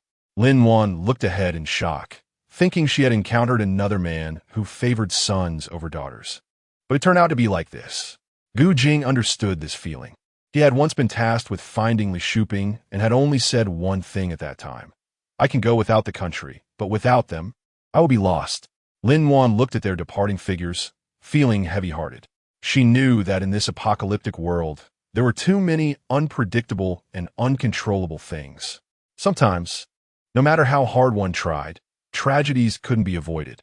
Gu Jing watched Lin-Wan, knowing what she was thinking. He gently patted her shoulder. "We can only do our best. The rest is up to fate." Lin-Wan nodded. She understood this principle. She was already much luckier than others. "Boss, statistics show that the concentration of this acid rain is very high. Long-term exposure will directly harm human health, especially affecting the respiratory system and skin." Gu Jing's expression became serious upon hearing this. "How long will this acid rain last?" "It's expected to last at least 3 days. Renhua looked at the curve graph in his hand. "Then will the land outside still be usable by then?" Lin-Wan felt a bit desperate. The land was already cracked, and now was being corroded by acid rain. How long can the energy crystal of the protective shield last? Gu Jing looked at the protective shield being battered by the acid rain, feeling a bit worried. Based on the current consumption and energy supply rate, it can last about a week. Chu Yunbua had calculated this. A week? That means we must find new energy crystals within a week. Gu Jing furrowed his brow. Otherwise, if the protective shield stops operating, our base will be finished. Chu Yunbua nodded. "Yes, we must look for new energy supplies as soon as possible." Gu Jing took a deep breath. "Then let's start preparing. We plan to set off as soon as the acid rain stops in 3 days." Everyone nodded in agreement. "Gu Jing, I have something to show you." Lin-Wan suddenly thought of the bubble fruit she saw in the space. Since it could block seawater, it should also be able to block rainwater. Gu Jing turned around and looked at the bubble fruit in Lin-Wan's hand, surprised as he asked, "This can block rainwater?" "It should be able to. We can give it a try." Lin-Wan handed the bubble fruit to Gu Jing for him to examine closely. "Let's take some out to test it. If it works, we'll have another layer of protection when we go out." Gu Jing took the bubble fruit, observed it carefully, then nodded. All right, since it's dark now, let's go outside and test it. The two walked outside, perhaps due to the earlier incident. The base was eerily quiet, as if everyone were asleep, with no one walking outside. As they approached the protective shield, they saw the scene outside was quite tragic. Endless acid rain fell onto the ground, making hissing sounds. The soil had been corroded into a black mass, with cracks all over, emitting a pungent odor. I'll try first. Even if it doesn't work, I can move faster than you. Gu Jing decisively smashed open a bubble fruit, and a large transparent bubble immediately appeared, completely enveloping him. He poked at it with his hand, feeling it was a bit magical. Chapter 83. Lin Wen CI got it, be careful. Lin Wan watched Gu Jing walk outside, feeling a bit worried. After all, she didn't know if the bubble fruit worked against acid rain or if any unexpected situations would occur. However, Gu Jing's words made some sense. His speed was indeed faster than hers, and if something went wrong, she could help handle it in time. Gu Jing cautiously stepped out of the protective shield, and as raindrops fell on the bubble fruit, it turned out, just as Lin Wan had thought, that the bubble fruit could effectively block the acid rain. He tried walking outside for a while, and found that although the air was still filled with a sour smell, the bubble fruit protected his skin and respiratory tract well, and he no longer felt the sting and burning sensation. He waved at Lin Wan from within the bubble fruit to signal that he was fine. Lin Wan let out a sigh of relief and smashed open another bubble fruit to step outside. It seemed that this thing was quite useful. Lin Wan relaxed. She had been worried that the bubble fruit wouldn't withstand such acid rain. Gu Jing nodded, also satisfied with the effectiveness of the bubble fruit. Although walking this way was a bit slow, nevertheless, it was a good lifesaver in a critical situation. Suddenly, a gust of wind blew by, and Lin Wan saw several tattered pieces of paper fluttering in the wind. She stepped forward to pick them up. It was an old poster, already corroded by the acid rain to the point that it was hard to see, but she could make out two characters. Lin Wan. Lin Qi. What is this? Lin Wan looked at the poster and asked. Lin Wen Qi. That non-natural laboratory. Gu Jing's first reaction was this. It was too coincidental. However, his attention was soon drawn to something else. He pointed into the distance and said, "Look over there. It seems like there's a person." Following his finger, Lin Wan indeed saw a figure in the distance, but due to the heavy rain, they couldn't clearly see who it was. Lin Wan and Gu Jing walked while trying to get a clear look at the shadowy figure. Raindrops splashed against their bubble fruit, making a crackling sound, but the figure seemed completely unconcerned as it moved through the acid rain. Who could that person be? Lin Wan was very curious. In this kind of weather, someone was still outside without any protection. It must be an ability user, otherwise, how could they move freely in such conditions? Gu Jing speculated. Lin Wan nodded, feeling the same way. After all, ordinary people could not possibly survive in such an acidic rain environment. As they got closer, the figure became clearer, and finally, they saw a man dressed in a white robe. In such conditions, the robe was surprisingly spotless. Unsure whether he was friend or foe, Lin Wan and the others stopped. The man kept walking toward them, getting closer, and both Lin Wan and Gu Jing felt a bit nervous. But soon, when they saw the man's face, they felt a sense of familiarity. It's Lin Wenxi. Gu Jing exclaimed in surprise. Lin Wenxi? That professor? Lin Wan also looked at the man with confusion. The one from the non-natural laboratory? Hello. Lin Wenxi greeted them with a smile. Although acidic rain was falling outside, it seemed as if the rain was afraid of him, as he remained clean and spotless, making it feel very unreal. Lin Wan and Gu Jing couldn't help but be more vigilant. The appearance of this person here really made them think twice. Lin Wan looked at the man smiling in the acid rain and asked, "Why are you here? Aren't you afraid of the acid rain?" Lin Wenxi smiled gently, her gaze focused. "This is one of my inventions. It can make raindrops bounce without landing on you. This material can repel all liquids, including strong acids." Lin Wenxi smiled confidently. "This is a secret of mine, but if you want to know, I can tell you." Gu Jing looked at the man who was grinning foolishly and felt somewhat displeased. He didn't understand what was wrong with him. He should have been happy that this unnatural experimenter had come out on his own, but now seeing him, he inexplicably felt a bit annoyed. Lin Wan noticed Gu Jing's expression and felt a bit strange, but she still looked at Lin Wenxi and asked, "Can you tell us?" Lin Wensi nodded and explained as he approached them. Actually, this technology is not difficult. I simply utilize the properties of some special materials to make the rainwater bounce off when it comes into contact with these materials. This way, you can avoid getting wet in the rain. Lin Wan was very surprised by his explanation. Can this technology be applied elsewhere? Lin Wensi smiled slightly and said, theoretically, it's certainly possible, but this kind of material is quite rare. Lin Wan was a bit disappointed, but then she thought that such things couldn't possibly be too many. She tried to ask, if possible, could you give me the materials you have? I want to see if I can find something. Lin Wensi thought for a moment, then nodded and said, no problem, you can take it and try it. But be careful, this material reacts easily and requires cautious handling. After hearing this, Gu Jing felt even more displeased. He thought Lin Wan was a bit too interested in this man. He quickly stepped forward and asked, Professor Lin, why are you here? Lin Wan realized it as soon as she heard it. Previously, Gu Jing had told her that Lin Wensi was also from a non-natural laboratory, and she instinctively took a step back. Lin Wensi saw this scene, his eyes darkened for a moment, but then he smiled again. I think you've misunderstood. I've never been one of them. I was just threatened by them. Now I've escaped. After hearing Lin Wensi's explanation, Lin Wan breathed a sigh of relief. But Gu Jing didn't believe Lin Wensi's explanation at all. He thought the man was untrustworthy. He stared at Lin Wensi for a few seconds and then asked, how can you prove that what you're saying is true? What evidence do you have to prove that you are not one of them? Lin Wensi smiled calmly. I have the evidence, but it's not convenient to take it out here. Right, let's go inside and talk. Lin Wan glanced around. In this dark sky, a man in a white coat was standing there. Fortunately, there was no one outside right now, otherwise it would be a bit scary.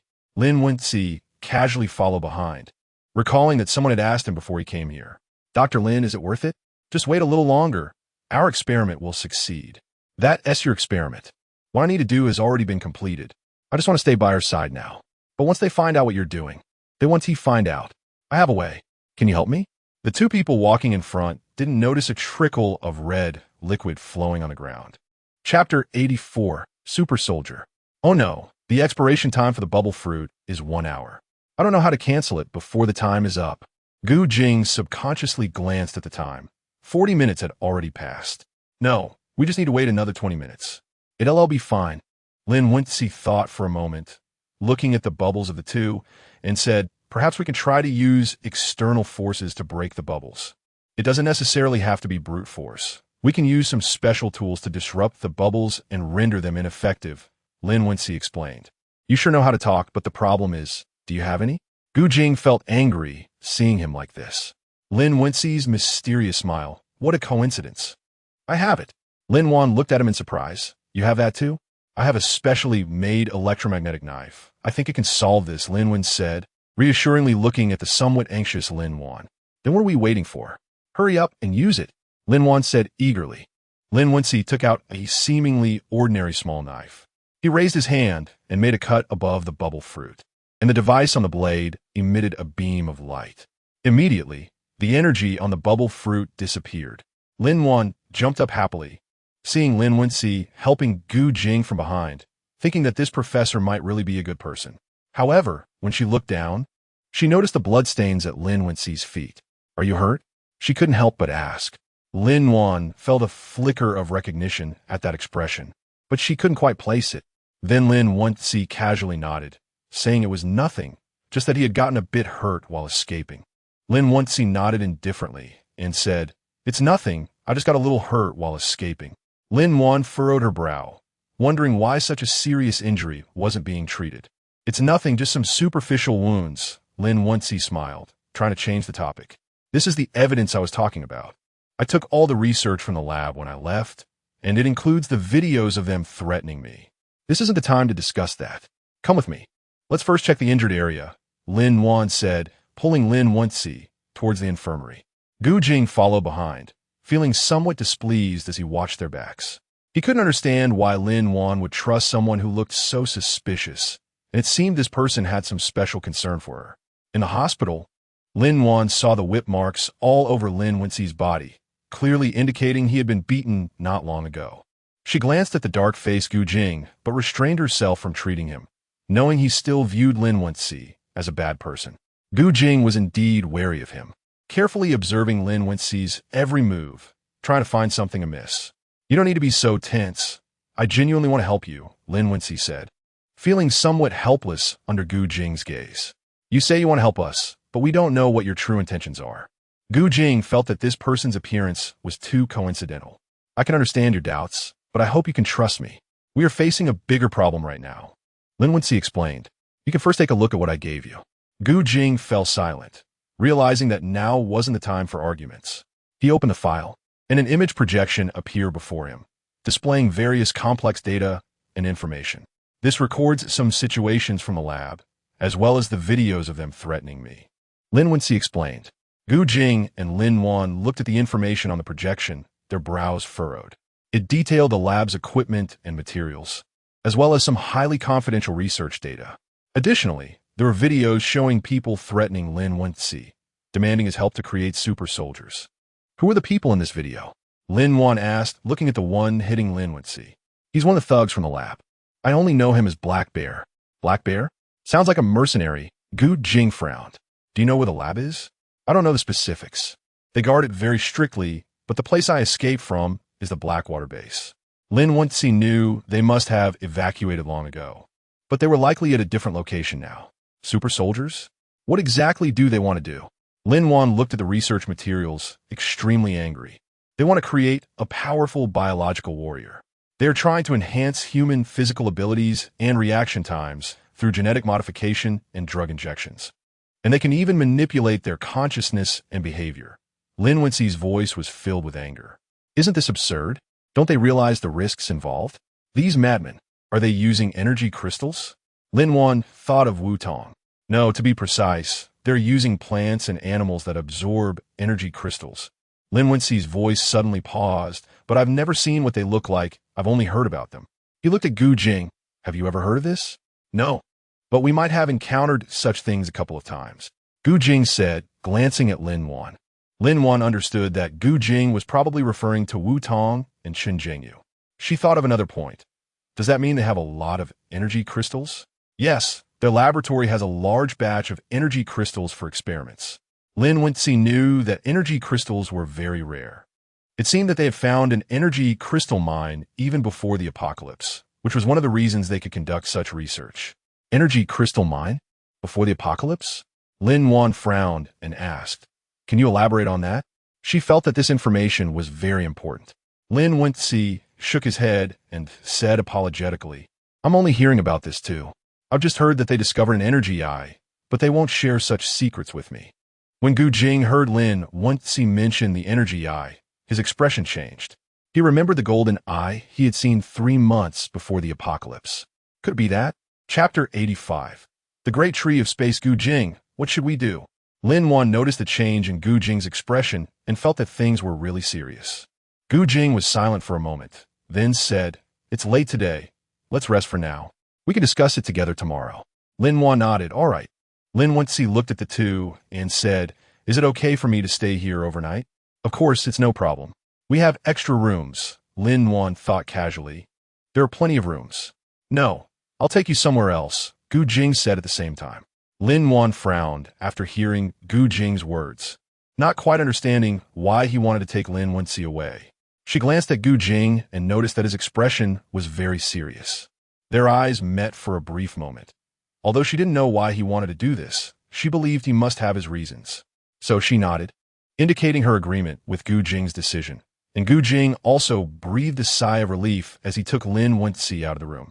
Lin Wan watched their departing figures, feeling a sense of unease in her heart. She thought that Gu Jing still did not trust Lin Wenxi and hoped they wouldn't end up fighting. In another room. Speak, what is your purpose? Gu Jing's tone was severe. I've already said, I'm here to help you. Why do you have such a big issue with me? Are you afraid I'll take something away from you? Lin Wenxi felt a bit helpless. Lin Wenxi's smile showed no signs of change as he looked at Gu Jing and said, you're overthinking it. I have nothing to hide. You can try to trust me. Gu Jing furrowed his brow, completely unconvinced by Lin Wenxi's words. Although he couldn't sense anything from Lin Wenxi's expression, he trusted his instincts. Do you know Lin Wan? Gu Jing asked calmly. Lin Wenxi's expression changed slightly, but soon returned to calm. No, this is our first meeting. Gu Jing frowned. I don't believe you. Your expression clearly shows you're lying. He sensed a hint of unnaturalness in Lin Wenxi's expression. Lin Wenxi's expression became indifferent. What exactly do you want? If you don't welcome me, I can leave? No, stay. Gu Jing said, frowning tightly. But I must remind you, I will be watching you closely. Keep your distance from Lin Wan. His words were filled with a sense of warning. Lin Wenxi was unfazed, gently smiling as he said, Don't worry. I just want to help. He knew that you had some doubts about him, but he assured you that he meant well. Gu Jing looked at his expression and felt even more that something was off. However, he knew he wouldn't be able to pry anything out of him, so he coldly said, I hope you know what you're doing. Once Gu Jing left the room, Lin Wenxi's expression gradually relaxed, seemingly satisfied with his performance. He looked out the window, a faint smile playing at the corners of his mouth, revealing a hint of an unsettling grin. Lin Wan saw 2 bright fruits on the ginkgo tree and excitedly walked over. She gently brushed aside the leaves with one hand, and one fruit fell down. The fruit shimmered and exuded a refreshing aura. There was a line written on it, Fruit of the Stars. It can enhance soul power, making one's soul more stable.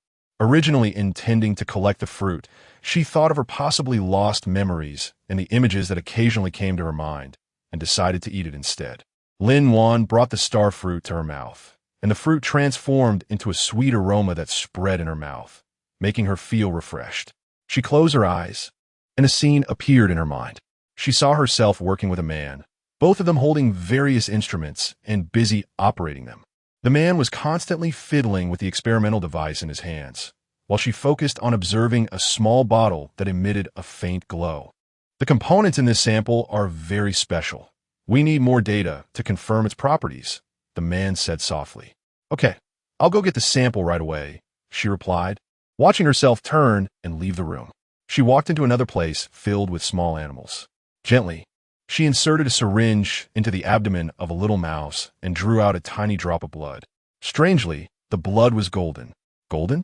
Lin Wan suddenly opened her eyes. How could this be? Was that really her? Why did she have no memories at all? What was she doing? And the golden blood. The more she thought about it, the more her head ached. She couldn't clearly see the man's appearance, but his voice sounded somewhat familiar. Who was he? Her eyes turned to another fruit, hoping it was also a star fruit. Maybe if she ate it, she could remember everything. She reached out her hand towards it, and the fruit immediately fell down. Energy fruit has the ability to condense energy, providing a powerful energy source for the soul. Oh, it's not a star fruit. Lin Wan felt a bit disappointed, but then thought that this fruit could be given to Uncle Gu. He had been growing weaker because his physical energy couldn't gather. So this could work out well. Lin Wan perked up and looked at the herbs in the space. They were all growing well, and it seemed that this batch could produce quite a bit of medicine. Xiangwan, are you asleep? Lin Wan opened the door and looked up and down at Gu Jing. You guys didn't get into a fight, did you? Gu Jing chuckled and ruffled her hair. What are you thinking? Of course not. Why? Lin Wan was a bit puzzled. Giving it so quickly, doesn't that expose that they've had this for a long time? Gu Jing sighed lightly. Since someone over there can think of this, would they believe that we didn't make the air gun? Since they already know, why not be straightforward? Besides, weren't you thinking of helping them? Lin Wan nodded. Okay, I understand. She realized what Gu Jing meant. Since it was already known to others, it would be better to hand it over directly, which would show their sincerity. She knew Gu Jing was doing all this for her. Thank you. Gu Jing smiled slightly. Do we still need to be so polite? He stepped forward and hugged Lin Wan. But you really need to take good care of yourself. Lin Wan struggled a bit shyly. I know. Can you let go of me, okay? Chapter 86. The fruit of energy in a place where she didn't know, Gu Jing was holding a meeting with the team members. Is it that Lin Wenxi? Xu Yinbo thought this was too coincidental. It should be correct. Ren Hua brought out the data in his hand. This is the surveillance footage. Take a look. Gu Jing glanced at the surveillance image on the screen. It seems our previous suspicions were justified. Should we capture him? Xu Yinbo felt that this man was very dangerous. Gu Jing thought for a moment. Right now, we don't have enough evidence to prove he is from the unnatural laboratory. He claims he was forced. We shouldn't act rashly. Perhaps we can find the base of the unnatural laboratory through him. Should we send someone to follow him? Zhao Tian, you understood. Gu Jing nodded. Yes, we need to monitor his movements comprehensively without attracting his attention. Okay, I will arrange for personnel. Xu Yinbo said. Gu Jing glanced at the time. All right, everyone take a break. By the way, don't mention this to sprocket. The next day, Wan arrived at Uncle Gu's house early. She wanted to let him try the fruit of energy. Uncle Gu had already been waiting for Wan in the living room. When he saw the box in Wan's hand, he curiously asked Wan, "What is this?" "This is the fruit of energy." Wan opened the box and took out a red fruit. Handing it to Uncle Gu, "I think it can help you." Uncle Gu took the fruit, examined it carefully, and then returned it to Wan. "You see, I've told you not to trouble yourself for me. This kind of thing, you should keep for yourself." Wan smiled and handed the fruit back to Uncle Gu. "Uncle Gu, I really want to help you. This fruit is not a necessity for me, but it might be a great help to you." Uncle Gu looked at Wan, feeling very touched. He knew that she genuinely wanted to help him, and he couldn't bring himself to refuse. "All right, then I'll accept it." Wan let out a sigh of relief, feeling very happy. She believed that this fruit could help Uncle Gu. So, Gu Jimin put the energy fruit into his mouth and took a bite. Suddenly, he felt a warm current sliding down his throat into his stomach, and his whole body was filled with a warm sensation. In the past, no matter what supplements he took, he felt like they would just dissipate, but this time seemed different. "Uncle, how do you feel?" Wan looked at Gu Jimin expectantly. It feels different from before. It might actually be useful." Gu Jimin thought that this fruit might not have much effect, but he did feel a bit more comfortable. He was still very grateful for the young girl's good intentions. "Wan, do you have any good news from over there?" Gu Jimin thought of his relatives in the apocalypse, and he wasn't in much better shape. "Everyone is doing well, don't worry. Didn't Grandpa Gu mention it in his letter to you? Besides, now that I'm working with the country, we really don't lack supplies." Wan had already discussed with Gu Jing that Uncle Le's health was not good, so they should avoid talking about those matters. Okay, you go ahead. And remember to call me if anything comes up." Gu Jimin patted Wan's hand. Wan nodded and said, "Okay, I will." In the military office, she asked, "Grandpa Bai, am I interrupting your work?" She had actually already arranged this meeting through Zhua Hongshu. Bai Zhengquan looked up and smiled at Wan. "Not at all. Shaolin, you came at the right time. We were just about to discuss the issue of the enhancer you brought up earlier. What's wrong? Is the effect not good?" "No, on the contrary, the effect was surprisingly good, but the quantity is too small. You know, I was almost robbed yesterday." Bai Zhengquan recalled how he was surrounded by old friends yesterday and almost had his clothes torn off. Wan could understand the popularity of the enhancer, but she didn't expect it to be that exaggerated. "So, can the quantity be increased?" "Grandpa Bai, they're already researching it over there. It can't be done that quickly." Wan felt a bit speechless. "Next time I go over, I might have to stay a bit longer just to find raw materials." "I see." Bai Zhengquan wanted to advise her, but seeing the determined look in Wan's eyes, he said, "Shaolin, you need to pay attention to safety. The environment over there is quite complicated. Be careful." "Okay, I'll be careful. There's one more thing. Ku Zhengchu mentioned yesterday that your company's first product is preparing to sell air furnaces?" Bai Zhengquan suddenly asked. "Yes." Wan was a bit puzzled. "Why? Is that not okay?" "Of course not. Ku Zhengchu is already helping you build a team. I was just wondering if you lack a manager. Or are you planning to do it yourself?" "Yes, I'm planning to hire a CEO. I can't do it myself." Wan was self-aware. Not to mention her lack of time, she had no experience in managing a company. "Then I have someone I want to recommend to you." "Oh, please tell me." Wan became interested. After all, someone recommended by Bai Zhengquan must be exceptional. His name is Lu Mingji. I met him at a meeting before.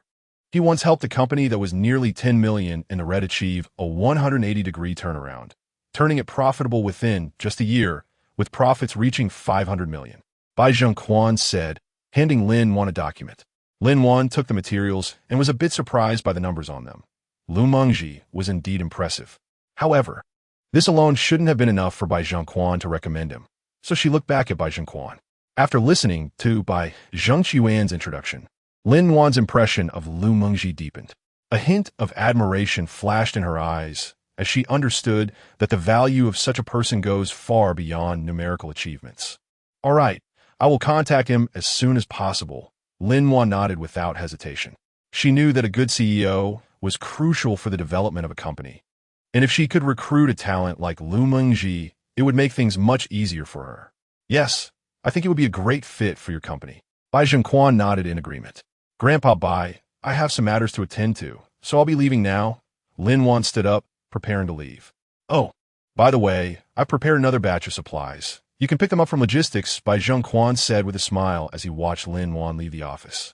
Chapter 87. Lu Mengji with limited time. Lin-Wan directly arranged to meet Lu Mengji at Zhuo Hongshu's house. Lin-Wan was discussing the air furnace with Zhuo Hongshu, as they didn't know how long the trip to the apocalypse would take, and she needed Zhuo Hongshu's help in the early stages. Suddenly, the doorbell rang, and Zhuo Hongshu went to open the door. A moment later, a man in a formal suit walked in, and Lin-Wan immediately recognized him as Lu Mengji. Hello, Mr. Lu. It's a pleasure to meet you.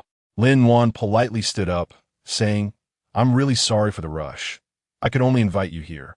Just call me Lu Mengji. He replied with a smile. I heard from Olba that you're considering having me as CEO. I would like to know more about your company's specific situation. Lu Mengji nodded.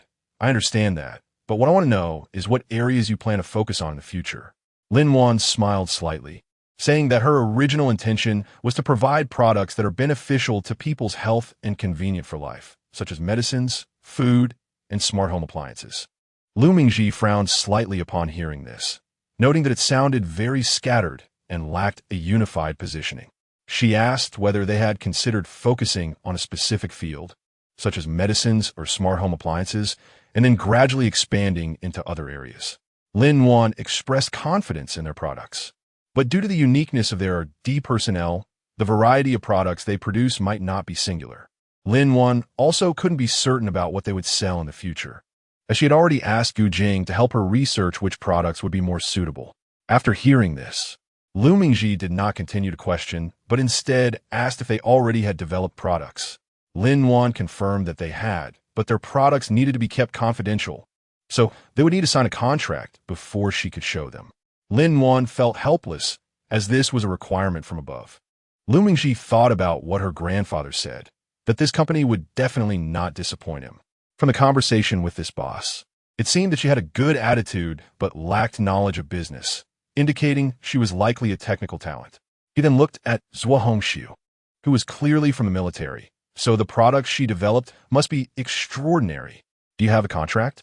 Lin-Wan was taken aback for a moment and immediately handed Lu Mengji a document, saying, I have a contract here. I would like to hire you as the CEO of our company. Lu Mengji took the contract, read it carefully, and then asked, I want to know what authority I will have in my management role. Lin-Wan knew that such people did not like others to interfere too much, and she really had no experience in management. She always believed that professional matters should be handled by professionals. As the CEO of the company, you will be responsible for the overall operation and management of the company, including strategic planning, personnel recruitment, market promotion, and so on. I'm only responsible for product research and development, and you will have the decision-making and execution power in important decisions regarding the company's operations. Lin-Wan gave a clear response, which made Lu Mengji feel a bit more at ease. He was quite curious about her product. The salary was not the main concern for him, as he wasn't short on money.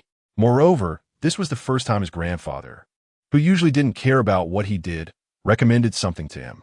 He had actually thought it through before coming, but just wanted to see the boss's attitude. He took out a pen and signed his name directly. Lin-Wan let out a sigh of relief and smiled, saying, That's great. So, Mr. Lin, can I see our company's products? Of course. Lin-Wan stood up, took out a document, and handed it to Lu Mengji. This is a new type of medication our company has developed. It can effectively treat insomnia and has shown significant results. It's selling very well on the market. Have you heard of it? Upon hearing about insomnia treatment, Lu Mengji immediately thought of a trending medication called Daydream that had become popular in the past month. Could this be the one developed by the company? He took the document and looked at it carefully, and indeed saw the name Daydream, which surprised him. Is this true? Have you really developed Daydream? Lu Mengji asked in disbelief.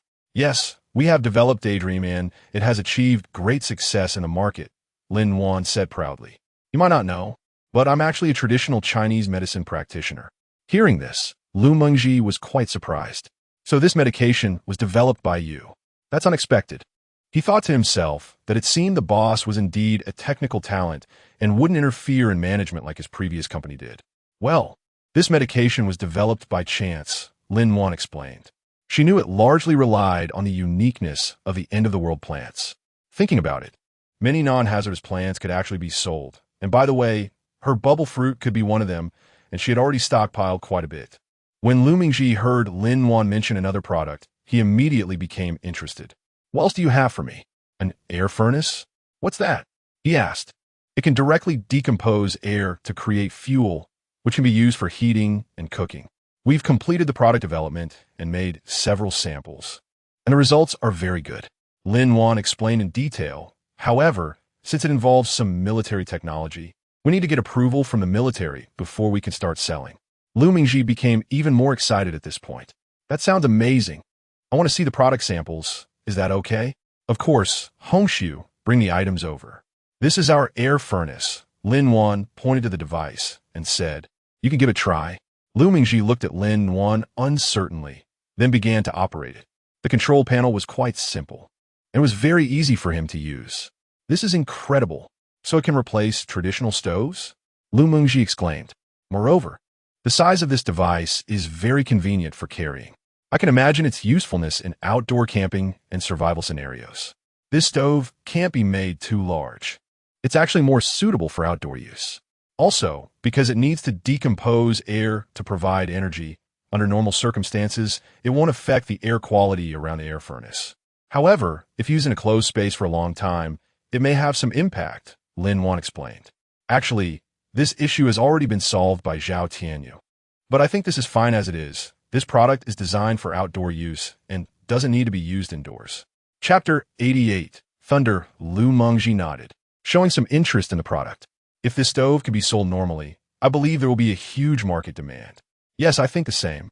So we must get military approval as soon as possible to start selling," Lin Wan said, looking forward to it. At that moment, Lin Wan's phone suddenly rang. She saw it was Ku Zhengchu and quickly answered. "Mr. Lin, is it a good time to talk?" "Of course, I'm at home." "All right, I'll get straight to the point. We have set up the company's venue and platform, and I will send it to your phone shortly." "What? So soon?" Lin Wan had thought this would take at least a week. "Thank you so much. Does this mean I can sell my air furnace now?" "Yes." Ku Zhengchu could hear the surprise in her voice. "How can that be quick? The country's top talents are handling such a small matter." "Mr. Lin, what about the air gun?" Ku Zhengchu heard from the lab staff that if someone developed this air furnace, they couldn't possibly not think of making other things. "Exactly. We actually already have the blueprints. I'll send them to you shortly." "You have them?" Ku Zhengchu was a bit surprised. Although he knew the other party might have them, he didn't expect them to be ready so quickly. "Don't send them to me via phone. Just give the materials to Zhao Hongshu and let her bring them to me." "Mr. Lu, our product can be sold now." Lin Wan happily told the people around her after hanging up the phone. She handed the airgun blueprints to Zhao Hongshu and then went directly to the company that Ku Zhengchu mentioned with Lu Mingji. Lin Wan and Lu Mingji arrived at the lobby of the new company. They found it spacious and bright, with luxurious decor and a very advantageous location. The company's logo, Thunder, was prominently displayed on the wall, giving it a high-end and grand appearance. Lin Wan couldn't help but exclaim that this was the speed of the nation, and wondered how long it would take her to achieve it on her own. "This company is really amazing, but this door is a bit strange," Lu Mingji remarked. Lin Wan also noticed the special design of the door. It was a biometric door that only registered individuals could enter, ensuring the company's security. She explained that she had seen something similar in the military building before. As Lin Wan finished speaking, a serious-looking man approached. He saluted Lin Wan and said, "Hello, General Lin. I am Li Zhongbing, responsible for security." His voice was steady and powerful, exuding the rigor and decisiveness of a soldier. It seemed this was the veteran that Ku Zhengchu mentioned. Although Lin Wan felt she wouldn't be in danger, the company would definitely have more people in the future, and having these individuals around increased safety. Li Zhongbing led the two to the registration machine next to the biometric door and instructed them to register. After registering, the green light at the door lit up, and Li Zhongbing signaled to them, "You can now enter the company." Lin Wan and Lu Mingji walked into the company and saw that the interior decoration was quite luxurious, equipped with various modern facilities. The entire company's interior was very lavish, with offices, conference rooms, relaxation areas, and more all in place. Finally, they arrived at the laboratory. The lab was filled with advanced drug development equipment. ranging from conventional microscopes and experimental tables to high-end drug analyzers and mass spectrometers. The walls of the laboratory were adorned with the latest medical research papers and technology magazines, and the bookshelves were lined with various medical research-related books and reference materials. The entire laboratory had fresh air, maintaining a constant temperature and humidity, clearly to ensure the precision and reliability of drug development. Lin-Wan liked this place very much, as she wouldn't have to find a teacher to access the lab anymore. She could use her spatial items to develop more drugs. "President Lin, your backing is impressive," Lu Mingji remarked, observing everything. It was clear that neither the place nor the veterans were ordinary businessmen. You'll find out about that later." Lin-Wan thought that Lu Mingji, who showed no surprise upon seeing so much, was also not an ordinary person. "We need to seize the time to launch the product into the market." "No problem." Lu Mingji stood up. "I'll start planning to recruit people right away. I'll contact the manufacturers to begin production as soon as possible. I plan to sell through both online and offline channels simultaneously and hold a launch event in 3 days to let the whole market know about our product." "Okay, I'll leave it to you." Lin-Wan felt once again that Lu Mingji was a good hire, but reminded him to pay attention to our technical secrets and not let them leak out. "Don't worry, I'll keep everything confidential," Lu Mingji said confidently. He had known the importance of technical confidentiality since he was a child. In the following days, Lin-Wan and Lu Mingji worked collaboratively, busy with product production, promotion, and sales. When President Jiang of the Capital Academy of Sciences received the so-called enhancer sent by the military, he thought it was another scam and was wondering which expert had the courage to deceive the military. However, as testing reports came out, especially those showing that soldiers who had taken the enhancer had their physical fitness improved tenfold compared to before, which was a concept that current science could not explain. All right, everyone sitting here should have seen this report by now. Can anyone tell me if this drug was developed by our people? President Jiang still did not know that the developer of the drug was Lin-Wan. That's not the main issue right now. The key point is that you say this drug can indeed enhance the human body and has no side effects, right? Bai Zhongquan's question was somewhat unnecessary since he was well aware of the effects after taking it himself. Of course, as far as our current testing equipment goes, we haven't detected any harmful factors. So can we proceed? Li Zhuyi was more concerned about this issue. Otherwise, relying solely on Lin-Wan's post-apocalyptic purchases would not guarantee quantity. "Secretary, we conducted a comprehensive analysis of this enhancer and replicated it according to its components, but what we produced had no effect at all. In other words, either our equipment isn't sufficient to detect the key factor or President Jiang thought of the data that exceeded Earth's parameters during the tests. Stop keeping us in suspense, just say it. Or it contains some substances not from Earth." After President Jiang finished speaking, he noticed that the expressions of the two in front of him changed slightly, indicating that he had guessed correctly. "All right, don't play games. The truth is, we really can't say anything right now. Just know that this drug is currently only with us." "Fine. What about the research personnel? Can I meet them?" President Jiang was indifferent to this. He believed that these two were doing it for the good of the country. "Not yet. Let's wait a bit longer." Li Zhuyi looked at Bai Zhongquan and still felt that the timing was a bit early. But Lin-Wan's matter could not be hidden from the Academy of Sciences for long. "Okay, I'll wait." Chapter 89. Proposal by the Sea. At this time, Lin-Wan was busy preparing for the opening event with Lu Mingji. She thought of a way to attract more people to her company's opening. "President Lu, I have an idea. I developed a bubble fruit that allows people to swim freely in the water for an hour." That's right. Lin-Wan wanted to hold the opening event by the sea, letting a few people play with the bubble fruit, believing that the curiosity of the Chinese people would not disappoint her. Lin-Wan felt happy thinking about how much spiritual power these people would bring her. When she turned to see the expression on Lu Mingji's face that said, "What should I do? My boss is a lunatic?" she immediately sobered up. "Forget it. Just wait a moment. I'll take you to meet them." Lin-Wan went to the office to get some bubble fruit. Lu Mingji looked at Zhuo Hongxiu and asked, "Have you seen what your boss mentioned?" Zhuo Hongxiu shook his head in confusion, then quickly added, "I haven't seen it, but I trust President Lin." Lu Mingji looked at him speechlessly, thinking, "You believe such a thing?" After a while, Lin-Wan came out. "Let's go, Hongxiu. Take us to a place where we can get in the water preferably somewhere without people. Lin-Wan didn't want this big weapon to be exposed before they even opened for business. All right, you lead the way. At 11 p.m., there were finally fewer cars on the road, and the three of them reached their destination smoothly. After Lin-Wan got out of the car, she found that this place was really nice. Not only was it far from the city center, but there were also not many attractions around. At this time, the entire beach was dark, making it perfect for her to use the bubble fruit. Come on, let me show you this magical little gadget. Lin-Wan took a bubble fruit out of her bag, and a huge transparent bubble instantly enveloped her. What? Lu Mingji watched as Lin-Wan walked around in the sea. Oh my god! So Hongshu couldn't help but step forward to touch the bubble. Wow, it's so elastic. Haha, how about that? Do you believe me now? Lin-Wan looked at the shocked expressions of the two and felt like laughing a bit. Lin, does this country know about this? Zhuo Hongshu couldn't help but ask. I didn't mention this. It's just for fun and not dangerous. Lin-Wan thought it wasn't necessary to report it. No, this still needs to be reported. Zhuo Hongshu wasn't Lin-Wan. He thought that since Lin-Wan wanted to use this for the opening, the potential problems could be too many. Oh, Fine. Then you report it. Lin-Wan was indifferent about it. She just felt it wasn't necessary before. Lin, is there more? I also want.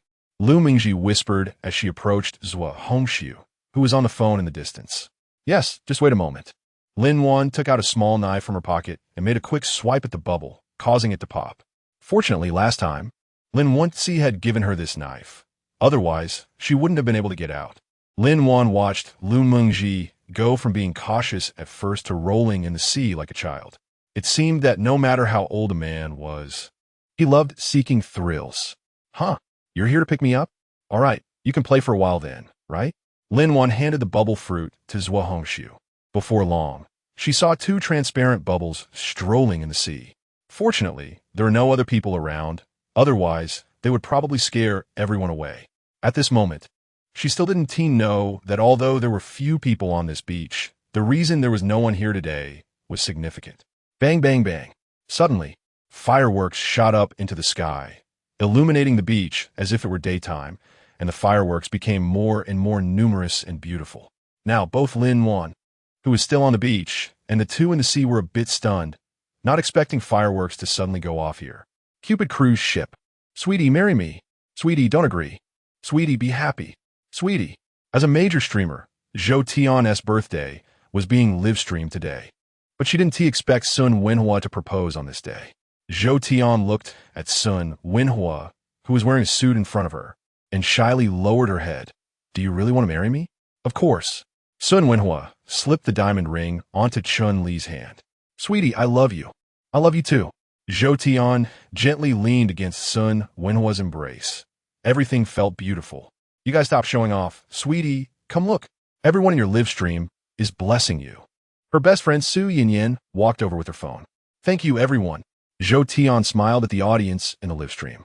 Oh, my sweetie, your live stream just broke 50,000 viewers. We're all so envious. Su Yinyan looked at Zhou Tian with some envy. Her popularity had never been this high. Really? Zhou Tian looked at the viewer count, feeling excited. She always thought her popularity was only 30,000, but she didn't expect it to reach 50,000 today. Huh, but why is everyone saying there are people in the sea? Su Yinyan curiously looked at the comments in the live stream. Sweetie, there are two people in the sea behind you. What do you mean? I don't see them. How do you have such good eyesight? Oh my god. Look, those two people are walking in the sea. WC, are they filming a show? Did you see that? The few people on Zhou Tian's side looked blankly at the beach as they read the comments. The cruise ship was already very close to the shore. Sweetie, did you see it? There really are two people there. Oh my god, look. They're not swimming, they're walking. The others on the cruise ship also noticed Lin-Wan and the others. Zhou Tian had already forgotten about the live stream because, due to the proximity, they could clearly see Lu Mingji and Zhuo Hongshu. Unbeknownst to her, the viewer count in the live stream had already jumped from 50,000 to 100,000. I heard someone jumped into the sea here. What jump into the sea? They're walking in the sea. Huh, newcomers just arrived. What is going on? People really want to be famous to the point of madness, relying on jumping into the sea for popularity. Do you think those two people are the fairies? Haha, is that sarcasm? Don't talk nonsense. Have you seen them? I've seen them. I saw them on the computer.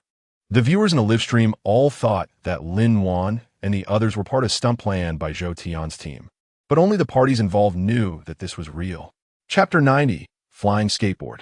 The people on the cruise ship were already attracted over, everyone rushing forward. Sweetie, is this really not part of your plan? Su Yanyan was speaking to Zhou Tian, but her eyes were on Sun Wenhua. Clearly thinking this might be a surprise he prepared. Sun Wenhua looked at Zhou Tian, who was looking at him, and helplessly said, "Of course not." Look closely at the two people in the sea. They're walking, not being pushed by the water, and their clothes aren't wet, which means the bubbles are sealed. How are they breathing inside? Sun Wenhua's words left everyone around silent, as they carefully observed the people in the water. Indeed, it was impossible for those to be hired by Sun Wenhua. Everyone, this really isn't designed by the streamer. Zhou Tian quickly explained to the audience in the live stream. 666, if Sweetie says it's designed, then it's designed. What is the big deal? Right, if it's not designed, then it's science fiction. Is it some special effect? Exactly. Wait, streamer, quickly save the child. There's a child. A child fell into the sea. Quick, save the child. My dear baby fell down. Huang Tongyun screamed as she watched her daughter get pushed down. Oh my God. Because it was too dark at night, Zhou Tian saw the child suddenly disappear in the sea, instantly terrified. Please, someone save her, I beg you. If Huang Tongyun could swim, she would have jumped in herself. If it had been daytime, everyone would have jumped in to save her long ago. But it was night, and the waves were high, so no one dared to go in. Sun Wenhua was also powerless and could only call for the crew. Time was of the essence. She took out the flying skateboard that Zhao Tianyu had given her before. She had always thought this thing was inconvenient to use here. But she didn't expect her first use would be in such a situation. Look, look. Oh my God, it's a fairy. It really is a fairy. What is going on? Is this filming a show? How is this possible? This is a live stream. Originally watching the live stream, Chinian suddenly stood up. He had entered because he felt the photo shared by an employee in the group resembled Lin Wan. Upon entering, he found it was indeed her, but he didn't expect to see this. The wealthy viewers in the live stream began to frantically send gifts, and Lin Wan's skateboard buzzed as she swiftly moved through the air above the cruise ship, allowing everyone to see clearly that she was indeed on a skateboard. I only have money to reward 1,000 rockets. Is the skateboard for sale? Whatever the price. Money comes too easily. I just rewarded 2,000 rockets. Streamer. No matter the price, I want a skateboard. Supreme Dragon Clan rewarded 1,000 rockets. Skateboard. For ordinary people, the effect of the bubble fruit was too far away for them to feel, but the charm of the flying skateboard was something no one could refuse. For humanity, being able to fly in the air seemed to be a long-held dream. The gifts sent by these wealthy viewers pushed the live stream to the homepage, right to the top. Popularity began to soar. In just 5 minutes, the popularity skyrocketed to 10 million, and this was still because it was too late. Otherwise, there would definitely be more people. The headquarters of Kuaishan had already noticed the sudden spike in Zhou Tian's live stream, so they opened it and saw Lin Wan getting down from the flying skateboard. Even though they only saw a little, it was enough for them to understand why so many people were in the live stream at this time. My dear baby. Huang Tongyun saw Lin Wan putting the child down and immediately hugged her. She was deeply moved, thinking with lingering fear that if Lin Wan hadn't appeared, her child might have encountered a disaster. Mommy, wow, wow. In fact, Lin Wan had already treated the little girl. Otherwise, she wouldn't have recovered so quickly. Thank you. Thank you. Huang Tongyun held her child and kept bowing to Lin Wan, unable to imagine what could have happened to her precious baby if Lin Wan hadn't appeared. It's okay. I'll be more careful next time when taking care of the child. Lin Wan glanced at the child to see that everything was fine and turned to leave. Is something wrong? Lin Wan turned to look at Zhou Tian and found her face full of excitement. This fairy. Sister, I was just live streaming. And now, so many people want to buy the skateboard on your feet. Seeing Lin Wan's frown, Zhou Tian quickly added, Sister, don't worry no matter the price. You can ask whatever you want. Zhou Tian was worried that Lin Wan wouldn't believe her and directly showed her the comments from the live stream. Fairy, want the skateboard. Price is whatever you say. Fairy, any price for the skateboard is fine. Lin Wan looked at the screen, full of fairies with a bit of a headache. She originally thought today would just be an unexpected cruise experience, but she didn't expect there to be a streamer on the cruise as well. Now, she was a bit pained and wanted to ask Zhou Tian to turn off the live stream. She really didn't want to sell the skateboard. However, at that moment, Lin suddenly noticed that the number of viewers in the live stream had reached 20 million. 20 million. She thought a good idea. Since they were already exposed, why not?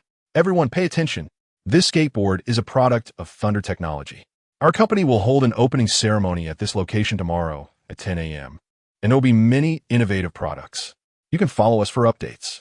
Lin finished speaking and walked away directly. She saw that the two people were almost on shore. Huang Tongyan kept watching Lin back. She decided to pay close attention to her benefactor's company and thank her properly later. Zhou Tian wanted to shout, but couldn't stop her. So she had to say to the live stream, sorry, the sister is very unique. If you want to buy a skateboard, pay attention to her company. What the hell? So many people, is this just an advertisement? I said, how could something that doesn't even exist abroad be made in our country? It's another scammer. Tian, is this a sponsored ad? Zhou Tian had already anticipated this situation, so she didn't say much, directly stating, I don't know this sister. Let's end today's live stream here. She knew that if this matter continued to be hyped in the live stream, it would only make things worse. Therefore, she decided to decisively end the live stream, regardless of what they thought. A lot had happened today, and Zhou Tian felt a bit flustered, not wanting to continue the live stream. She knew that although there was a high audience in the live stream now, the viewer's interest was focused on the skateboard, and surely there wouldn't be as many people tomorrow, so there was no need to dwell on this matter. Chapter 91 finally opened Tian. Why can't I find that company? Su Yanyan kept scrolling on her phone. You actually believe it. Zhou Tian also started searching for that company. Of course. With such a close distance, am I blind? Su Yanyan rolled her eyes. There's none, right? Oh, the sister said it's opening tomorrow. There might not be a website yet. Let's come back here at 10 a.m. tomorrow. The people in the live stream don't believe it. I guess there won't be many people here tomorrow. Zhou Tian suddenly thought of this. Sun Wenhua shook his head and smiled. Tian, there will definitely be more people here tomorrow than you can imagine. President Lin, are you okay? The Hongshu looked at Lin standing on the shore, who had just walked with Lu Mengji and hadn't had time to observe. By the way, President Liu, I just thought of a good thing that can be used for the opening tomorrow. What? What else? Lu Mengji, who had just calmed down, didn't know how to respond when she heard Lin mention something. Oh, it's this. Meanwhile, Bai Zhengquan, who was on the road, received a call from Ku Jingyu. Oh, Bai, did you see the live stream? Ku Jingyu sounded a bit anxious. What live stream? Out of the blue. You're already a colonel. Get to the point. Bai Zhengquan felt that Ku Jingyu was really asking something ridiculous. Oh, Bai, it's President Lin. She just appeared in the flash live stream. I'll send it to you. I'm on my way. Ku Jingyu knew Bai Zhengquan was going to Lin company, so he was heading straight there. What a surprise. Bai Zhengquan muttered as he opened the video Ku Jingyu sent, which was the live stream recorded by Ku Jingyu. What? Is this a protective shield? No, it seems different. What is this? How can a skateboard be so small and fly so high? Bai Zhengquan already understood why Ku Jingyu was so anxious. Hurry, speed up. He told the driver. President Lin, can you please let me know in advance next time something like this happens? Lu Mingji already knew what Lin had done before. However, President Lin, you didn't take the skateboard when you left. I put it in my bag. Anyway, it can be folded. It's small. You didn't notice, right? Okay. President Lin, General Bai, and Colonel Ku are here. Li Zhongbing brought the two in. Lu Mingji and Zhua Hongshu immediately stood up to greet them. But Bai Zhengquan waved his hand to let them go out. Grandpa Bai, why are you here so late? Lin felt a bit guilty. You girl, what do you think? How could I not come for what you did tonight? Bai Zhengquan glared at Lin unhappily. Grandpa Bai, I just wanted to try it quietly. I didn't expect there would be people there. Lin felt quite innocent. You still want to try? Zhua Hongshu said you were planning to give away the bubble fruit and flying skateboard as prizes for the opening tomorrow. Bai Zhengquan found it unbelievable. Yes, these two things are really just for fun. President Lin, you might be underestimating these two items. Ku Jingyu interjected, President Lin, this is the latest skateboard developed by the Yi Free Empire. You can see this is already the most advanced technology in the world.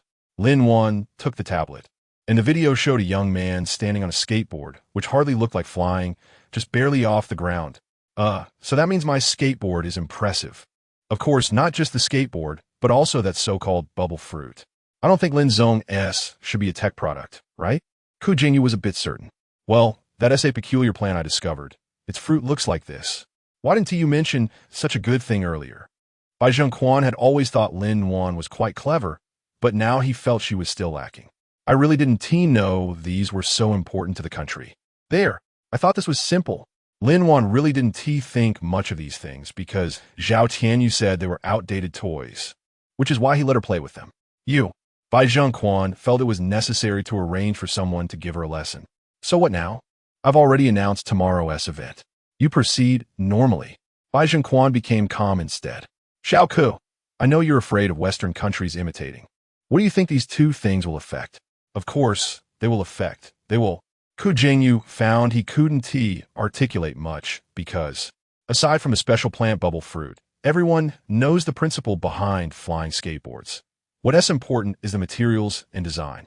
And the country will definitely exchange technology with others later. I got it. I'll be responsible for security tomorrow. As expected of Bai Lao. Ku Jingyu said and then left. Hey, what did he understand? Lin Wan still didn't quite get it. Don't worry about him. Fortunately, the platform has been set up for you. At least these two things shouldn't be given to foreigners tomorrow. Although we're not afraid of them. We still need to do what we can in the early stages. I know that. I've already talked to General Liu about it. Lin Wan never considered giving foreigners an advantage. If they want it, they can pay more to buy it later. Class. Lin Wan hated attending class the most. What? You must go. After Bai Zhengquan finished speaking, he went out to discuss tomorrow's matters with Lu Mengji. The next morning, Lin Wan went straight to the company.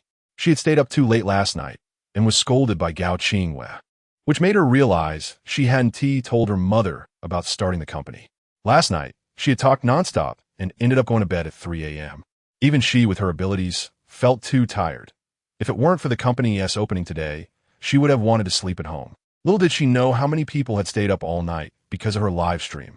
Lin Zong, didn't you sleep well last night? Zhou Hongshu looked at the fatigue on Lin Wan's face. Sigh, I went to bed a bit late. I wonder if many people will come for the opening today? Don't worry. Anyone who watched yesterday's live stream locally will definitely come. I hope so. The two entered the company and saw Lu Mengji directing staff to move things. General Liu, good morning. Lin Wan was suddenly taken aback by a face full of resentment. What are you busy with? Oh, Lin Zong, you say that Lu Mengji pulled Lin Wan inside. Look at this. You just left these bubble fruits and flying skateboard here yesterday. Don't I need to arrange for someone? Lin Wan shyly looked at Lu Mengji upon hearing this. Chipter dvine dividisit bimingi. In no time, they arrived at the beach. And Lin Wan finally understood what Lu Mengji had been busy with all night. Wow, it's so lively here. Lin Wan excitedly watched the crowd on the beach, who were constantly taking photos. A huge transparent glass wall was erected around the booth, projecting colorful lights and shadows, making it feel as if one were in a futuristic world. Around the booth, passers-by stopped to watch, occasionally gasping in amazement. Lu Mengji pointed to a bustling scene by the sea. Look, these are all the people drawn in by what you set up yesterday. They are all lining up to buy bubble fruit and flying skateboards. You really don't want to be on camera? No, you can host. I'm not suitable for it. She really didn't want to become famous. All right, then I'll get ready to start. Lin Wan watched Lu Mengji walk towards the exhibition booth. As the time slowly approached 10 o'clock, more and more people gathered on the beach, exceeding Lin Wan's imagination. She never expected so many people would show up. Drones had successfully taken off, indicating that the live broadcast was about to begin.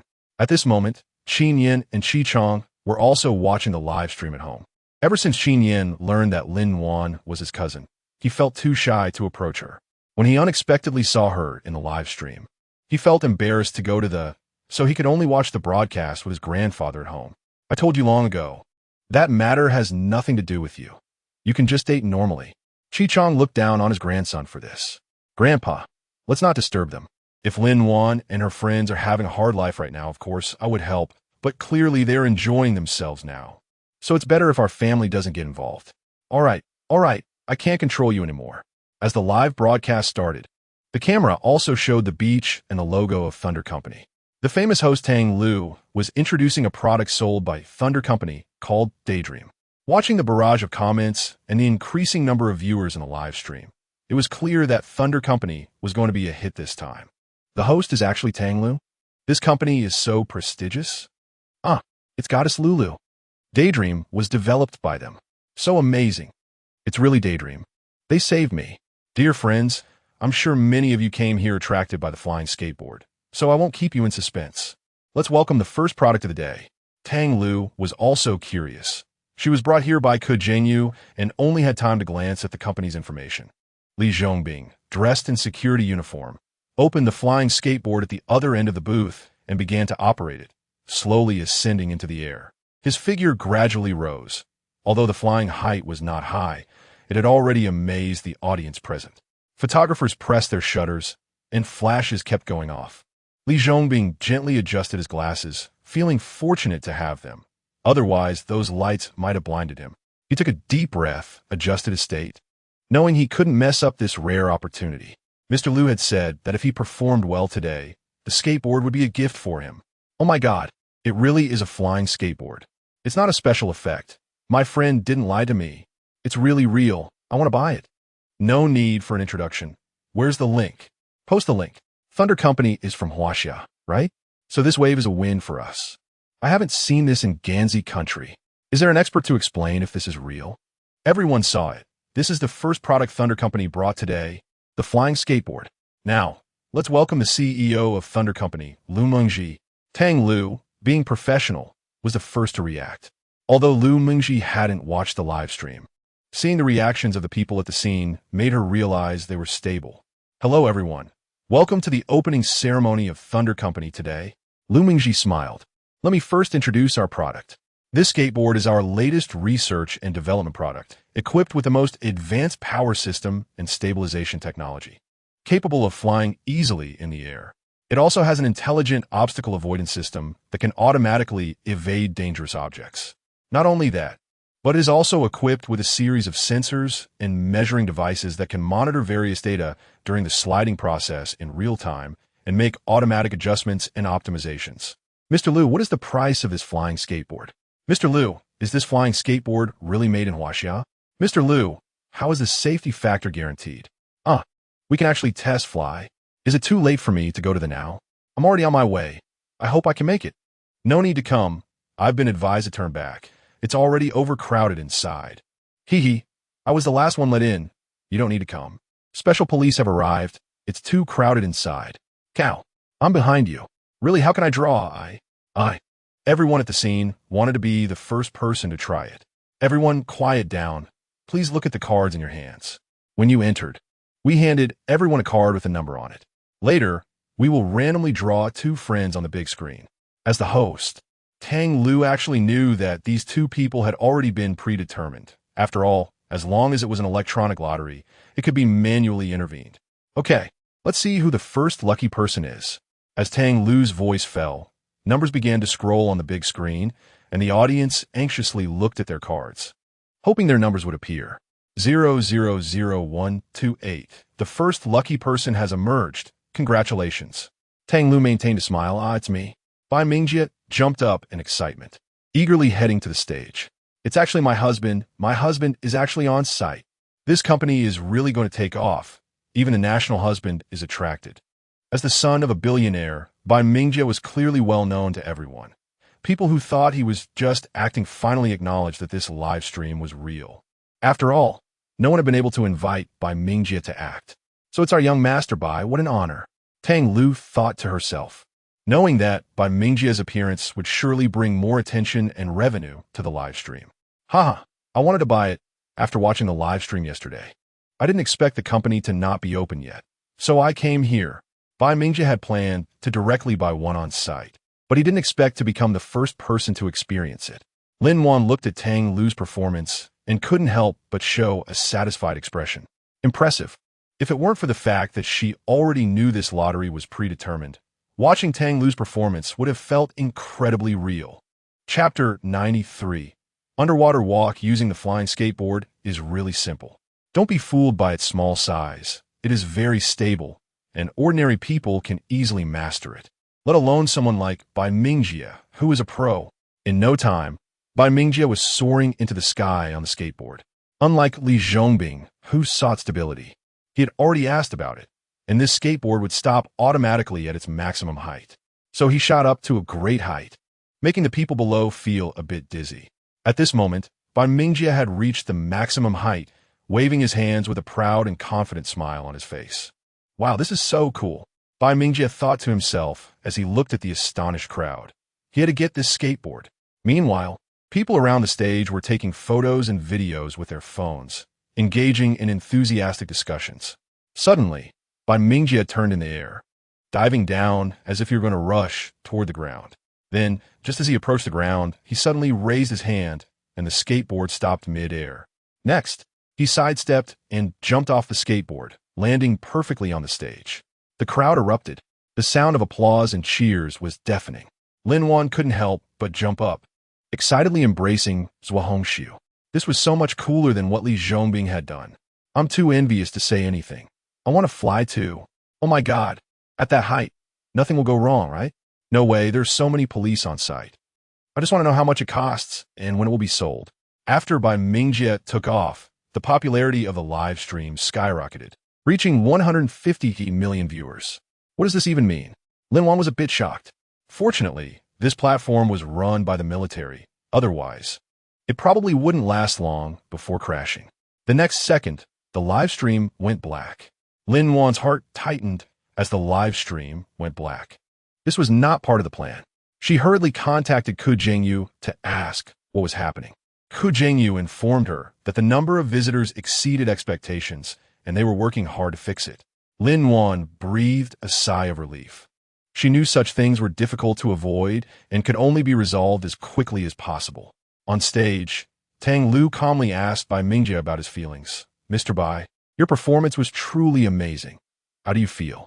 Bai Mingjie smiled broadly. It was fantastic. This skateboard is so much fun. Mr. Lu, I'm taking the skateboard. Here's a card for you. Feel free to swipe it. Bai Mingjie tossed the card to Lu Mingji and flew off on the skateboard. Wait, hold on. Lu Mingji looked at the card in her hand speechlessly. She had meant to say that the skateboard was a gift for him. Truly, rich people. It seems our Mr. Bai is very satisfied with the skateboard. So let us draw the second lucky winner. After Bai Mingjie's performance, the audience was even more excited, all thinking about getting one and leaving like Bai Mingjie. Of course, since Lin had already discovered this bug, she had to fix it. She had already set the skateboard's time to 5 minutes. All right, the second lucky winner is here. Congratulations to number 001456. Oh, my God, it's me. A young man immediately stood up and excitedly walked towards the stage. His appearance gave a tall and strong impression, but his speech was quite slow, as if he wasn't very practiced. Congratulations on winning. May I ask your name? The host asked with a smile. Thank you very much for participating. Now, please come and try out this flying skateboard. Tang Lu pointed to the skateboard on the display stand. Benjamin hesitantly walked up to the stage. He carefully stepped on his skateboard, but his body was somewhat unsteady, almost falling off. Be careful. Be careful. Li Zhongbing hurriedly ran up to support him. I'm sorry. I don't really know how to use this, Benjamin said apologetically, his face full of embarrassment. It's okay. Just lower your height a bit. Li Zhongbing comforta. Benjamin steadied himself and slowly raised the skateboard. Although his movements were slow, he quickly learned how to control the skateboard. A satisfied smile appeared on his face, as he seemed to enjoy the feeling. Before coming here, he didn't think that Huaxia would have products more high-tech than those in his country.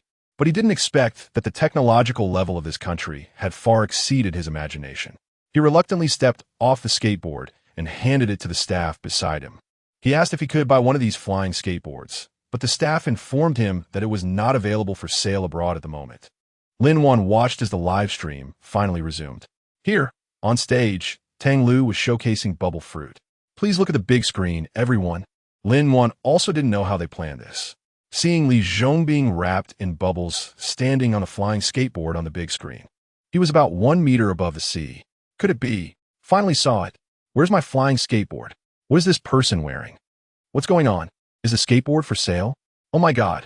Oh my God. Lin watched as Li Zhongbing jumped down, making people feel anxious. But soon, The camera switched to a fixed shot of Li Zhongbing's head, and everyone could see him gradually sinking. Li Zhongbing was enveloped by the bubble fruit, slowly descending to the seabed. He felt the temperature around him noticeably drop, but the inside of the bubble fruit remained warm and comfortable. He looked around, and the underwater world before him amazed him. He saw a group of colorful corals, vibrant and seemingly welcoming his arrival. Some corals had grown in the shape of antlers, while others resembled blooming flowers. Various fish swam between the corals, with their colorful bodies and splendid scales moving freely in the water. Suddenly, Li Zhongbing spotted a giant sea turtle swimming slowly towards him, stopping beside the bubble fruit. The turtle's shell was covered in moss, but its eyes were very bright. It seemed to greet Li Zhongbing, as if telling him that this was its home. The audience in the live streaming room saw Li Zhongbing swimming around in the bubble fruit, exploring the underwater world with fish bumping into the bubble, which remained intact. Everyone expressed their amazement. Wow, what is this? It's so magical. This is the first time I've seen such a scene in a live stream. It looks like it's come out of a movie. I'm so jealous. He can actually explore the seabed. I want to buy a bubble fruit too, so I can swim freely underwater. This is clearly not a product of Earth. Is everyone okay? Chapter 94. Into the live stream, the barrage screen in the live room was scrolling quickly. Everyone was immersed in this wonderful underwater world, as if they were there in person. Well, everyone has seen the amazing function of the bubble fruit, right? It can not only move freely underwater, but also protect our bodies. Tang Lu patted Li Zhongbing on the shoulder. Li Zhongbing, how you feel? Tang Lu looked at the audience in the live stream who were expressing their desire to buy bubble fruits, while some questioned the safety of the bubble fruit. However, since Tang Lu mentioned that the bubble fruit would not be sold, the barrage went wild. Huh? Not for sale. Then what's the point of the live stream? What do you mean not for sale? They're probably going to do that hunger marketing again. Why not sell? I want to buy bubble fruit. The barrage was filled with voices of disappointment and dissatisfaction, with some people starting to ask if there would be future sales plans. Tang Lu smiled and said, "Currently, there are no plans, but we will continue to develop better products to give everyone more choices." Now, let's introduce our second product, the air furnace. Due to the previous two items being so magical, the air furnace, which should have been popular, did not attract much attention. However, Tang Lu still briefly introduced the product's functions and features. After Tang Lu finished speaking, Lin Wan saw the barrage screen in the live room start scrolling again. Air furnace? Sounds very high-tech, but the price for just a furnace is a bit expensive. Finally, no disappointment this time. Linked it, bought it. If you don't understand upstairs, stop talking. Is Thunder Company really that amazing? Why haven't I heard of them before? Are these products all developed by their company? Air furnace. Great, I'm going to go for a picnic. Lin Wan felt that the company's live broadcast was really successful this time. She hadn't thought it through. What the live room wanted more were the flying skateboard and bubble fruit. Lin Wan took out her phone and called Lu Mengji. Manager Lu, I think we can consider allowing consumers to participate in the bubble fruit lottery by purchasing the air stove. This way, we can attract more people to buy our products. Okay, I'll arrange it. Do we have enough bubble fruits? Lu Mengji wasn't worried about not selling. She was worried about not having enough. I estimate I can give you a total of 1,000. Lin Wan thought of the bubble tree in the space, which produced fruits quickly but consumed spiritual energy. Good. At this moment, they heard Tang Lu's voice. Hello, everyone. Thank you for your support of Thunder Company. I just heard some good news. Thunder Company will hold a bubble fruit lottery in a week. As long as you purchase our air stove, you have the chance to participate in the lottery and win bubble fruits. The audience in the live broadcast room immediately began to discuss excitedly after hearing this. The barrage of comments flew quickly, and everyone was very excited. Those big shots bought dozens or hundreds at once. Soon, 10,000 units of stock were sold out. At the same time, they also began to see a frenzy of purchases. Everyone rushed to the booth to buy air stoves. Lu Mengji was still surrounded by reporters, and Lin Wan found it terrifying. Since there was nothing else to do, she and Zhuo took the opportunity to leave first. It seemed this live broadcast was really a huge success. Lin Wan happily looked at Zhuo. After watching the live broadcast, Bai Jiming immediately decided to contact the boss of Thunder Company, believing that they would have even more good products in the future. Just then his phone rang. He looked at the caller ID and saw it was his good brother, Yang Tianjing, the sole heir of the Yang Group. "Hi, Go. I saw you bought a flying skateboard. Can I try it? Can you lend it to me?" Yang Tianjing's voice was full of anticipation. Bai Jiming rubbed his chin, considered it for a moment, and then directly refused. "No, I haven't played enough with it." "What is this?" Bai Hongyi had no way to deal with his son, who was unwilling to come to work at the company. "This is the new flying skateboard from Thunder Company. I really flew in the air just now." Bai Jiming excitedly introduced it to Bai Hongyi. "Oh, so good." Bai Hongyi picked up the skateboard to take a look. Interesting, and walked outside with it. "Dad, that's mine. You can't take it." Bai Jiming hurriedly chased after him. "Let me use it first. I'll let Uncle Wang see if we can replicate it." Bai Hongyi said with a smile, "Once we make it, you can play as long as you want." Bai Jiming sighed helplessly. He knew he had no chance this time. His dad just wanted Uncle Wang to replicate it, but he thought it was unlikely to succeed since the technology was too advanced. What a pity for my skateboard. No way. He had to contact Lu Mingji. What he didn't know was that many people were trying to contact Lu Mingji now, and if he opened social media, he would see that the top 10 topics were dominated by flying skateboards, Thunder Company, bubble fruits, etc. Lin-Wan didn't care about the turmoil. After knowing everything was going smoothly, she kept 1000 bubble fruits and went to the military logistics to collect the supplies for this trip, preparing to set off for the apocalypse. She had been here for 3 days and wondered if Gu Jing would be worried. She hadn't expected it to take this long. At the capital base, Zhao Qianyu sat in front of the computer, constantly typing on a keyboard, debugging the base's protective shield to ensure maximum safety. Ji Chuan and Xu Yunhua were inspecting the operation of various equipment nearby to ensure everything was normal. Ren Hua sat in the corner, using a computer to collect something. Suddenly, the door was pushed open, and Gu Jing walked in, looking a bit tired. Chapter 95, Preparing to depart. Gu Jing nodded. Not yet, but I believe she will arrive soon." Ji Chuan walked over to Gu Jing and patted his shoulder. "Don't worry too much. Our base's protective shield is strong enough. Waiting a few more days won't be a problem." "I know, just a bit worried." Gu Jing sighed lightly. "By the way, how's Lin Wenxi?" "Very normal. He basically doesn't come out of his room." Zhao Qianyu looked at the screen. "Boss, could it be that we're being too suspicious? He might really be under duress." Ji Chuan and Xu Yunbo exchanged glances, and Ji Chuan spoke first. "Looks like there really is a problem." "Oh, why?" Zhao Tianyu was confused. "You say he hasn't come out in 3 days. If he was interested in Lin Wan like before, you should have gone to find her instead of acting like he knows. Knows that Lin Wan isn't at the base." Zhao Tianyu finally reacted, "Right, exactly. And he hasn't even contacted us. It seems he really escaped and is scared, but we all know that's not true." Just then, the door was pushed open again, and this time Lin Wan walked in. She had just arrived in the apocalypse and saw the message left by Gu Jing, so she came over. Everyone immediately breathed a sigh of relief, and Gu Jing quickly walked over. "How was it? Did you encounter any danger?" Lin Wan shook her head and said, "No, it's just that there was a bit of an unexpected situation, so I'm a little later than expected." "All right, then let's discuss the plan for setting off tomorrow to find the energy crystal," Gu Jing arranged. Ren Hua smiled and directly projected the image onto the wall. "Look at this." Lin Wan looked over, and in the photos and videos was an abandoned factory surrounded by wasteland and withered trees, while acid rain continuously fell from the sky. Ji Chuan frowned. "Where is this? How do you know what they're transporting?"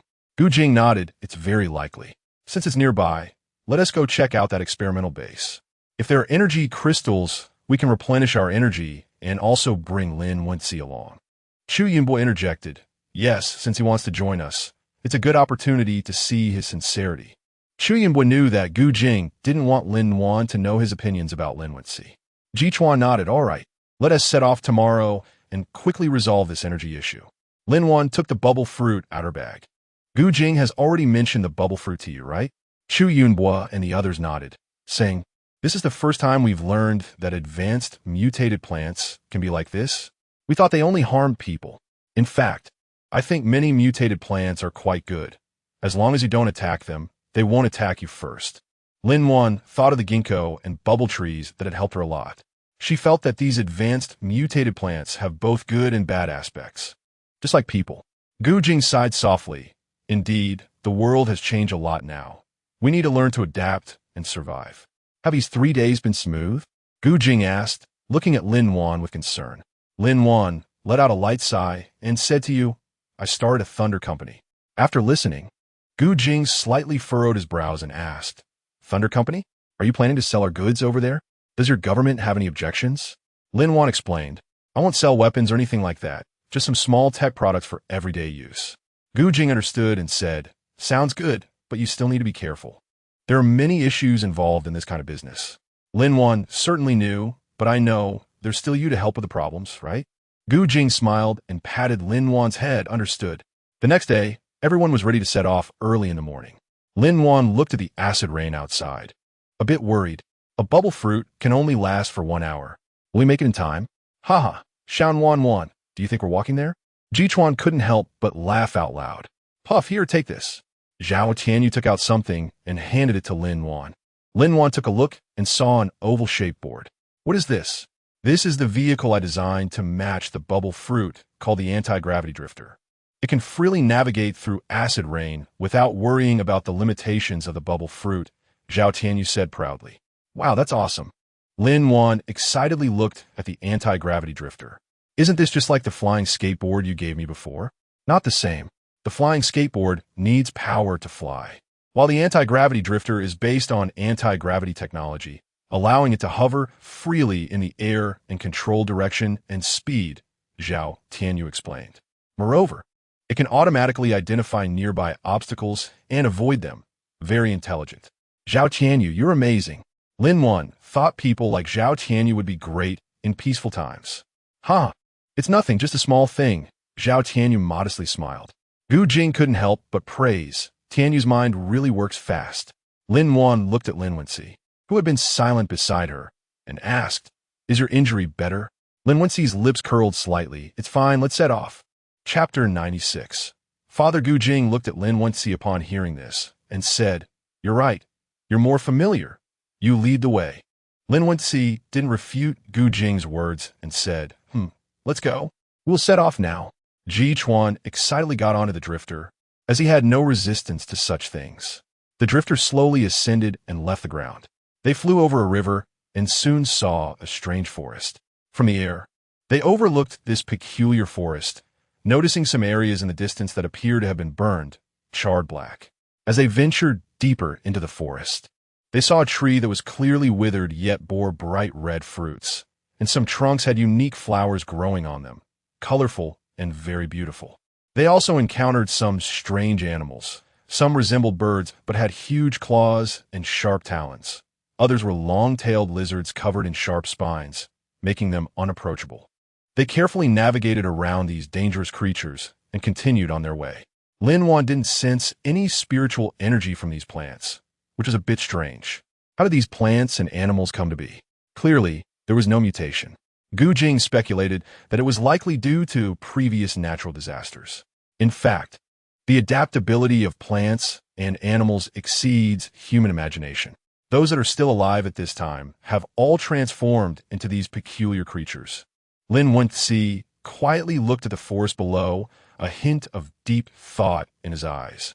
Just as they continued forward, they suddenly heard a sharp cry, and a giant flying insect swooped over Lin Wenxi, charging towards Lin Wan. Watch out, Lin Wenxi shouted, leaping forward to collide with the insect and pushing Lin Wan aside. Not good, we can't attack in the bubble fruit. Speed up, Gu Jing reminded. Lin Wenxi and Lin Wan quickly activated their anti-gravity drift devices and accelerated forward. But the giant flying insect was hot on their heels, occasionally spitting out streams of corrosive liquid from its mouth. Lin Wan thought, what should we do? They are protected by the bubble fruit, but can't attack the enemy. That flying insect is just too big. If it hits us, the consequences would be unimaginable. Gu Jing suddenly noticed something. The insect was deliberately avoiding a certain area. Let's hide in the bushes over there. He pointed to a dense thicket nearby. The four of them immediately activated their anti-gravity drift devices and flew towards the bushes. Just as they landed, the giant flying insect came swooping down, but it crashed violently a few times in the gaps of the thicket before leaving helplessly. That was close. Lin Wan gasped, still feeling a bit scared and uneasy. The creatures here are really strange. We should be more careful, Lin Wen said warily. Gu Jing nodded. Let's try to avoid them and leave this area as soon as possible. Let's go that way closer. Ren Hua sent the newly planned route map to everyone. Lin Wan looked at the map and found that the direction was closer to their destination. Since the time for the bubble fruit was approaching, they needed to find a place to change first. In the cave, Lin Wan opened her backpack and took out the new bubble fruits. Each of them took one, and soon their bodies were wrapped in bubbles again. Accelerate.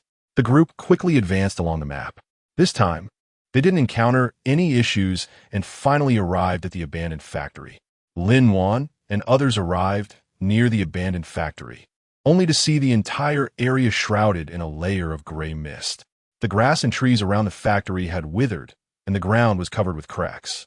The environment here had clearly suffered severe damage. Everyone be careful, we're going in.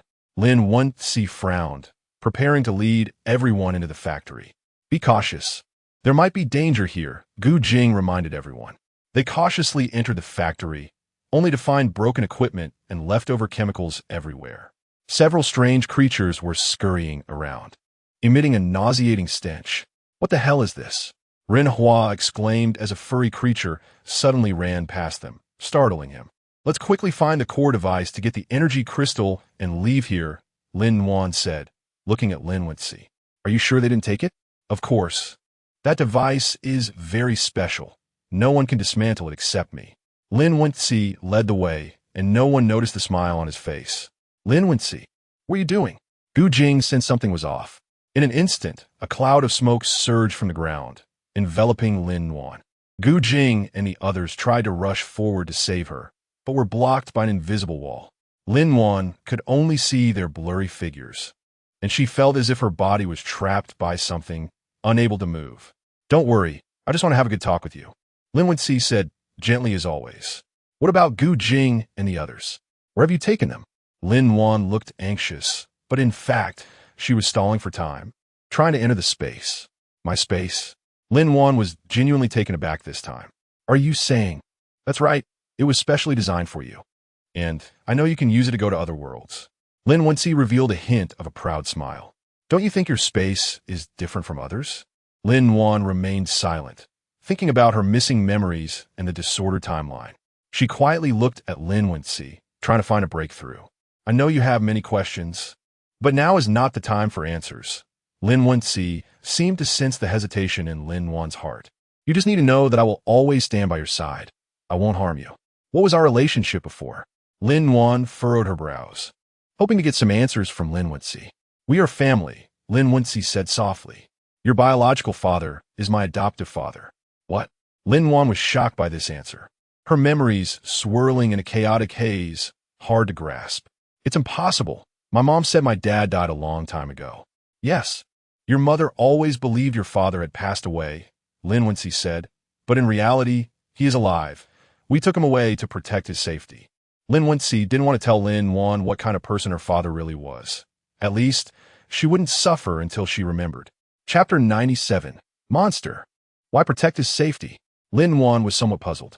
Your father is a very important figure. He possesses significant abilities in certain aspects, Lin Wen-si explained.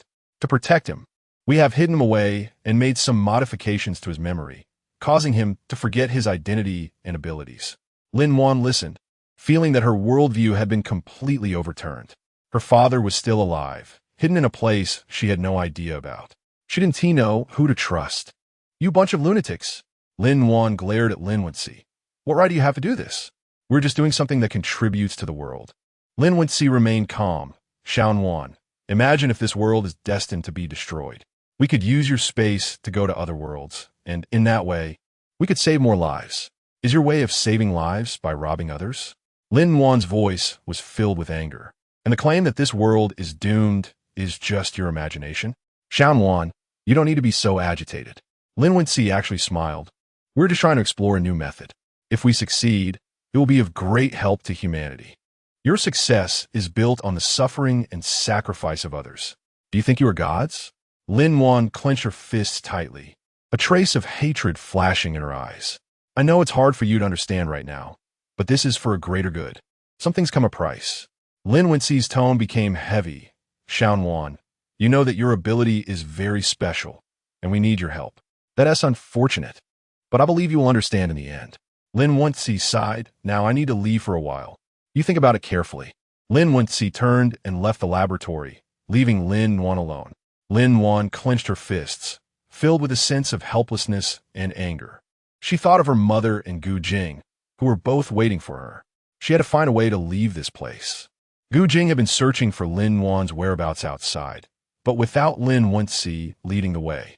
The paths inside were intricate, and some of the locks were designed to be very complex. It was clear that Lin Wensi had deliberately brought them here. Chu Yunbu's mental abilities were not effective here either.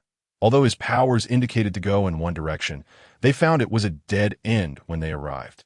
Now, they could only rely on Ren Hua to slowly unlock the way. Quick, come this way, Zhao Tianyu suddenly shouted, as he discovered a hidden entrance. Ji Chuan picked up his gun and entered the entrance first, with the others following closely behind. As soon as they descended, they fell into a massive underground laboratory filled with various strange devices and equipment, seemingly a secret research base. They cautiously advanced, trying to find Lin Wan's trace. Be careful, Ren Hua warned loudly, as he heard a strange sound. Just as he was about to alert everyone, he was struck by a current and fell to the ground. Gu Jing was agile, dodging the attack, and gathered his lightning powers into an arc of light, launching a powerful electric attack at the mechanism, which immediately emitted thick smoke and stopped attacking. Suddenly, a low growl came from a corner, and a huge monster lunged at them. Be careful, Gu Jing shouted, rushing towards the monster while unleashing his lightning powers. Ji Chuan tried to shoot the monster with his laser gun, but unfortunately, because Gu Jing and the others moved too quickly, he didn't dare to shoot, fearing he might hit them. Chu Yunbu attempted to use his mental powers to interfere with the monster's thoughts, but wait, it had no thoughts. Wasn't it modified from a human? Gu Jing released wind elements, forming a whirlwind that lifted the monster, while also combining it with lightning element attacks, causing the monster to roar in fury. Zhao Qianyu took out his homemade lightsaber, sweeping beams of light energy across, which, while unable to injure the monster, successfully halted its advance. Stay back. Zhao Qianyu gripped the lightsaber tightly, darting like lightning beside the monster, his lightsaber transforming into blazing energy beams that slashed at the creature. Limit mode, he shouted, swinging the lightsaber fiercely, and brilliant light energy burst forth, crashing into the monster with booming sounds. Thunderous strike, Gu Jing also shouted, as lightning instantly coalesced into a massive lightning ball, smashing down hard on the monster. The monster finally fell to the ground, but before Gu Jing and the others could catch their breath, in another room, Lin Wensi held a remote control for the mechanism, coldly watching Gu Jing and the others on the monitor.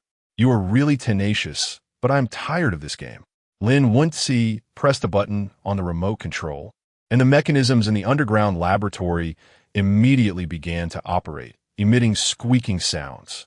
Suddenly, the monster's body started to flicker with red light and then jumped up. Someone must be controlling this monster, Ren Hua shouted as he saw his electronic devices also beginning to malfunction.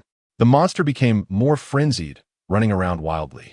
Although Gu Jing and Zhao Tianyu's attacks landed heavily, they seemed to have no effect on the rampaging creature. Ji Chuan hid in a corner, trying to find the monster's weakness. Due to Lin Wensi's interference, Chu Yunbu's mental power was already difficult to concentrate. I found it. Its weakness is in the chest. The place glowing red. All right, I'm coming. Ji Chuan aimed at the monster's chest and shot the glowing red spot. The monster let out a painful roar. Its body began to twist uncontrollably. Zhao Tianyu saw an opportunity and quickly rushed towards the monster, stabbing his sword into its heart. The monster finally stopped its rampage. Its body gradually. Gu Jing let out a sigh of relief and looked around. We need to find Lin Wan quickly. Bastard. Lin Wensi did not expect that little T would not kill them. He turned and went to the room where Lin Wan was held. What was that sound just now? If something happens to Gu Jing and the others, I won't forgive you. Lin Wan questioned Lin Wensi loudly, giving her a bit more time. Her healing ability was about to break the poison on her. Chapter 98.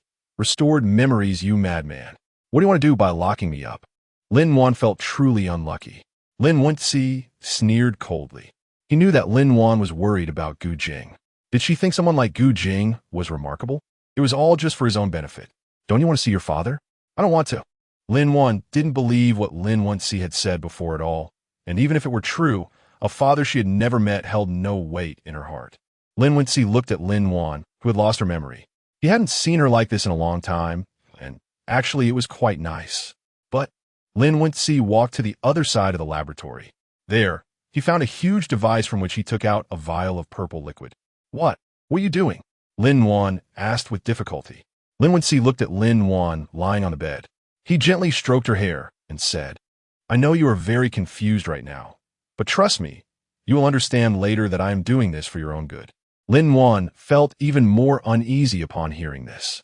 She recalled the various things that Lin Wenci had done before. Do you want to know the truth about your rebirth? Lin Wenci suddenly asked. Lin Wan's heart stirred. This question made her heart tremble. He actually knew she was reborn. You will know, Wan. Just sleep for now. Looking forward to seeing you next time. Lin Wan felt her body starting to stiffen and gradually losing sensation. She wanted to struggle, wanted to shout, but could not make a sound. Lin Wenci gazed at Lin Wan lying on the bed and let out a soft sigh. Master, should we deal with the people outside? A shadow appeared by the bedside. Lin Wenci heard the voice of a shadow and said without changing his expression, no need, Wan still needs them. He originally thought of using his father to lure Wan to leave with him, but since Wan was unwilling, he decided to let these people play with her for now. Their strength was decent, and they could protect her. He could always kill them later when Wan no longer needed them. The shadow nodded and then retreated.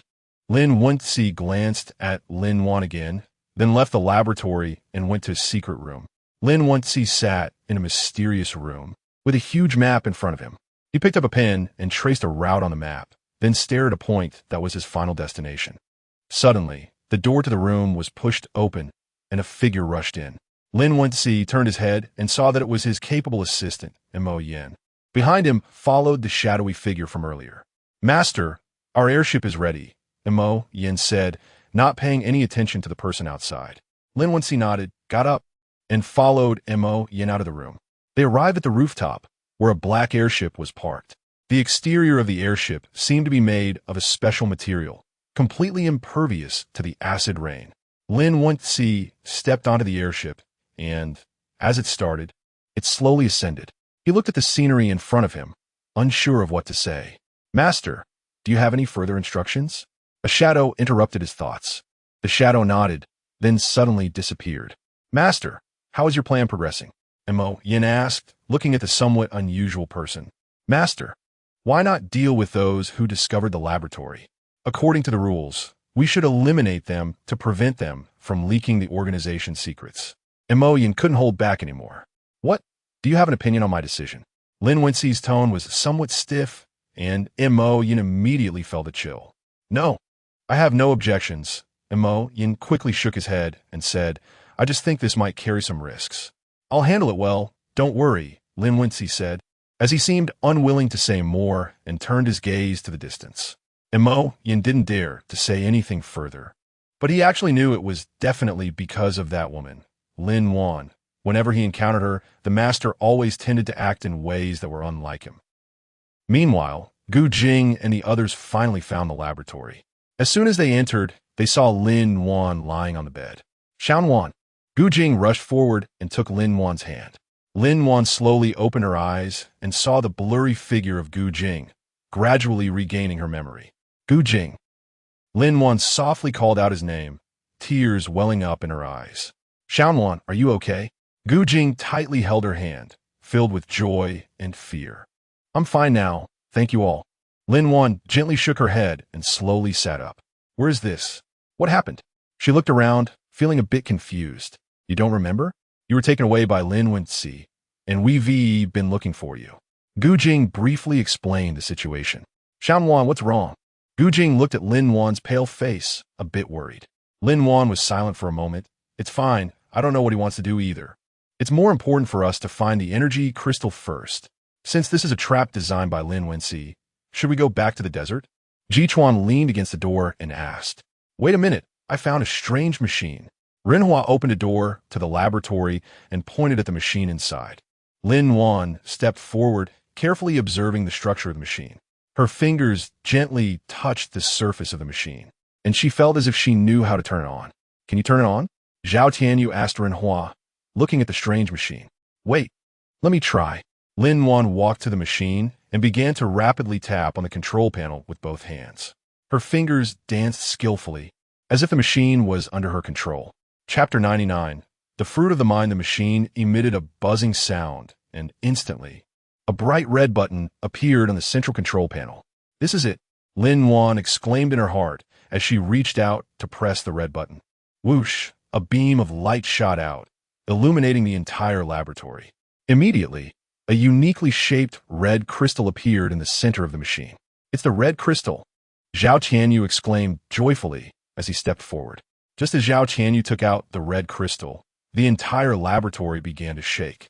The walls started to peel away, and the lights from the ceiling fell down, as if the whole factory was about to collapse. They knew the place was about to crumble, and they had to escape quickly. Run, Lin-Wan shouted loudly, and everyone quickly ran toward the exit. They were running, and it felt as though the entire factory was chasing them, with the constant sound of cracking. The walls cracked open, stones fell down, and the corridor was filled with dust and smoke. Lin-Wan took out a few bubble fruits from the space and threw them to everyone. They quickly jumped onto the anti-gravity drifter, using it to maneuver in the air and avoid falling rocks and landslides. They moved swiftly, sometimes rising, sometimes descending, dodging the rapidly moving walls left and right. Watch out ahead, Gu Jing, flying in front, warned.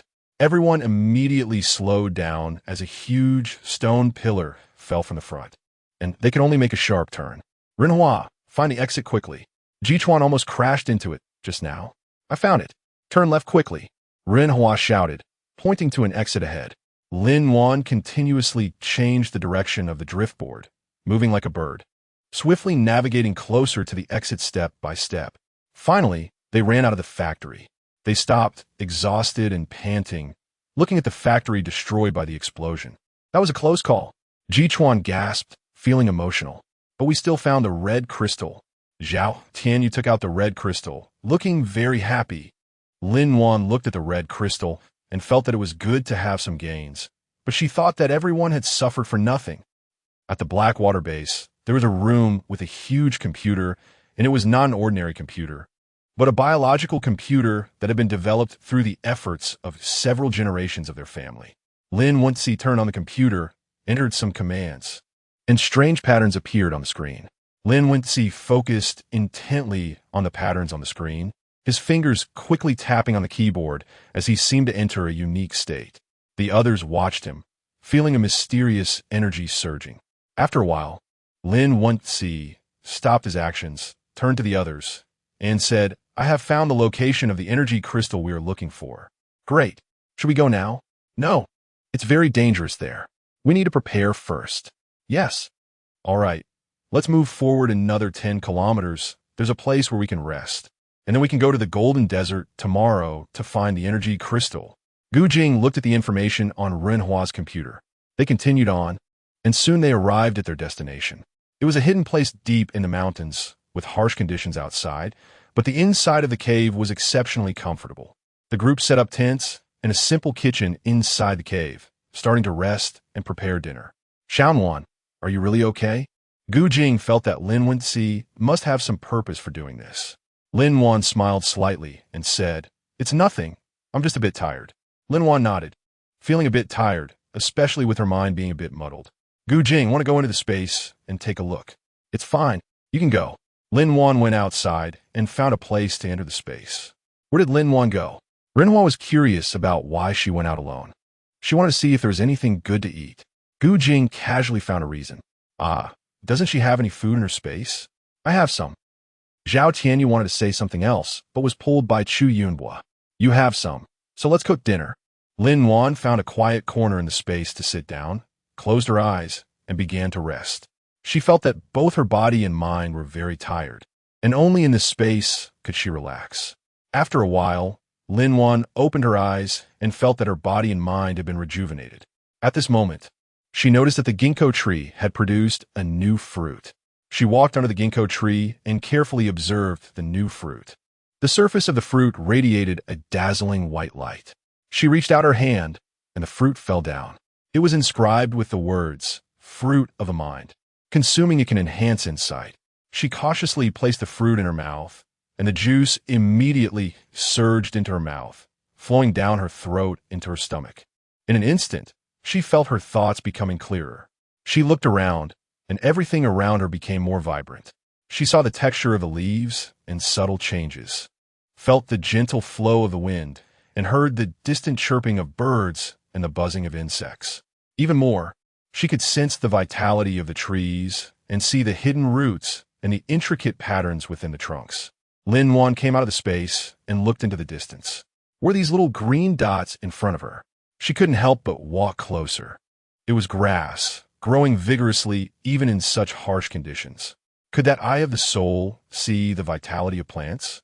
Xiaowan, what are you looking at? Gu Jing saw Lin-Wan standing there as soon as he exited the cave and couldn't help but be curious. I'm looking at this little grass. Lin-Wan turned around and pointed to a patch of green beside her. Grass? Gu Jing was a bit surprised. He hadn't paid much attention to these seemingly inconspicuous blades of grass. Don't you think they are amazing? Growing so lushly in such harsh conditions is truly remarkable. Yes, the vitality is really strong. Gu Jing couldn't help but agree. I believe we won't lose either. Humanity will survive. Lin-Wan smiled. Seeing Lin-Wan like this, Gu Jing couldn't help but smile back. What are you two silly smiling about outside? It's time to eat. Jichuan looked at the two standing at the door, feeling a bit speechless as they both wore big smiles. Lin-Wan and Gu Jing walked in with an awkward expression. They saw that the table was already set with various delicious dishes, and Zhao Tianyu and Chu Yunbo were busy serving food. Wow, it smells so good. Lin-Wan couldn't help but swallow when she caught a whiff of the aroma. Sit down quickly, I'm starving. Zhao Tianyu urged Lin-Wan and Gu Jing to take their seats. Chapter 100, Desert. Mirage. The next morning, the group followed the map to the Golden Desert. Along the way, they encountered some strangely shaped animals, but due to time constraints, they carefully avoided them and safely reached their destination. When they arrived at the Golden Desert, the sight before them took their breath away.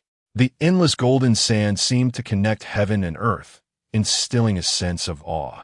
Everyone be careful, don't touch the sand. Let's go up a bit to take a look, Gu Jing said, then flew into the air, with the others following closely behind. From their high vantage point, they realized that the entire desert resembled a gigantic eye, with the raised center representing the pupil and the surrounding shadows forming the shape of an eye. What is this? Jichuan asked, somewhat surprised. It seemed that this desert was shrouded by some kind of power creating such a phenomenon. Lin-Wan speculated, haven't you noticed?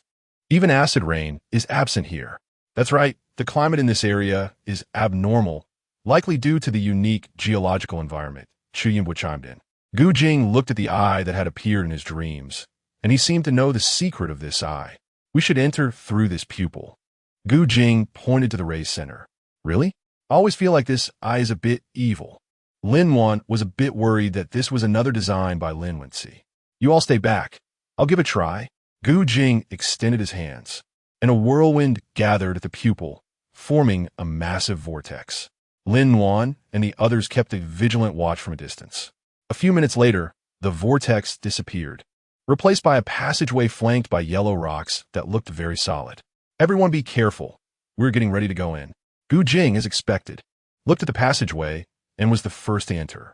Lin-Wan and a few others followed closely behind. As soon as they entered, they felt as if they were being pulled in by a mysterious force, and the scene before them began to blur. Gu Jing stood on the playground, a bit dazed, watching a group of people struggling to climb a high wall while jumping over obstacles, sweat already soaking their clothes. Boss, what are you dazing for? Hurry up. Jichuan shouted nearby. If you keep being this slow, Ren Hua and Zhao Tianyu will get ahead. Don't worry, they won't have the chance. Gu Jing saw Zhao Tianyu nearing the finish line and quickly chased after him.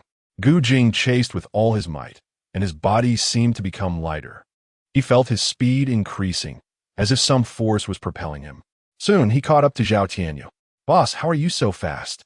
Zhao Tianyu looked at Gu Jing, who had caught up to him, a bit surprised. It's nothing, just suddenly feeling a bit excited, wanting to run faster. Gu Jing didn't really know why. It felt effortless to run today. The two of them crossed the finish line side by side, and the other team members gradually ran over. Jichuan smiled at them. Boss, you're amazing. Boss, did you take some performance-enhancing drugs? So fast. Guyunbu gesped. Haha, let you guys compete with the boss, and you all lost, go wash socks. Right, I won too. Lao Zhou, owe me meals this week. Gu Jing smiled at everyone, feeling as if he hadn't seen this scene in a long time. They walked together to the dormitory, and just as they lay down on the bed, Jichuan leaned over. Boss, you can't escape the blind date this holiday, right? Blind date? Yeah. Didn't Gu Dage say last time that the leader arranged it for you this holiday and told you not to run away? Jichuan was also a bit puzzled. He clearly knew the boss didn't like blind dates, so why would he bring up the topic? Gu Jing was still lost in thought. Rinhua ran over. Tianyu, why can't I connect to the internet? Can you? Let me try. Zhao Tianyu opened his computer.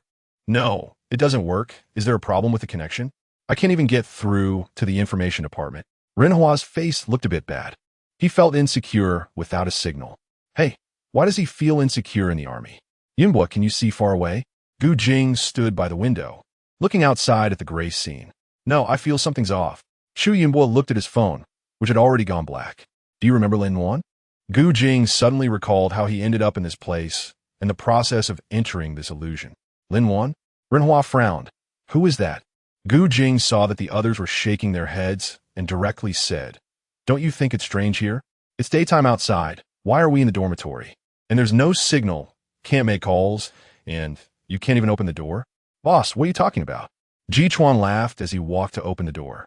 But the door seemed stuck and wouldn't open at all. Jichuan pushed several times with no response. Rinhua and Zhao Tianyu also began to feel something was wrong.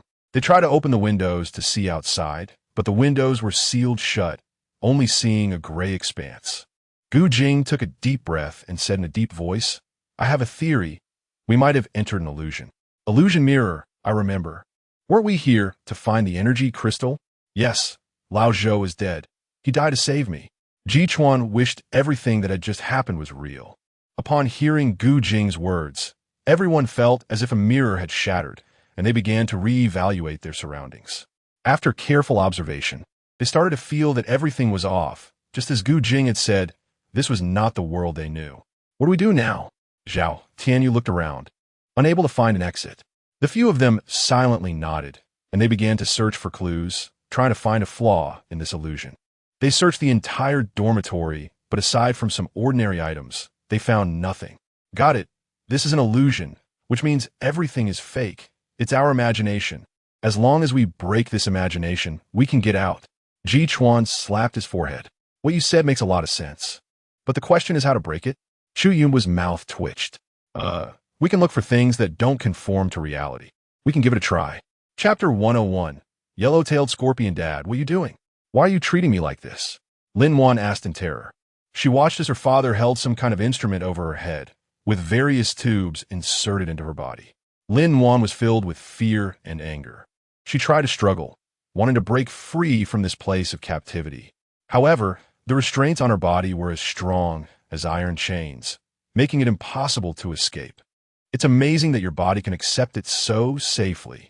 Lin Wan's father's voice suddenly became excited. Others have failed, but thankfully there's you. With this, my research will definitely succeed. Soon, this world will be ours. Aren't you happy? Lin Wan looked at the man who seemed insane, knowing that she couldn't escape. He injected a blue serum into her body, and Lin Wan felt a powerful force, as if something was tearing her apart. Her body began to tremble, and painful moans escaped her lips. How could this happen? Aren't you able to absorb it? A frantic voice echoed in her ears. Bang, bang. The man was kicked against the wall. Xiao Wan, I'm here to save you. Lin Wan heard Lin Wenxi's voice. No, she wasn't looking for energy crystals with Gu Jing. Why was Lin Wenxi here? Lin Wan suddenly woke up. Xiao Wan, wake up. Gu Jing's voice suddenly rang in her ear. Lin Wan gasped for breath, fearfully looking around, and only then realizing that what she had just experienced was merely an illusion. Her body was still trembling, beads of sweat clinging to her forehead. Was that man really her father? What kind of experiment had been conducted on her body? Xiao Wan, are you okay? Gu Jing looked at Lin Wan's pale face with concern.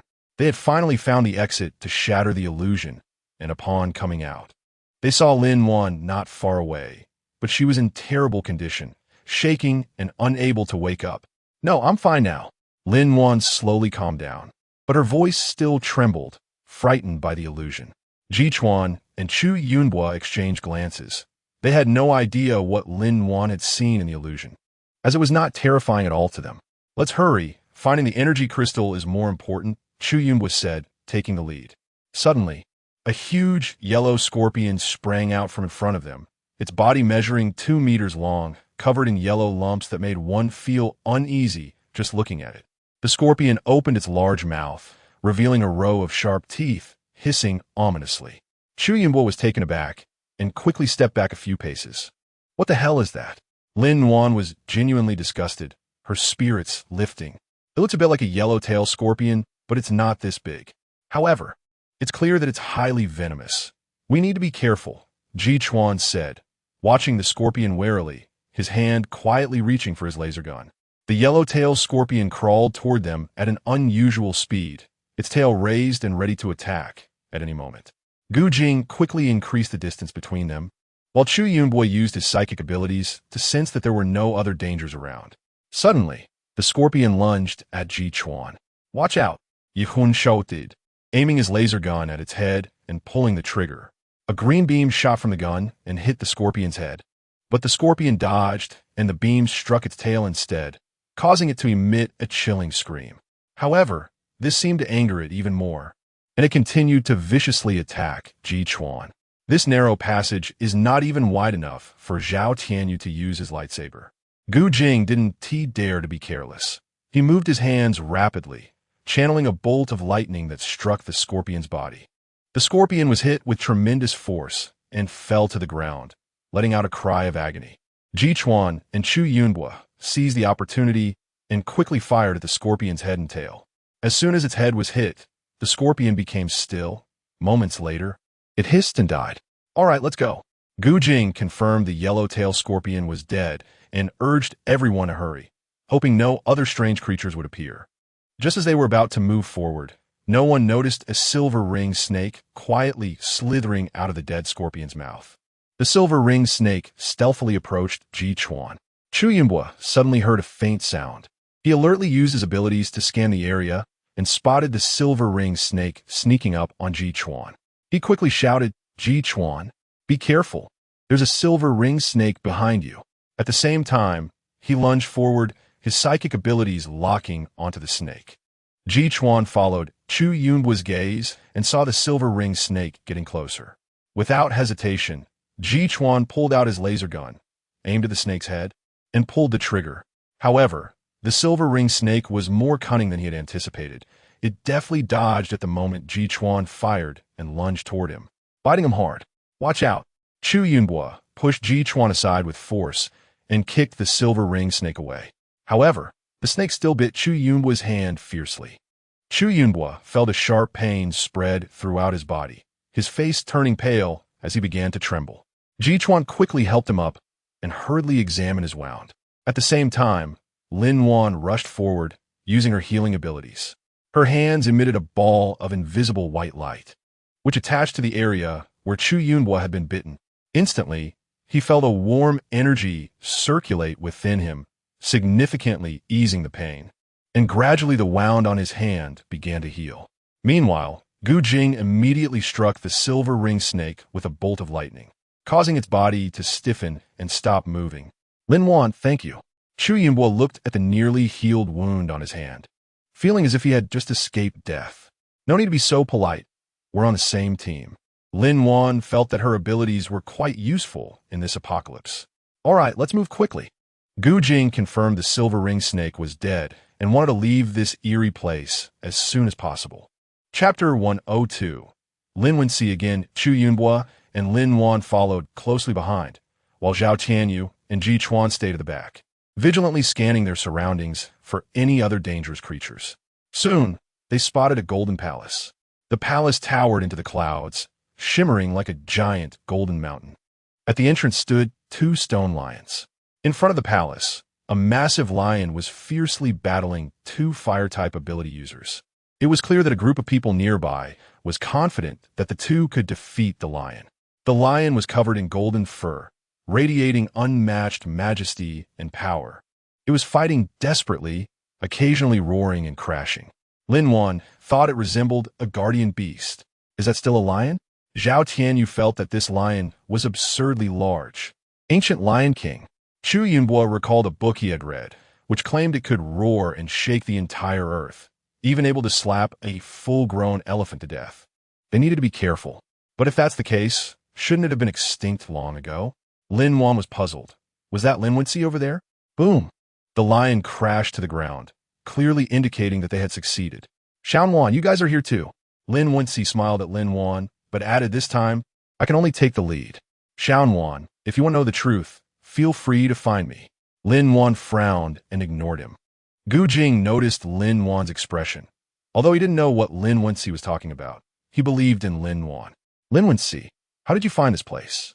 Chu Yunbo clearly remembered that this map was collected by the military. Haha, do you think only you know about this? I've been here more than once. You can take your time looking. Lin Wenci took one last look at the silent Lin and led his group into the main hall. Once they entered, the doors of the hall closed. What did he mean by that? Zhao Tianyu asked eagerly. Yeah, he said he's not here for the first time. Will there still be any energy crystals? Renhua asked foolishly. Are you all stupid? If he had already found what he was looking for, why would he come back? He must have come because he couldn't find it. Jichuan couldn't help but roll his eyes. Lin and Gu Jing exchanged a glance. They had also thought of this. Indeed, no matter how Lin Wenci knew about this place, the energy crystal had definitely not been found, and they still had a chance. Then we need to speed up.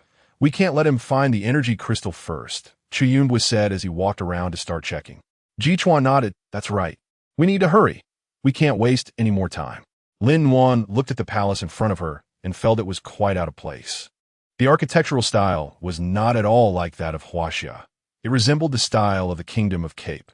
If it was indeed the style of the Kingdom of Cape, then their treasures should be. Let's go to that corner. Let's go to that corner. Lin and Gu Jingyi said in unison. After finishing their sentence, they looked at each other. Jichuan and Zhao Tianyu looked at them in confusion, asking, how do you know? This architectural style doesn't seem like that of Huaxia. I think it's the style of Haijiao country. Moreover, the palace is facing southeast. So we should be able to find the treasure if we go to that corner. Lin expressed her thoughts. Gu Jing had actually seen it in a dream, but he didn't know why and just nodded in agreement. Chu Yunbo carefully observed the palace and said, indeed, I think they have a point. Let's go check it out. The group headed towards the corner without encountering any obstacles along the way. When they arrived, they found a small stone tablet with some strange symbols on it that were hard to understand. Lin leaned in to observe closely, and suddenly her spiritual eye activated, making the symbols gradually clear before her. What does this say? Jichuan looked at the symbols, feeling dizzy. Let me try. Renhua came over and took out a device to scan it, but the text wasn't recorded. I think I can understand it. Lin said hesitantly. What? You understood it? Gu Jing turned to Lin in surprise. He also knew the meaning of the words, but he had seen a man say them in his dream. How did Lin understand it? I'm not sure, but the combination of these symbols seems to form a sentence. Lin furrowed her brow. It says, the eye of gold must not move. If it moves, disaster will descend. Disaster will descend? Chu Yunbo frowned. That doesn't sound good. He looked at Lin Are you sure? Lin thought for a moment, uncertain, but she felt it should be right. I believe her. Actually, this sentence had appeared in my dreams before. Gu Jing knew Lin was right. Discussing so much was useless. Let us just go take a look. Jichuan took the lead toward the corner hall, and the others followed closely behind. This place was located in the corner of the entire palace, and Lin and the others believed there wouldn't be any danger here. Just as they were preparing to open the door, an ancient lion king suddenly appeared at the entrance. Lin was startled. Could it really be a guardian beast? With one at every door? Quickly, get out of the way. Gu Jing pulled Lin back while launching a thunderbolt attack. The others also started to attack while retreating. Jichuan found the farthest position and continuously shot at the Lion King with his laser gun. This isn't good. It seems stronger than the previous one. Its skin is too thick. Zhao Tianyu wielded his lightsaber, and beams of light slowed the Lion King's steps. It must have a weakness, Chu Yunhua. Hurry and find it. I know, I'm looking for it. Chu Yunhua's psychic ability swept over the Lion King repeatedly. No, it seems there's some kind of interference here. What I see is wrong. I got it, it's in its left eye. Attack its left eye. Lin Wan's mind south. I sensed that place had the most energy. It must be a point of protection. Gu Jing heard this and launched a thunderbolt directly at the Lion King. The Lion King staggered, and Zhao Tianyu immediately seized the opportunity, sending a beam of light crashing into the Lion King. The Lion King let out a thunderous roar and fell backward. Ji Chuan's laser gun followed closely, shooting it in the leg. The Lion King sensed danger. It seemed to know Lin Wan was the weakest in the team and suddenly lunged at her. Chapter 103. Lion King. Fortunately, Lin Wan's mind I turned the Lion King's movements into slow motion, allowing her to quickly dodge its attack. Seeing this, Gu Jing unleashed a thunderbolt the size of a soccer ball, striking the Lion King in the face. The Lion King let out a miserable cry and fell heavily to the ground. Renhua, who had been waiting for an opportunity, directly shot it in the left eye. The Lion King screamed, its body twitching continuously, but it was not dead yet. Not dead yet. Renhua frowned. This ancient Lion King was truly tenacious. Lin Wan looked at the Lion King convulsing on the ground, and at that moment, the Lion King's eyes turned towards her. Surprisingly, the expression in its eyes was not anger, but relief. Suddenly, a powerful memory surged into her mind, and she saw the past of this Lion King. She saw a dark laboratory filled with strange equipment and pipes, with several faceless figures in lab coats operating them.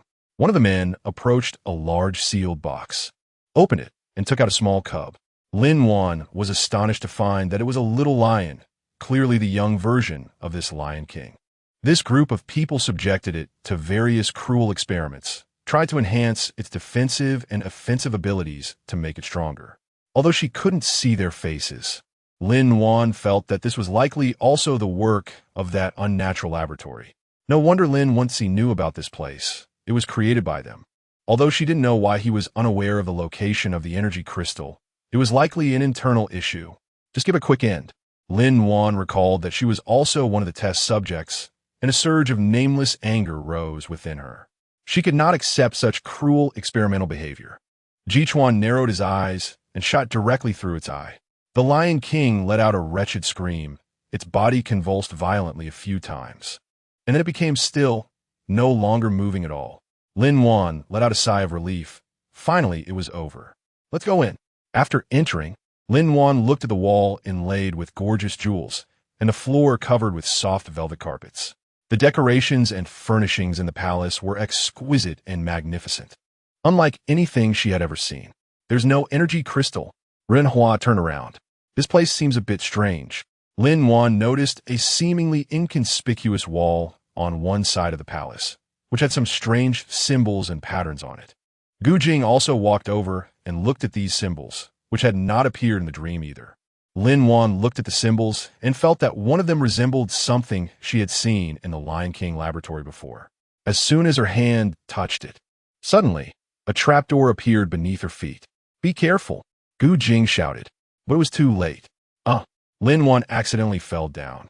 Gu Jing hurriedly reached out to pull her, but ended up being pulled down as well. By the time the others arrived, the trapdoor had already closed. Tianyu, did you see what Lin Wan touched just now? Chu Yunbo lay on the ground for a while and didn't find anything, so he turned to Zhao Tianyu, who had also been here before. I didn't pay attention. I just saw her reach out to touch the wall.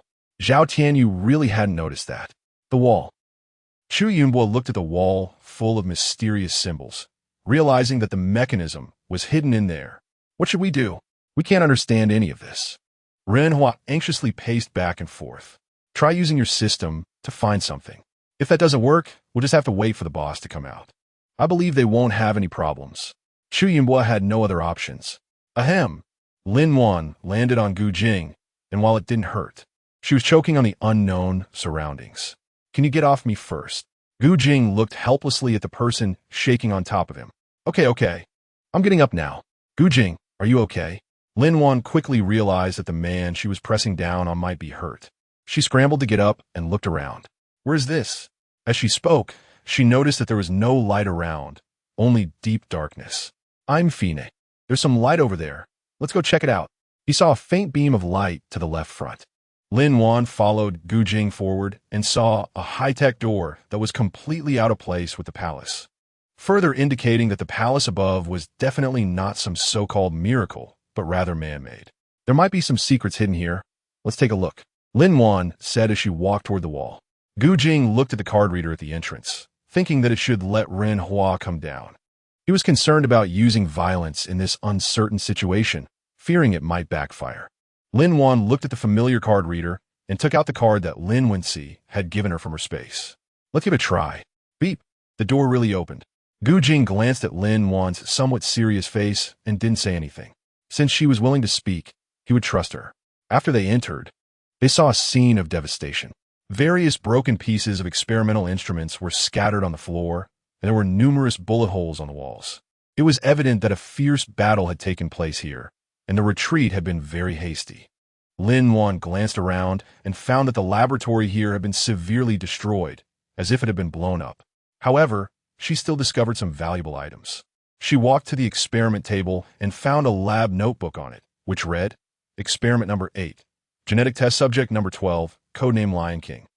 The notebook detailed the steps and results of the experiment, accompanied by photos, making one feel that these people are unworthy of being human. Gu Jing was still looking for clues nearby, and noticing that Lin Wan was quiet, he walked over and asked, Did you find anything? Lin Wan raised her head and handed him the notebook, saying, Take a look at this.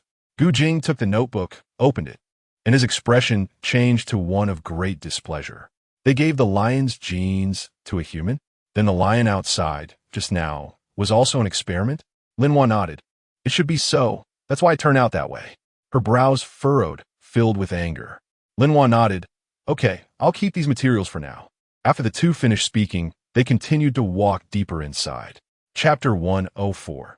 The incomplete energy crystal. They arrived at the deepest part and saw a huge machine. In the center of the machine was a crystal that emitted a golden light, illuminating the entire room.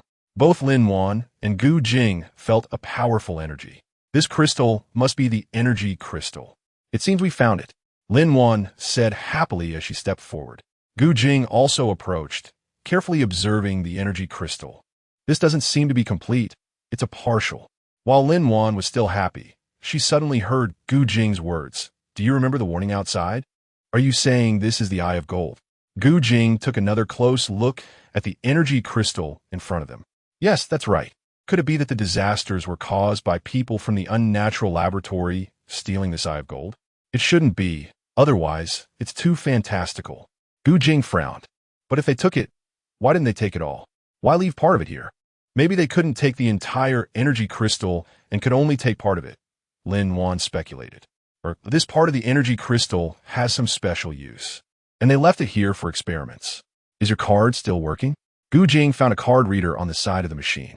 Lin Wan took out the card, and I will give it a try. But suddenly, a voice rang out, Xian Wan. Stop, Lin Wenxi. Lin Wan looked in surprise at the person who came out from another door, completely not expecting him to appear here. This was originally our place. Lin Wenxi's tone was unusually serious. Do you know the dangers of this thing? What exactly do you want to say? Isn't this thing something you all brought out? You can use it, but we can't? Lin Wan found his words quite funny. It was precisely because we were the ones who created this thing that we have always controlled its use. Lin Wenxi explained, you don't know how to use it, and taking it away without permission will bring great risks. Otherwise, why wouldn't we take it all away? Gu Jing furrowed his brows, somewhat doubtful of Lin Wenxi's explanation. So you're saying that the disaster outside is not because of this? Of course not. This is only something we use for research. Lin Wenxi had never seen the words on the stone tablet outside, and we started this experiment 50 years ago, but the disaster happened a year ago, so it couldn't be because of this. Beep. Taking advantage of their conversation, Lin Wan successfully took the energy crystal out of the machine. Lin Wenxi, I don't believe you. Since you can use this, I believe we can do it even better than you. She interrupted their conversation. Xian Wan. Lin Wenxi looked at her helplessly. I'm really doing this for your own good. Lin Wenxi, stop talking. We will definitely take this away and won't give it to you. Lin Wan no longer wanted to say anything more to him. Lin Wensi looked at Lin Wan like this and sighed. All right, since you are so determined, I have no choice. Moyen, give them the device. Head of the family. Moyen raised his head in disbelief. Give it to them. Lin Wensi's tone was undeniable, and Moyen had no choice but to hand the device to Lin Wan and Gu Jing. Put the things inside. It can temporarily shield the energy, otherwise you won't be able to get out. Lin Wan looked at Gu Jing upon hearing this, and Gu Jing nodded slightly. She quickly placed the energy crystal into the device and then pressed the switch. The device emitted a soft sound, and a strange energy fluctuation spread out, and then they could truly sense the energy crystal. Let's go. Gu Jing ignored the people behind them, took Lin Wan's hand, and walked towards the exit. Mo Yin watched the two walk away. Master, we put in so much effort. All right, since Xiaowan insists on taking it, let her have the small one.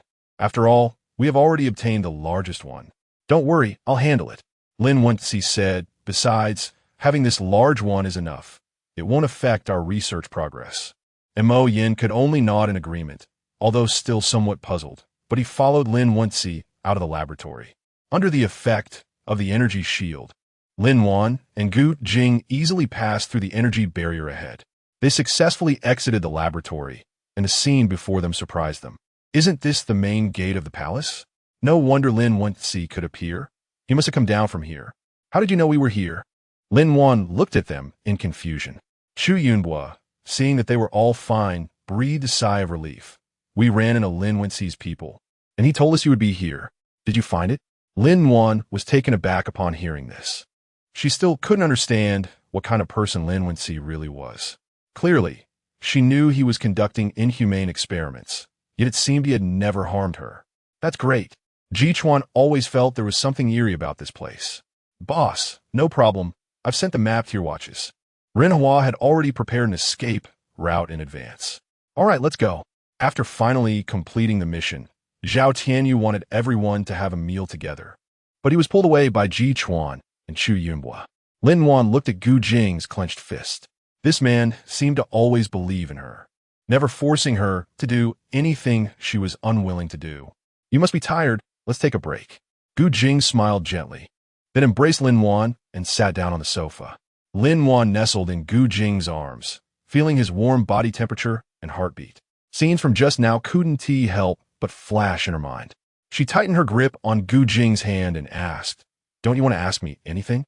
Chapter 105. The stone tablet of space. Gu Jing gently stroked Lin Wan's hair, his expression suddenly serious at the thought of Lin Wensi, but his voice remained soft. If you want to say something, just go ahead. I will always be by your side to protect you, no matter what happens. Lin Wan straightened her body and looked at the man. She realized she should learn to trust him. Even if they separated in the future, she believed she could live well on her own. Actually, last time Lin Wensi gave me an injection of a drug that was supposed to help me recover my memory. Xiaowan, I can't make decisions for you, but I hope you don't only listen to Lin Wensi's side of the story regarding your father. Gu Jing guessed who Lin Wensi was referring to as Lin Wan's father. It was the most famous chemistry expert, Gao Xianfeng, from 20 years ago, who developed several world-shocking drugs. Later, his laboratory was shut down due to his illegal activities in non-natural laboratories, which was recognized as one of the biggest scandals. This matter had far-reaching implications, which was why his elder brother told him about it. It was said that Gao Xianfeng had long been dead. How could he become Lin Wan's father? He needed to investigate this thoroughly. The company over there just opened, and I still need to go take a look. Lin Wan wanted to spend more time with Gu Jing, but there were indeed too many matters to attend to. I know, the important matters come first. You. Before Lin Wan could finish her sentence, Gu Jing smiled, lowered his head, picked her up, and kissed her. Sigh. Lin Wan suddenly lifted her feet off the ground, only able to wrap her arms around Gu Jing's neck. If possible, Gu Jing would never want to let her go. But for now, he could only hold her and give her a deep kiss. This is what you owe me from last time. Gu Jing carried the visibly slightly breathless Lin Wan into the room and placed her on the bed. All right, you rest now. Lin Wan covered her face. It was her first time kissing so passionately, and her cheeks were already a bit red. She gently nodded, watching Gu Jing leave the room, feeling her heart still racing. Upon entering the space, Lin-Wan noticed a huge stone tablet that had suddenly appeared in front of her, which read, Savior number 003, Lin-Wan. She couldn't help but step forward, and the content written on it shocked her. This apocalyptic world had already been destroyed twice, and this time was the final one. The world will of the apocalyptic world and the current world had reached a cooperation, which gave Lin-Wan the opportunity to traverse between the two worlds to accumulate merit. The stone tablet had 2 progress bars, one for the current world and one for the apocalyptic world. The current world had already reached 30, while the apocalyptic world was only at 20. Lin-Wan rubbed her brow. Is this the secret of her rebirth? If she is number 3, then it proves that there are 2 people before her, and they both failed? Lin-Wan felt a bit heavy-hearted. She didn't know if she could succeed, but since there was no turning back, she could only choose to move forward. Wan, why have you been on business trips so often lately? Gao Qingwei looked at Lin-Wan as she walked out of the room. Lin-Wan sighed lightly. Recently, there have been quite a few things happening.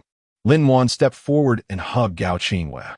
Both worlds had her most important person, and she shouldn't be feeling down. Isn't it just about doing good deeds? Gao Qingwei sensed Lin-Wan's tension and concern. Wan, take care of yourself. Money is endless. Yeah, I know. Lin-Wan gently patted Gao Qingwei's back, released her hold, and said, I have to get busy. There is too much going on lately. Don't wait for me. Gao Qingwei nodded, watching Lin-Wan leave with some worry. She didn't know what Lin-Wan was doing, but she felt that Lin-Wan seemed a bit tired. President Lin, you finally showed up. President Liu has been looking for you like crazy, and Colonel Ku also has something to discuss with you. As soon as she stepped out, she saw Zhuo Hongxiu. While walking, he asked, how's the company? Is the air stove selling well? Lin-Wan needed money for her follow-up plans. Although the government could help, too many would still be a problem. Originally, not many people were buying the air stoves, but ever since Wang Jinghao posted the video, the stock had been cleared out. Zhuo Hongxiu handed his phone to Lin-Wan. Look, it's this video. In a cave, survival streamer Wang Jinghao had been trapped for 3 days. At that moment, he was holding his phone tightly, relying on the support and encouragement from fans in the comments to keep going. Aha, your food is almost gone. What are you going to do? Aha, you have to hold on. As soon as the rain stops outside, they will come to rescue you. Sigh. I said these streamers are just asking for trouble. Wang Jinghao was extremely anxious. His food was almost gone, and most importantly, he had no water. He wouldn't dare drink the rainwater without boiling it. I'm sorry, everyone. I've tried everything I could. I can only wait for someone outside to rescue me. Just when he had lost hope, his phone suddenly rang. He opened it to find a message from his sister. You little brat, I heard you're trapped in a cave. I bought you an air stove and put in the first aid kit. You hang in there. He immediately found the first aid kit behind a pile of rocks, opened it, and discovered the air stove. It's actually an air stove. Ah, how? Why didn't you take it out earlier? That was a knowledgeable fan. What is this air stove? I know. Didn't you all watch the live stream of Thunder Company? If it weren't for the live stream, I would have thought I was time traveling. I've heard of it, but my friend said something about flying skateboards and bubble swimming in the sea. I always thought it was just boasting. Is it real? Can someone please tell me what the air stove actually is? Wang Jinghao also saw the discussions in the comments, and at that moment, a new comment caught his attention. Aha, when using the air stove, pointed a bit towards the cave entrance. Wang Jinghao looked at this big brother, who often sent gifts. After hesitating for a moment, he picked up the air stove and ran to the cave entrance, putting the hard-filtered water on top and turning on the air stove. Chapter 106. Hemostatic agent. With the sound of the air stove starting up, heat began to spread shortly after. Heavens, what is the principle behind this? No fuel? Yeah, and it's so fast. Look, it's already starting to boil. Wang Jinghao also felt the magic of the air stove and couldn't help but mumble to himself. This thing can really help me survive. Brothers, I just watched the live stream of Thunder Company, and I can only say it's amazing. Stop talking halfway. I hope you eat instant noodles without seasoning. It's here, it's really awesome. I strongly recommend you to check it out. I'm going to buy an air stove for bubble fruit. What bubble fruit? Finally feeling a bit relaxed with the water, Wang Jinghao looked at these comments and couldn't help but laugh. He decided to check out Thunder Company after he got out. Lin-Wan returned the phone to Zhuo Hongxiu. So that's how it is. Did the streamer get rescued? Of course. He was rescued by the rescue team after the rain stopped, but he had set the air stove on fire. This is actually more suitable for outdoor camping. And most of his fans are like that. Zhua Hongxiu also felt that this was truly a stroke of luck from the heavens. Not bad. We can consider collaborating with him later. Lin Wan thought that in today's society, live streaming is indeed a very promising field. At that moment, Lin Wan's phone rang. It was Ku Jingyu. Mr. Lin, you finally showed up. If it's convenient, could you come to Lao's place now? Lin Wan was a bit surprised. So urgent? All right, I'll go over right away. She said to Zhua Hongxiu. Let's go to Grandpa Bai's place first. Military conference room. As Lin Wan walked in, she saw Bai Zhongquan discussing something with several high-ranking military officials. She also spotted Gu Jimin and approached him excitedly. Grandpa Gu, you're better now? Although Lin Wan knew that the energy fruit should be effective, she never expected it to cure him. Haha, surprise, right? I specifically asked old Bai not to tell you. You look so haggard, come sit down. Gu Jimin had already regarded Lin Wan as his own child. He could only learn about the news of his family in the apocalypse through Lin Wan, and the two were chatting happily. Then Li Zhui walked in. All right, since everyone is here, let's get started. The others looked at Lin Wan curiously. They had previously thought this young girl was just brought by Grandpa Gu to gain some experience. But now that the meeting was officially starting, she wasn't leaving? Lin Wan felt the gaze of everyone around her and cleared her throat. Should I leave first? Bai Zhongquan smiled and said, stay. This matter is also related to you, and we need to hear your opinion. The others looked even more confused. The topic they were about to discuss could impact the world. And this young girl was supposed to give her opinion? Li Zhui directly called out, Director Jiang, please talk about the enhancer. Director Jiang stood up and faced the people in the conference room. First glancing at Lin Wan before speaking, we are currently unable to replicate the enhancer, but we have created a hemostatic agent by diluting it. Through experiments, we have basically managed to stop bleeding in injured areas in a short time, relieve pain quickly, and promote wound healing. Director Jiang's words caused a small stir in the conference room, but everyone already knew the benefits of the enhancer. And this hemostatic agent didn't seem so essential. After all, the quantity of enhancers was too small. Using it to make a hemostatic agent was putting the cart before the horse. Others didn't know, but Lin Wan was aware that they were trying to sell the hemostatic agent to increase her merits. She looked at the few people sitting in front of her. Unsure of what to say, Gu Jimin patted her hand, signaling her not to worry. Gu Jimin understood Lin Wan's thoughts and quietly told her, don't worry. This agent is also meant to benefit our people. Lin Wan nodded, fully aware of Gu Jimin's good intentions. She looked at the high-level executives and scientists arguing in the conference room and suddenly stood up, saying, I have solved the limitation issue with the enhancers, and we can supply more enhancers in the future. This was not an impulsive decision from Lin Wan. Rather, Chu Yunhua had prepared a sufficient quantity of enhancers for her. The apocalypse side had already conquered this challenge, and this version of the enhancer had little effect on those living in the apocalyptic world. But it was extremely valuable for people in this world. Lin Wan's words caused a stir of surprise. Except for Dean Jiang, who had a look of I knew it. Everyone else stared at Lin Wan in shock. They didn't expect that it was Lin Wan who had developed the enhancer. No wonder she was sitting here. The scene suddenly fell silent. Dean Jiang cleared his throat, breaking the silence. Miss Lin, are you sure? This is extremely important. It's not a joke. Is it true? The issue of the enhancer's limitations has been resolved? Li Zhui was also surprised, as he had previously thought that the other party would not easily relax this limitation. Lin Wan looked at the expectant eyes of everyone. Yes, we have conquered this difficult problem and can supply more enhancers now. Indeed, after the enhancers have really arrived. Great. Olbai should give us a bit more this time. We only got 3 last time. We only got 1 last time. It should be given to us first. The atmosphere in the conference room suddenly became tense, and representatives from various legions began to argue, their voices growing louder. Lin Wan felt a sense of worry upon witnessing this scene. She understood that no matter how many enhancers there were, it was impossible to distribute them to everyone all at once. What should be done? At that moment, Gu Jiamin stood up, slammed the table, and shouted loudly, all right, where are the elders' manners? These enhancers are for everyone, not just for a specific legion or individual. We will distribute them fairly to ensure that everyone can enjoy their benefits. Old Zhu didn't understand this, and since no one else was speaking, Zhu Dehai had to take the lead. Yes, and although there are a few more enhancers now, they still can't be popularized. This hemostatic agent is not a necessity. It would be better to wait until we have more and then directly popularize the enhancers. The one speaking was Yang Rong, who was the most adept at using strategies. Chapter 107. Mass production of airguns. We can't say that. Since we are still uncertain about when we can popularize the enhancers, opening up the hemostatic agent first is also a form of assurance for the public, especially in emergencies, as the hemostatic agent can save lives. Minister of Health Tang Qingqing's words resonated with some people, and they began to rethink the importance of the hemostatic agent. That's right. I support opening up the hemostatic agent. Please take a look at this report. Dean Jiang distributed the prepared materials to everyone. Lin Wan looked at the report and found that hemostatic agents indeed have significant application value. According to the report, excessive bleeding and casualties during emergencies and disasters is one of the main causes of increased mortality rates.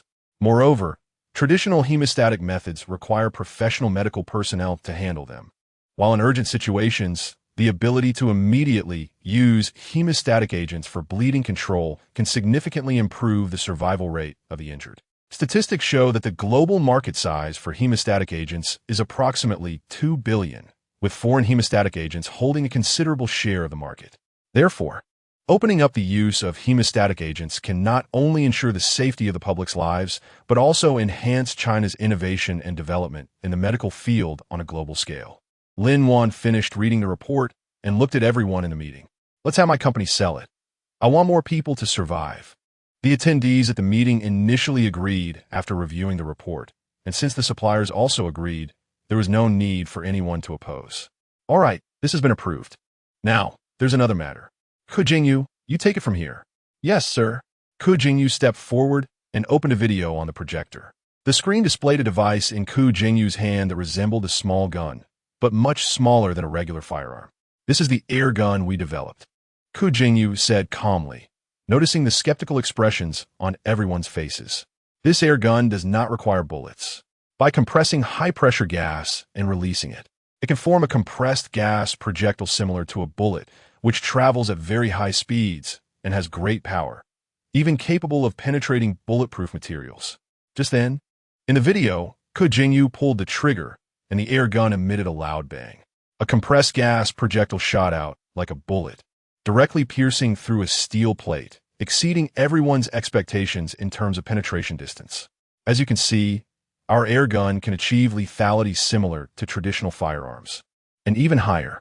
Lin Wan didn't expect that the country's scientific researchers were so capable. It had only been a short time, and they had already developed it. Moreover, it seemed even more compact than what Zhao Tianyu designed. What she didn't know was that after receiving the blueprints and samples, those experts had practically moved into the research institute, dedicating a significant amount of time and energy to research and improvements, which led to their success in such a short time. He pointed to the data charts on the screen and continued to explain, "We use high-pressure gas to drive the weapon, eliminating the need to load any bullets, meaning it is very convenient to use and there won't be any issues with insufficient ammunition." Ku Jingyu raised his head and looked at everyone. "We have conducted multiple experiments to ensure the stability and safety of the air gun. We believe that the emergence of this new type of weapon will provide our military with more options and possibilities in combat. Really no bullets. What about the recoil? Can it fire continuously? What is the maximum range?" Ku Jingyu was already prepared for these questions. The air gun uses an electronic control system, so the recoil is almost zero, and it can achieve continuous firing, with a maximum range of over 400 meters. "How about the accuracy?" someone eagerly asked. "The accuracy of the air gun is also very high and can meet the needs in various combat environments. We have conducted various tests on it, including shooting accuracy and range tests in complex environments, and the results are outstanding." After all this, can it be mass-produced? Of course, we have already started mass production. The first batch of air guns will be delivered to the military by the end of this month. Upon hearing this, everyone turned to look at Bai Zhengquan. "Old Bai, the first batch should go to our first legion, right?" "Nonsense. It should go to the units that need it the most. We are about to conduct military exercises with the U.S. It should be given to us first to deter those guys." Bai Zhengquan helplessly exchanged glances with Li Zhuai. There was no need to argue about this issue, as they had already decided how to allocate it. Later, Ku Jingyu would send the list to everyone. Unfortunately, at that moment, everyone could no longer listen to him calmly, and all surrounded him. Bai Zhengquan looked at Li Zhuai, hoping he would help mediate. Unexpectedly, he saw him, an old Gu, taking Lin Wan out.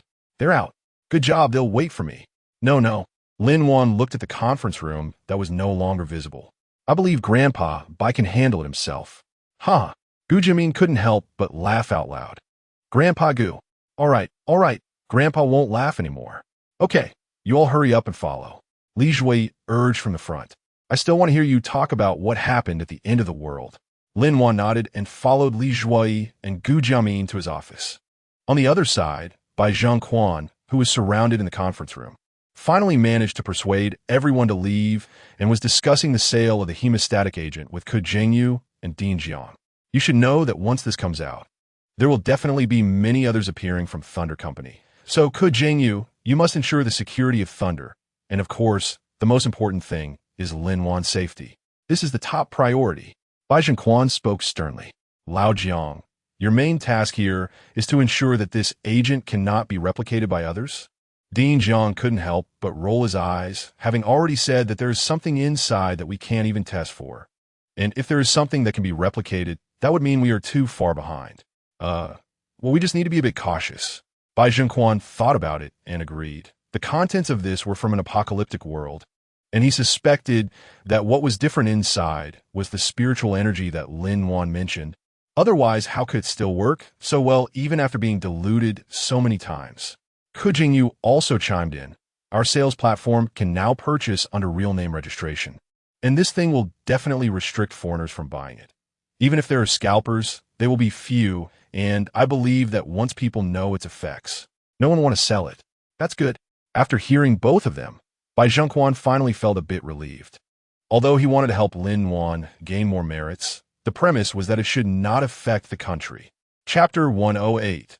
Hemostatic Agent Experiment. Lin Wan didn't have time to go to the company yesterday after chatting too late. Today, as soon as Lin Wan entered the company, she felt there were so many people. Does our company have this many people now? She looked puzzled at Zhuo Hongxiu. Oh, where did this honored guest come from? Lu Mingji came out after receiving the news. Manager Lu, you see what you said? I'm busy with something. Lin Wan also knew it wasn't good to disappear right after the company just opened. There are too many people. If you don't show up, I can't hold on. Lu Mingji said impatiently, pulling Lin Wan along. Let's go, I'll take and meet a few of my new executives. Conference room, these are a few professional talents I specially invited, namely Zhang Lixing, the director of the marketing department, Li Lizhu, the director of the finance department, Qin Hongya, the director of the human resources department, and Shang Guomin, the director of the technical department. Lu Mengji introduced one by one. Everyone, meet our company's big boss, Lin Wan. After her words, except for Shang Guomin, the others greeted her without changing their expressions. As expected of Lu Mengji's recruits, at least their psychological quality is strong. All right, back to the point, everyone report on the work at hand. Lu Mengji pointed to the projector in the conference room. Director Zhang, you go first. Zhang Lixing stood up, stating that the company's products are still too singular. The flying skateboard has long sold out, the bubble fruit is a non-sale item, and there's only the air furnace, which is a good thing, but it's not a necessity, so the market is limited. As he spoke, he looked at Lin Wan. He had already discussed this issue with Lu Mengji before, but at that time, he said that the product development of the company was decided by the big boss. You don't have to worry about this. The company's products will increase more and more, and later you might be too busy to handle it. Lin Wan saw that everyone looked a bit doubtful and directly said, I actually came this time to share good news. We're about to launch a new product, the hemostatic agent, which can stop bleeding rapidly and has a quick healing effect. Everyone exchanged glances, as they didn't know why the company suddenly prepared to sell an agent. But this sounds so fantastical. Is it true? As the technical director, Shang Guomin had to understand a bit about this. Manager Lin, is the effect really this good? Is it applicable to all wounds? What do you mean by rapidly? 5 seconds? The crowd, who initially had no concept, found this time frame unbelievable. Yes, that's right. I brought a sample. There are mice in the lab. We can go try it out. Lin Wan knew these people were skeptical. Shang Guomin nodded. Of course there are. Let's go take a look in the lab. So, everyone headed to the laboratory. In the lab, they saw Lin Wan spraying the hemostatic agent on a mouse with a cut. After 3 seconds, they witnessed an astonishing scene. The blood at the wound had completely stopped flowing, not even leaving a trace. Everyone's eyes widened. Some couldn't believe what they were seeing. Is this really the hemostatic agent? Li Liju was a bit speechless. It's amazing. The company is going to make a fortune. Zhang Lixing looked at the agent in Lin Wan's hand, as if he were seeing money. Incredible. Qin Hongye stared in shock as the mouse inside was already running normally. Shang Guomin, who had been silent after seeing the effect, finally spoke. Manager Lin. I know it's not good to say this, but I want to know if this thing cannot be sold. Lin Wan was a bit puzzled. Why? Are you worried about the side effects? Don't worry. It has already been tested and has no side effects. No. Shang Guomin found it hard to speak. Lin, you may not know that our country has always imported hemostatic drugs from abroad, so I hope. Shang Guomin paused, seemingly thinking about how to express his thoughts clearly. In the end, he decided to speak up. I hope our company can sell this drug directly to the military. I am worried that if it is sold publicly, it might be learned by people from other countries. Unexpectedly, Lin Wan was not angry upon hearing this. Instead, she smiled and looked at Zhua Hongxiu, signaling her to speak. Director Shang, don't worry. This hemostatic agent was developed in collaboration with the military, and the country has already agreed to our sale. After Zhua Hongxiu finished speaking, Shang Guomin finally breathed a sigh of relief. The others also relaxed, as everyone had been wondering what they would do if it were them. I see, that's good. Shang Guomin scratched his head and smiled. Sorry, Lin. Director Shang, I'm glad to have someone like you in our company. Our company has always prioritized national interests and security. She paused and continued. However, this hemostatic agent still needs further clinical trials and approvals. I believe that in the near future, it will become a highlight for our company. Great, that's fantastic. Then let's discuss the lottery event we mentioned to the netizens. Lu Mingxi thought of the endless calls every day, various big shots wanting that skateboard and bubble fruit. If it weren't for the military backing the company, those things would have probably been snatched away long ago. All right, everyone can participate in the lottery for the air furnace we mentioned earlier. Lin Wan almost forgot about this. Hadn't those 1000 bubble fruits already been given to you? Lin, putting aside whether the 1000 bubble fruits are enough, please take a look at how to deal with this pile of big shots wanting skateboards. Lu Mingxi was almost shoving her phone in Lin Wan's face. Lin Wan glanced at Zhua Hongxiu beside her, and the two exchanged a look. Zhua Hongxiu nodded and went out. So many people, wow, they're all tycoons. They're also politicians and celebrities. Lu, you are impressive. Lin Wan looked at the names on Lu Meng's phone. It seems like President Lin is very interested. I'll send your phone number to them. I'm sure they will show you what enthusiasm looks like. Lu Meng smiled superficially as she looked at Lin Wan. No, President Lu, I was wrong. Lin Wan didn't want these people to know her. Otherwise, how could she continue to live her peaceful life? Chapter 109. Live draw giveaway. Okay, the higher-ups agreed. We can sell it. Really, that's great. Lin Wan knew it was definitely the effect of the anti-gravity vehicle she submitted. With that, she couldn't care less about this small-time skateboard. All right, you heard it. The skateboard can be sold. Lin Wan seemed to have not prepared many skateboards. She hadn't planned to sell them at all. Lu Meng squinted her eyes. Don't tell me you prepared nothing. No, of course I prepared. Lin Wan saw Zhua Hongxiu sneaking a laugh. Hongxiu, can you tell everyone how prepared we are? Sure, President Lin. We have prepared 10,000 flying skateboards in stock. So Hongxiu knew Lin Wan was looking for a way out, but this skateboard was indeed what I said just now. They had already started mass production long ago. Lu Meng, who was originally happy about having stock, looked at her in confusion. What's wrong? Wasn't it your request? Yes. I just didn't expect there to be so many. Is that so? Then what do you think the price should be? Lu Meng asked skeptically.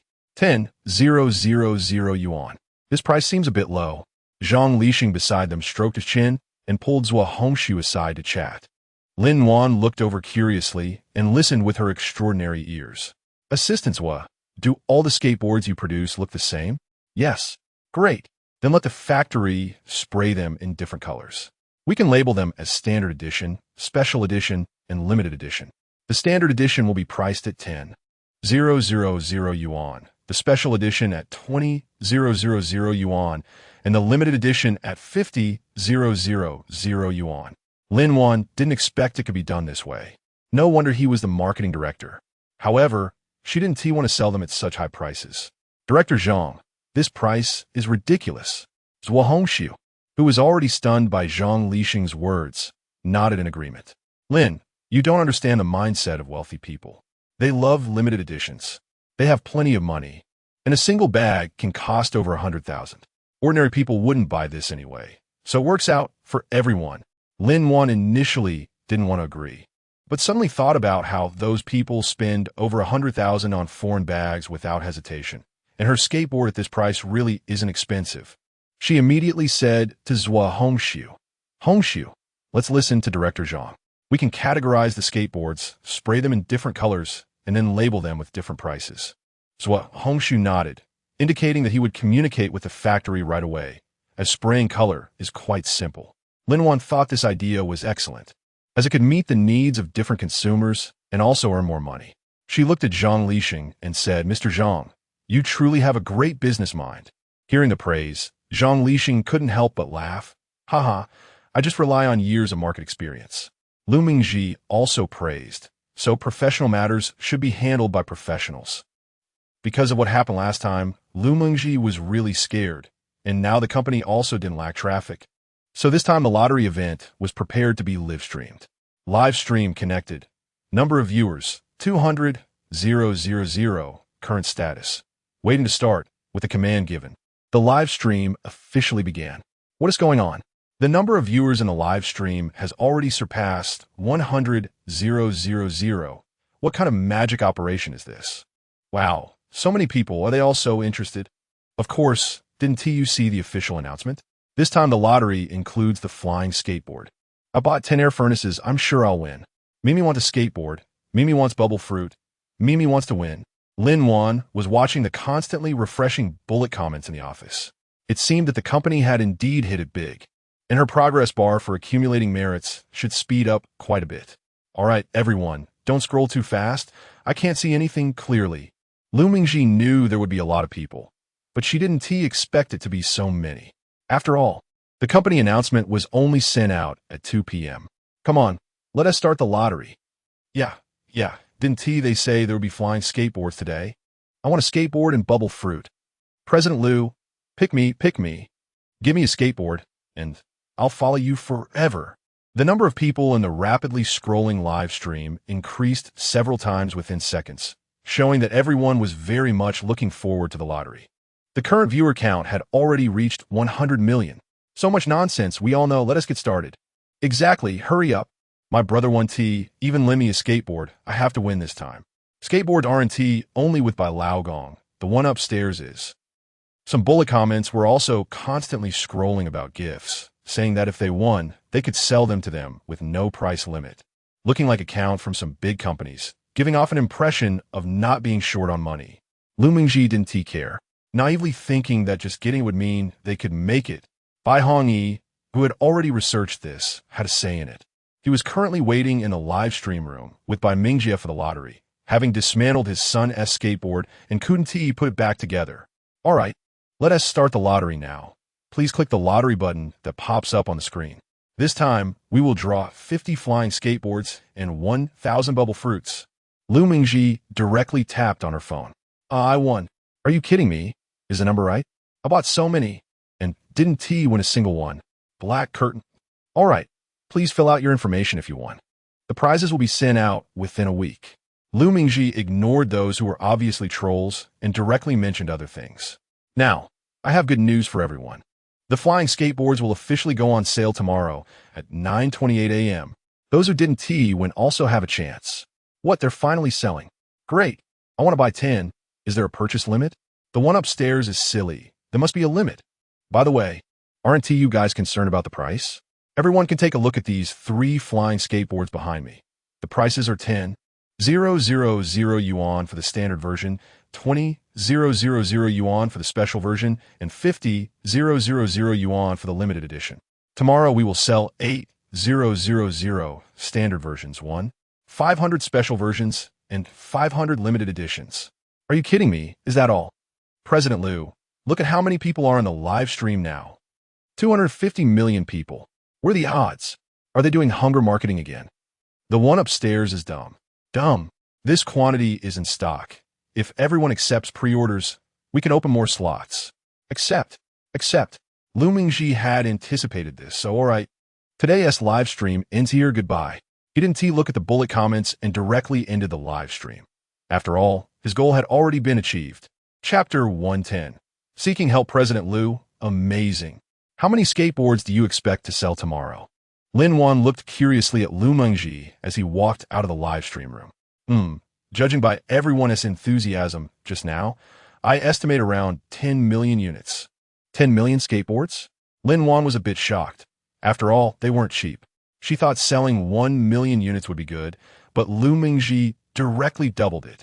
First People's Hospital. In a high-end independent ward, the simple and tidy arrangement made it feel more like a hotel. Unfortunately, the atmosphere here was heavy.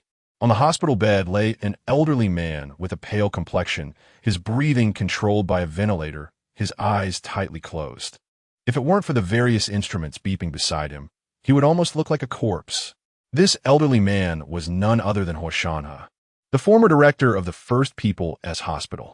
He was in this ward not because he had been a director, but because during his time as a doctor, he had treated countless patients, including many difficult cases. Huo Shanhe's medical skills were superb, earning him the respect and admiration of patients. His career as a doctor didn't end with retirement.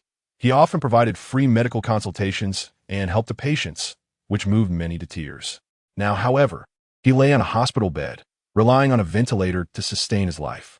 But aging and illness wouldn't spare you, just because you were a good person. The old man, having reached an advanced age, had developed a rare disease. The doctors had done their utmost, but the treatment results were not ideal. Outside the door, the elderly man's family and Director Lon were waiting for the latest test results, hoping for a turnaround. The doctor stepped out, shaking his head helplessly. This illness. We can't treat it. Dong Aihua's legs suddenly went weak. No, please think of another way. Our old Hua has saved so many people in his lifetime. Why can't it be his turn? Mom, take it easy. Hua Changjun supported Dong Aihua to sit down beside him. Director Lon, is there still a chance if we go abroad? Mr. Hua, for myelofibrosis, the current treatment methods mainly involve drug therapy and stem cell transplantation.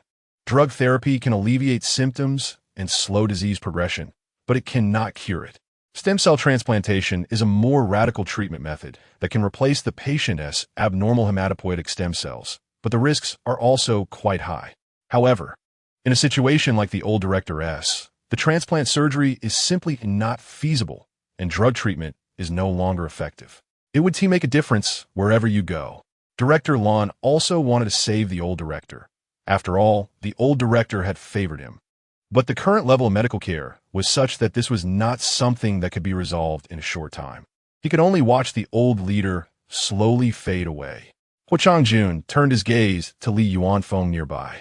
For traditional Chinese medicine, this is blood stasis, liver and kidney insufficiency. If it were earlier, we could have tried acupuncture or massage, but now. Li Yuanfeng shook his head. Dong Aihua understood and couldn't help but cry silently. It's my fault, it's all my fault. When he said he didn't need to see a doctor, I should have forced him to come. Mom, it's not your fault. Huo Changjun held Dong Aihua tightly, unable to contain his grief. Just then, Director Lon suddenly seemed to think of something and pulled Li Yuanfeng aside. Old Li, do you think Lin Wan is capable? What? Are you crazy? She is so young. Did you see the people she treated? Although the number is small, every one of them had miraculous results. The more Director Lon thought about it, the more feasible it seemed. No way, I don't agree. Before, those illnesses were simple. For the old director's case, bringing her in would only harm her. Do we not know the old director's family? They wouldn't allow it. Director Lon believed that the situation old Li was imagining wouldn't happen. Besides, don't you want to save the old director? This. Li Yuanfeng's gaze turned to Huo Changjun, who also looked over. I'll make a call to ask. All right. Shanwan, it's like this. As soon as Director Lon saw that the call on this side had hung up, he immediately looked over with anticipation. All right, she is nearby and will be here soon. But you go ahead and take care of the work over there. Li Yuanfeng looked at the seated Huo Changjun. Okay, I'll handle this. Grandpa, bye. There was just such a situation. So I want to apply for the enhancement potion. This was the simplest method Lin-Wan could think of. Her teacher had explained that the situation was already critical, and this potion would have the fastest effect. Sure, it was originally yours, so you can use it as needed. We trust you. Thank you, Grandpa Bai. Hongshu, take me to the First People's Hospital. Lin-Wan thought about what her teacher had said about the old dean. Although she had never met him, she often heard her seniors say he was a dedicated and responsible good doctor. All right. So Hongshu also knew the situation was urgent and drove quickly. Lin-Wan went directly to the top-level ward. Xian-Wan, you're here. Don't feel burdened. Just give it a try. Li Yuanfeng was worried that the young girl would take matters in her own hands. Yes, Dr. Lin, there's no need to force it. But if you have a method, please feel free to try it. We guarantee we won't hold you accountable. Having already learned about the situation, Huo Changjun bowed to Lin-Wan and said, thank you. What? The medicine just came out? No, it hasn't been tested yet, right? Li Yuanfeng's head was spinning upon hearing this. Don't worry, the military has already tested it, and it's already in use in the troops. Lin-Wan knew that the teacher was worried about her. Does this medicine have side effects? If it's as you said, does that mean many diseases will have a cure in the future? Dean Lon immediately grasped the key point. This medicine should not be released to the public for now. I specifically applied for it this time, and it's not that miraculous. It mainly enhances individual and physical qualities, so, Dr. Lin, we are willing to try. Hearing this, Huo Changjun made the decision. After all, there was no better opportunity. Changjun, what if? Dong Aihua was still a bit worried about such a young doctor. Mom, there's no time left. Dong Aihua looked at her partner lying inside. Okay.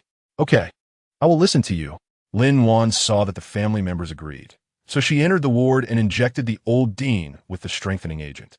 The people outside were still anxiously waiting, thinking that even if the medicine was effective, it would take quite some time.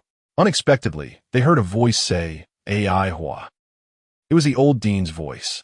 Everyone rushed in and saw the old dean sitting up in bed with his eyes open. Li Yuanfeng and Dean Lon, both professionals, stared blankly at the old dean. They exchanged glances, as if unable to believe what they were seeing, then quickly turned to look at Lin-Wan. Chapter 111, 200 billion. Lin-Wan smiled and nodded at them. This was just a temporary awakening. The old dean needed to rest for a while before undergoing a detailed examination. Dean Lon walked over to Lin-Wan, somewhat incredulous. How is this possible? Would this medicine be available in the future? She turned to Li Yuanfeng, saying, Teacher, the old dean's condition is quite complicated and requires further examination and treatment as soon as possible. I believe that acupuncture will have a better effect in the later stages. In fact, she had already noticed that the black spots on the old dean's body had significantly reduced. When she used her abilities to treat him during the acupuncture sessions later, they would only think it was the medicine's effectiveness. Li Yuanfeng nodded with a smile. Indeed, acupuncture can play a supportive role, but are you confident about it? Lin-Wan chuckled lightly, a hint of pride in her eyes. Well, I mainly believe in this medication from the country. With young people like you in this country, we feel relieved. Huo Shan's voice rang out again. He had learned through Huo Changjun that it was Lin-Wan who saved him. Hearing Huo Shan's voice, Lin-Wan turned her head. I just did my part. Her tone was very modest, but her eyes revealed determination and confidence. However, Huo Shan's expression was solemn as he looked at Lin-Wan. No, this strength is precious. Not every doctor is so unafraid of taking responsibility. Thank you, Dr. Lin. Yes, Dr. Lin, we owe it all to you this time. Here's my phone number. Feel free to contact me if you need anything. Huo Changju knew that people like her Wu Ti accept the money he offered. Mr. Huo, you're too polite. Lin-Wan took the business card, which read Huo Changjun, chairman of Huo Group. Dr. Lin, don't be modest. Just reach out to him if you need anything. We owe you a lot for saving old Huo's life. Dong Aihua, sitting nearby, also looked at Lin-Wan with approval. Li Yuanfeng patted Lin-Wan on the shoulder. All right, come with me. Lin-Wan nodded and followed Li Yuanfeng and Dean Lon to the office. In the office, Li Yuanfeng took out a detailed medical record and began to carefully analyze the old Dean's condition, discussing treatment plans with Lin-Wan. Although Dean Lon did not understand traditional Chinese medicine very well, he was still familiar with the old Dean's condition and quietly listened nearby. After some discussion, Li Yuanfeng and Lin-Wan finally formulated a detailed treatment plan. Dr. Lin, this plan is excellent. Dean Lon nodded in satisfaction. You are truly surpassing your teacher. Thank you for the compliment, Dean Lon. I still have a lot to learn from my teacher. In front of the teacher, Lin Wan dared not be arrogant. Li Yuanfeng agreed. Yes, in the field of medicine, learning is endless. We must continuously learn and improve. Dean Lon nodded repeatedly, saying, well said, well said. This is why you young people have such great potential and prospects. All right, let's proceed according to this treatment plan. Over the next 3 days, Lin Wan began acupuncture treatment for the old dean. Her acupuncture movements were gentle yet focused and meticulous, each needle swift and precise, causing even Li Yuanfeng to look at her acupuncture skills with newfound respect. Lin Wan used a bit of her special ability during each acupuncture session, in conjunction with Li Yuanfeng's medication, allowing the old director's health to gradually improve. 3 days later, the old director's condition had significantly improved, and the black spots had completely disappeared. All that was left was to adjust his body. During this time, Hua Changjun repeatedly expressed his gratitude to Lin Wan. In the end, the old director miraculously recovered and was discharged within a week, and Lin Wan's reputation skyrocketed, truly becoming the miraculous doctor everyone talked about. Thunder Company. How has the company been lately? How are the sales of the flying skateboards? Lin Wan really didn't expect that she was initially prepared to resolve the company's issues, but got stuck with hospital matters. She was really grateful that she had appointed Lu Mengji as CEO. Otherwise, she felt she wouldn't be able to handle so much. That's great. Lin Wan didn't expect the sales to be so high. Wait, 10 million units, that means the revenue. Revenue of 20 billion. Lu Mengji said it directly, so, Lin, are you happy? Wow, 20 billion.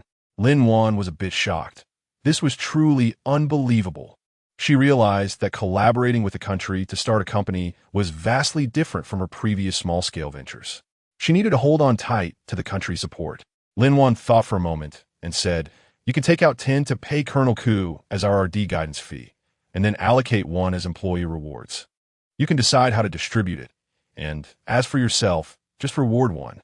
President Lin, isn't that reward a bit too high? Lu Mengji didn't have any objections regarding the RD expenses, but he felt that the employee rewards were too high, considering the base amount was substantial. I think it's justified. After all, the employees' efforts are indispensable, Lin Wan insisted. Moreover, I believe this can effectively prevent our employees from being poached by others. Otherwise, it won't just be a small loss. Okay, then it's settled. Lu Mengji, having listened, no longer opposed the idea. I will have the finance department handle the reward matters as soon as possible. Suddenly, the door was pushed open and Secretary Su Bai rushed in. President Lin, President Lu, something has happened. Seeing Su Bai's flustered demeanor, Lu Mengji knew it was serious. What happened? Take your time and explain. Lin Wan remained calm. President Lin, there's a streamer online who, while live streaming using our flying skateboard, collided with a little girl. Now the whole internet is condemning this streamer, and some netizens have started to boycott our products. Lu Mengji's expression immediately turned serious. We need to handle this situation immediately, otherwise, it could cause significant losses to the company. Lin Wan was also very angry because the flying skateboard has a collision avoidance feature. Unless it is manually turned off, it shouldn't be able to hit people during flight. She quickly opened her phone to search for related videos. Sure enough, the video had gone viral and popped up immediately. Watching the video, her mood became even heavier. In the video, a male streamer initially tested the flying skateboard normally in the air, attracting quite a few viewers. However, at the request of other viewers who sent gifts, he began to attempt some dangerous maneuvers, such as sharp turns at low altitude and high-speed flying. Unexpectedly, he lost control, veering off course and accidentally colliding with a little girl who was watching nearby. The video clearly showed the girl falling to the ground, and the surrounding crowd was in a state of panic. Chapter 112. Sudden situation. Who is this streamer? Did he win the skateboard in a lottery? This is a very famous parkour streamer, Wu Xiong. He must have obtained it through other means since he wasn't on the winner list. Su Bai had already checked the information, and he wasn't on the winning list. Manager Lu, you may not know, but our skateboard has safety protections. It won't hit people unless it is manually turned off. Lin Wan stated with certainty. Really? Is this mentioned in the manual? Lu Mingji was already thinking about issuing a statement. Lin Wan paused for a moment, thinking about how to respond to this issue. First, we need to immediately publish a statement online to inform everyone about the proper usage and safety precautions for our skateboard, and prominently remind users of safety issues on the product page. Second, we need to communicate with Wu Xiong to have him publicly apologize and clarify that it was his misuse that led to this incident. As for the little girl, we should contact her family as soon as possible to pay a visit. We also need to cooperate with the police and relevant departments to investigate and clarify the truth and responsibility as quickly as possible. Subai should contact the relevant media, and we need to hold a press conference. Bai Mingjie was outside playing with his buddies on the flying skateboard, and indeed he had another one. When he saw this incident, a look of dissatisfaction appeared on his face. These people are simply too irresponsible. They play carelessly and harm others. And now others are actually boycotting the product. It's ridiculous. Bai Mingjie grumbled. Yang Tian also felt it was baffling, saying, "Yeah, the instruction manual is very clear. I was just flying around and didn't crash into anyone. Those who are commenting probably haven't used it and are just saying nonsense." Speechless, Xiao Zheng. "I want to do a live stream. You come and film. Don't call me Xiao Zheng, I got it." Bai Mingjie opened the live streaming software. And, as the son of a tycoon, as soon as he started streaming, it immediately attracted a large number of fans. And the number of viewers in the room quickly reached 1 million. He smiled and greeted the camera. "Hello everyone, I'm Bai Mingjie, and today I want to talk to you about a recent incident." He then briefly introduced the flying skateboard incident and the public reaction, before sharing his own views. "I think this incident is very unfortunate, but it is not a problem with the product itself. In fact, this skateboard is very safe as long as it is used correctly according to the instruction manual. There should be no accidents. Now let me prove that. I know, I saw that video. The little girl is so pitiful. I haven't seen it, but I heard my colleague say it. However, this flying skateboard is quite dangerous. It should be banned from flying around in some places. Bai always is awesome." Facing it head-on, Bai Mingjie picked up the flying skateboard and began to demonstrate how to use the product correctly during the live stream. Explaining as he glided, "I know many people haven't used this flying skateboard yet. Let me briefly share my experience. First, we need to ensure that the place we are in is spacious, avoiding other people or obstacles as much as possible. Second, we must maintain balance and not fly blindly or perform overly dangerous maneuvers. Finally, we must follow the safety precautions in the instruction manual to ensure safe use. Hubby is so cool while skating. I also want to buy a flying skateboard. This live stream is so exciting. Bai always has the guts to use it like this. Looks like this skateboard really has safety measures. It's Wu Xiong's problem. You guys go check. Thunder Company and Wu Xiong have both released videos. Did you all see that? This is the result of using the flying skateboard correctly. As long as you operate it according to the instruction manual, there won't be any safety issues. That's it for today, everyone. Goodbye." Bai Mingjie also saw the comments. And since his purpose had been achieved, he directly ended the stream. "Honey, I told you it would be fine."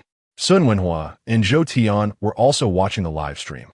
Zhou Tian originally wanted to help Thunder Company since she had used that skateboard too. Young Master Bai is really impressive, but it makes sense. He has nothing to fear. But this Wu Xiong is still arguing. Zhou Tian looked at the video posted by Wu Xiong. "Mr. Qi, are we still going?" The secretary looked at Qin Yin, who was sitting in the car. Qin Yin was watching the video on his phone, hesitating for a moment. "Let's go directly to Thunder Company." "Okay." At Thunder Company, Lin said, "Mr. Wu isn't answering our calls, and he just posted this video." Subai opened the video. In the video, Wu Xiong was sitting in a wheelchair, one leg in a cast, making a painful expression, and began to speak. "Hello everyone, I'm Wu Xiong. I'm very sorry for this accident. However, I want to speak for myself. Thunder Company's flying skateboard did not come with their so-called instruction manual. This is their oversight. Furthermore, I was injured in this accident. My leg is fractured.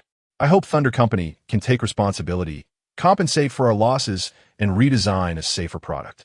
After Wu Xiong finished speaking, the camera focused on his leg, which looked serious.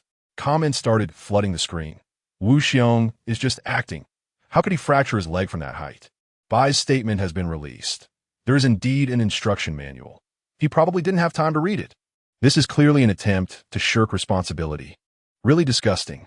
Wu Xiong's video sparked a new wave of public opinion. Some people didn't believe him, while some of his fans began to believe that he truly did not see the instruction manual and made a mistake. Lin Wan looked at Wu Xiong in the video, sensing his attempt to shirk responsibility. Xiao Su, find out which hospital he is in. We should pay him a visit. Ms. Lin, I've already checked. He and that little girl are both in the First People's Hospital. Good, then prepare some things. Let's go see the little girl first. Lin Wan just learned that the little girl had not woken up yet, and she wanted to check on her. Okay, Ms. Lin, you should go now. The media are probably still over there. Lu Mingji felt it wasn't the right time to go, especially since the little girl hadn't woken up. One could only imagine her family's emotions. I think you forgot. I'm still a doctor. Lin Wan said, turning and leaving. Lu Mingji looked at Lin Wan's back, secretly admiring her. Clearly still young, but she was calmer than herself when faced with the situation. Chapter 113. Woke up here. Lin Wan and Zhua Hongshu had just arrived in the basement when they encountered Qin Yan. Brother Qi, why are you here? Lin Wan was a bit surprised at first, but quickly realized, Brother Qi, do you know I own Thunder Company? Yes, I saw you in a live stream last time. Qin Yan hadn't figured out how to tell her about their relationship. Oh, I see. I thought I had exposed myself, luckily. Where are you headed? I want to go to the hospital to see the little girl. Then take my car. It will be difficult for your car to get out. There's still media outside. Okay, then I'll trouble Brother Qi. Lin Wan thought for a moment and agreed, then followed Qin Yan to his car. After the car started, Qin Yan paused for a moment. Wan, what do you think about this flying skateboard incident? Lin Wan also knows that this matter is currently very hot. This incident is truly an unwarranted disaster for the company. However, the one who is hurt the most is still that little girl. I think we should prioritize her, resolve the issue as soon as possible, and ensure she receives the compensation and care she deserves. As for Wu Xiong, we will hold him accountable. Qin Yan knows that she has her own considerations. And you are right. As long as the person is okay, other matters can be negotiated. I understand. Lin Wan and Qin Yan drove to the hospital and went directly to the little girl's ward. She saw the girl's family in the room, very agitated, arguing with the doctor. Lin Wan immediately stepped forward, trying to calm the situation. Hello, I am Lin Wan, the doctor sent by Thunder Company. I would like to discuss this matter with you. Lin Wan's attitude was very sincere, but the little girl's family was extremely angry about her presence. The little girl's mother shouted, her voice sharp and piercing. How dare people from Thunder Company come here? My daughter is still not awake, and you still dare to come? Her eyes were filled with pain and hatred, making Lin Wan feel very uncomfortable as well. Lin Wan took a deep breath and tried to stay calm. I understand how you feel right now, but I am here for her. I am a doctor. Can I see her? The little girl's father expressed extreme anger, saying, the hospital has said there's nothing they can do. You young people from the company are just here to shirk responsibility. Qin Yan, who was nearby, wanted to step forward, but Lin Wan remained calm. This is not the time to discuss responsibility. What you really want is for her to wake up, isn't it? Dr. Lin, is that you? At that moment, Dr. Wei recognized Lin Wan, as everyone in the hospital knew her for having treated the old director. Yes, it's me. Lin Wan glanced at the nameplate on the doctor's white coat. Dr. Wei, how is the little girl? Is her condition stable? Dr. Wei pondered for a moment before responding. The little girl's condition is not very optimistic. She has sustained some head trauma, and there is a mass inside, but due to its special location, the surgical risk is very high. Can I take a look? Lin Wan asked. I have no problem with that, but... Doctor. Wei's gaze turned towards the little girl's family. The little girl's parents exchanged glances, having been very worried about their daughter's condition. At this moment, they felt a glimmer of hope. They were uncertain if Lin Wan could help, but seeing the doctor's attitude towards her, they thought it might be worth a try. Lin Wan looked at the little girl's family and said, you can come with me to take a look, and then you can decide whether to proceed with the treatment. The little girl's mother lifted her head, her eyes a bit moist, and said, okay, we will go with you. Lin Wan nodded and brought the little girl's family into the ward. The little girl lay on the hospital bed, her face calm and her breathing steady. Lin Wan walked to the little girl's bed. On the surface, it seemed she was checking the girl's pulse, but in reality, she was using her special ability to observe the girl's physical condition. She quickly discovered a lump on the girl's head, and the location was truly dangerous. Her heart tightened, realizing the situation was very urgent and needed immediate action. Lin-Wan immediately stopped her pulse-checking action and focused her gaze on the little girl's head. Her brow furrowed slightly, showing some concern. How is it? Dr. Wei also wanted to know how capable this miraculous doctor was. She said directly, I found that the mass is now very dangerous. I'm going to use acupuncture to clear her meridians and help her recover. This. The little girl's mother tightly grasped her husband's hand, hesitating as she looked at Lin-Wan. At that moment, hurried footsteps were heard outside the door. Dean Lon rushed into the ward. Seeing Lin-Wan and the little girl's family in a state of indecision, he immediately understood what was happening.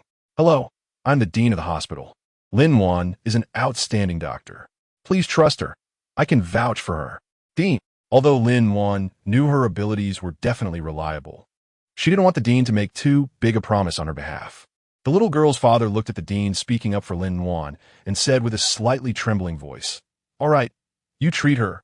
Dean Lon patted Lin-Wan on the shoulder. Lin-Wan didn't say anything further, but quickly took out a set of silver needles, preparing to perform acupuncture on the little girl.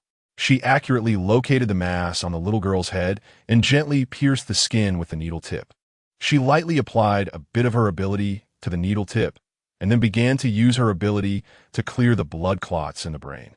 Slowly, the black spots she saw in her vision disappeared.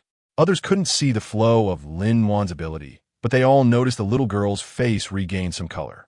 The little girl's family watched Lin-Wan's skilled movements and couldn't help but feel trust.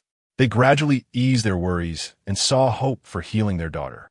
Before long, Lin-Wan pulled out the silver needles, and before anyone could ask the next second, the little girl's eyelids trembled a few times, then slowly opened her eyes. Seeing Lin-Wan, You're awake. Lin-Wan's eyes sparkled with joy as she gently reassured the little girl. Don't be afraid. You are in the hospital, and everything will be all right. The little girl's family saw this scene and finally let go of their doubts and worries. They looked at Lin-Wan gratefully. Thank you, doctor. You saved our child. You're welcome. Well done. I knew you could do it. Dean Lon smiled. So is everything okay now? Yes, basically nothing serious. But if you're still worried, we could do a checkup. Lin-Wan initially thought that it would be fine to discharge the patient directly, but seeing the nervous expressions of the two people beside her, she thought it would be better to do a checkup for their peace of mind. Chapter 114 Wu Xiong Okay. Dr. Wei, please make the arrangements.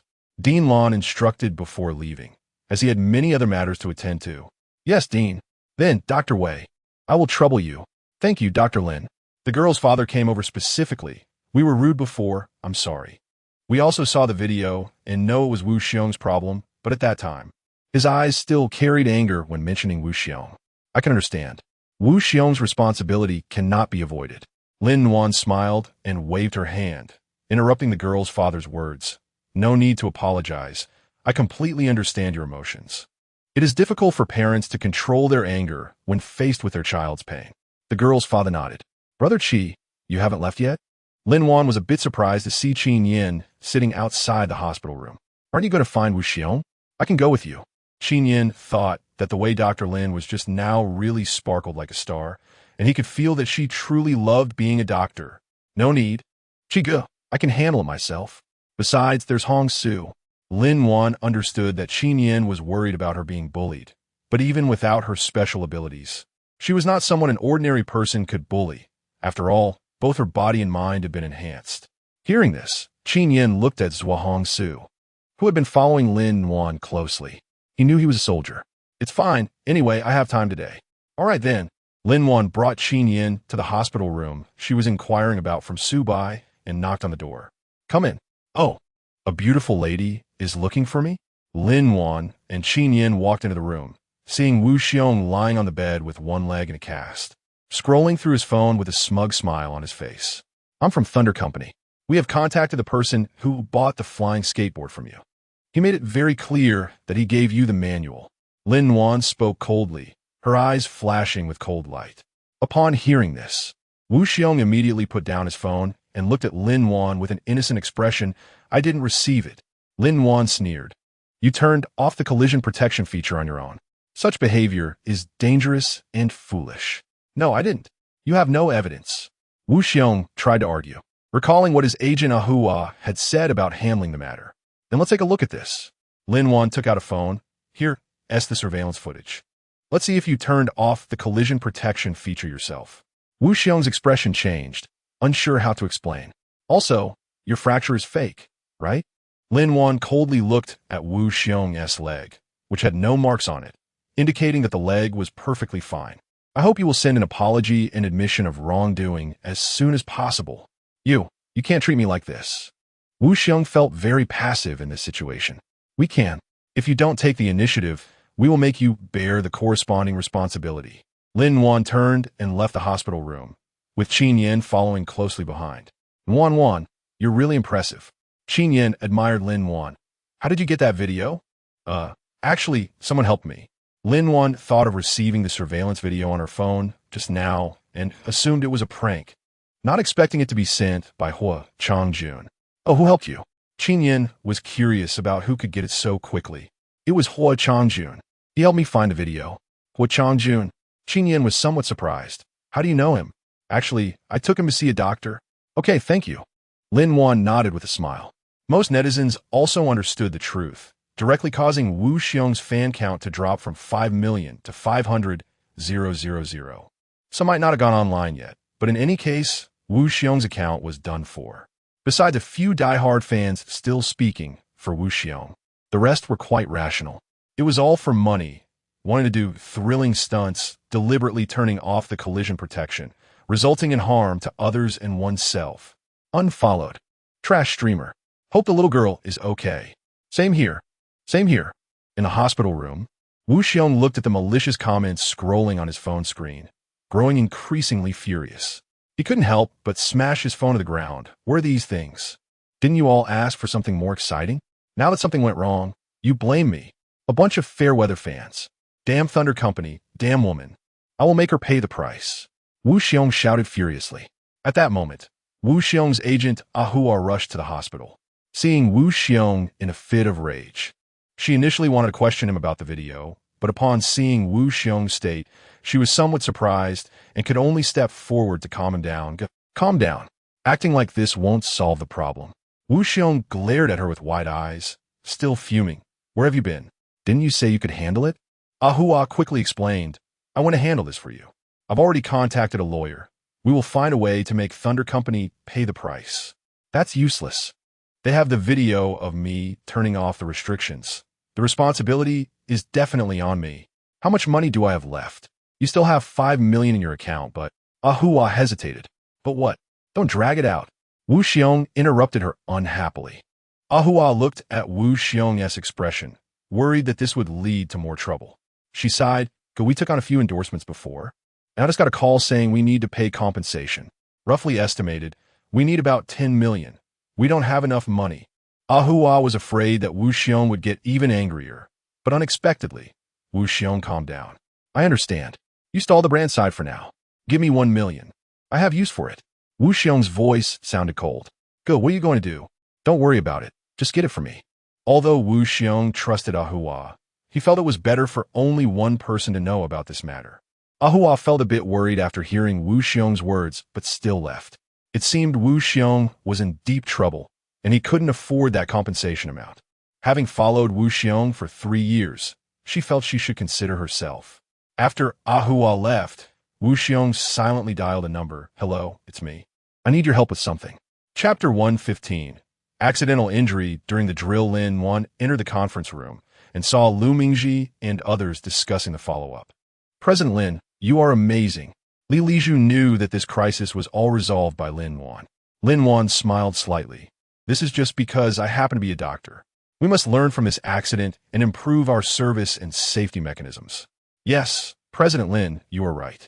Although this accident was not our company's fault, we still need to minimize the risk of similar incidents as much as possible, Lu Mingji said earnestly.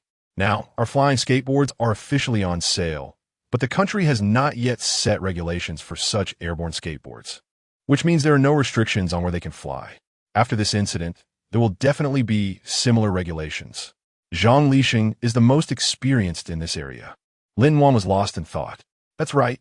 We should take the initiative to cooperate with relevant departments and actively participate in formulating relevant regulations to ensure the safety and compliance of the flying skateboard. Moreover, we can definitely apply to the government for some designated places for flying skateboards. Lu Mingji and the others nodded in agreement, feeling that Lin Wan's suggestion was very practical and wise. Just as they were discussing how to better mitigate the impact of the recent incident, Lin Wan received a phone call. It was from Bai Zhengquan, saying he needed to see her. She greeted the others in the meeting room and left with Zhua Hongxiu. Hongxiu, do you know what Grandpa Bai wants to see me about? I don't know, but I guess it might be related to what you were just talking about. Zhua Hongxiu guessed based on intuition. In the meeting room, Grandpa Li, you're here too. Haha, I have some good news to tell you. Li Zhuai happily waved at Lin Wan, signaling her to sit down. Good news? Lin Wan thought for a moment and noticed a box on the table. Could it be that the hemostatic agent is ready? Can it be sold? Haha, young people are quick-witted. Li Zhuai smiled slightly. So is it good news? Of course it's good news. Thank you, Grandpa Li. Lin Wan thought that the number of people who could be helped by this would definitely be more than daydreams, as its application range is broader. Ahem, all right. The reason I called you here is to discuss your flying skateboard. Bai Zhengquan looked at Lin Wan.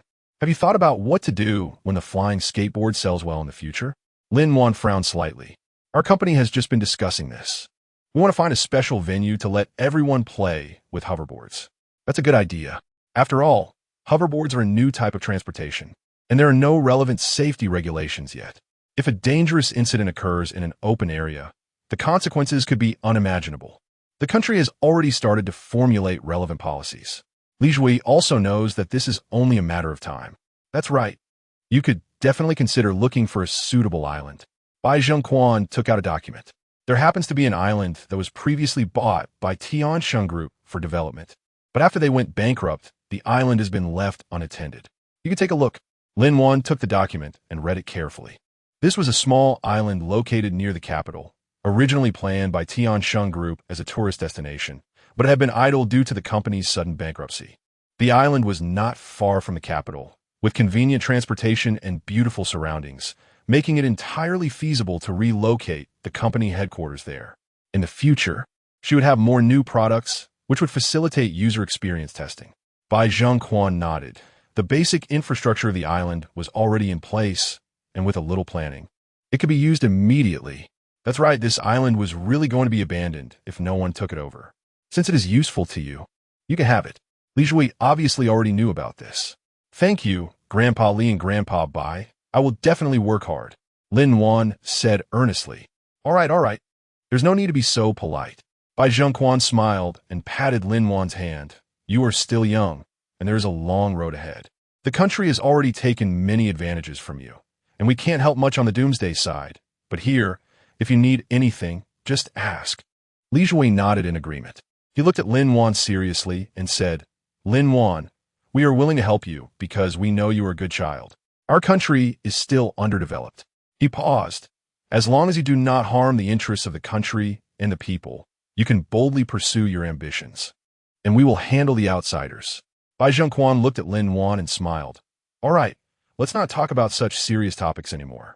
Shaolin, how was the class I mentioned to you last time? Have you had time for it? Lin Wan was taken aback, not realizing how the topic had shifted. Grandpa Bai, Grandpa Li, I just remembered that there are still matters at the company, so I have to leave now.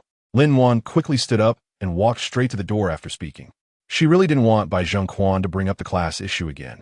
She had truly outgrown that age. At the door, Zhua Hongxiu saw Lin Wan rushing out and thought something urgent had come up.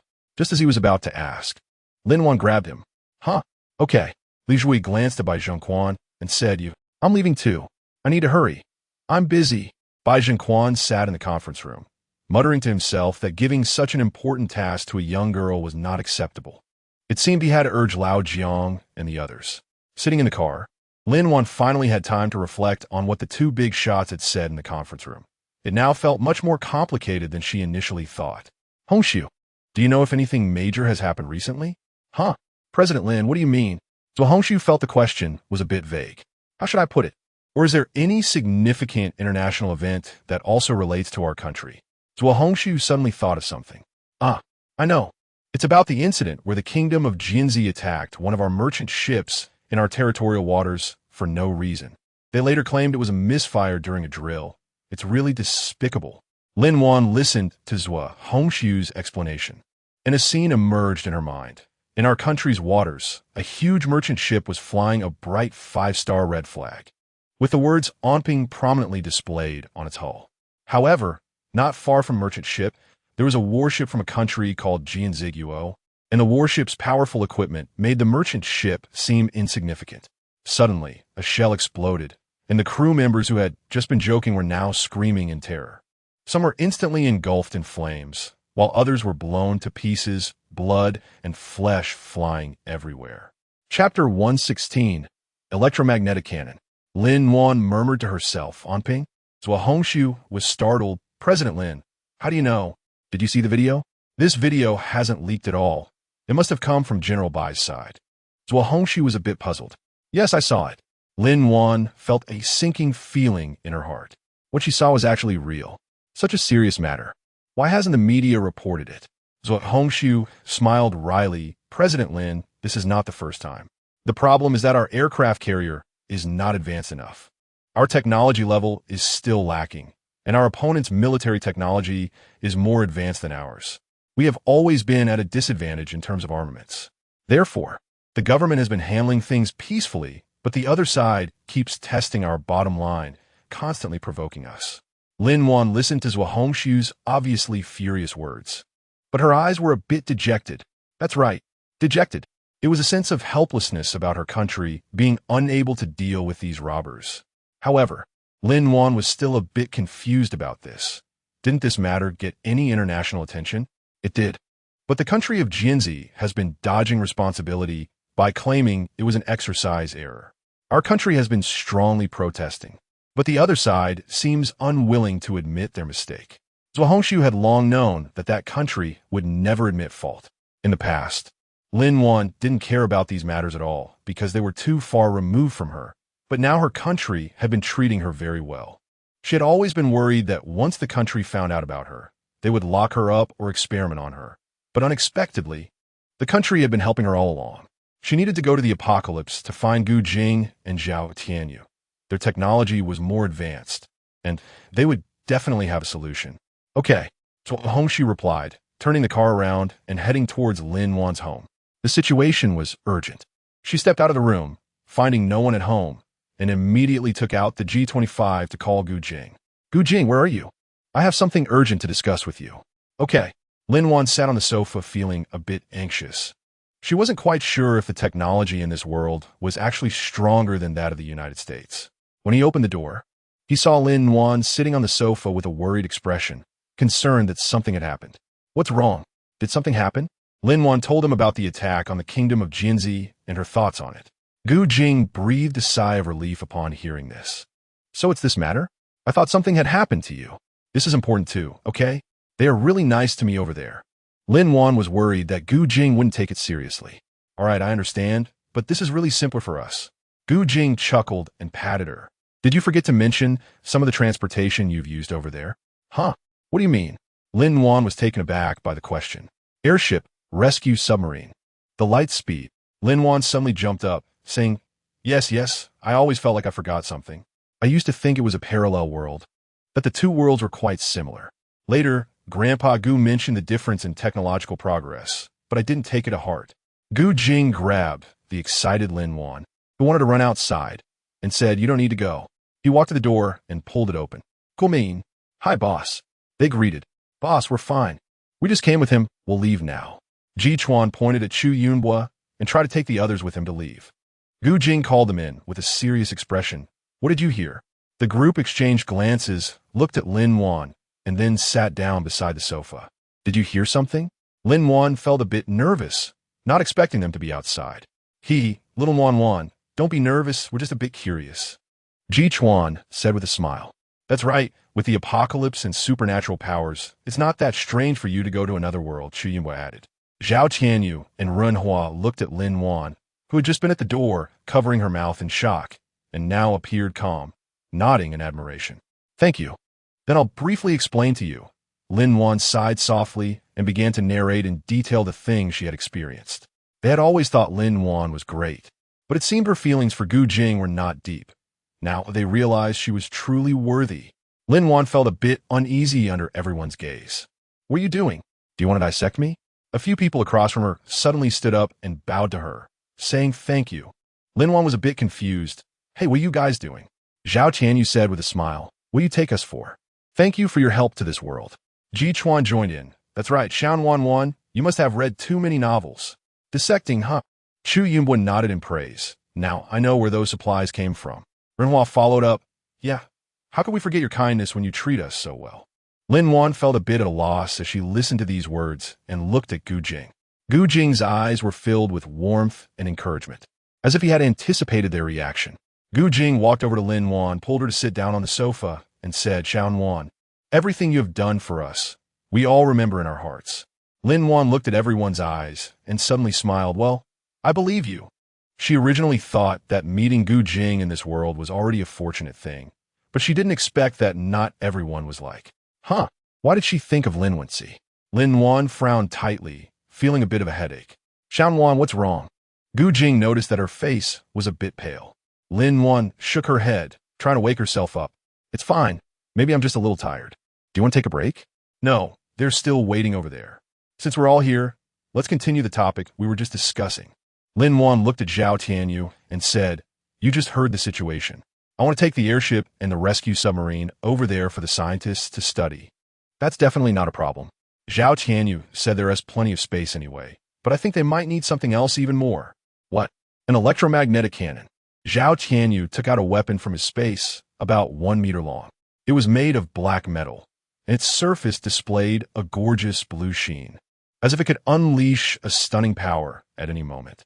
Chapter 117 VR Glasses. Lin Wan looked at the electromagnetic cannon that seemed to emit a blue light, with several buttons and a display screen at the grip, looking extremely precise and complex. "Is this very powerful?" Zhao Tianyu nodded confidently. "Of course. The electromagnetic cannon can reach launch speeds of hundreds of times the speed of sound, with tremendous power. You should have seen Ji Chuan's electromagnetic gun. This one is more than 10 times more powerful." "Really?" With this comparison, Lin Wan immediately understood. "So, this can easily pierce through an aircraft carrier?" Zhao Tianyu nodded. "That's right. As long as you aim accurately, piercing through an aircraft carrier is not a problem." Lin Wan's eyes lit up. "Great, I want this too. Since everyone is here, it's just right because I've been thinking about it. Last time, Wan mentioned that she started a company over there and wanted to sell some convenient products that benefit people's livelihoods, but she didn't know what to sell." Gu Jing thought of what Lin Wan was worried about before, and now was a good opportunity for everyone to brainstorm together. I'm not too sure about this either. Let's ask Erge." Zhao Tianyu just likes inventing and creating weapons. Although he could do a bit of other things, it's rare. If it's just about being popular with everyone, it really comes down to two aspects: either making people comfortable physically or making them happy mentally. Chu Yinbo thought these two aspects were the simplest. That's right, it's one direction. Gu Jing also felt that these two aspects were the most important. Physically, for example, high-tech medical devices that can treat diseases more accurately and quickly, or health monitoring devices that can keep track of one's health status at all times and remind oneself of issues to pay attention to. Mentally, virtual reality games are definitely something no one can refuse. Ji Chuan has the most say on this. He had been pestering Renhua to make one for him, but was always rejected. Gu Jing immediately knew what Ji Chuan was thinking, but this is indeed a good aspect, and it's not difficult for Renhua now. "Renhua, what do you think about virtual reality games? Can we make one?" Gu Jing wanted to know about its feasibility. Renhua thought for a moment.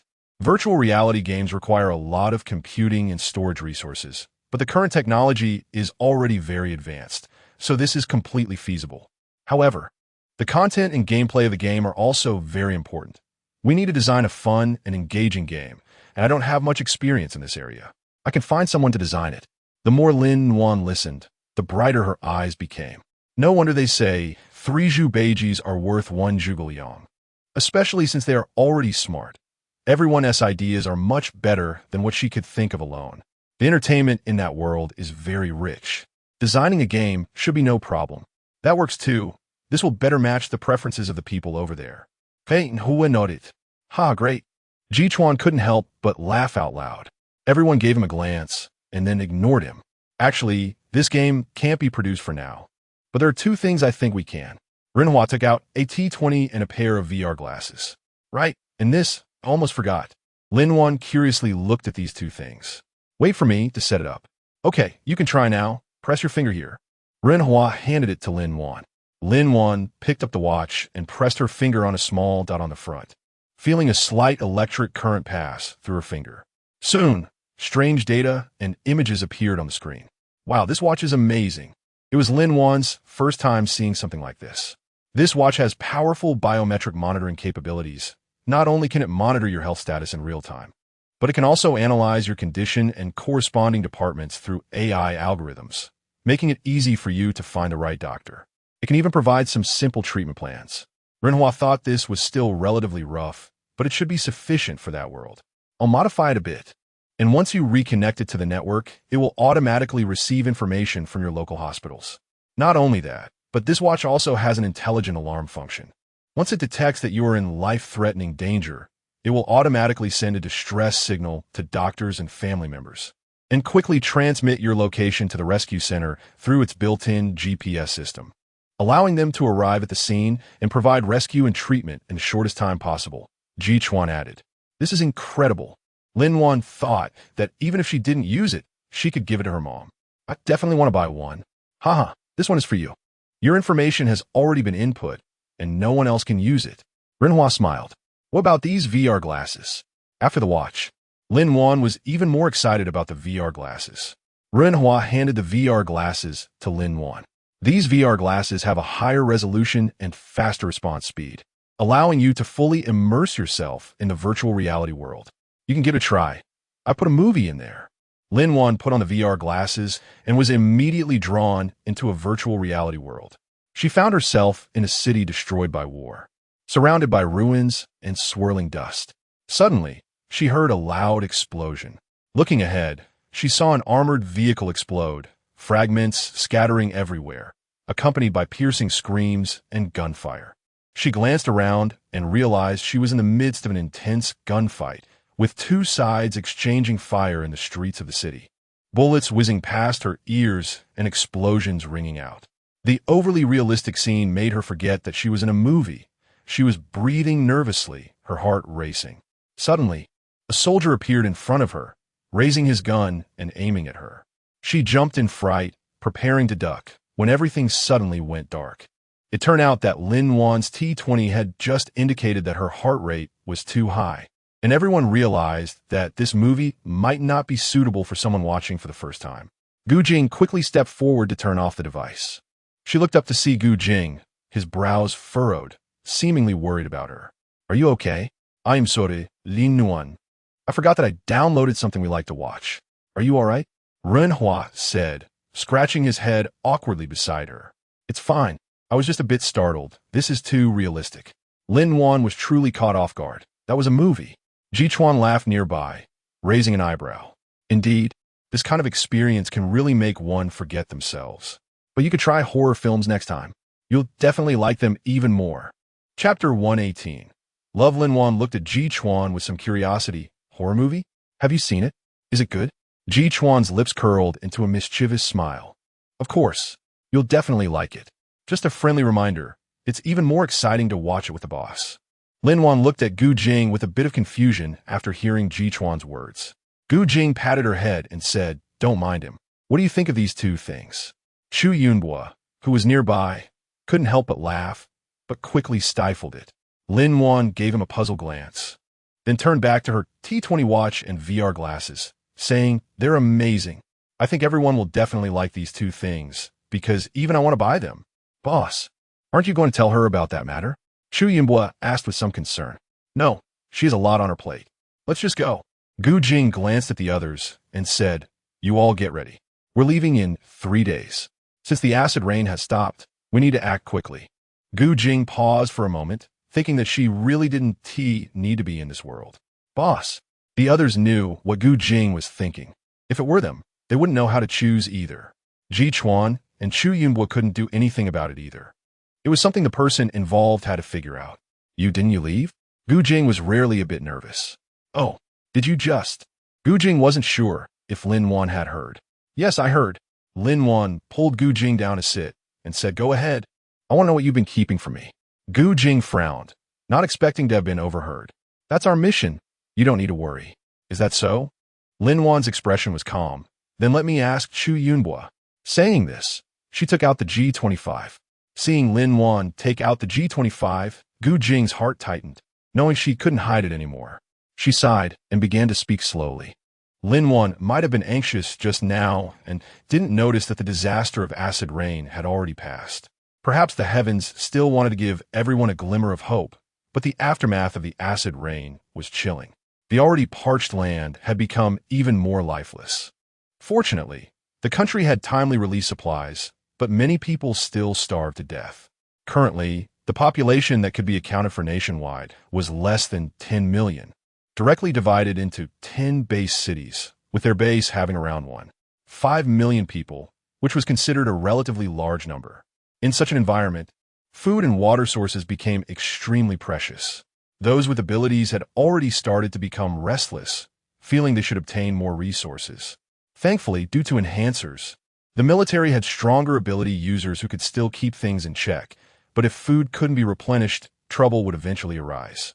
Renhua found out that there was an expert at the Heishui base who had developed a nutrient solution that could replace soil for crop cultivation. They needed to go and bring this expert and the nutrient solution back, but the Heishui base was very far from their current base, and they might encounter many dangers along the way. Lin Wan fell silent for a moment after hearing this, took a deep breath, and said, I want to go. No, it's too dangerous. Gu Jing decisively refused. I have a place to hide, and besides, I have you. Gu Jing frowned, wanting to refuse, but looking into her determined eyes. He ultimately nodded and said, okay, but I have one condition. You can only go if you can meet it. What? Lin Wan thought he would definitely propose an outrageous condition to make her give up. Starting today, you will go learn combat skills with Zhao Qianyu. Lin Wan was a bit surprised when she heard this condition. She had never been involved in martial arts and didn't know if she could learn it. But she also knew that Gu Jing was not the type to make unreasonable demands. There must be a reason for him to propose this condition. All right, I agree. Lin Wan nodded firmly. She felt that learning this in such a dangerous world would be beneficial. However, she asked, why aren't you the one teaching? Gu Jing explained. Zhao Tianyu's martial arts skills are more systematic and professional. He has more experience in this area than I do, making him more suitable as a coach for beginners. However, the real reason was that learning this would require hard work and could even lead to injuries, and Gu Jing felt he couldn't be tough on her. Of course, he secretly hoped that Lin Wan would find it too difficult and give up. Lin Wan nodded after listening. All right, I understand. I will learn combat skills from Zhao Tianyu and work hard to improve my abilities. I'll take my leave now. Lin Wan was walking to the door, just about to open it, when Gu Jing suddenly hugged her from behind. She felt his warm breath on her neck, and her heartbeat involuntarily quickened. His arms wrapped around her waist, firmly holding her in place, and she could even feel his strong chest rising and falling with her breaths. Is there something else? Lin Wan asked nervously, yet for some reason, she slightly twisted her body. No, just... Gu Jing's voice was deep and hoarse. I just want to hold you. She instinctively turned around, only to collide with Gu Jing's gaze. How come you? Before she could finish her sentence, he suddenly pressed her against the door, his passionate lips and tongue igniting her like flames. She hesitated for a moment, but still wrapped her arms around his neck. However, slowly, Lin Wan felt a bit breathless, and she punched Gu Jing's back. Gu Jing noticed and gently released her, smiling as he looked at her flushed lips. What's wrong? Can't breathe? Inhale. Gu Jing chuckled. Lin Wan took a few shaky breaths, a bit embarrassed but still mustering the courage to lift her head.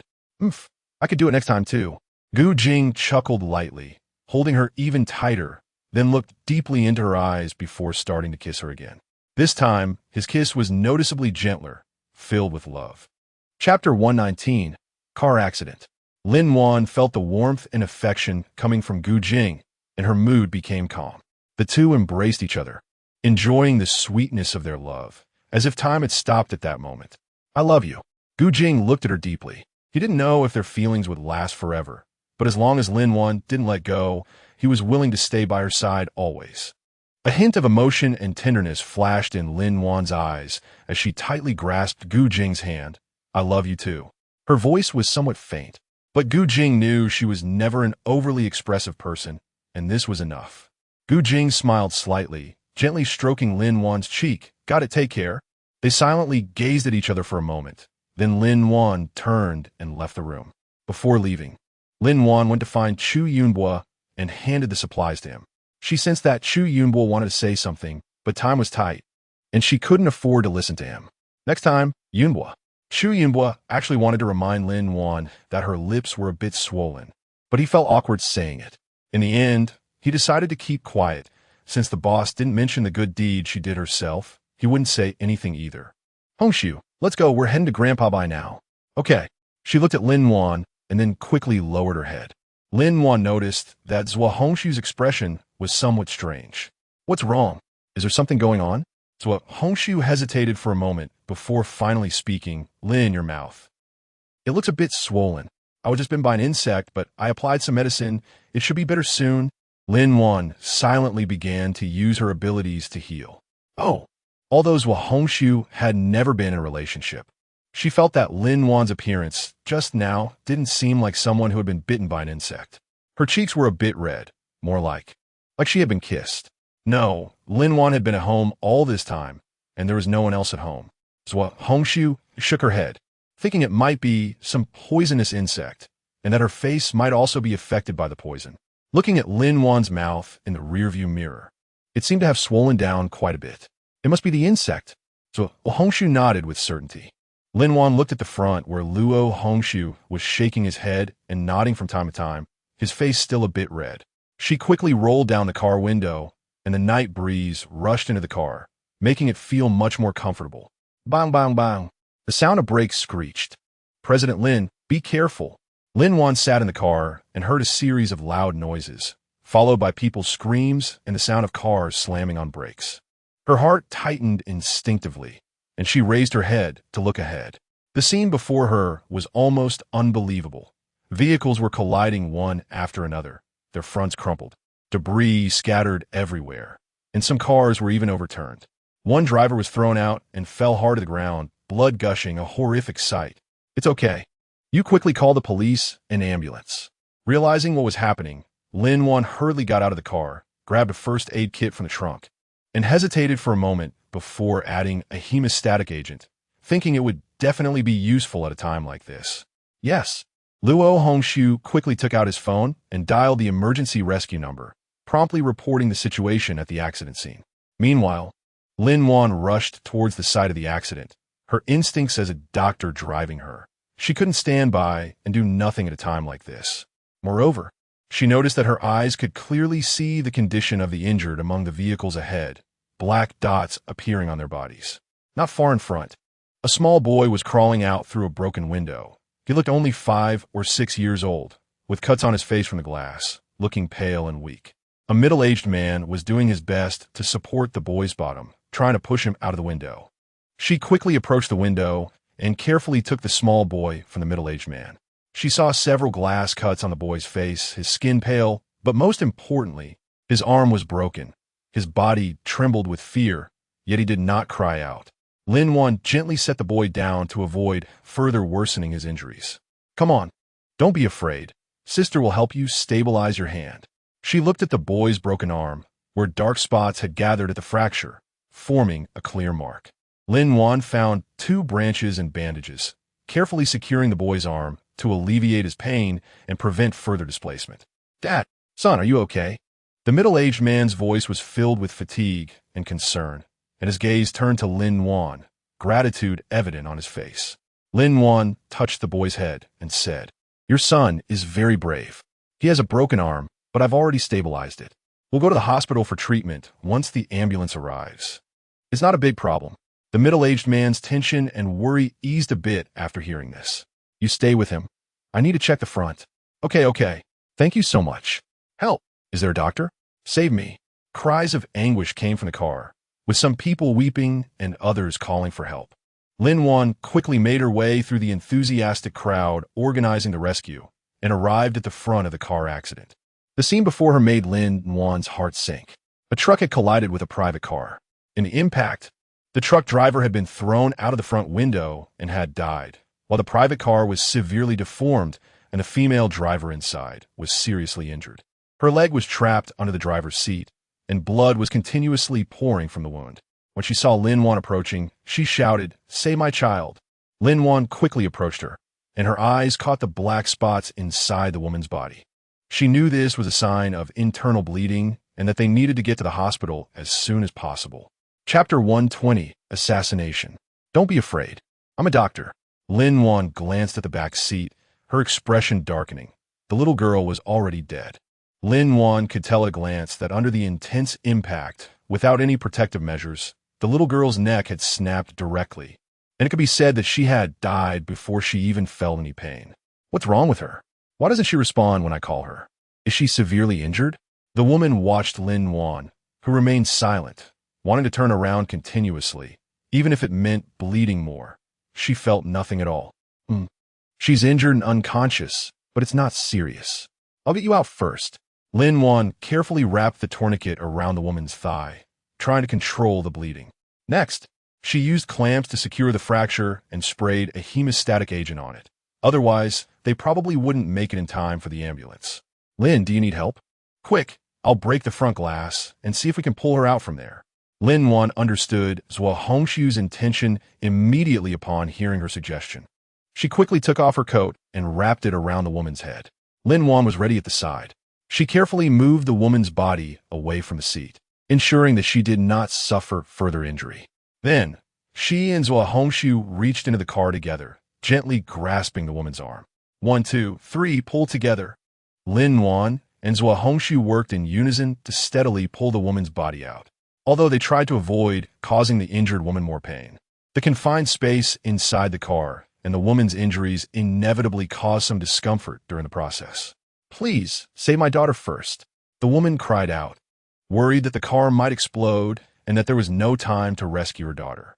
We're almost there. We'll save you both, don't worry. Lin Wan assured the woman, then turned to look for help nearby. Is there anyone who can lend a hand? I will. Zhao Kai came over. I'm an intern doctor. You must be a doctor too. He had been observing Lin Wan for a while and was sure she was a doctor. Yes, that's great. We need to keep her stable. Please help hold her body from the outside and keep it steady. Understood. Zhao Kai also saw the little girl, and when he opened his mouth to speak, he caught Lin Wan's gaze and understood what to do. Ma'am, please stay calm. We will get you out of here as soon as possible. We need you to cooperate with our actions. Please don't struggle to avoid further injury. Are you ready? The woman nodded painfully, taking a deep breath to try to relax her body. Lin Wan and the others carefully began to move, trying to steadily pull the woman's body outward. Finally, with their efforts, the woman was successfully rescued from the broken glass window and placed safely in a secure location. You did great, ma'am. You're safe now. The ambulance is on its way. Please stay calm. Everything will be all right. The woman grabbed Lin Wan's hand and said, My daughter, save her. Lin Wan felt the woman's tension and anxiety. She gently held the woman's hand and said, Don't worry. The ambulance is on the way, and professional medical staff will be here soon. Your daughter will be fine. Okay. The woman, unsure if she realized something, hadn't cried despite the pain she felt earlier, but now tears were streaming down her face. Lin Wan looked at Zhao Kai and shook her head. She couldn't handle any more stimulation right now, although she had used a hemostatic agent. Internal bleeding was beyond her control. At that moment, the sound of an ambulance came from not far away. Lin Wan breathed a sigh of relief. It had finally arrived. Could you please explain the situation to the doctor here? I have to leave for something urgent. Lin Wan nodded at Zhao Kai, believing he would know how to tell the doctor about the little girl, and turned to leave the accident scene. At this time, Lin Wan sensed that a man to her front left seemed a bit off. Upon closer inspection, he appeared to be another victim of the car accident, with a bandage wrapped around his head. Lin Wan thought to herself that she might be overly nervous due to the apocalypse. Meanwhile, Wu Gang recalled his brother saying that if he could successfully injure the woman this time, then all the medical expenses would be covered. Wu Gang's expression twisted into a sinister snarl as he approached Lin Wan, pulling out a knife and charging at her. However, he did not anticipate that Zhuo Hongshu had already noticed his unusual actions and was prepared to respond. Zhuo Hongshu reacted quickly, stepping in front of Lin Wan and aiming for Wu Gang's hand, delivering a powerful kick to his arm. This kick was unexpectedly effective, accurately striking Wu Gang's wrist and forcing him to drop the knife. Wu Gang let out a painful howl, clutching his injured wrist, a fierce glint flashing in his eyes. He realized his plan had failed, but he was not going to give up easily. He turned to flee the scene, trying to blend into the crowd. Zhuo Hongshu saw this and immediately gave chase, her agility allowing her to swiftly navigate through the crowd. Stop! Hongshu, don't chase. Lin Wan was worried there might be an ambush, unsure if Zhuo Hongshu would be in danger.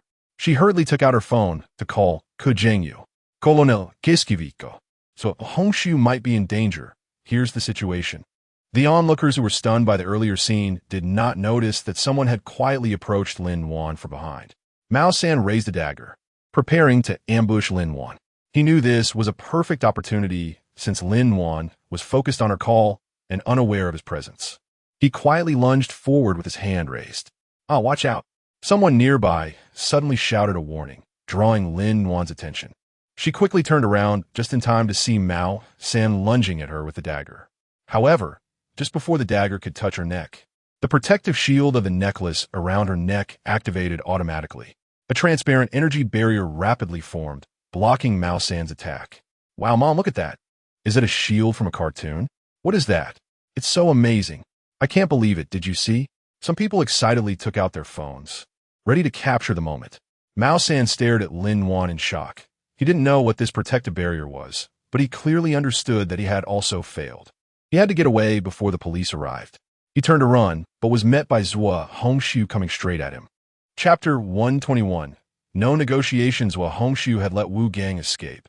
And just then, Ke Zhengyu called, so she decided to leave the rest to him. Zhuo Hongshu's gaze was sharp as she grabbed Mao San by the collar, blocking his escape. Do you think you can get away? Zhuo Hongshu's voice was filled with anger. Mao San managed to break free and threw Zhuo Hongshu aside. You think you can stop me? Mao San scoffed at Zhuo Hongshu. Hongshu, keep going. Lin Wan was worried that Zhuo Hongshu might not be able to hold her own, so she threw her a ray snake weapon. Zhuo Hongshu caught it and immediately recognized that she had never seen this gun before, but it looked impressive. She aimed directly at Mao San's leg and fired a shot. The sound was almost non-existent, and if she hadn't seen Mao San fall after being shot, she might not have been sure she had hit him. Plus, she felt no recoil from the gun. Lin Wan watched as Mao San clutched his leg and wailed in pain, feeling relieved as her tension eased slightly. At that moment, Ke Zhengyu also arrived at the scene with his men. Lin Wan looked at the soldiers rushing over and then at the onlookers holding their phones. It seemed that peaceful days were over. President Lin, are you okay? Ke Zhengyu rushed over as soon as he received the news. If it weren't for the accident, he would have arrived much earlier. I'm fine. You can handle this guy. I need to hurry to see Grandpa Bai, but General Bai is currently on the fleet. Is there something urgent? You know about the last incident. In fact, General Bai went to negotiate. That's great. They are preparing to admit their mistakes, right? Lin Wan smiled. However, she was taken aback when she saw Ke Zhengyu's serious expression. No, they won't apologize, but they will compensate us with something else. Impossible. Grandpa Bai won't agree to that. No, this is what General Bai proposed. President Lin, we don't have the weapons to deter their navy, so our bargaining power is. After saying that, Lin Wan took a gravity-defying drift device from the trunk of a car and flew into the sky, heading towards the fleet. President Lin, Zhuo Hongshu hadn't even had a chance to speak.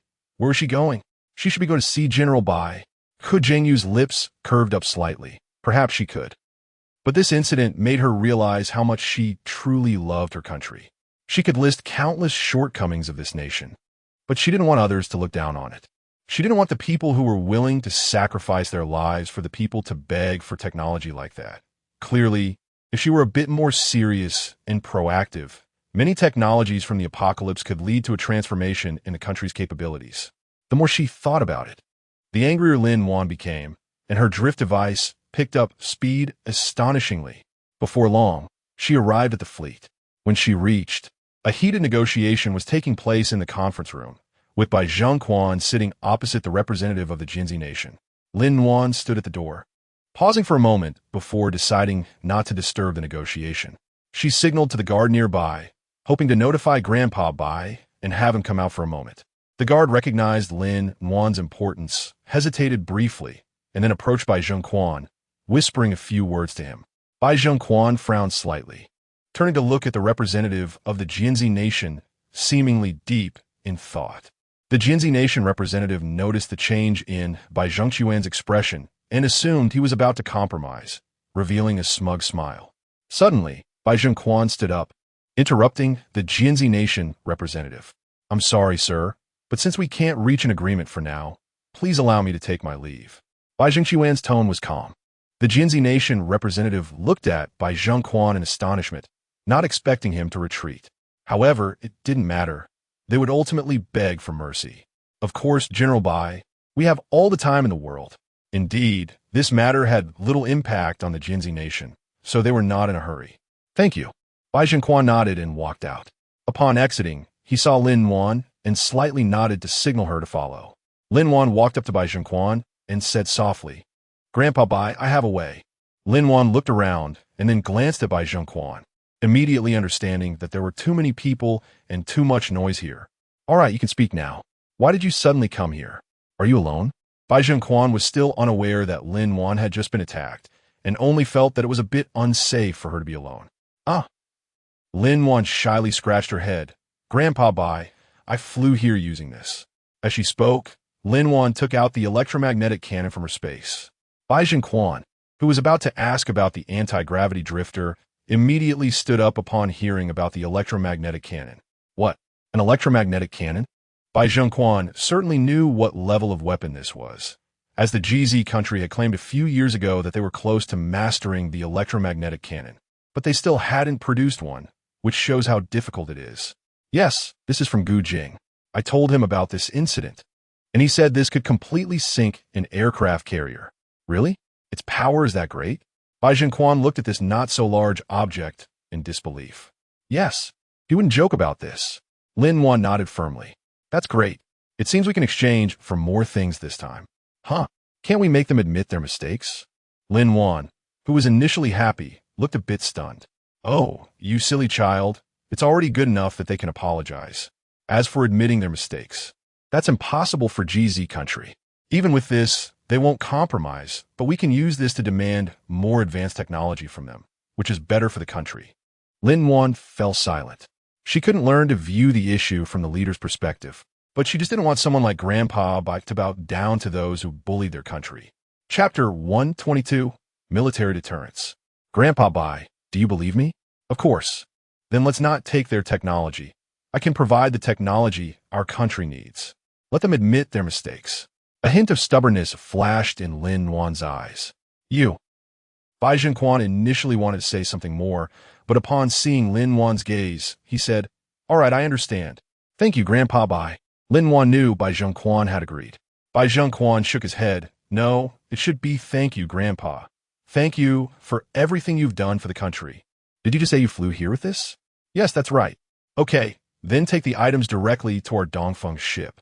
Hand the electromagnetic cannon over to the Commander Yu Haifeng on board and teach him how to use it. We'll take care of the rest." Bai Zhengquan patted Lin Wan's shoulder. Lin Wan nodded and quickly headed to the Dongfeng warship with the electromagnetic cannon. On the ship, Commander Yu Haifeng had already received the news and was waiting. He was an experienced naval leader with a deep understanding of warfare techniques and strategies. When he saw Lin Wan approaching with the electromagnetic cannon, a glimmer of anticipation flashed in his eyes. Lin Wan handed the electromagnetic cannon to Yu Haifeng and briefly explained how to use it. She said to Yu Haifeng, "Commander, this is our country's latest technological achievement. I hope you can make full use of its capabilities." Yu Haifeng took the electromagnetic cannon with a serious expression.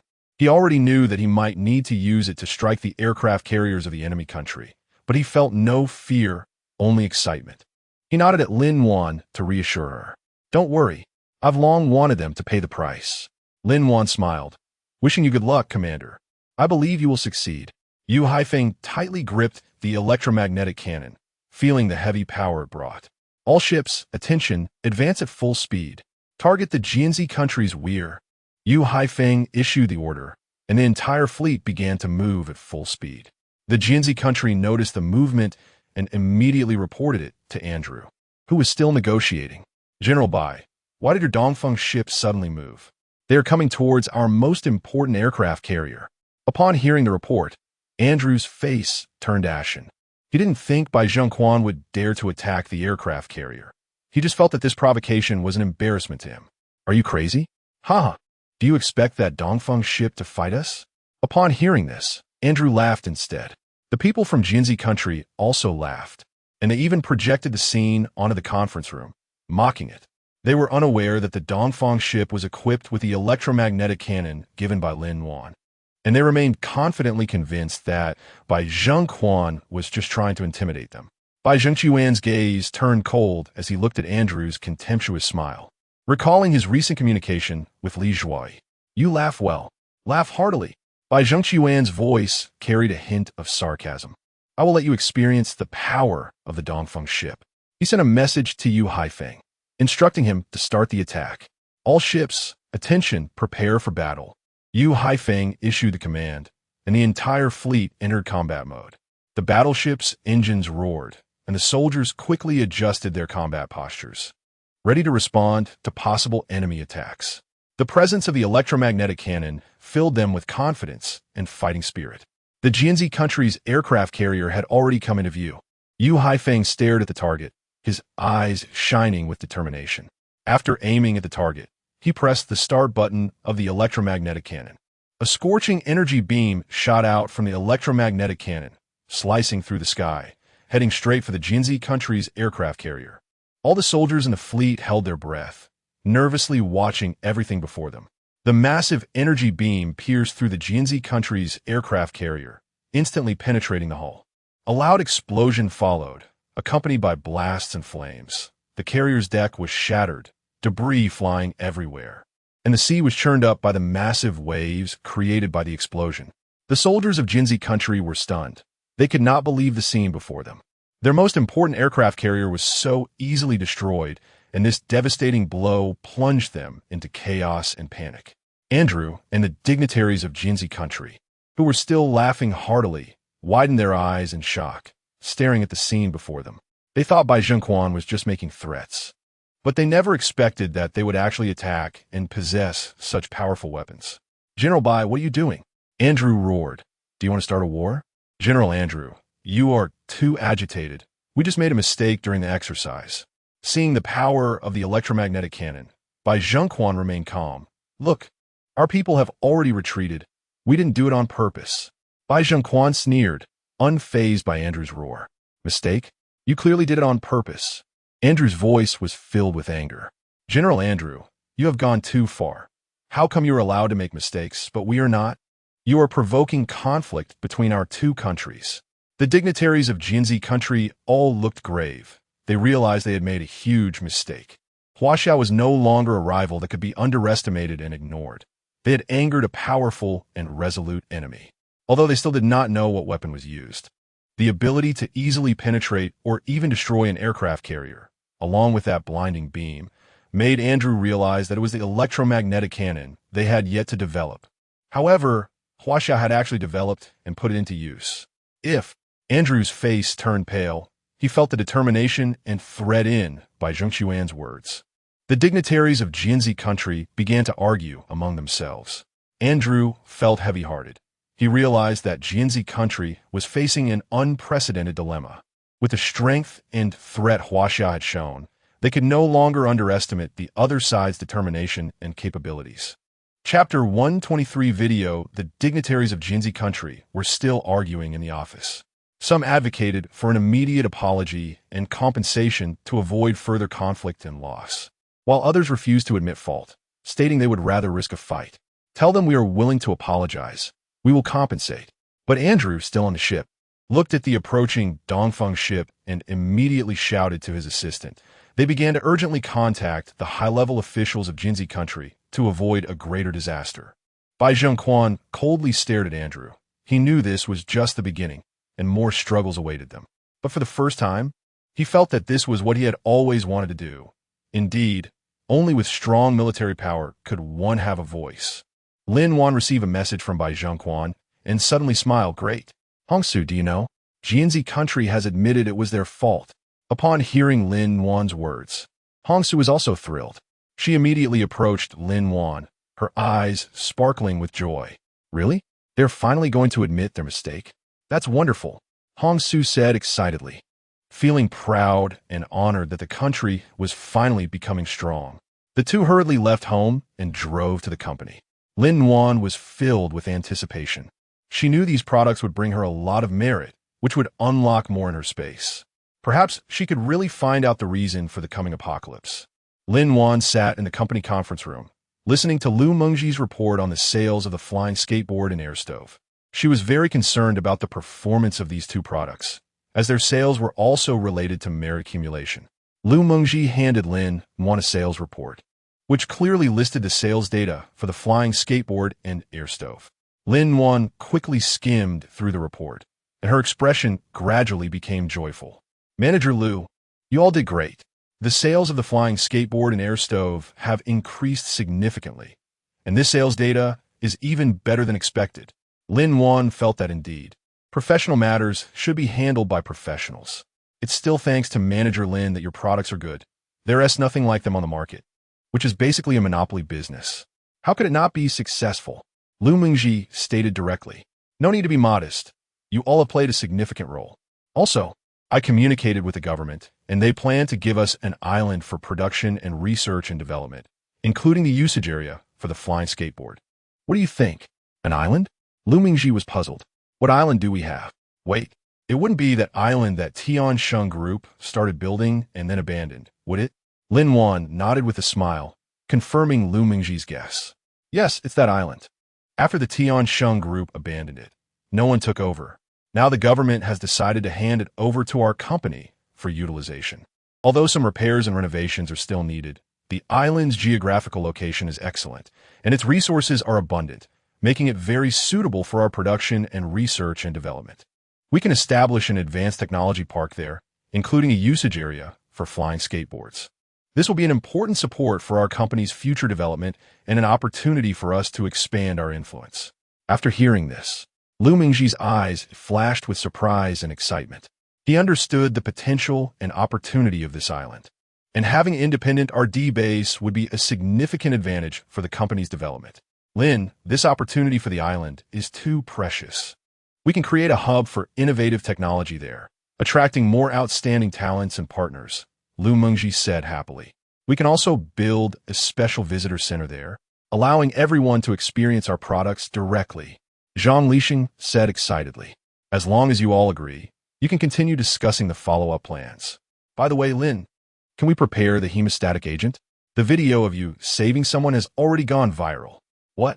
Let me see. Lin Wan opened her phone, and her rescue video quickly spread online. Especially when people saw the protective shield, many initially thought it was a movie. It wasn't until they saw the news about the car accident that they realized it was real. This instantly sparked widespread discussion and heated debate. On major social media platforms, the topic of the protective shield was widely discussed. Many netizens shared the video and left comments. Lin Wan felt like curling her toes while reading them. Is this real? Is this the protective shield from a sci-fi movie? The goddess is amazing. She looks so beautiful while saving people.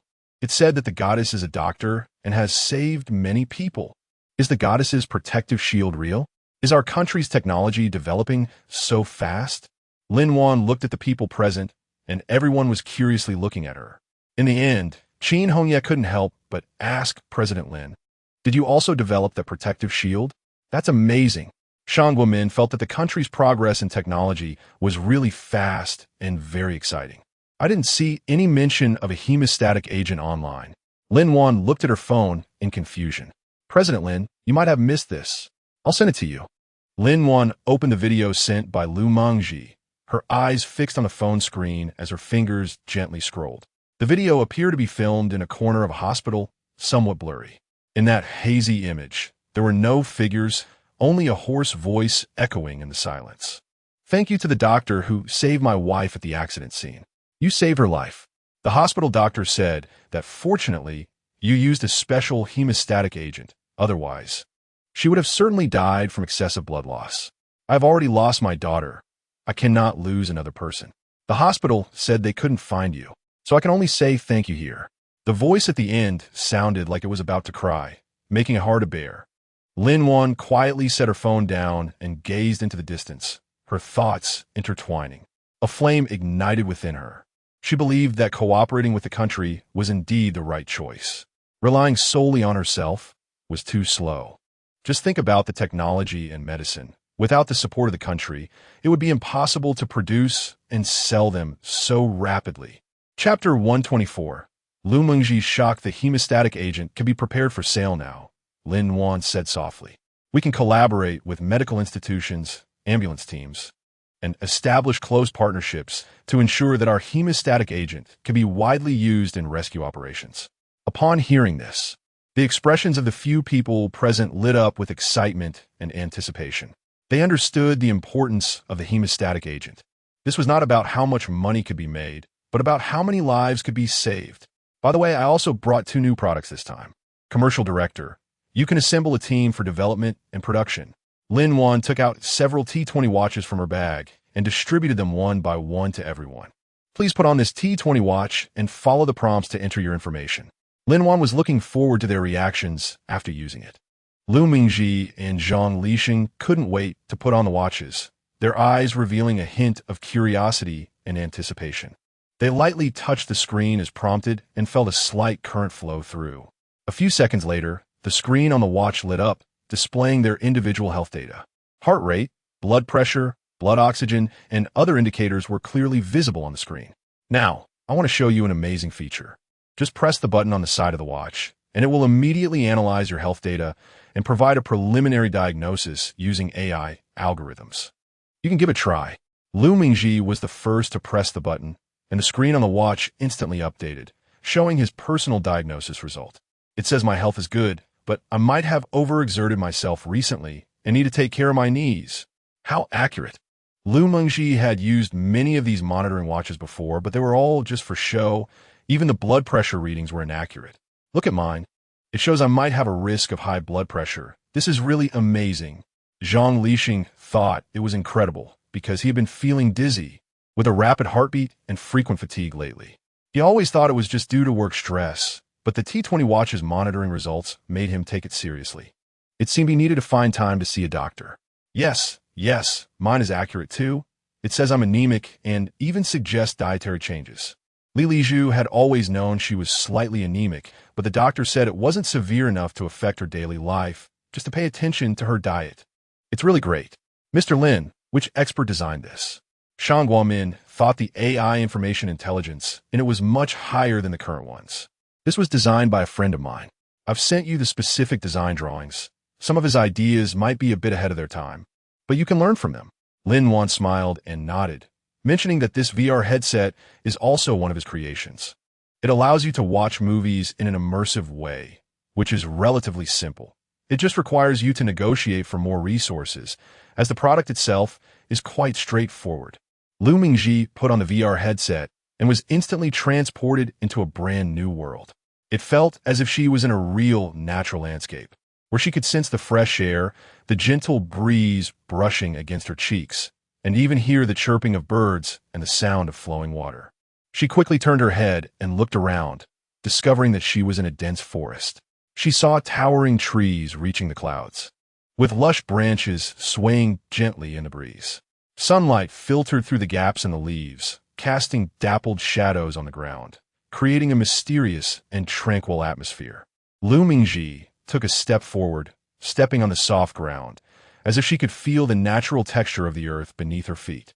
She walked along a path lined with various peculiar plants, and colorful flowers exuded enchanting fragrances. Suddenly, a small bird flew down from a branch and landed right in front of her. Lu Mengji reached out her hand, and the bird gently perched on her palm, its feathers soft and delicate, as if touching something real. Lu Mengji took off the headset, her eyes sparkling with excitement. This VR experience was simply amazing. We can apply this to the tourism industry, allowing people to experience the scenery of different regions from their homes, providing them with a real travel experience. Chen Hongya also agreed, stating that this VR headset can bring significant innovation and development opportunities to the tourism industry. We can collaborate with tourist attractions around the world to present their beautiful scenery in virtual reality to visitors, allowing many clients who are restricted from traveling to experience tourism in this way. This is simply incredible. This immersive experience is so shocking. We can work with those companies to develop more movie resources, allowing audiences to enjoy an immersive movie-watching experience from home. Zhang Lixing thought it was really cool to watch movies this way. Li Lizhu added that we could also apply this technology in the education sector, designing virtual laboratories, historical scenes, etc., allowing students to learn and experience in an immersive environment. Lin Wan nodded in agreement and said, "Yes. VR technology has a broad application prospect in various fields. We can collaborate with different industries to jointly develop more application scenarios, allowing VR glasses to truly enter people's lives. There's no rush. Take your time to discuss. I believe in you." After Lin Wan finished speaking, she left the meeting room. Lin Zong, wait. Lu Mengxi chased after her. Lin Zong, since it's confirmed that the hemostatic agent can be sold, I'm planning to take advantage of the current momentum and do a live broadcast tonight. Lin Wan stopped and smiled at Lu Mengxi. She appreciated Lu Mengxi's initiative. Good idea, General Manager Lu. You could decide on this matter. I have to go out for a few days due to personal matters, so if you can't reach me, you can contact Zhuo Hongxiu. Lin Wan looked at Zhuo Hongxiu. All right, General Manager Lin. Although Bai Zhengquan hadn't said much about Lin Wan, Lu Mengxi knew that after meeting Ke Zhengyu, some things were better left unasked. However, Lu Mengxi was already sufficiently shocked by the products Lin Wan presented. He wasn't a technology novice. As Bai Zhengquan's grandson, he had a certain understanding of the technological levels of various countries around the world, which is why he was so stunned by the technology Lin Wan showcased. Lin Wan nodded and left. She wanted to see Grandpa Gu before she left, wondering how his health was.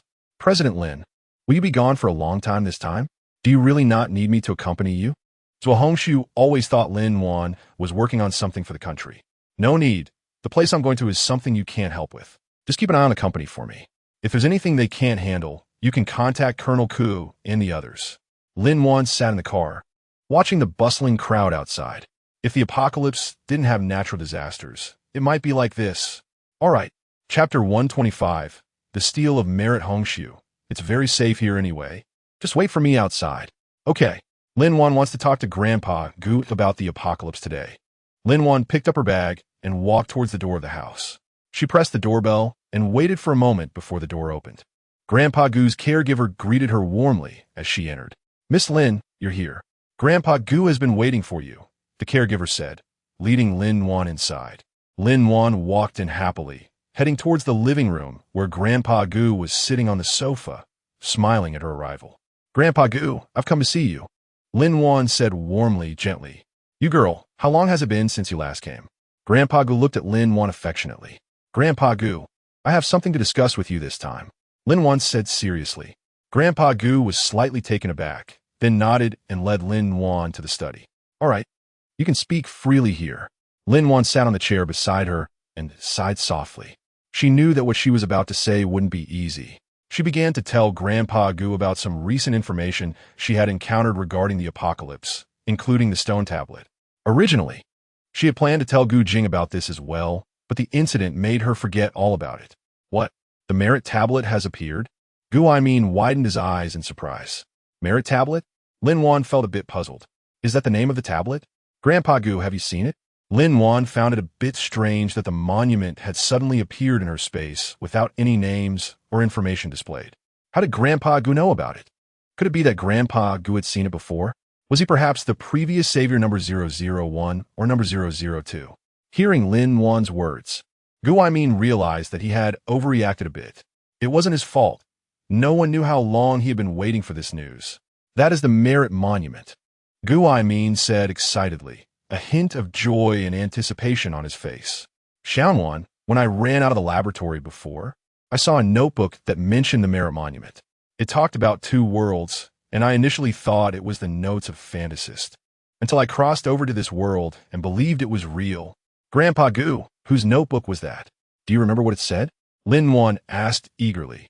The notebook mentioned the energy of the merit monument and other things, but I left in a hurry and didn't look at it closely. Lin-Wan felt a wave of confusion and shock when Grandpa Gu mentioned Dr. Gao. Fragments of memories about Dr. Gao flashed through her mind. The man who claimed to be her biological father. Could it be that the former savior is him? But if it is him, the stone tablet said he failed. So is this him also reborn? Or is it another him? However, every experiment ended in failure, and the effects of the drugs were far from what they had anticipated. Finally, Gao Xianfeng couldn't hold back any longer. He seemed very anxious and said that Lin-Wan had special genes and wanted her to participate in human trials. But Lin-Wan and Lin Wenci both disagreed. Lin-Wan watched as Lin Wenci argued fiercely with Gao Xianfeng for her sake, even getting his head injured. It didn't change Gao Xianfeng's mind. So, the medication she recalled being injected with last time, could it be related to this experiment? She raised her head and looked at Gu Aimin's anxious expression. Grandpa Gu, what's wrong? Xianwan, what are you thinking? Your face looks a bit pale. Gu Aimin said, his hand unconsciously tightening. Oh, it's nothing. I was just thinking about how to accumulate merits faster. Lin-Wan instinctively didn't want to mention what she had just remembered. Oh, that's actually quite simple. Collaborating with the state right now is the best method, as long as you cooperate with the state on matters beneficial to the people. You'll accumulate merits. And are you a doctor? You can also develop more medications. That actually accumulates quite quickly. Additionally, Gu Aimin noticed Lin-Wan's strange gaze, and his voice gradually lowered. Grandpa Gu, did you see all this in your notebook? This was the first time Lin-Wan had seen Gu Aimin so happy. Gu Aimin sighed in relief, slightly embarrassed, and nodded. Yes, Xianwan, these are some records I saw in that notebook. I thought this information might be helpful to you, so I wanted to share it. Lin-Wan quietly observed Gu Aimin's expression. Although she felt that Grandpa Gu seemed a bit different this time compared to before, she thought that he might be trying too hard to help her. Thank you for your reminder and advice, Grandpa Gu, I understand. Lin-Wan took out a few spatial fruits from her bag. Although they couldn't compare to energy fruits, they still contained some spatial spiritual energy and were good for the body. Gu Aimin smiled as he took them. Xianwan, you have always been a smart and kind child. Remember, no matter what difficulties you encounter, the Gu family will always support you. Lin-Wan felt the care and trust from Grandpa Gu, and she nodded seriously. Wan, come here, Mom wants to ask you some questions. Lin-Wan walked over with a smile and sat next to Gao Qingyue. Gao Qingyue's expression was somewhat serious as she looked into Lin-Wan's eyes and said, Wan, you've been saying you're busy lately, but I went to your clinic today, and they said you haven't been there for a long time. Lin-Wan felt the concern from Gao Qingyue. She knew she could no longer hide the truth from Gao Qingyue. Although she couldn't tell her about the apocalypse, there were some things she could share. Lin-Wan took out her phone and said, Mom, do you know about Thunder Company? Gao Qingyue looked at the opening video of Thunder Company on the phone and replied, Yes, I saw someone flying on a hoverboard in the street yesterday. This company is really impressive. Lin-Wan then said, Mom, actually I founded this company. Gao Qingyue stared at Lin-Wan in surprise and incredulously repeated, You founded it? Lin-Wan nodded slightly and smiled. Yes, Mom, Thunder Company is the one I founded. The situation is like this. While Lin-Wan was explaining the company's matters, she was unaware that the news of her assassination attempt was quietly escalating elsewhere. Chapter 126. Learning Combat, Why is there still no news? Those people must have been boasting pretty big. They couldn't have failed, right? Wu Xiong was at home, scrolling through his phone, eagerly waiting to see news of Lin-Wan being seriously injured. Bang, bang. There was a sudden knock on the door. Wu Xiong put down his phone, surprised as he looked toward the door. Who could be visiting him at this time? Is it Ahua? He stood up and walked to the door. When Wu Xiong opened the door, several police officers appeared before him, one of whom was holding an arrest warrant. The police all had serious expressions, their sharp gazes scanning Wu Xiong.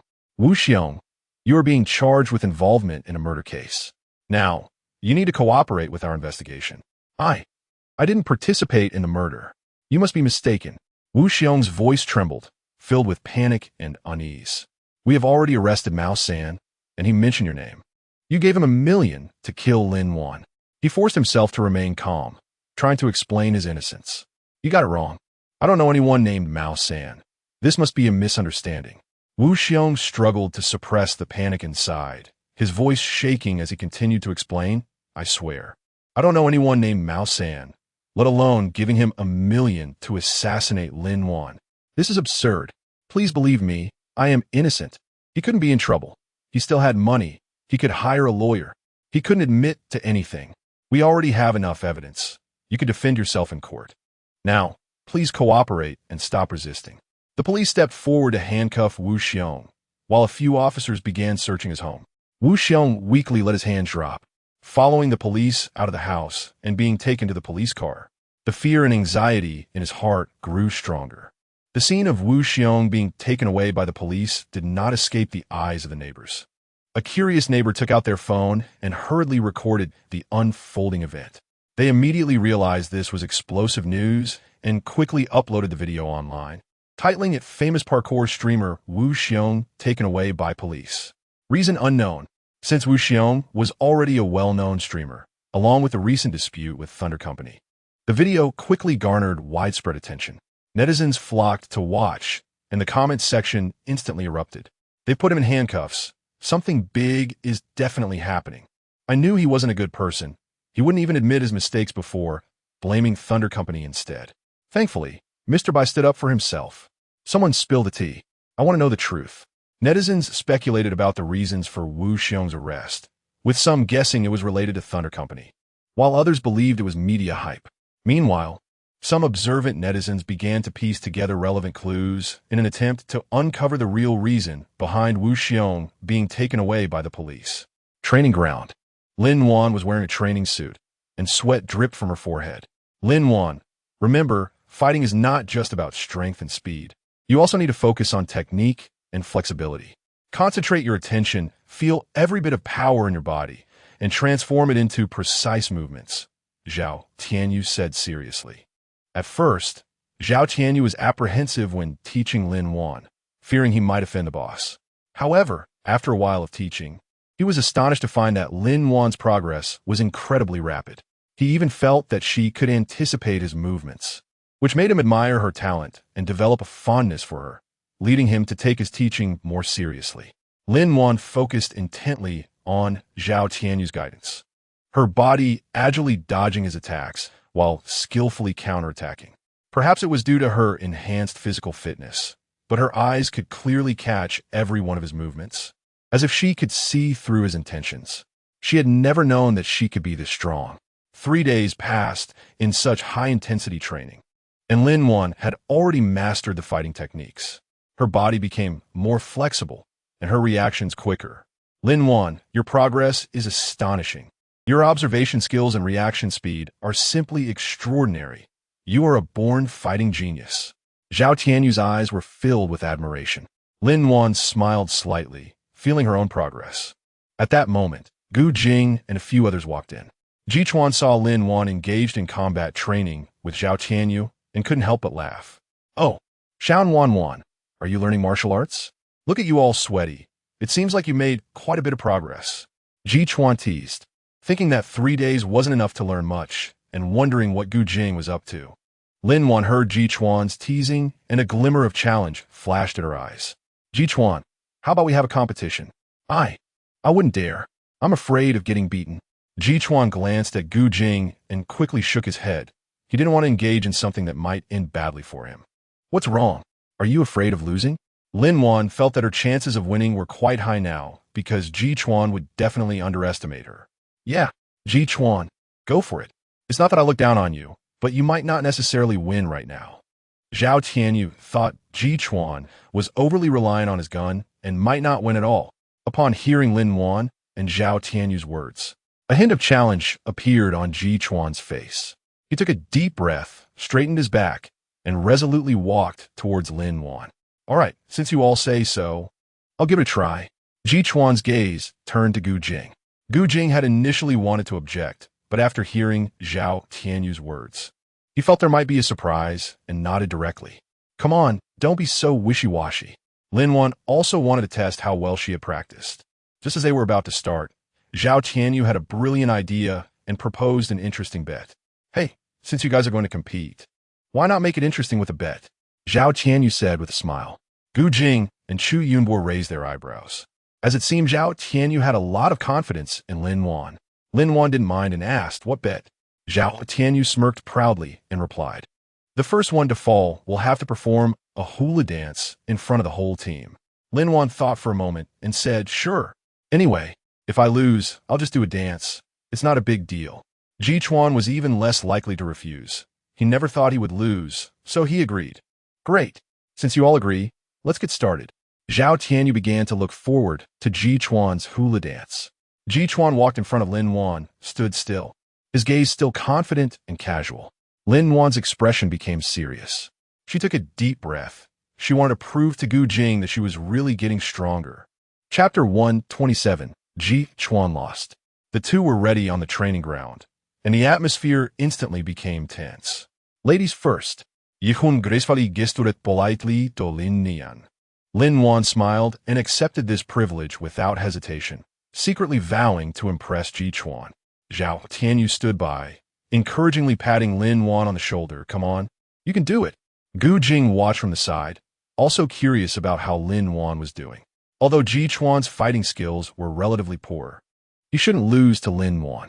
However, Zhao Tianyu was actually supporting Lin Wan, which made him even more curious. Lin Wan launched an attack on Ji Chuan without hesitation. Her movements agile and precise, filled with confidence and determination. She showcased the fighting skills and responsibilities she had mastered in just a few days. Ji Chuan was quickly forced into a passive position by Lin Wan's assault. He hurriedly defended himself, trying hard to fend off her attacks. He realized that Lin Wan's speed and strength exceeded his expectations, which surprised him. He also began to take the situation seriously. Ji Chuan's gaze became resolute. He decided not to underestimate Lin Wan any longer, but to fully commit to countering her attacks. He used his experience and skills to swiftly adjust his tactics, attempting to find a flaw in Lin Wan's offense. Lin Wan noticed the change in Ji Chuan. She knew he had started to showcase his true strength. She also felt the pressure coming from Ji Chuan, but she did not back down. Instead, she became even more determined to fight. Lin Wan's body was agile and nimble. She quickly dodged Ji Chuan's attacks while countering with swift punches and kicks. Her movements were smooth and precise, resembling a beautiful dance. Ji Chuan's strikes came at her like a storm, full of power and ferocity. Lin Wan keenly captured Ji Chuan's movements. She reacted quickly, skillfully dodging his punches and kicks. Her gaze locked onto every action of Ji Chuan, as if she could anticipate his next move. The battle between the two became more intense, with a continuous exchange of attacks. Ji Chuan gradually felt the pressure. He dared not let his guard down and kept trying to break through Lin Wan's defenses. Ji Chuan, don't hold back. Ren Hua thought Ji Chuan must be afraid of the boss, which is why he was acting like this. Ji Chuan could only smile wryly. God knows, he was really serious. Gu Jing closely watched Lin Wan's every move, smiling slightly. He understood why Zhao Tianyu supported Lin Wan. She had already proven her strength. It seemed that Ji Chuan was about to lose. Chu Yinbo had already seen the outcome. What? Ren Hua still wanted to ask something. The next second, he saw Lin Wan cleverly take advantage of Ji Chuan's moment of negligence, seizing the opportunity to launch a decisive blow. Ji Chuan was hit and instantly lost his balance, falling to the ground. "Haha, I won." Lin Wan jumped up happily, her joy overflowing. Zhao Tianyu and Gu Jing couldn't help but applaud Lin Wan's victory. Ji Chuan got up from the ground. Although he felt a bit dejected, he wore a smile. "Shan Wan, you're really amazing. No matter what, your fighting level is really good now." Gu Jing walked over. "Then can you take me with you this time?" Lin Wan looked at Gu Jing expectantly. Gu Jing nodded. "Of course, we'll set off tomorrow." The others then realized this was the reason Gu Jing had waited 3 days and had Zhao Tianyu teach Lin Wan combat skills. But everyone exchanged glances and still said nothing. "You're tired too. Go rest first." Gu Jing patted Lin Wan's head. She also felt a bit tired. She had been on high alert while fighting Ji Chuan. After Lin Wan left, Chu Yinbo couldn't help but speak up. "Boss, are you really going to take her with you?" "You know." Before he could finish his sentence, Gu Jing interrupted. "I know this journey is dangerous, but if we don't take her, I'm more afraid she'll go alone. With us here, protecting her is not a problem. Besides, you all saw it. Her fighting skills are even better than mine now." After Ji Chuan said this, the atmosphere eased a bit. Everyone laughed, relaxing their tense nerves. That's right. Ji Chuan is right. Moreover, Lin Wan has healing abilities, which will be a big help along the way. Chu Yinbo patted Gu Jing on the shoulder. Yes, with Lin Wan's abilities and her strength, I think we'll be just fine. Zhao Tianyu chimed in. Gu Jing smiled slightly. Yeah, this journey will definitely go smoothly. That night, everyone gathered to watch Ji Chuan perform the hula dance, and the atmosphere was light and joyful. Zhao Tianyu originally wanted to make Ji Chuan look foolish, but unexpectedly, Ji Chuan danced exceptionally well, his movements skilled and smooth, surprising everyone. Lin Wan couldn't help but curiously ask, Ji Chuan, you dance so well. Did you learn hula dancing before? Ji Chuan smiled slightly and said, Hee, actually used to have a girlfriend who could dance, and sometimes I would accompany her. I didn't expect it would come in handy this time. Lin Wan looked at him with admiration, truly a playboy, learning hula dancing for his girlfriend without any sense of awkwardness. Zhao Qianyu found it extremely boring. Ji Chuan, I can't believe you have so many hidden talents. I don't believe you could do pole dancing. Ji Chuan proudly ran his fingers through his hair. You could give it a try. Lin Wan's eyes widened at this. Pole dancing? She scanned Ji Chuan up and down, a sense of curiosity rising in her heart, making her feel a bit uneasy about Ji Chuan. But he hadn't had the chance to speak. Oh, bye. The others waved their hands with smiles on their faces. Lin Wan glanced at the person who pulled her out. He had just been very happy a moment ago, but now he wore a serious expression. The two arrived home shortly. What's wrong? Who made you angry? Gu Jing looked at Lin Wan's confused expression, gently sighed, relaxed his facial expression, and said, It's nothing. I just think you worked really hard today and need to rest well. Lin Wan still sensed that something was off with Gu Jing. She frowned and stared seriously into his eyes. Is it not that? Why did you suddenly become unhappy? Gu Jing sat on the sofa, holding Lin Wan on his lap. Actually, I'm not angry. It's just, do you really want to see Ji Chuan do a pole dance? After listening to Gu Jing's explanation, Lin Wan felt a sense of clarity in her heart. She gently smiled, stroking Gu Jing's cheek. Silly. I'm just curious if you really can dance on a pole, since I've never seen a man do it. Gu Jing sighed and gently embraced Lin Wan. I know. Lin Wan felt the embrace of Gu Jing, her heart filled with peace and happiness. She gently nestled in Gu Jing's arms, closed her eyes, and enjoyed this moment of tranquility. Chapter 128 Healing leaves the next morning. Lin Wan and several people, including Gu Jing, boarded the airship at the entrance. Ready to set off. The rare sun shone through the white clouds, casting a bit of warmth on them. Lin Wan inexplicably felt that this trip should go smoothly. The airship traveled through the blue sky and white clouds, with Lin Wan leaning on the side, gazing down below. Due to the acid rain, the green vegetation was gone. Suddenly, her attention was drawn to an exceptionally vibrant splash of color. She focused her gaze and discovered a unique tree amidst the forest eroded by acid rain. The tree was tall and straight, its trunk as upright as iron, with lush branches and fiery blossoms. Every leaf shimmered with a dazzling golden light, like gold foil spread over the tree, exuding a mysterious and grand aura. It was clearly a high-level mutated plant, and she could sense the powerful energy it radiated. She felt a slight tremor in her long-dormant space, realizing that her space seemed to really enjoy absorbing this mutated plant. Unable to contain herself, she pointed to the tree and said to the others, Look, there's a peculiar tree over there. Its leaves are gleaming with gold, as if surrounded by flames. Gu Jing approached Lin Wan, gazing at the tree with a slight furrow in his brow. It must be a mutated plant. It's better if we don't interfere. Chu Yinbo could tell at a glance that this plant was definitely not easy to deal with, and their main task this time was to find a doctor. Lin Wan showed a hesitant expression after listening to Chu Yinbo's words. She knew that Chu Yinbo was right. This mutated plant might pose certain dangers, but she felt that this tree would not harm her. Gu Jing gently patted Lin Wan's shoulder. Don't you want to take a look? Lin Wan nodded and then turned to the others. I understand your concerns, but I feel a certain attraction to this tree. Perhaps it is related to my special ability. I want to go take a look. You can wait for me in the airship. No way. If we're going together. It's just a tree, Renhua said as he lowered the airship. Exactly. How can we let little Muan go alone? Ji-Chuan placed his hand on Chu Yunbua's shoulder, saying, "Old Chu, right?"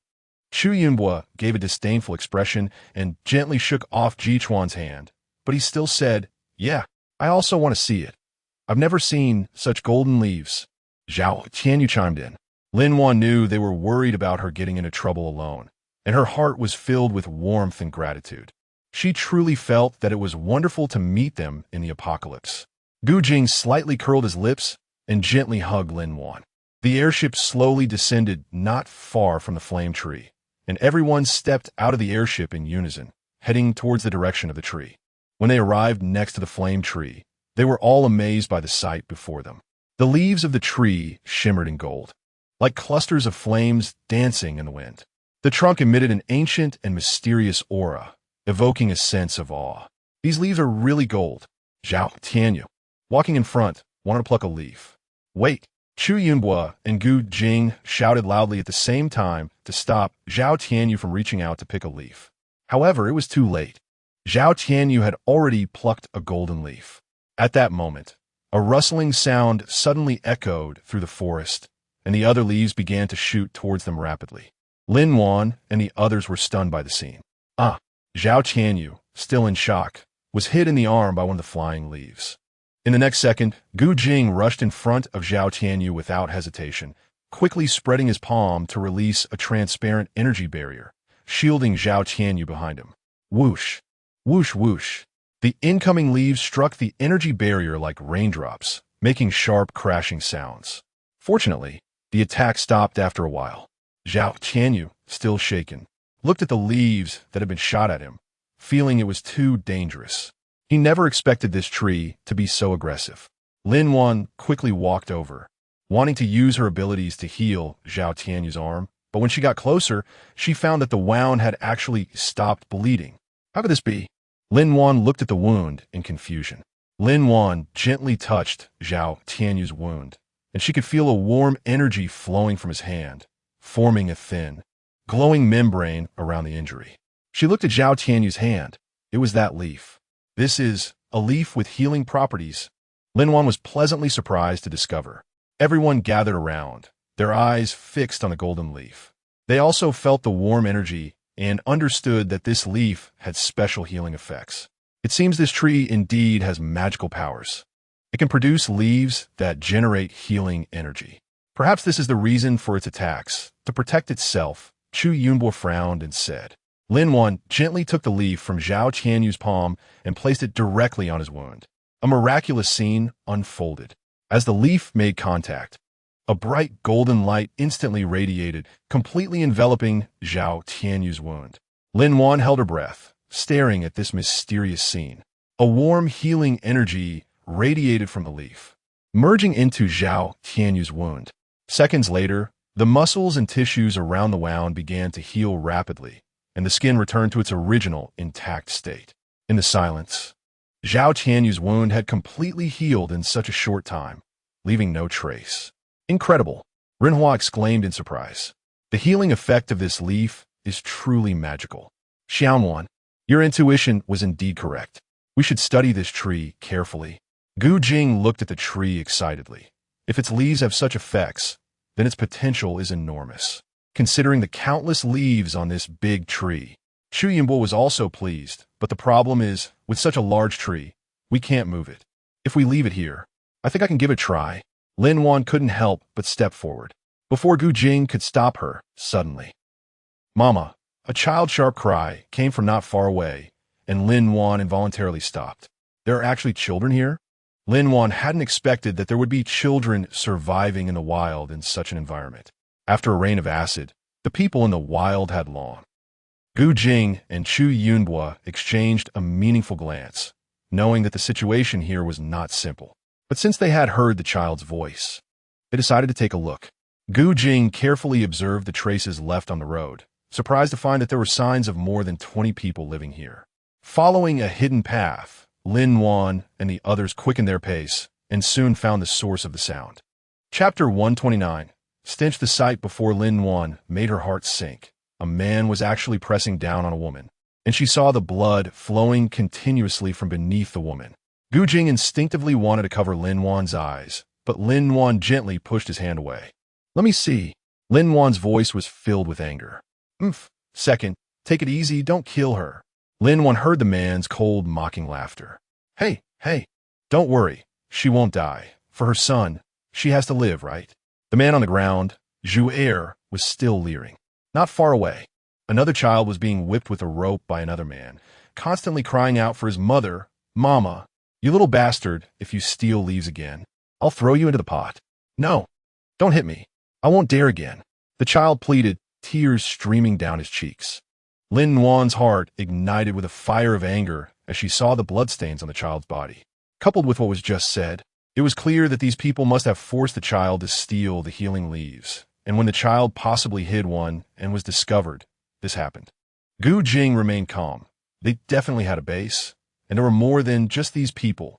Yes, and I suspect their food is. Chu Yinbo looked at the beaten child, not continuing further, but Lin Wan already understood. Such things are not uncommon in the wilderness during the apocalypse. It's just that Lin Wan had been well protected before. There's no need to hesitate.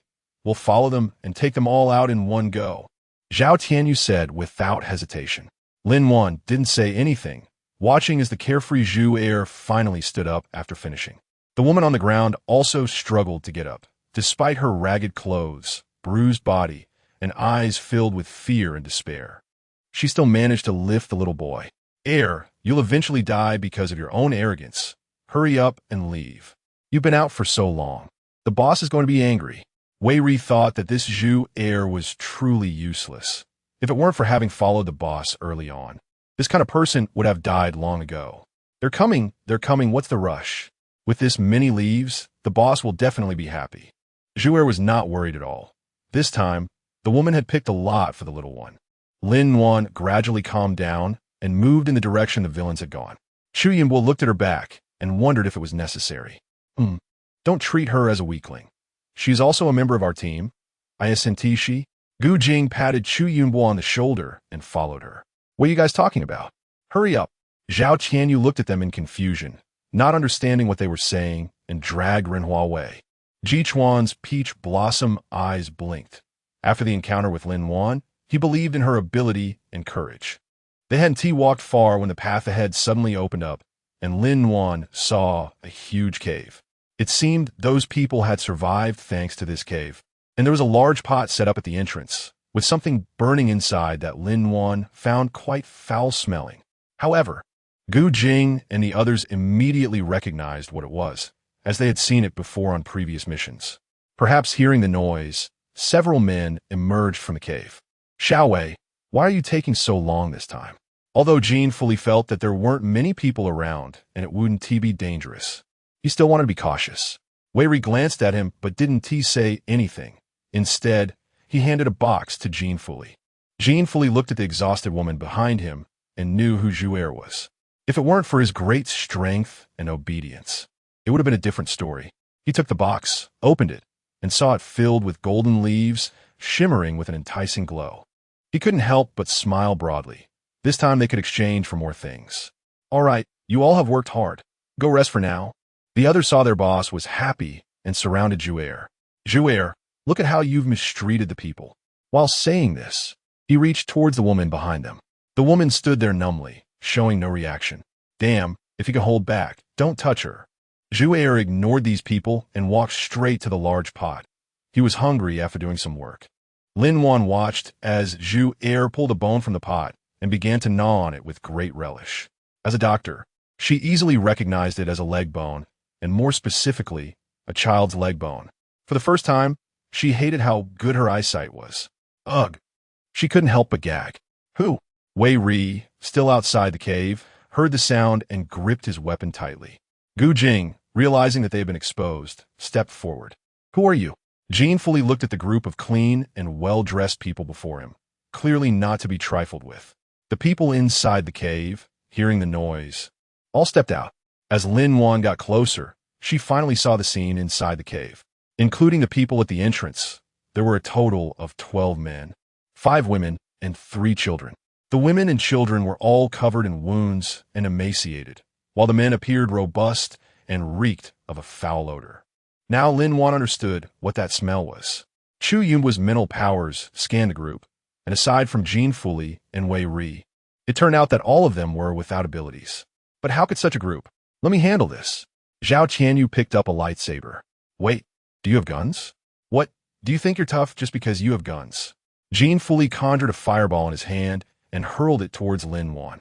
However, just as the fireball was halfway through its flight, Gu Jing quickly waved his hand, sending a strong gust of wind toward the fireball, redirecting it straight at Zhu'er. Zhu'er panicked and tried to dodge, but it was too late. The fireball struck him instantly, combined with Gu Jing's wind. In an instant, Zhu'er was engulfed in flames, letting out a piercing scream. Everyone attack! Jean Fuli dashed into the cave, urging the others to follow. Seeing this, Wei Ri immediately sensed that something was wrong and quickly ran to the side, trying to find an escape opportunity. However, Ji Chuan keenly noticed his movement, quickly aimed, and fired a shot. The speed of the laser gun was so fast that Wei Ri had no time to react, and he was hit directly in the body. Wei Ri let out a cry of agony, collapsing to the ground as blood gushed out. The dozen or so people rushing in, despite wielding knives, were easily dispatched by Zhao Tianyu. Lin Wan didn't even have time to take action before people fell to the ground all around her. At this moment, Jean Fuli dragged a child out, placing a knife against the child's neck, threatening, "Let me go or I'll kill him." He knew that hiding in the cave would mean certain death. Lin Wan's heart tightened, her gaze sharp as she stared at Jean Fuli, and the outer circle of her eyes unconsciously glimmered with gold. Chapter 130. Kindness is never wrong. She saw the energy point on Jean Fuli's body and silently absorbed it. At that moment, Ji Chuan was about to fire, but Lin Wan quickly reached out to stop him, gently shaking her head to signal him not to act. "You let him go, and we promise not to fire." Lin Wan looked at the boy in Jean Fuli's hands. Perhaps it was a habit, but he stared at them with wide eyes, not moving at all. A cold smile curled at the corner of Jean Fuli's mouth. He did not believe Lin Wan's words at all. "Throw down your weapons and step back." His eyes revealed a threatening intent, and the knife in his hand pressed even closer to the boy's neck. Lin Wan took a deep breath. She glanced at Gu Jing and the others beside her, who silently put down their weapons and took a few steps back. Jean Fuli watched their compliance with a smug smile. "I knew these people wouldn't abandon the child, Jean Fuli cautiously stepped back a few paces, maintaining a vigilant posture while tightly gripping the knife in his hand, not loosening his control over the child. "You're not allowed to move. Once we get further ahead, I'll let the child go. Otherwise, we'll all perish together." After walking for a while, he let go of the boy. "Son, you follow them to a safe place, especially that woman. Just stick with her, and Dad will come find you." He patted the boy's head and whispered in his ear. The boy still didn't speak. He looked at Jean Fuli, his eyes filled with fear and reluctance. Jean Fuli said nothing more. He was preparing to start a fire to facilitate his escape. However, he suddenly realized he couldn't control the flames. His powers were gone. Jean Fuli stared at his hands in shock, filled with terror and confusion. He tried to activate his powers again, but no matter what he did, there was no response. At that moment, Ji Chuan saw an opportunity and fired a shot directly at Jean Fuli's back. Jean Fuli felt a sharp pain, his body jolted, lost its balance, and fell to the ground. Lin Wan was taken aback, not expecting Ji Chuan to decisively pull the trigger. She immediately ran over and hugged the boy. Jean Fuli lay on the ground, groaning in pain, blood pouring from his back and gradually staining the ground red. His eyes were filled with despair as he realized that he was really going to die. He looked at the little boy, wanting to say something, but there was no chance left. Ji Chuan walked over to Jean Fuli's side, watching him die without a shred of compassion. A person like him should have died long ago. "Little friend, it's okay now. You're safe." Lin Wan looked at the boy, silently shedding tears, thinking he was scared. Upon arriving at their destination, they saw several women and children standing at the door, one of whom was continuously stabbing Zhu'er's corpse with a knife. The others numbly watched until they reacted slightly when the women approached. "Be careful." The woman first smiled upon seeing them, then suddenly shouted. Lin Wan hadn't reacted, yet when the hand she was holding was suddenly pulled away and a knife lunged toward her. Fortunately, just before the knife could pierce Lin Wan's body, Gu Jing had already kicked the boy away. Lin Wan looked at the boy, who was knocked down on the ground. In disbelief. Why? We saved you. Cough. Who asked you to save me? The boy spat out blood, got up, and ran away. He is the son of Jean Fulai, the woman who had just warned them said. What? Lin Wan looked at Gu Jing, who had reacted too quickly. Did you know all along? Well, I could guess. Out of everyone, he was the only one without any injuries. Gu Jing had actually suspected it early on, but he thought Lin Wan was too trusting of others. He hoped this incident would make her more alert and not easily trust others, although he would always protect her. He also wanted her to learn to protect herself. Indeed, I've been protected too well, Lin Wan said to herself. I hate those who foolishly help others and end up getting hurt. I never expected I would be like this. Gu Jing gently patted Lin Wan's shoulder. Don't blame yourself too much. Everyone has their own weaknesses and blind spots. Kindness is never wrong. The mistake lies with those who do wrong. But I hope you can be more cautious. Yeah, we've experienced this kind of thing before, even more so. All right, since this is resolved, let's get down to business. Ji Chuan's words were interrupted by Gu Jing.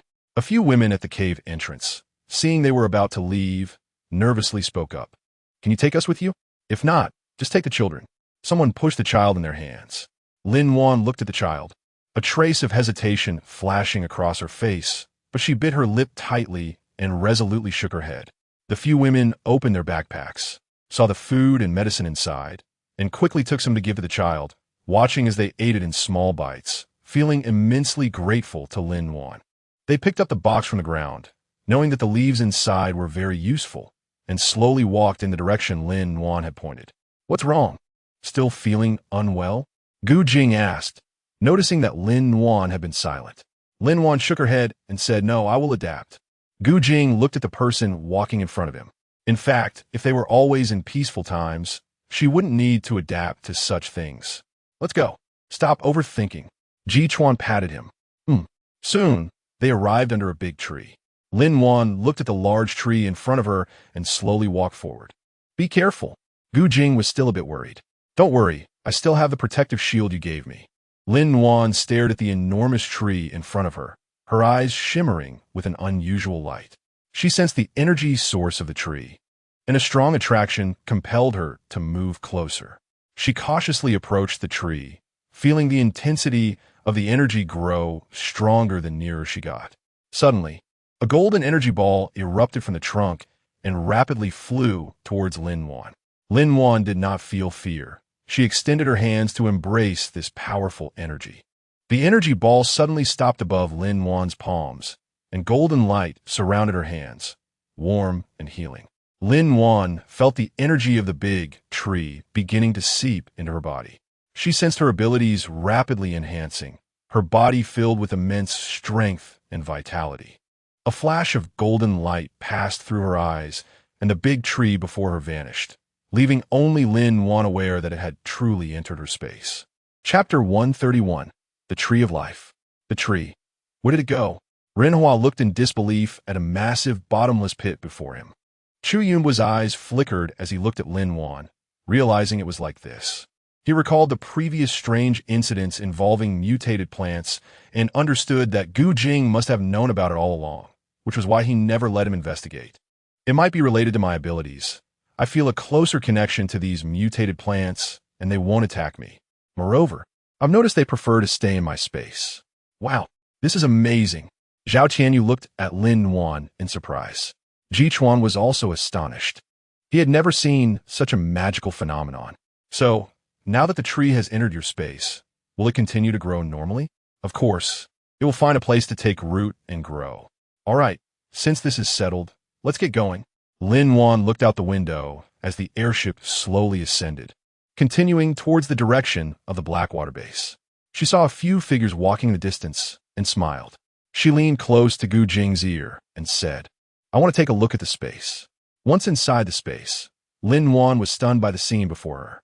The enormous tree emitted a dazzling golden light, even more brilliant than what she had seen outside before. It was unclear if it was due to the spiritual energy of the space, but it was evidently more abundant in energy. Lin Wan closed her eyes, relaxed her body and mind, and immersed herself in the energy of the tree. Her thoughts connected with the tree, and she seemed to hear its voice, feeling its joys and sorrows.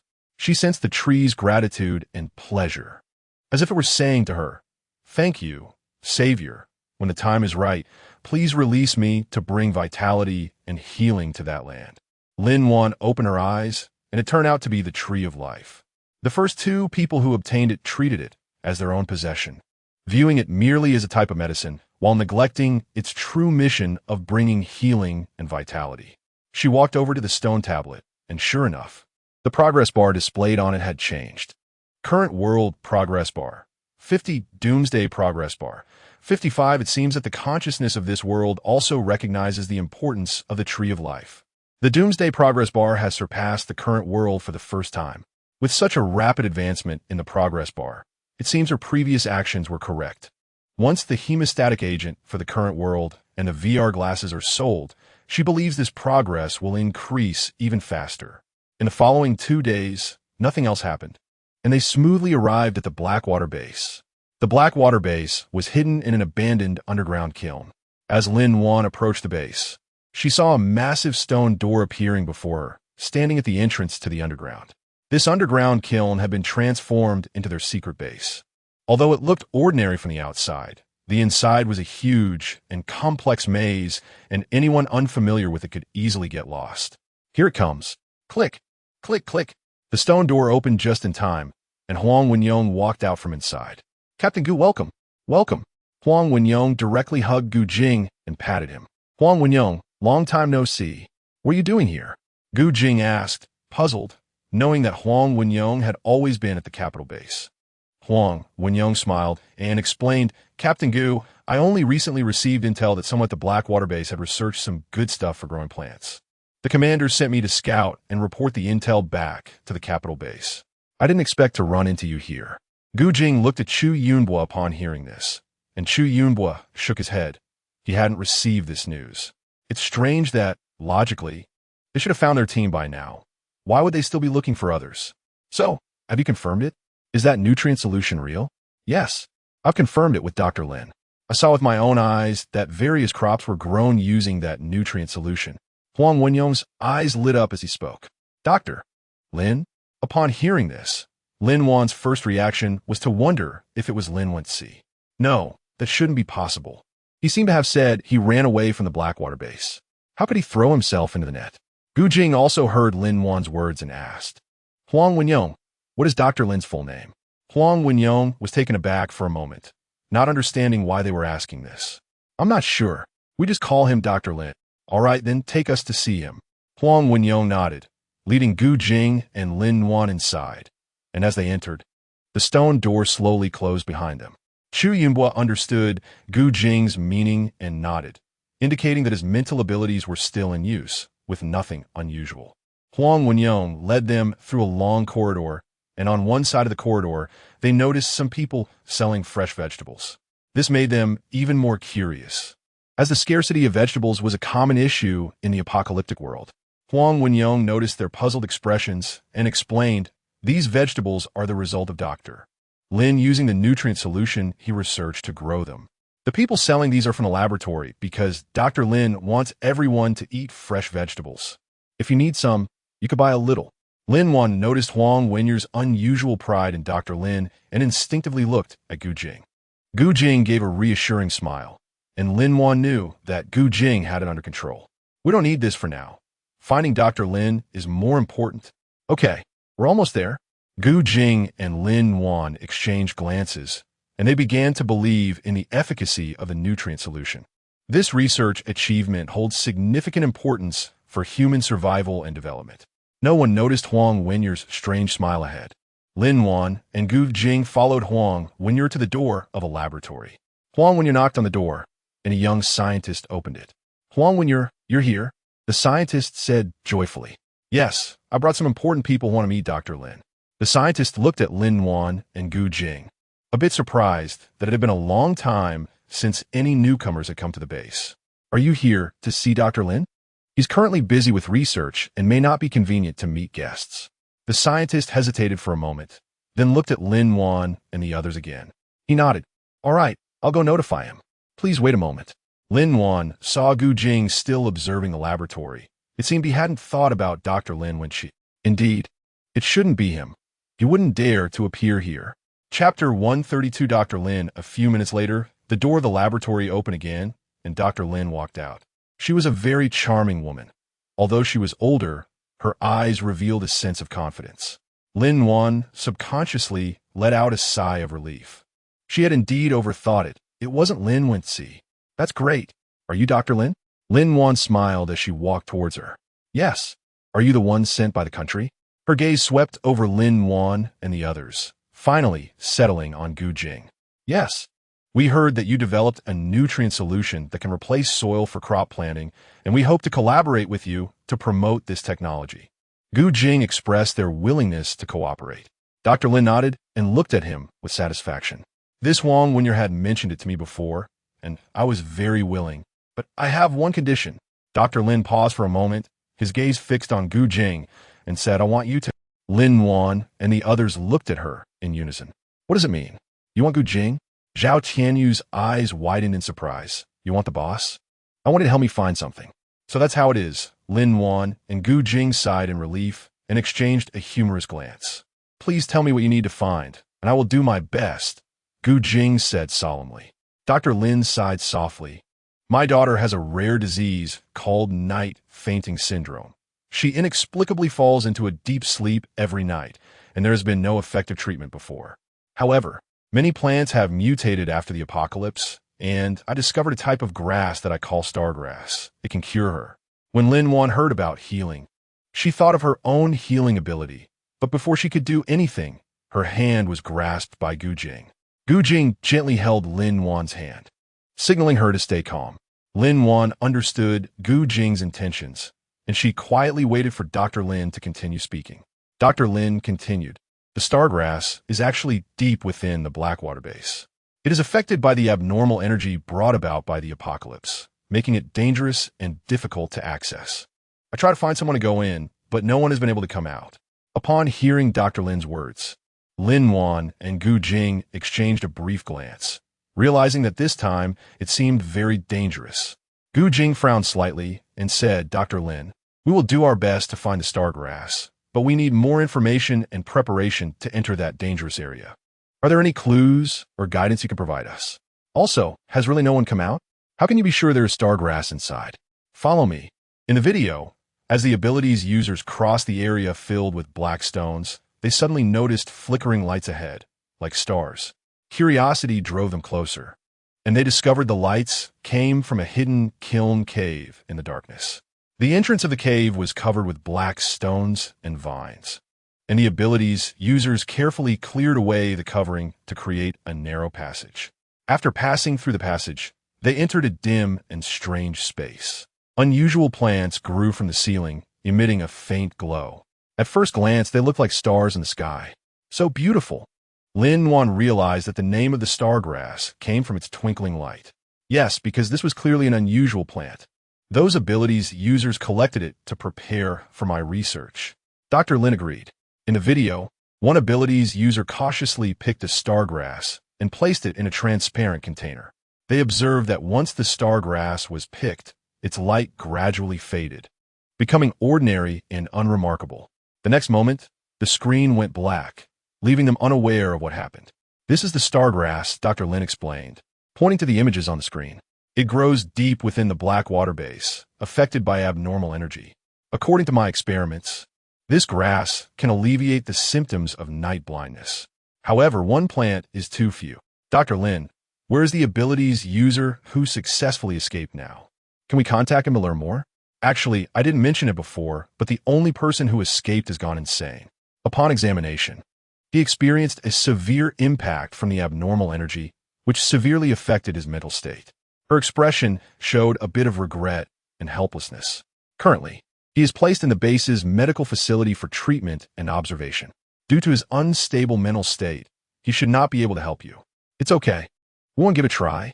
Lin Wan thought about whether her abilities could be useful with this kind of mental illness. All right, Huang Wenyer, you take them, doctor. Lin said. Okay, Dr. Lin.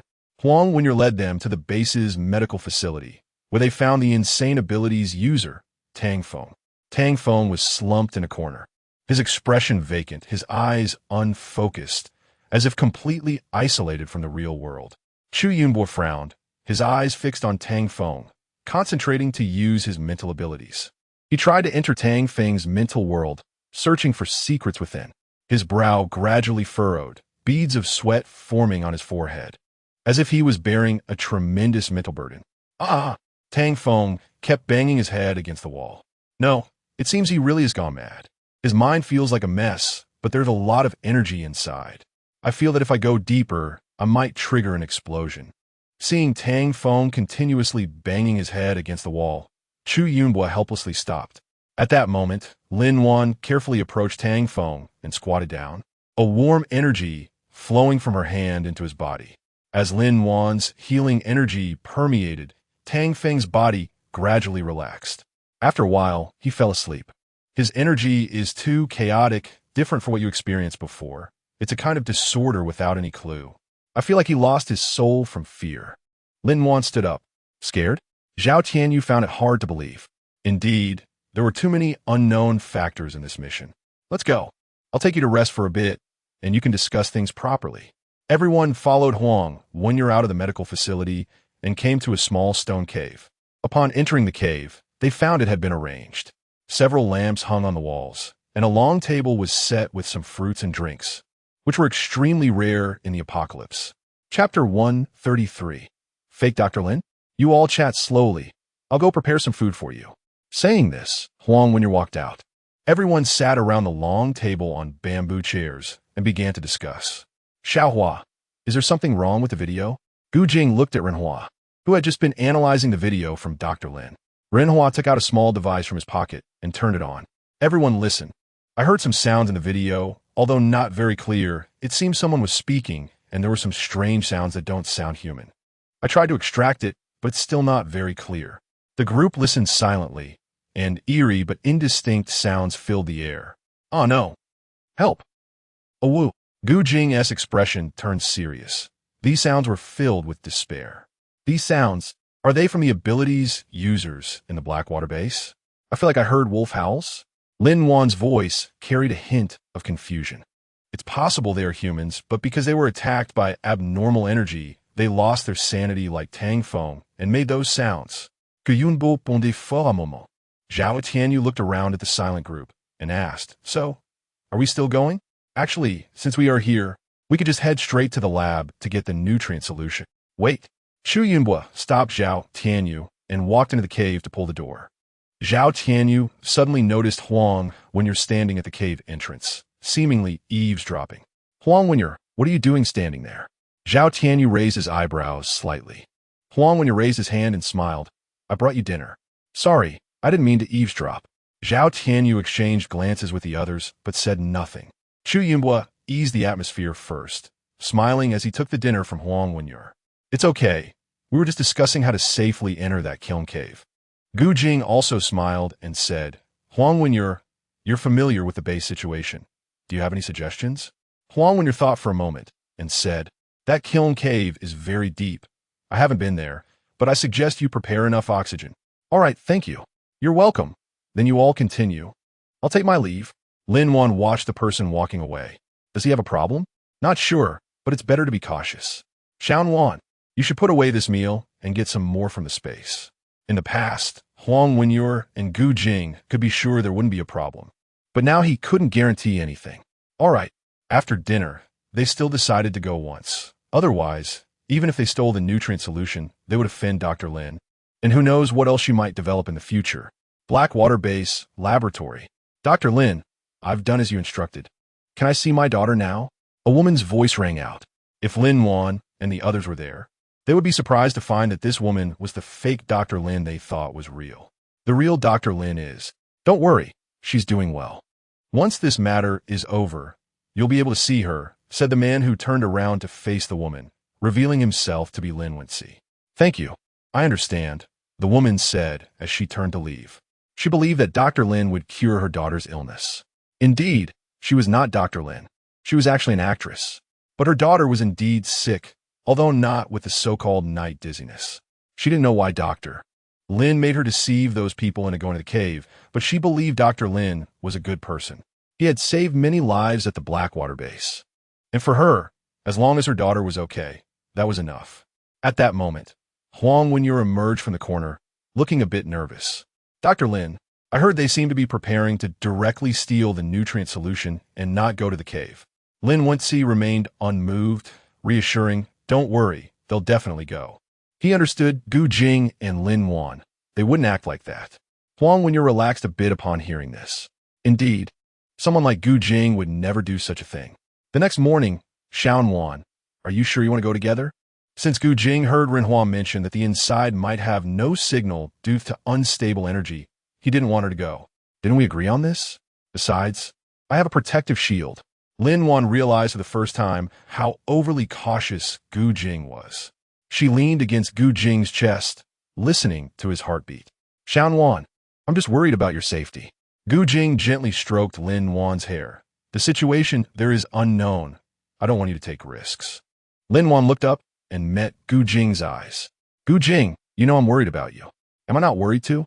Besides, I'm quite capable now, all right? At that moment, Ji Chuan happened to walk in. He noticed the intimate actions between the two and exclaimed, wow, wow, feeding me dog food so early in the morning. I don't even need to eat breakfast. Lin Wan was startled and stepped back from Gu Jinghuai. Gu Jing glared at Ji Chuan and asked, what are you doing here? Ji Chuan had a nonchalant expression and waved his hand, saying, Tisich, I'm just here to tell you that we can set off now. After saying that, he left. Lin Wan and Gu Jing exchanged a glance and smiled in tacit understanding. All right, let's go. Gu Jing gently held Lin Wan's hand and led her outside. As they reached the cave entrance, they saw Huang Wenyu and a few others. You guys are here. Let's set off. A hint of joy flashed in Huang Wenyu's eyes. They were indeed ready to go. He walked ahead, leading the way. Unbeknownst to him, Chu Yunhua gave Gu Jing a subtle signal from behind. Gu Jing paused slightly, then signaled Lin Wan to continue walking, while he and Chu Yunhua fell to the back.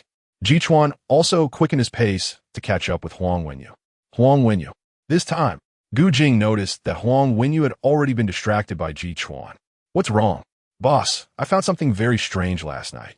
There are at least 20 abilities I can detect in this base, but they are all very quiet. Quiet?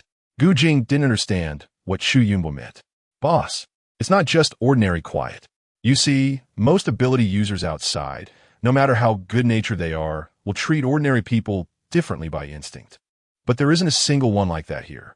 Gu Jing furrowed his brow deeply. He could sense that what Chu Yunhua said was indeed unusual. What could restrain ability users like this? More powerful ability users.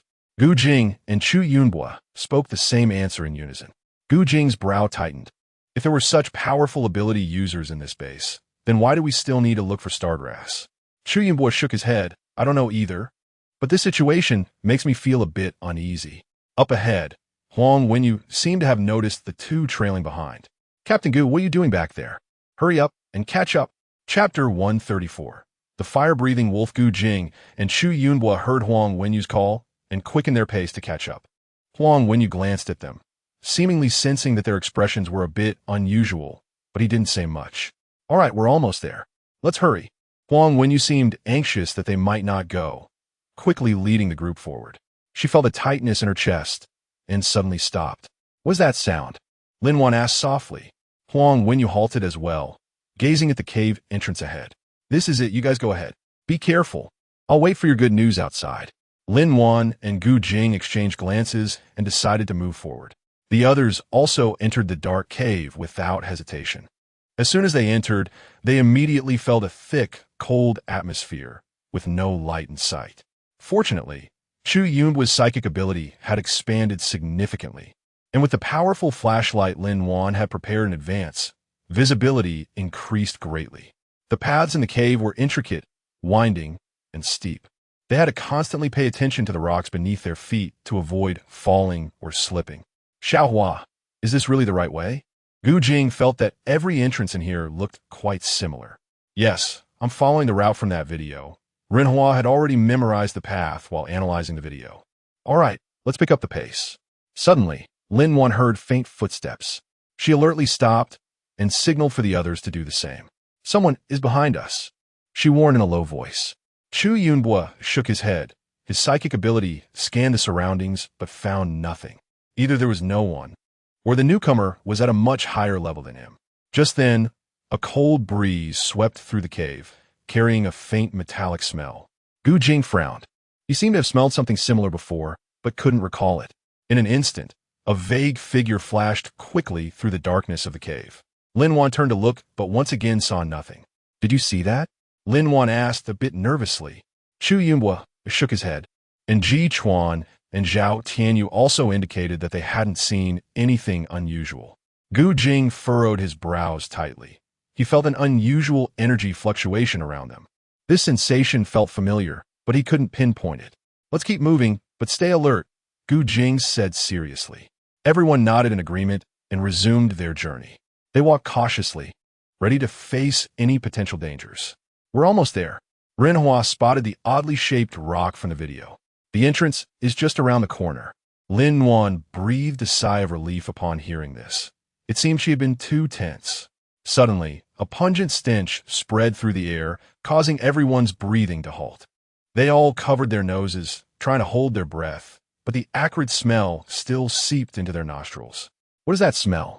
Lin Wan pinched her nose and frowned. Gu Jing also sensed that something was wrong. He looked around, but found nothing.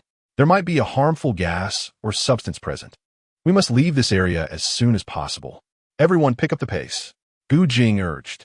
Lin Wan found the gas masks she had prepared earlier in the space and distributed them to everyone. They hurriedly put on the masks and quickened their pace. However, just as they had successfully escaped the foul smell and removed the masks, a sharp howl suddenly rang out. What was that? "Everyone be careful." A shadow swiftly pounced from the darkness. "Be careful." It seemed to be a wolf.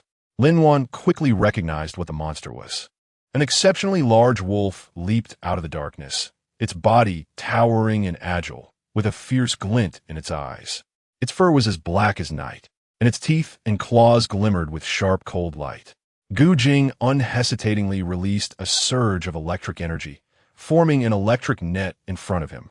While focusing his attention on the direction the wolf was about to pounce from, he clenched his fists, his body trembled, and suddenly he pushed forward. Boom! Everyone thought the wolf would dodge, but unexpectedly, the wolf opened its mouth and spewed out a plume of scorching flames. The electricity and fire collided, producing a piercing explosion and a bright flash.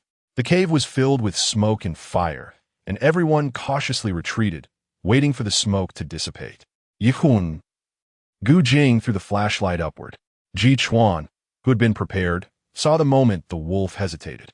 He calmly aimed for the wolf's weak point, and a series of high-energy beams cut through the cave's darkness, heading straight for the wolf.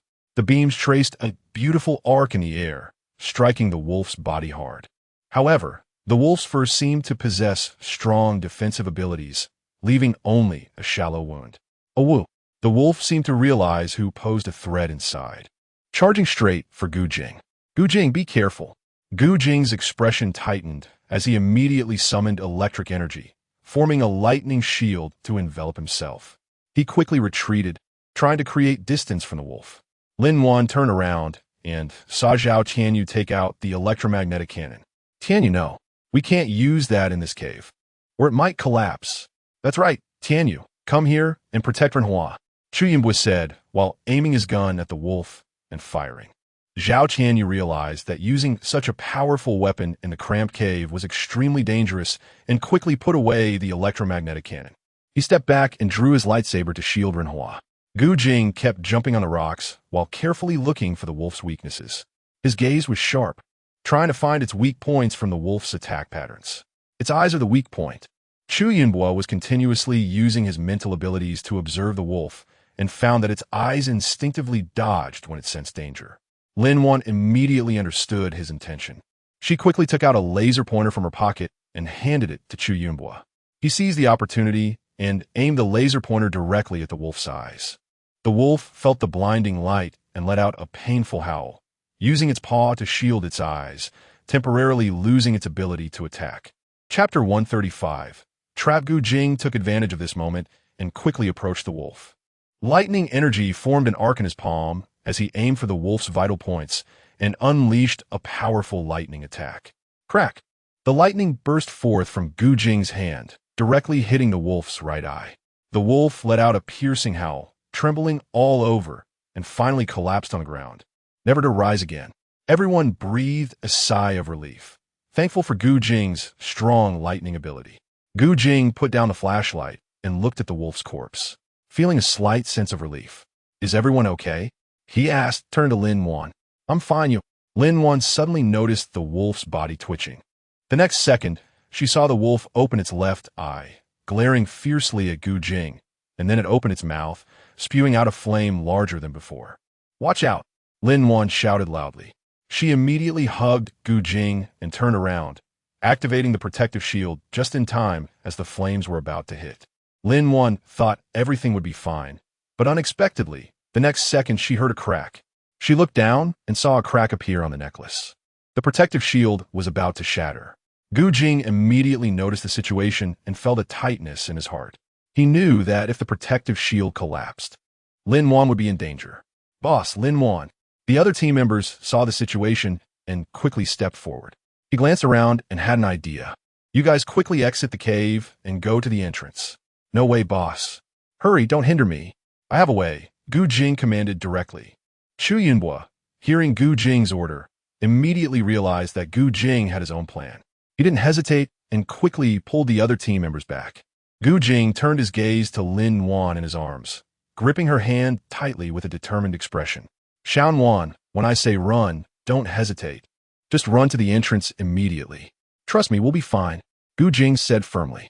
Lin Wan looked at Gu Jing and nodded, "All right."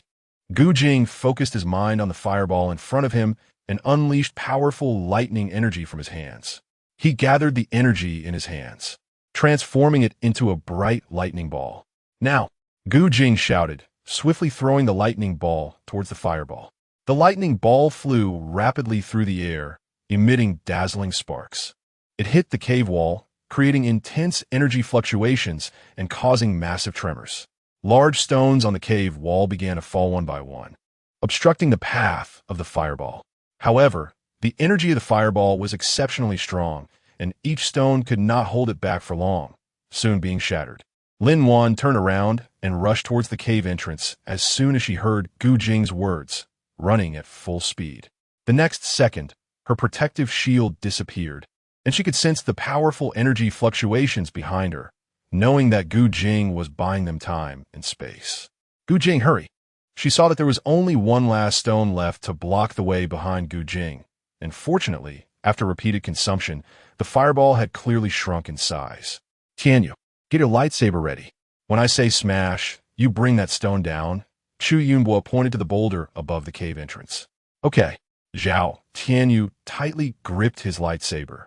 "Ready." Gu Jing could also feel the heat wave behind him, but fortunately, he still had wind-type abilities. He manipulated the air around him to increase his speed. Just as he exited the cave, smash! Chu Yunbo's voice rang out simultaneously. Zhao Tianyu swung his lightsaber, aiming for the boulder, and with a swipe, a beam of light flashed by. The boulder fell with a loud crash, blocking the path of the fireball. The fireball collided with the boulder, producing a huge explosion and scattering flames everywhere. The boulder trembled but remained firmly in place, withstanding the impact of the fireball. Before they could catch their breath, the rocks inside the cave began to collapse, and falling stones came crashing down at them. Xiaohua, lead the way. The path was blocked. Renhua looked helplessly at the direction they were supposed to go, now obstructed by piles of stones. Que Yunbo noticed a possible escape route. He pointed to one side of the cave. This way? There's a fork. Let us get out of here first. Okay, everyone follow. Gu Jing pulled Lin Wan forward, and everyone followed suit. The sound of collapsing rocks grew louder behind them, with stones falling from above as they dodged to avoid being hit. Dr. Lin, did you see that? Are they going to die in there? Huang Wenhua hadn't thought about harming Gu Jing and the others. Dr. Lin. Huang Wenhua was unsure what Lin Wenxi was thinking, feeling a bit terrified. Okay. Huang Wenyuan walked away, feeling reassured. Lin Wenxi looked at Huang Wenyuan's back, and Lin Wan would certainly be fine. As for the others, they could only rely on their luck. Lin Wan and the others discovered a hidden passage, filled with a faint glow. They felt that it must be the light of the star grass. They carefully made their way through the passage, feeling the faint light gradually intensifying. When they finally reached the end of the passage, a beautiful and mysterious scene unfolded before them. In a spacious cave, the star grass emitted a soft and brilliant light, illuminating the entire space. Lin-Wan looked at this magical scene, which was really just like the video. So beautiful. Wow, this place is just too stunning. Even Zhao Tianyu felt this unnatural beauty. Xiaowan, how do you feel? Lin-Wan didn't understand what Gu Jing meant. Don't you have a different feeling towards the mutated plants? Lin-Wan suddenly realized that she only thought the starry grass was beautiful, but it seemed she didn't feel any energy. She shook her head, not feeling anything special. Could it be that they weren't mutated plants, but ones that existed before? Gu Jing looked at the starry grass and felt there was something off about it, but he couldn't quite put his finger on it. It seemed that the previous ability users were likely eaten by that wolf just now.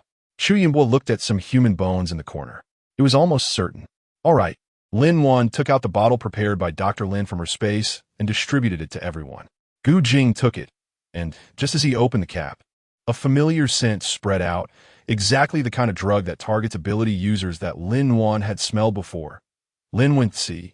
Lin-Wan's expression tensed up as she immediately realized that this was a trap. She wanted to warn everyone, but before she could say anything, she suddenly collapsed. Just before she closed her eyes, she saw everyone else also falling to the ground. No one expected that there would be a sedative in that bottle. Everyone was caught off guard. Chapter 136, Shot. At this moment, only Gu Jing, due to his high ability level, retained a glimmer of consciousness. He struggled to open his eyes and suddenly saw a figure walking into the cave entrance. He tried hard to shout, but the sedative had already constricted his throat, preventing any sound from escaping. The person approached. It was Lin-Wan-Si. Lin-Wan-Si approached, his expression revealing a hint of surprise and confusion. It seemed he hadn't expected Gu Jing to remain conscious. You're still not passed out? His brows furrowed slightly, and then he suddenly raised the gun in his hand, aiming it at Gu Jing's body. Don't worry, I won't kill you. I won't let you become an obstacle between me and her. But if you end up dying on your own, that's not my fault. Lin-Wan-Si's voice carried a sense of indifference and ruthlessness. Bang! Lin-Wan-Si shot directly at Gu Jing's thigh. Gu Jing felt a sharp pain, which jolted his mind awake from the drowsiness he was trying to succumb to. He had no idea what Lin-Wan-Si was trying to do and could only. Lin-Wan-Si no longer looked at him. He walked over to Lin-Wan's side. He gently caressed Lin-Wan's cheek. Xiaowan, I'm sorry, I have to do this, but when you regain your memory, you will understand that everything I did was for your own good. Saying this, he picked Lin-Wan up and walked outside. Gu Jing felt his vision growing increasingly blurry. He couldn't move and could only weakly watch as Lin-Wan was taken away, before also falling into unconsciousness. The pain in his body and the disorienting feeling of losing consciousness gradually pulled him into darkness. Master, why not kill them? No need. If Xiaowan finds out later, she will be angry with me. Anyway, in that place, as long as no one goes there, he will die from excessive blood loss before he wakes up. And Mo Yin couldn't understand, but since things had come to this, he could only hope there wouldn't be any accidents. Fortunately, before leaving, he had already ordered the destruction of the base's laboratory. The airship slowly descended into a grand and solemn courtyard. This was the place where Lin-Wan and Lin-Wan-Si once lived together, and it was their home. Lin-Wan-Si gently placed Lin-Wan on the soft bed and tucked her in. His eyes were filled with love for Lin-Wan, head of the family. The medicine is here. You can go out now. Lin-Wan-Si picked up the syringe filled with a special drug that could awaken Lin-Wan's entire memory. He gazed at Lin-Wan's peaceful sleeping face, filled with anticipation and reluctance. Xiaowan, I didn't want to restore all your memories so soon, but I really can't bear to see you with another man. Lin-Wan's skin appeared exceptionally fair under the lights, and his fingers trembled slightly. At this moment, the contradictions and entanglements in his heart reached their peak. Lin-Wan-Si took a deep breath, making up his mind. He gently held the syringe and injected the medication into Lin-Wan's body. Where is everyone? Have you made contact? Gu Yin had just received news that Huang Wenyu had escaped, speculating that he had gone to the Blackwater base, which was the mission point for Gu Jing and the others this time. I'm sorry, I can't reach the person in charge of the Blackwater base, I suspect. You suspect that the black water base may have already been taken over by the enemy. Gu Yan interrupted the other person's words. Gu Yan's expression became serious. He understood that this meant the situation was very grave. Gu Jing knew Huang Wenyu. I'm heading to the black water base immediately. Are your people there yet? Not yet, but Han Air is almost there. Gu Yan nodded. He knew it was an emergency and that there could be no delays. I will gather the personnel immediately and prepare to take action. I'll leave the safety of Gu Jing and the others in your hands. Don't worry. We will do our utmost to ensure their safety. Gu Yan turned and left, beginning to act quickly. Everyone knew this was a critical mission. They rapidly prepared their gear, checked their weapons, and got ready to go. As soldiers, they would not retreat. Gu Yan looked at everyone and said sternly, "Our target is the Blackwater base. We must act swiftly to ensure the safety of the base and find Huang Wenyu's whereabouts. This mission may encounter danger, but as soldiers, we cannot falter. Now let's go. Chief, shouldn't we talk to Dr. E? No need. I've already sent her a message. Time is too tight. Emotional matters are the last thing to consider right now." On the other side, Han had already arrived at the Blackwater base. "Boss, do you think Gu Jing will run into trouble?" "Of course not. Who could hurt him when even I can't?" Han's voice carried an inexplicable confidence. He had unwavering faith in Gu Jing's strength. The person beside him looked at the confident Han and nodded silently.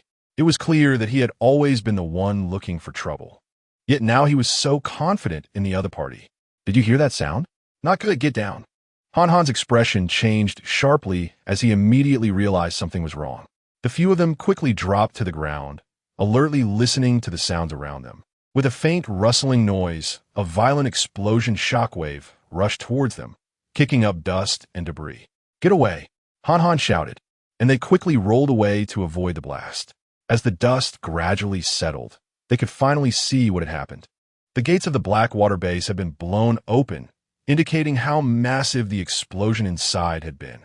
Han stood up and slowly walked toward the base, where flames were still burning and stones were continuously falling. The air was thick with the smell of gunpowder. Facing all of this, Han was filled with endless sorrow and anger. There were so many ordinary people inside the Blackwater base, and now Han's ears were filled with the desperate cries for help from ordinary people. These voices were full of fear and despair. "Shall see. You stay here with the others to continue the rescue. I'm going to find them." "Yes, boss." He wasn't sure if Gu Jing was still alive, but if he was, why hadn't he shown up at a time like this? He dared not think too much and could only quicken his pace, trying to find them as fast as possible. He pushed through the broken walls, crawled over the collapsed beams, and desperately searched for survivors. Huang Wenyu. But he was already nearing the end of the base, feeling anxious. He knew that time was crucial for them. Every second could mean life or death. "Help me. I don't want to die."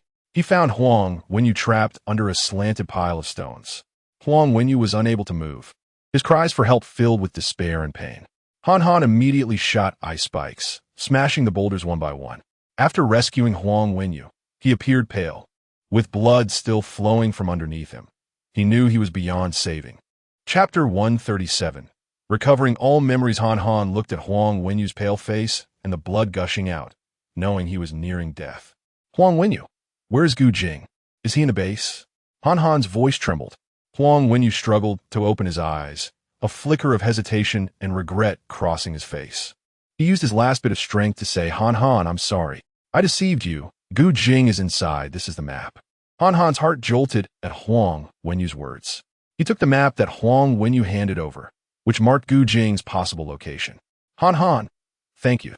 Huang Wenyu's voice was weak and trembling. "I didn't mean to. Dr. Lin is bad." Huang Wenyu realized that the laboratory was the starting point of the explosion. It turned out that Dr. Lin never intended for them to survive. His breathing grew weaker, his eyes gradually lost their luster, and then he closed them. Han looked at this person who had once been their comrade, unsure if he regretted it before dying. He picked up the map and held it tightly in his hand. He understood that there was no time to question Huang Wenyu's motives now. The most important task ahead was to rescue Gu Jing. Han turned around and quickly moved toward the location marked on the map. Although he was blocked by many boulders along the way, his ice powers had upgraded, allowing him to freeze or shatter the boulders, clearing a path for himself. Frost formed in his palm, turning into ice spikes, ice walls, and ice columns with his intent, used to combat the obstacles in front of him. With his agile movements and precise control, he swiftly navigated around the collapsed buildings and piled up stones. Eventually, Han Han reached the location marked on the map. He saw that the entrance was blocked by a massive stone that prevented him from entering. He concentrated and formed a huge ice spike, pushing it forcefully, breaking the boulder and revealing a narrow passage. Without hesitation, Han Han squeezed through the opening. The cave was dark and damp, but Han Han's gaze swept through every corner, searching for Gu Jing and the others. He listened for faint sounds and ultimately discovered Gu Jing and the others in a dark corner. Gu Jing was curled up in the corner, his body exhausted and weak, but he remained conscious. When he saw Han Han, a flicker of hope flashed in his eyes. Han, you came. Due to excessive blood loss, Gu Jing's voice was somewhat weak. Who did this to you?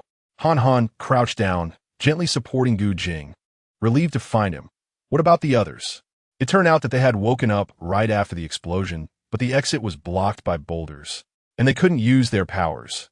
Even Zhao Tianyu's space ability couldn't be opened. In desperation, they could only try to escape through a less obstructed area. Suddenly, rapid footsteps echoed from a distance. Both Han Han and Gu Jing looked up to see a group of familiar figures rushing towards them. Han Han, you came to save us. Zhao Tianyu was the first to spot the broken boulders, and Han Han. Yes, who knew you guys were so weak that so many of you couldn't handle a single stone? Once he confirmed that everyone was okay, Han Han also relaxed. Cough, cough. Gu Jing couldn't suppress his cough, saying, "This place isn't safe. Let's get out of here." Right, let's go. Han Han picked up Gu Jing and led everyone outside. Lin Wan slowly opened her eyes. Her gaze was somewhat dazed, but quickly returned to clarity. She felt a surge of power in her mind, and after a brief moment of confusion, all her memories fell back into place. She looked at Lin Wenci in front of her and said in astonishment, "Senior brother, you saved me?" Lin Wenci looked at her gently. "Yes. Do you remember everything?" "No. It's impossible. My father has injected me with JS-145. I can't possibly survive." Lin Wan shook her head desperately. She clearly remembered that after the injection of JS-145, her body was no longer able to function, and the timing was also off. "You must have seen the monument in your space, right?" "The monument?" Lin Wan reacted. "It's you. You were Savior number 002. You gave me the space?" "Yes. You died, and I didn't want to live either. I made the world consciousness bring you back to life. It gave me a chance. As long as I give you this space, you can come back to life." Lin Wenci looked at Lin Wan with joy. Lin Wan's face showed an expression of disbelief. She couldn't understand everything in front of her. She had once thought she was dead, and after the injection of JS-145, her body had been in a state of weakness and pain. She never imagined that her senior brother would do this to save her, but she had always regarded him merely as a senior brother. "Senior brother, thank you, but all right, you just woke up. Your memory is probably still a bit confused, so you should rest for now." Lin Wenci didn't want to hear what she was about to say, so he turned and prepared to leave. "Wait, senior brother, how are Gu Jing and the others?" He spoke softly. "They're all safe. I didn't kill them." After saying this, he left the room. Lin Wan let out a sigh of relief. Hearing that Gu Jing and the others were safe made her feel a bit more at ease. She also knew that it was impossible for Lin Wenci to let her go right now, and she was indeed a bit confused. She needed to think carefully. She clearly remembered the pain and fear she experienced during the experiment. Suddenly, she sat up in bed. No wonder that energy crystal looked so familiar. It was the source of the experiment. A strange thought surged into her mind. Could her father be the culprit behind the coming disaster? Did he recklessly use the energy crystal to trigger the catastrophe? Could he be Savior number 001 and her senior brother? In the past, he had always been a kind person, caring for and protecting her. But now, he seemed strange and complicated. She wanted to enter the space to check the stone tablet, but her abilities had not yet recovered. "Senior brother." Lin Wenci walked to the bedside, placed the plate on the small table next to the bed, and smiled at Lin Wan. "Have something to eat? You must be hungry."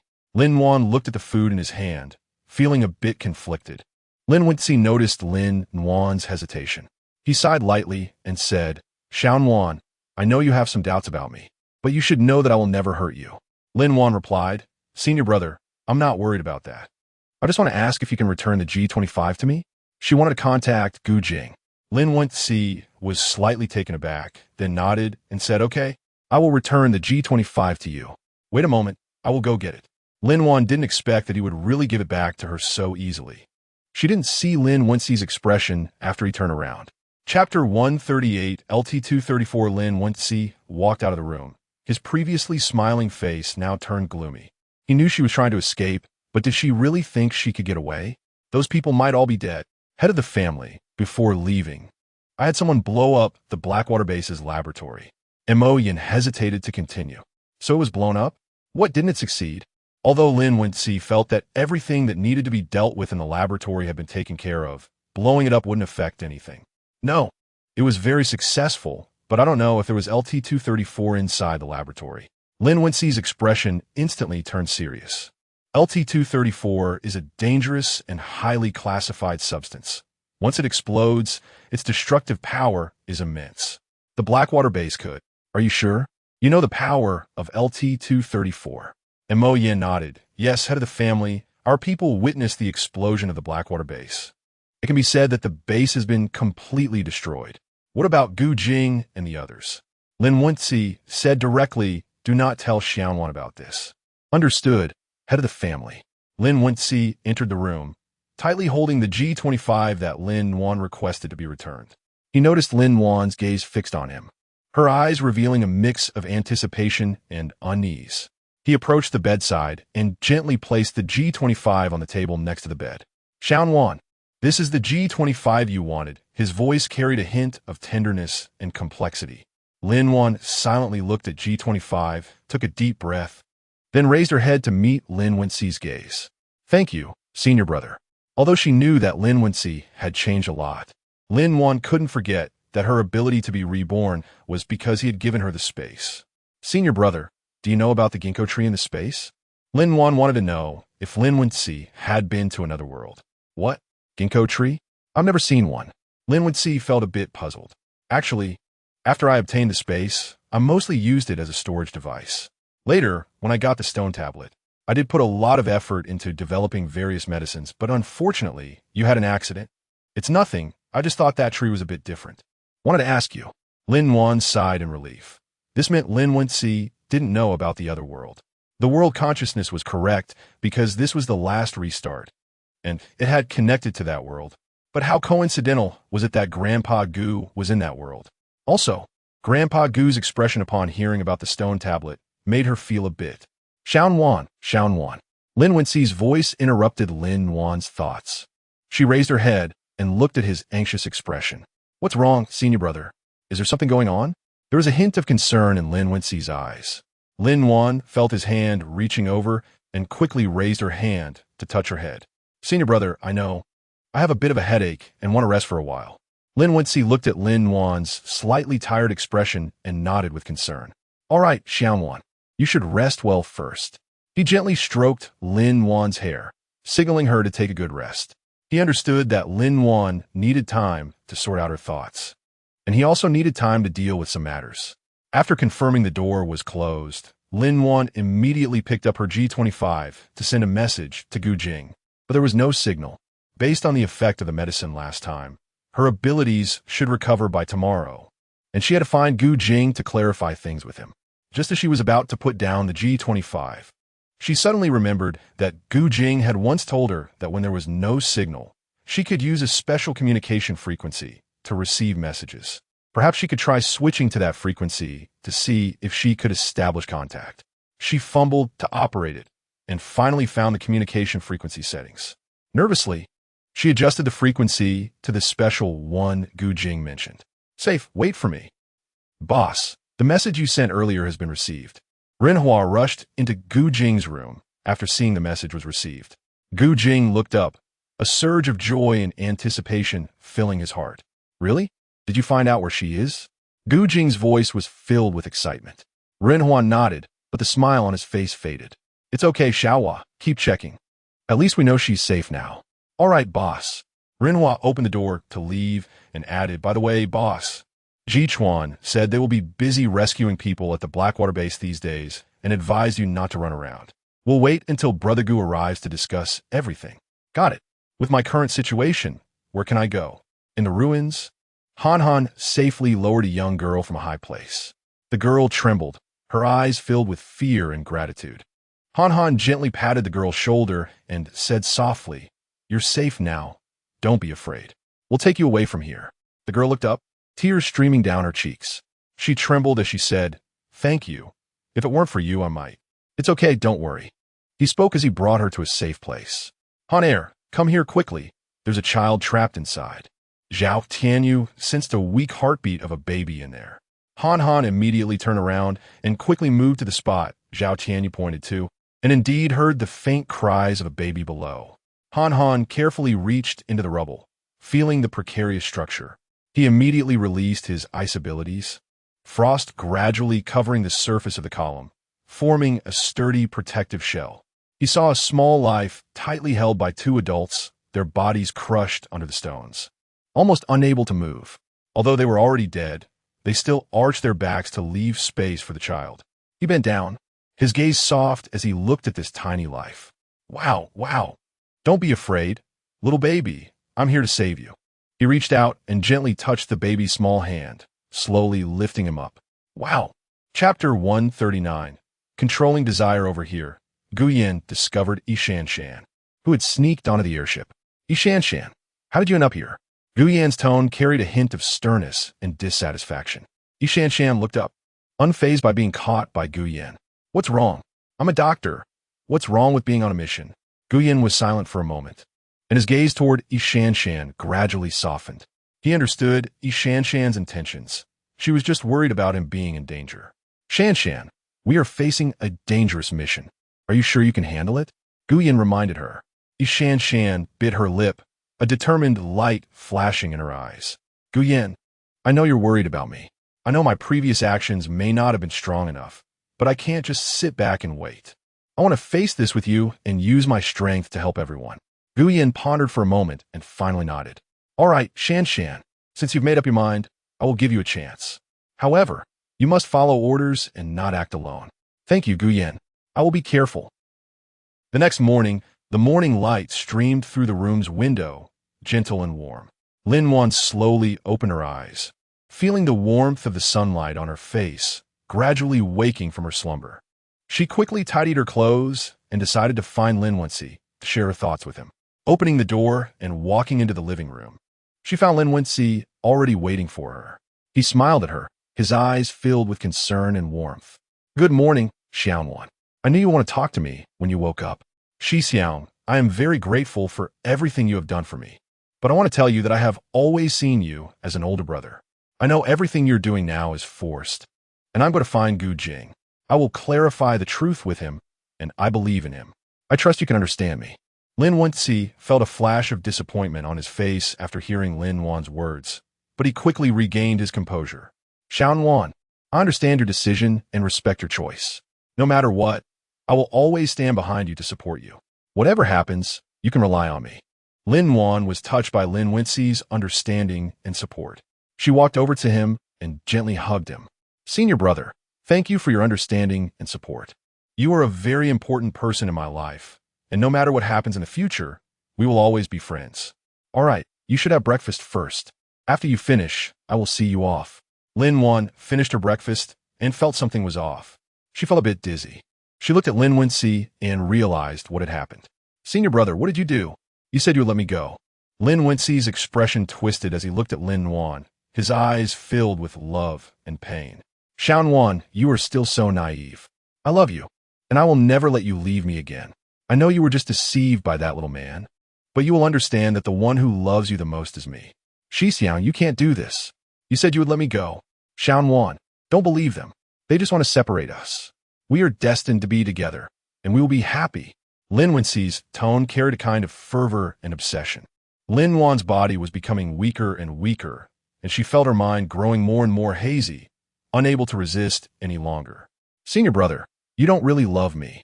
This isn't love. It's a pathological desire for control." Wan's voice gradually became weaker, and her consciousness began to blur. She struggled desperately, and in a moment of losing consciousness, she entered the space. Lin Wensi looked at the suddenly vanished person, a terrifying smile appearing on her face. It's fine. You think hiding in space will keep you safe. You still have to come out. When Lin Wan reopened her eyes, she found herself lying under a ginkgo tree and immediately stood up. She felt her abilities were still there. It seemed that Lin Wensi had only used a sleeping drug this time.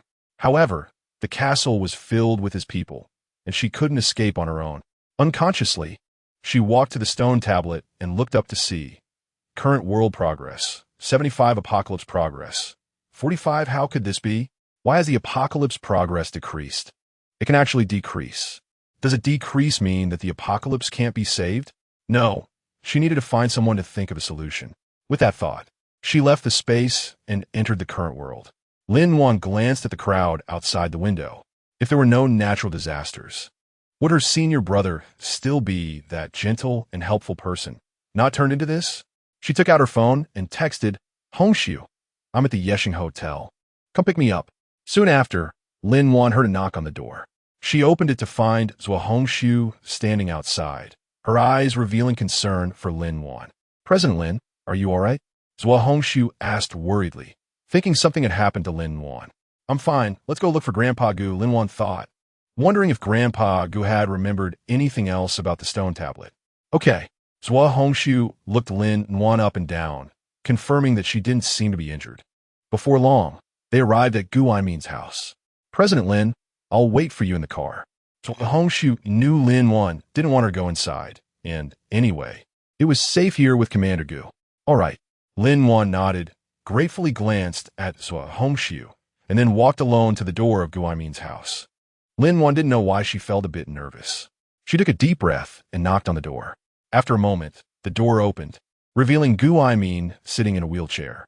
Grandpa Gu, what happened to you? Why are you in a wheelchair? Lin Wan couldn't help but ask as she took the wheelchair and walked inside. Gu Aimin smiled slightly and shook his head gently. You know my health. It's already good that I've managed to hold on until now. But what about the energy fruit I gave you before? It worked well at first, but after a few times, it didn't anymore, Gu Aimin said nonchalantly. All right, my matters aren't important. You must have come to see me for a reason. So go ahead and tell me. Lin Wan originally wanted to tell him everything and hear his opinions, but seeing Grandpa Gu in his current state, she felt it was better not to let him worry more. Unbeknownst to her, Gu Aimin's hand instinctively clenched the handles of the wheelchair. Chapter 140. Cousin Child, I treat you like my own. Don't worry about anything. Is there anything you can't say to Grandpa Gu? It's not that, it's just. Lin Wan suddenly noticed Gu Aimin's hand. Grandpa Gu, what's wrong? Are you in pain? Lin Wan watched as he gripped the wheelchair so tightly that his hand was almost deformed. He must be uncomfortable somewhere. What does it hurt? It's nothing. Gu Aimin, following Lin Wan's gaze, quickly loosened his grip. But Lin Wan keenly sensed his unease. Grandpa Gu, I'm really fine. I'm just here to bring you some fruit.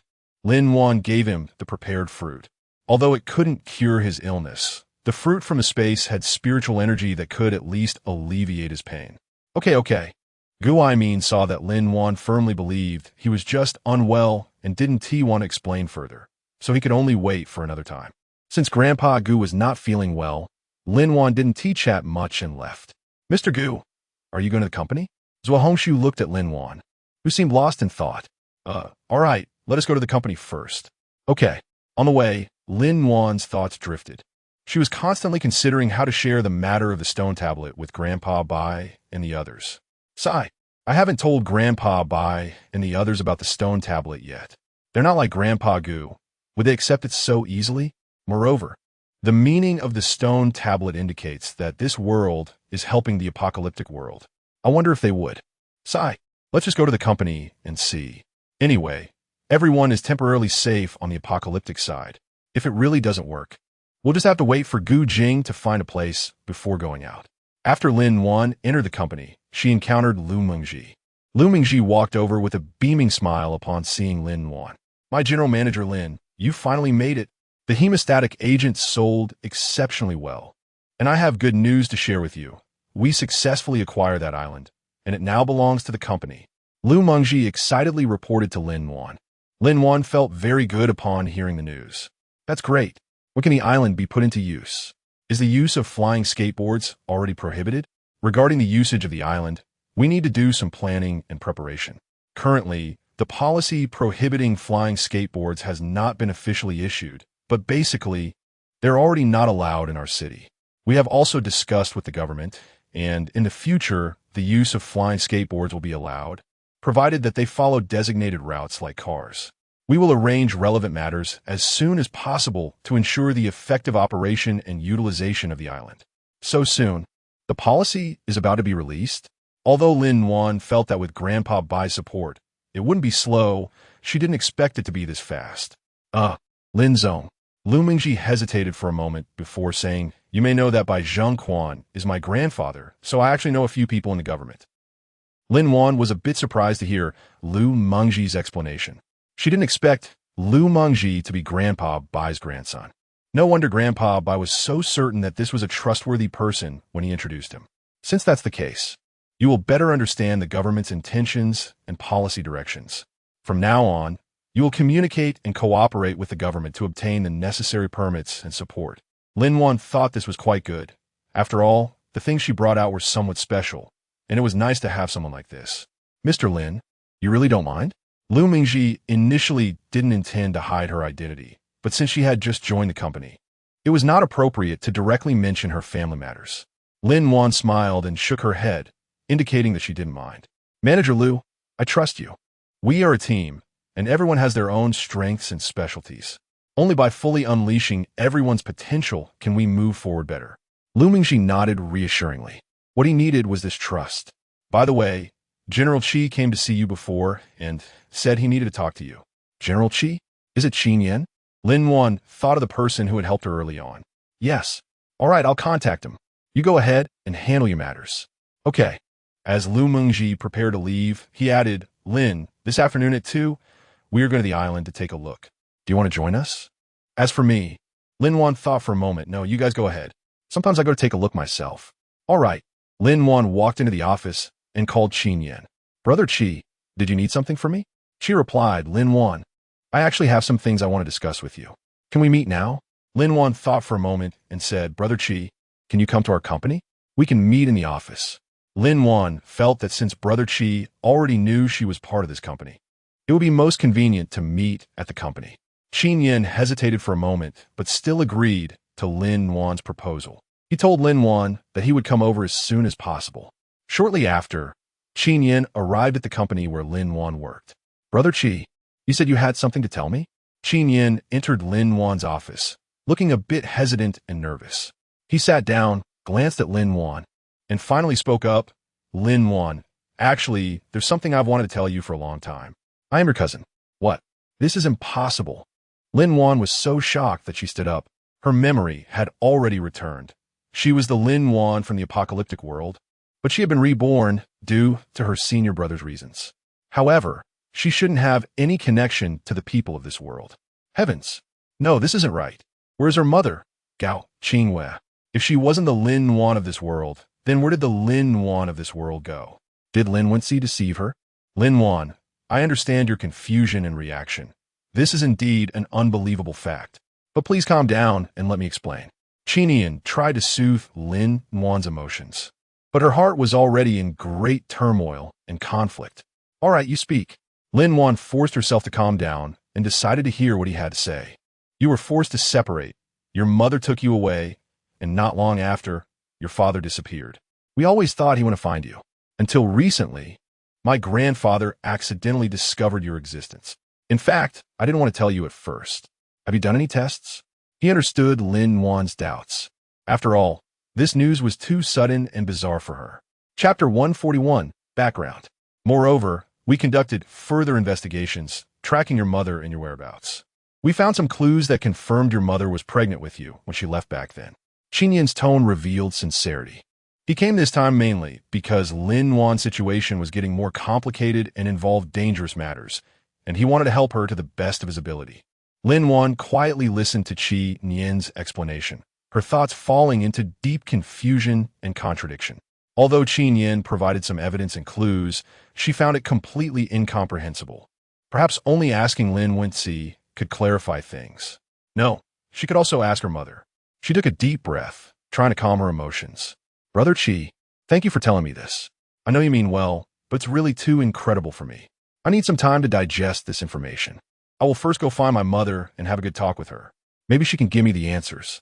Qin Yin nodded. He could sense her inner turmoil. Lin Wan, whether you choose to accept this or not, I will support you. If you need any help, feel free to reach out to me anytime. Thank you. Brother Chi, I will remember your words. Zhuo Hongshu looked at Lin Wan, who was frowning in the back seat, a bit worried. Lin, is there something urgent at home? Oh, no, I just have something I want to ask my mom. Zhuo Hongshu breathed a slight sigh of relief. It was just a family matter. If there's anything you need help with, please let me know. Lin Wan forced a smile. Okay. She knew that no one else could help her with this matter. Maybe Gao Qingwei could. Soon after, the car stopped at Lin Wan's doorstep.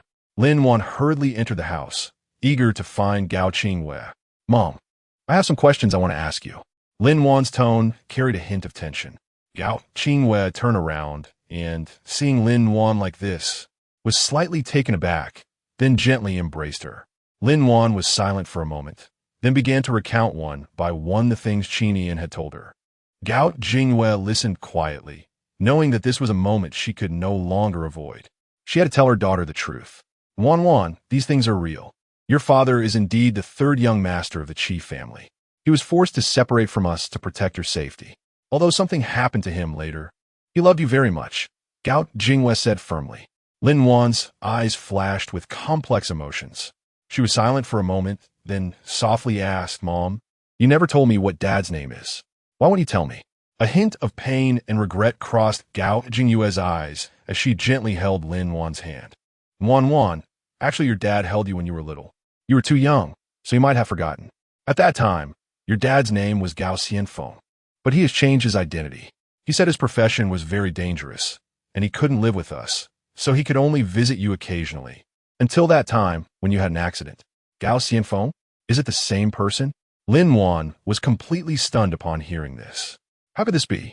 Is this Gao Xianfeng the same Gao Xianfeng from the apocalyptic world? Or is it just a coincidence? No, it shouldn't be. Mom, you know I'm not the original Lin Wan, right? She couldn't ask it out loud. Yes, how can I not know my own daughter? Gao Jingwei touched her head. Wan, you have always been Mommy's daughter. Although I didn't know what method your dad used to keep you alive at that time. He said that when the time is right, you would become a little different. What? Lin Wan's mood became even more complicated. Hearing Gao Qingyue's words made her more confused. Mom, are you saying that I become a bit different? Her voice trembled slightly. Gao Qingyue sighed gently. Wan, no matter what happens, you are still my daughter. Okay, Mom, I understand. You want me to think carefully. She sat under the ginkgo tree, closing her eyes. Memories and questions intertwined in her mind. She recalled various experiences from the past, as well as the facts that Qinian and her mother had told her. She had always thought of herself as Lin Wan from the apocalyptic world, who had coincidentally arrived in this world. But now the truth told her that she was indeed Lin Wan of this world. Was it her memory that was problematic? Or was this memory also tampered with? Thud! A fruit fell from the ginkgo tree, interrupting Lin Wan's thoughts. She instinctively picked up the fruit, and a line of text appeared on it. Truth fruit. After eating, you will only speak the truth for 1 hour. Lin Wan stared in astonishment at the writing on the fruit, a complex emotion surging within her. The appearance of this fruit seemed to be another form of guidance. Could she finally uncover the truth this time? It wasn't the right moment yet. Perhaps she could give Lin Wenxi a try when she went to the apocalypse this time. As it was already late, Lin Wan didn't seek out Zhuo Hongshu and came out alone. When Lin Wan quietly arrived at the Bai family home, it was already dark. Before her stood a solemn and ancient courtyard, exuding a strong historical atmosphere. Under the night sky, the lights at the entrance of the courtyard were still on, reflecting a scene of tranquility and peace. After showing the badge given to her by Grandpa to the guard at the entrance, he let her in. She walked into the courtyard and followed the stone path to Grandpa Bai's door. Gently knocking, the door slowly opened to reveal a kind-looking elderly woman. The woman showed a hint of surprise upon seeing Lin Wan. Lin Wan, you're here. Come in, you're looking for old Bai, right? He asked in the study. I'll go call him. Grandma Bai warmly invited her inside. Thank you, Grandma Bai. I do have something to discuss with Grandpa Bai. I hope I'm not disturbing you. Lin Wan followed Grandma Bai inside. Chapter 142. live broadcast once inside the house. She noticed many ancient books on the shelves and some old maps and photographs hanging on the walls. The air was filled with the scent of books and the passage of time, giving a quiet and antiquated feeling. After a while, Bai Zhengquan came out of the study, smiling as he looked at Lin Wan. "Xiaolin, why are you in such a hurry to find me? Is there something you need?" he asked. Lin Wan stared firmly into Bai Zhengquan's eyes and said, "Grandpa Bai, I have something important to tell you. Qin Yin came to find me today and said that I am his cousin and my father is his uncle, the Qi-san who has been missing for a long time." Upon hearing Lin Wan's words, Bai Zhengquan's expression became heavy and serious. He took a deep breath and then gazed into Lin Wan's eyes. "Xiaolin, we know about this matter. Qin Yin is not lying. Your father is Qi-san, and he has been missing for a long time." Lin Wan felt a mix of emotions upon hearing this, but her confusion deepened. "Why didn't you tell me? Why hide this fact?" Her voice trembled slightly, carrying a hint of reproach. Bai Zhengquan sighed deeply, his gaze filled with guilt. "Xiaolin, you're doing well now, and your grandfather Qi Chong is a very competent businessman. Do you understand what I mean? We just didn't want you to suffer because of this matter," he said, his tone revealing a touch of helplessness. "It would have been better if Qi Chong were just an ordinary person." Lin Wan quietly listened, feeling the emotions in Bai Zhengquan's words, understanding their difficulties. "Grandpa Bai, I understand your intentions. You are doing this for my sake. I know you have always been protecting me. It seems the truth can only be found at the end of the world. And it appears that Grandpa Bai and the others also don't know that Qi-san is not dead." Lin Wan slowly recounted what had happened before. Bai Zhengquan furrowed his brows and wore a serious expression upon hearing Lin Wan's words. "Someone imprisoned you? That's outrageous." His tone revealed concern and anger. Lin Wan thought for a moment. Although she felt that Lin Wenci wouldn't take her life, she didn't want to see him right now, so a slow approach was fine. "It's just right that you are here to rest and adjust a bit. I feel that you are too tense." Bai Zhengquan intentionally tried to ease the atmosphere and continued. "I have some good news to share with you.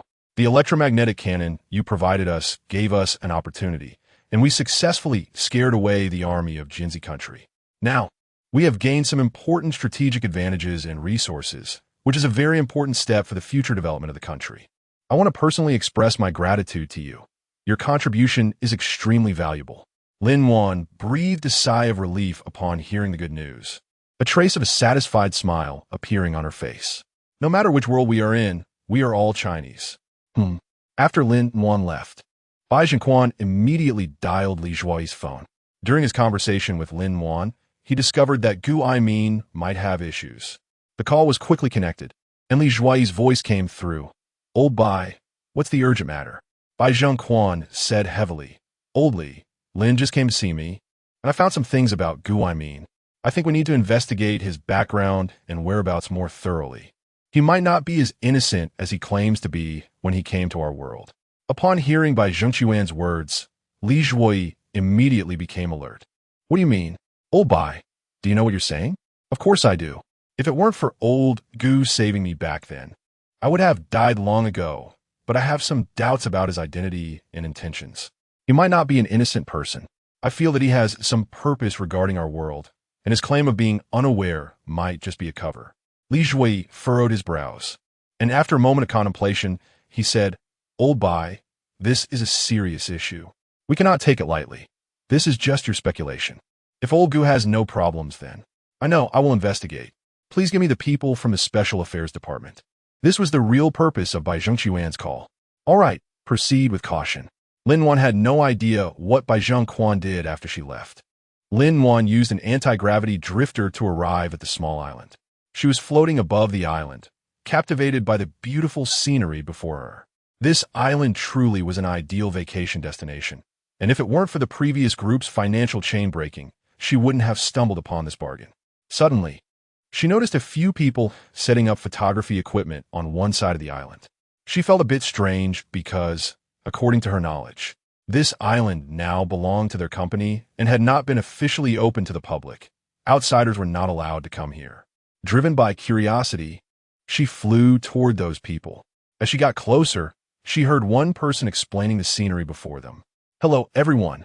Welcome to this mysterious island. I am your adventure host. and today I will take you to explore this enchanting vacation destination. Although it is not officially open yet, I have been fortunate enough to obtain special permission. Let's take a look at the beautiful sights here. Adventure host? Special permission? Could it be that Lu Mengji and the others hired someone to do advertising? But this island might still be dangerous. Lu Mengji wouldn't let them come here directly. She contacted Lu Mengji, and indeed, no one had been allowed onto the small island. It seemed that this host was completely self-directed and self-acted. Before she could think of how to stop them, something suddenly went wrong over there. The adventure host let out a terrified scream. Ah, help! Lin-Wan heard the cries for help and immediately sensed something was wrong. She hurried to the scene. In the live stream, viewers saw the adventure streamer's drone suddenly lose control and crash into the sea. The adventure streamer, trying to retrieve the drone, became trapped in the water and was struggling dangerously. Help! Hurry and save him. I've already called the police. This island has problems. Shouting swims very well.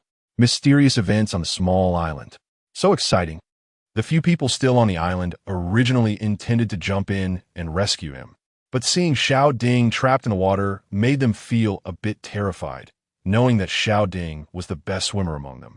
Could there really be something beneath the water? Chapter 143. The underwater dark cave. A few people stood on the shore, their faces filled with hesitation and fear. Xiao Ding's assistant, Xiao Lu, trembled as he spoke. Do you all feel like there is something down there in the water? This situation is too abnormal. The others nodded, a sense of unease rising in their hearts.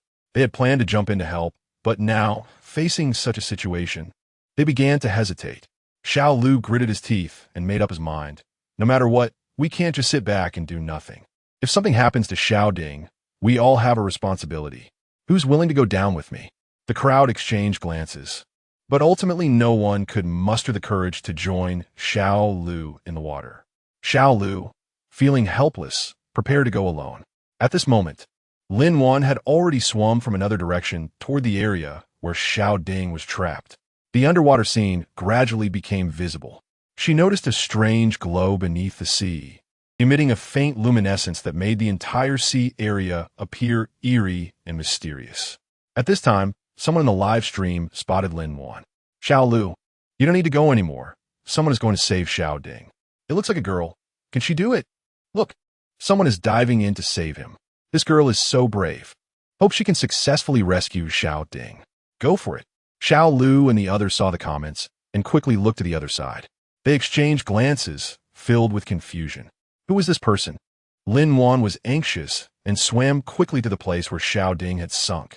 She took a deep breath, submerged herself in the water, and searched for Xiao Ding's figure with all her might. Underwater, the visibility was not high, but Lin-Wan could easily see everything on the seabed thanks to her keen intuition and her body enhanced by her ability. She swam past a patch of seagrass, and after a few turns, she finally found Xiao Ding's body. Xiao Ding was quietly floating in the sea, his face pale and without a trace of vitality. Lin-Wan's heart tightened. She immediately swam closer, securely hugged Xiao Ding, and swam upward with all her strength. Finally, Lin-Wan surfaced, breathing in fresh air. Look, it's Xiao Ding. She saved him. But wait, what's wrong? Look, Xiao Ding is still with his eyes closed and not moving. He won't. Lin-Wan swam to the shore, and the few people on the bank immediately pulled them up. Then they discovered that Xiao Ding had his eyes closed, without any movement, looking as if he were dead. We need to get him to the hospital quickly, one person suggested. Let me do it, I'm a doctor. Just as everyone was puzzled, she began to press Xiao Ding's chest, performing CPR, and an invisible light enveloped her palm. She started to use her special ability, touching Xiao Ding's body with a unique energy. I know who she is now. She's the miraculous doctor from the previous car accident. What miraculous doctor? Is this on TV? Upstairs, I know, I've seen her too. Cough, cough. Xiao Ding, who was lying on the ground, spat out the seawater he had swallowed. Xiao Ding, you're awake. That's great. Xiao Lu hugged Xiao Ding tightly, his face full of joy. Thank you. Thank you. The people nearby hurriedly thanked Lin-Wan. Lin-Wan looked at the live streaming equipment on the shore and said, You should turn off the live stream first. You should leave the small island quickly. This small island is not open yet. Who allowed you to come here? Lin Wan's words made Xiao Ding and the others feel a bit awkward, and they immediately realized their inappropriate behavior. Sorry, we came here with special permission, but we really didn't consider the island's opening situation. We will leave immediately. Xiao Ding apologized to Lin Wan. No need to say more, you can leave now. After this experience, Xiao Ding and the others expressed that they would wait until the island was opened before coming again. Lin Wan watched their departing figures, but her thoughts were on the dark cave beneath the sea. The deeper she went, the greater the water pressure became, and she even felt her breathing becoming a bit difficult, but she still persisted in going down. Finally, she reached the entrance of the dark cave, where a faint light was emanating from within, arousing her curiosity. Lin Wan took a deep breath and slowly swam into the dark cave. In the darkness, Lin Wan felt the surrounding space gradually widen, as if she had entered a huge cavern. Her gaze focused ahead, where a bright light was coming towards her, radiating dazzling brilliance. Her hand instinctively reached out towards the light screen, and she felt a magical force penetrate her body. Her body gradually merged into the light, and the flowing water and underwater scenery around her disappeared, replaced by an unfamiliar land. Her feet landed on solid ground, and the sights around her left her in awe. Lin Wan glanced around and discovered that this land was filled with peculiar vegetation and flowers. The air was filled with a fresh fragrance, and sunlight filtered through the clouds, casting warmth and vitality upon the earth. This is so magical. Is this another world? No, that's not right. Lin Wan's gaze was drawn to a stone tablet standing in a corner. The tablet was engraved with peculiar symbols and characters, exuding a mysterious aura. How is it similar to the tablet in her space? She approached the tablet, and a beam of light flashed through her mind, making everything seem clearer. She was astonished to realize that this stone tablet was actually a gateway to the end of days. But the prerequisite was that the merit value of the world above must exceed 90 to enter. Chapter 144 Schaf your 001 pushing open Grandpa Geustor. Lin Wan saw him sitting at the table in deep thought. Grandpa Gu turned his head, still wearing a warm and smiling face. Wan, you're here again? Any new discoveries? Gu said with a smile. What? Gu stood up in shock. You found that tablet? Gu did not expect Lin Wan to find the tablet early. If that was the case, then The tablet? How does Grandpa Gu know about this tablet? Is it from the notebook he mentioned last time? Or, Grandpa Gu, you, Wan, you're truly a good child. I really like you. But you shouldn't have discovered all of this so early. It shouldn't be. Gu expression became complicated. Lin Wan was stunned. A wave of immense shock surged within her. She took a step back, feeling a sense of unease. His words hinted at something unusual. Gu rotated a pen holder on the table, and Lin Wan immediately felt as if all her strength had been drained away, making her almost unable to stand. She looked at Gu in surprise, not understanding what was happening. Grandpa Gu, what are you?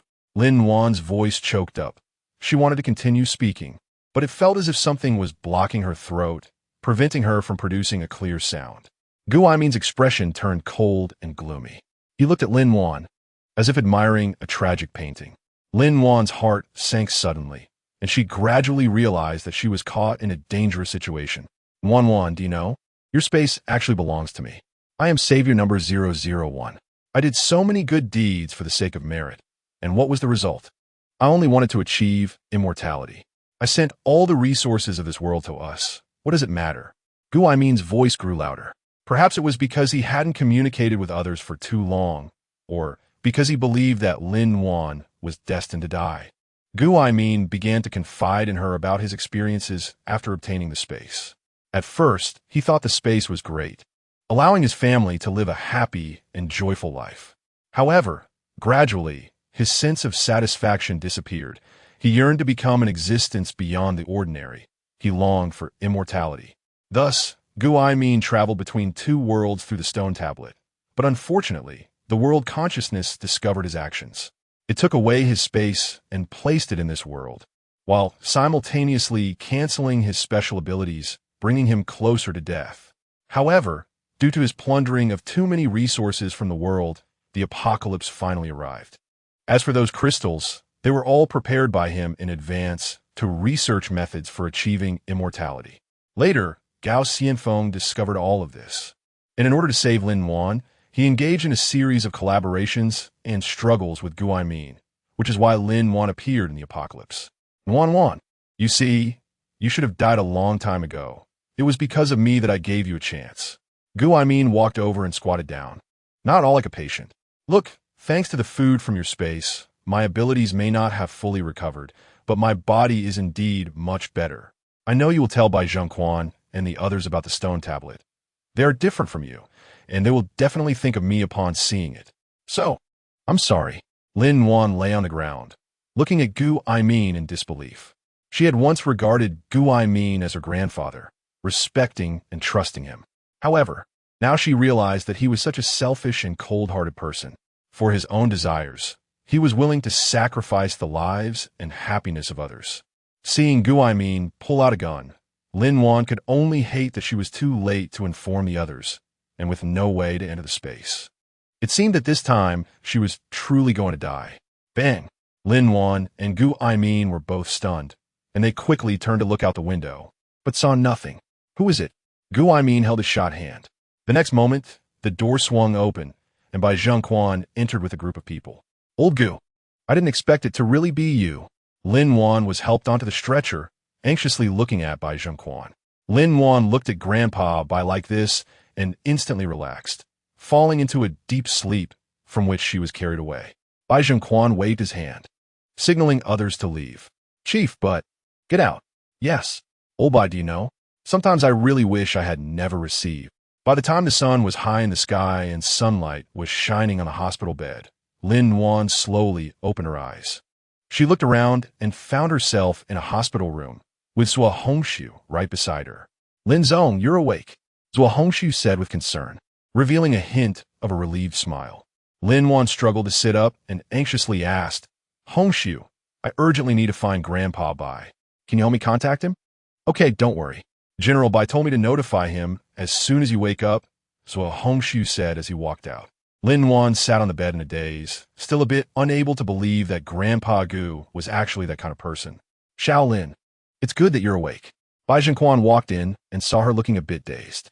Shaolin, I know about old Gu's situation. Don't worry, we will handle it.